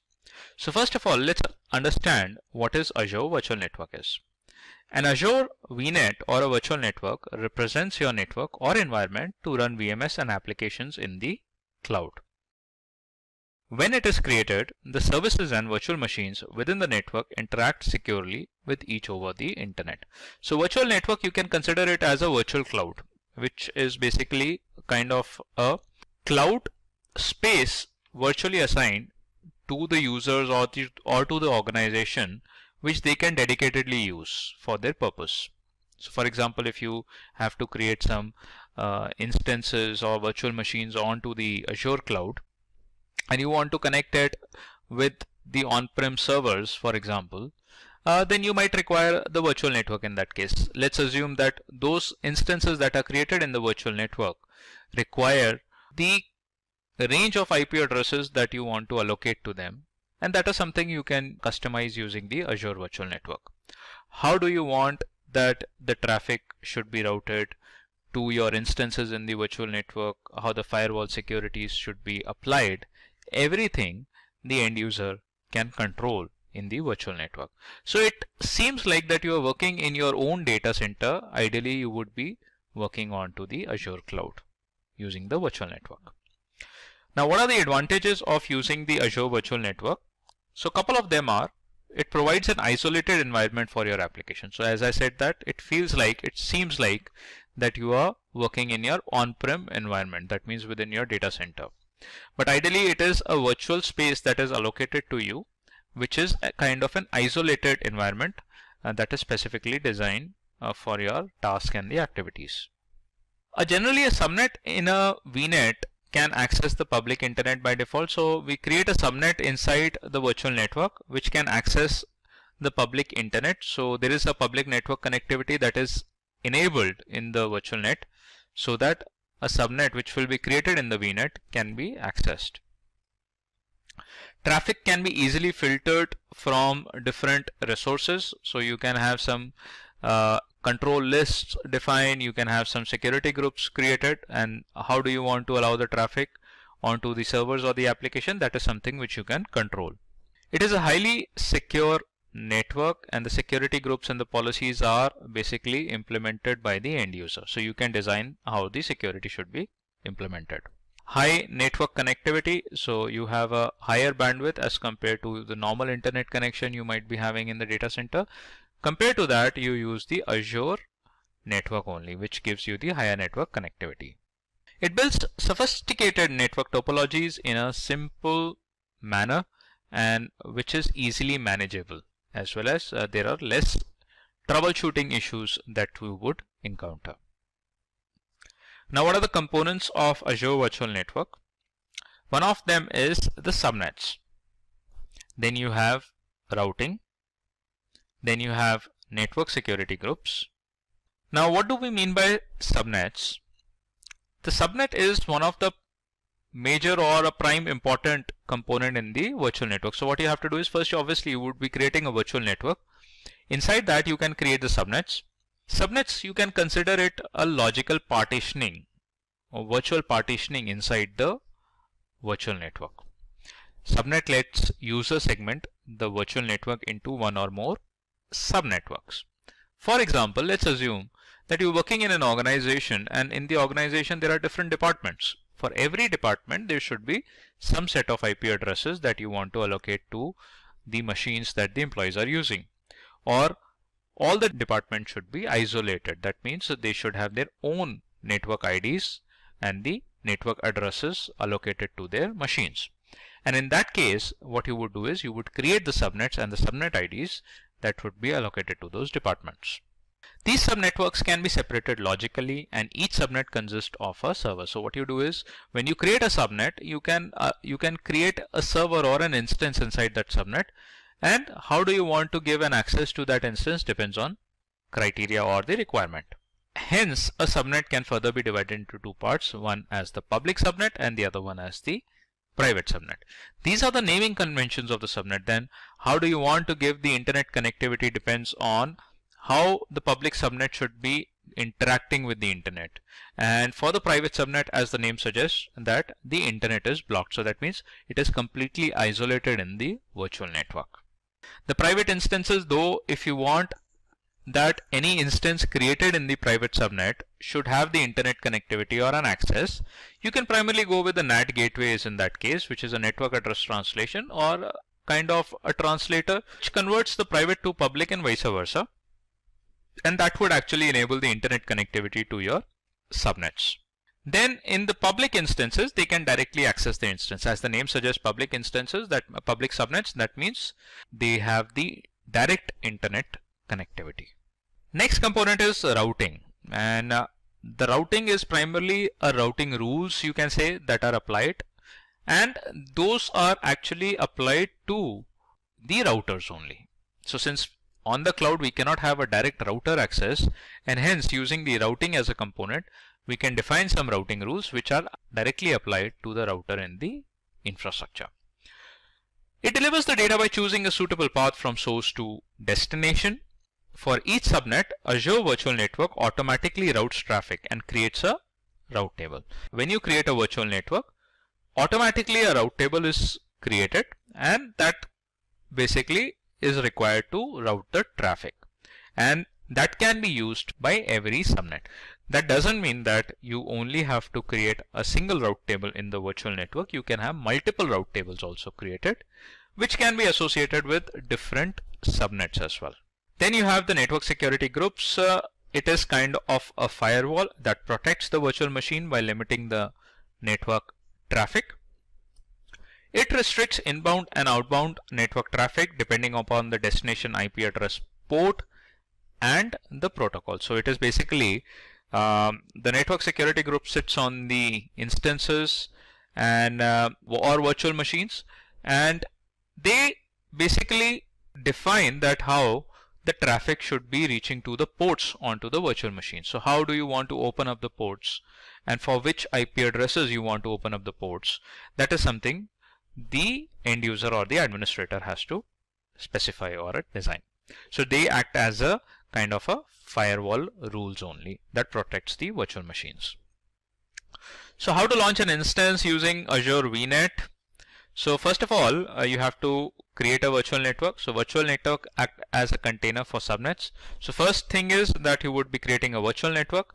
Then you would be creating subnets which are considered as a subset within the virtual network. So cloud instances included in the subnet. So first VNets are created, then the subnets are created, and then you configure the properties in the security group. Have a look at this in detail. Now, with respect to the virtual network, what you need to do is you have to create a virtual network in the Azure cloud. Then you have to create subnets into each virtual network, which is kind of a subset of a virtual network. So you can create one as a public subnet, the other one as a private subnet, for example. Now you have to assign instances. So when you create an instance, you have to specify that what is the virtual network, for which virtual network you are creating an instance. Within that virtual network, you have to select that on which particular subnet the instance should be created, and then connect instance to a relevant network security group. So attach your network security group to the instances, and based on the properties or the rules that are defined in the network security group, that will be applied to the instances within the subnets. Finally, configure the properties in the network security and set the policies. As a result, you will be able to launch your instance on Azure within the virtual network. Now we will be seeing one demo that how we can create Azure Virtual Network subnets and the network security group. So just be there to watch our demo on the Azure Virtual Network. In today's session, I would be showing how you can create the virtual networks onto the Azure. And for that, you require the credentials on Microsoft Azure, and here you can see on my screen that I have already logged into the Azure console. Now what you need to do is, in order to search virtual network, you can type and search in the dashboard, in the search bar, with respect to the virtual networks. And here you can find the virtual network and the gateways. So what you need to do is you just have to click on the virtual networks, and then it will give you the options to add the components inside the virtual networks. So let me first open up the virtual network. Right. Now, in theory, we discussed that the virtual network comprises of multiple components and subcomponents. So primarily is that first you have to create a virtual network. Then you have to assign the IPv4 CIDR block to the virtual network. And then you create the subnets inside the network, which is a subset of the virtual network. Along with that, you define the routing rules. And likewise, you create the instances inside the subnets that will be part of the virtual networks. So that's what we are going to do in this demo. So I would be adding up a new virtual network. So you can see here there are already two virtual networks that have been added. One is the demo VNet, which is by default. So when you created the Azure credentials, the demo virtual network was already created by the Azure, so that it can provide you the default settings. And then the test one has been created by me, and that's the customized one, or you can say a non-default virtual network. So I'm going to add another VNet, and would define the name to it. So let's wait for the details to appear. So here you have to define the virtual network to create. Obviously we will be going with the free trial only. And then you have to create a resource group. So what is a resource group? It is primarily a collection of resources that share the same lifecycle, permissions, and the policies. So if you have a resource group created, you can use it. Otherwise, you can create a new resource group. So I already have one. That is the demo one. I would be using that. In the instance details, you have to specify the name of the virtual network. So these are certain parameters that you have to go with while defining the name.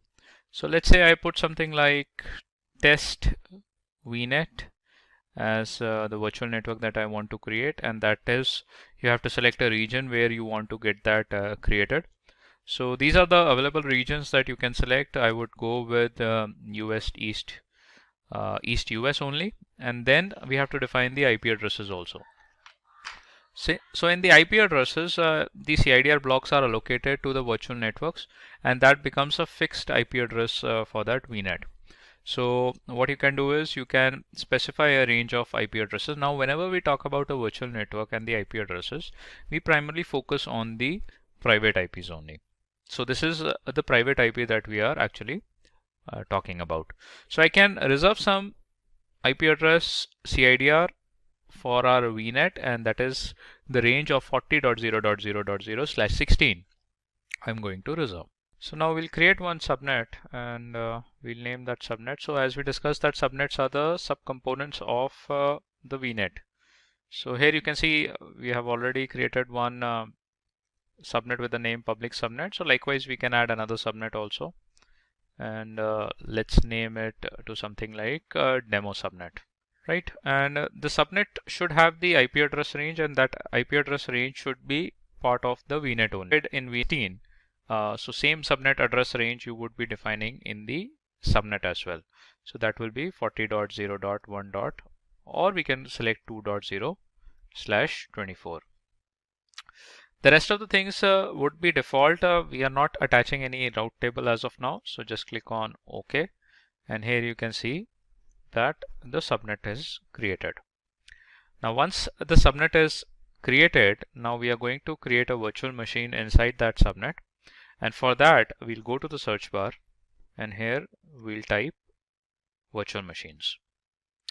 Now we'll create a virtual machine in the same VNet, that is the test VNet, and inside the demo subnet, so that our virtual machine gets the private IP address from the subnet that has been created in the VNet itself. So what you need to do is you have to open up the virtual machines, click on add, and here you should add a new virtual machine. So you should select the name of the virtual machine and the network details, where we would be defining the VNet as well as the subnet where the virtual machine should be created. So in the subscription we'll go with the free tier, and in the resource group we'll go with the demo that has already been created. We'll put a virtual machine name, something like test VM, and the rest of the things will be default. So we'll quickly skip the disk check also. Now in the networking, we would be selecting the test VNet as our virtual network, and in the subnet we would be selecting the demo subnet. So that is the recently one added in the test VNet, and we want that our virtual machine should be part of that subnet only. Now obviously, since we are creating a virtual machine, so it should be part of, it should have the public IP also assigned, since from the public network we need to access those virtual machines. So we'll keep it enabled, right? And the next would be the default settings that we are going to proceed with. So let's review all the configurations and then create your virtual machine. So here you can see that our virtual machine has been created, validation has been passed, and it takes a couple of minutes to get that updated. So let's wait for a few more minutes so that our virtual machine is ready. And primarily what we want to look into is that our virtual machine is created in a correct VNet, and it gets the private IP address from the subnet that has been part of the VNet which has been defined in the creation of a virtual machine. So let's wait for a couple of more minutes and we'll look into the status of the VNet. Now you can see here our test virtual machine has been created. Now what we wanted to look into is that our virtual machine is created in a correct subnet or not, and that is something which we can validate by checking the private IP address. So it got the private IP from the range of the IP address that we have specified in the subnet. Now in order to access this particular virtual machine, you have to use the public IP since we have to access it from the internet. So from the private IP, this virtual machine will not be accessible. So that's the reason that when we created a virtual machine, we allocated the public IP address also for this instance. So that is with respect to the virtual network and the demonstration on it, and how we can create a VNet and the subcomponents of the VNet, how they are associated or interlinked with each other. And that actually creates a kind of an isolated environment on the public cloud, which gives you the understanding that you can work into just like an on-prem environment. So what is Azure DevOps? Azure DevOps enables teams to organize work, collaborate on code development, and build and deploy applications using developer services. Azure DevOps is a culture and set of protocols that brings together developers, project managers, and contributors to collaborate on software development. It enables businesses to create and enhance products more quickly than they could with traditional software development methods. You can use Azure DevOps services in the cloud or Azure DevOps server on premises. Azure DevOps has built-in functionality that you may access via a web browser or an IDE client. Depending on your business needs, you can use one or more of the following standalone services. Azure Repos. Azure DevOps are built-in functionality. So for source management of your code, Azure Repos offer Git repositories or Team Foundation version control. Azure Pipelines. Build and release services provided by Azure Pipelines to assess continuous integration and delivery of your applications. Azure Boards. Using Kanban and Scrum methodologies, Azure Boards provides a set of agile tools for planning and tracking work, code bugs, and issues. Azure Test Plans. Manual and exploratory testing and continuous testing are among the options available in Azure Test Plans for testing your applications. And at last, Azure Artifacts. This allows teams to share packages from public and private sources, including Maven, NPM, NuGet, and more, and incorporate package sharing into their pipelines. So this brings us to the features of DevOps. First we have is dashboard control.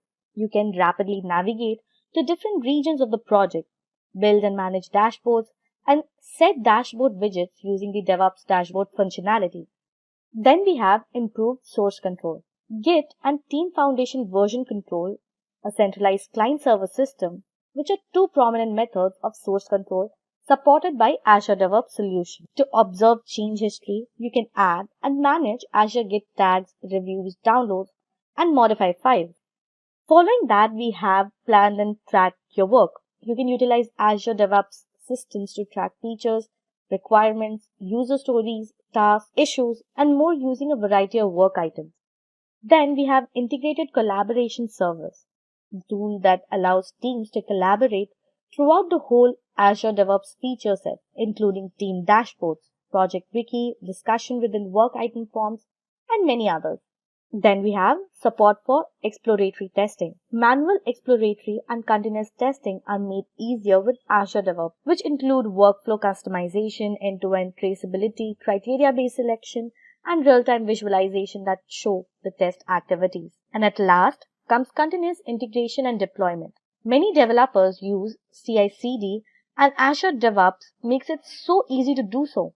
Developers may automate various design activities with Azure pipelines, including defining and building association steps, writing test instructions, and managing simultaneous releases. Well, this brings us to Azure DevOps Services. You get an integrated set of services and tools with Azure DevOps to manage your software project, from planning to development to testing and deployment. A client or server model is used to deliver these services. Many of them are offered via a user-friendly web interface that works with all major browsers. So source control, build pipelines, and work tracking are just a few of the services that may be managed through a client. You can see the left pane is where you access Azure DevOps Services as demonstrated in the figure below. So now that we have covered Azure DevOps Services, let's move on to Azure DevOps Server.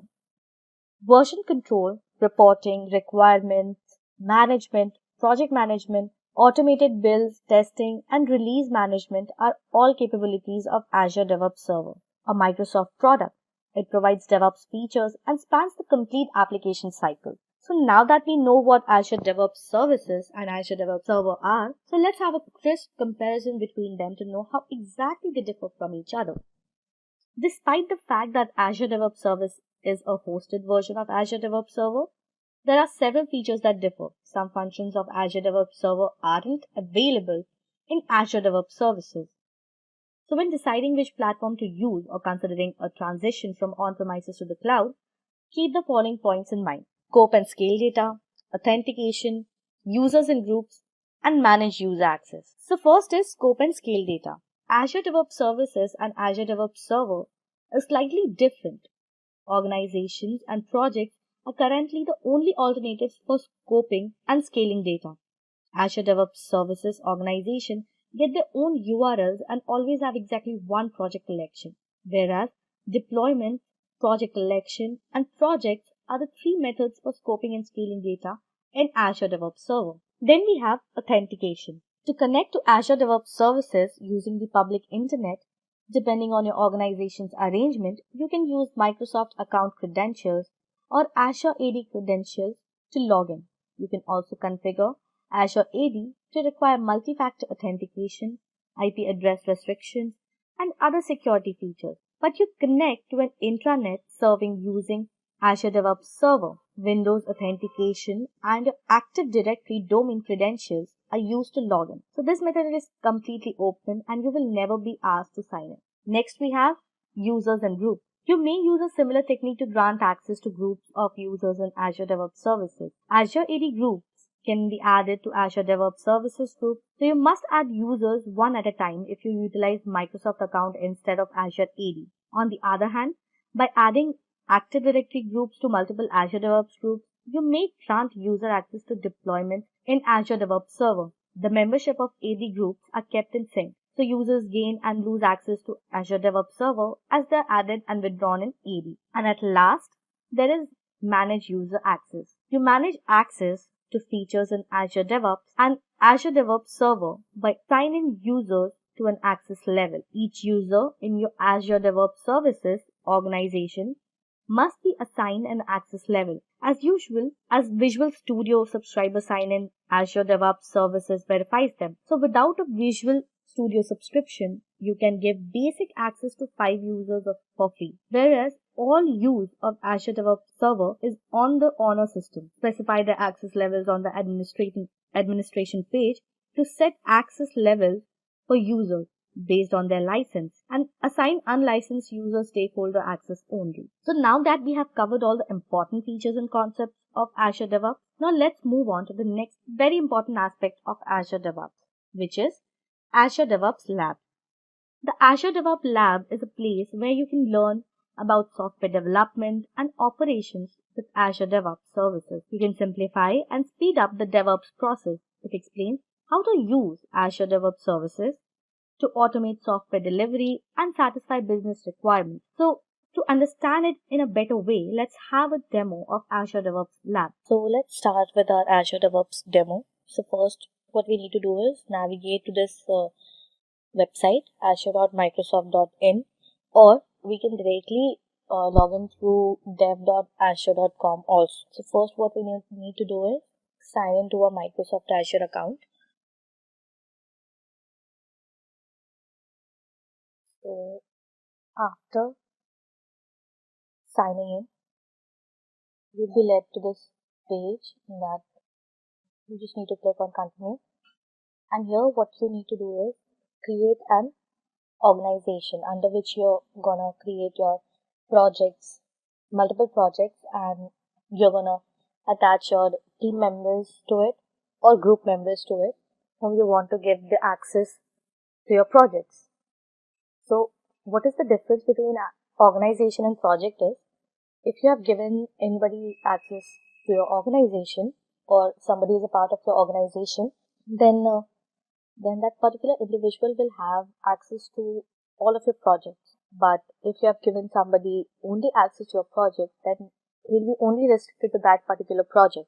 He won't be able to access any other project that is present under that particular organization that you both are part of. So basically, organization is something that is used to connect to groups of a related project or somebody who is already a part of a particular organization. So here we will give it a name. So I am giving simply demo as the organization name. And here you can see that the projects under this organization will be hosted under the South India region. And we need to enter the captcha.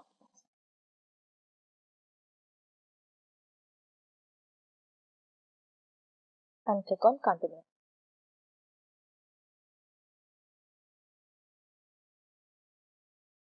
Just a second.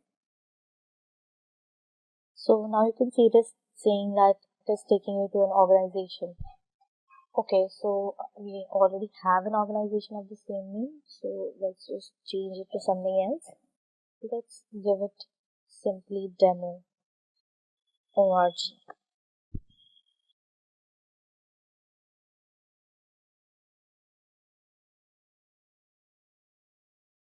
So you can see it is saying that it's taking to your Azure DevOps organization where you'll be creating your projects. So now you can see your organization name here, and here you just need to create a project name. So I'm giving it simply demo project. Now below you can see visibility. We can opt either public or private. So what is public or private?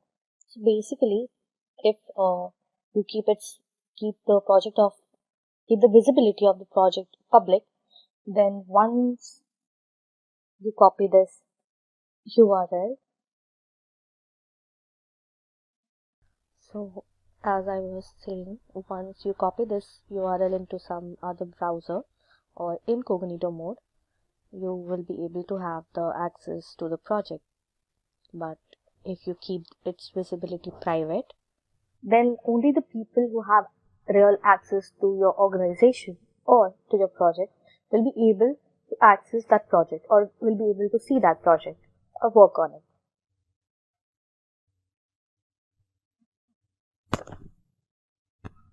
As you can see, public projects are disabled for our organization, so we can't select public. So we'll go for private and click on create project.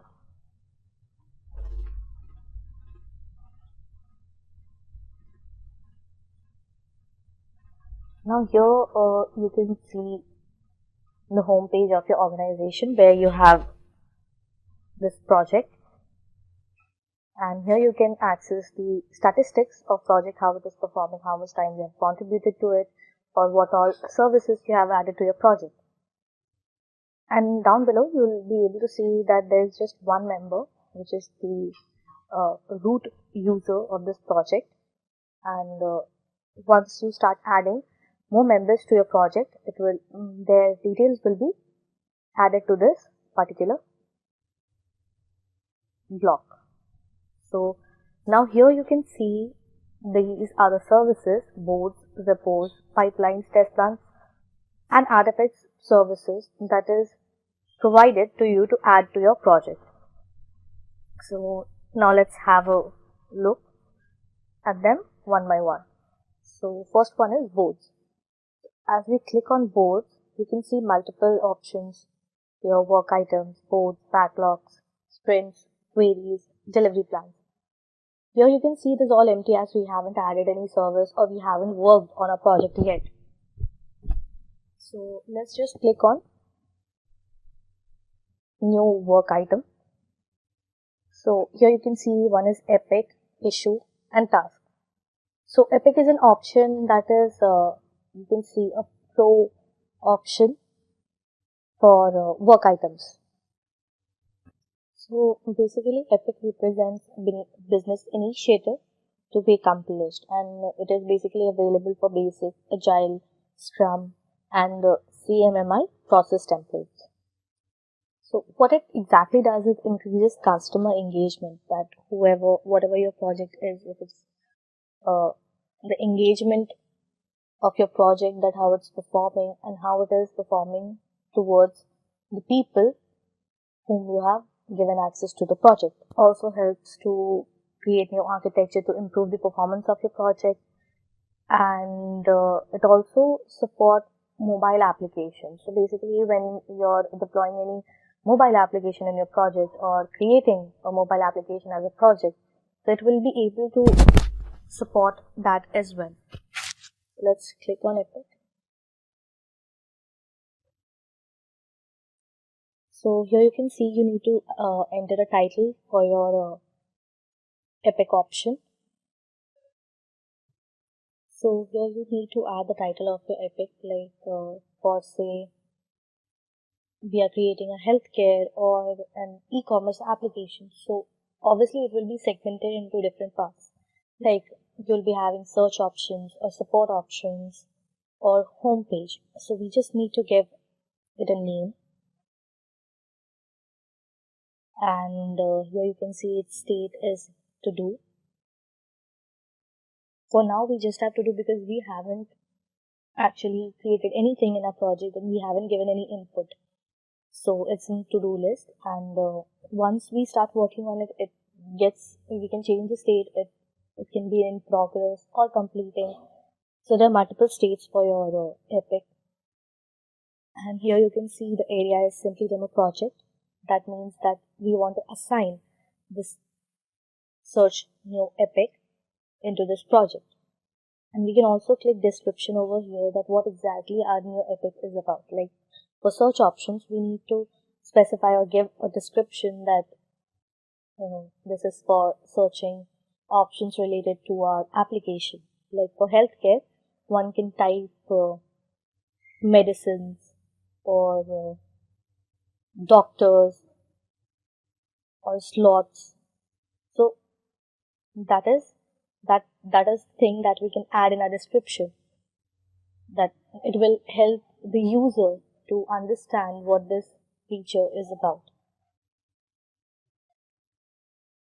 So this was Epic, and once done we can click on save. So here you can see other stuffs also, like priority. So we can select priority according to our will. So here by default it is priority 2. So priority basically is which function will come first. And here you can mention start date, target date. So once it's done, you can click on save. Now let's move to the next one. Second, what we have is issue.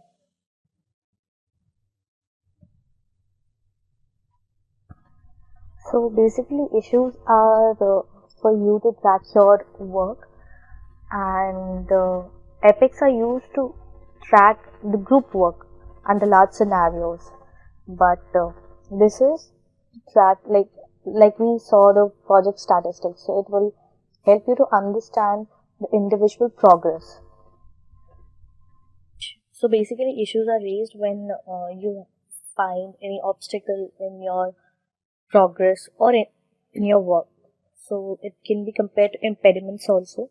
So when you're working with Agile, you need to deal with issues. So by default we have Agile to our project assigned. So like for example, we can see that we have a meeting. So during the meeting, members report if they have encountered any bug or any any impediments. So what next we have to do is we have to track them and resolve it. So these are the issues that can one can find, like possibilities. So you can assign here and give it a description again and just save it. So once a user faces these issues, we can keep a track of it, and once it is raised, we can resolve it.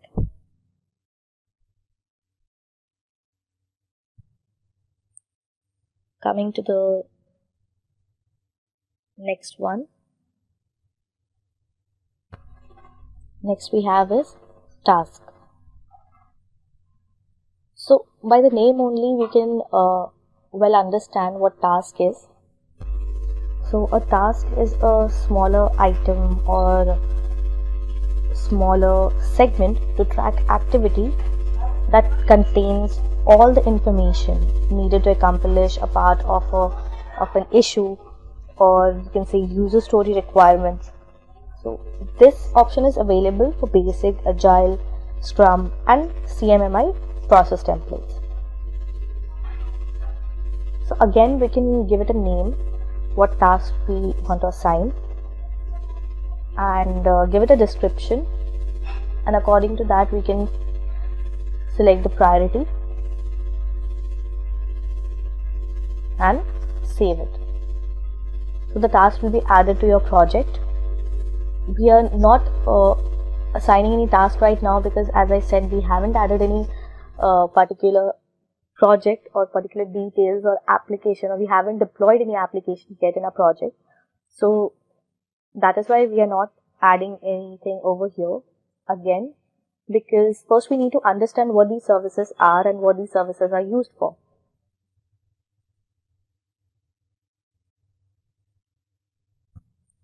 Next we have backlogs. So backlogs helps you to understand the flow of your project. Like today you have contributed 10% of your time, and you have completed the 10% of the work, or you have worked on certain segments of the project, like for say you have worked on the support area. So it helps you to understand and keep a track of the flow of your project, how it is performing and how it is developing and how it is built every day. Next we have is sprints.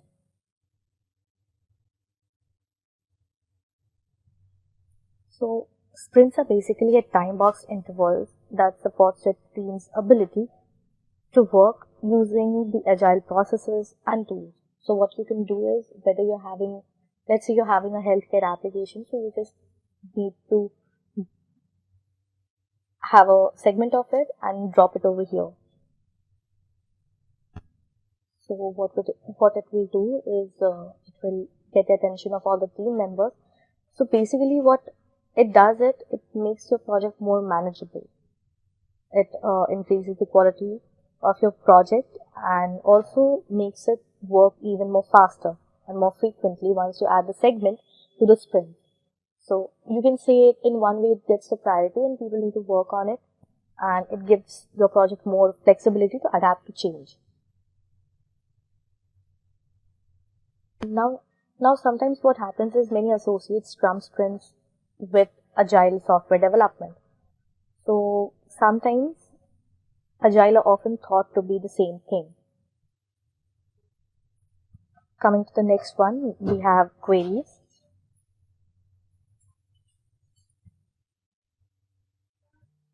So the query page basically remembers the view you have last navigated, and when you log in again or when you come back again to the same portal, it returns you to that very particular view only. So you can say that it runs with Azure DevOps command line interface, and all the open like all the pages like you have gone through, you can keep a track of it over here. You just need to click over here all, and you can just see all the queries you have defined in all this while. And Also, you can share the queries with the team members.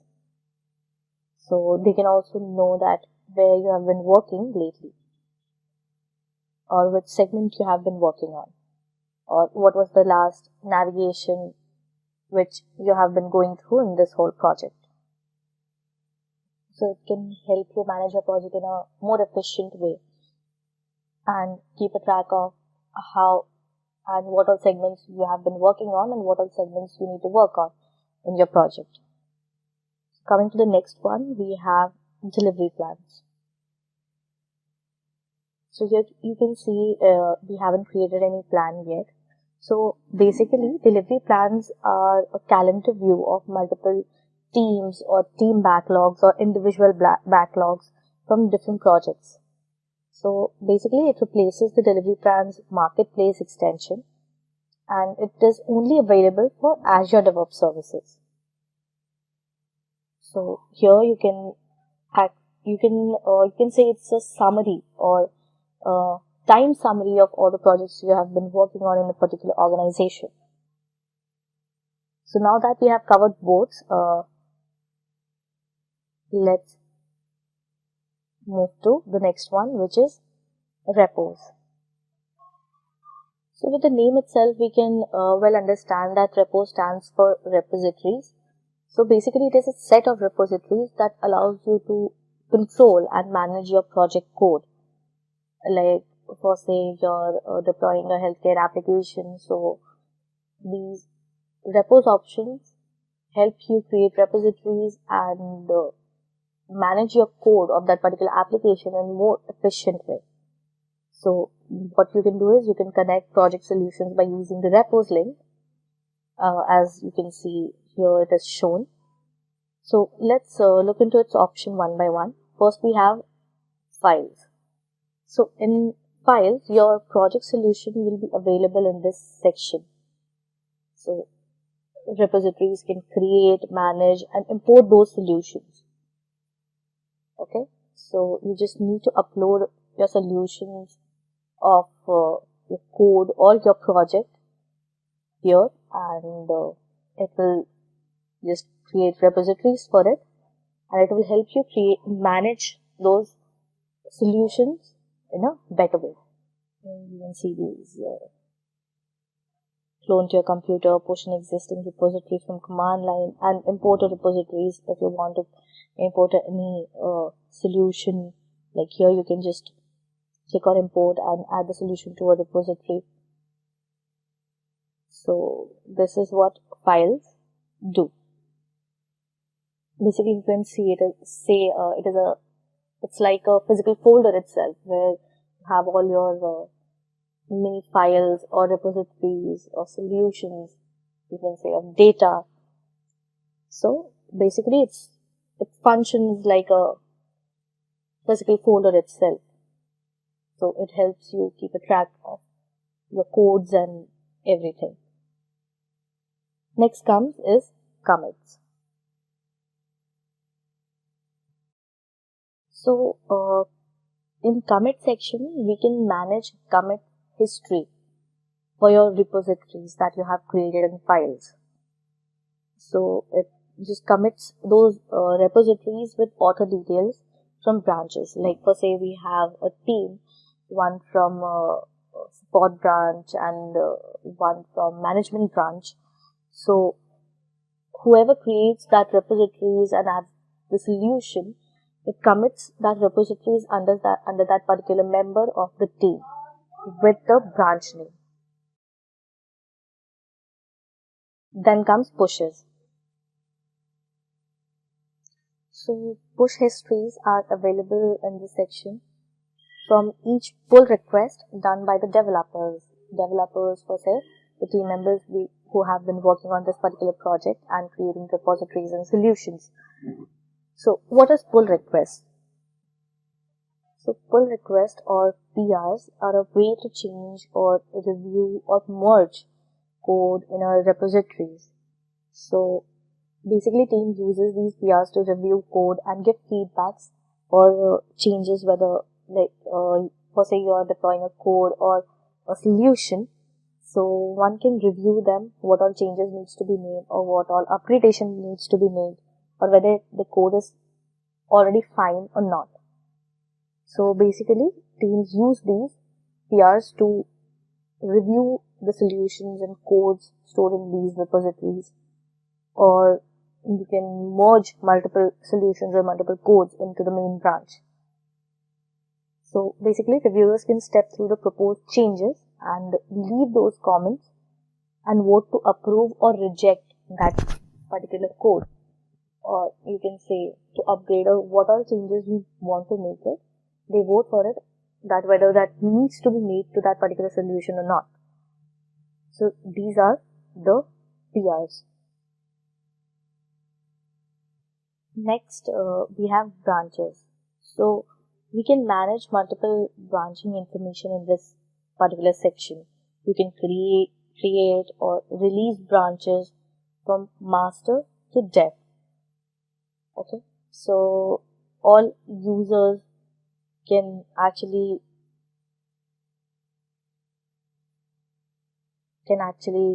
create or release branches from branching information available in this particular section.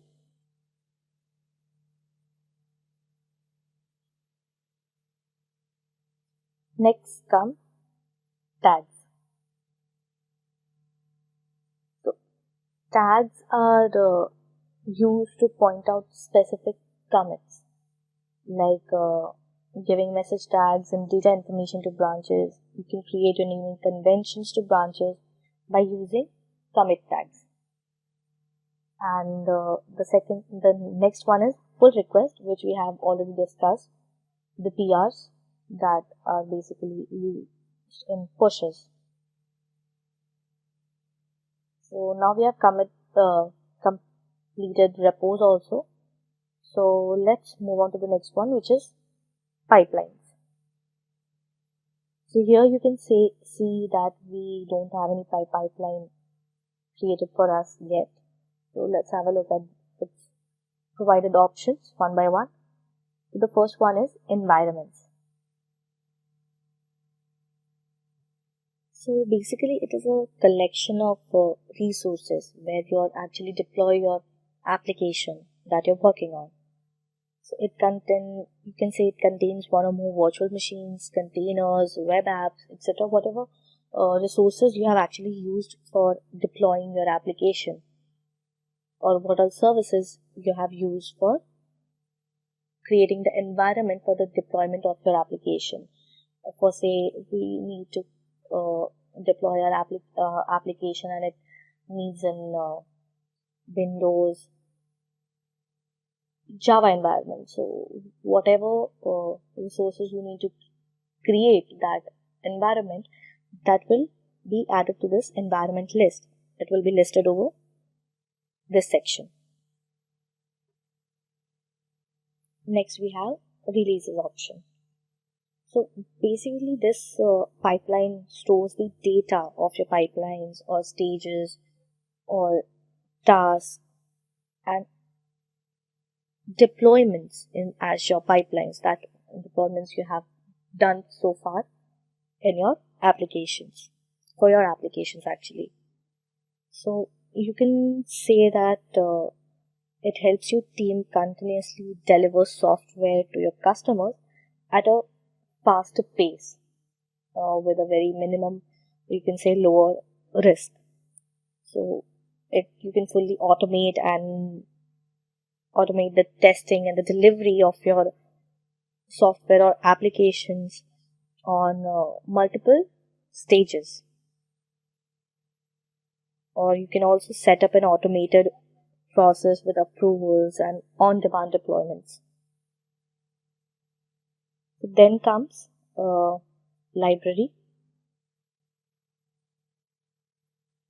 So again you can see the page is blank.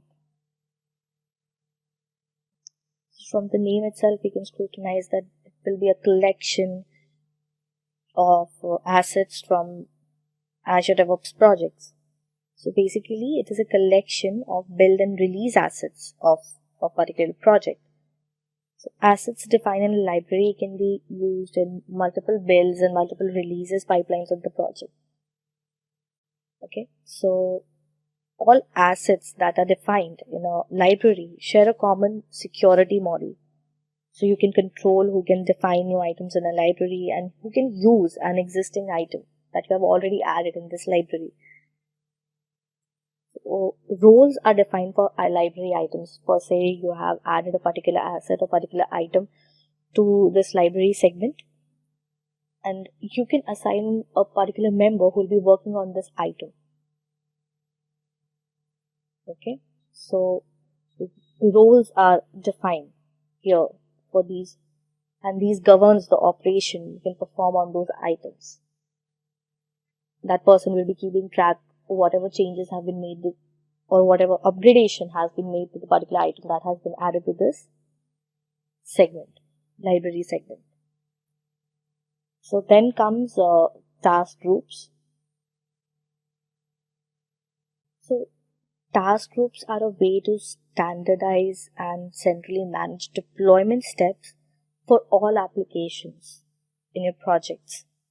So when you include a task group in your definition and then make a change centrally to the task group, the change is automatically reflected in all the definitions.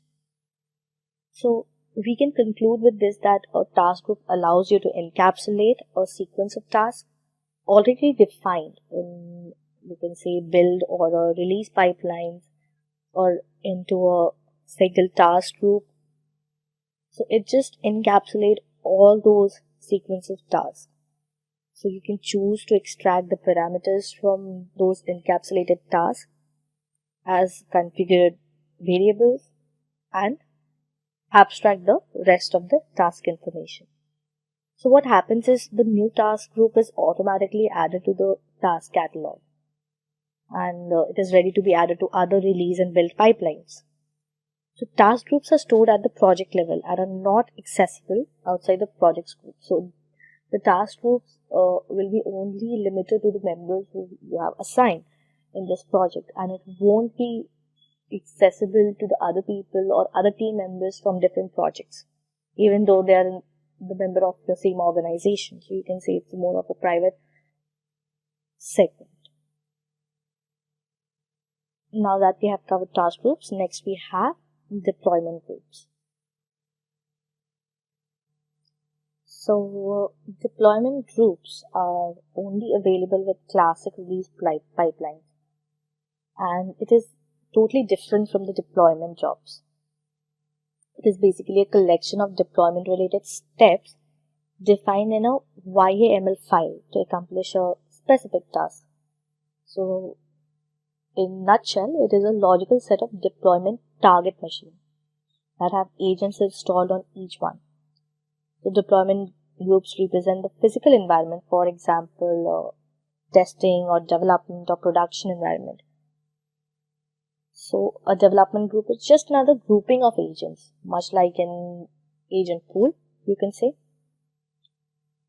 So what you can do with this is you can specify the security context and runtime targets for the agents, or you can let yourself view live logs for each server as a deployment take place. Or you can also enable you to use machine tags to limit deployment to a specific set of servers. So this was about deployment groups. Now that we have covered one more service, let's move on to the next one, that is test plans. So test plans, the first one we have is progress report. So you can analyze with this only. The progress report will be the progress of the project you have been working on, or the deployments you have been doing, or the tasks you have been performing. So basically it lets you analyze and view data for more than one or an individual test plans in a particular project. So data for test plans can be migrated from an on-premises Azure DevOps server that won't show up in this report. Okay. So basically this section lets you drill down by each test plans and give you summary of each test plan in it. So this section also lets you to navigate to a test plan or suite of choice by double clicking on it. Okay. So this was the progress report. Next we have runs. So basically it represents the execution of pipelines. During a run, the pipeline is processed and agents process one or more jobs. So when you run a pipeline, many things happen under the cover.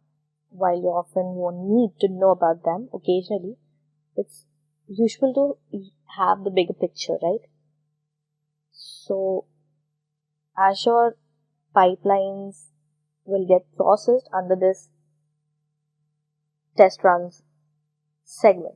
So you'll be able to see what all performance is happening over here. Like while you're running a pipeline, you can see the running state, the date you have started that, or what all that running pipeline includes, like jobs, steps, and tasks. So runs power both continuous integration and continuous delivery pipelines. Next we have load test. So basically Azure load testing is a fully managed Azure service that enables developers and testers to generate high-scale load with custom Apache JMeter scripts and gain actionable insights to catch and fix performance bottlenecks at scale. So basically, application performance and resiliency are more important than ever before. So how you can run an Azure DevOps test? So first you need to click on it and select a test suite that contains all the automated tests, and you can just choose the run test option.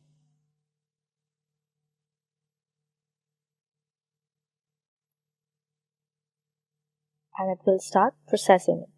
So this service basically simulates traffic for your application, you can say, regardless of on which platform or where it is actually hosted. So now that we have covered test plans as well, let's move on to the next one, that is artifacts. So this is the last service that is provided to your project by Azure DevOps. So artifacts is a byproduct produced during the software development process. So it mainly consists of the project source code, dependency, or binaries or resources that could be represented in different layout depending on the particular technology. So it's like an extension that makes it easier to discover, install, or publish and Maven packages in Azure DevOps. It's basically deeply integrated with other hubs like Build, so that package management can become a seamless part for your existing workflows. So what is exactly it is used for? So it can be used for both public and private organization with teams of any size. It basically manages your NPM or NuGet packages via feeds, and it allows you to create and share your Maven. So it's a package management solution integrated with your Azure DevOps. So this was all about the services that is provided to your projects. So now that you know what all services do for your project and what are their benefits and how they function, now you can actually plan your project and start creating and working on it and start deploying with the users and what all services you want for your particular project. So what you can do is click here on project setting. Just a second. Yeah, you can just click on project setting. So now what you can do is you can add in description that what your actual project is about. So for say, like I said, if you're creating a healthcare application, so you can just give it a description that it is for healthcare related the issues, queries, and helps needed, and like you're tying that particular application with different hospitals or healthcare organizations. So you can actually add those information in this description. And the process, which basically it is basic or private one, but you do get a range of process for your project when it depending on the visibility of it, like for Agile or Scrum, you can say.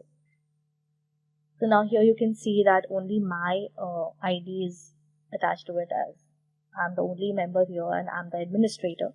So you can add members here, and scrolling down, you can, now that you know what all services provide you or what they provide to your project, so depending on the need of your project, you can just select the services you want to assign to your particular project. Like, for say, if I don't want boards assigned to it, or you can say if I don't want the services provided by the boards, you can just click on it and select remove boards, and I just need to refresh it. So yeah, here you can see I have overview, repos, pipelines, artifacts, but I don't have test plans and boards. As you can see, test plan is basically all the collection of whatever you're managing, which is indirectly assigned to boards. So as you remove the boards, the test plans also get removed. Okay, and once like this, you can just select what all services you want specifically, and if you want to delete your project, you can just go ahead and delete it. So this was all about the Azure DevOps services and Azure DevOps Virtual Studio, we can say, and how the demonstration of how a project actually functions in this Virtual Studio.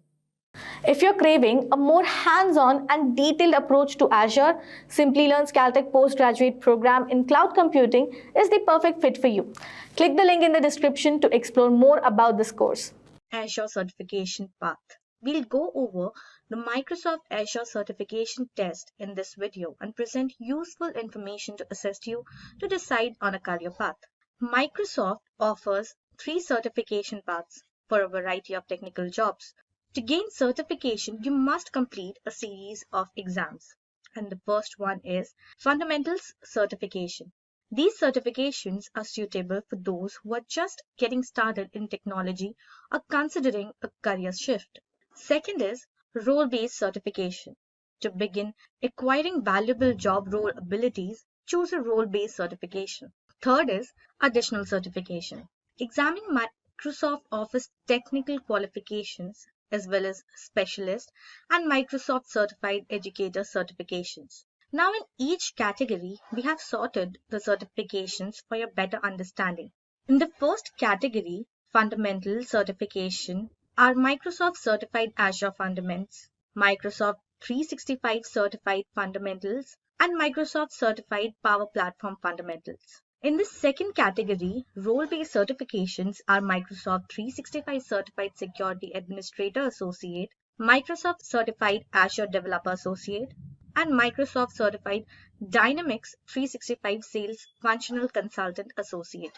And in the third category, additional certifications are Microsoft Certified Azure for SAP Workload Specialty, Microsoft Certified Educator, and Microsoft Office Specialist, Microsoft Word Expert. So let's start with the first one, Microsoft Certified Azure Fundamentals. The Azure Fundamentals certification allows you to demonstrate that you understand cloud concepts, Azure services, Azure workloads, Azure security and privacy, and Azure pricing and support. Candidates should have basic understanding of technical fundamentals such as networking, storage, computation, application support, and application development. Candidates for the Azure Fundamentals certification should have a solid understanding of cloud services and how Microsoft Azure deliver them. This certification is for applicants who are new to Azure or who are just starting to work with cloud-based solutions and services. Moving ahead, let's look into its skills requirement. Describe cloud concepts, describe core Azure services, describe core solutions and management tools on Azure, describe general security and network security features, describe identity governance, privacy and compliance features, and describe Azure cost management and service level agreements.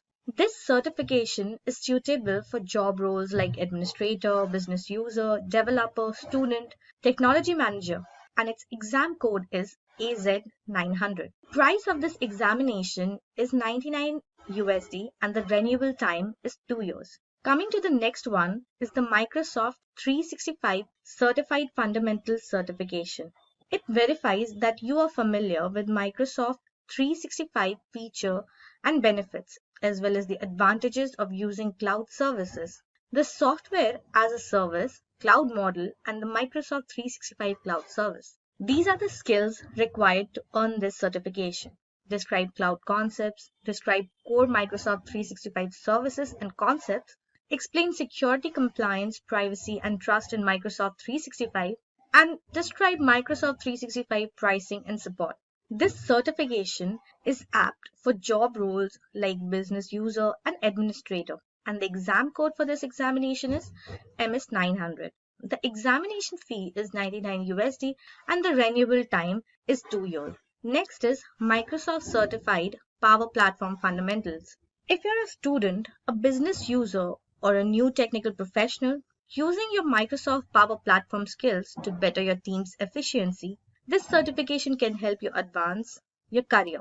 To prepare for it, you only need a basic understanding of computer technology, data analytics, cloud computing, and the internet. Consider a fundamental certification the initial step towards expanding your skill set and moving on to more advanced certifications like Microsoft Power Platform Functional Consultant. And the skill set required for this certification are: describe the business value of Power Platform, identify the core components of Power Platform, demonstrate the capabilities of Power Platform, describe the capabilities of Power Apps, demonstrate the capabilities of Power Automate, demonstrate the business value of Power Virtual Agents. This certification is perfect for job roles like business user, functional consultant, student, and its exam code is PL900. The examination fee for this exam is 99 USD and its renewal time is 2 years. Now let's dive into the second category, which was role-based certification. The first certification exam in this category is Microsoft 365 Certified Security Administrator Associate.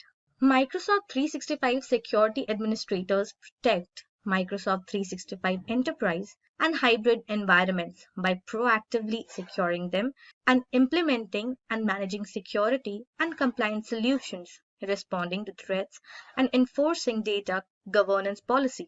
This exam assesses your ability to use Microsoft 365 to implement and manage identity and access, threat protection, information security, and governance and compliance features.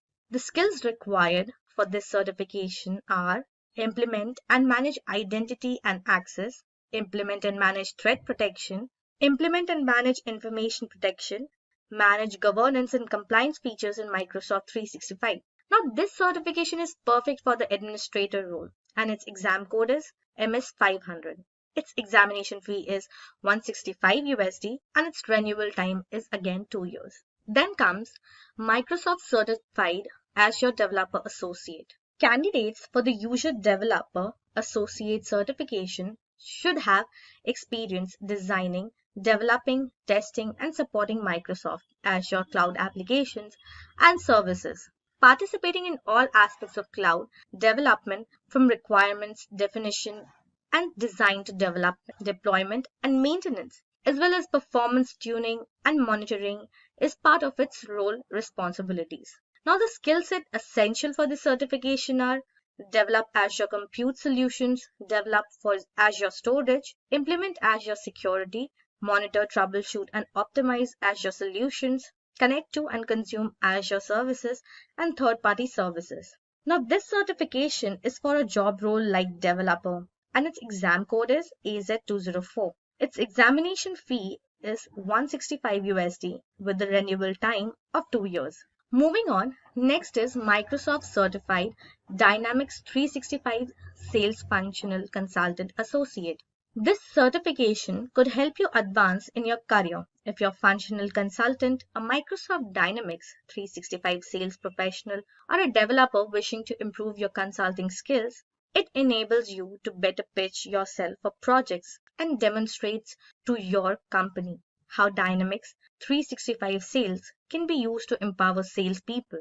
You have expertise with Microsoft Power Platform and are familiar with Dynamics 365 model-driven apps and data modeling techniques as a candidate for this certification. For this certification, skills required are perform configuration, manage core sales tables, configure additional tools and services, configure Microsoft Dataverse, create apps by using Microsoft Power Apps, create and manage Microsoft Power Automate, implement Microsoft Power Virtual Agent chatbots, integrate Microsoft Power Apps with other apps and services, and manage solutions. Now, this certification is suitable for the functional consultant profile, and the exam code for this exam are PL200 and MB210. The examination fee for this exam is $165 and the renewal time is 2 years. Now comes the third category, additional certification. And the first certification exam in this category is Microsoft Certified Azure for SAP Workloads Specialty. Architects or engineers with substantial experience and knowledge of the SAP system landscape and industry standards that are particular to the initial migration or integration as well as the long-term operation of an SAP solution on Microsoft Azure should apply for this certification, making recommendations on services and modifying resources as needed for optimal resiliency, performance, scale, provision, size, and monitoring are among the responsibilities of an architect or engineer for Azure for SAP workloads. Skills required for this certification are migrate SAP workloads to Azure, design and implement an infrastructure to support SAP workloads, design and implement high availability and disaster recovery, maintain SAP workloads on Azure. Now, this certification is perfect for job roles like administrator, solution architect, and its exam code is AZ-120. Its exam fee is $165 with the renewal time of 2 years. Then comes Microsoft Certified Educator. The Microsoft Certified Educator (MCE) credential verifies that teachers possesses the global educator technology literacy competencies required to provide students with a rich, personalized learning experience. Educators in training, instructors at teachers' education colleges, and in-service educators all benefit from MCE certification. So these are the skills required. Facilitate student collaboration, skilled communication, self-regulation, real-world problem-solving and innovation, facilitate student use of information and communication tools, and use ICT to be an effective educator. Now, this certification is suitable for developer and educator profiles, and its exam code is 62193. Its examination fee is $127 and its renewal time is 2 years. Now comes the last but not the least one in this category, and it is Microsoft Office Specialist Microsoft Word Expert. Earn the Microsoft Office Specialist Word Expert certification to show that you have the skills needed to get the most out of Word.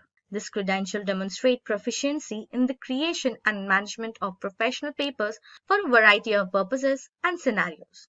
The skills essential to gain this certification are manage document options and settings, use of advanced editing and formatting features, creating a custom document elements, and use advanced Word features. Now, this certification is suitable for job profiles like business users, and its exam code is MO101.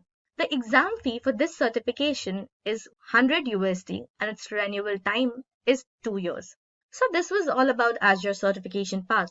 Apart from this, not only will you need to learn how to design, manage, and protect Azure cloud systems in order to become certified and land a job, but you'll also need real hands-on experience. I will take you through its various important factors that you need to know before proceeding with this certification. So without further ado, let's get started. But before moving any further, please do subscribe to our YouTube channel and do hit the bell icon to never miss an update from Simplilearn. So let us first see what all topics that we are going to cover in this video.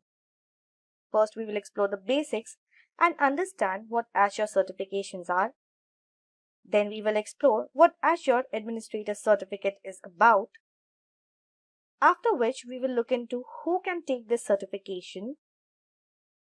Then, we will see what all syllabus we need to cover on to appear for this examination. After that, we will explore how to apply for this certification. Later on, we will discuss some tips and tricks required for this examination preparation. And then we will look into some of the practice questions for your better understanding. And in the end, we will see what will companies hire Azure administrators. So let's first understand what Azure certification is. Aspirants who wants to manage, upgrade, and establish applications and networking routes over the global channel can get a specialization in cloud computing with the Microsoft Azure certification. Microsoft Azure is well known and respected around the world as the most trustworthy cloud provider. As a result, folks who have earned a Microsoft certification have a plethora of options to choose from. Now that we know what Azure certification is, let's move on to the explanation of what Azure Administrator Associate Certification is about. Azure administrators are in charge of cloud storage, security, networking, and compute services. The Microsoft Azure Administrator Associate Certification is a role-based certification that verifies a professional's competence to implement, manage, and maintain Microsoft Azure systems, including major compute services, storage, network, and security services. Now let's have a look at who all can apply for this examination. Candidate must have at least 6 months of hands-on experience administering Azure and a solid understanding of key Azure services in order to take this certification. Along with that, one should also have experience in PowerShell, Azure CLI, Azure Portal, and Azure Resource Management templates. Now let's dive deeper into this and explore what syllabus are required to appear for this examination. First is Manage Azure Identities and Governance. Now this topic covers 15 to 20% of the examination. Then comes Implement and Manage Storage. This topic also covers 15 to 20% of the examination. After that, we have Deploy and Manage Azure Company Resources. This covers 20 to 25% of the examination. Then we have Configure and Manage Virtual Networking. This covers 25 to 30% of the examination. And then we have Monitor and Backup Azure Resources, which covers 10 to 15% of the examination. Now, let's have a look at how to apply for this examination. Now, the details you need to focus on are the cost of the examination is $165 USD and its annual salary is $107,683. The duration of this examination is 120 minutes and the number of questions varies between 40 to 60. The types of question can be either multiple choice or multiple response. And the passing score to ace this examination is 70% with the renewal time of 2 years. Now that we have covered all the technical details needed to appear for this examination, let's have a look at some of the important tips for the preparation of this examination. First is, check Microsoft official AZ-104 exam page. You should review the official AZ-104 exam detail page on the Microsoft website before beginning your preparation. This is Microsoft's most reliable page for sharing the most up-to-date and accurate exam information. Second is, understand the exam topics. Each exam has its own set of modules and weights. As a result, it's critical to thoroughly comprehend the revised AZ-104 exam objectives. If you have a good understanding of each domain and module, you can prepare successfully for the exam. This act will assist you in maintaining a higher level of concentration on the modules that have a high weightage in the exam. Third is online training, resources, and reference books.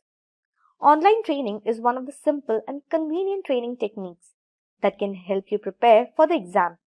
You will study the topics of the exam modules from industry experts through online training classes. You can also pay for customized instructor-led instruction from any other training provider to prepare for exam goals. But this can be costly. Also, you can seek help from books like Microsoft Azure Administrator Exam Reference AZ-103 book that is a part of exam reference series. Fourth, we have study groups and online discussion forums. Joining study groups and discussion forums for exam preparation should be the first step in your preparation. Joining study groups and discussion forums gives you the opportunity to network with other Azure administrators and exam candidates. On forums, you may get answers to your concerns and have your issues fixed. As a result, it's critical to participate in some Azure discussion groups. And at last, but not the least, the fifth one is practice with simulators and mock exams. You can improve your confidence and have everything set for your AZ-104 exam in this final phase when you feel you have covered all of your bases in terms of resources and preparation steps. You should focus on getting some good simulators. These AZ-104 test simulators are meant to simulate a real exam setting. You can use the simulator to identify your skills and weaknesses so that you can work on them. Now, let's have a look at some of the practice questions for your better understanding of this examination. So the first question is, you have an Azure subscription named Subscription 1 that contains an Azure Log Analytics workspace named Workspace 1. You need to view the error events from a table named Event. Which query should you run in the Workspace 1? And the options are get event where event type equal error. Option B, search in event error. Option C, select from event where event type equal error. And D, search in event where event type is equal error. And the correct answer is option B. Now moving on to the next question, you have an Azure subscription named Subscription 1. Subscription 1 contains the resource groups in the following table. RG1 has a web app named Web App 1. Web App 1 is located in West Europe. You move Web App to RG2. What is the effect of the move? And the options are the app service plan for Web App 1 remains in the West Europe. Policy 2 applies to Web App 1. Option B, the app service plan for Web App 1 moves to North Europe. Policy 2 applies to Web App 1. Option C, the app service plan for Web App 1 remains in the West Europe and Policy 1 applies to Web App 1. And option D, the web app service plan for Web App 1 moves to North Europe. Policy 1 applies to Web App 1. And the correct answer is option A. If the source and target plans are in the same resource group and geographical region, you can migrate an app to another app service plan. Now, the app service plan in which your app runs determines the region in which it runs. You cannot, however, change the location of an app service plan. So now coming on to the next question. You have an Azure subscription linked to an Azure Active Directory tenant. The tenant includes a user account named User1. You need to ensure that User1 can assign a policy to the tenant root management group. What should you do?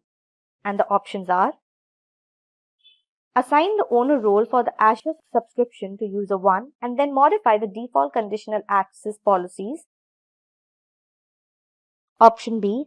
Assign the owner role for the Azure subscription to user 1 and then instruct user 1 to configure access management for Azure resources. Option C. Assign the global administrator role to user 1 and then instruct user 1 to configure access management for Azure resources.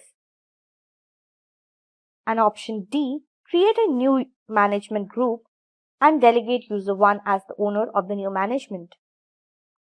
And the correct answer is B. Now let's move on to the next question. You need to ensure that an Azure Active Directory user named admin1 is assigned the required role to enable traffic analytics for an Azure subscription. Now the solution is you assign the owner role at the subscription level to admin1. Does this meet the goal? And the option is either yes or no. And the correct answer is yes. Your account must meet one of the following to enable traffic analytics. So your account must have any one of the following Azure roles at the subscription scope: owner, contributor, reader, or network contributor.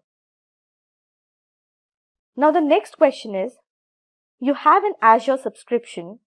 Users access the resources in the subscription from either home or from customer sites.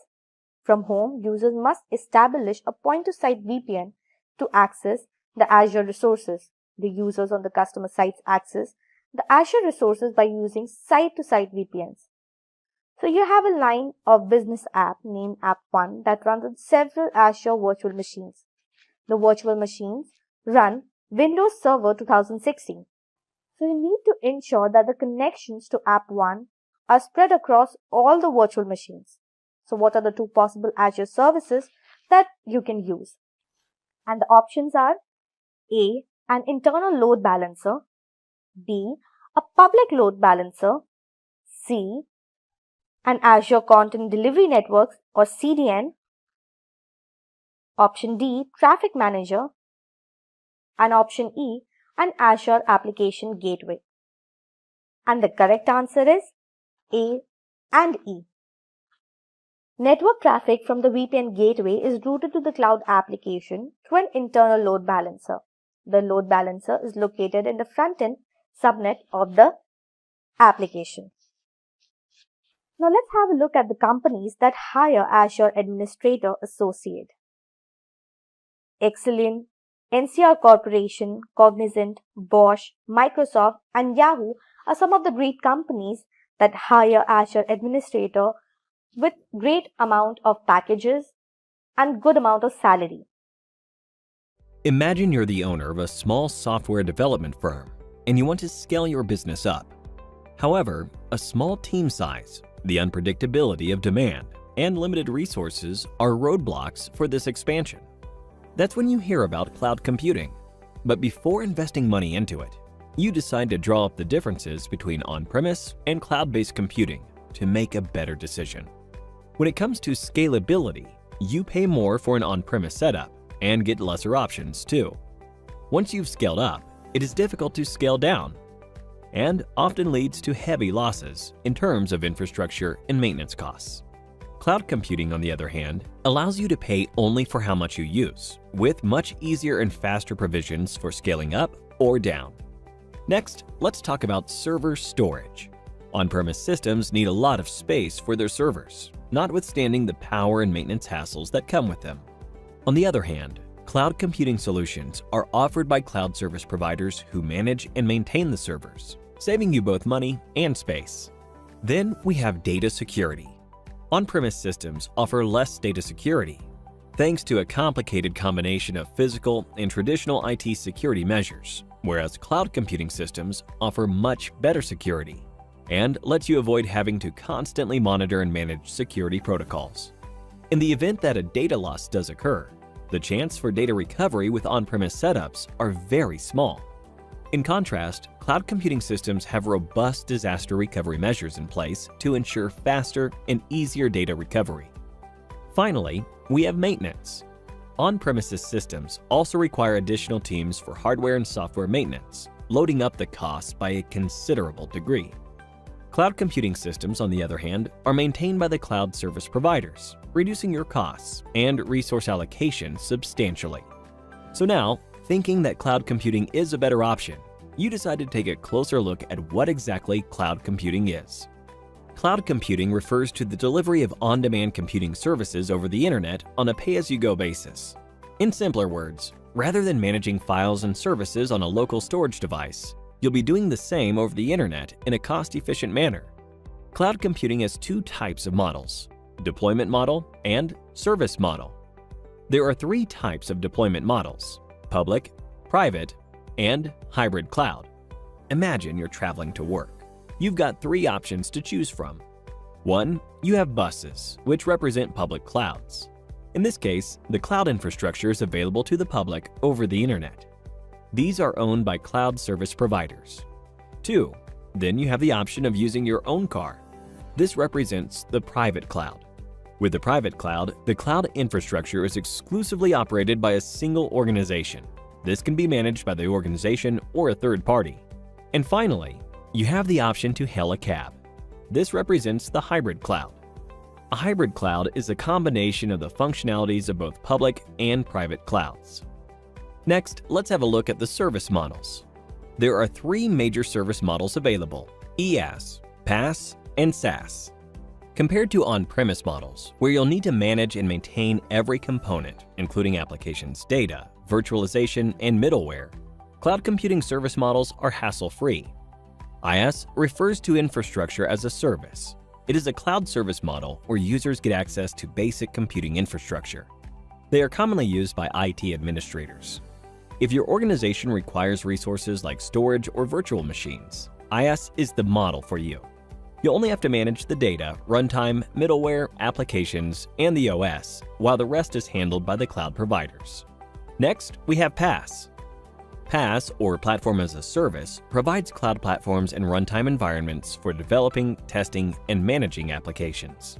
This service model enables users to deploy applications without the need to acquire, manage, and maintain the related architecture. If your organization is in need of a platform for creating software applications, PaaS is the model for you. PaaS only requires you to handle the applications and the data. The rest of the components like runtime, middleware, operating systems, servers, storage, and others are handled by the cloud service providers. And finally, we have SaaS. SaaS, or Software as a Service, involves cloud services for hosting and managing your software applications. Software and hardware requirements are satisfied by the vendors, so you don't have to manage any of those aspects of the solution. If you'd rather not worry about the hassles of owning any IT equipment, the SaaS model would be the one to go with. With SaaS, the cloud service provider handles all components of the solution required by the organization. Time for a quiz now. In which of the following deployment models are you, as the business, responsible for the application, data, and operating system? 1. IaaS. 2. PaaS. 3. SaaS. 4. IaaS and PaaS. Let us know your answer in the comment section below.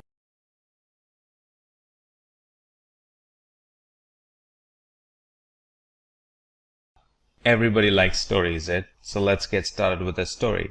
In a city not so far away, a CEO had plans to expand his company globally and called one of his IT personnel for an IT opinion. And this guy has been in the company for a long time and is very seasoned with the company's infra, and he nicely answered the questions with what he foresaw. And he said, "I have a good news and a bad news for us to go global." And he starts with the good news. He said, "Sir, we're well on our way to become one of the world's largest shipping company. And the bad news is, however, our data centers have almost run out of space, and setting up new ones around the world would be too expensive and very time consuming." Now the IT personnel, let's call him Mike, now he explains the situation from how he saw it. But the CEO had done some homework about how he was going to do it, and he answered Mike saying, "Don't worry about that, Mike. I've come up with a solution for a problem, and it's called Microsoft Azure." Well, Mike is an hard-working and honest IT professional working for that company, but he did not spend time on learning the latest technologies. And he asked this question very honestly. Oh, how does it solve a problem? And the CEO begins to explain Azure to Mike, and he starts with what is cloud computing, and then he goes on and talks about Azure and the services offered by Azure and why Azure is better than the other cloud providers, and what are the great companies that uses Azure and how they got benefited out of it. And then he winds it all up with the use cases of Azure. So he begins his explanation saying Microsoft Azure is known as the cloud service provider, and it works on the basis of cloud computing. Now, Microsoft Azure is formerly known as Windows Azure, and it's Microsoft's public cloud computing platform. It also provides a range of cloud services, including some of them are compute, analytics, storage, and networking. We can always pick and choose from these services to develop and scale our applications, or even plan on running existing applications in the public cloud. Microsoft Azure is both a platform as a service and infrastructure as a service. Let's now fade their conversation out and let's talk about what is cloud computing, Azure, services offered by Azure, how is Azure leading when compared to other cloud service providers, and what are the companies that are using Azure. Let's talk about that.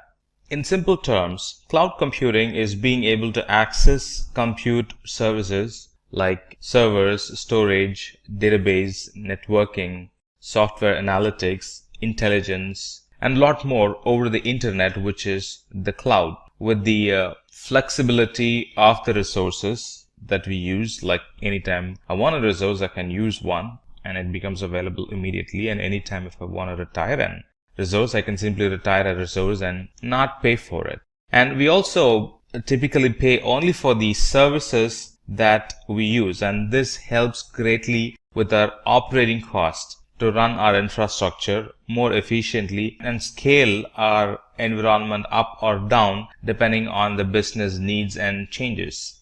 And all the servers and storages and databases and networking, all that are accessed through the network of remote systems or remote computers hosted in the internet, typically in the provider's data center, which is Azure in this case.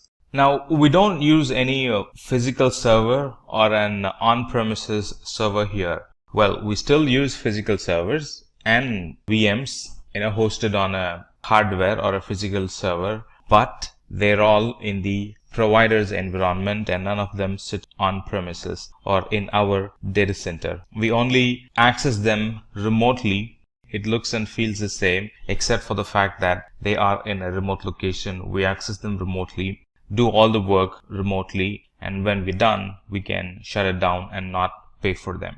So some of the use cases of cloud computing are creating applications and services. The other use cases are storing or using cloud for storage alone.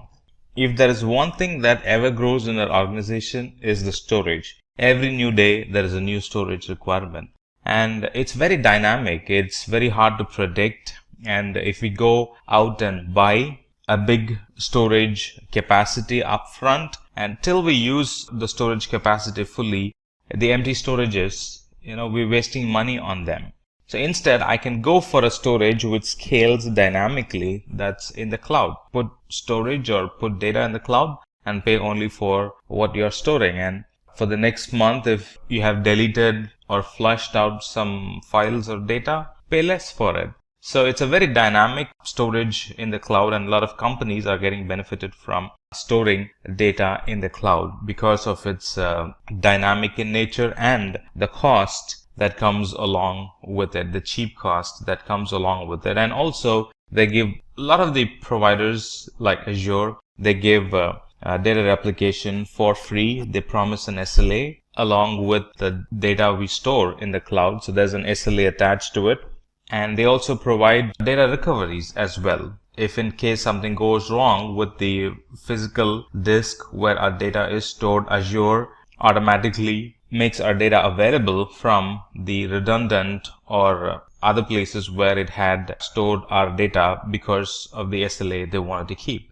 The other use case for Azure is hosting websites and running blogs using the compute service.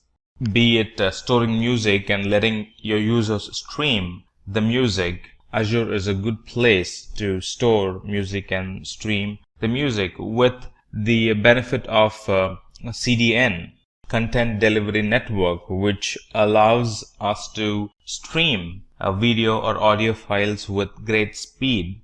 With Azure, our audio or video application works seamlessly because they are provided to the client with very low latency, and that improves the customer experience for our application. Azure Compute Service is a good place for delivering software on demand. There are a lot of softwares, embedded softwares that we can buy using Azure, and everything on a pay-as-you-go service model. So anytime we need a software, we can go out and immediately buy the software for the next 1 hour or 2 hour, let's say, and use them and then return it back. We're not bound to any yearly licensing cost by that.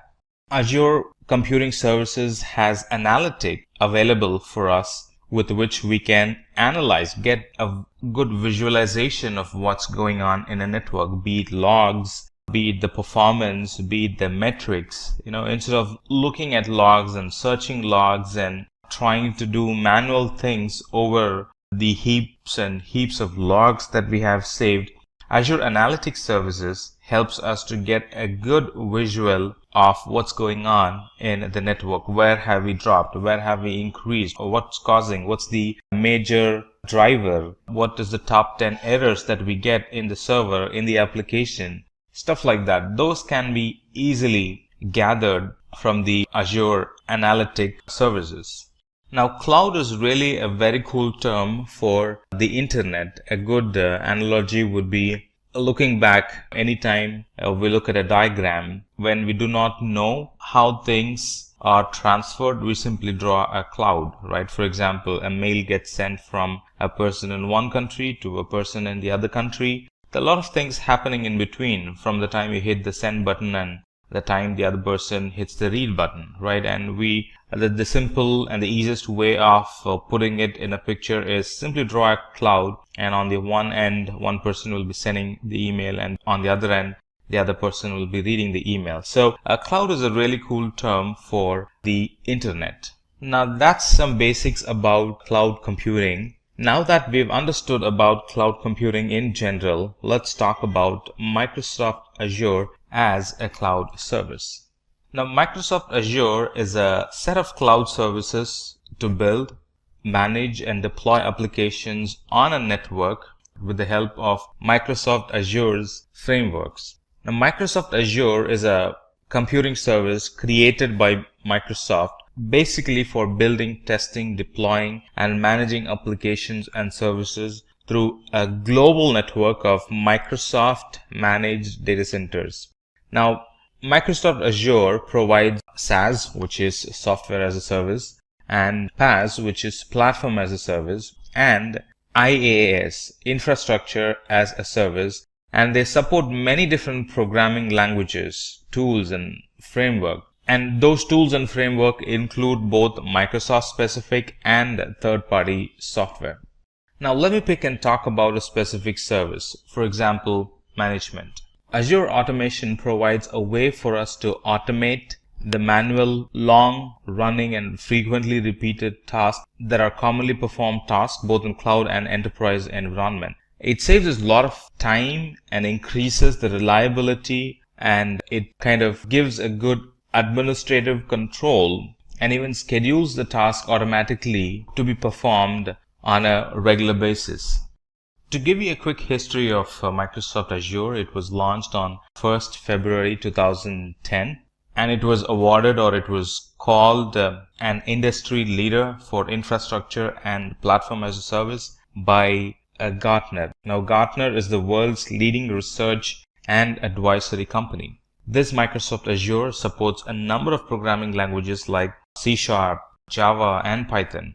all these cool services we get to use and pay only for how much we use. For example, if we use for an hour, we only get to pay for an hour, even the costliest system available. If we use them for an hour, we only pay for that particular hour, and then we're done. No more billing on the resource that we have used. Microsoft Azure has spread itself more than 50 regions around the world. So it's quite easy for us to pick a region and start provisioning and running our applications probably from day one, because the infrastructure and the tools and technologies needed to run our application are already available. All that we have to do is commit the code in that particular region or build an application and launch it in that particular region, and they become live starting day one.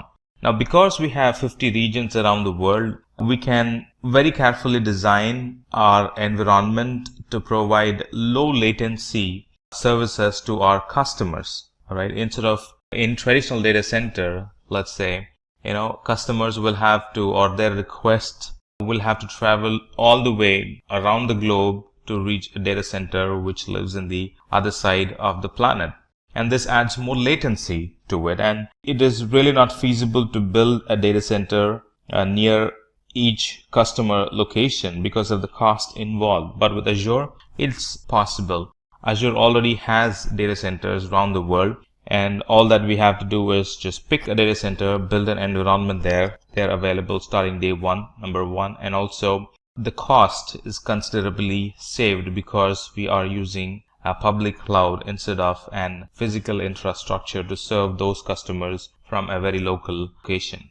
And the services that Azure is offering is ever increasing. As of now, as we speak, we have like 200 plus services offered, and they span through different domain or different platform or different technologies available within the Azure console portal. Now, we're going to talk about that later in this section, so hold your breath till we talk about it. But for now, just know that we have like 200 plus services offered by Azure. Let's now talk about different services in Azure, starting with artificial intelligence plus machine learning, where we have a lot of tools and technologies. So the wide variety of services available on Azure includes artificial intelligence plus machine learning plus analytic services to get or to give us a good visual of how the data or how the application is performing, or the type of the category of data stored, and to read from the logs. And variety of compute services, different VMs with different size and different operating systems, different containers available, different type of databases available, a lot of developer tools that are available for us, and identity service to manage our users in the Azure cloud. And those users can be integrated or federated with, let's say, Google, Facebook, LinkedIn. So there are some external federation services. They can be used to integrate with our identity system. IoT services, IoT tools and technologies available, and management tools to manage the users. Creating identity is one, and then managing them on top of it is a totally different thing. And we have tools, technologies to manage the users. Cool services for data migration. Data migration is now made simple. Tools and technologies available for mobile application development. And I can plan my own network in the cloud with the networking services. I can implement my own security, both Azure provided and third-party security services on Azure cloud. That's now possible. And a lot of storage options available in the cloud. So these are just a glimpse of the big list of services available in Azure cloud. So that was a glimpse of what's available in the cloud. Let's talk about the services in specific. Let's take compute for example.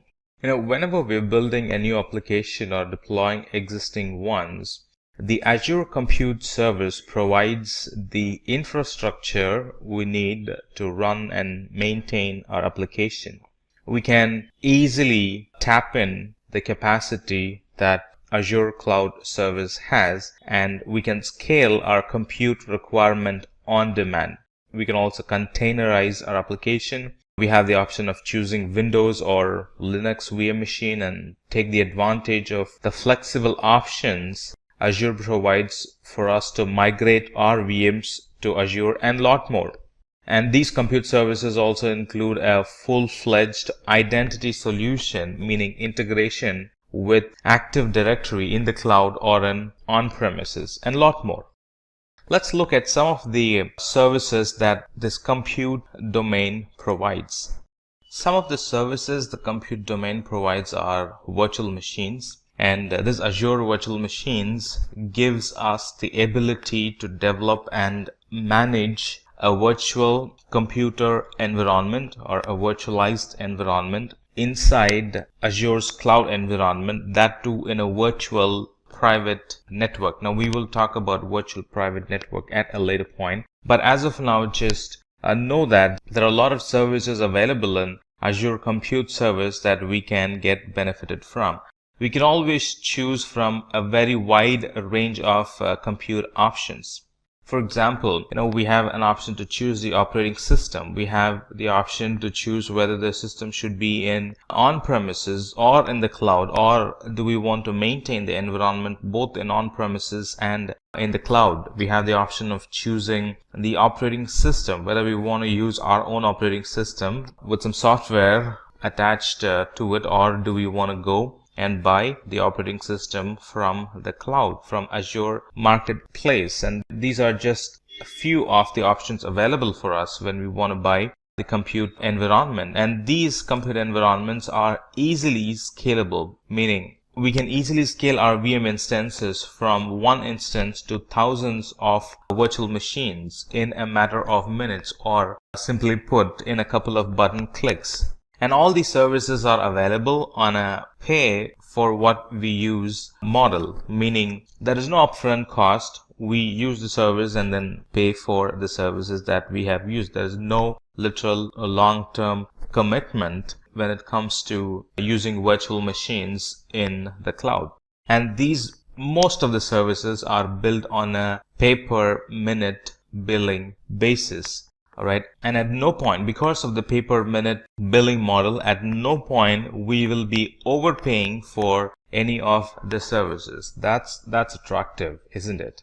Now let's talk about batch service. Now, batch service is always independent, regardless of whether you choose Windows or Linux, it's going to run fairly well. And with batch service, we can take advantage of the environment's unique features. And not only that, in short, the batch service helps us to manage the whole batch environment, and also it helps to schedule the jobs. Now, this Azure batch service actually runs on a large scale parallel and high performance computing. Because of that, batch jobs are highly efficient in Azure.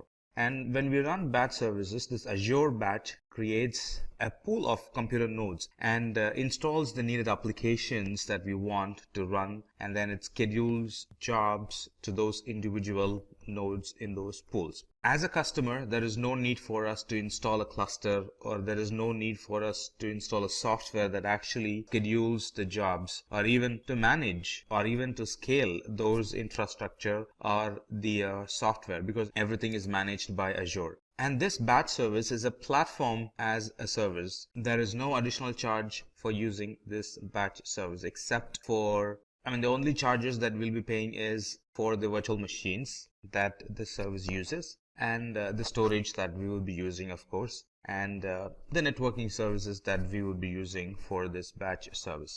Let's summarize.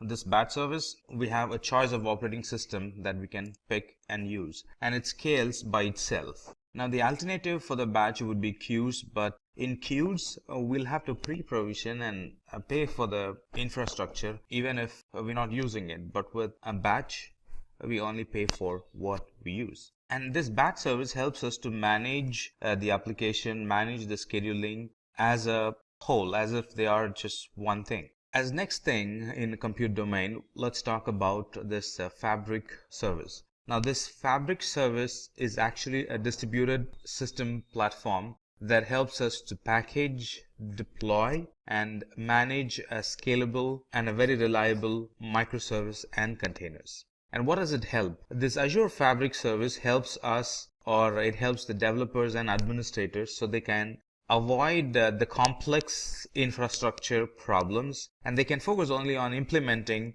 workloads or taking care of their development, taking care of their application instead of spending time on infrastructure. So what's Service Fabric? Service Fabric, it provides runtime capabilities and life cycle management to applications that are composed of microservices, no infrastructure management at all. And with Service Fabric, we can easily scale the application to tens or hundreds or even to thousands of machines. Here, machines represent containers. As next thing in compute domain, let's talk about virtual machine scale set. Now, this virtual machine scale set, it lets us to create a group of identical load balanced VMs. I just want to mention it again. It helps us to manage a group identical and load balanced VMs. The number of instances or the number of VM instances in a scale set can increase or decrease in response to the demand or in response to a schedule that we define.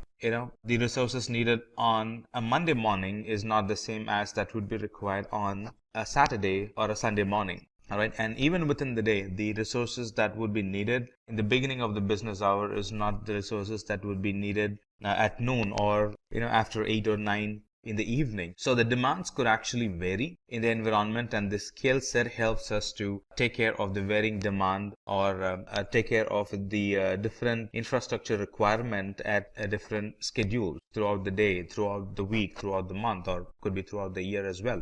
The scale set also allows us to provide high availability to our applications, and it helps us to centrally manage, configure, and update a large number of VMs as if they are just one thing. Now you might ask, well, virtual machines are enough. Why would we need a virtual machine scale set? Just like I said, this virtual machine scale set helps us with a greater redundancy and improved performance for our applications. And those applications can be accessed through a load balancer that actually distributes the requests to the application instances. So in a nutshell, this virtual machine scale set, it helps us to create a large number of identical virtual machines, number one. And with scale set, we can increase or decrease the virtual machines. With virtual machine scale set, we can centrally manage and configure and update a big group of VMs. And it's a great use case when it comes to big data or container workloads. As next thing in compute domain, let's talk about cloud services. Now this Azure Cloud Service is actually a platform as a service,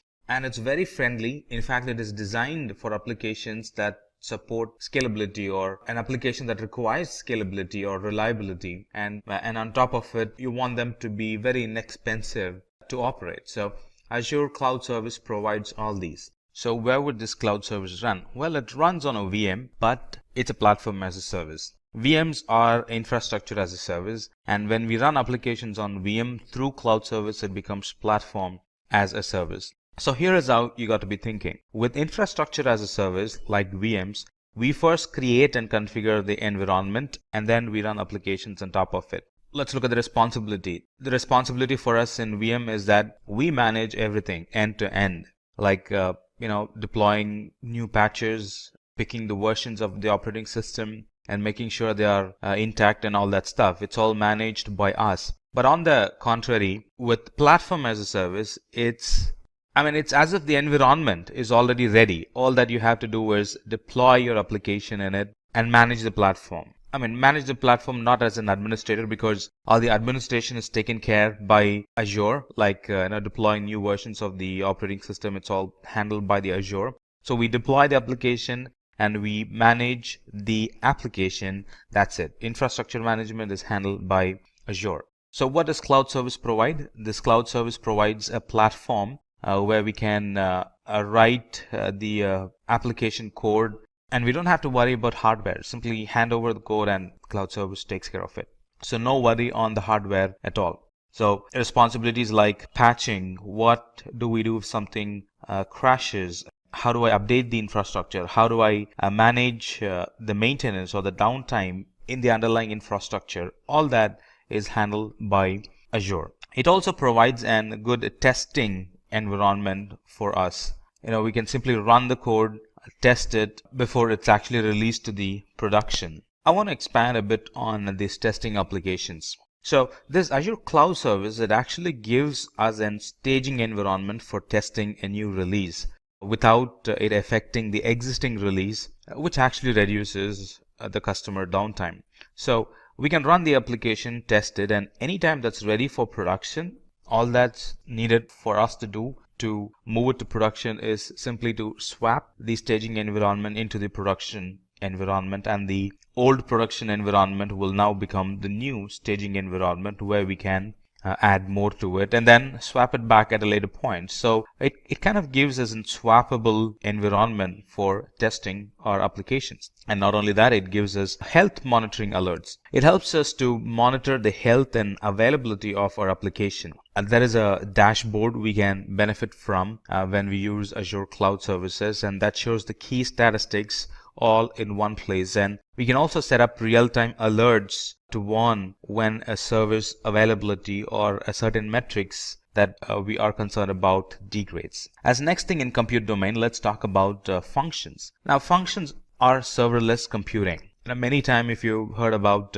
Azure being serverless, a lot of time they are referencing, or the person who's talking to you is referencing to serverless computing or Azure Functions, which is a serverless computing service hosted on Microsoft Azure. The main motive of a function is to accelerate and simplify application development. Functions helps us to run code on demand without we need to pre-provision or manage any Azure infrastructure. So Azure Functions are script or a piece of code that gets run in response to an event that you want to handle.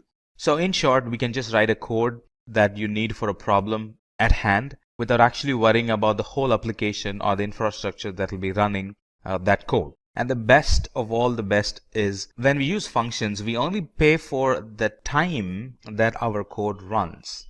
So what does functions provide, or what does Azure Functions provide? Azure Functions allow users to build applications using serverless simple functions with a programming language of our choice. So the current programming languages that are supported is C#, F#, Node.js, Java, and PHP. So here we really don't have to worry about provisioning or maintaining servers. If a code requires more resource, yes, Azure Functions handles or it provides the additional resources needed by the code. And the best part is we only pay for the amount of time the functions are running, not the resources, but the amount of time the function is running. As next thing, and moving to the new domain, let's talk about the container domain in Azure. Now the container domain or the container service, it allows us to quickly deploy a production ready Kubernetes or a Docker Swarm cluster. Now what's a container? A container is a standard unit of software that packages of code and all its dependencies so the applications run quickly and reliably from one computing environment to another. It could be testing to staging to development environment to staging to production, or from one production to another production, or on-premises to cloud, or one cloud to another cloud, vice versa. Now imagine we had an option not to worry about the VM and just focus on the application. Well, that's exactly what containers helps us achieve. So these container instances enable us to focus on applications and not worrying about managing VMs or not worrying about learning the new tools required to manage the VMs or even the deployment. And our applications that we create, they run in a container. And running in a container is what helps us to achieve all these, not being able to manage or not needing to manage the virtual machines. So these containers, they can be deployed into the cloud using a single command if you're using a command line interface, and a couple of button clicks if we are using the Azure portal. And these containers are kept lightweight, but they are equally secure as virtual machines. Let's talk about container service as next thing. The container service, or sometimes called as Azure Kubernetes service, it helps us to manage the containers. Container is one thing, and a service that's used to manage the container is another thing. Now this Kubernetes service, or ACS, it helps us to manage the containers. So let's expand on this a bit. So this Azure Container Service, or ACS, it actually provides a way to simplify the creation, configuration, and management of a cluster of virtual machines that are pre-configured to run containerized applications on top of them. Deploying these containers might take like 15 to 20 minutes, or deploying the virtual machines that run containers in it might take 15 to 20 minutes. And once they are provisioned, we can actually manage them by using simple SSH tunnel into them. And this ACS, when it runs applications from Docker images. What does that mean? Docker images makes sure that the applications the container runs are fully portable. Images are portable. And ACS also helps us to orchestrate the container environment. Not only that, it also helps us to ensure that these applications that we run in containers can be scaled to thousands or even tens of thousands of containers. So in a nutshell, managing an existing application into a container and running it using AKS or ACS is really easy, or that's what it is all about, to make the application management or migration easy. Now, managing the container-based architecture, and we discussed that containers could be tens or even tens of thousands of containers. So managing them is made simple using this container services. And even training of model using a large data set in a complex and resource intensive environment, this AKS helps us to simplify that environment. Alright, as next thing in container domain, let's talk about container registry. We spoke about registry a little bit when we spoke about Docker images. So container registry is a single place where we can store our images, which are Docker images. When we use containers, it's Docker images that we use for our image purposes. So these container images are a central registry that can be used to ease container development by easing the storage and management of container images. So there we can store all kind of images like Docker Swarm, or the images used in Docker Swarm are in Kubernetes. Everything can be stored in container registry in Azure. Now, anytime we store a container image, it provides us an option for geo replication. What that means is that we can efficiently manage a single registry replicated across multiple regions. Now, these geo replication, it actually enables us to manage global deployments, assuming we are having an environment that requires a global deployment. So it helps us to manage global deployments as one entity, because we are geo-replicating. We would be updating, we would be editing one image, and that image gets replicated throughout the global replication centers we would have set up. And so just one editing would have actually edited the global images, and those global images would have provisioned the global application. So one edit, replication, and then provisioning of the applications global wide. And this replication also helps us network latency, because anytime an application needs to deploy, it does not have to rely on a single source which can be reached only through high latency network. Because we have global replications around the world, anytime the application wants to check back, it would check back the application which is in a very nearby location for the application itself. Global replication means that we are managing it as a single entity that's being replicated across the multiple regions in the globe. As next thing in our learning, let's talk about Azure databases. Now, these Azure databases are relational. In fact, they have many flavors in them. We're going to look at different flavors, SQL, NoSQL, cache type of database that Azure offers. So we're going to learn one at a time, or we're going to learn one by one. So this Azure SQL database is a relational database. In fact, it's a relational database as a service. It's managed by Azure. We don't get to do a lot of management in it. So it's a relational database as a service based on Microsoft SQL Server database engine. And this database is a high performance database. It is very reliable, and it's very secure as well. And this high reliability, high performance, and for this high security, we really don't have to do anything. It comes along with it, and it's managed by Azure.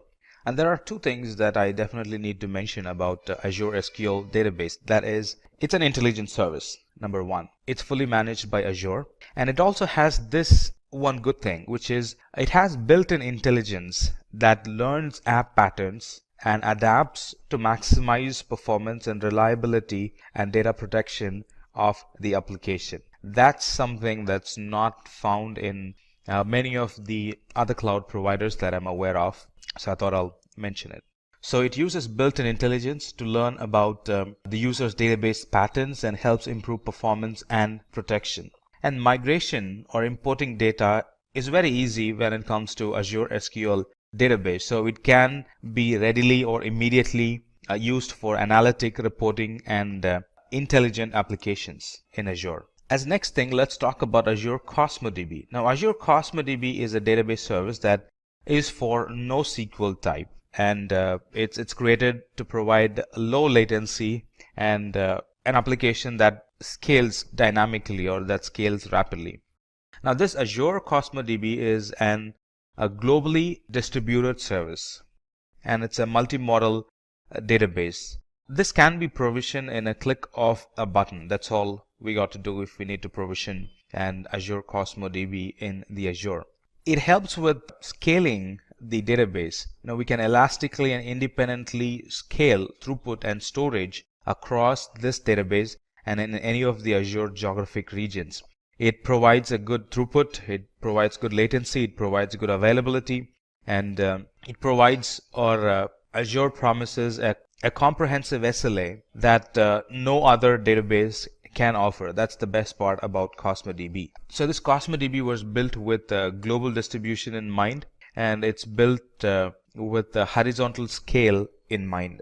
And all this we can use by only paying for what we have used. And remember, the difference between Azure CosmoDB and the SQL database is that Azure CosmoDB supports NoSQL, whereas SQL doesn't. Alright, few other things about Azure CosmoDB is it allows users to use key value, graph, column, family, and document data. It also gives users a number of API options like SQL, JavaScript, MongoDB, and few others that you might want to check in the document at the time of reading. And the best part here is that all that we mentioned, we get to use only by paying for the amount of storage and throughput that are required. And the storage and the throughput can be elastically scaled based on the requirement of that R. Alright, let's talk about Redis Cache.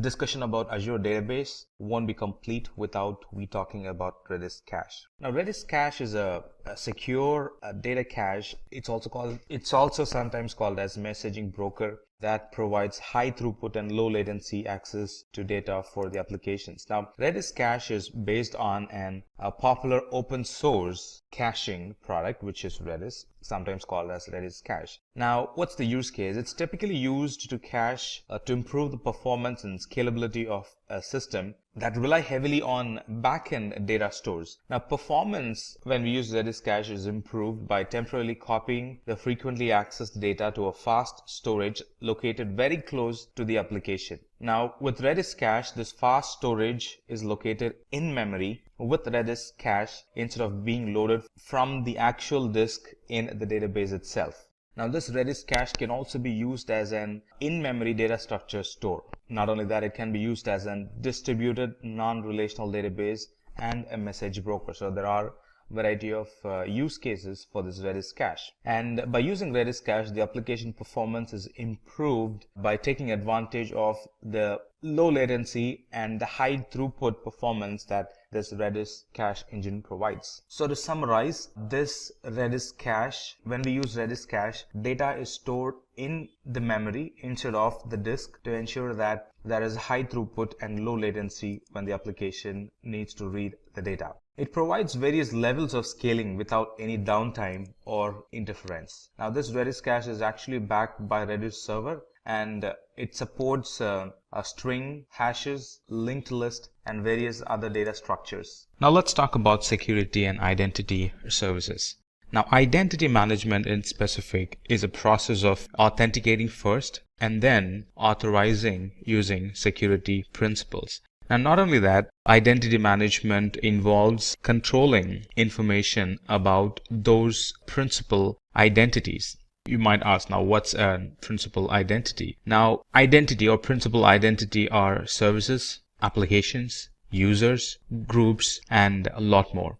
The speciality about this identity management is that it not only helps authenticate and authorize principals in cloud, it also helps authenticate and authorize principals or resources on premises, especially when you run an hybrid cloud environment. So all these services and features that this identity management helps us to get additional level of validation, like identity management can provide multi-factor authentication. It can provide access policies based on condition, permit or deny based on condition. It can also monitor suspicious activity. And not only that, it can also report it. It can also help generate alerts for potential security issues, and in a way to mitigate it, can send us an alert so we can get involved and prevent a security accident from happening. So let's talk more about identity management. So some of the services under security and identity management are Azure Security Center. Now this Azure Security Center provides security management and threat protection across the workloads in both cloud and in the hybrid environment. It helps control user access and application control to stop any malicious activity if present. It helps us to find and fix vulnerabilities before they can be even exploited. It integrates very well with analytic methods that helps us to identify, or it gives us the intelligence to identify or detect attacks and prevent them before it can actually happen. And it also works seamlessly with hybrid environments. So you don't have to have one policy for on-premises and one policy for the cloud. It's now a unified service both for on-premises and the cloud. The next service in security and identity would be Key Vault. Now, a Key Vault is a service or a feature that helps safeguard the cryptographic keys and any other secrets used by the cloud applications and the services. In other words, this Azure Key Vault is a tool for securely storing and accessing the secrets of the environment, the secret keys. Now, a secret is anything that you really want to have a very tight control access, like the certificates, like the passwords, stuff like that. Now, if I tell you what Key Vault actually solves, that would actually explain what Key Vault is. Now, Key Vault is used in secrets management. It's helped in securely storing the tokens, the passwords, the certificates. It helps in key management. It really helps in creating and controlling the encryption keys that we would use to encrypt data. It helps in certificate management. Talking about certification management, it helps us to easily provision, manage, and deploy public and private SSL, TLS certificates in Azure, and a lot more. So in a nutshell, this Key Vault, it provides users the ability to provision new vaults and keys in just a matter of minutes. All that in a single command, or all that in a couple of button clicks. It also helps users to centrally manage their keys, secrets, and policies. Next in the list, let's talk about Azure Active Directory. Now, Azure Active Directory helps us to create intelligent-driven access policies to limit resource usage and manage user identities. What does that mean? Now, this Azure Active Directory is a cloud-based Active Directory and identity management service. Now, Azure Active Directory combines, it's actually a combination of the core directory services plus application access management plus identity protection.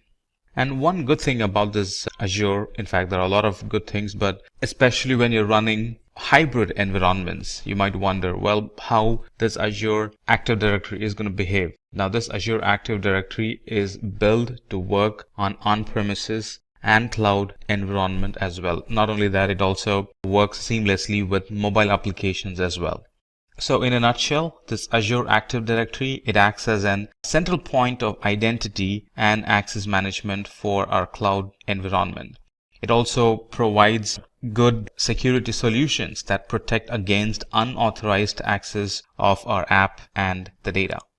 Now that we've discussed about security and identity, let's talk about the management tools that Azure has to offer. Azure provides built-in management and account governance tools that helps administrators and developers, that helps them to keep their resources secure and very compliant. And again, it helps both in on-premises and in the cloud environment. And these management tools help us to monitor the infrastructure, monitor the applications. It also helps in provisioning and configuring resources. It also helps in updating apps. It helps in analyzing threats, taking backup of the resources, build disaster recoveries. It also helps in applying policies and conditions to automate our environment. We use Azure management tools, and it's also used in cost control methods. So this Azure management plays a wide role across the Azure services.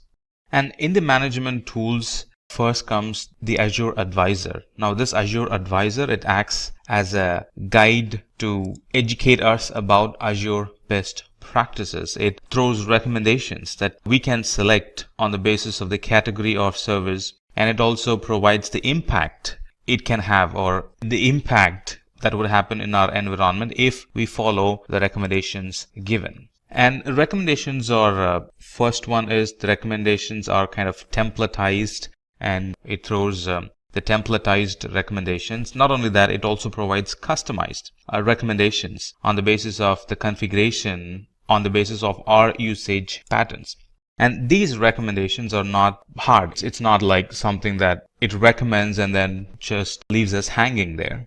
These recommendations provided are very easy to follow, very easy to implement and see results. You can think of Azure Advisor as a very personalized cloud consultant that helps you to follow best practices to optimize our deployments. It kind of analyzes our resources, our configurations, our usage, and then it recommends a solution for us that really helps in improving the cost effectiveness, improving the performance, improving high availability, and improving security in our Azure environment.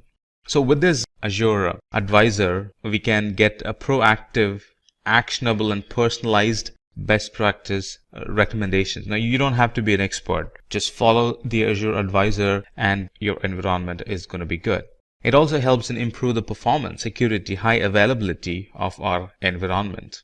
And also it helps in bringing down the overall Azure spend. And the best part is it's a free service that analyzes our Azure usage and provides recommendations, how we can optimize our Azure resource to reduce cost. And reduce cost at the same time boost the performance, helps in strengthening the security and improve the overall reliability of our environment. Next in the list would be Network Watcher. Now this Network Watcher helps users identify and gain insights in the overall network performance and the health of the overall environment. Now these Azure Watchers provides enough tools to monitor, to diagnose, to view the metrics, and to enable or disable logs, which means generate and collect the logs for resources in the Azure Virtual Network. So with Network Watcher, you can monitor and diagnose issues in networking without even logging into the virtual machines. With just the logs, which are real time, we can actually come to a conclusion what could be wrong in a certain resource, in a VM or in a database, by just looking at the logs. And not only that, it's used for analytic or to gain some intelligence of what's happening in our network. We can gain a lot of insight to the current network traffic pattern using the security group flow logs that this Network Watcher offers.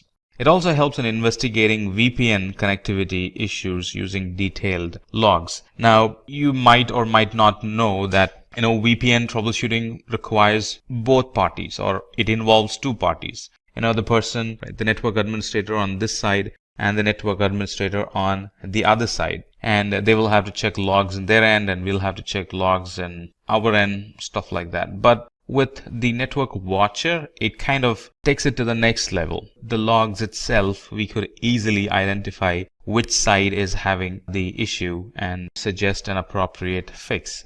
And the next in the list would be Microsoft Azure Portal. Now, this Microsoft Azure portal, it provides a single unified console to perform various number of activities like building, not only building, managing and monitoring the web applications that we build. Now, this portal can be used to organize our environment or the appearance of the environment or the visual of the environment based on our work style. And using Azure portal, users can control who gets to manage or access the resources, all from the Azure portal. And this Azure portal gives a very good visibility on the spends that happen on each resource, right? And if we can customize it, we can also identify spends based on team, spends based on days, spends based on department, stuff like that. So it kind of gives us a good visual of where the money is spending or where is the bill consumed within the Azure environment. Next in the list would be Azure Resource Manager. Now, Azure Resource Manager enables us to manage the usage of the application resources. Now, we use Resource Manager to deploy, monitor, and manage solution resources as a group, as if it's one single entity.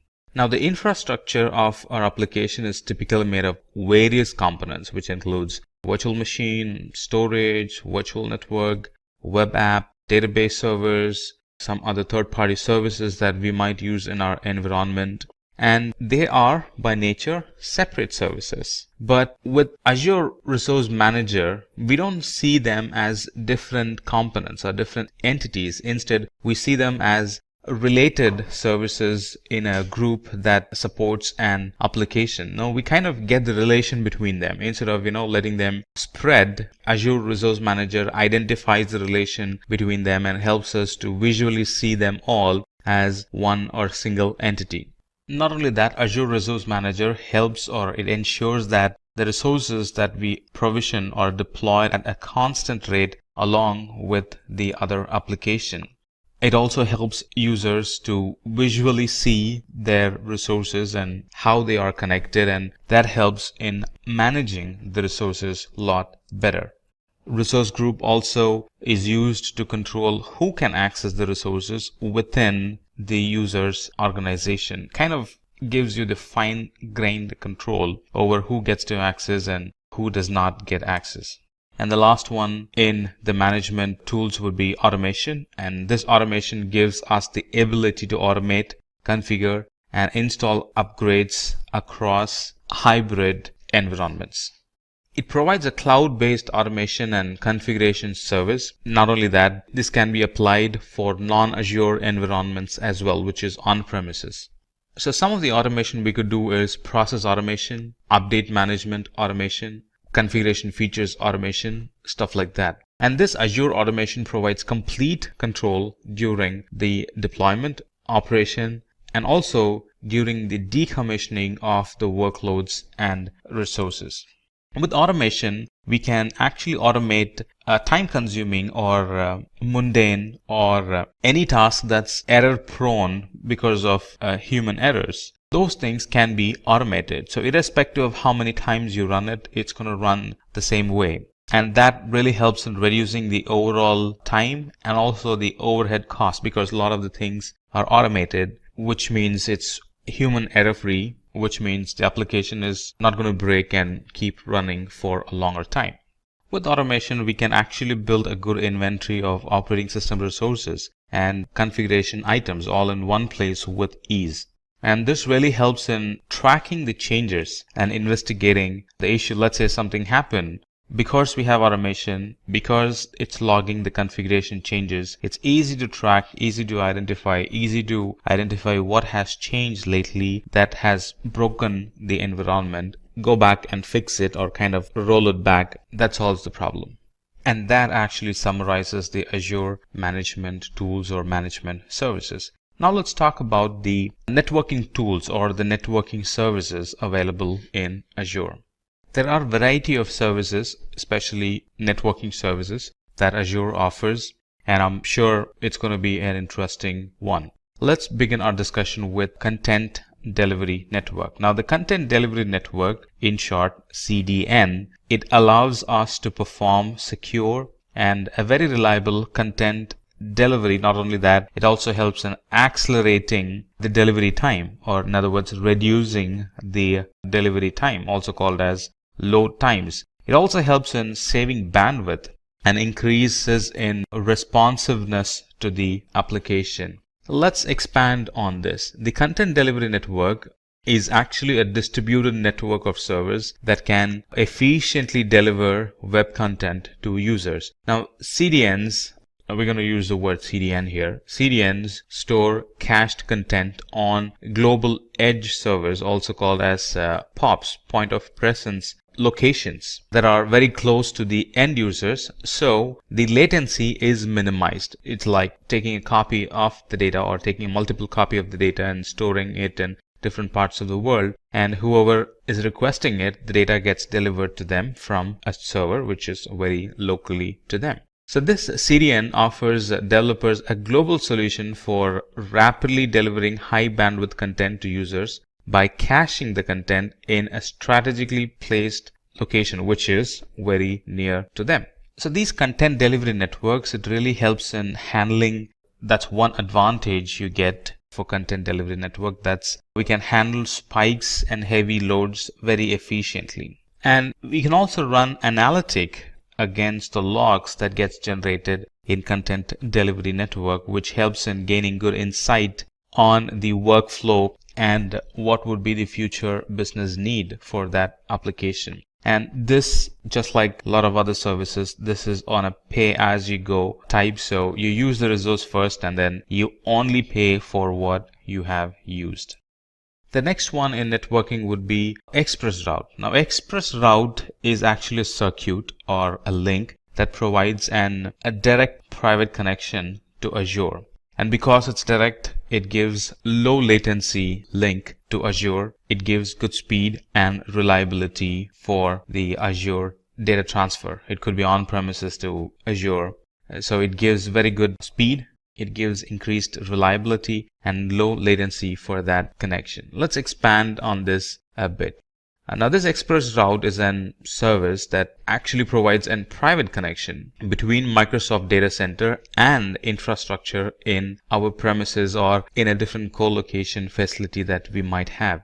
Now, these ExpressRoutes do not go over the public internet.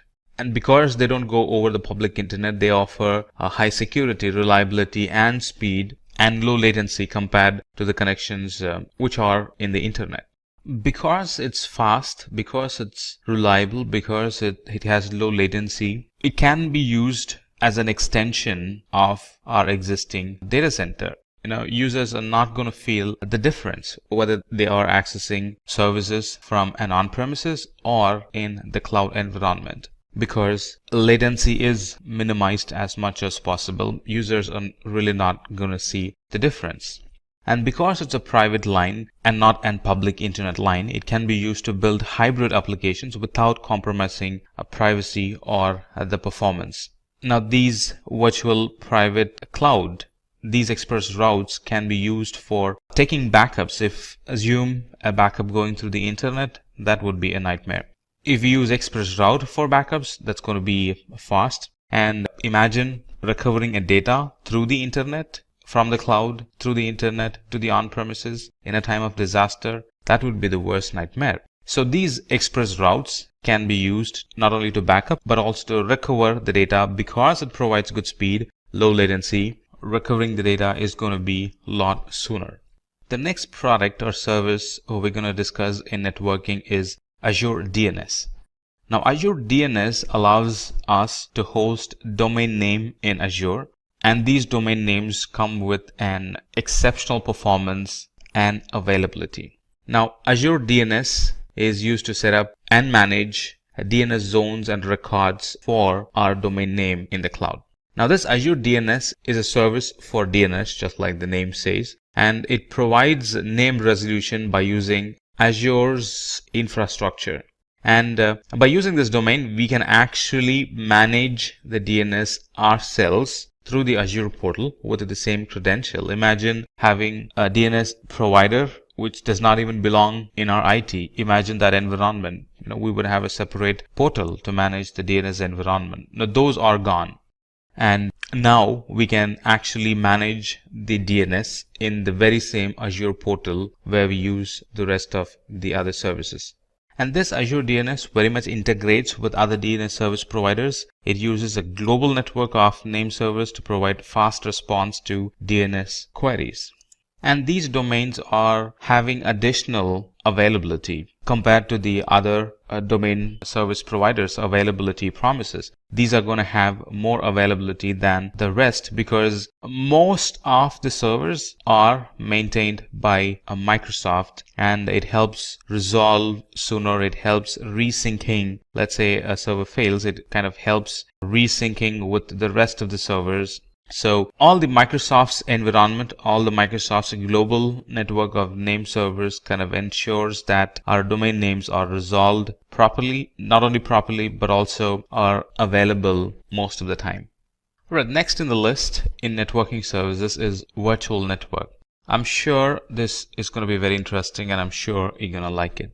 So this networking or virtual networking in Azure, it actually allows us to set up our own private cloud in the public cloud. It gives us an isolated and highly secure environment for our application. Let's expand on this. So this Azure Virtual Network helps us to provision Azure virtual machines, and it helps us to securely communicate with other on-premises and internet networks.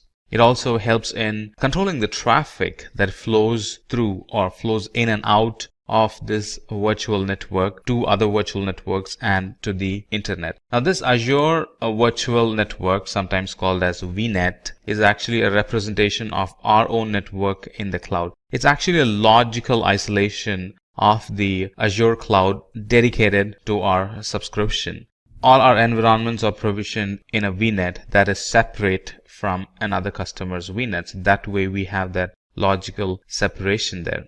So this virtual network can also be used to provision VPNs in the cloud, so we can connect the cloud and the on-premises infrastructure and a lot more, especially in an environment where we have hybrid environment. Surely we will be using virtual network because that's going to require a VPN for secure data transfer in and out of the cloud and in and out of the on-premises environment. Alright, so it kind of gives us a boundary for all the resources. So all the traffic between the Azure resources, they kind of logically stay in between or logically stay within the Azure Virtual Network. And here we can design the network. It's given over to us. You can pick the IP, you can pick the routing, you can pick the subnet. A lot of freedom is given, or I would say a lot of control on how the network is designed. It's not like something that's already cooked and we only get to use it. No, we can actually build the network from the scratch. We can pick the IP address that we like. We can pick which subnet needs to communicate with the other subnet, stuff like that. And like I said, if you are using hybrid environment, you definitely would be requiring a virtual network because it helps connect the on-premises and the cloud in a secure fashion using VPN. The last product we're going to discuss in networking is a load balancer. This load balancer actually provides application a good availability and a good network performance. So how does it work? It actually works by load balancing the traffic to and from the virtual machine and the cloud resources. Not only that, it also load balances between cloud and cross-premises virtual networks. With Azure Load Balancer, we can actually scale our application and create high availability for our services, which means our application will be available most of the time. If any of the server goes dead, the server does not get traffic. What happens if the server gets traffic? User is going to experience downtime. What happens if the server does not get traffic? User won't experience any downtime. The connection is shifted to an healthy service, so the user experiences uptime all the time. So this load balancer supports inbound and outbound scenarios, and it provides low latency. It gives high throughput of the data transfer, and we can actually scale up the flow of the TCP and UDP connections from hundreds to thousands to even millions, because we have a load balancer now in between the user and the application. So how does it operate? This load balancer actually receives the traffic, and it load balances the traffic to the backend pool of instances connected to it according to the rule and the health probe that we set. That's how it maintains high availability. So what does load balancer help? It helps in creation of high available scalable application in the cloud in minutes. It can be used to automatically scale the environment with the increasing application traffic. And one feature of load balancer is to check the health of the user's application instance, and it removes or it stops sending the request to the unhealthy instance and kind of shifts that connection to the healthy instance. That way a user or a connection does not get stuck with an instance that's not healthy. That's all that you need to know about the networking services. Now let's talk about the storage services or the storage domain in Azure. Now Azure Storage in general is a Microsoft managed service providing cloud storage, which basically is highly available, secure, durable, scalable, and redundant, because it's all managed by Azure. We don't get to manage a lot of it. And these Azure storages are a group of storage services. They cater different needs, and the storage products include Azure Blobs, which is actually an object storage. It includes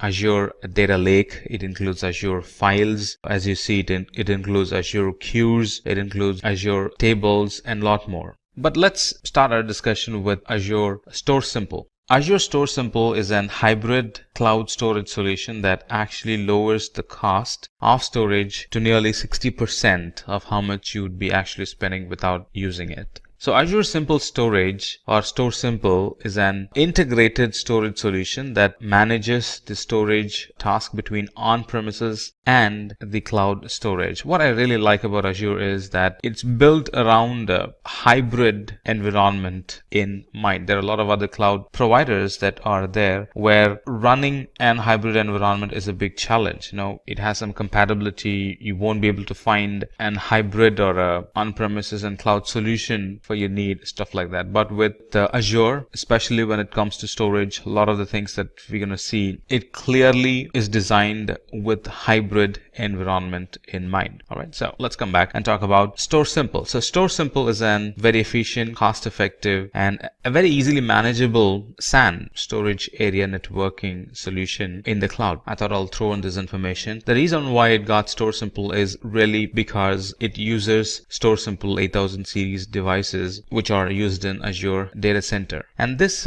Store Simple or Simple Storage, it comes along with storage tiering to manage the stored data across the various storage media.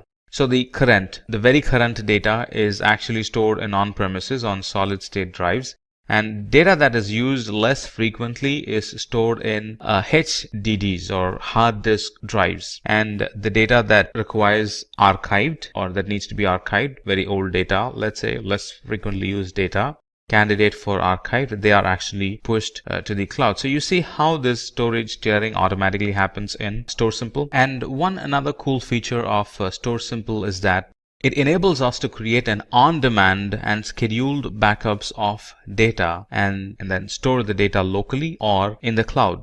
And these backups are actually taken in the form of incremental snapshot, which means that they can be created and restored quickly. It's not a complete backup, it's an incremental backup.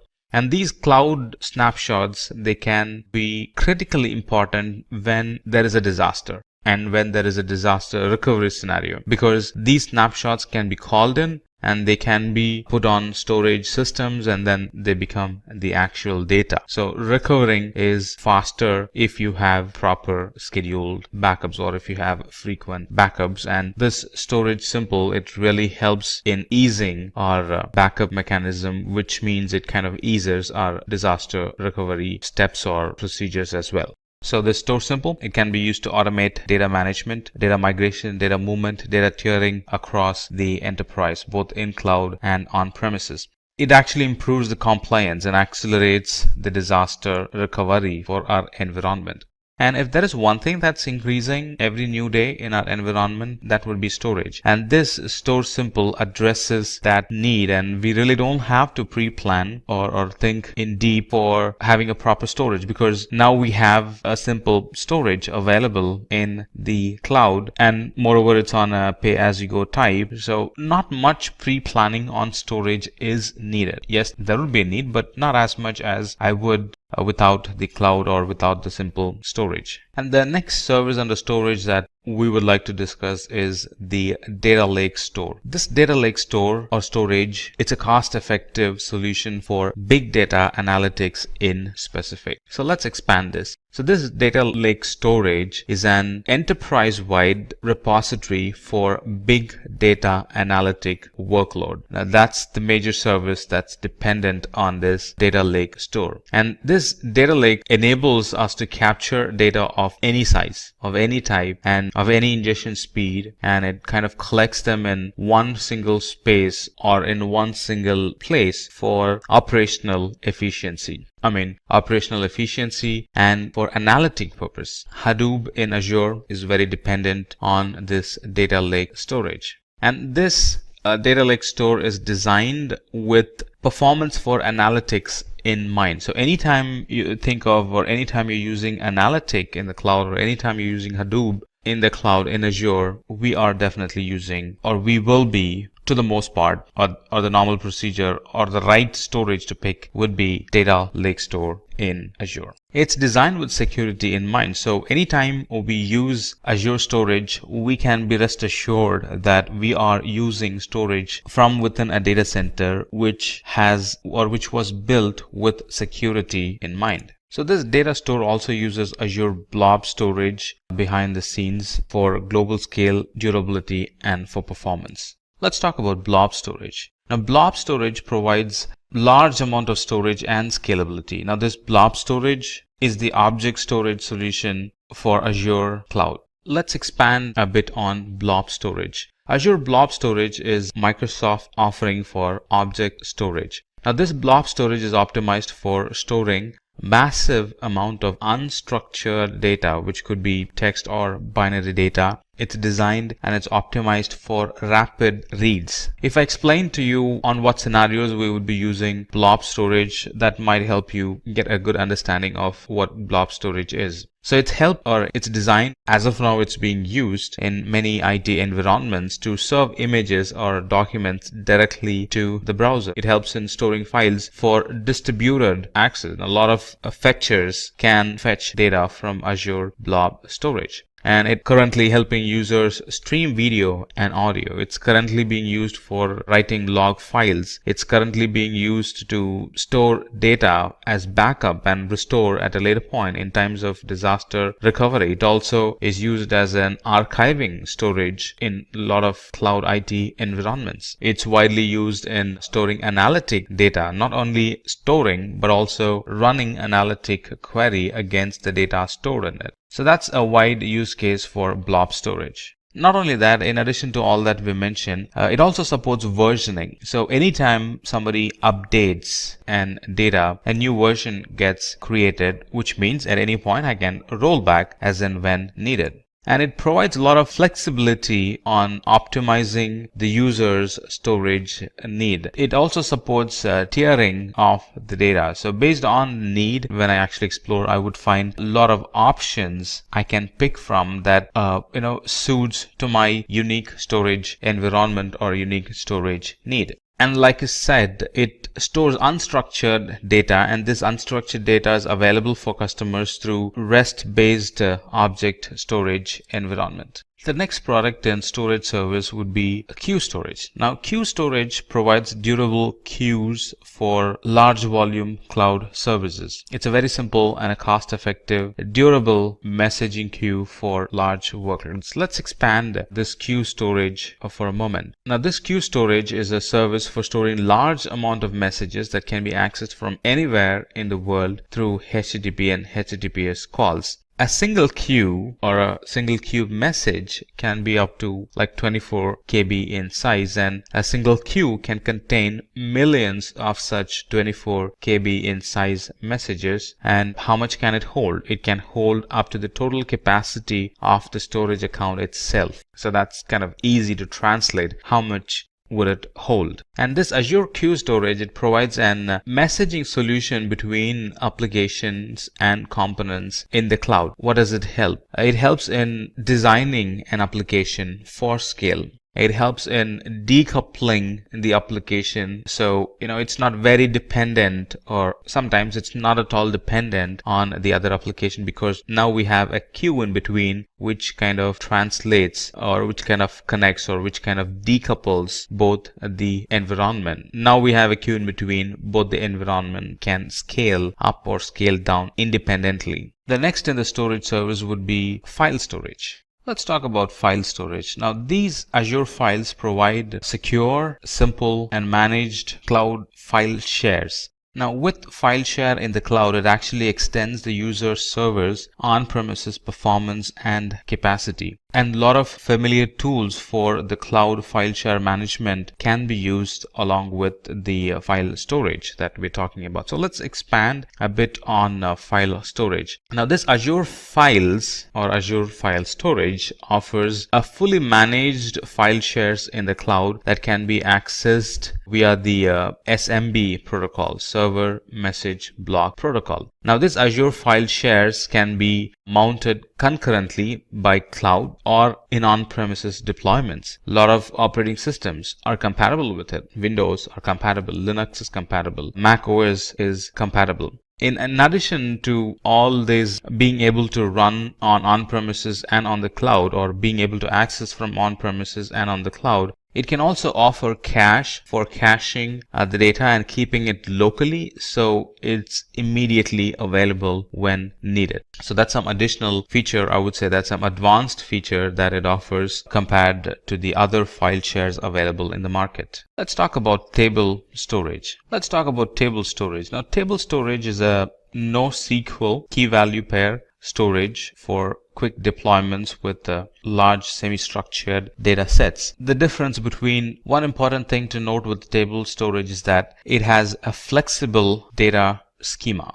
and also it's highly available. Let's expand a bit on table storage. So anytime you want to pick a schema-less, a NoSQL type table storage is the one we'll end up picking. It provides an key pair attribute storage with a schema-less design. This table storage is very fast and very cost effective for many of the applications, and for the same amount of data, it's a lot cheaper when you compare it with the traditional SQL data or data storage. So some of the things that we can store in the table storage are, of course, they're going to be flexible data sheets, such as user data for web application, address books, device information, and other types of metadata for our service requirements. And it can have any number of tables up to the capacity limit of the storage account. Now, this is not possible with SQL. This is only possible with NoSQL, especially with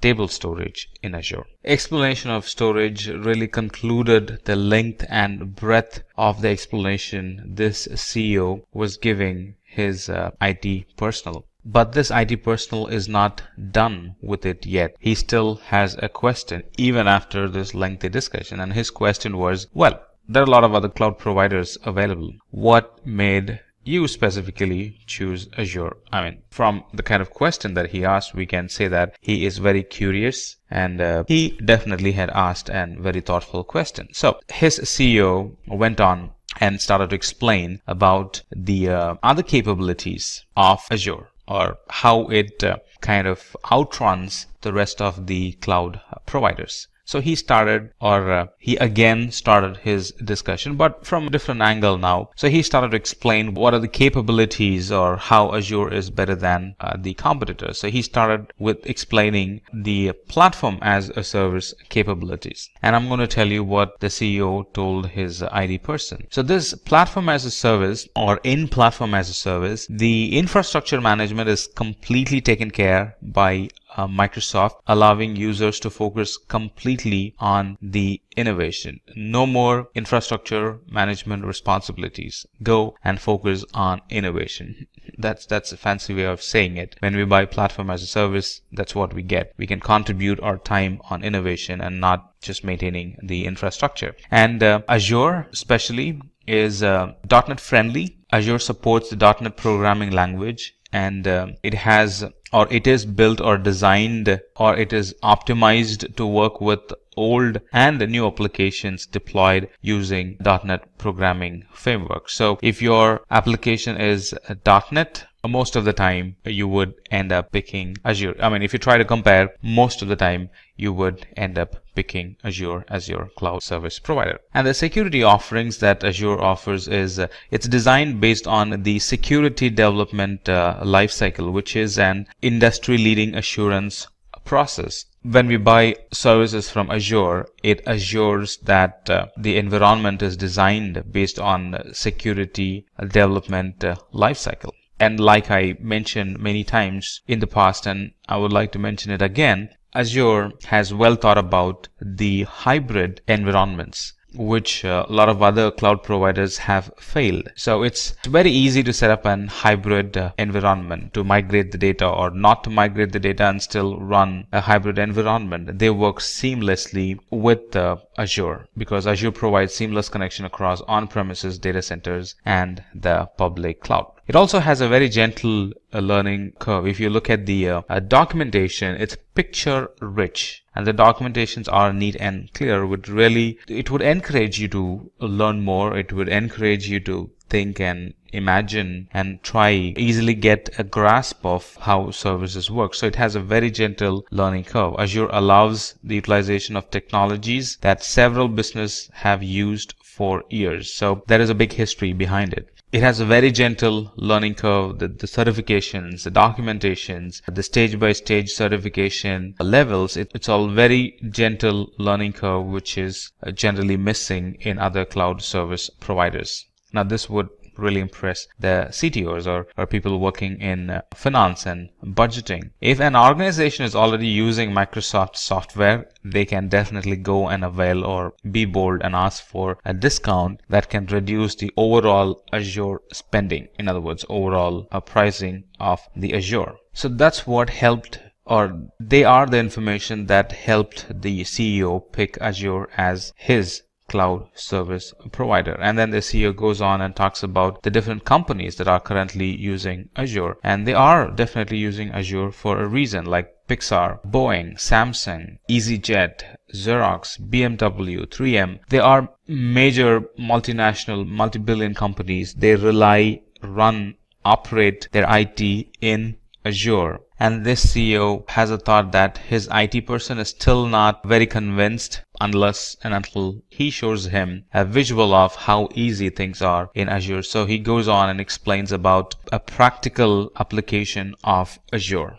which is what exactly I'm going to show you as well. All right, a quick project on building an Azure app using, or building a .NET application in Azure Web App and making it connect to an SQL database will solidify all the knowledge that we have gained so far. So this is what we're going to do.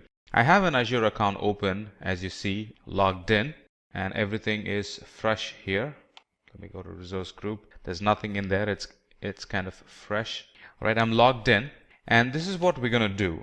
So we're going to create an application like this, which is nothing but an to-do application, a to-do list application, which is going to run from the web app, get information from us, and save it in the database that's connected to it. So you can already see it's a two-tier application, web and DB.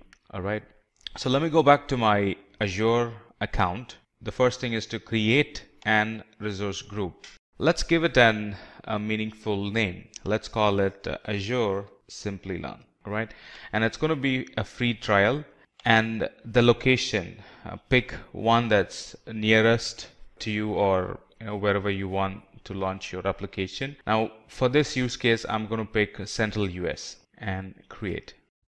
It's going to take a while to get created. There you go. It's created. It's called Azure Simplilearn. Now what do we need? We need an web app and a separate SQL database. Let's first get our web app running. So go to App Services and then click on Add.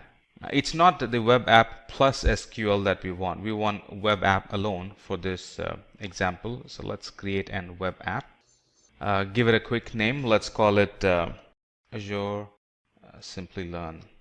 The subscription is free trial, and I'm going to use my existing resource group, a resource group that we created some time back. It's going to run out of Windows, and we're going to publish the code. All set, we can create it. All right, while this is running, let me create my database. All right, SQL database, create a database. Give it a name. Let's call it Azure Simplilearn DB. Put it in our existing resource group that we created. It's going to be a blank database, all right? And it's going to require some settings like the name of the server and the admin login, the password that goes along, and in which location this is going to be created. The server name is going to be Azure Simplilearn DB. That's the server name. And the admin login can be, what can be the admin login name? Let's see. So let's call it Simplilearn. That's my admin login name. And let me pick a password. Click on Create. So what have we done so far? We have created an web app and we have created a database in the resource group that we have created. So if I go to resource group, it's going to take some time before things show up. So if I go to my resource group, I only have one resource group as of now, Azure Simplilearn, and there I have a bunch of resources being created. It's still being created.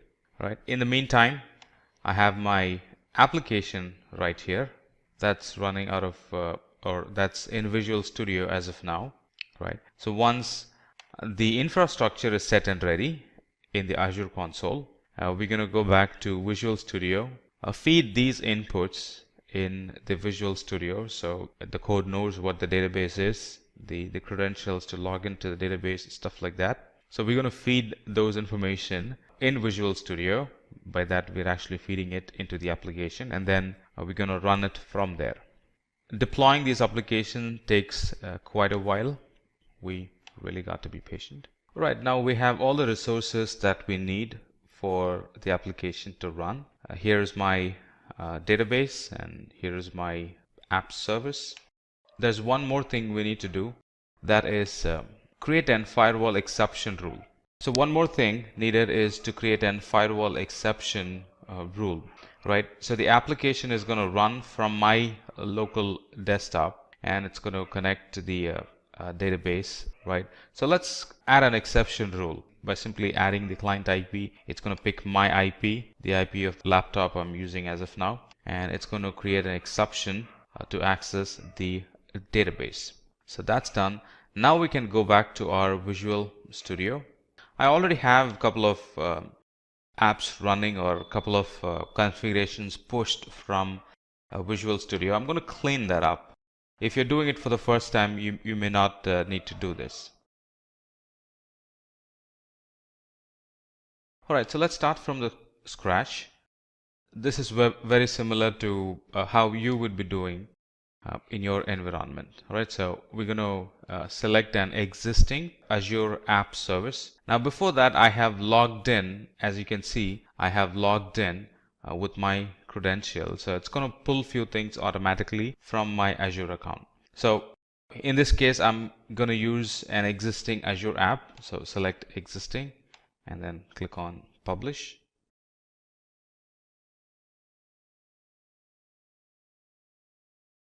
Alright, if you recall, these are the very same resources that we created a while back.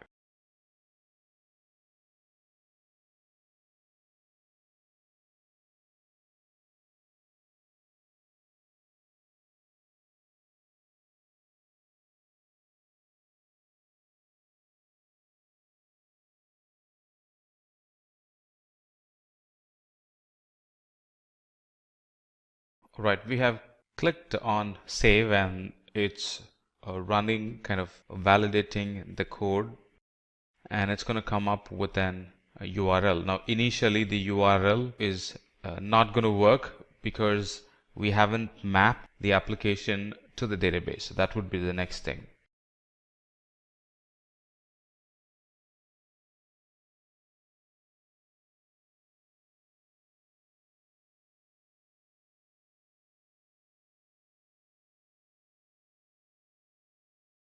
Alright, so the app has been published and it's running from my web app as of now. It's going to throw an error. Like you see, it's throwing an error. That's because we haven't mapped the app and the DB together. So let's do that. Alright, let's do that. So let's go to Server Explorer. This is where we're going to see our databases that we have created.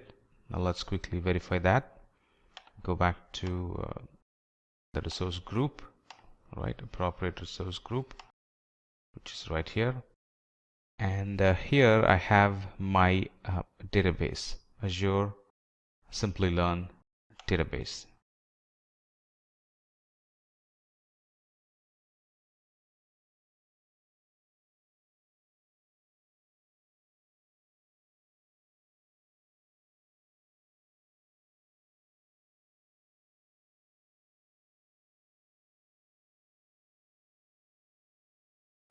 Right, it has some issues connecting to my database. Give me a quick moment. Let's fix it.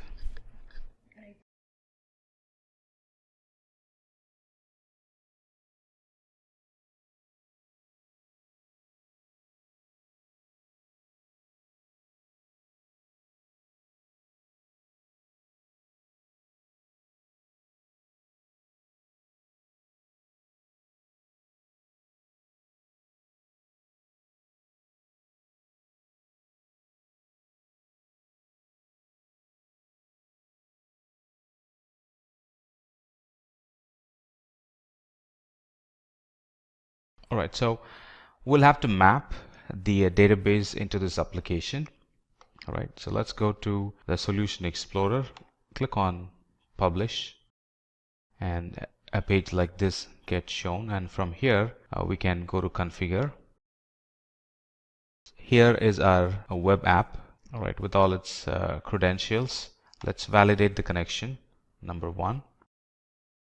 Alright, and then click on Next. This is my DB connection string, right, which the app is going to use to connect to my DB. Now, if you recall, our DB was Azure Simplilearn DB, and that's not being shown here. So let's fix that. Right, so let's fix that. Click on Configure, and here let's put our DB servers URL. Now before that, let's change this to SQL Server. Alright, and then in here put the DB's URL. So go back to Azure. Here is my DB or server's name. Put that here. Right, the username to connect to the server, that's right here. Put that in, and the password to connect to the server, let's put that in. Alright, it's trying to connect to our Azure portal or the Azure infrastructure, and here is my database. If you recall, it's Azure SLDB, that's the name of the database. Let's test the connection. Connection is good. Click on OK. So now it's showing up correctly, Azure Simplilearn DB. That's the name of the database that we created. Now it's configured.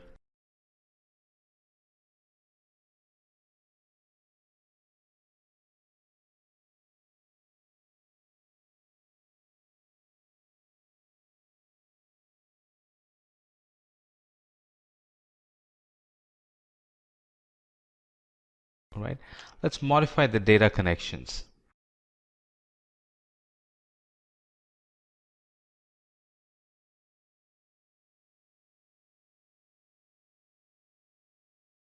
Right, let's map it to the appropriate database again.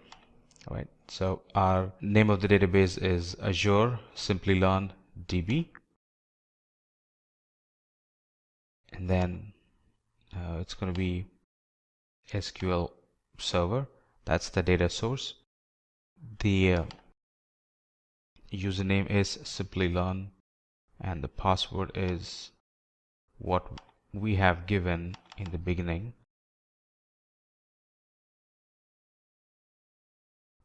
All right, let's validate the connection.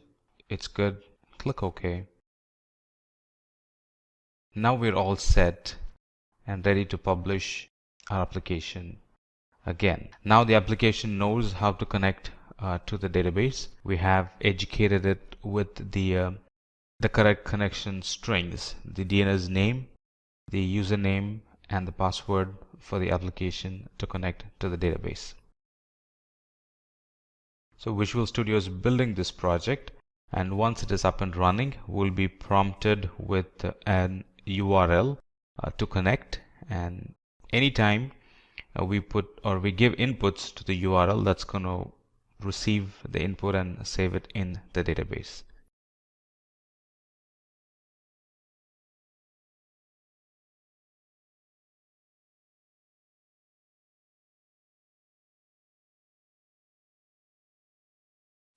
Alright, so here is my to-do list app, and I can start creating to-do list for myself. Alright, so I have the items already listed.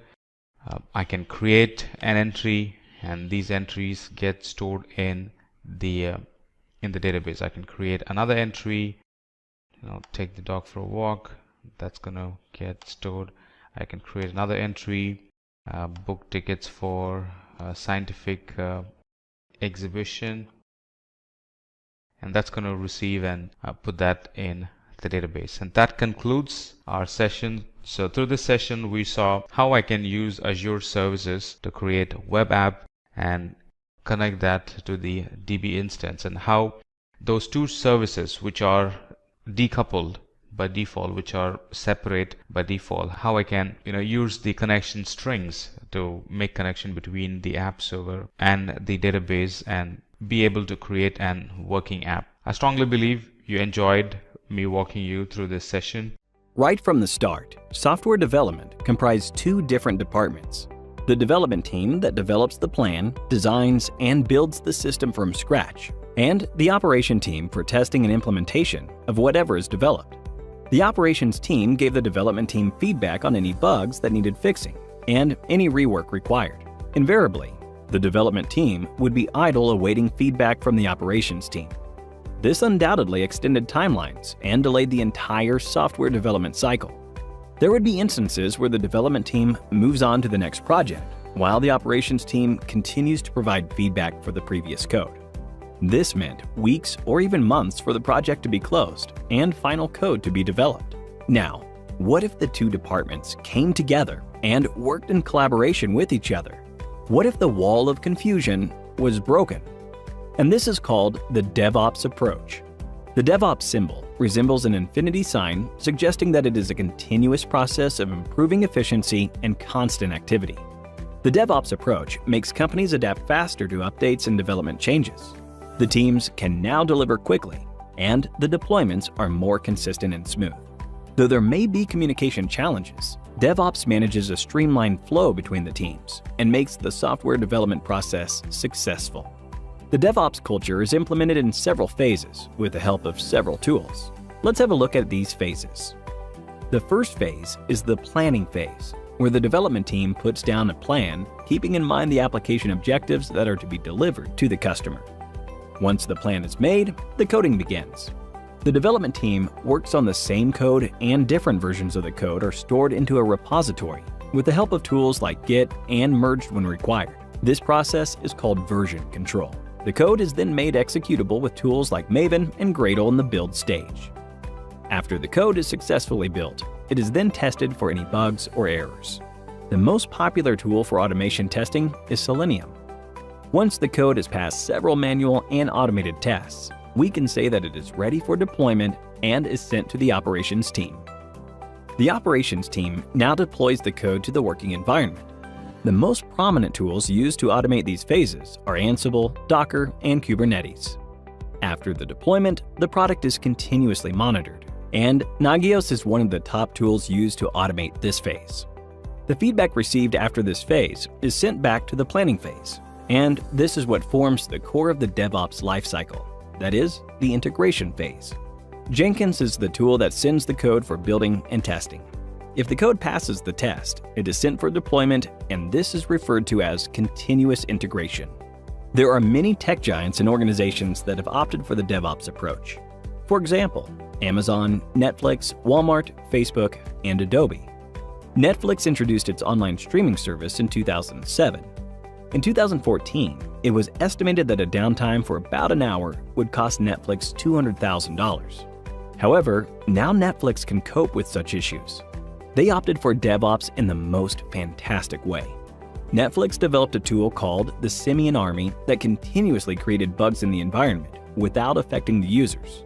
This chaos motivated the developers to build a system that does not fall apart when any such thing happens. So, on this note, here is a quiz for you.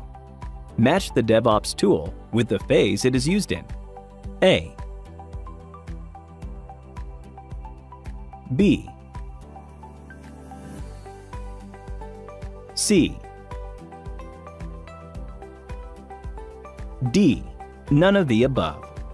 Today, more and more companies lean towards automation, with the aim of reducing its delivery time and the gap between its development and operations teams. To attain all of these, there's just one gateway: DevOps. And if you are also looking forward to doing the same and excel in DevOps, check out Simplilearn's postgraduate program in DevOps, designed in collaboration with Caltech CTME. The program can help you master several in-demand DevOps skills and tools, like continuous integration and delivery, DevOps on cloud, Kubernetes, Docker, and much more. Today, we're going to go through a complete end-to-end journey on what it takes to set up a DevOps team. We're going to go through what we need to be able to do to go to DevOps, what the arguments are and why you need to do DevOps. And then we'll actually go through all the individual tools you need to be able to successfully implement DevOps within your organization. In addition to that, we're also going to take time and go through each of those tools so you get a good understanding of a step-by-step instructions on how to do basic setup of each of those tools. So let's get started. So what was DevOps before? So what was the process that we took for doing delivery before DevOps? Well, it was a model called waterfall, and waterfall was a very traditional approach to actually building out solutions. And the reason why it's called waterfall is that you break out all the individual requirements and individual sections of a project, and they cascade off each other. So if we look at the breakdown, we have requirements design, we have implementation, we have verification, we have maintenance, you'll have user acceptance testing. This is all based on the software development lifecycle model, or SDLC. And it's been around for quite some time and is still used by a lot of companies today. The challenge you had with the waterfall model is that it really is a very long, drawn out model for actually building and delivering solutions. So it took a very long time to actually write code and then deploy the code. It was very difficult to actually identify problems within the code and provide feedback to the development team on what to fix. And this really was a very time consuming. We're talking about months, sometimes years, for projects to actually go through a waterfall model process. So along came a new method of being able to do delivery, and it's called Agile. And the Agile approach is a way of being able to take the actual work that's done in a waterfall model and compress it down into small iterations. And what we would do is a fundamental change is that you would actually take teams that were disparate and as part of the individual cascades within a waterfall project, and you actually bring them together. So you have your requirements team person, a design, developer, and release management team all together in one group working on an iteration. The great thing about Agile is that you took a process that was weeks or months or even years in length, as it was with Waterfall, and you reduce it down to 2 or 4 week sprints, depending on the cadence for your team. Typically, you have a 2-week sprint, and then the goal is that at the end of each sprint, or sometimes every other sprint, you would do a software release, and so that customers were getting the software much faster. The problem that we still ran into, though, with Agile is fundamentally similar to what we were having with Waterfall. You have your DevOps person working on code on their system, and it'd be working great on their computer, and then you have the operations person who's migrating the code from the developer's environment, the test environment, to the production environment, and you would run into issues where the code simply wasn't working. And there's a lot of reasons why that would happen. The actual developer environment would often be very different, or would have different dependencies in it. So the hardware, the software, there may be additional applications that were installed on the operating system that simply hadn't been transferred over to the operations environment. And so what you would have is a disconnect between the developer environment and the operations environment, making it difficult to actually roll out code. So you'd run into a program where when you rolled out code, you'd have to have a rollback plan in case the code wouldn't work in production. And so each release became an event where everybody got very stressed about the actual event of releasing code because you didn't know whether it was going to work. So DevOps really looks to address and solve a lot of these problems. So the key word that you'll often hear with DevOps is continuous integration. And what that means is essentially that as a developer is working on their code is constantly being tested against not just the actual code itself with unit testing, but the environment with which it's going to be released in. And the goal from a DevOps model is that the breakdown of communication that happens with Waterfall and Agile, where developers and operations teams aren't working in the same environment, is being removed, and you're able to provide a continuous and contiguous environment between the developer and the actual operating model. So the reality is, when the developer is working on their code, they're actually working in an environment that is identical to the production environment. And so when the actual operations person comes to actually do releases for the code, and you can see some teams are doing as many as 20 to even up to 50 releases to production environments every single day, you're able to guarantee that the actual code itself will work, and releases go from being a stressful event to a byproduct of good testing and good setup and structure for how you actually build out your solutions. So what we're seeing here, so the goal is that as a developer and as an operations person, that the code is working continuously in both environments. You have continuous integration and continuous delivery. So simply put, what we're able to do is we're able to eliminate the problem of the operation environment not being in sync with the development environment. And this is an improvement on Agile. And this is not to say that Waterfall or Agile are wrong as delivery models. What it is just a maturity of the ability to deliver solutions, and DevOps is just another rung in that maturity curve, using tools that are available to us now that 5-10 years ago simply weren't available. So the goal is for you as a team to move to a DevOps model where you can implement continuous releases on your software as long as you're using the tools that are available. And the good news is those tools are open source tools. So let's go through some of the benefits of why you'd want to go and use DevOps. So, essentially, what's in it for you? So over the next few slides, we're going to go through what is DevOps. We're going to go through the benefits of DevOps. So in the last few slides, you've actually seen, what is DevOps and the benefits of DevOps along with the life cycle. But we're also going to start digging into the tools that you have that are useful for DevOps. And we're going to focus in on 7 tools that can provide an end-to-end infrastructure for delivering DevOps solutions.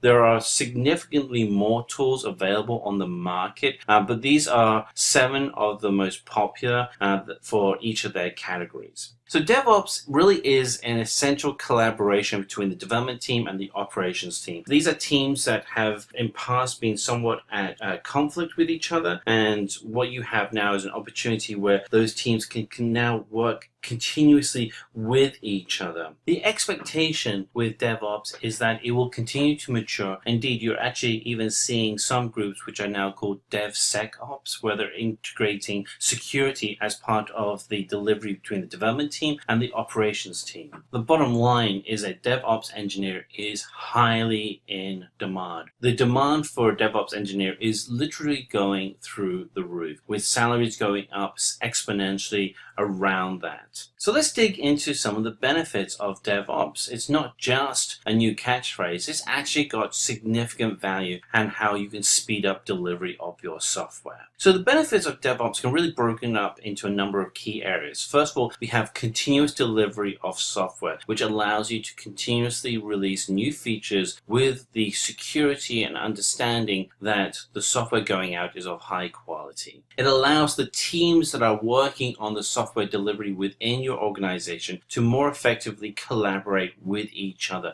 so that you're all talking from the same page and understanding of what needs to be delivered. The deployment process itself moves from being an event where there's a lot of stress and there's a lot of contingency plans to being a much easier deployment. The efficiency within the actual code that you're writing and the ability to scale up using the different tools that are available allows you to be able to bring in and scale up and reduce the teams you have running the software as needed. Errors can be fixed much earlier and more quickly and can be caught before anything gets pushed out to the production environment. And fundamentally, what we're looking for is improving the security of the actual releases. So the actual concept of security is center to all the work you're doing. And then finally, what really allows you to reduce the number of errors is that there is much less manual intervention. There is a greater reliance on scripted environments that you can actually test and validate for their security, reliability, and uptime efficiency. So let's talk a little bit about the life cycle of a DevOps. So the very first step that you'll take is to actually build out a build and test environment. And this is a continuous build and test environment. And this is managed with the first step of your source code. Once you move through that, then you're looking at continuous integration, which means that every time somebody checks in their code, they're validating that the code actually can run in the production environment. Once you've actually then passed the continuous integration and the testing that you have with your code, you're looking at continuous deployment. If the code works and is available to be released into the production environment, let's go ahead and release it. And once you actually have release code, then you want to be able to validate that your environment is working efficiently. You may release code that is a new feature within your application, and customers may then gravitate immediately to that new feature. If they do, you want to be able to ensure that the code is working and, more importantly, that the infrastructure is there to support. And then finally, you're looking at software released as a continuous event. And then you go back to the beginning. You start working on more code. You run it through your build environment and continuous integration, deployment, continuous monitoring, and keep that cycle moving. So let's dig into the tools that you as a DevOps engineer would need to learn. If we break down the environment that we have, all the way from source code management to software release, there are a number of key tools that you want to be able to use. So for instance, source code management, Git is an open source tool that you would want to use for managing your code. The continuous build and test environment will be managed with Maven and Selenium. Integration with the environments that you're working on is managed through Jenkins. The actual deployment to your production environments would be managed with products such as Ansible and Docker. And then the monitoring of your network would be used with tools like Nagios. The thing that you have to remember with all these tools is that they're open source tools. There is no licensing that you have to purchase. Some of the tools will have pro level licensing that you can choose to select. But to get started, all of these are open source tools you can actually start using for free right now. So let's dig into Git. So let's look at the challenge that Git is able to address. So before Git, and if you had a team of developers that were working on different pieces of code, one of the key problems you have is that there was no collaboration between the team. And the challenge you have is that with version control, it was difficult and often required having to check in to a large environment, or you had very quasi version control environments. It was time consuming. Often there were problems that what would happen if the version control server would crash and there wasn't a backup, then you'd have to kind of essentially go back to square zero to see whether or not you actually had to do the work again. So let's look at what Git does to actually solve this. So first of all, one of the things that Git does is it makes team collaboration much easier. The software itself is more effectively documented and more effectively maintained. The actual code that actually gets worked on by each developer in a Git environment is the complete code. So it makes it much easier for backups and for sharing content amongst each developer. So the way in which Git is able to accomplish this is that it is essentially a distributed version control solution. And what that means is that when you have multiple developers, yes, you do have a Git remote hub that you connect and are able to upload and download different branches of the code that you're working on. But essentially, as a developer, when you actually have the code, you actually have all of the code, and you're able to manage it directly from your local PC or your local development machine without having to worry too much about the network or the server actually going down. So some of the key things in which Git is really good at, it is a software management tool. It's designed from the ground up to manage code development. It does track the changes on that code easily and effectively. It makes it easy for you as a developer to track your code. The ability for multiple developers to work together is much easier in comparison to other solutions. And this is really the key success point with Git, is that it allows for non-linear code development. So you can actually have people working on different areas of the code that may be released at different times because of what they're working on. So if we actually break down the architecture of Git, it really falls into 4 key areas of a working directory, a local staging area, a local repository, and a remote repository. So the process you would go through is you would add files to the staging area from your working directory, and this would be usually the git add command. And then from your staging area, when you're ready to actually then commit those files to a local repository, you would use the git commit command. And then from there, you would actually then push your local repository out to the remote repository for a final commit to the remote repository. And this allows then the rest of the team to pull down your latest final changes. So you can be working on your code locally, and you can be using your local staging area, local repository, and when you're ready to commit your work, you can commit it. And then as soon as it's committed, the rest of the team can then pull down the latest changes that you have worked on. And this allows for a complete and holistic checkout and check-in process. And then sometimes you want to be able to go through and then take the checked out code that you're pulling out and merge it with your local code. And the merge process always ensures that you are working on the latest and best version of the code, and everybody on the team is being consistent with the communication of the actual code that's being delivered. Okay, so what we're going to do is we're going to validate that we have Git running on our computer. We're going to then create a directory, add a file to that directory, make some changes to that file, and then use the commit commands to be able to check in the files and validate changes that have been made. So first thing we do is we're going to see if we have Git installed, and to do that you just use the command git version and git -- version, and they'll actually then give you the version number. And now we're going to create a new folder, so mkdir green, and that'll create a new folder, and we'll move our cursor into the green folder by changing the directory. And we can go back into Windows and we can validate that that directory is actually there. So here we go. Let's have a look. We should see it. There's the green folder. If I double click into that, you'll see there's nothing in the folder right now. So what we have to do is we actually have to add the folder as part of a Git project. And so we're going to use our git init, and they'll actually initialize the folder and make it Git repository. And so let's go ahead and create a file that'll actually go inside of that new initialized folder. And you'll see that there's a .git folder that's been added. So the new text file we're going to create is going to be called class, and it'll actually be class.txt. The extension is hidden by default. In the text file, we're just going to type in the text,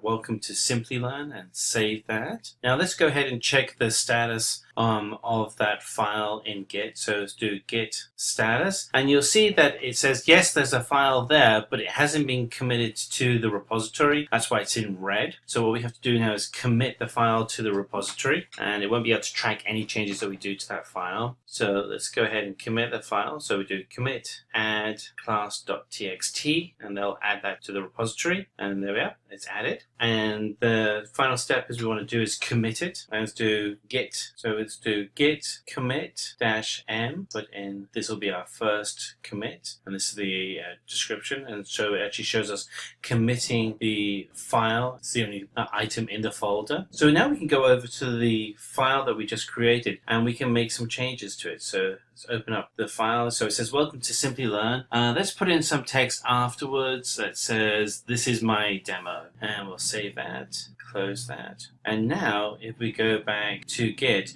we can do a compare and contrast between the original file that we committed and the new updates that we've just done, and we can check the difference by using git diff. And what you'll see is the red text was the original text, and the green text is now the new text that's been added. And so that shows you how you can actually go and create a new Git repository, go through adding files, committing the files into the repository, and being able to see the different version controls. Let's move on to Maven. So why use Maven? So why use Maven? Well, let's look at some of the things that you would have done in the past if you were actually building out the tasks. So let's break down what you would have done before using Maven if you were to create a game of football using Java. You would actually have to go out, and for your actual game, you'd have to collect all of the different components needed within the Java environment to make sure that everything would work correctly. And if you made the slightest mistake,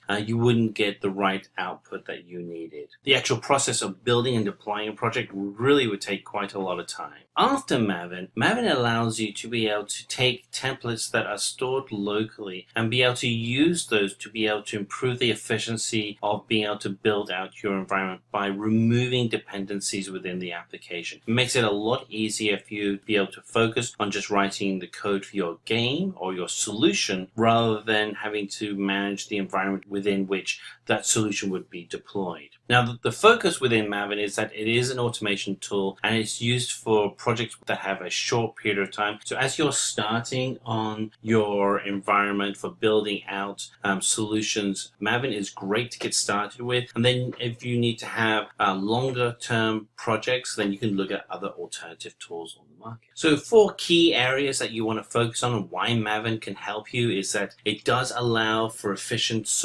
parallel builds to be run concurrently. It's really easy to use. You can get up and started with Maven very quickly. You do have fast access to new features and new configurations quickly within your environment, and the build process that will allow you to be able to visualize your code happens very quickly. The actual architecture of Maven is that the execution and commands are managed through what's known as a POM file. The POM file itself is a project object model, and it's an XML file that actually has the details for the project and the configuration for the build environment. POM file itself will then fetch dependencies from the local repository and will apply any plugins that you may have also included within your Maven environment. The goal is that your software is built in a much more controlled manner.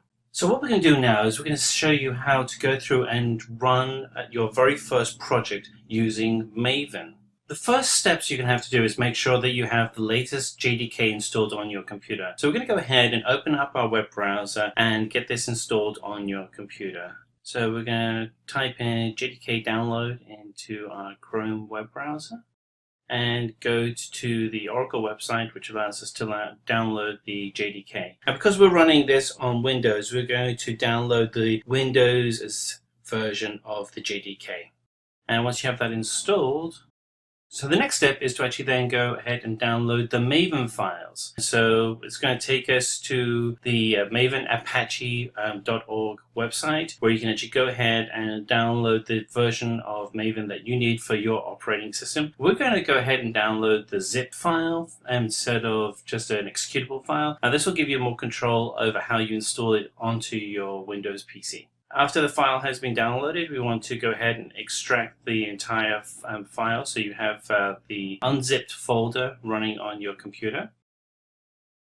So one of the things that we're going to have to do is go through and set a number of system variables for the JDK and for the path to your Maven files. And to do that, you want to go into your control panel and select the system security and then system settings, and then go into advanced system settings. This will give you access to the edit system variables setting that you're looking for.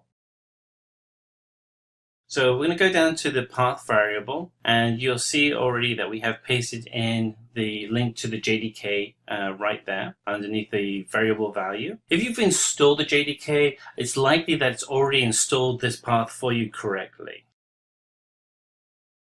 The good news is it's actually fairly easy to install the path to Maven and to the JDK, because all you have to do is copy the path for where the folder is located on your system and just paste it into a variable value under the edit systems variable file system. And that should now get us all of the files, and we can see that we have our extracted folder already on our desktop there. And the system path is now set to where the Maven folder is located. So we also have to go into system protection and set the system path to your Maven folder. Now we have to go ahead and do a user variable that also links to the path of the Maven files. So what we're doing right now is we're just validating that all the files have been extracted correctly. They have, which is good. We can now go ahead and link to these Maven folder. All right, so now what we're going to do is we're going to move over to command prompt. And this is where we're going to do most of our work from here on out. First command we're going to do is mv. So we're going to go ahead and create a new user variable, and we're going to type in, we're going to call this one m2 dash, and then we'll put in the path to the Apache Maven folder. You should be able to use m2-home for your project, but if it's not, you can always use the variable name maven-home, and that will do exactly the same as m2. We're going to do both here just so we have a backup.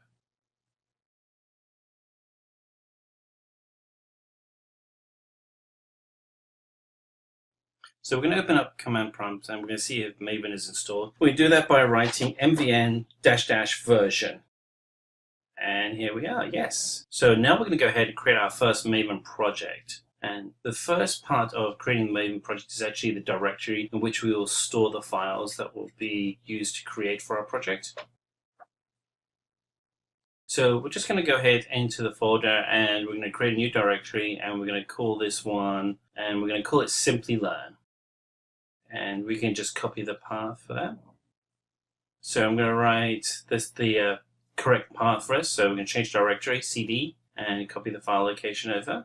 All right, we are now moved ourselves over to the Simplilearn folder, and we'll be able to install the POM file, which is what all the instructions from Maven are stored in, into this area. So to do that, we're actually going to use a template that's already been created by Maven, and this is going to be the MVN archetype template. And so you just do MVN archetype :generate, and this will go ahead and create all the files for us.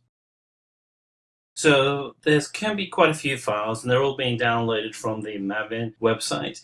So it can take some time, but as you see, we've gone ahead and all the files have downloaded, and we have everything up and running correctly inside of our environment on command line and command prompt. So we'll have some values that we do have to set. The first one is group ID, and we're going to call this one com.mav. And then the next one is going to be artifact ID, and this is going to be mav-project, hit return. And then version is going to be 1.0-snapshot. We'll just put in the same value for this version, which will be 1.0-snapshot.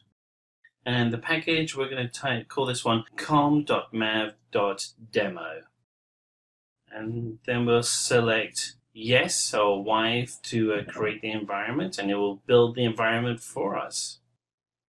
And what we have now is we have this screen which shows everything is up and running for us, and we have a successful build. So let's go into the Maven folder and just see that we have our Simplilearn folder. Let's open it up and see what's in there. So we double click into that directory. Yep, and there we are, starting to see some of our files. So it's the same project names there as mav-project. And then we have our POM file that's in there, which is fantastic. Under the source folder, we'll actually see the demo, and we have our app under the demo app. We have our test file as well. So in the main folder, we have a file that's called the POM file, and that really is the most important file that you need for your project. You'll now go in, you'll be able to set all your settings inside of that POM file. But that's it. That's what we have done here. Is we've gone through all the setup that allows you to make sure you have the right files running on your computer, the right files to download from the Maven website, how to install all of the files, the settings you need to make on your Windows computer, and then all the settings that need to be done in the command line to be able to run the application. And then from here, you can actually start running Maven. Now let's look at Selenium as we start looking at testing. So before Selenium, if you wanted to run testing, and particularly if you want to do sequential testing, it would take up a lot of time. You'd have to run one test, then a second test, and then all of the other tests, and the actual time elapsed would be quite significant. With Selenium, you're actually able to do parallel testing. So instead of looking at the amount of time it would take to actually run a test and run the test sequentially, the length of time to actually run your test is based on the length of the longest running test, of which in this example, the longest running test is 2 minutes. Now, one of the things that you'll notice with Selenium is that its focus is on web applications, and it is an open source tool, and it's really good at regression and functional testing of web applications. If you're doing a mobile application or if you're doing an IoT application, there are other tools you can use on the market as well. But if you are new to DevOps and you're setting up your first DevOps environment, Selenium is a great place to start, and web applications are mature and allow you to be able to test out and validate the concept of continuous testing in your environment. So 4 key takeaways for Selenium. It really is fast. I mean, for fast execution, it's highly accurate, so you can always validate that what you're doing will work correctly, and feedback can be sent straight back to the developer if their code doesn't pass the test. It allows you to script in multiple languages. Again, this is a great way for you to test. The focus is on web applications, but you can test in multiple languages used for web applications. And most importantly, it allows for parallel test execution, which speeds up the whole test process significantly. If we're actually to break down the architecture of Selenium, what you'll find is the actual libraries that you can use for Selenium run in C#, Java, Python, JavaScript, PHP. These are the common languages used to build out web applications. The actual web driver itself is an API driver, which is fantastic because it makes it easier for you to integrate Selenium with applications through API. And you can run the solution through different web browsers, the most popular being Firefox, Chrome, and Edge. So to focus, the Selenium WebDriver codes are being used to build out the client libraries that make it to allow you to be able to build solutions across multiple web application environments. The WebDriver application interface is used to integrate with the application to make it easy for testing. The WebDriver service provides an immutable stateless environment that makes it very easy for you to be able to use protocols such as JSON to wire up your test environment. The driver manages the communication between the browsers and the wire protocol that's used for JSON within the web browser itself. itself, and then the actual commands are then run through the web browser for you to be able to get your results. Okay, so before we actually get into the setup of Selenium, the first things we want to do is we want to make sure that we have the right version of Java installed. And so I'm just using the command window here, and I'm going to type in Java, and actually what I can see now is I do have Java installed, which is fantastic. Otherwise, you'd have to go and download Java from Oracle's website. The next step is to validate that I have Eclipse installed, and I'm just typing Eclipse, and there we are. I have the Eclipse app installed. You can actually download Eclipse from the Eclipse website. The third step I want to check is to validate that I have a browser driver installed. So I'm using Google's Chrome for my main browser, but you can actually go out and download the Chromium driver, and that's the actual core engine that powers Chrome. Interesting enough, being used in the new Microsoft Edge web browser. So you can actually go and download the latest Chromium driver and install that. And then the final stage is to go to the Selenium website and download the jar files themselves. So just do a Google search on Selenium download, and here we have the seleniumhq.org website, and it takes us straight to the download page. And we want to download the latest version, and we've gone ahead and done that already, so we have everything running. And now the next step is for us to install all of this great content. Okay, so before we actually get into the setup of Selenium, the first things we want to do is we want to make sure that we have the right version of Java installed. And so I'm just using the command window here, and I'm going to type in Java, and actually what I can see now is I do have Java installed, which is fantastic. Otherwise, you'd have to go and download Java from Oracle's website. The next step is to validate that I have Eclipse installed, and I'm just typing Eclipse, and there we are. I have the Eclipse app installed. You can actually download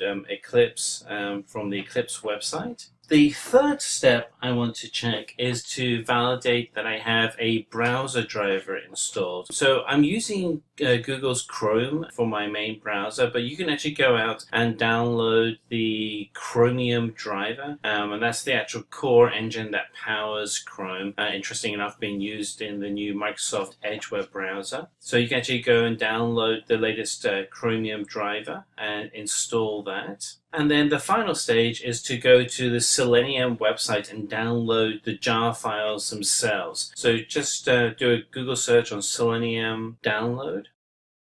And here we have the seleniumhq.org website, and it takes us straight to the download page. And we want to download the latest version, and we've gone ahead and done that already, so we have everything running. And now the next step is for us to install all of this great content. So we're just going to go ahead and open up the Eclipse environment, and it always takes a moment to launch Eclipse. And we're going to go ahead and create a new project, and we're going to call our project XYZ. I think that should be fine, and this is just a test after all. And we're going to go ahead and create a new class file by right-clicking and select New Class. And we're going to go in here and we're going to give the class file a name of Simplilearn. And I don't see the Finish button being selected, so maybe we need to select some other options here. Oh, you know, I think it could be the package name. Yeah, let me go ahead and change the package name, and I'm going to change that to QWE. Yep, and the Finish button has now been highlighted. I can select that. I can go select that and select Finish. And we now have a test page that's up and running, but what we have to do is to validate that Selenium is actually part of the project. So to do that, we're going to go to the source, to the actual source XYZ file, and right click on it. And we want to validate that all the files are there correctly. And so we're going to see that we have the libraries are there. Yep, there's Selenium. If it's not there, you can select Add External Files and find the Selenium jar file, select Open, and that would load that in there. And then you hit Apply and Close, and that would apply it to your project. And now we can actually start writing the code part. So we're going to put this code in the public static void section. And the first command is going to be a system.setProperty, and we want to make sure that we're configuring the web driver for Chromium correctly. So we're going to do WebDriver .Chrome driver, and then the argument is actually going to be the full path full network path to the Chromium driver that you have on your PC. So let's see, we have Chromium here. We want to copy that path, and so paste that in. And then after we've pasted in the path, we have to make sure that we also put a link to the actual file that we want to execute, which in this case is chromedriver.exe. And then we want to make sure that the WebDriver is pointing to the new Chrome driver. And you'll notice that there's a couple of red colors on here, which means that we don't have all of the public classes imported correctly. So you can right-click on that and select Import the WebDriver and just select that real quick, and that adds the import correctly at the top of the page. And same for Chrome driver. And that's just a very quick way when you're working in Eclipse to import additional files. So before we actually start our test, we want to make sure that we've actually cleared out any potential browser cookies that would be within the Chromium driver. So for that, we're actually going to go ahead and we're going to write a script that allows us to remove the cookies. So we want to do driver.manage and then delete all cookies.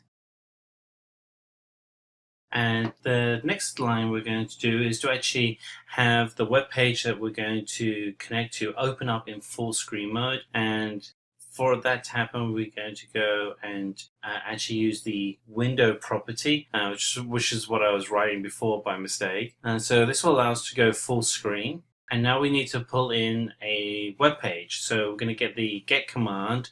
And what we're going to do is we're actually just going to pull in a web page from Amazon, which I just happen to have here. So I'm just going to go to the Amazon web page. And so I'm just going to copy the URL.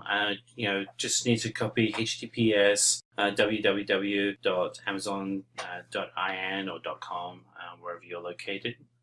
And so you can see that I've pulled in the Amazon web page, and then line 18 actually allows me to go and connect. So here we are, we have the Amazon web page that I'm pulling in. And then what I also want to do is I want to look for a specific ID in one of the elements. And so I have the driver, which is called find an element. And that allows me to look for any element that would be on the actual page. So here we have the HTML in the console screen, and I can actually then paste out an ID from the element that I want to use.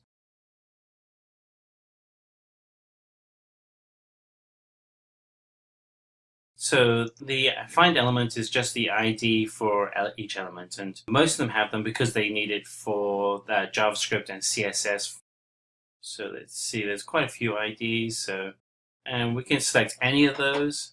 So what we have here is we have two tab search text box, and then what that actually does is that finds the ID for the text box used for searching, and then we're going to use the send key command, which allows us to actually pre-fill in the search box, and we're going to use the test of Puma shoes. This is a fixed string, but you could actually put a variable in here if you wanted to pull strings from a database or an XML file. And then the next line on line 19 shows how long we're actually going to run the actual script for the search, which is only 10 seconds. And then once the 10 seconds has elapsed, we'll actually quit the script, which actually closes the web browser and takes us back into our screen here.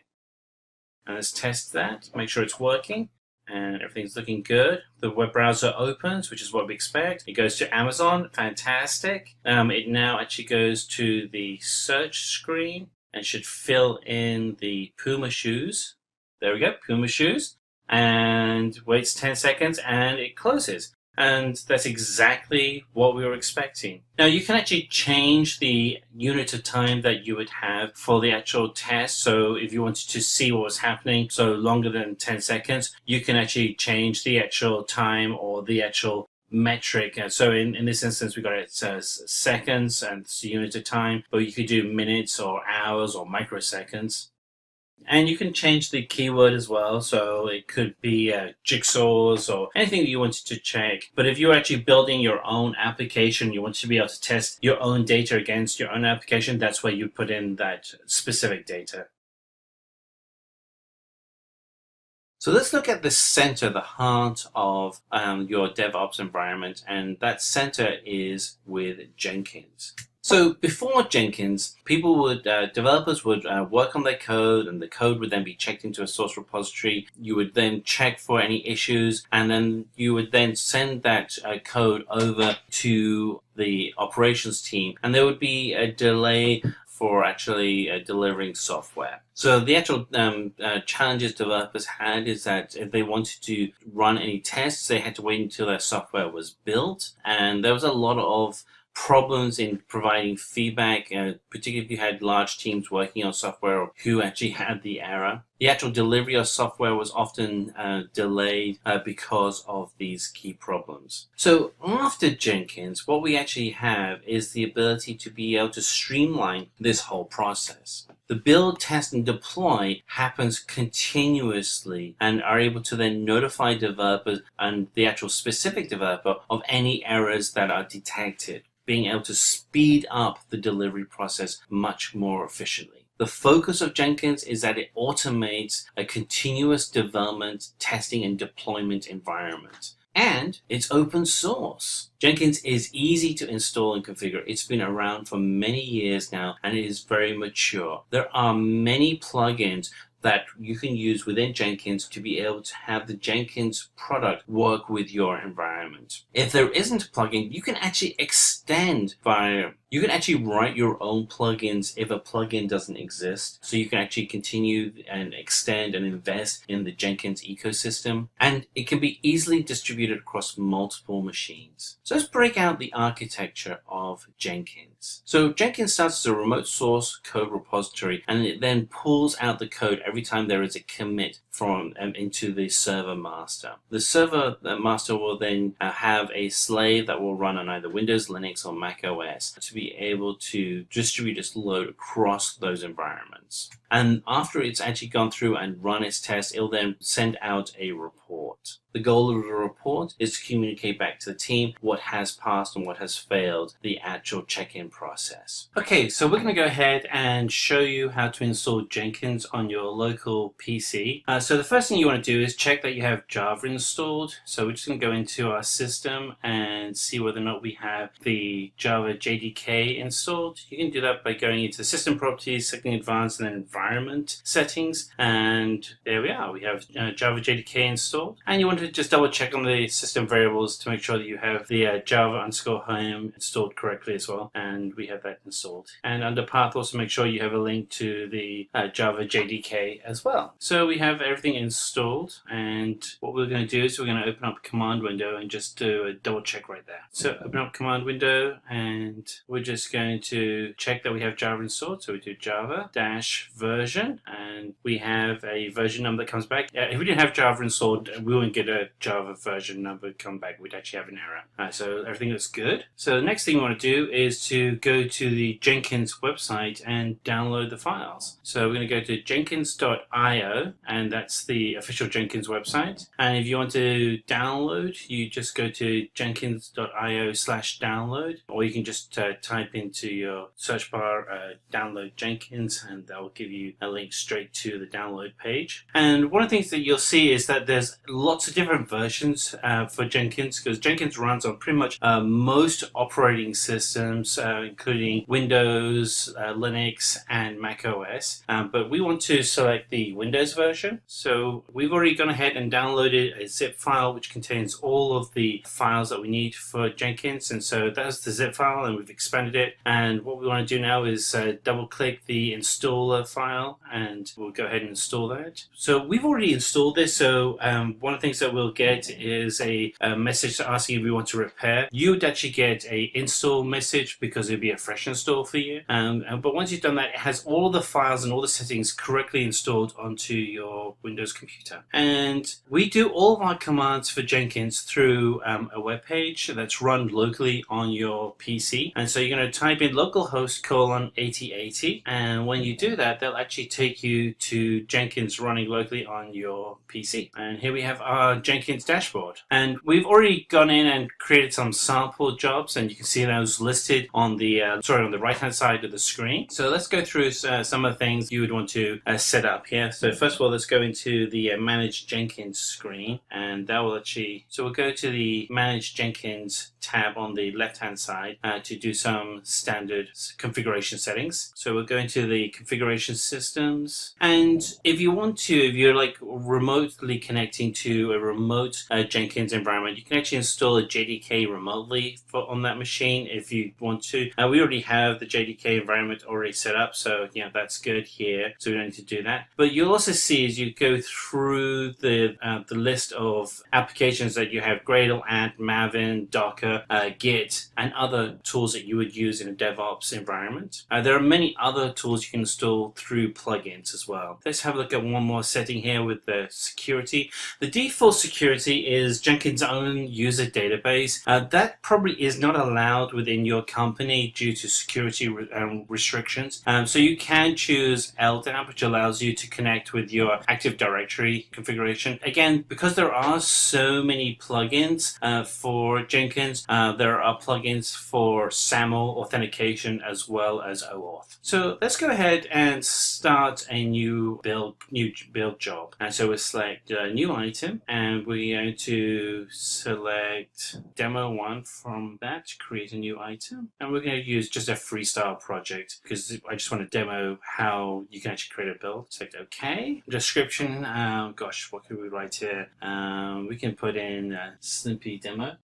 And we're not going to use source code for this one. We're going to do that in the next demo. But what we want to go down to is the job type. And we're going to build. We can just do add for execute Windows batch command. And so let's just put in a very simple command. And so we're going to type in echo, open quotes, hello world. And then we'll put in the timestamp. So we'll put in date first and then time as part of our output. Close quotes, and we're gonna save that. Also hit save, and that's our simple project. So what we want to do now is we want to actually go and select the build now command to actually run this project. Hit build now, and it'll take a couple of minutes for it to run. And here we are. This is our project, and we can actually now see the different builds that have happened. And if you look on the build history, you'll see the latest history shows when the build was executed. And if you click on that, you can actually start getting information such as the console output will actually provide information that we were asking for. So for instance,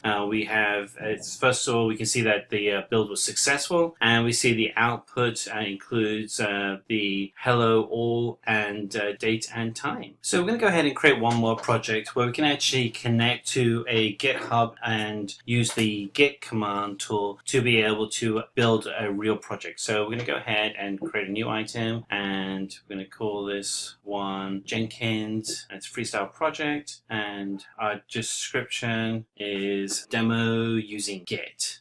So we're actually going to connect to GitHub. So to do that, we're going to go into source code management tab, and we're going to select Git. And so we select that, we can actually now connect to GitHub. So to do that, you go to your GitHub account, and you want to go in and select the clone or download, and you get the URL link from there. So copy that, go back to Jenkins and add that in the repository URL. So you paste that in, and then for credentials, we want to add in our Jenkins credentials. And so just make sure you have those selected correctly, and we've select add, and then we just pull those from the drop down. And let's not change any of the other settings. And then for the build, we're actually going to be building a Java application. So it's a slightly different set of build commands. So we want to type in javac for compile, and then space, and the file name is simply.java, and you want to put java and space simply on a new line. Save that. This is a really simple application, but it gives you the understanding of what you need to do here. And so we saved it, and let's now go ahead and see if everything's working. We'll do the build now and see what happens. And here is our first build. We select that.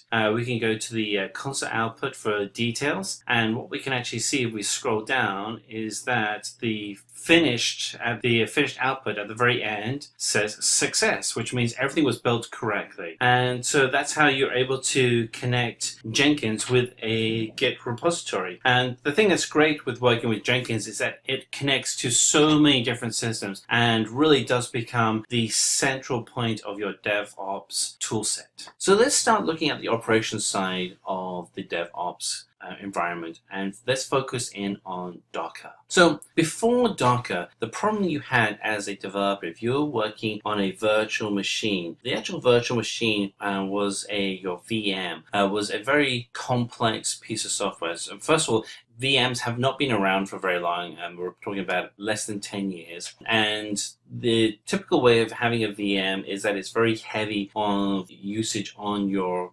computer. You essentially are running everything of the VM plus the tools to run the VM on your computer. With Docker, what you're able to control is the actual development environment you're working in. You don't have to be encumbered by all of the additional extraneous processing that a VM environment has.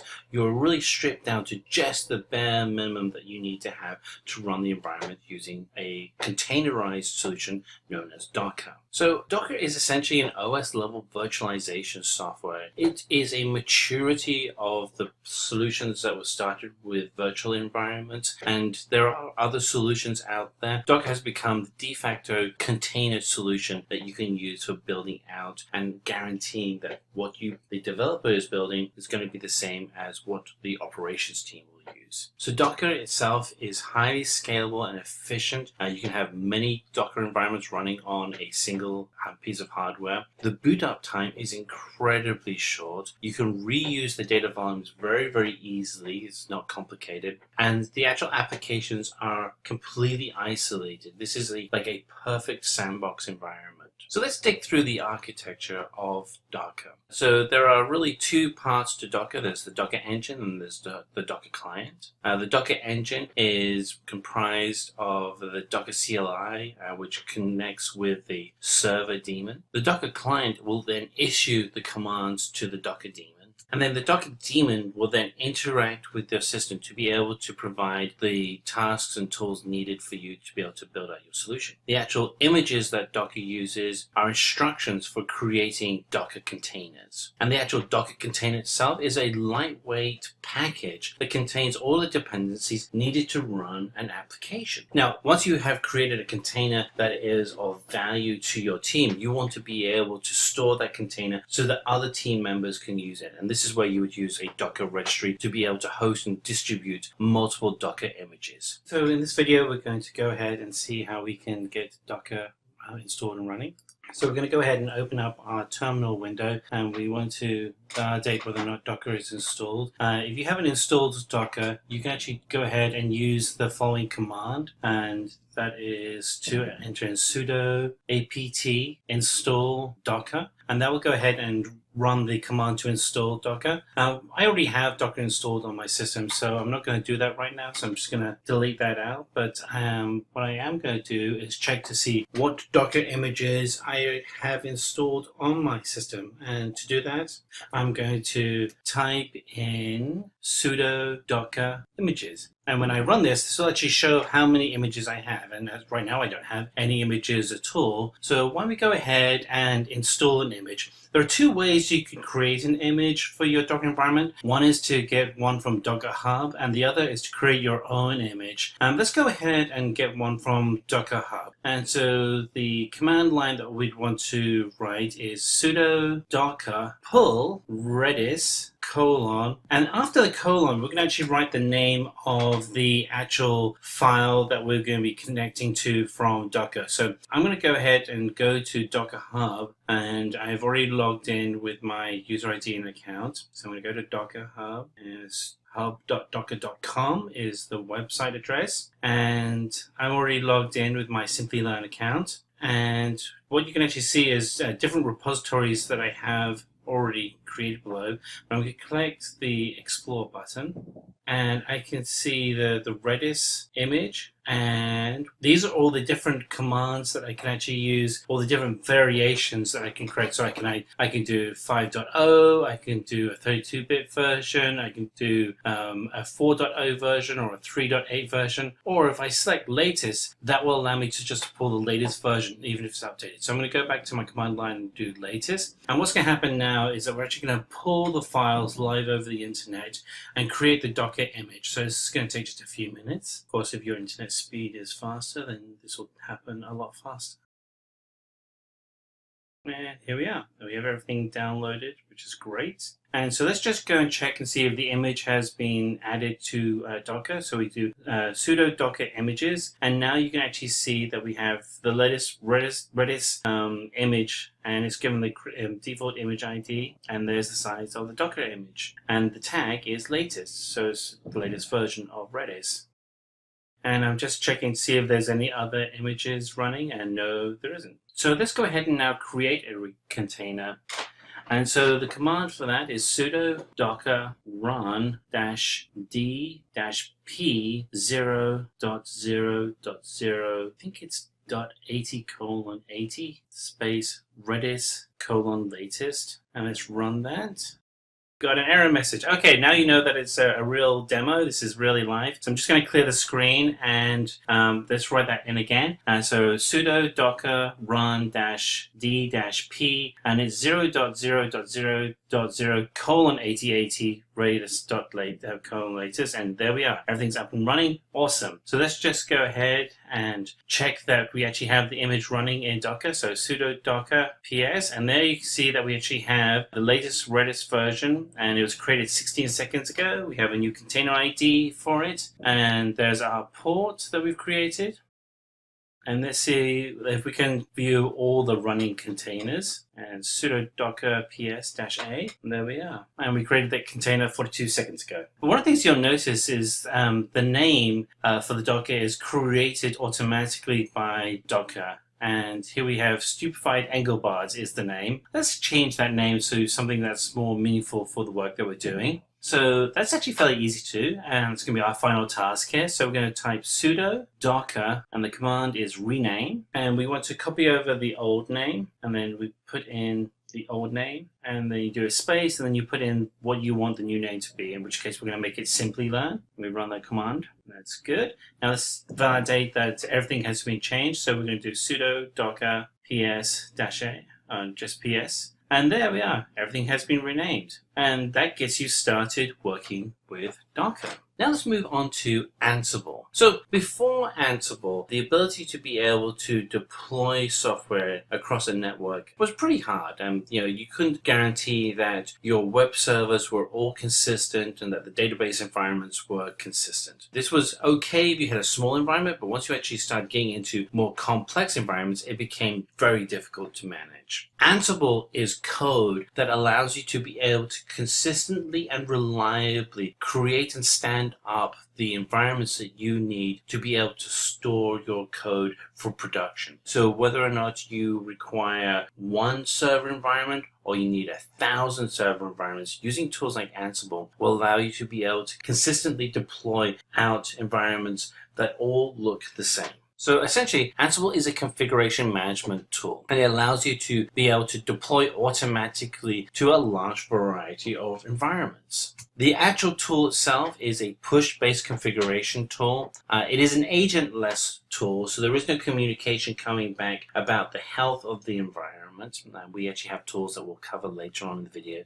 that cover that. Ansible does have a consistency of its product performance, so you know that if you're using Ansible that it's going to work. It's just a very consistent product, and it uses SSH for very secure connections. So it doesn't matter whether or not you have 1 or 1,000 pieces of hardware you're looking to configure, you can actually be rest assured that there will be no security infringement because of the use of SSH. And we look into the architecture of Ansible. It's a very simple architecture. There is the Ansible management node that has playbooks which contain the instructions that you would have for your environment, and that playbook is then pushed out to all the different nodes that contain the hardware that you wish to configure. The actual module collection is the configuration code itself. The playbooks are the instructions of that configuration. And then the inventory is the document of the different groups and the hardware within those groups that you would be pushing out to. So we're going to go ahead and install Ansible onto the system here. And we're actually running our environment in a Linux environment right now. So we have a master environment and a standard node. But we're actually going to go into our terminal window and we're going to do everything on the master node. So the first steps we want to do is actually go ahead and install Ansible. And we're going to do that by installing sudo yum install ansible-y. And this goes ahead and downloads all the files that we need and starts to run the installation. And let's go ahead and see if it's installed correctly. So we're going to type in vi-etc/ansible/hosts. And there we see we actually have a default Ansible hosts already up and running, which is fantastic.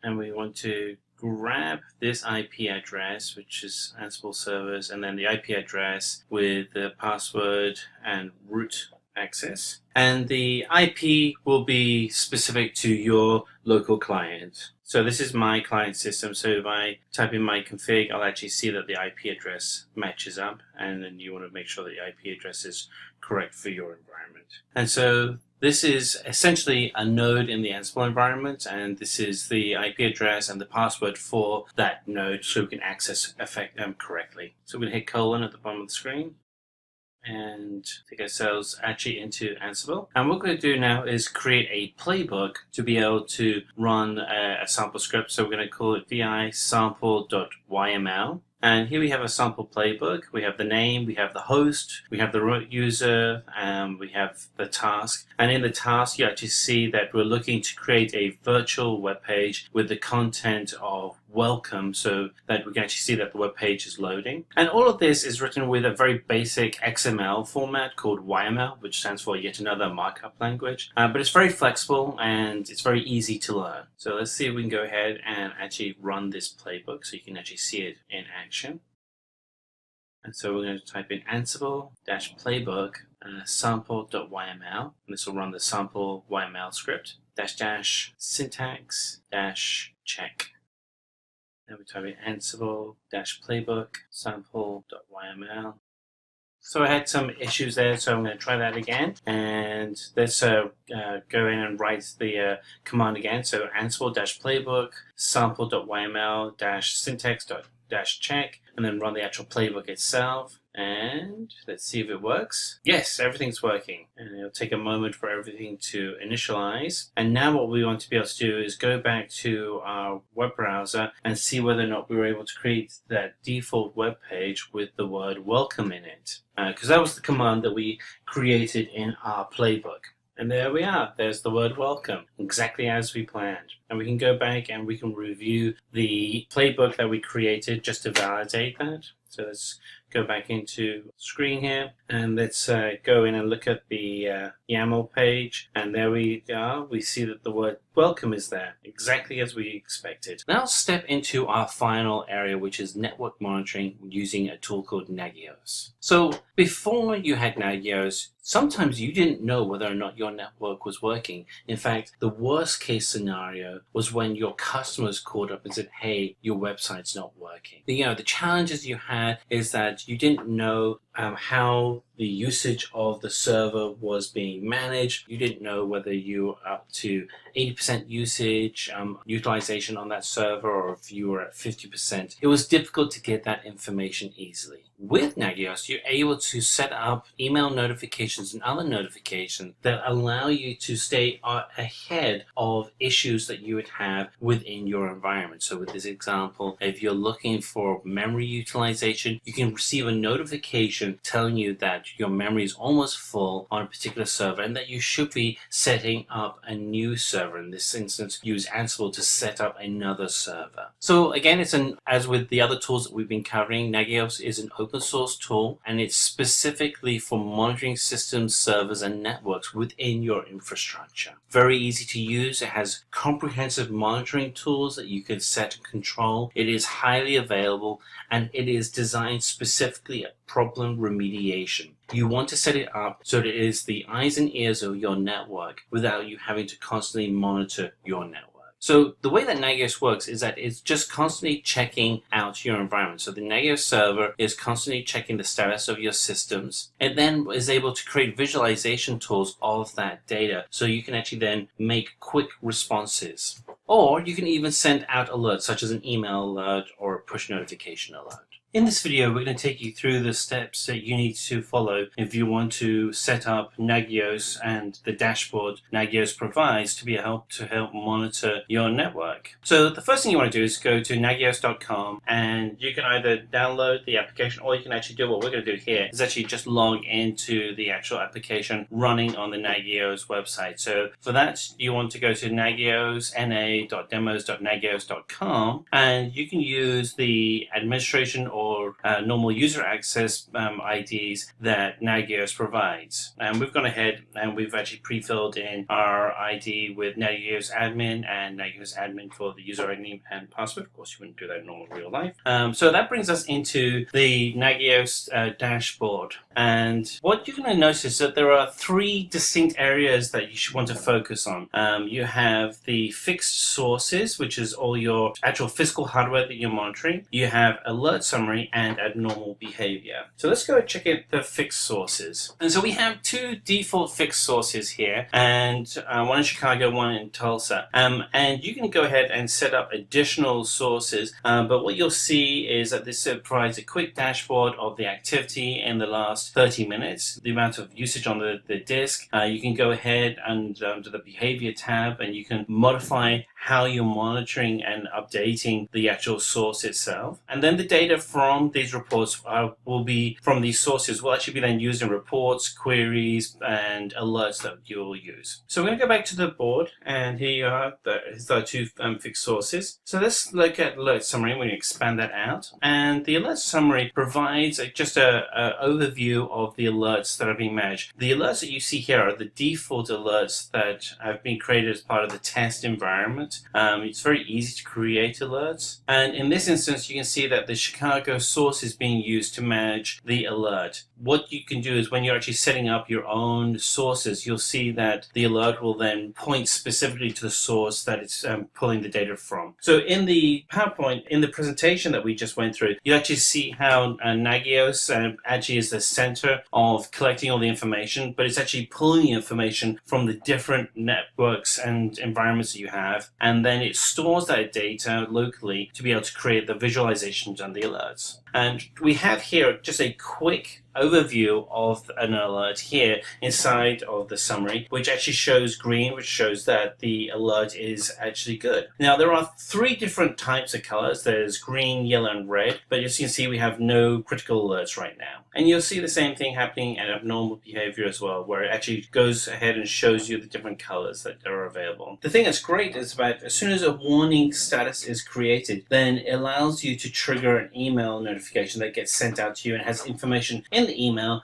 which you can then action. So the alerts are very important, and the alerts again are pulling the information from the fixed sources. So the abnormal behavior is just going to zero in and show any specific abnormal behavior that would be happening with your fixed sources. And so in this instance it's around bandwidth, and everything is green, so everything's looking good. So we're going to the source tab and we're going to look at the bandwidth graph, and this is a more detailed visualization of the bandwidth that's happening through the Chicago fixed source. Again, you can create your own fixed sources and you'll be able to see the actual usage such as the bandwidth graph for that fixed source on this screen. And at the bottom of the screen we have just kind of the most popular information that most network engineers are looking to assess on how a network is being used. So we can go ahead and we can select reports, and we can actually come in and we can either create our own custom report, or you can use one of the many saved reports that are already there. If you're new to Nagios, use the saved reports because you'll be able to get in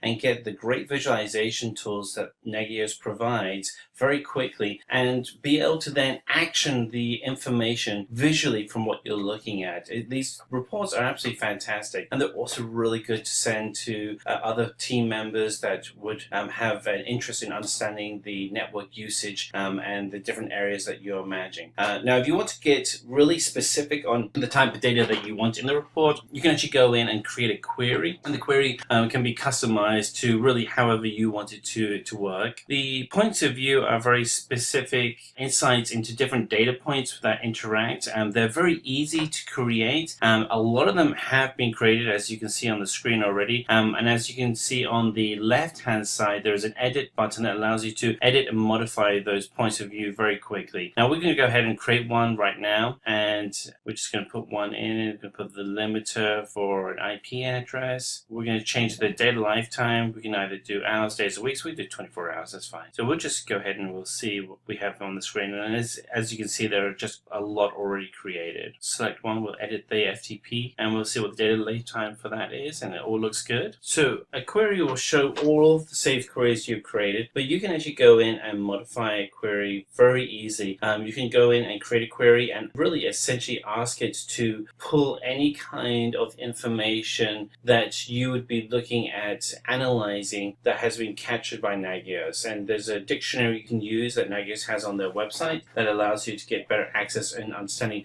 the querying constructs you can put together. The alerts, in my opinion, are the most important part, because these are the actual actions that interact with the data sources and will trigger alerts that get sent to you. So if we go back to the presentation again, you can see that we're analyzing a lot of data, but it's the data that gets sent to you as an alert that allows you to immediately understand why you need to be able to go in and check out your network. And this is why you're really using Nagios, because you need to have those alerts. And so what we're going to do here is we're going through the steps you use to create an alert, and we're just going to do an alert here that is going to be on analyzing bytes of traffic. And the final step is to actually go ahead and save the alert and really put in what the alert notification model method is going to be. The default is to use an email, which is great, but you can use a Nagios alert or SMP, a simple network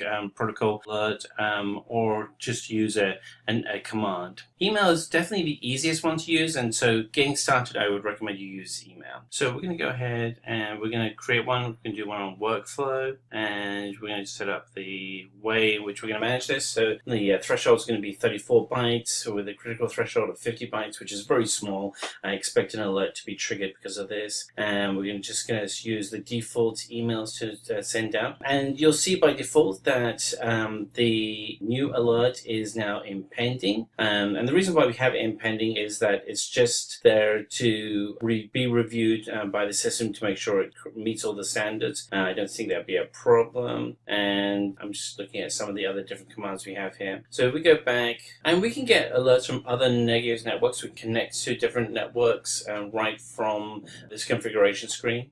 Same thing with the SMP receiver. We can use simple network management protocol to connect to other receivers. And the command tab allows us to create scripts that can be triggered from alerts that get created. So you may want to have something that triggers a rebuild of a network environment, which would allow you to authenticate through other systems. Now, of course, there are other things that you can set up in the Nagios dashboard. So, things like information on your profile, defaults here, such as language and your username. You have the same thing for a system administrator, where you can actually go in and set defaults for the sysadmin. There's LDAP AD integration for simple for SAML authentication. Go back to the main dashboard. If we scroll down, you'll actually see that we have an alert has been approved. That's the alert that we created before, and it's now saying critical because more than 50 bytes of information have been sent over our test network in the fixed source of Chicago. Surprise, surprise, 50 bytes is very easy to do. So it's good to see that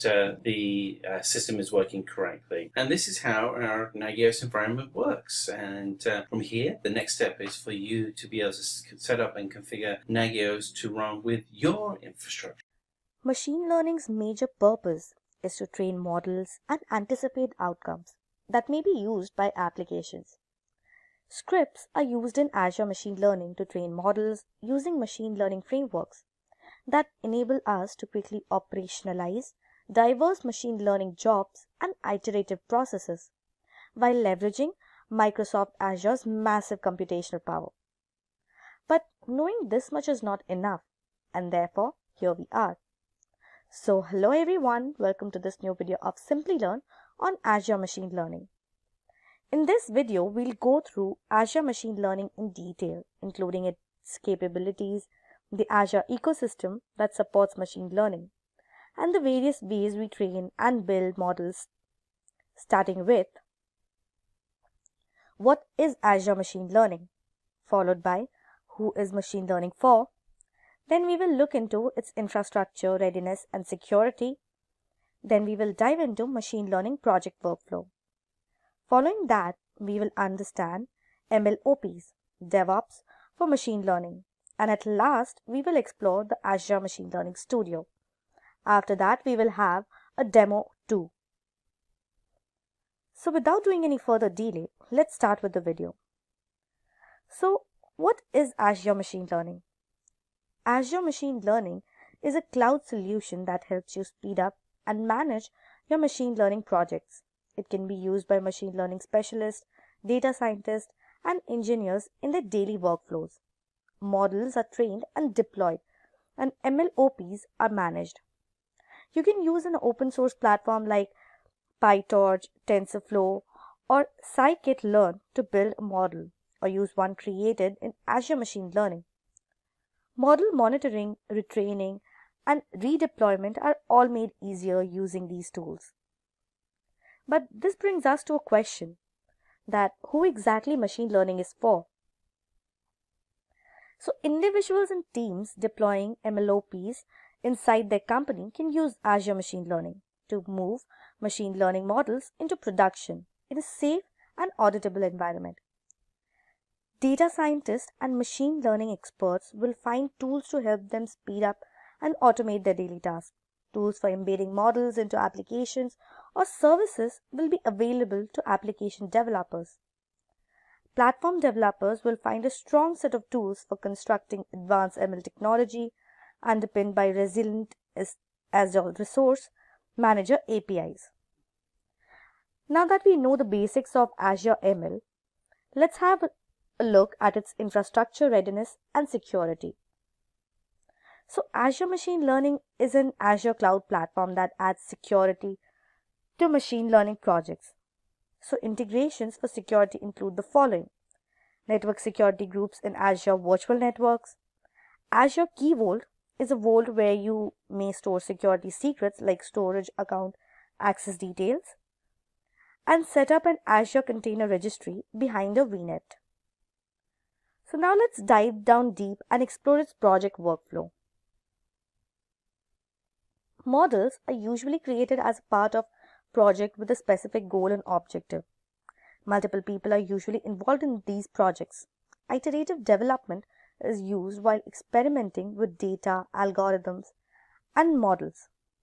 Now coming to the project life cycle, while the project lifespan will differ depending on the project, it will typically look like this. A workspace organizes a project and facilitates collaboration among multiple users who are all working toward the same goal. Users in a workspace may easily share the result of their experiments through the Studio user interface, or they can use versioned assets for jobs like environments and storage references. So users' work can be automated in a machine learning pipeline and activated on a timetable or HTTP's request when a project is ready for operation.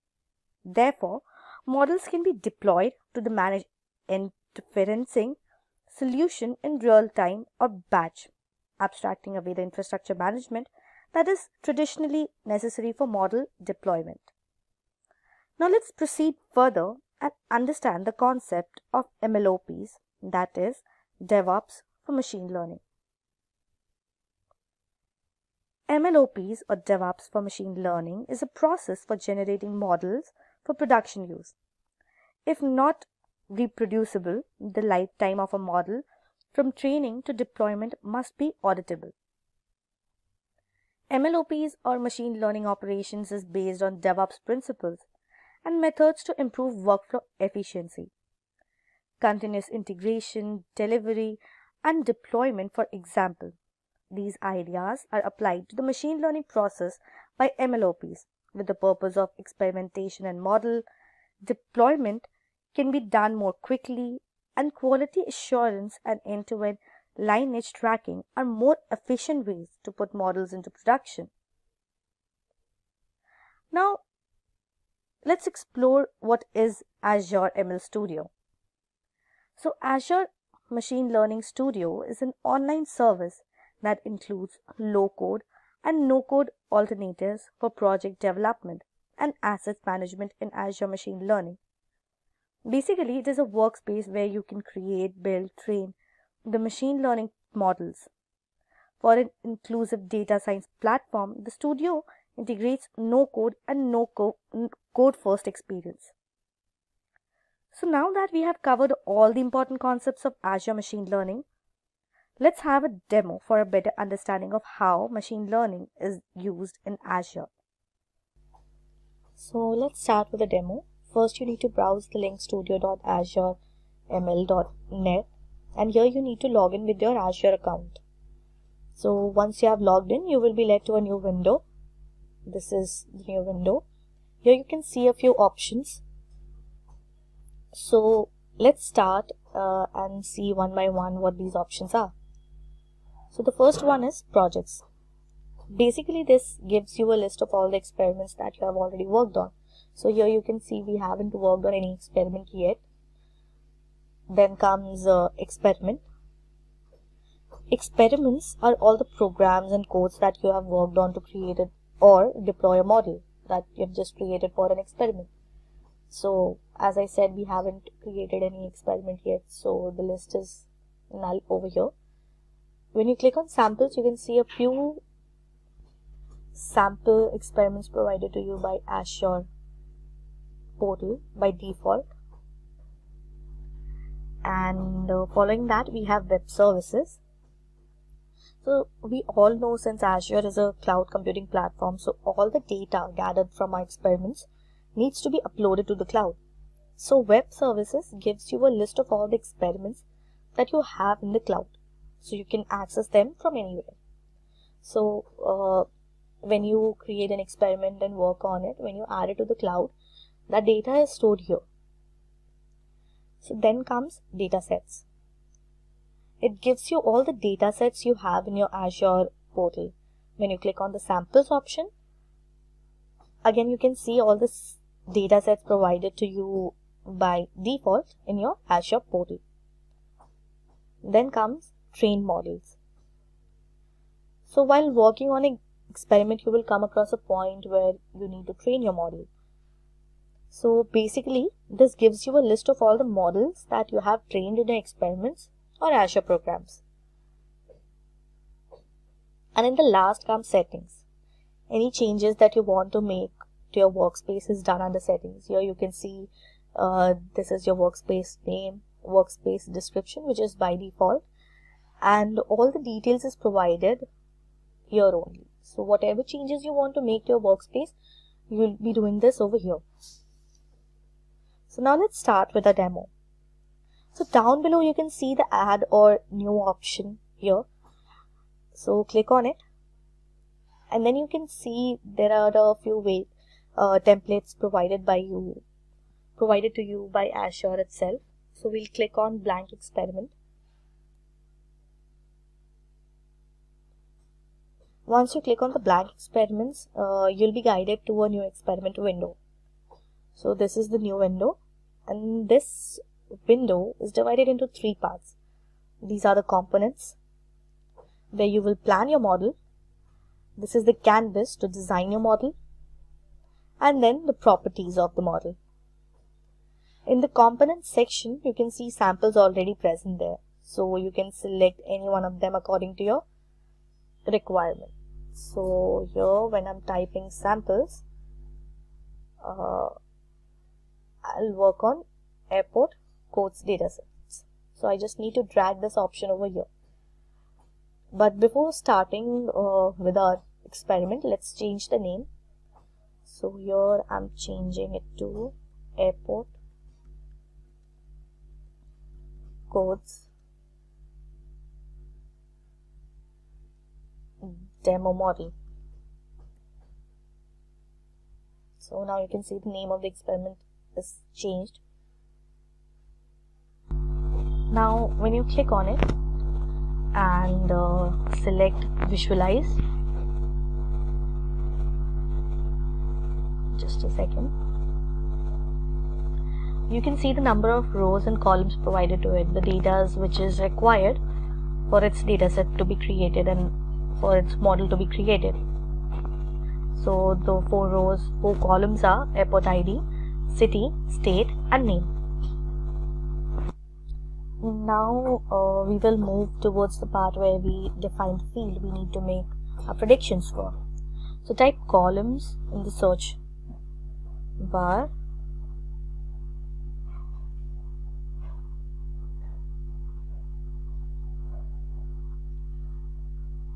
Under manipulation section, you can see there are multiple options provided to you. So here we will select columns and data sets, as we are working on data sets.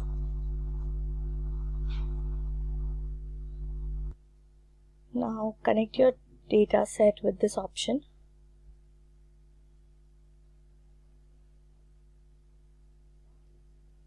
So you can see a red alert over here. So when you click on it, you can see it is asking for values in your dataset. So to add values, click on the launch column selector under properties section.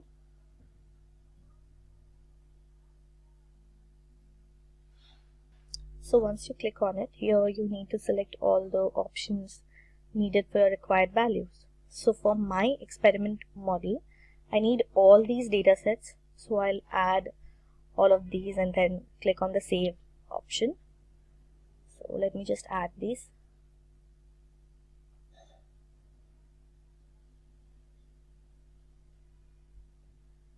So now I have saved all the values I need in my dataset. So now you can see the alert is gone. So now we have the datasets that we want to work on. So let's look for an appropriate algorithm for it. So while looking into the classification algorithm, we know that our so here you can see it under classification model, we have these options. So we know that our target value is divided into 2 classifications. So the algorithm we will be using is a 2 class. So we will be using 2 class booster decision tree because it calculates the accuracy for every node, and once the calculated accuracy is more than our required accuracy, then only it moves to the next node. So basically this gives you a prediction value close to the accurate value of the model. So we will just drag this option over here.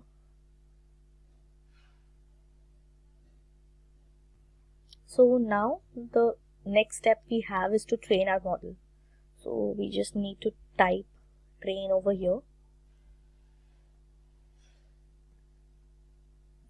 and select train model option.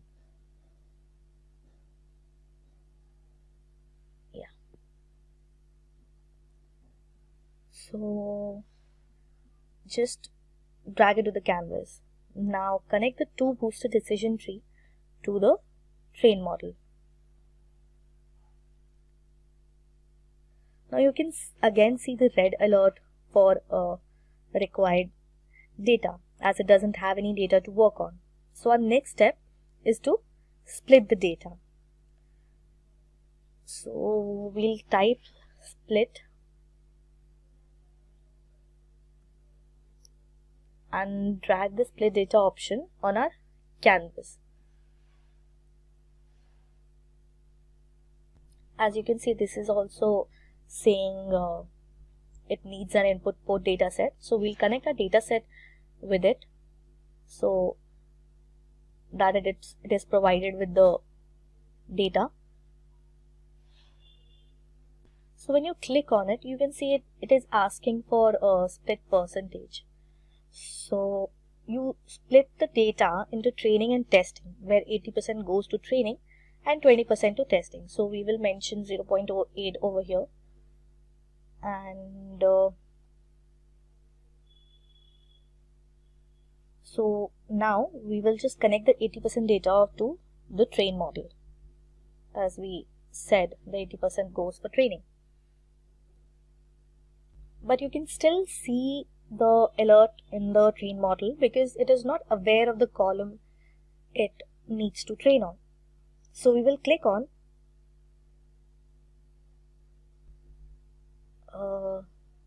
launch column selector.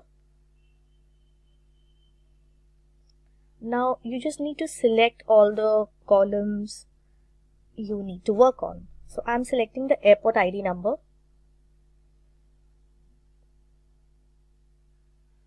Now you can see once I save it that the alert is gone. Now our next step is to find the score of a model. So let's type score in our search bar and drag the score model over here.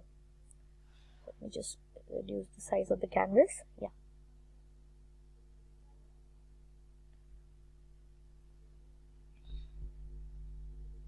So we will just connect our train model to the score model.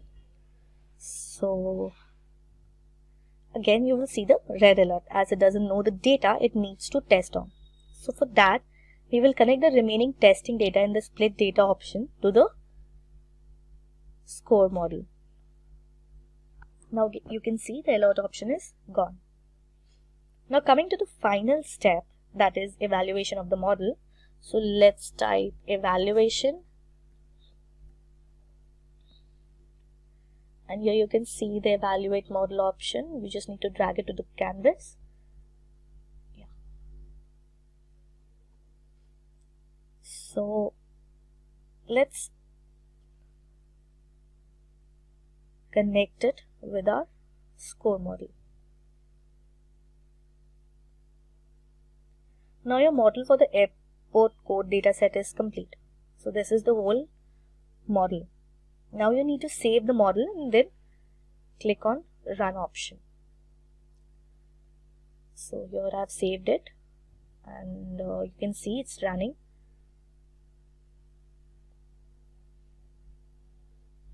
You can see the model running and going through every node. As you can see the green mark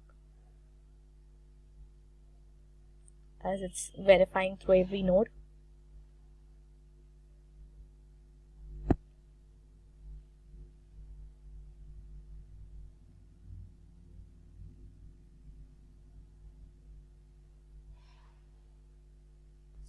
So once it's done, click on evaluate model and then click on visualize.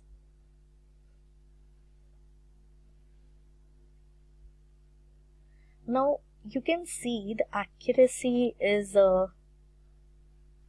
98. Here you can see the accuracy is 98, which is almost the prediction value. Now you can see the positive and negative labels as well. So this whole data is known as confusion matrix. Now for the values close to the positive label, it gives me the number of true predictions. That the number of data I'll provide, it shows that 72 predictions will be right and 1 will be wrong.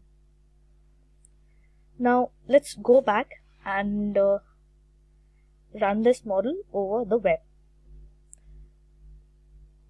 So by clicking on setup web service, we will click on predictive web service.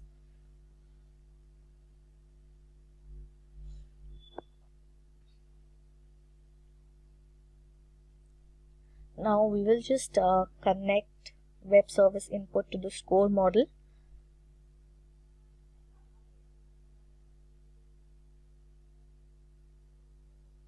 so that once the program is uploaded to the cloud, it is directly connected to the score model and gives us the output. So now you need to save this and run. This will execute the entire model. Now all we are left with is deploying the model. Now we just need to click on deploy web service. So then you will see you will be taken to a new window.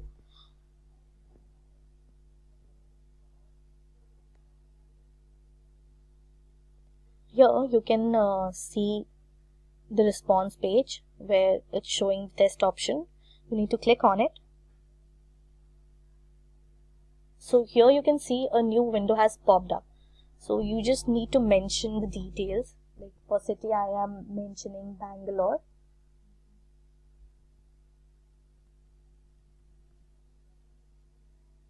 For state I am mentioning Karnataka.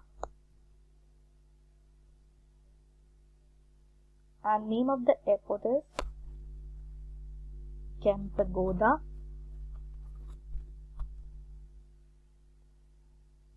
International Airport. And I just need to save this data.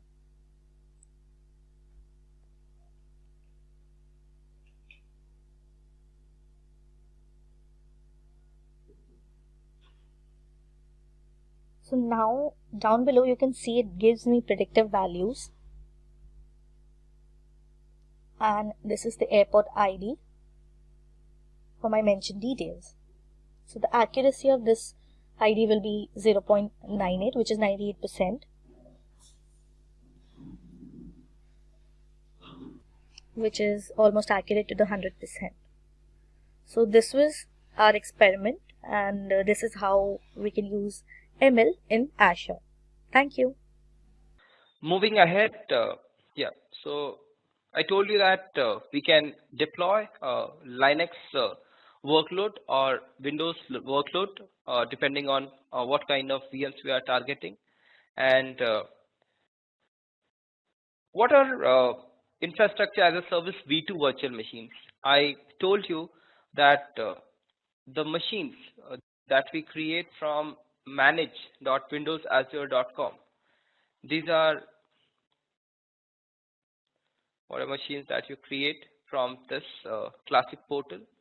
This is all V1 virtual machine, and you can check from here also. So in this virtual machine classic, you will see all the old VMs that are coming from classic portal. You have created it previously, and this is the new VM.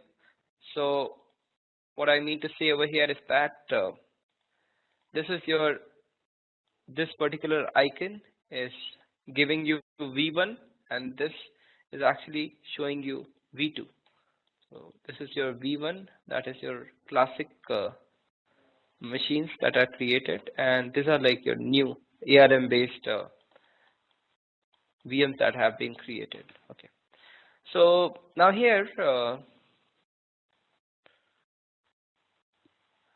in this case, coming back to the slide, there was this question yesterday that like, what is the difference between V1 and V2? That means your classic VM and this one. Now I'm going to refer it as V1 and V2. You should not get confused. The first and foremost restriction with the classic VM, the VM which I created previously, the V1 VM, was that it could have only resided inside a cloud service. So what I mean to say is that the previous VMs, the V1 VMs need to be included inside a cloud service. There was no way that V1 classic VM could have existed without a cloud service. It was not possible. So we could have created VMs under this, but yes, this V1 VMs need to be under the cloud service.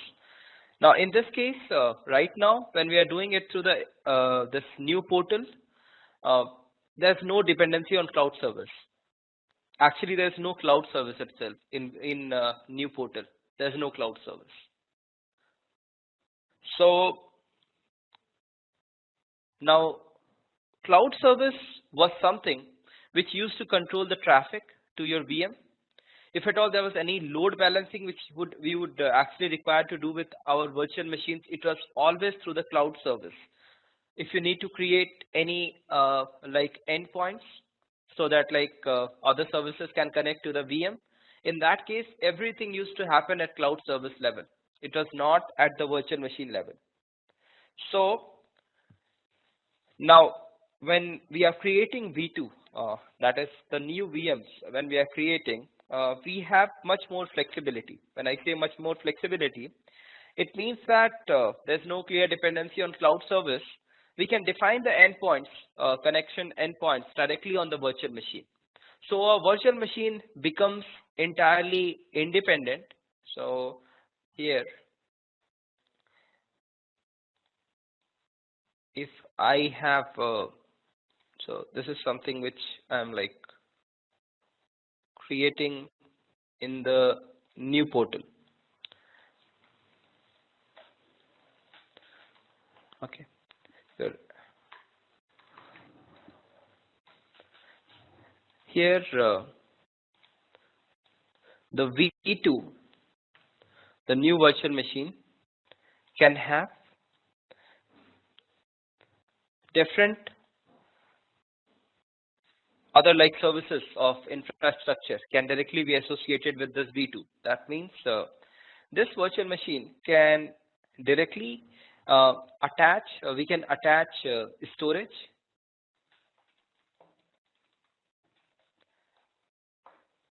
we can have network resource,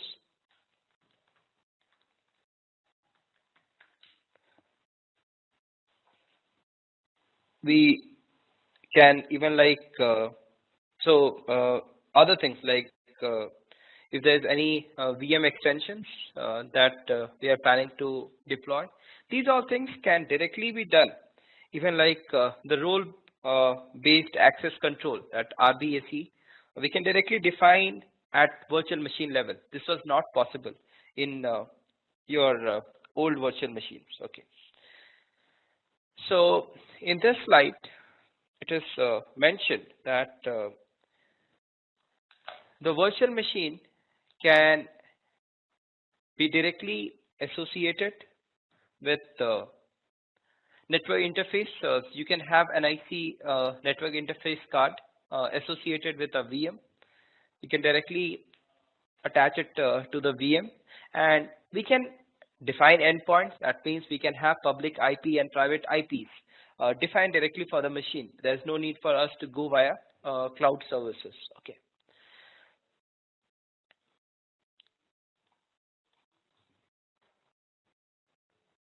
Thereafter, we have several other differences. The list is long, but just to like give you few of the main points as compared to your virtual machine IaaS V1 with V2, the management model is different.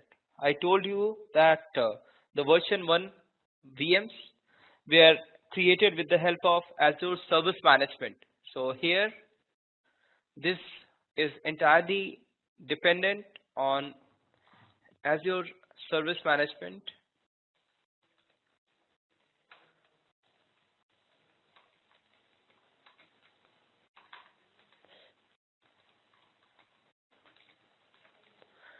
Wherein here it's all about ARM, that is your Azure Resource Manager.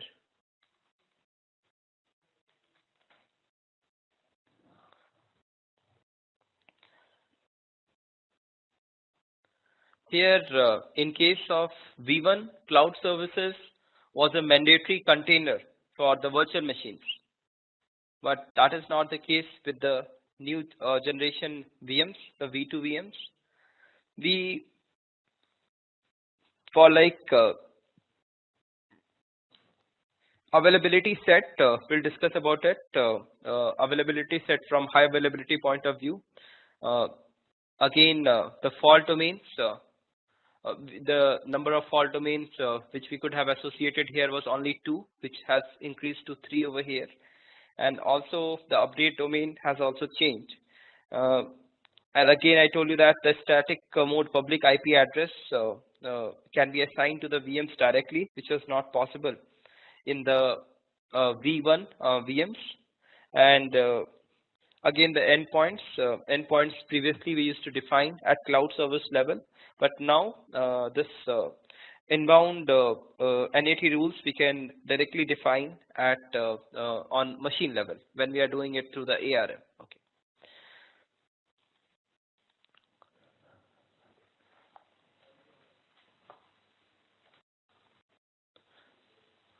Now, what are the suitable workloads for Azure virtual machines?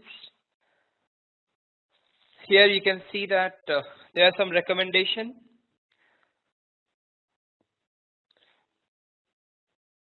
Highly available service workload, you can plan to put it inside Azure virtual machine. Now, what is highly available? Let's say commercial online store.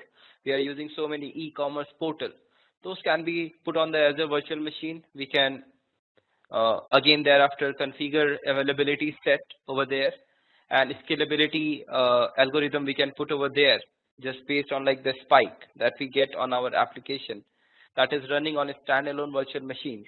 We can actually control the scaling up and scaling down of the number of instances which we are going to actually use. Okay.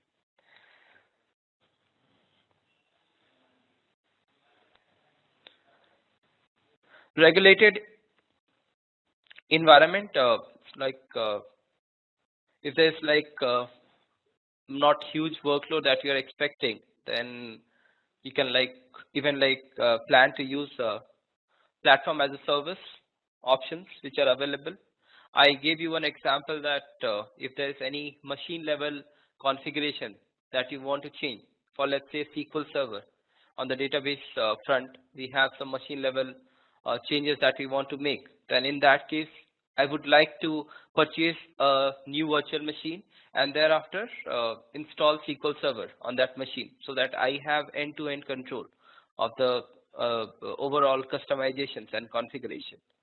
But yes, if we are fine with managed services, if you are happy with the database level controlling, then in that case we can go and use Azure SQL. Okay.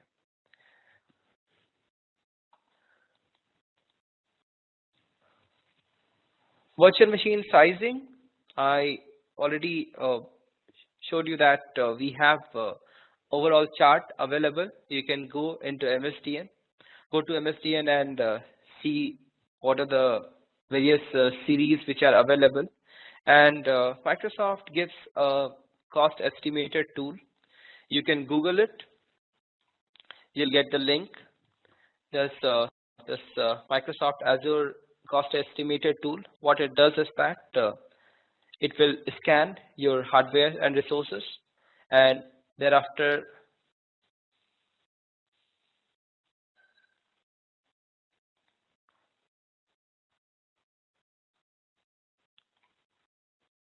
it will provide you with the overall costing and the server profiles. With Azure IaaS instance, it will do a calculation, and it will provide you with a 30-day cost for whatever workload that you are planning to actually migrate to infrastructure as a service. Now, there's one question here asking that Azure SQL will be part of platform as a services or infrastructure as a services. Now, I would like to ask this question from all of you. What do you think? Azure SQL is a PaaS offering or it's the IaaS offering? Azure SQL.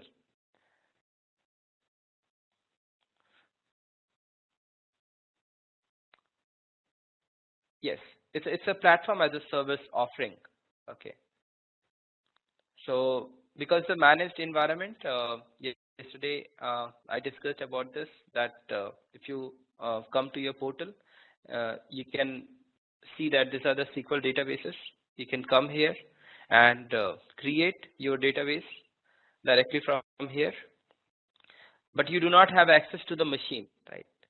There's no physical server that you'll be getting over here. It's just a logical server, a kind of like multi-tenant instance that Microsoft is providing on top of your physical instance of the machine, and you will never have access to the VM wherein like your SQL workload is running. So it is obviously platform as a service. Now the next question is that how to access the Azure SQL logical server. I'll discuss about this. Okay, I mean it's very straightforward. It's just that you create a new database, and while creating a new database, the logical server name that you'll be giving. Just a moment.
Yeah, so here for accessing your database, I give this name 200532 DB, or yes, I need to give DB transition. Okay, and I'll just put this information over here in the notepad. Okay, let it be. I'll give it Azure SQL 20532 blank database. So this is the server. Yesterday itself I told you that you can create a logical server here, so I can give the same name. In place of this, I would just like to give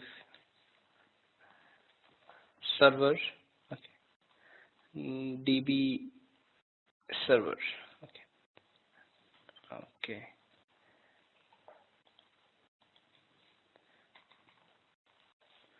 And this is my admin login. I give same name, instructor. I give a password over here. This is your password. Fine. Let it be. Select this one. So now this is my logical server. You want an elastic pool? No. Again, pricing tier. I'll just like from demo point of view, I'm going to leave it as is.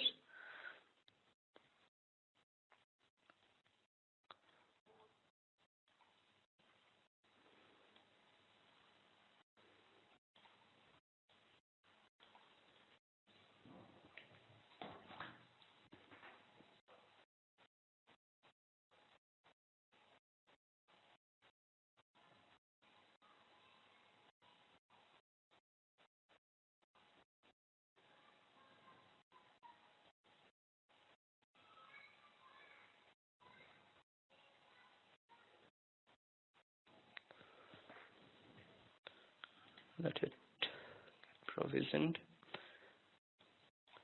Meanwhile, I can use my SQL Management Studio. or I can even connect via, I can do it from here also. Okay.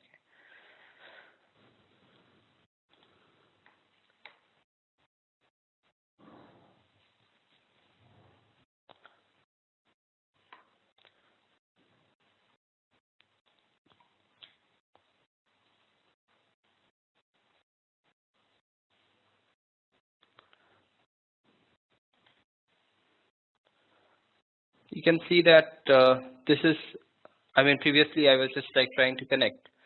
This is the logical server name, right? The way I gave right now, I'll be using this 20532 DB server Ranjan, and after .database.windows.net. This will be your logical server. There's no Windows authentication supported at this point in time for Azure SQL. We need to do SQL Server authentication. This is just because there's no identity federation option available as of now. Like, we do not have Windows authentication, so you'll have to rely on SQL Server authentication. Okay, so just a moment. If it got provisioned, then I can. Yeah. So here we go. This is my server. I'll use this. Just a moment.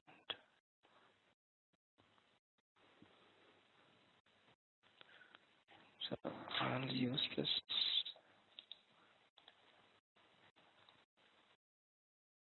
This is my server name, right? You can see over here.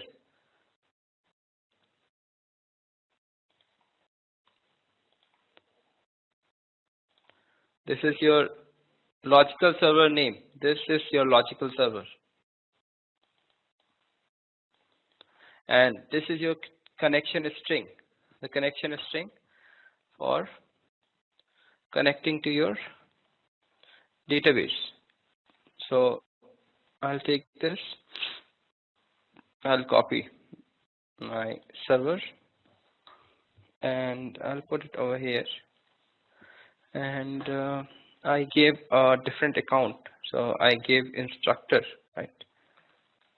And I gave password.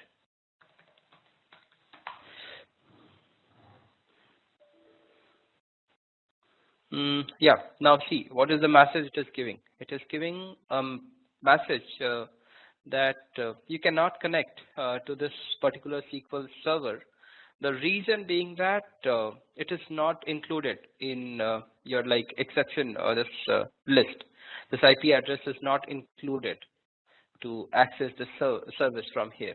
So what you need to do is that you need to come over here and in this your Azure SQL, this is your firewall. In firewall, add client IP. Now, either you define a range of your IP address.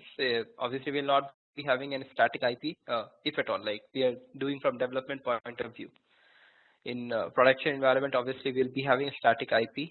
So you just include the current IP. So what it will do is that this has taken read the IP of my machine, and I'll save this.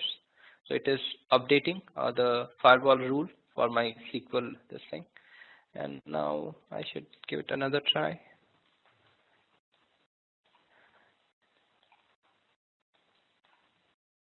Fine. So does it answer your question that how we are going to connect to the logical server?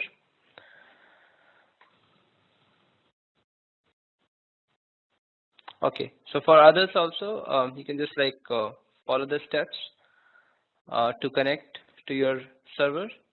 Now you're free to go and create. Now this is the DB that I actually created, right?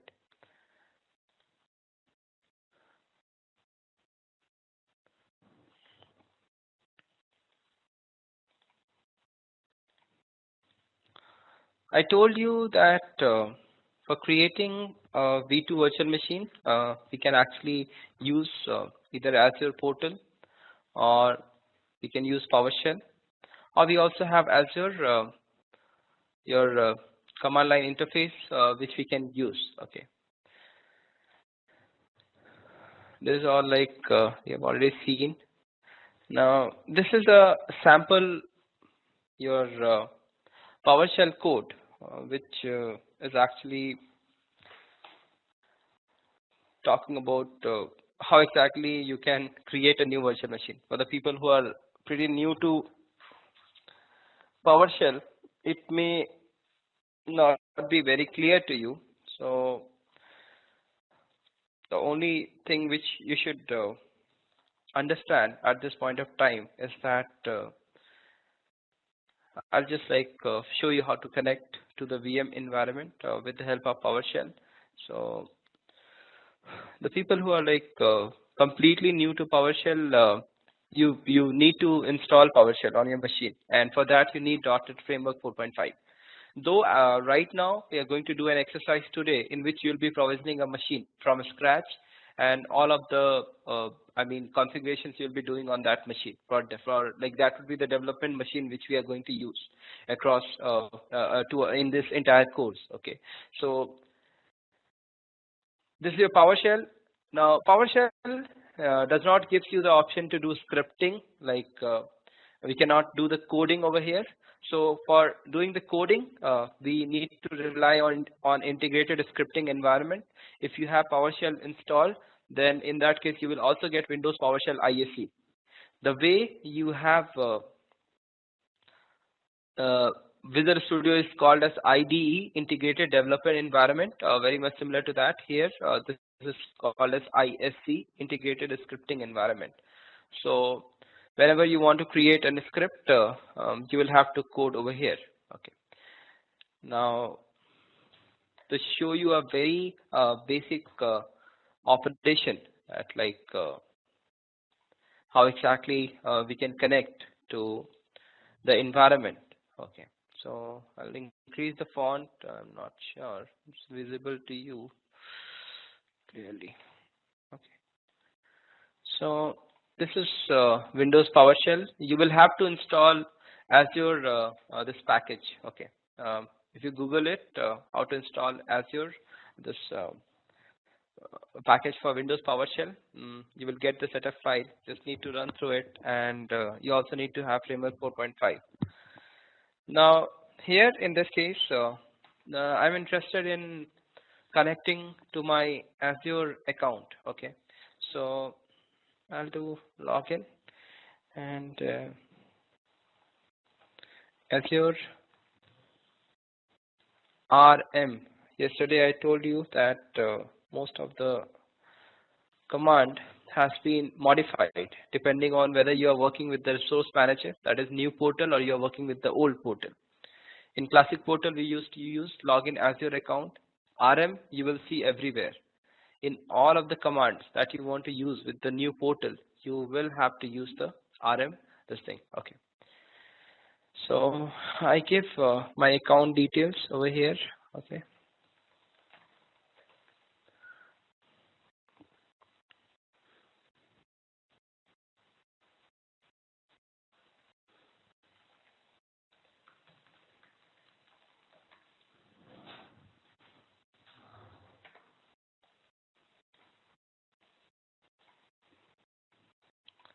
So it tries to connect and load the context.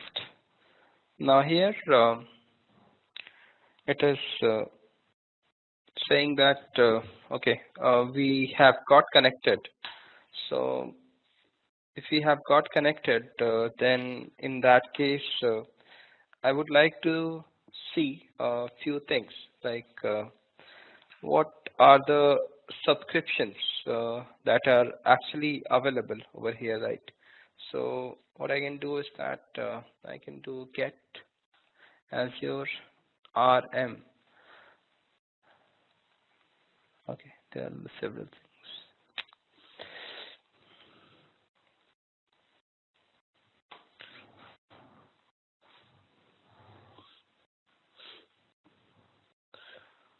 So whichever subscription that I'll be having, I'm having under this particular Azure account, it is being displayed over here. And after this, we can go further. It's out of these various subscription that I'm having, I would actually like to choose a specific subscription, okay, or anything which you want to run. Okay, you can go and check for all the documentation. Most of us are like developer with good experience, so you can search for this Azure Resource Manager PowerShell.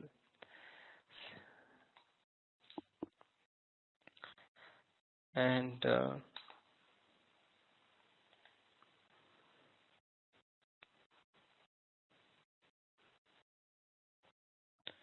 so here you can see that how can we get the Azure RM subscription. If you want to use a specific subscription, in my case I have various subscription. I have multiple subscription associated with my Azure account. So this is the URL. You can look at the commands. The people who are new to PowerShell, PowerShell is the future, and it is going to stay. If you are staying in the Microsoft technologies ecosystem, I'm telling you that you need to improve your skill on PowerShell, because PowerShell is something which is being used very extensively with cloud. Whether you are working on Office 365 for carrying out admin operations, or you are working on Microsoft Azure. Not only that, even like the on-premises workloads, whether you are working on Exchange, Skype for Business, you're using with SharePoint, or any other technology that Microsoft is offering, there's a lot of PowerShell scripting which is happening from automation point of view. So you will have to at least be at level 200. At an intermediate level, you need to stand in PowerShell, so that you can look at the script, copy it from somewhere, modify it as per your need, and make it run. So that whatever provisioning that you need to do, you can do it from there. Okay. So here, obviously, we are doing line by line. The same thing can be written over here. That is what I'm saying, that you can code this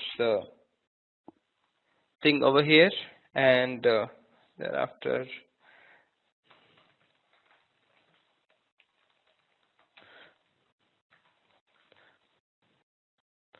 you have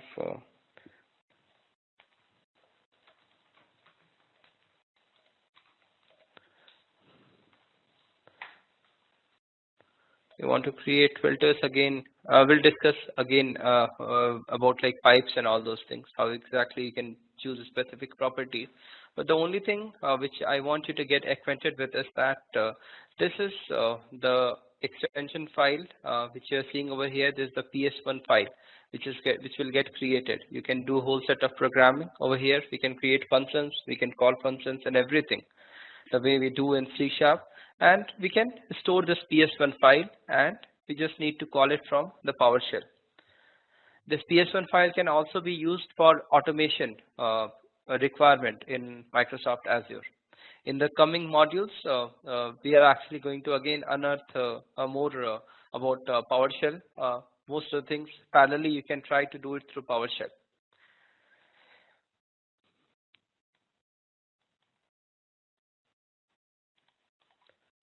So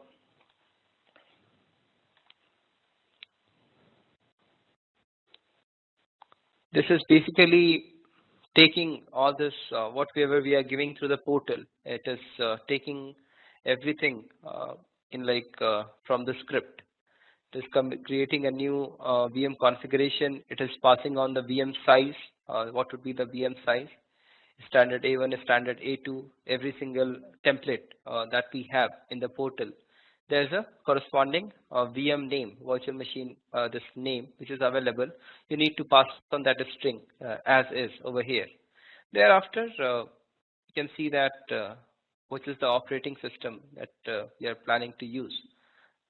The software keeping unit SKUs you can define, and the virtual hard disk, everything. whatever virtual network that you want to create, and with whichever subnet you would like to associate your virtual machine. All of these can be actually defined here in the PowerShell. Okay.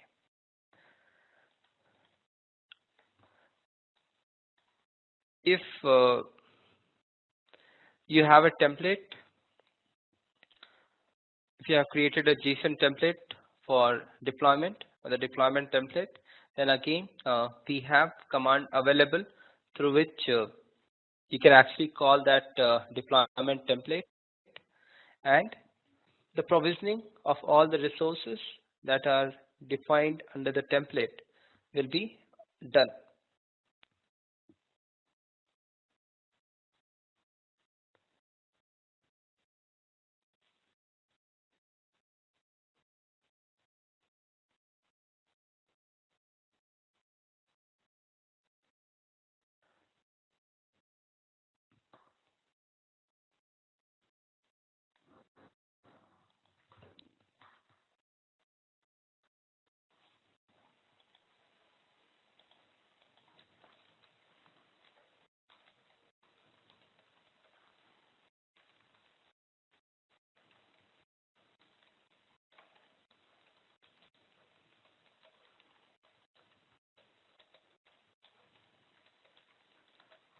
I see. It's like maybe a few of the people are hungry and they want to break out for dinner, but like I'm so sorry. We cannot break out at this point in time. I'll need another 20-25 minutes before I can give you a break of 10 minutes. Okay, so please bear with me.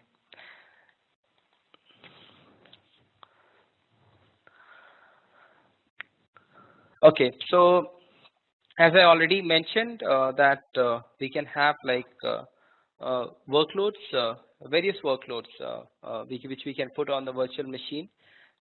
Here you can see that whatever custom application workloads that are available. I hope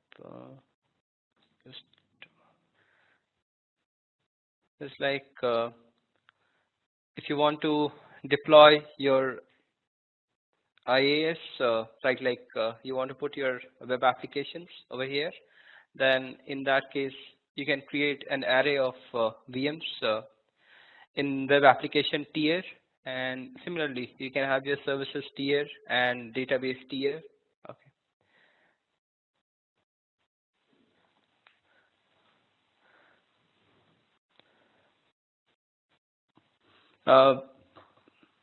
Azure is giving equal priority to Linux workloads also, and the organizations or the business applications which are necessarily need to be run on Linux workload can be provisioned on Azure, and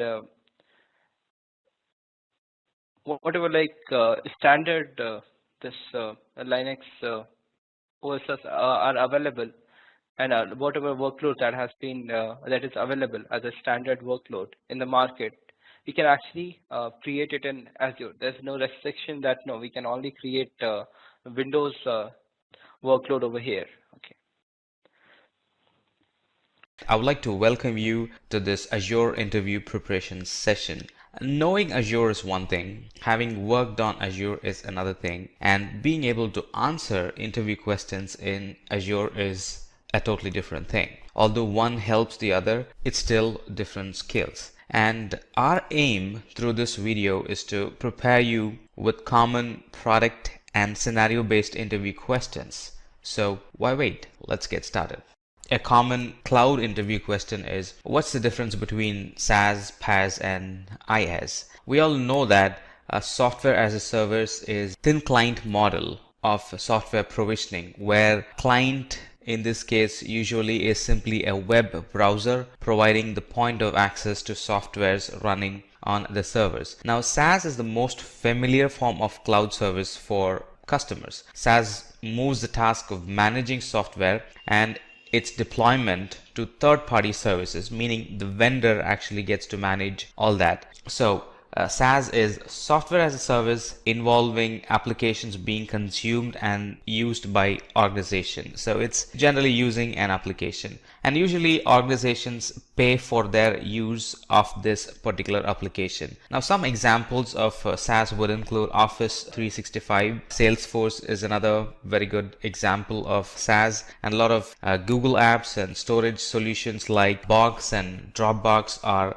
a very good example of software as a service. Talking about platform as a service, or PaaS, it actually functions at the lower level than SaaS. Now, typically it provides a platform on which software can be developed and deployed. Now, here we develop the software, we deploy the software. Now, PaaS actually provides an abstract of much of the work dealing with servers and giving client an environment in which the operating system and the server software and the hardwares and the network are managed and taken care. In other words, with a platform as a service, all the things that I've mentioned, like the servers, the server software, the hardware, everything is managed by the provider, and we can focus on business side of the scalability, and we can focus on application development of our product or the service. So in short, platform as a service is a service that enables developers to build and work with applications without even having to worry about the infrastructure or management of the underlying hosting environments. And some examples of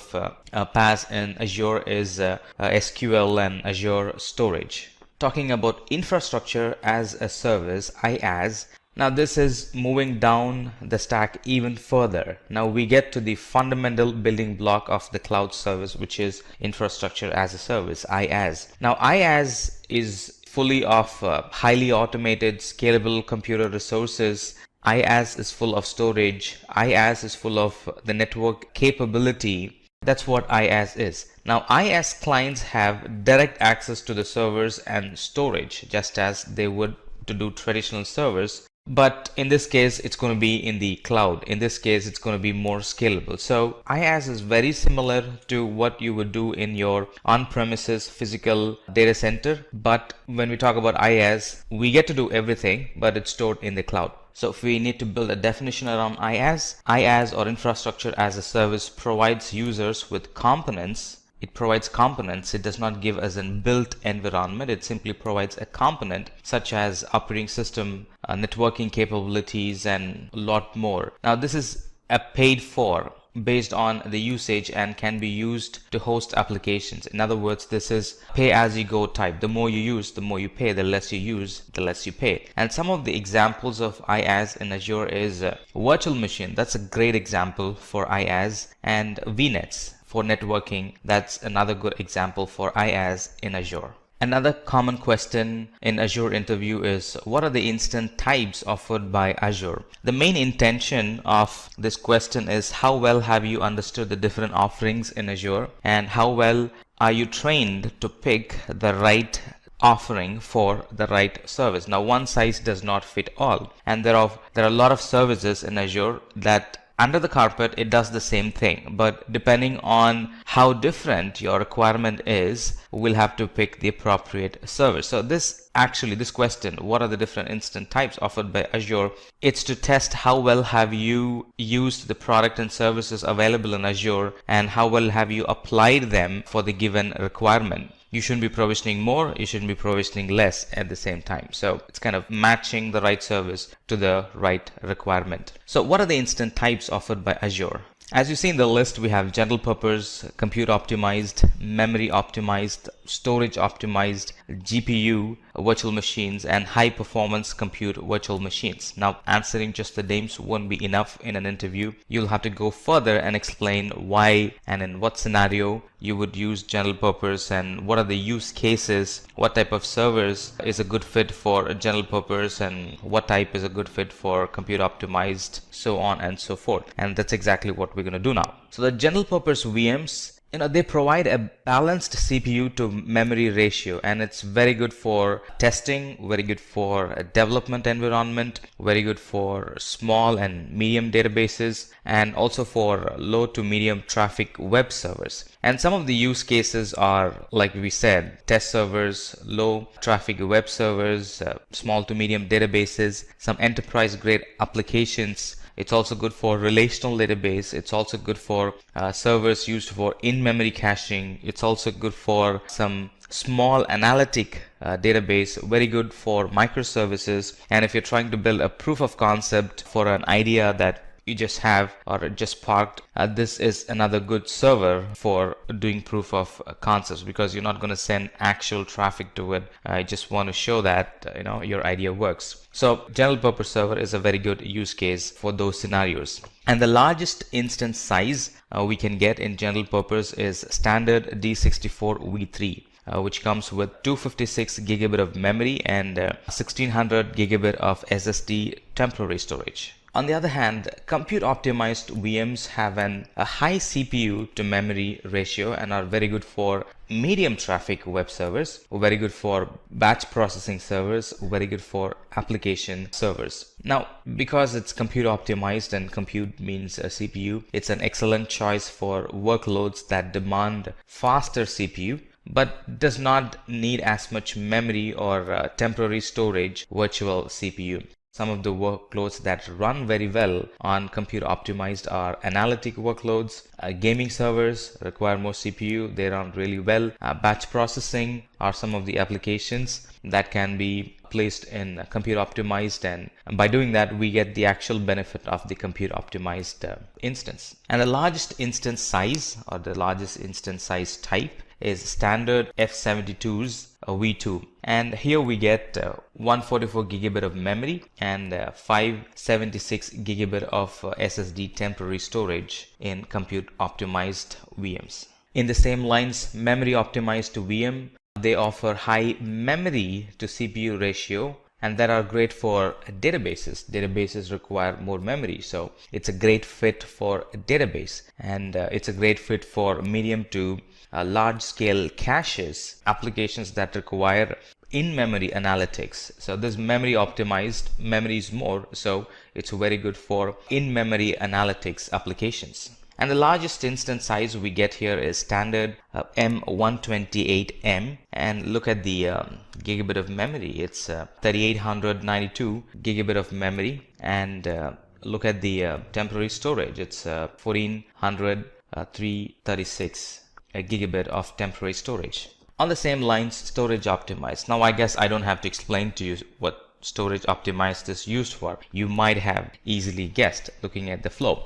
Yes, storage optimized VM offer high disk throughput and IO and are very ideal for big data, SQL, NoSQL databases, data warehousing servers, large transactional databases, and a lot more. And some of the examples of the applications that can be launched on storage optimized are Cassandra, MongoDB, Cloudera, Redis. These are some familiar applications that can get benefited when we run them on storage optimized. And one difference between storage optimized and the other servers are they are generally optimized to use the local disk on the node attached directly to the VM rather than using an durable disk, which is actually a remote disk space. Now what does this allow? This allows for greater input outputs per second or throughput for the workload. So that's what we get.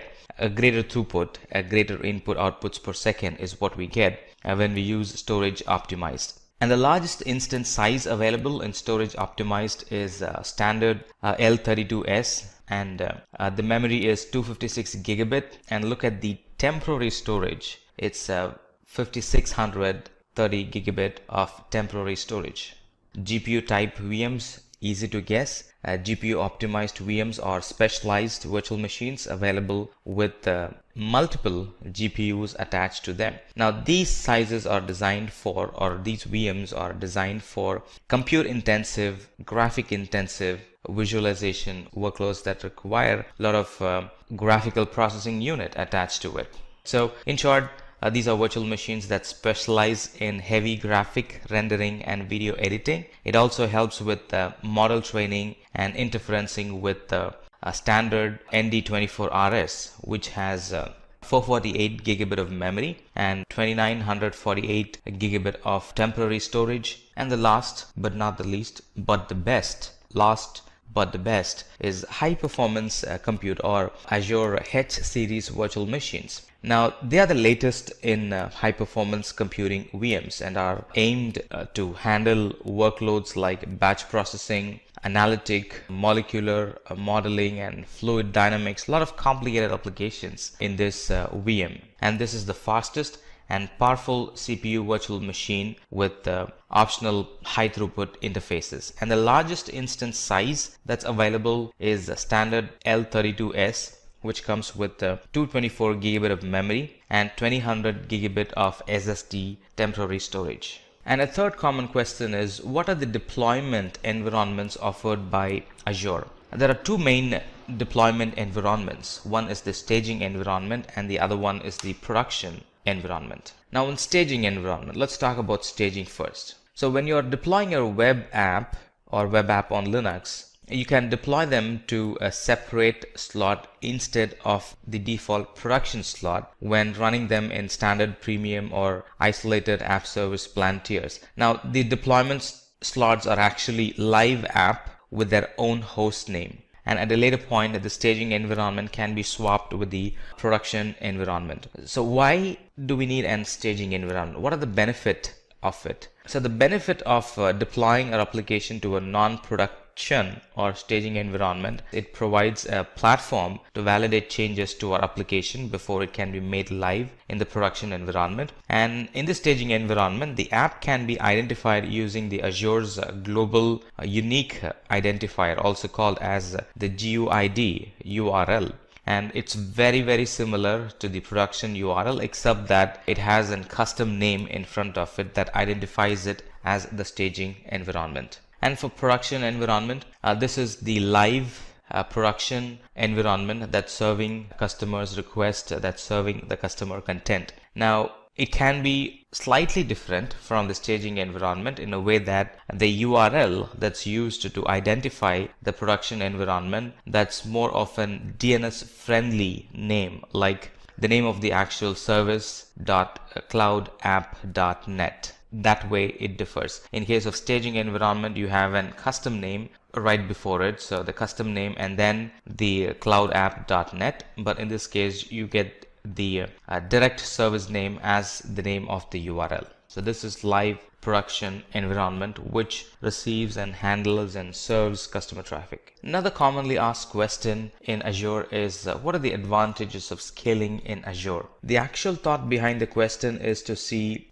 how much have you understood scaling, how much have you seen and how much have you applied the scaling effect in the production environment and have received benefits in return. So let's talk about it. Advantages of scaling in Azure. Some of the advantages are we get the maximum application performance. Now, auto scaling is a built-in feature for the cloud services, be it AWS, Azure, Google, and a couple of other cloud service providers. It's a built-in feature for a cloud service. A cloud service should be auto scalable. And that includes mobile services, virtual machines, and when we run our applications on mobile services or virtual machines, the website actually gets the best performance during the change in the demand. Again, different applications might require different performance needs. For example, for some apps, the performance is measured based on memory. And another good example is the fluctuating demand. For example, you could have a web app that handles millions of requests during the day and literally nothing at the night. And auto-scaling this environment,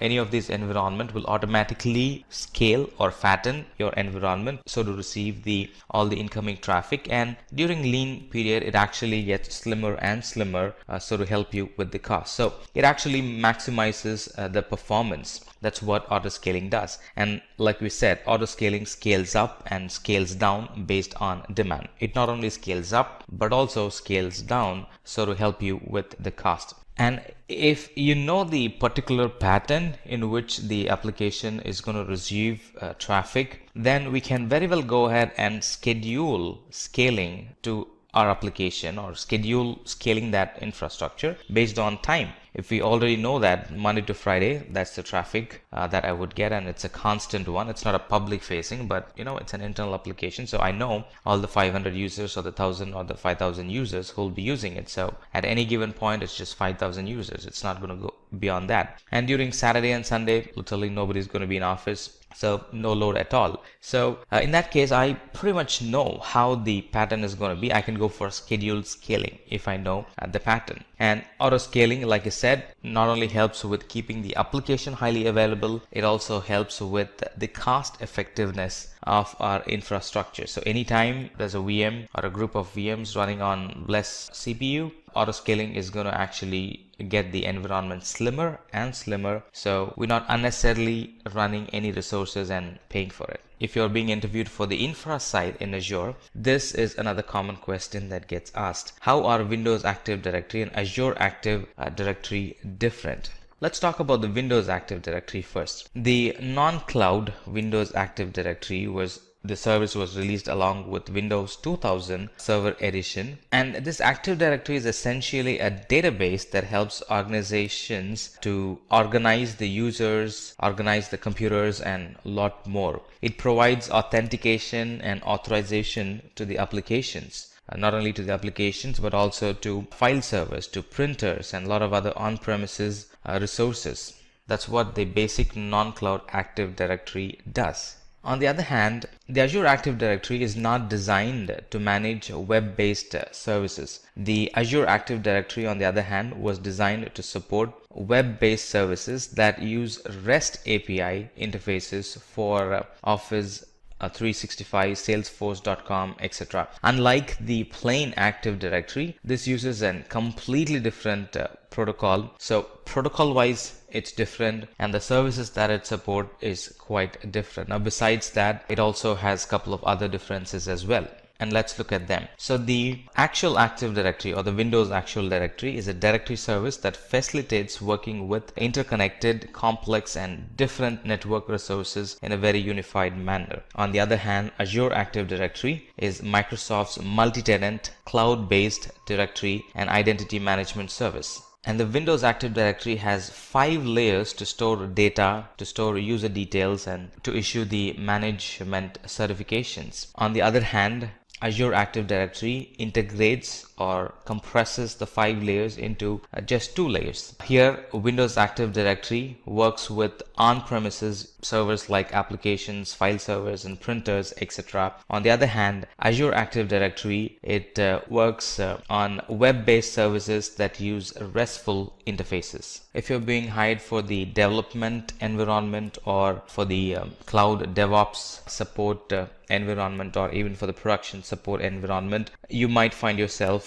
being asked this question: what are the types of queues offered by Azure? Now Azure supports 2 types of queue mechanisms, the storage queue and the service bus queue. Let's talk about storage queue first. Now the storage queue, which are part of Azure storage infrastructure, it provides a simple REST-based interface, simple REST-based get, put, and peek interface. It provides reliable, persistent messaging within and between the services. It follows the pub-sub model or a pub-sub messaging infrastructure, and it's best suited for users that need to store more than 80 gigabyte of messages in the queue. It can provide logs for all the transactions executed against the user's queue. So that's what we get with storage queue. And on the other hand, service bus queue, the service bus queues are built on top of broader messaging infrastructure, and they are designed to integrate applications and applications component that can span multiple communication protocols. So that way it differs. So this is good for applications and components that may span multiple communication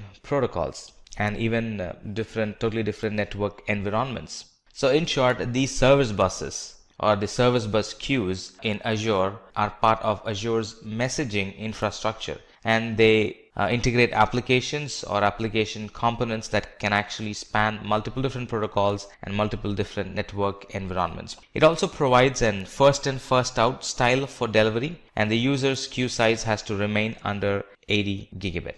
Another familiar question is, what are the advantages of Azure Resource Manager? Now, the Resource Manager helps us to manage the usage of the application resources. This question is actually to test how well have you tested, how well have you used Resource Manager and have gotten the benefit of it. This question actually tests how easy it has become after the introduction of Resource Manager compared to when doing deployments or when provisioning resources without the Resource Manager. So let's get into the answers for the question. What are the advantages of Azure Resource Manager? In short, Resource Manager is called ARM. So the ARM helps deploy, manage and monitor all the resources for an application, a solution or a group. So all the interconnected application, all the interconnected services can be monitored as group using Resource Manager, and users can be granted to access to resources that they require within a Resource Manager. So in an account, I can have like 10 different resources created by a Resource Manager or a resource group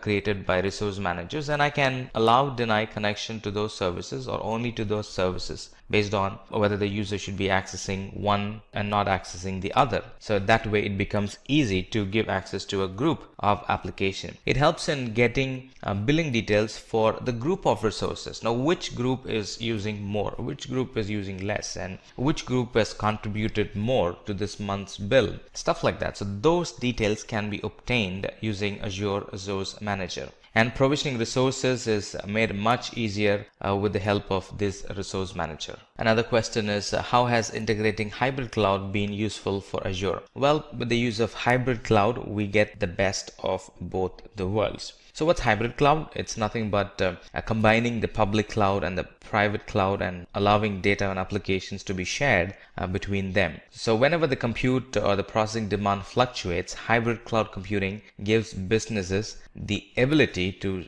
seamlessly scale their on-premises infrastructure in the public cloud and handle any kind of overflow in the requirement or overflow in handling the application. So it really helps. It boosts the productivity of our on-premises application. So with the hybrid cloud, we get a greater efficiency with combination of Azure services, DevOps processes and tools for the application running in on-premises. And by having a hybrid cloud environment, users can take advantage of a constantly updated Azure service and other AWS marketplace applications for their on-premises environment. And the other benefit is with hybrid cloud environment, we can simply deploy applications regardless of its locations. In case of on-premises, we'll have to worry about the location, but when we expand our on-premises environment in the cloud, and we can pick any of the locations and simply deploy it in them. And this enables the applications to be created at a greater speed. What's federating in Azure SQL? Now this question is very specific about SQL. How can we scale the SQL database? Now this is a very good question, or a valid question, or an important question in the interview, because many customers or companies have not been able to meet the user demand because they could not scale out the databases. The theory of scaling out or adding servers to accommodate the increased workloads and traffic is not hard to understand, but the implications can be very complicated. The implications can be very expensive. We're well aware of scaling the web servers, that's very common, but how do we scale the database? So Microsoft provides the tools and technologies so we can scale out the database in the cloud, and that's what is called SQL or federation in Azure SQL. So the way we scale out the SQL database is by sharding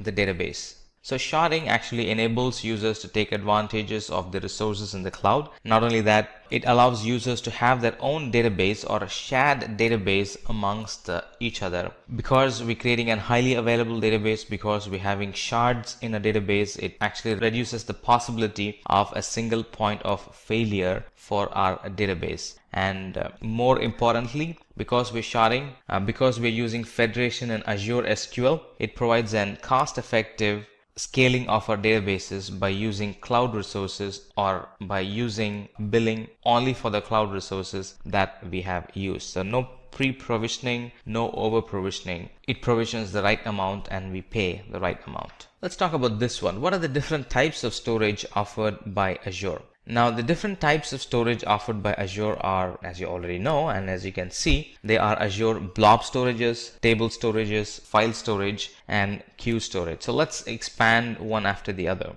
Now, blob storage are nothing but a massive scalable object storage, and that's very good for storing text and binary data. And Azure Blob Storage is Microsoft's object storage solution for the cloud. Now, blob storage is optimized for storing massive amount of unstructured data that can be in form of text or in form of binary data. So in short, blob storage enables users to store unstructured data, and those data can be in the format of pictures, music, video files, and a lot more. And it stores them along with their metadata. And another advantage or another feature benefit that we get from blob storage is when an object is changed, it is verified to ensure it is of the latest version, number one. And number two, it provides maximum flexibility to optimize the user's storage needs. And this unstructured data is available to customers through an URL or an REST-based object storage. So they are the benefits that come along with the blob storage. Table storage, on the other hand, is a NoSQL store for schema-less storage of secured data. Now, this Azure Table Storage is a service that stores structured NoSQL data in the cloud. And because this table is schema-less, it's very easy to save your data. It's very easy to adapt your data as the need for your application grows. And this table storage is very fast and cost-effective for many type of applications. So some of the type of data that we can store is table storage is good for flexible databases like user data for web applications, address book storage, device information storage, and if you want to store metadata, this is a very good use case to store them in Azure Table Storage. Azure Files is another storage. Here it's a managed file share for cloud or on-premises deployment. So file storage provides file sharing capabilities accessible by the server messaging block protocol, and this can be accessed from the cloud and this can be accessed from on-premises as well. Here in file storage, the data is protected by SMB 3.0 and HTTPS protocols. And the more important thing is Azure takes care of managing hardware and the operating system deployments for Azure file storage. So this additional file storage can be used when we want to burst the storage capacity in on-premises. So on-premises, the primary, and cloud is the secondary or the extended on-premises storage. So it actually improves the on-premises performance and capabilities for our on-premises data center. And then we have queues, Azure Queues. It's a messaging store for reliable messaging between the application components. So we spoke a little about this in the previous question. So the Azure Queue Storage is a service for storing a large amount of messages that can be accessed from anywhere in the world via HTTP or HTTPS protocol. In here, a single message can be up to 64 kilobits in size, and in a queue we can have millions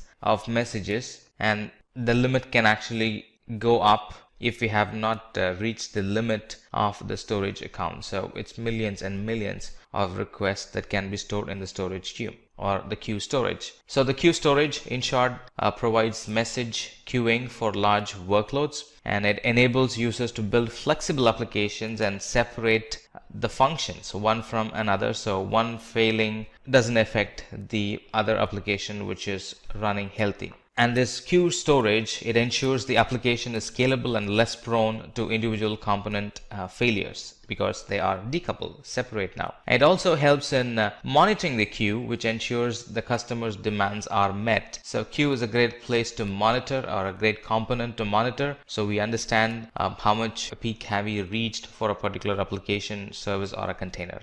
What is text analysis API in Azure Machine Learning? Now, a text analysis is actually an cloud-based analytics API, and it provides an advanced natural language processing over the raw text. And it has got 4 main functions like the sentiment analysis and the key phrase analysis, language deduction, and a few other things. Now, what do you mean by sentiment analysis? Now, sentiment analysis is from the logs, from the comments, from the text comments that we receive, do an analysis and find out whether that's a positive or a negative statement. Now, if it is the API returns an sentiment score between 0 and 1, and 1 is positive and 0 is negative. And then in text analysis, we have a key phrase extraction, which is it will automatically extract the key phrase to quickly identify the main points in that key phrase. For example, if you're analyzing a text which says the food was delicious and there were wonderful stuff, then the API returns the main talking points of that phrase, like food is the main talking point, and wonderful stuffs, that was a main talking point. So that's another feature that this text analysis has.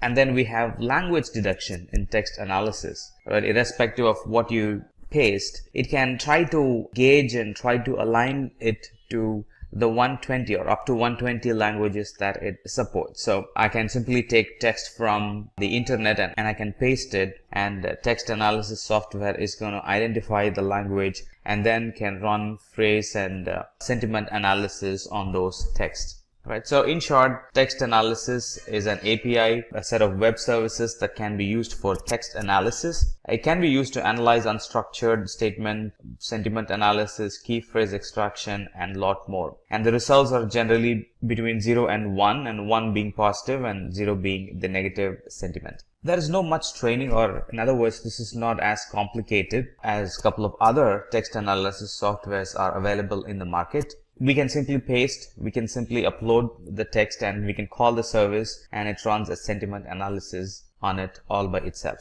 Let's look at this question. What are the advantages of Azure Queue Storage? If you're going to work in a development environment, if you're going to work in an environment that embraces DevOps, this could be a question. What are the advantages of Azure Queue Storage? Now, Azure Queue Storage is built to flexibly operate the applications and separate the functions between the applications that run large workloads. So when we design applications for scale, these applications can be decoupled so that they can scale independently. A thing happening on an application is not dependent on another application, and anything happens to a section of the application will not affect the other application because they are now decoupled and connected through the queue storage. So the queue storage gives us asynchronous message queuing for communication between the applications, irrespective of whether they are running in the cloud or whether they are running in desktop or whether they are running on premises or on mobile devices. So in short, this queue storage enables message queuing for large workloads in a simple and cost-effective and a durable manner. Talking about the advantages is it provides rich client libraries for Java, Android, C++, PHP, Ruby, and a lot other services getting added during every new release from Azure. And the main advantage again is it enables users to build flexible apps and separate the functions for bigger or greater durability. Again, introduction of queues into our application, it ensures our users' applications are scalable and less prone to individual component failures, meaning one component failing is not going to take the whole application down. Right? If one component fails, it's just that component that fails. The rest are healthy and the rest are going to function. It also helps us to monitor the queues and ensure the servers aren't overwhelmed by sudden traffic bursts. So how much do I have in the queue kind of determines the traffic for my application. And if the queue is more, I can always go and auto scale my environment, and the queue is less, I can always go and shrink or make my environment thinner so it can save cost, and anytime there is more data in the queue, I can auto scale, monitor the metric and do auto scaling based on that metric. So the environment knows that there are more data coming in. I need to expand myself to handle that much amount of data. This is a very common question. What are the two kinds of Azure Web Service roles? Now, a service role is a set of managed and load balanced virtual machines that work to perform some task. And based on what it's going to run on top of it, is it going to run a web service or is it going to run a worker service, defines what kind of roles that gets attached or that goes on this virtual machines. So we have two types, web role and worker roles. The web role is a cloud service role that's configured to run web applications developed on programming languages, technologies.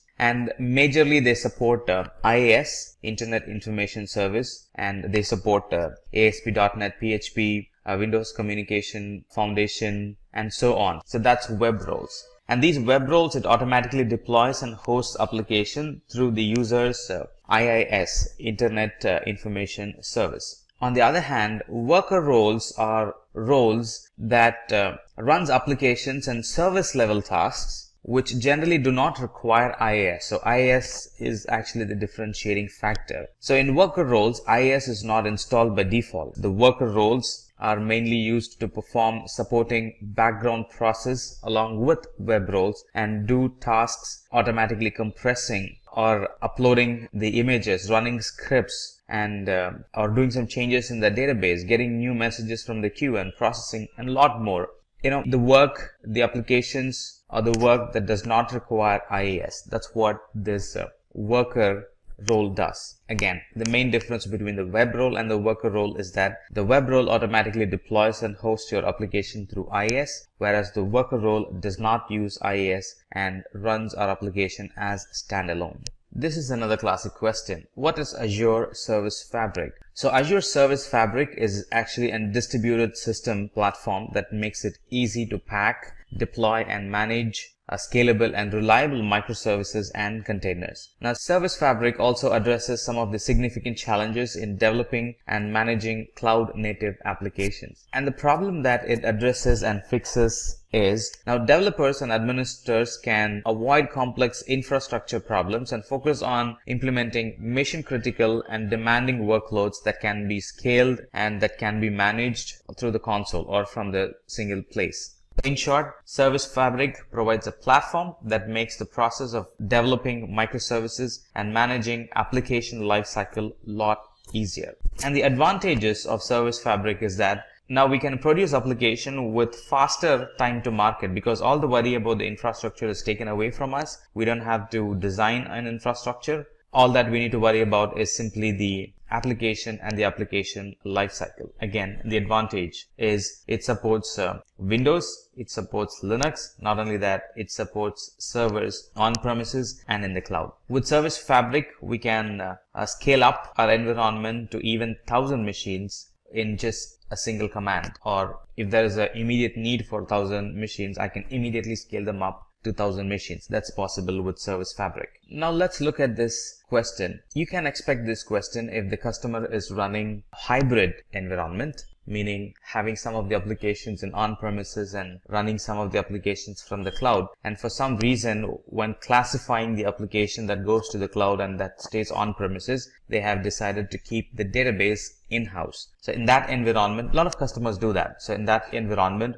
this is a classic and a scenario-based question. A client wants the front end of their application to be hosted on Azure in the cloud and wants the database to be hosted in on-premises for security reasons or to have full control on their databases. How do we go about suggesting a solution for this customer? The ideal solution in this scenario is to use the VNet-based point-to-site VPN solution. So all the front-end applications will be in the cloud and they'll be hosted in a VNet, and from the VNet they'll be connecting to the database through an point-to-site VPN. So the traffic and the writings and the reads are not coming through the internet but through a point-to-site VPN link that's connecting the Azure VNet and the on-premises environment. And this model or this approach or this solution is best suited for scenarios where there are only a limited number of resources that needs to be connected between on-premises and the cloud. This is a very common question. What's Azure Traffic Manager? Of course, we no more running applications on a single server. We no more running applications on or from a single environment. Right? The same application is being run from multiple environments within Azure, and it can be running from Azure and on-premise as well. So multiple environments between Azure and on-premises. And a lot of customers have such environment. And if you're facing an interview with such customer, this could be an ideal question. What is Azure Traffic Manager? Now, the Azure Traffic Manager is a DNS-based traffic load balancer that actually enables us to distribute traffic between services across Azure global regions. And by doing this, it provides a good availability and a good responsiveness to the application. And this traffic manager, it uses DNS to direct client requests to the most appropriate service endpoint based on the traffic routing logic and the health of the endpoints that it maintains. So in short, this traffic manager is a load balancer that enables users to provide high availability and responsiveness by distributing traffic in an optimal manner across the Azure when we run the same application in different regions. So some of the advantages or some of the use cases of using Azure Traffic Manager is it provides multiple automatic failover options. It also helps with reduced downtime. It also helps with the distribution of user traffic across multiple locations. So one location is not overloaded. And then it helps with users knowing from where our customers are getting connected from. That's another big use case with Azure Traffic Manager. Let's look at this question. Right, this is an ideal question. Now there are a group of servers connected together within an virtual network, and now we need to move them or create a separation between them. How do you go about achieving it? So the question goes like this. You need to isolate network traffic among VMs in a subnet, which is part of a virtual network with little downtime and impact on the users. So that's the given scenario. And the best way we can do it is create a new virtual network and move all the VMs in that subnet to the new virtual network. Now, this feature is not possible with a lot of other cloud service providers like AWS and a lot of other providers. Now, in those environments, we might need to shut down, we might need to stop the VM, create a new VM based on the image, and it's an hefty process. But here in Azure, I can simply move the VMs from one subnet to another virtual network without needing for any additional security like the network security group. I can simply isolate them if I need to by creating a simple new virtual network and moving the servers to the new virtual network. Look at this one. This is another common question. With respect to Azure, what is public, private, and hybrid cloud? So this is really to test how well have you understood the different cloud offerings in the market, public, private, and hybrid, or at least the three basic offerings in the market, public, private, and hybrid cloud.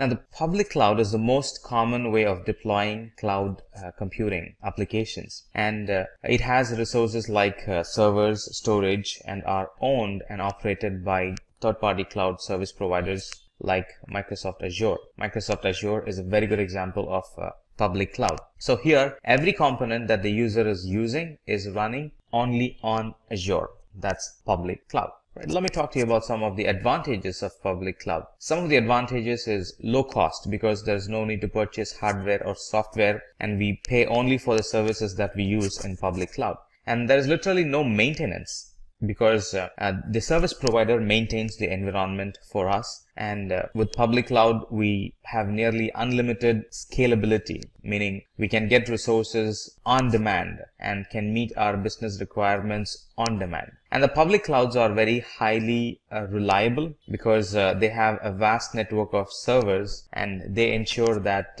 our application does not fail. So there are some advantages of public cloud. Let's talk about private cloud. Now, private cloud consists of compute resources used extensively by one business or one organization. Now, this private cloud can be physically located at our organization's on-site data center, or it can be hosted by a third-party service provider. Whichever the case, the private cloud services and infrastructure are always maintained on a private network and they're maintained on hardware and software that are dedicated solely for one organization or solely for your organization. So in short, private cloud in Azure is Azure services being run within an on-premises data center or on-premises data center used by the user to host systems or applications. And some of the advantages is it gives more security. Resources are not shared with others, so a higher level of control and security over our resource and application is possible. And then we have hybrid cloud. Now, hybrid cloud is the best of both worlds. So it combines the features of both public and private cloud. And some of the user components are being run on Azure and others within on-premises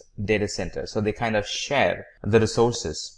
In other words, they kind of share the application. Half of the application would be running in on-premises and half of them would be in the cloud, and they would be working in harmony to support the application and the business need. So that's hybrid cloud. This is another good example question that wants to test how well you pick services or how well have you understood Azure products and services and are picking the right service for the need. So the question would go like this: what kind of storage is best suited to handle unstructured data? There are a lot of storage options available, and the requirement here is what or which one would you choose for unstructured data?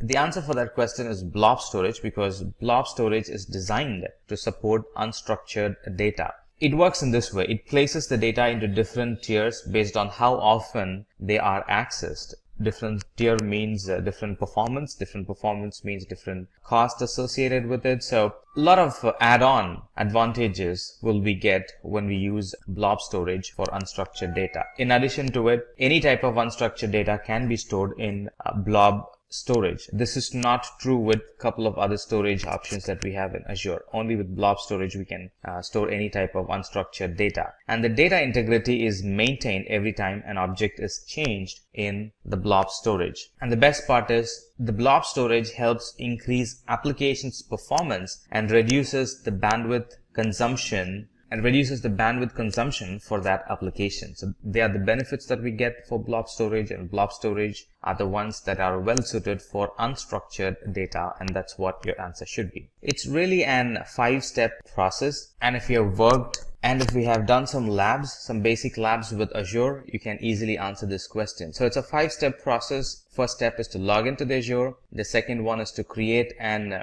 resource or a resource manager. And within the resource manager, you would be selecting the resource. And then pick the operating system. Do you want Windows or Linux? And within Windows, what's the flavor you want? Or within Linux, what's the flavor you want? So decide on it. And then entering the relevant information like the name of the instance or the VM that we're going to launch, and the password, the URL that goes with it, and a couple of other relevant information that gets itself attached with the VM. And then select the size of the virtual machine. Different size, different types available for the kind of application and for the intensity of the application that will be running on top of it. So select the size of the virtual machine, review everything, whether they're good or not. If there are any changes required, go back and edit them, and then come back and launch, and your VM is there for you to start working within like 3 or 4 minutes, not even 5 minutes. Within 3 or 4 minutes, it gets ready and you can start working on it. So it's a quick and it's a 5-step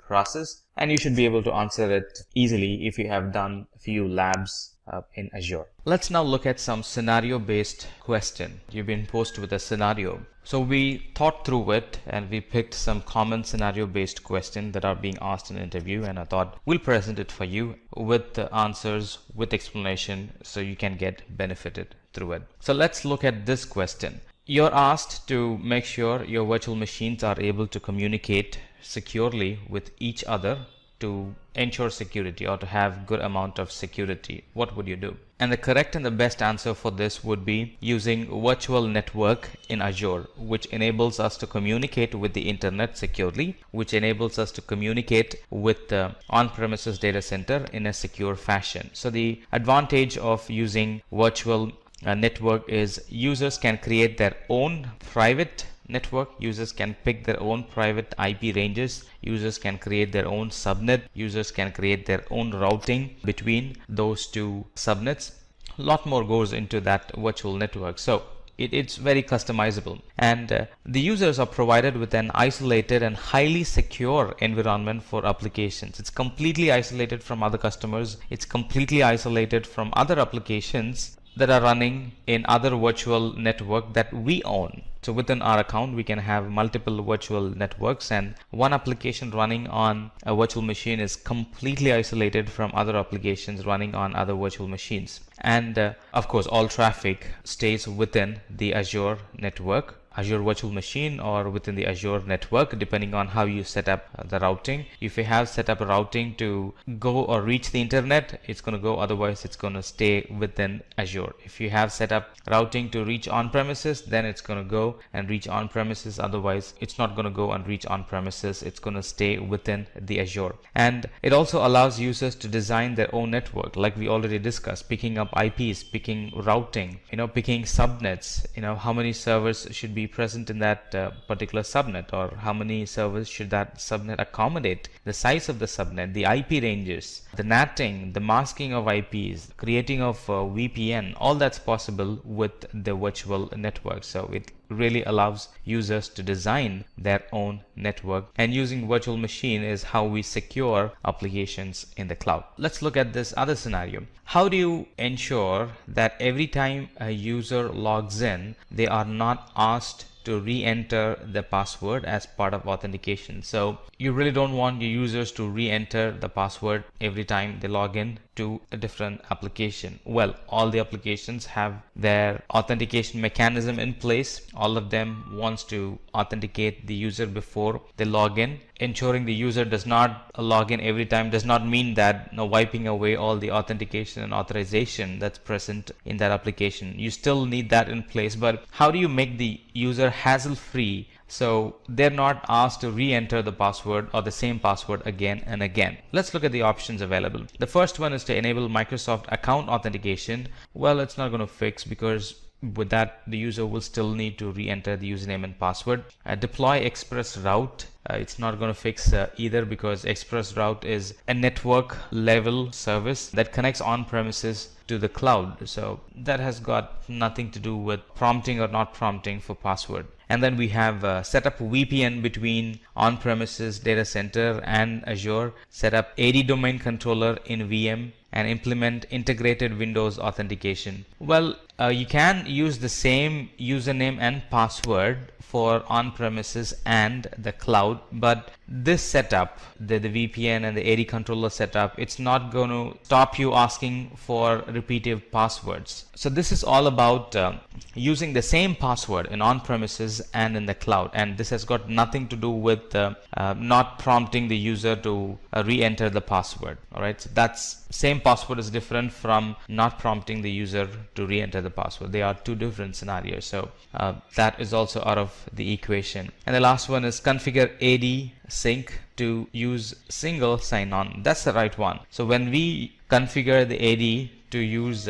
single sign-on, then it's not going to ask for the username and password every time we access an application, because we have logged in, and that login is going to stay active for like 24 hours or so, depending on how you configure it. And within that time, you can access a lot of other applications, and it's not going to ask for the username and password, because you already have a single signed on and you have signed in using the right credentials. Let's look at this one. You need to ensure that virtual machines remain available while migrating to Azure. What would be the appropriate service to use? Right, let's look at the options. Traffic Manager. Traffic Manager is literally an DNS service. And then let's look at the other one, Update Domains. It again has to do with Traffic Manager, updating the URL. So the Traffic Manager gets updated and then starts sending requests to that particular URL. It's going to take some downtime, because when we update the URL, they will have to be populated to all different places, and it takes time. So within that time, any user trying to access,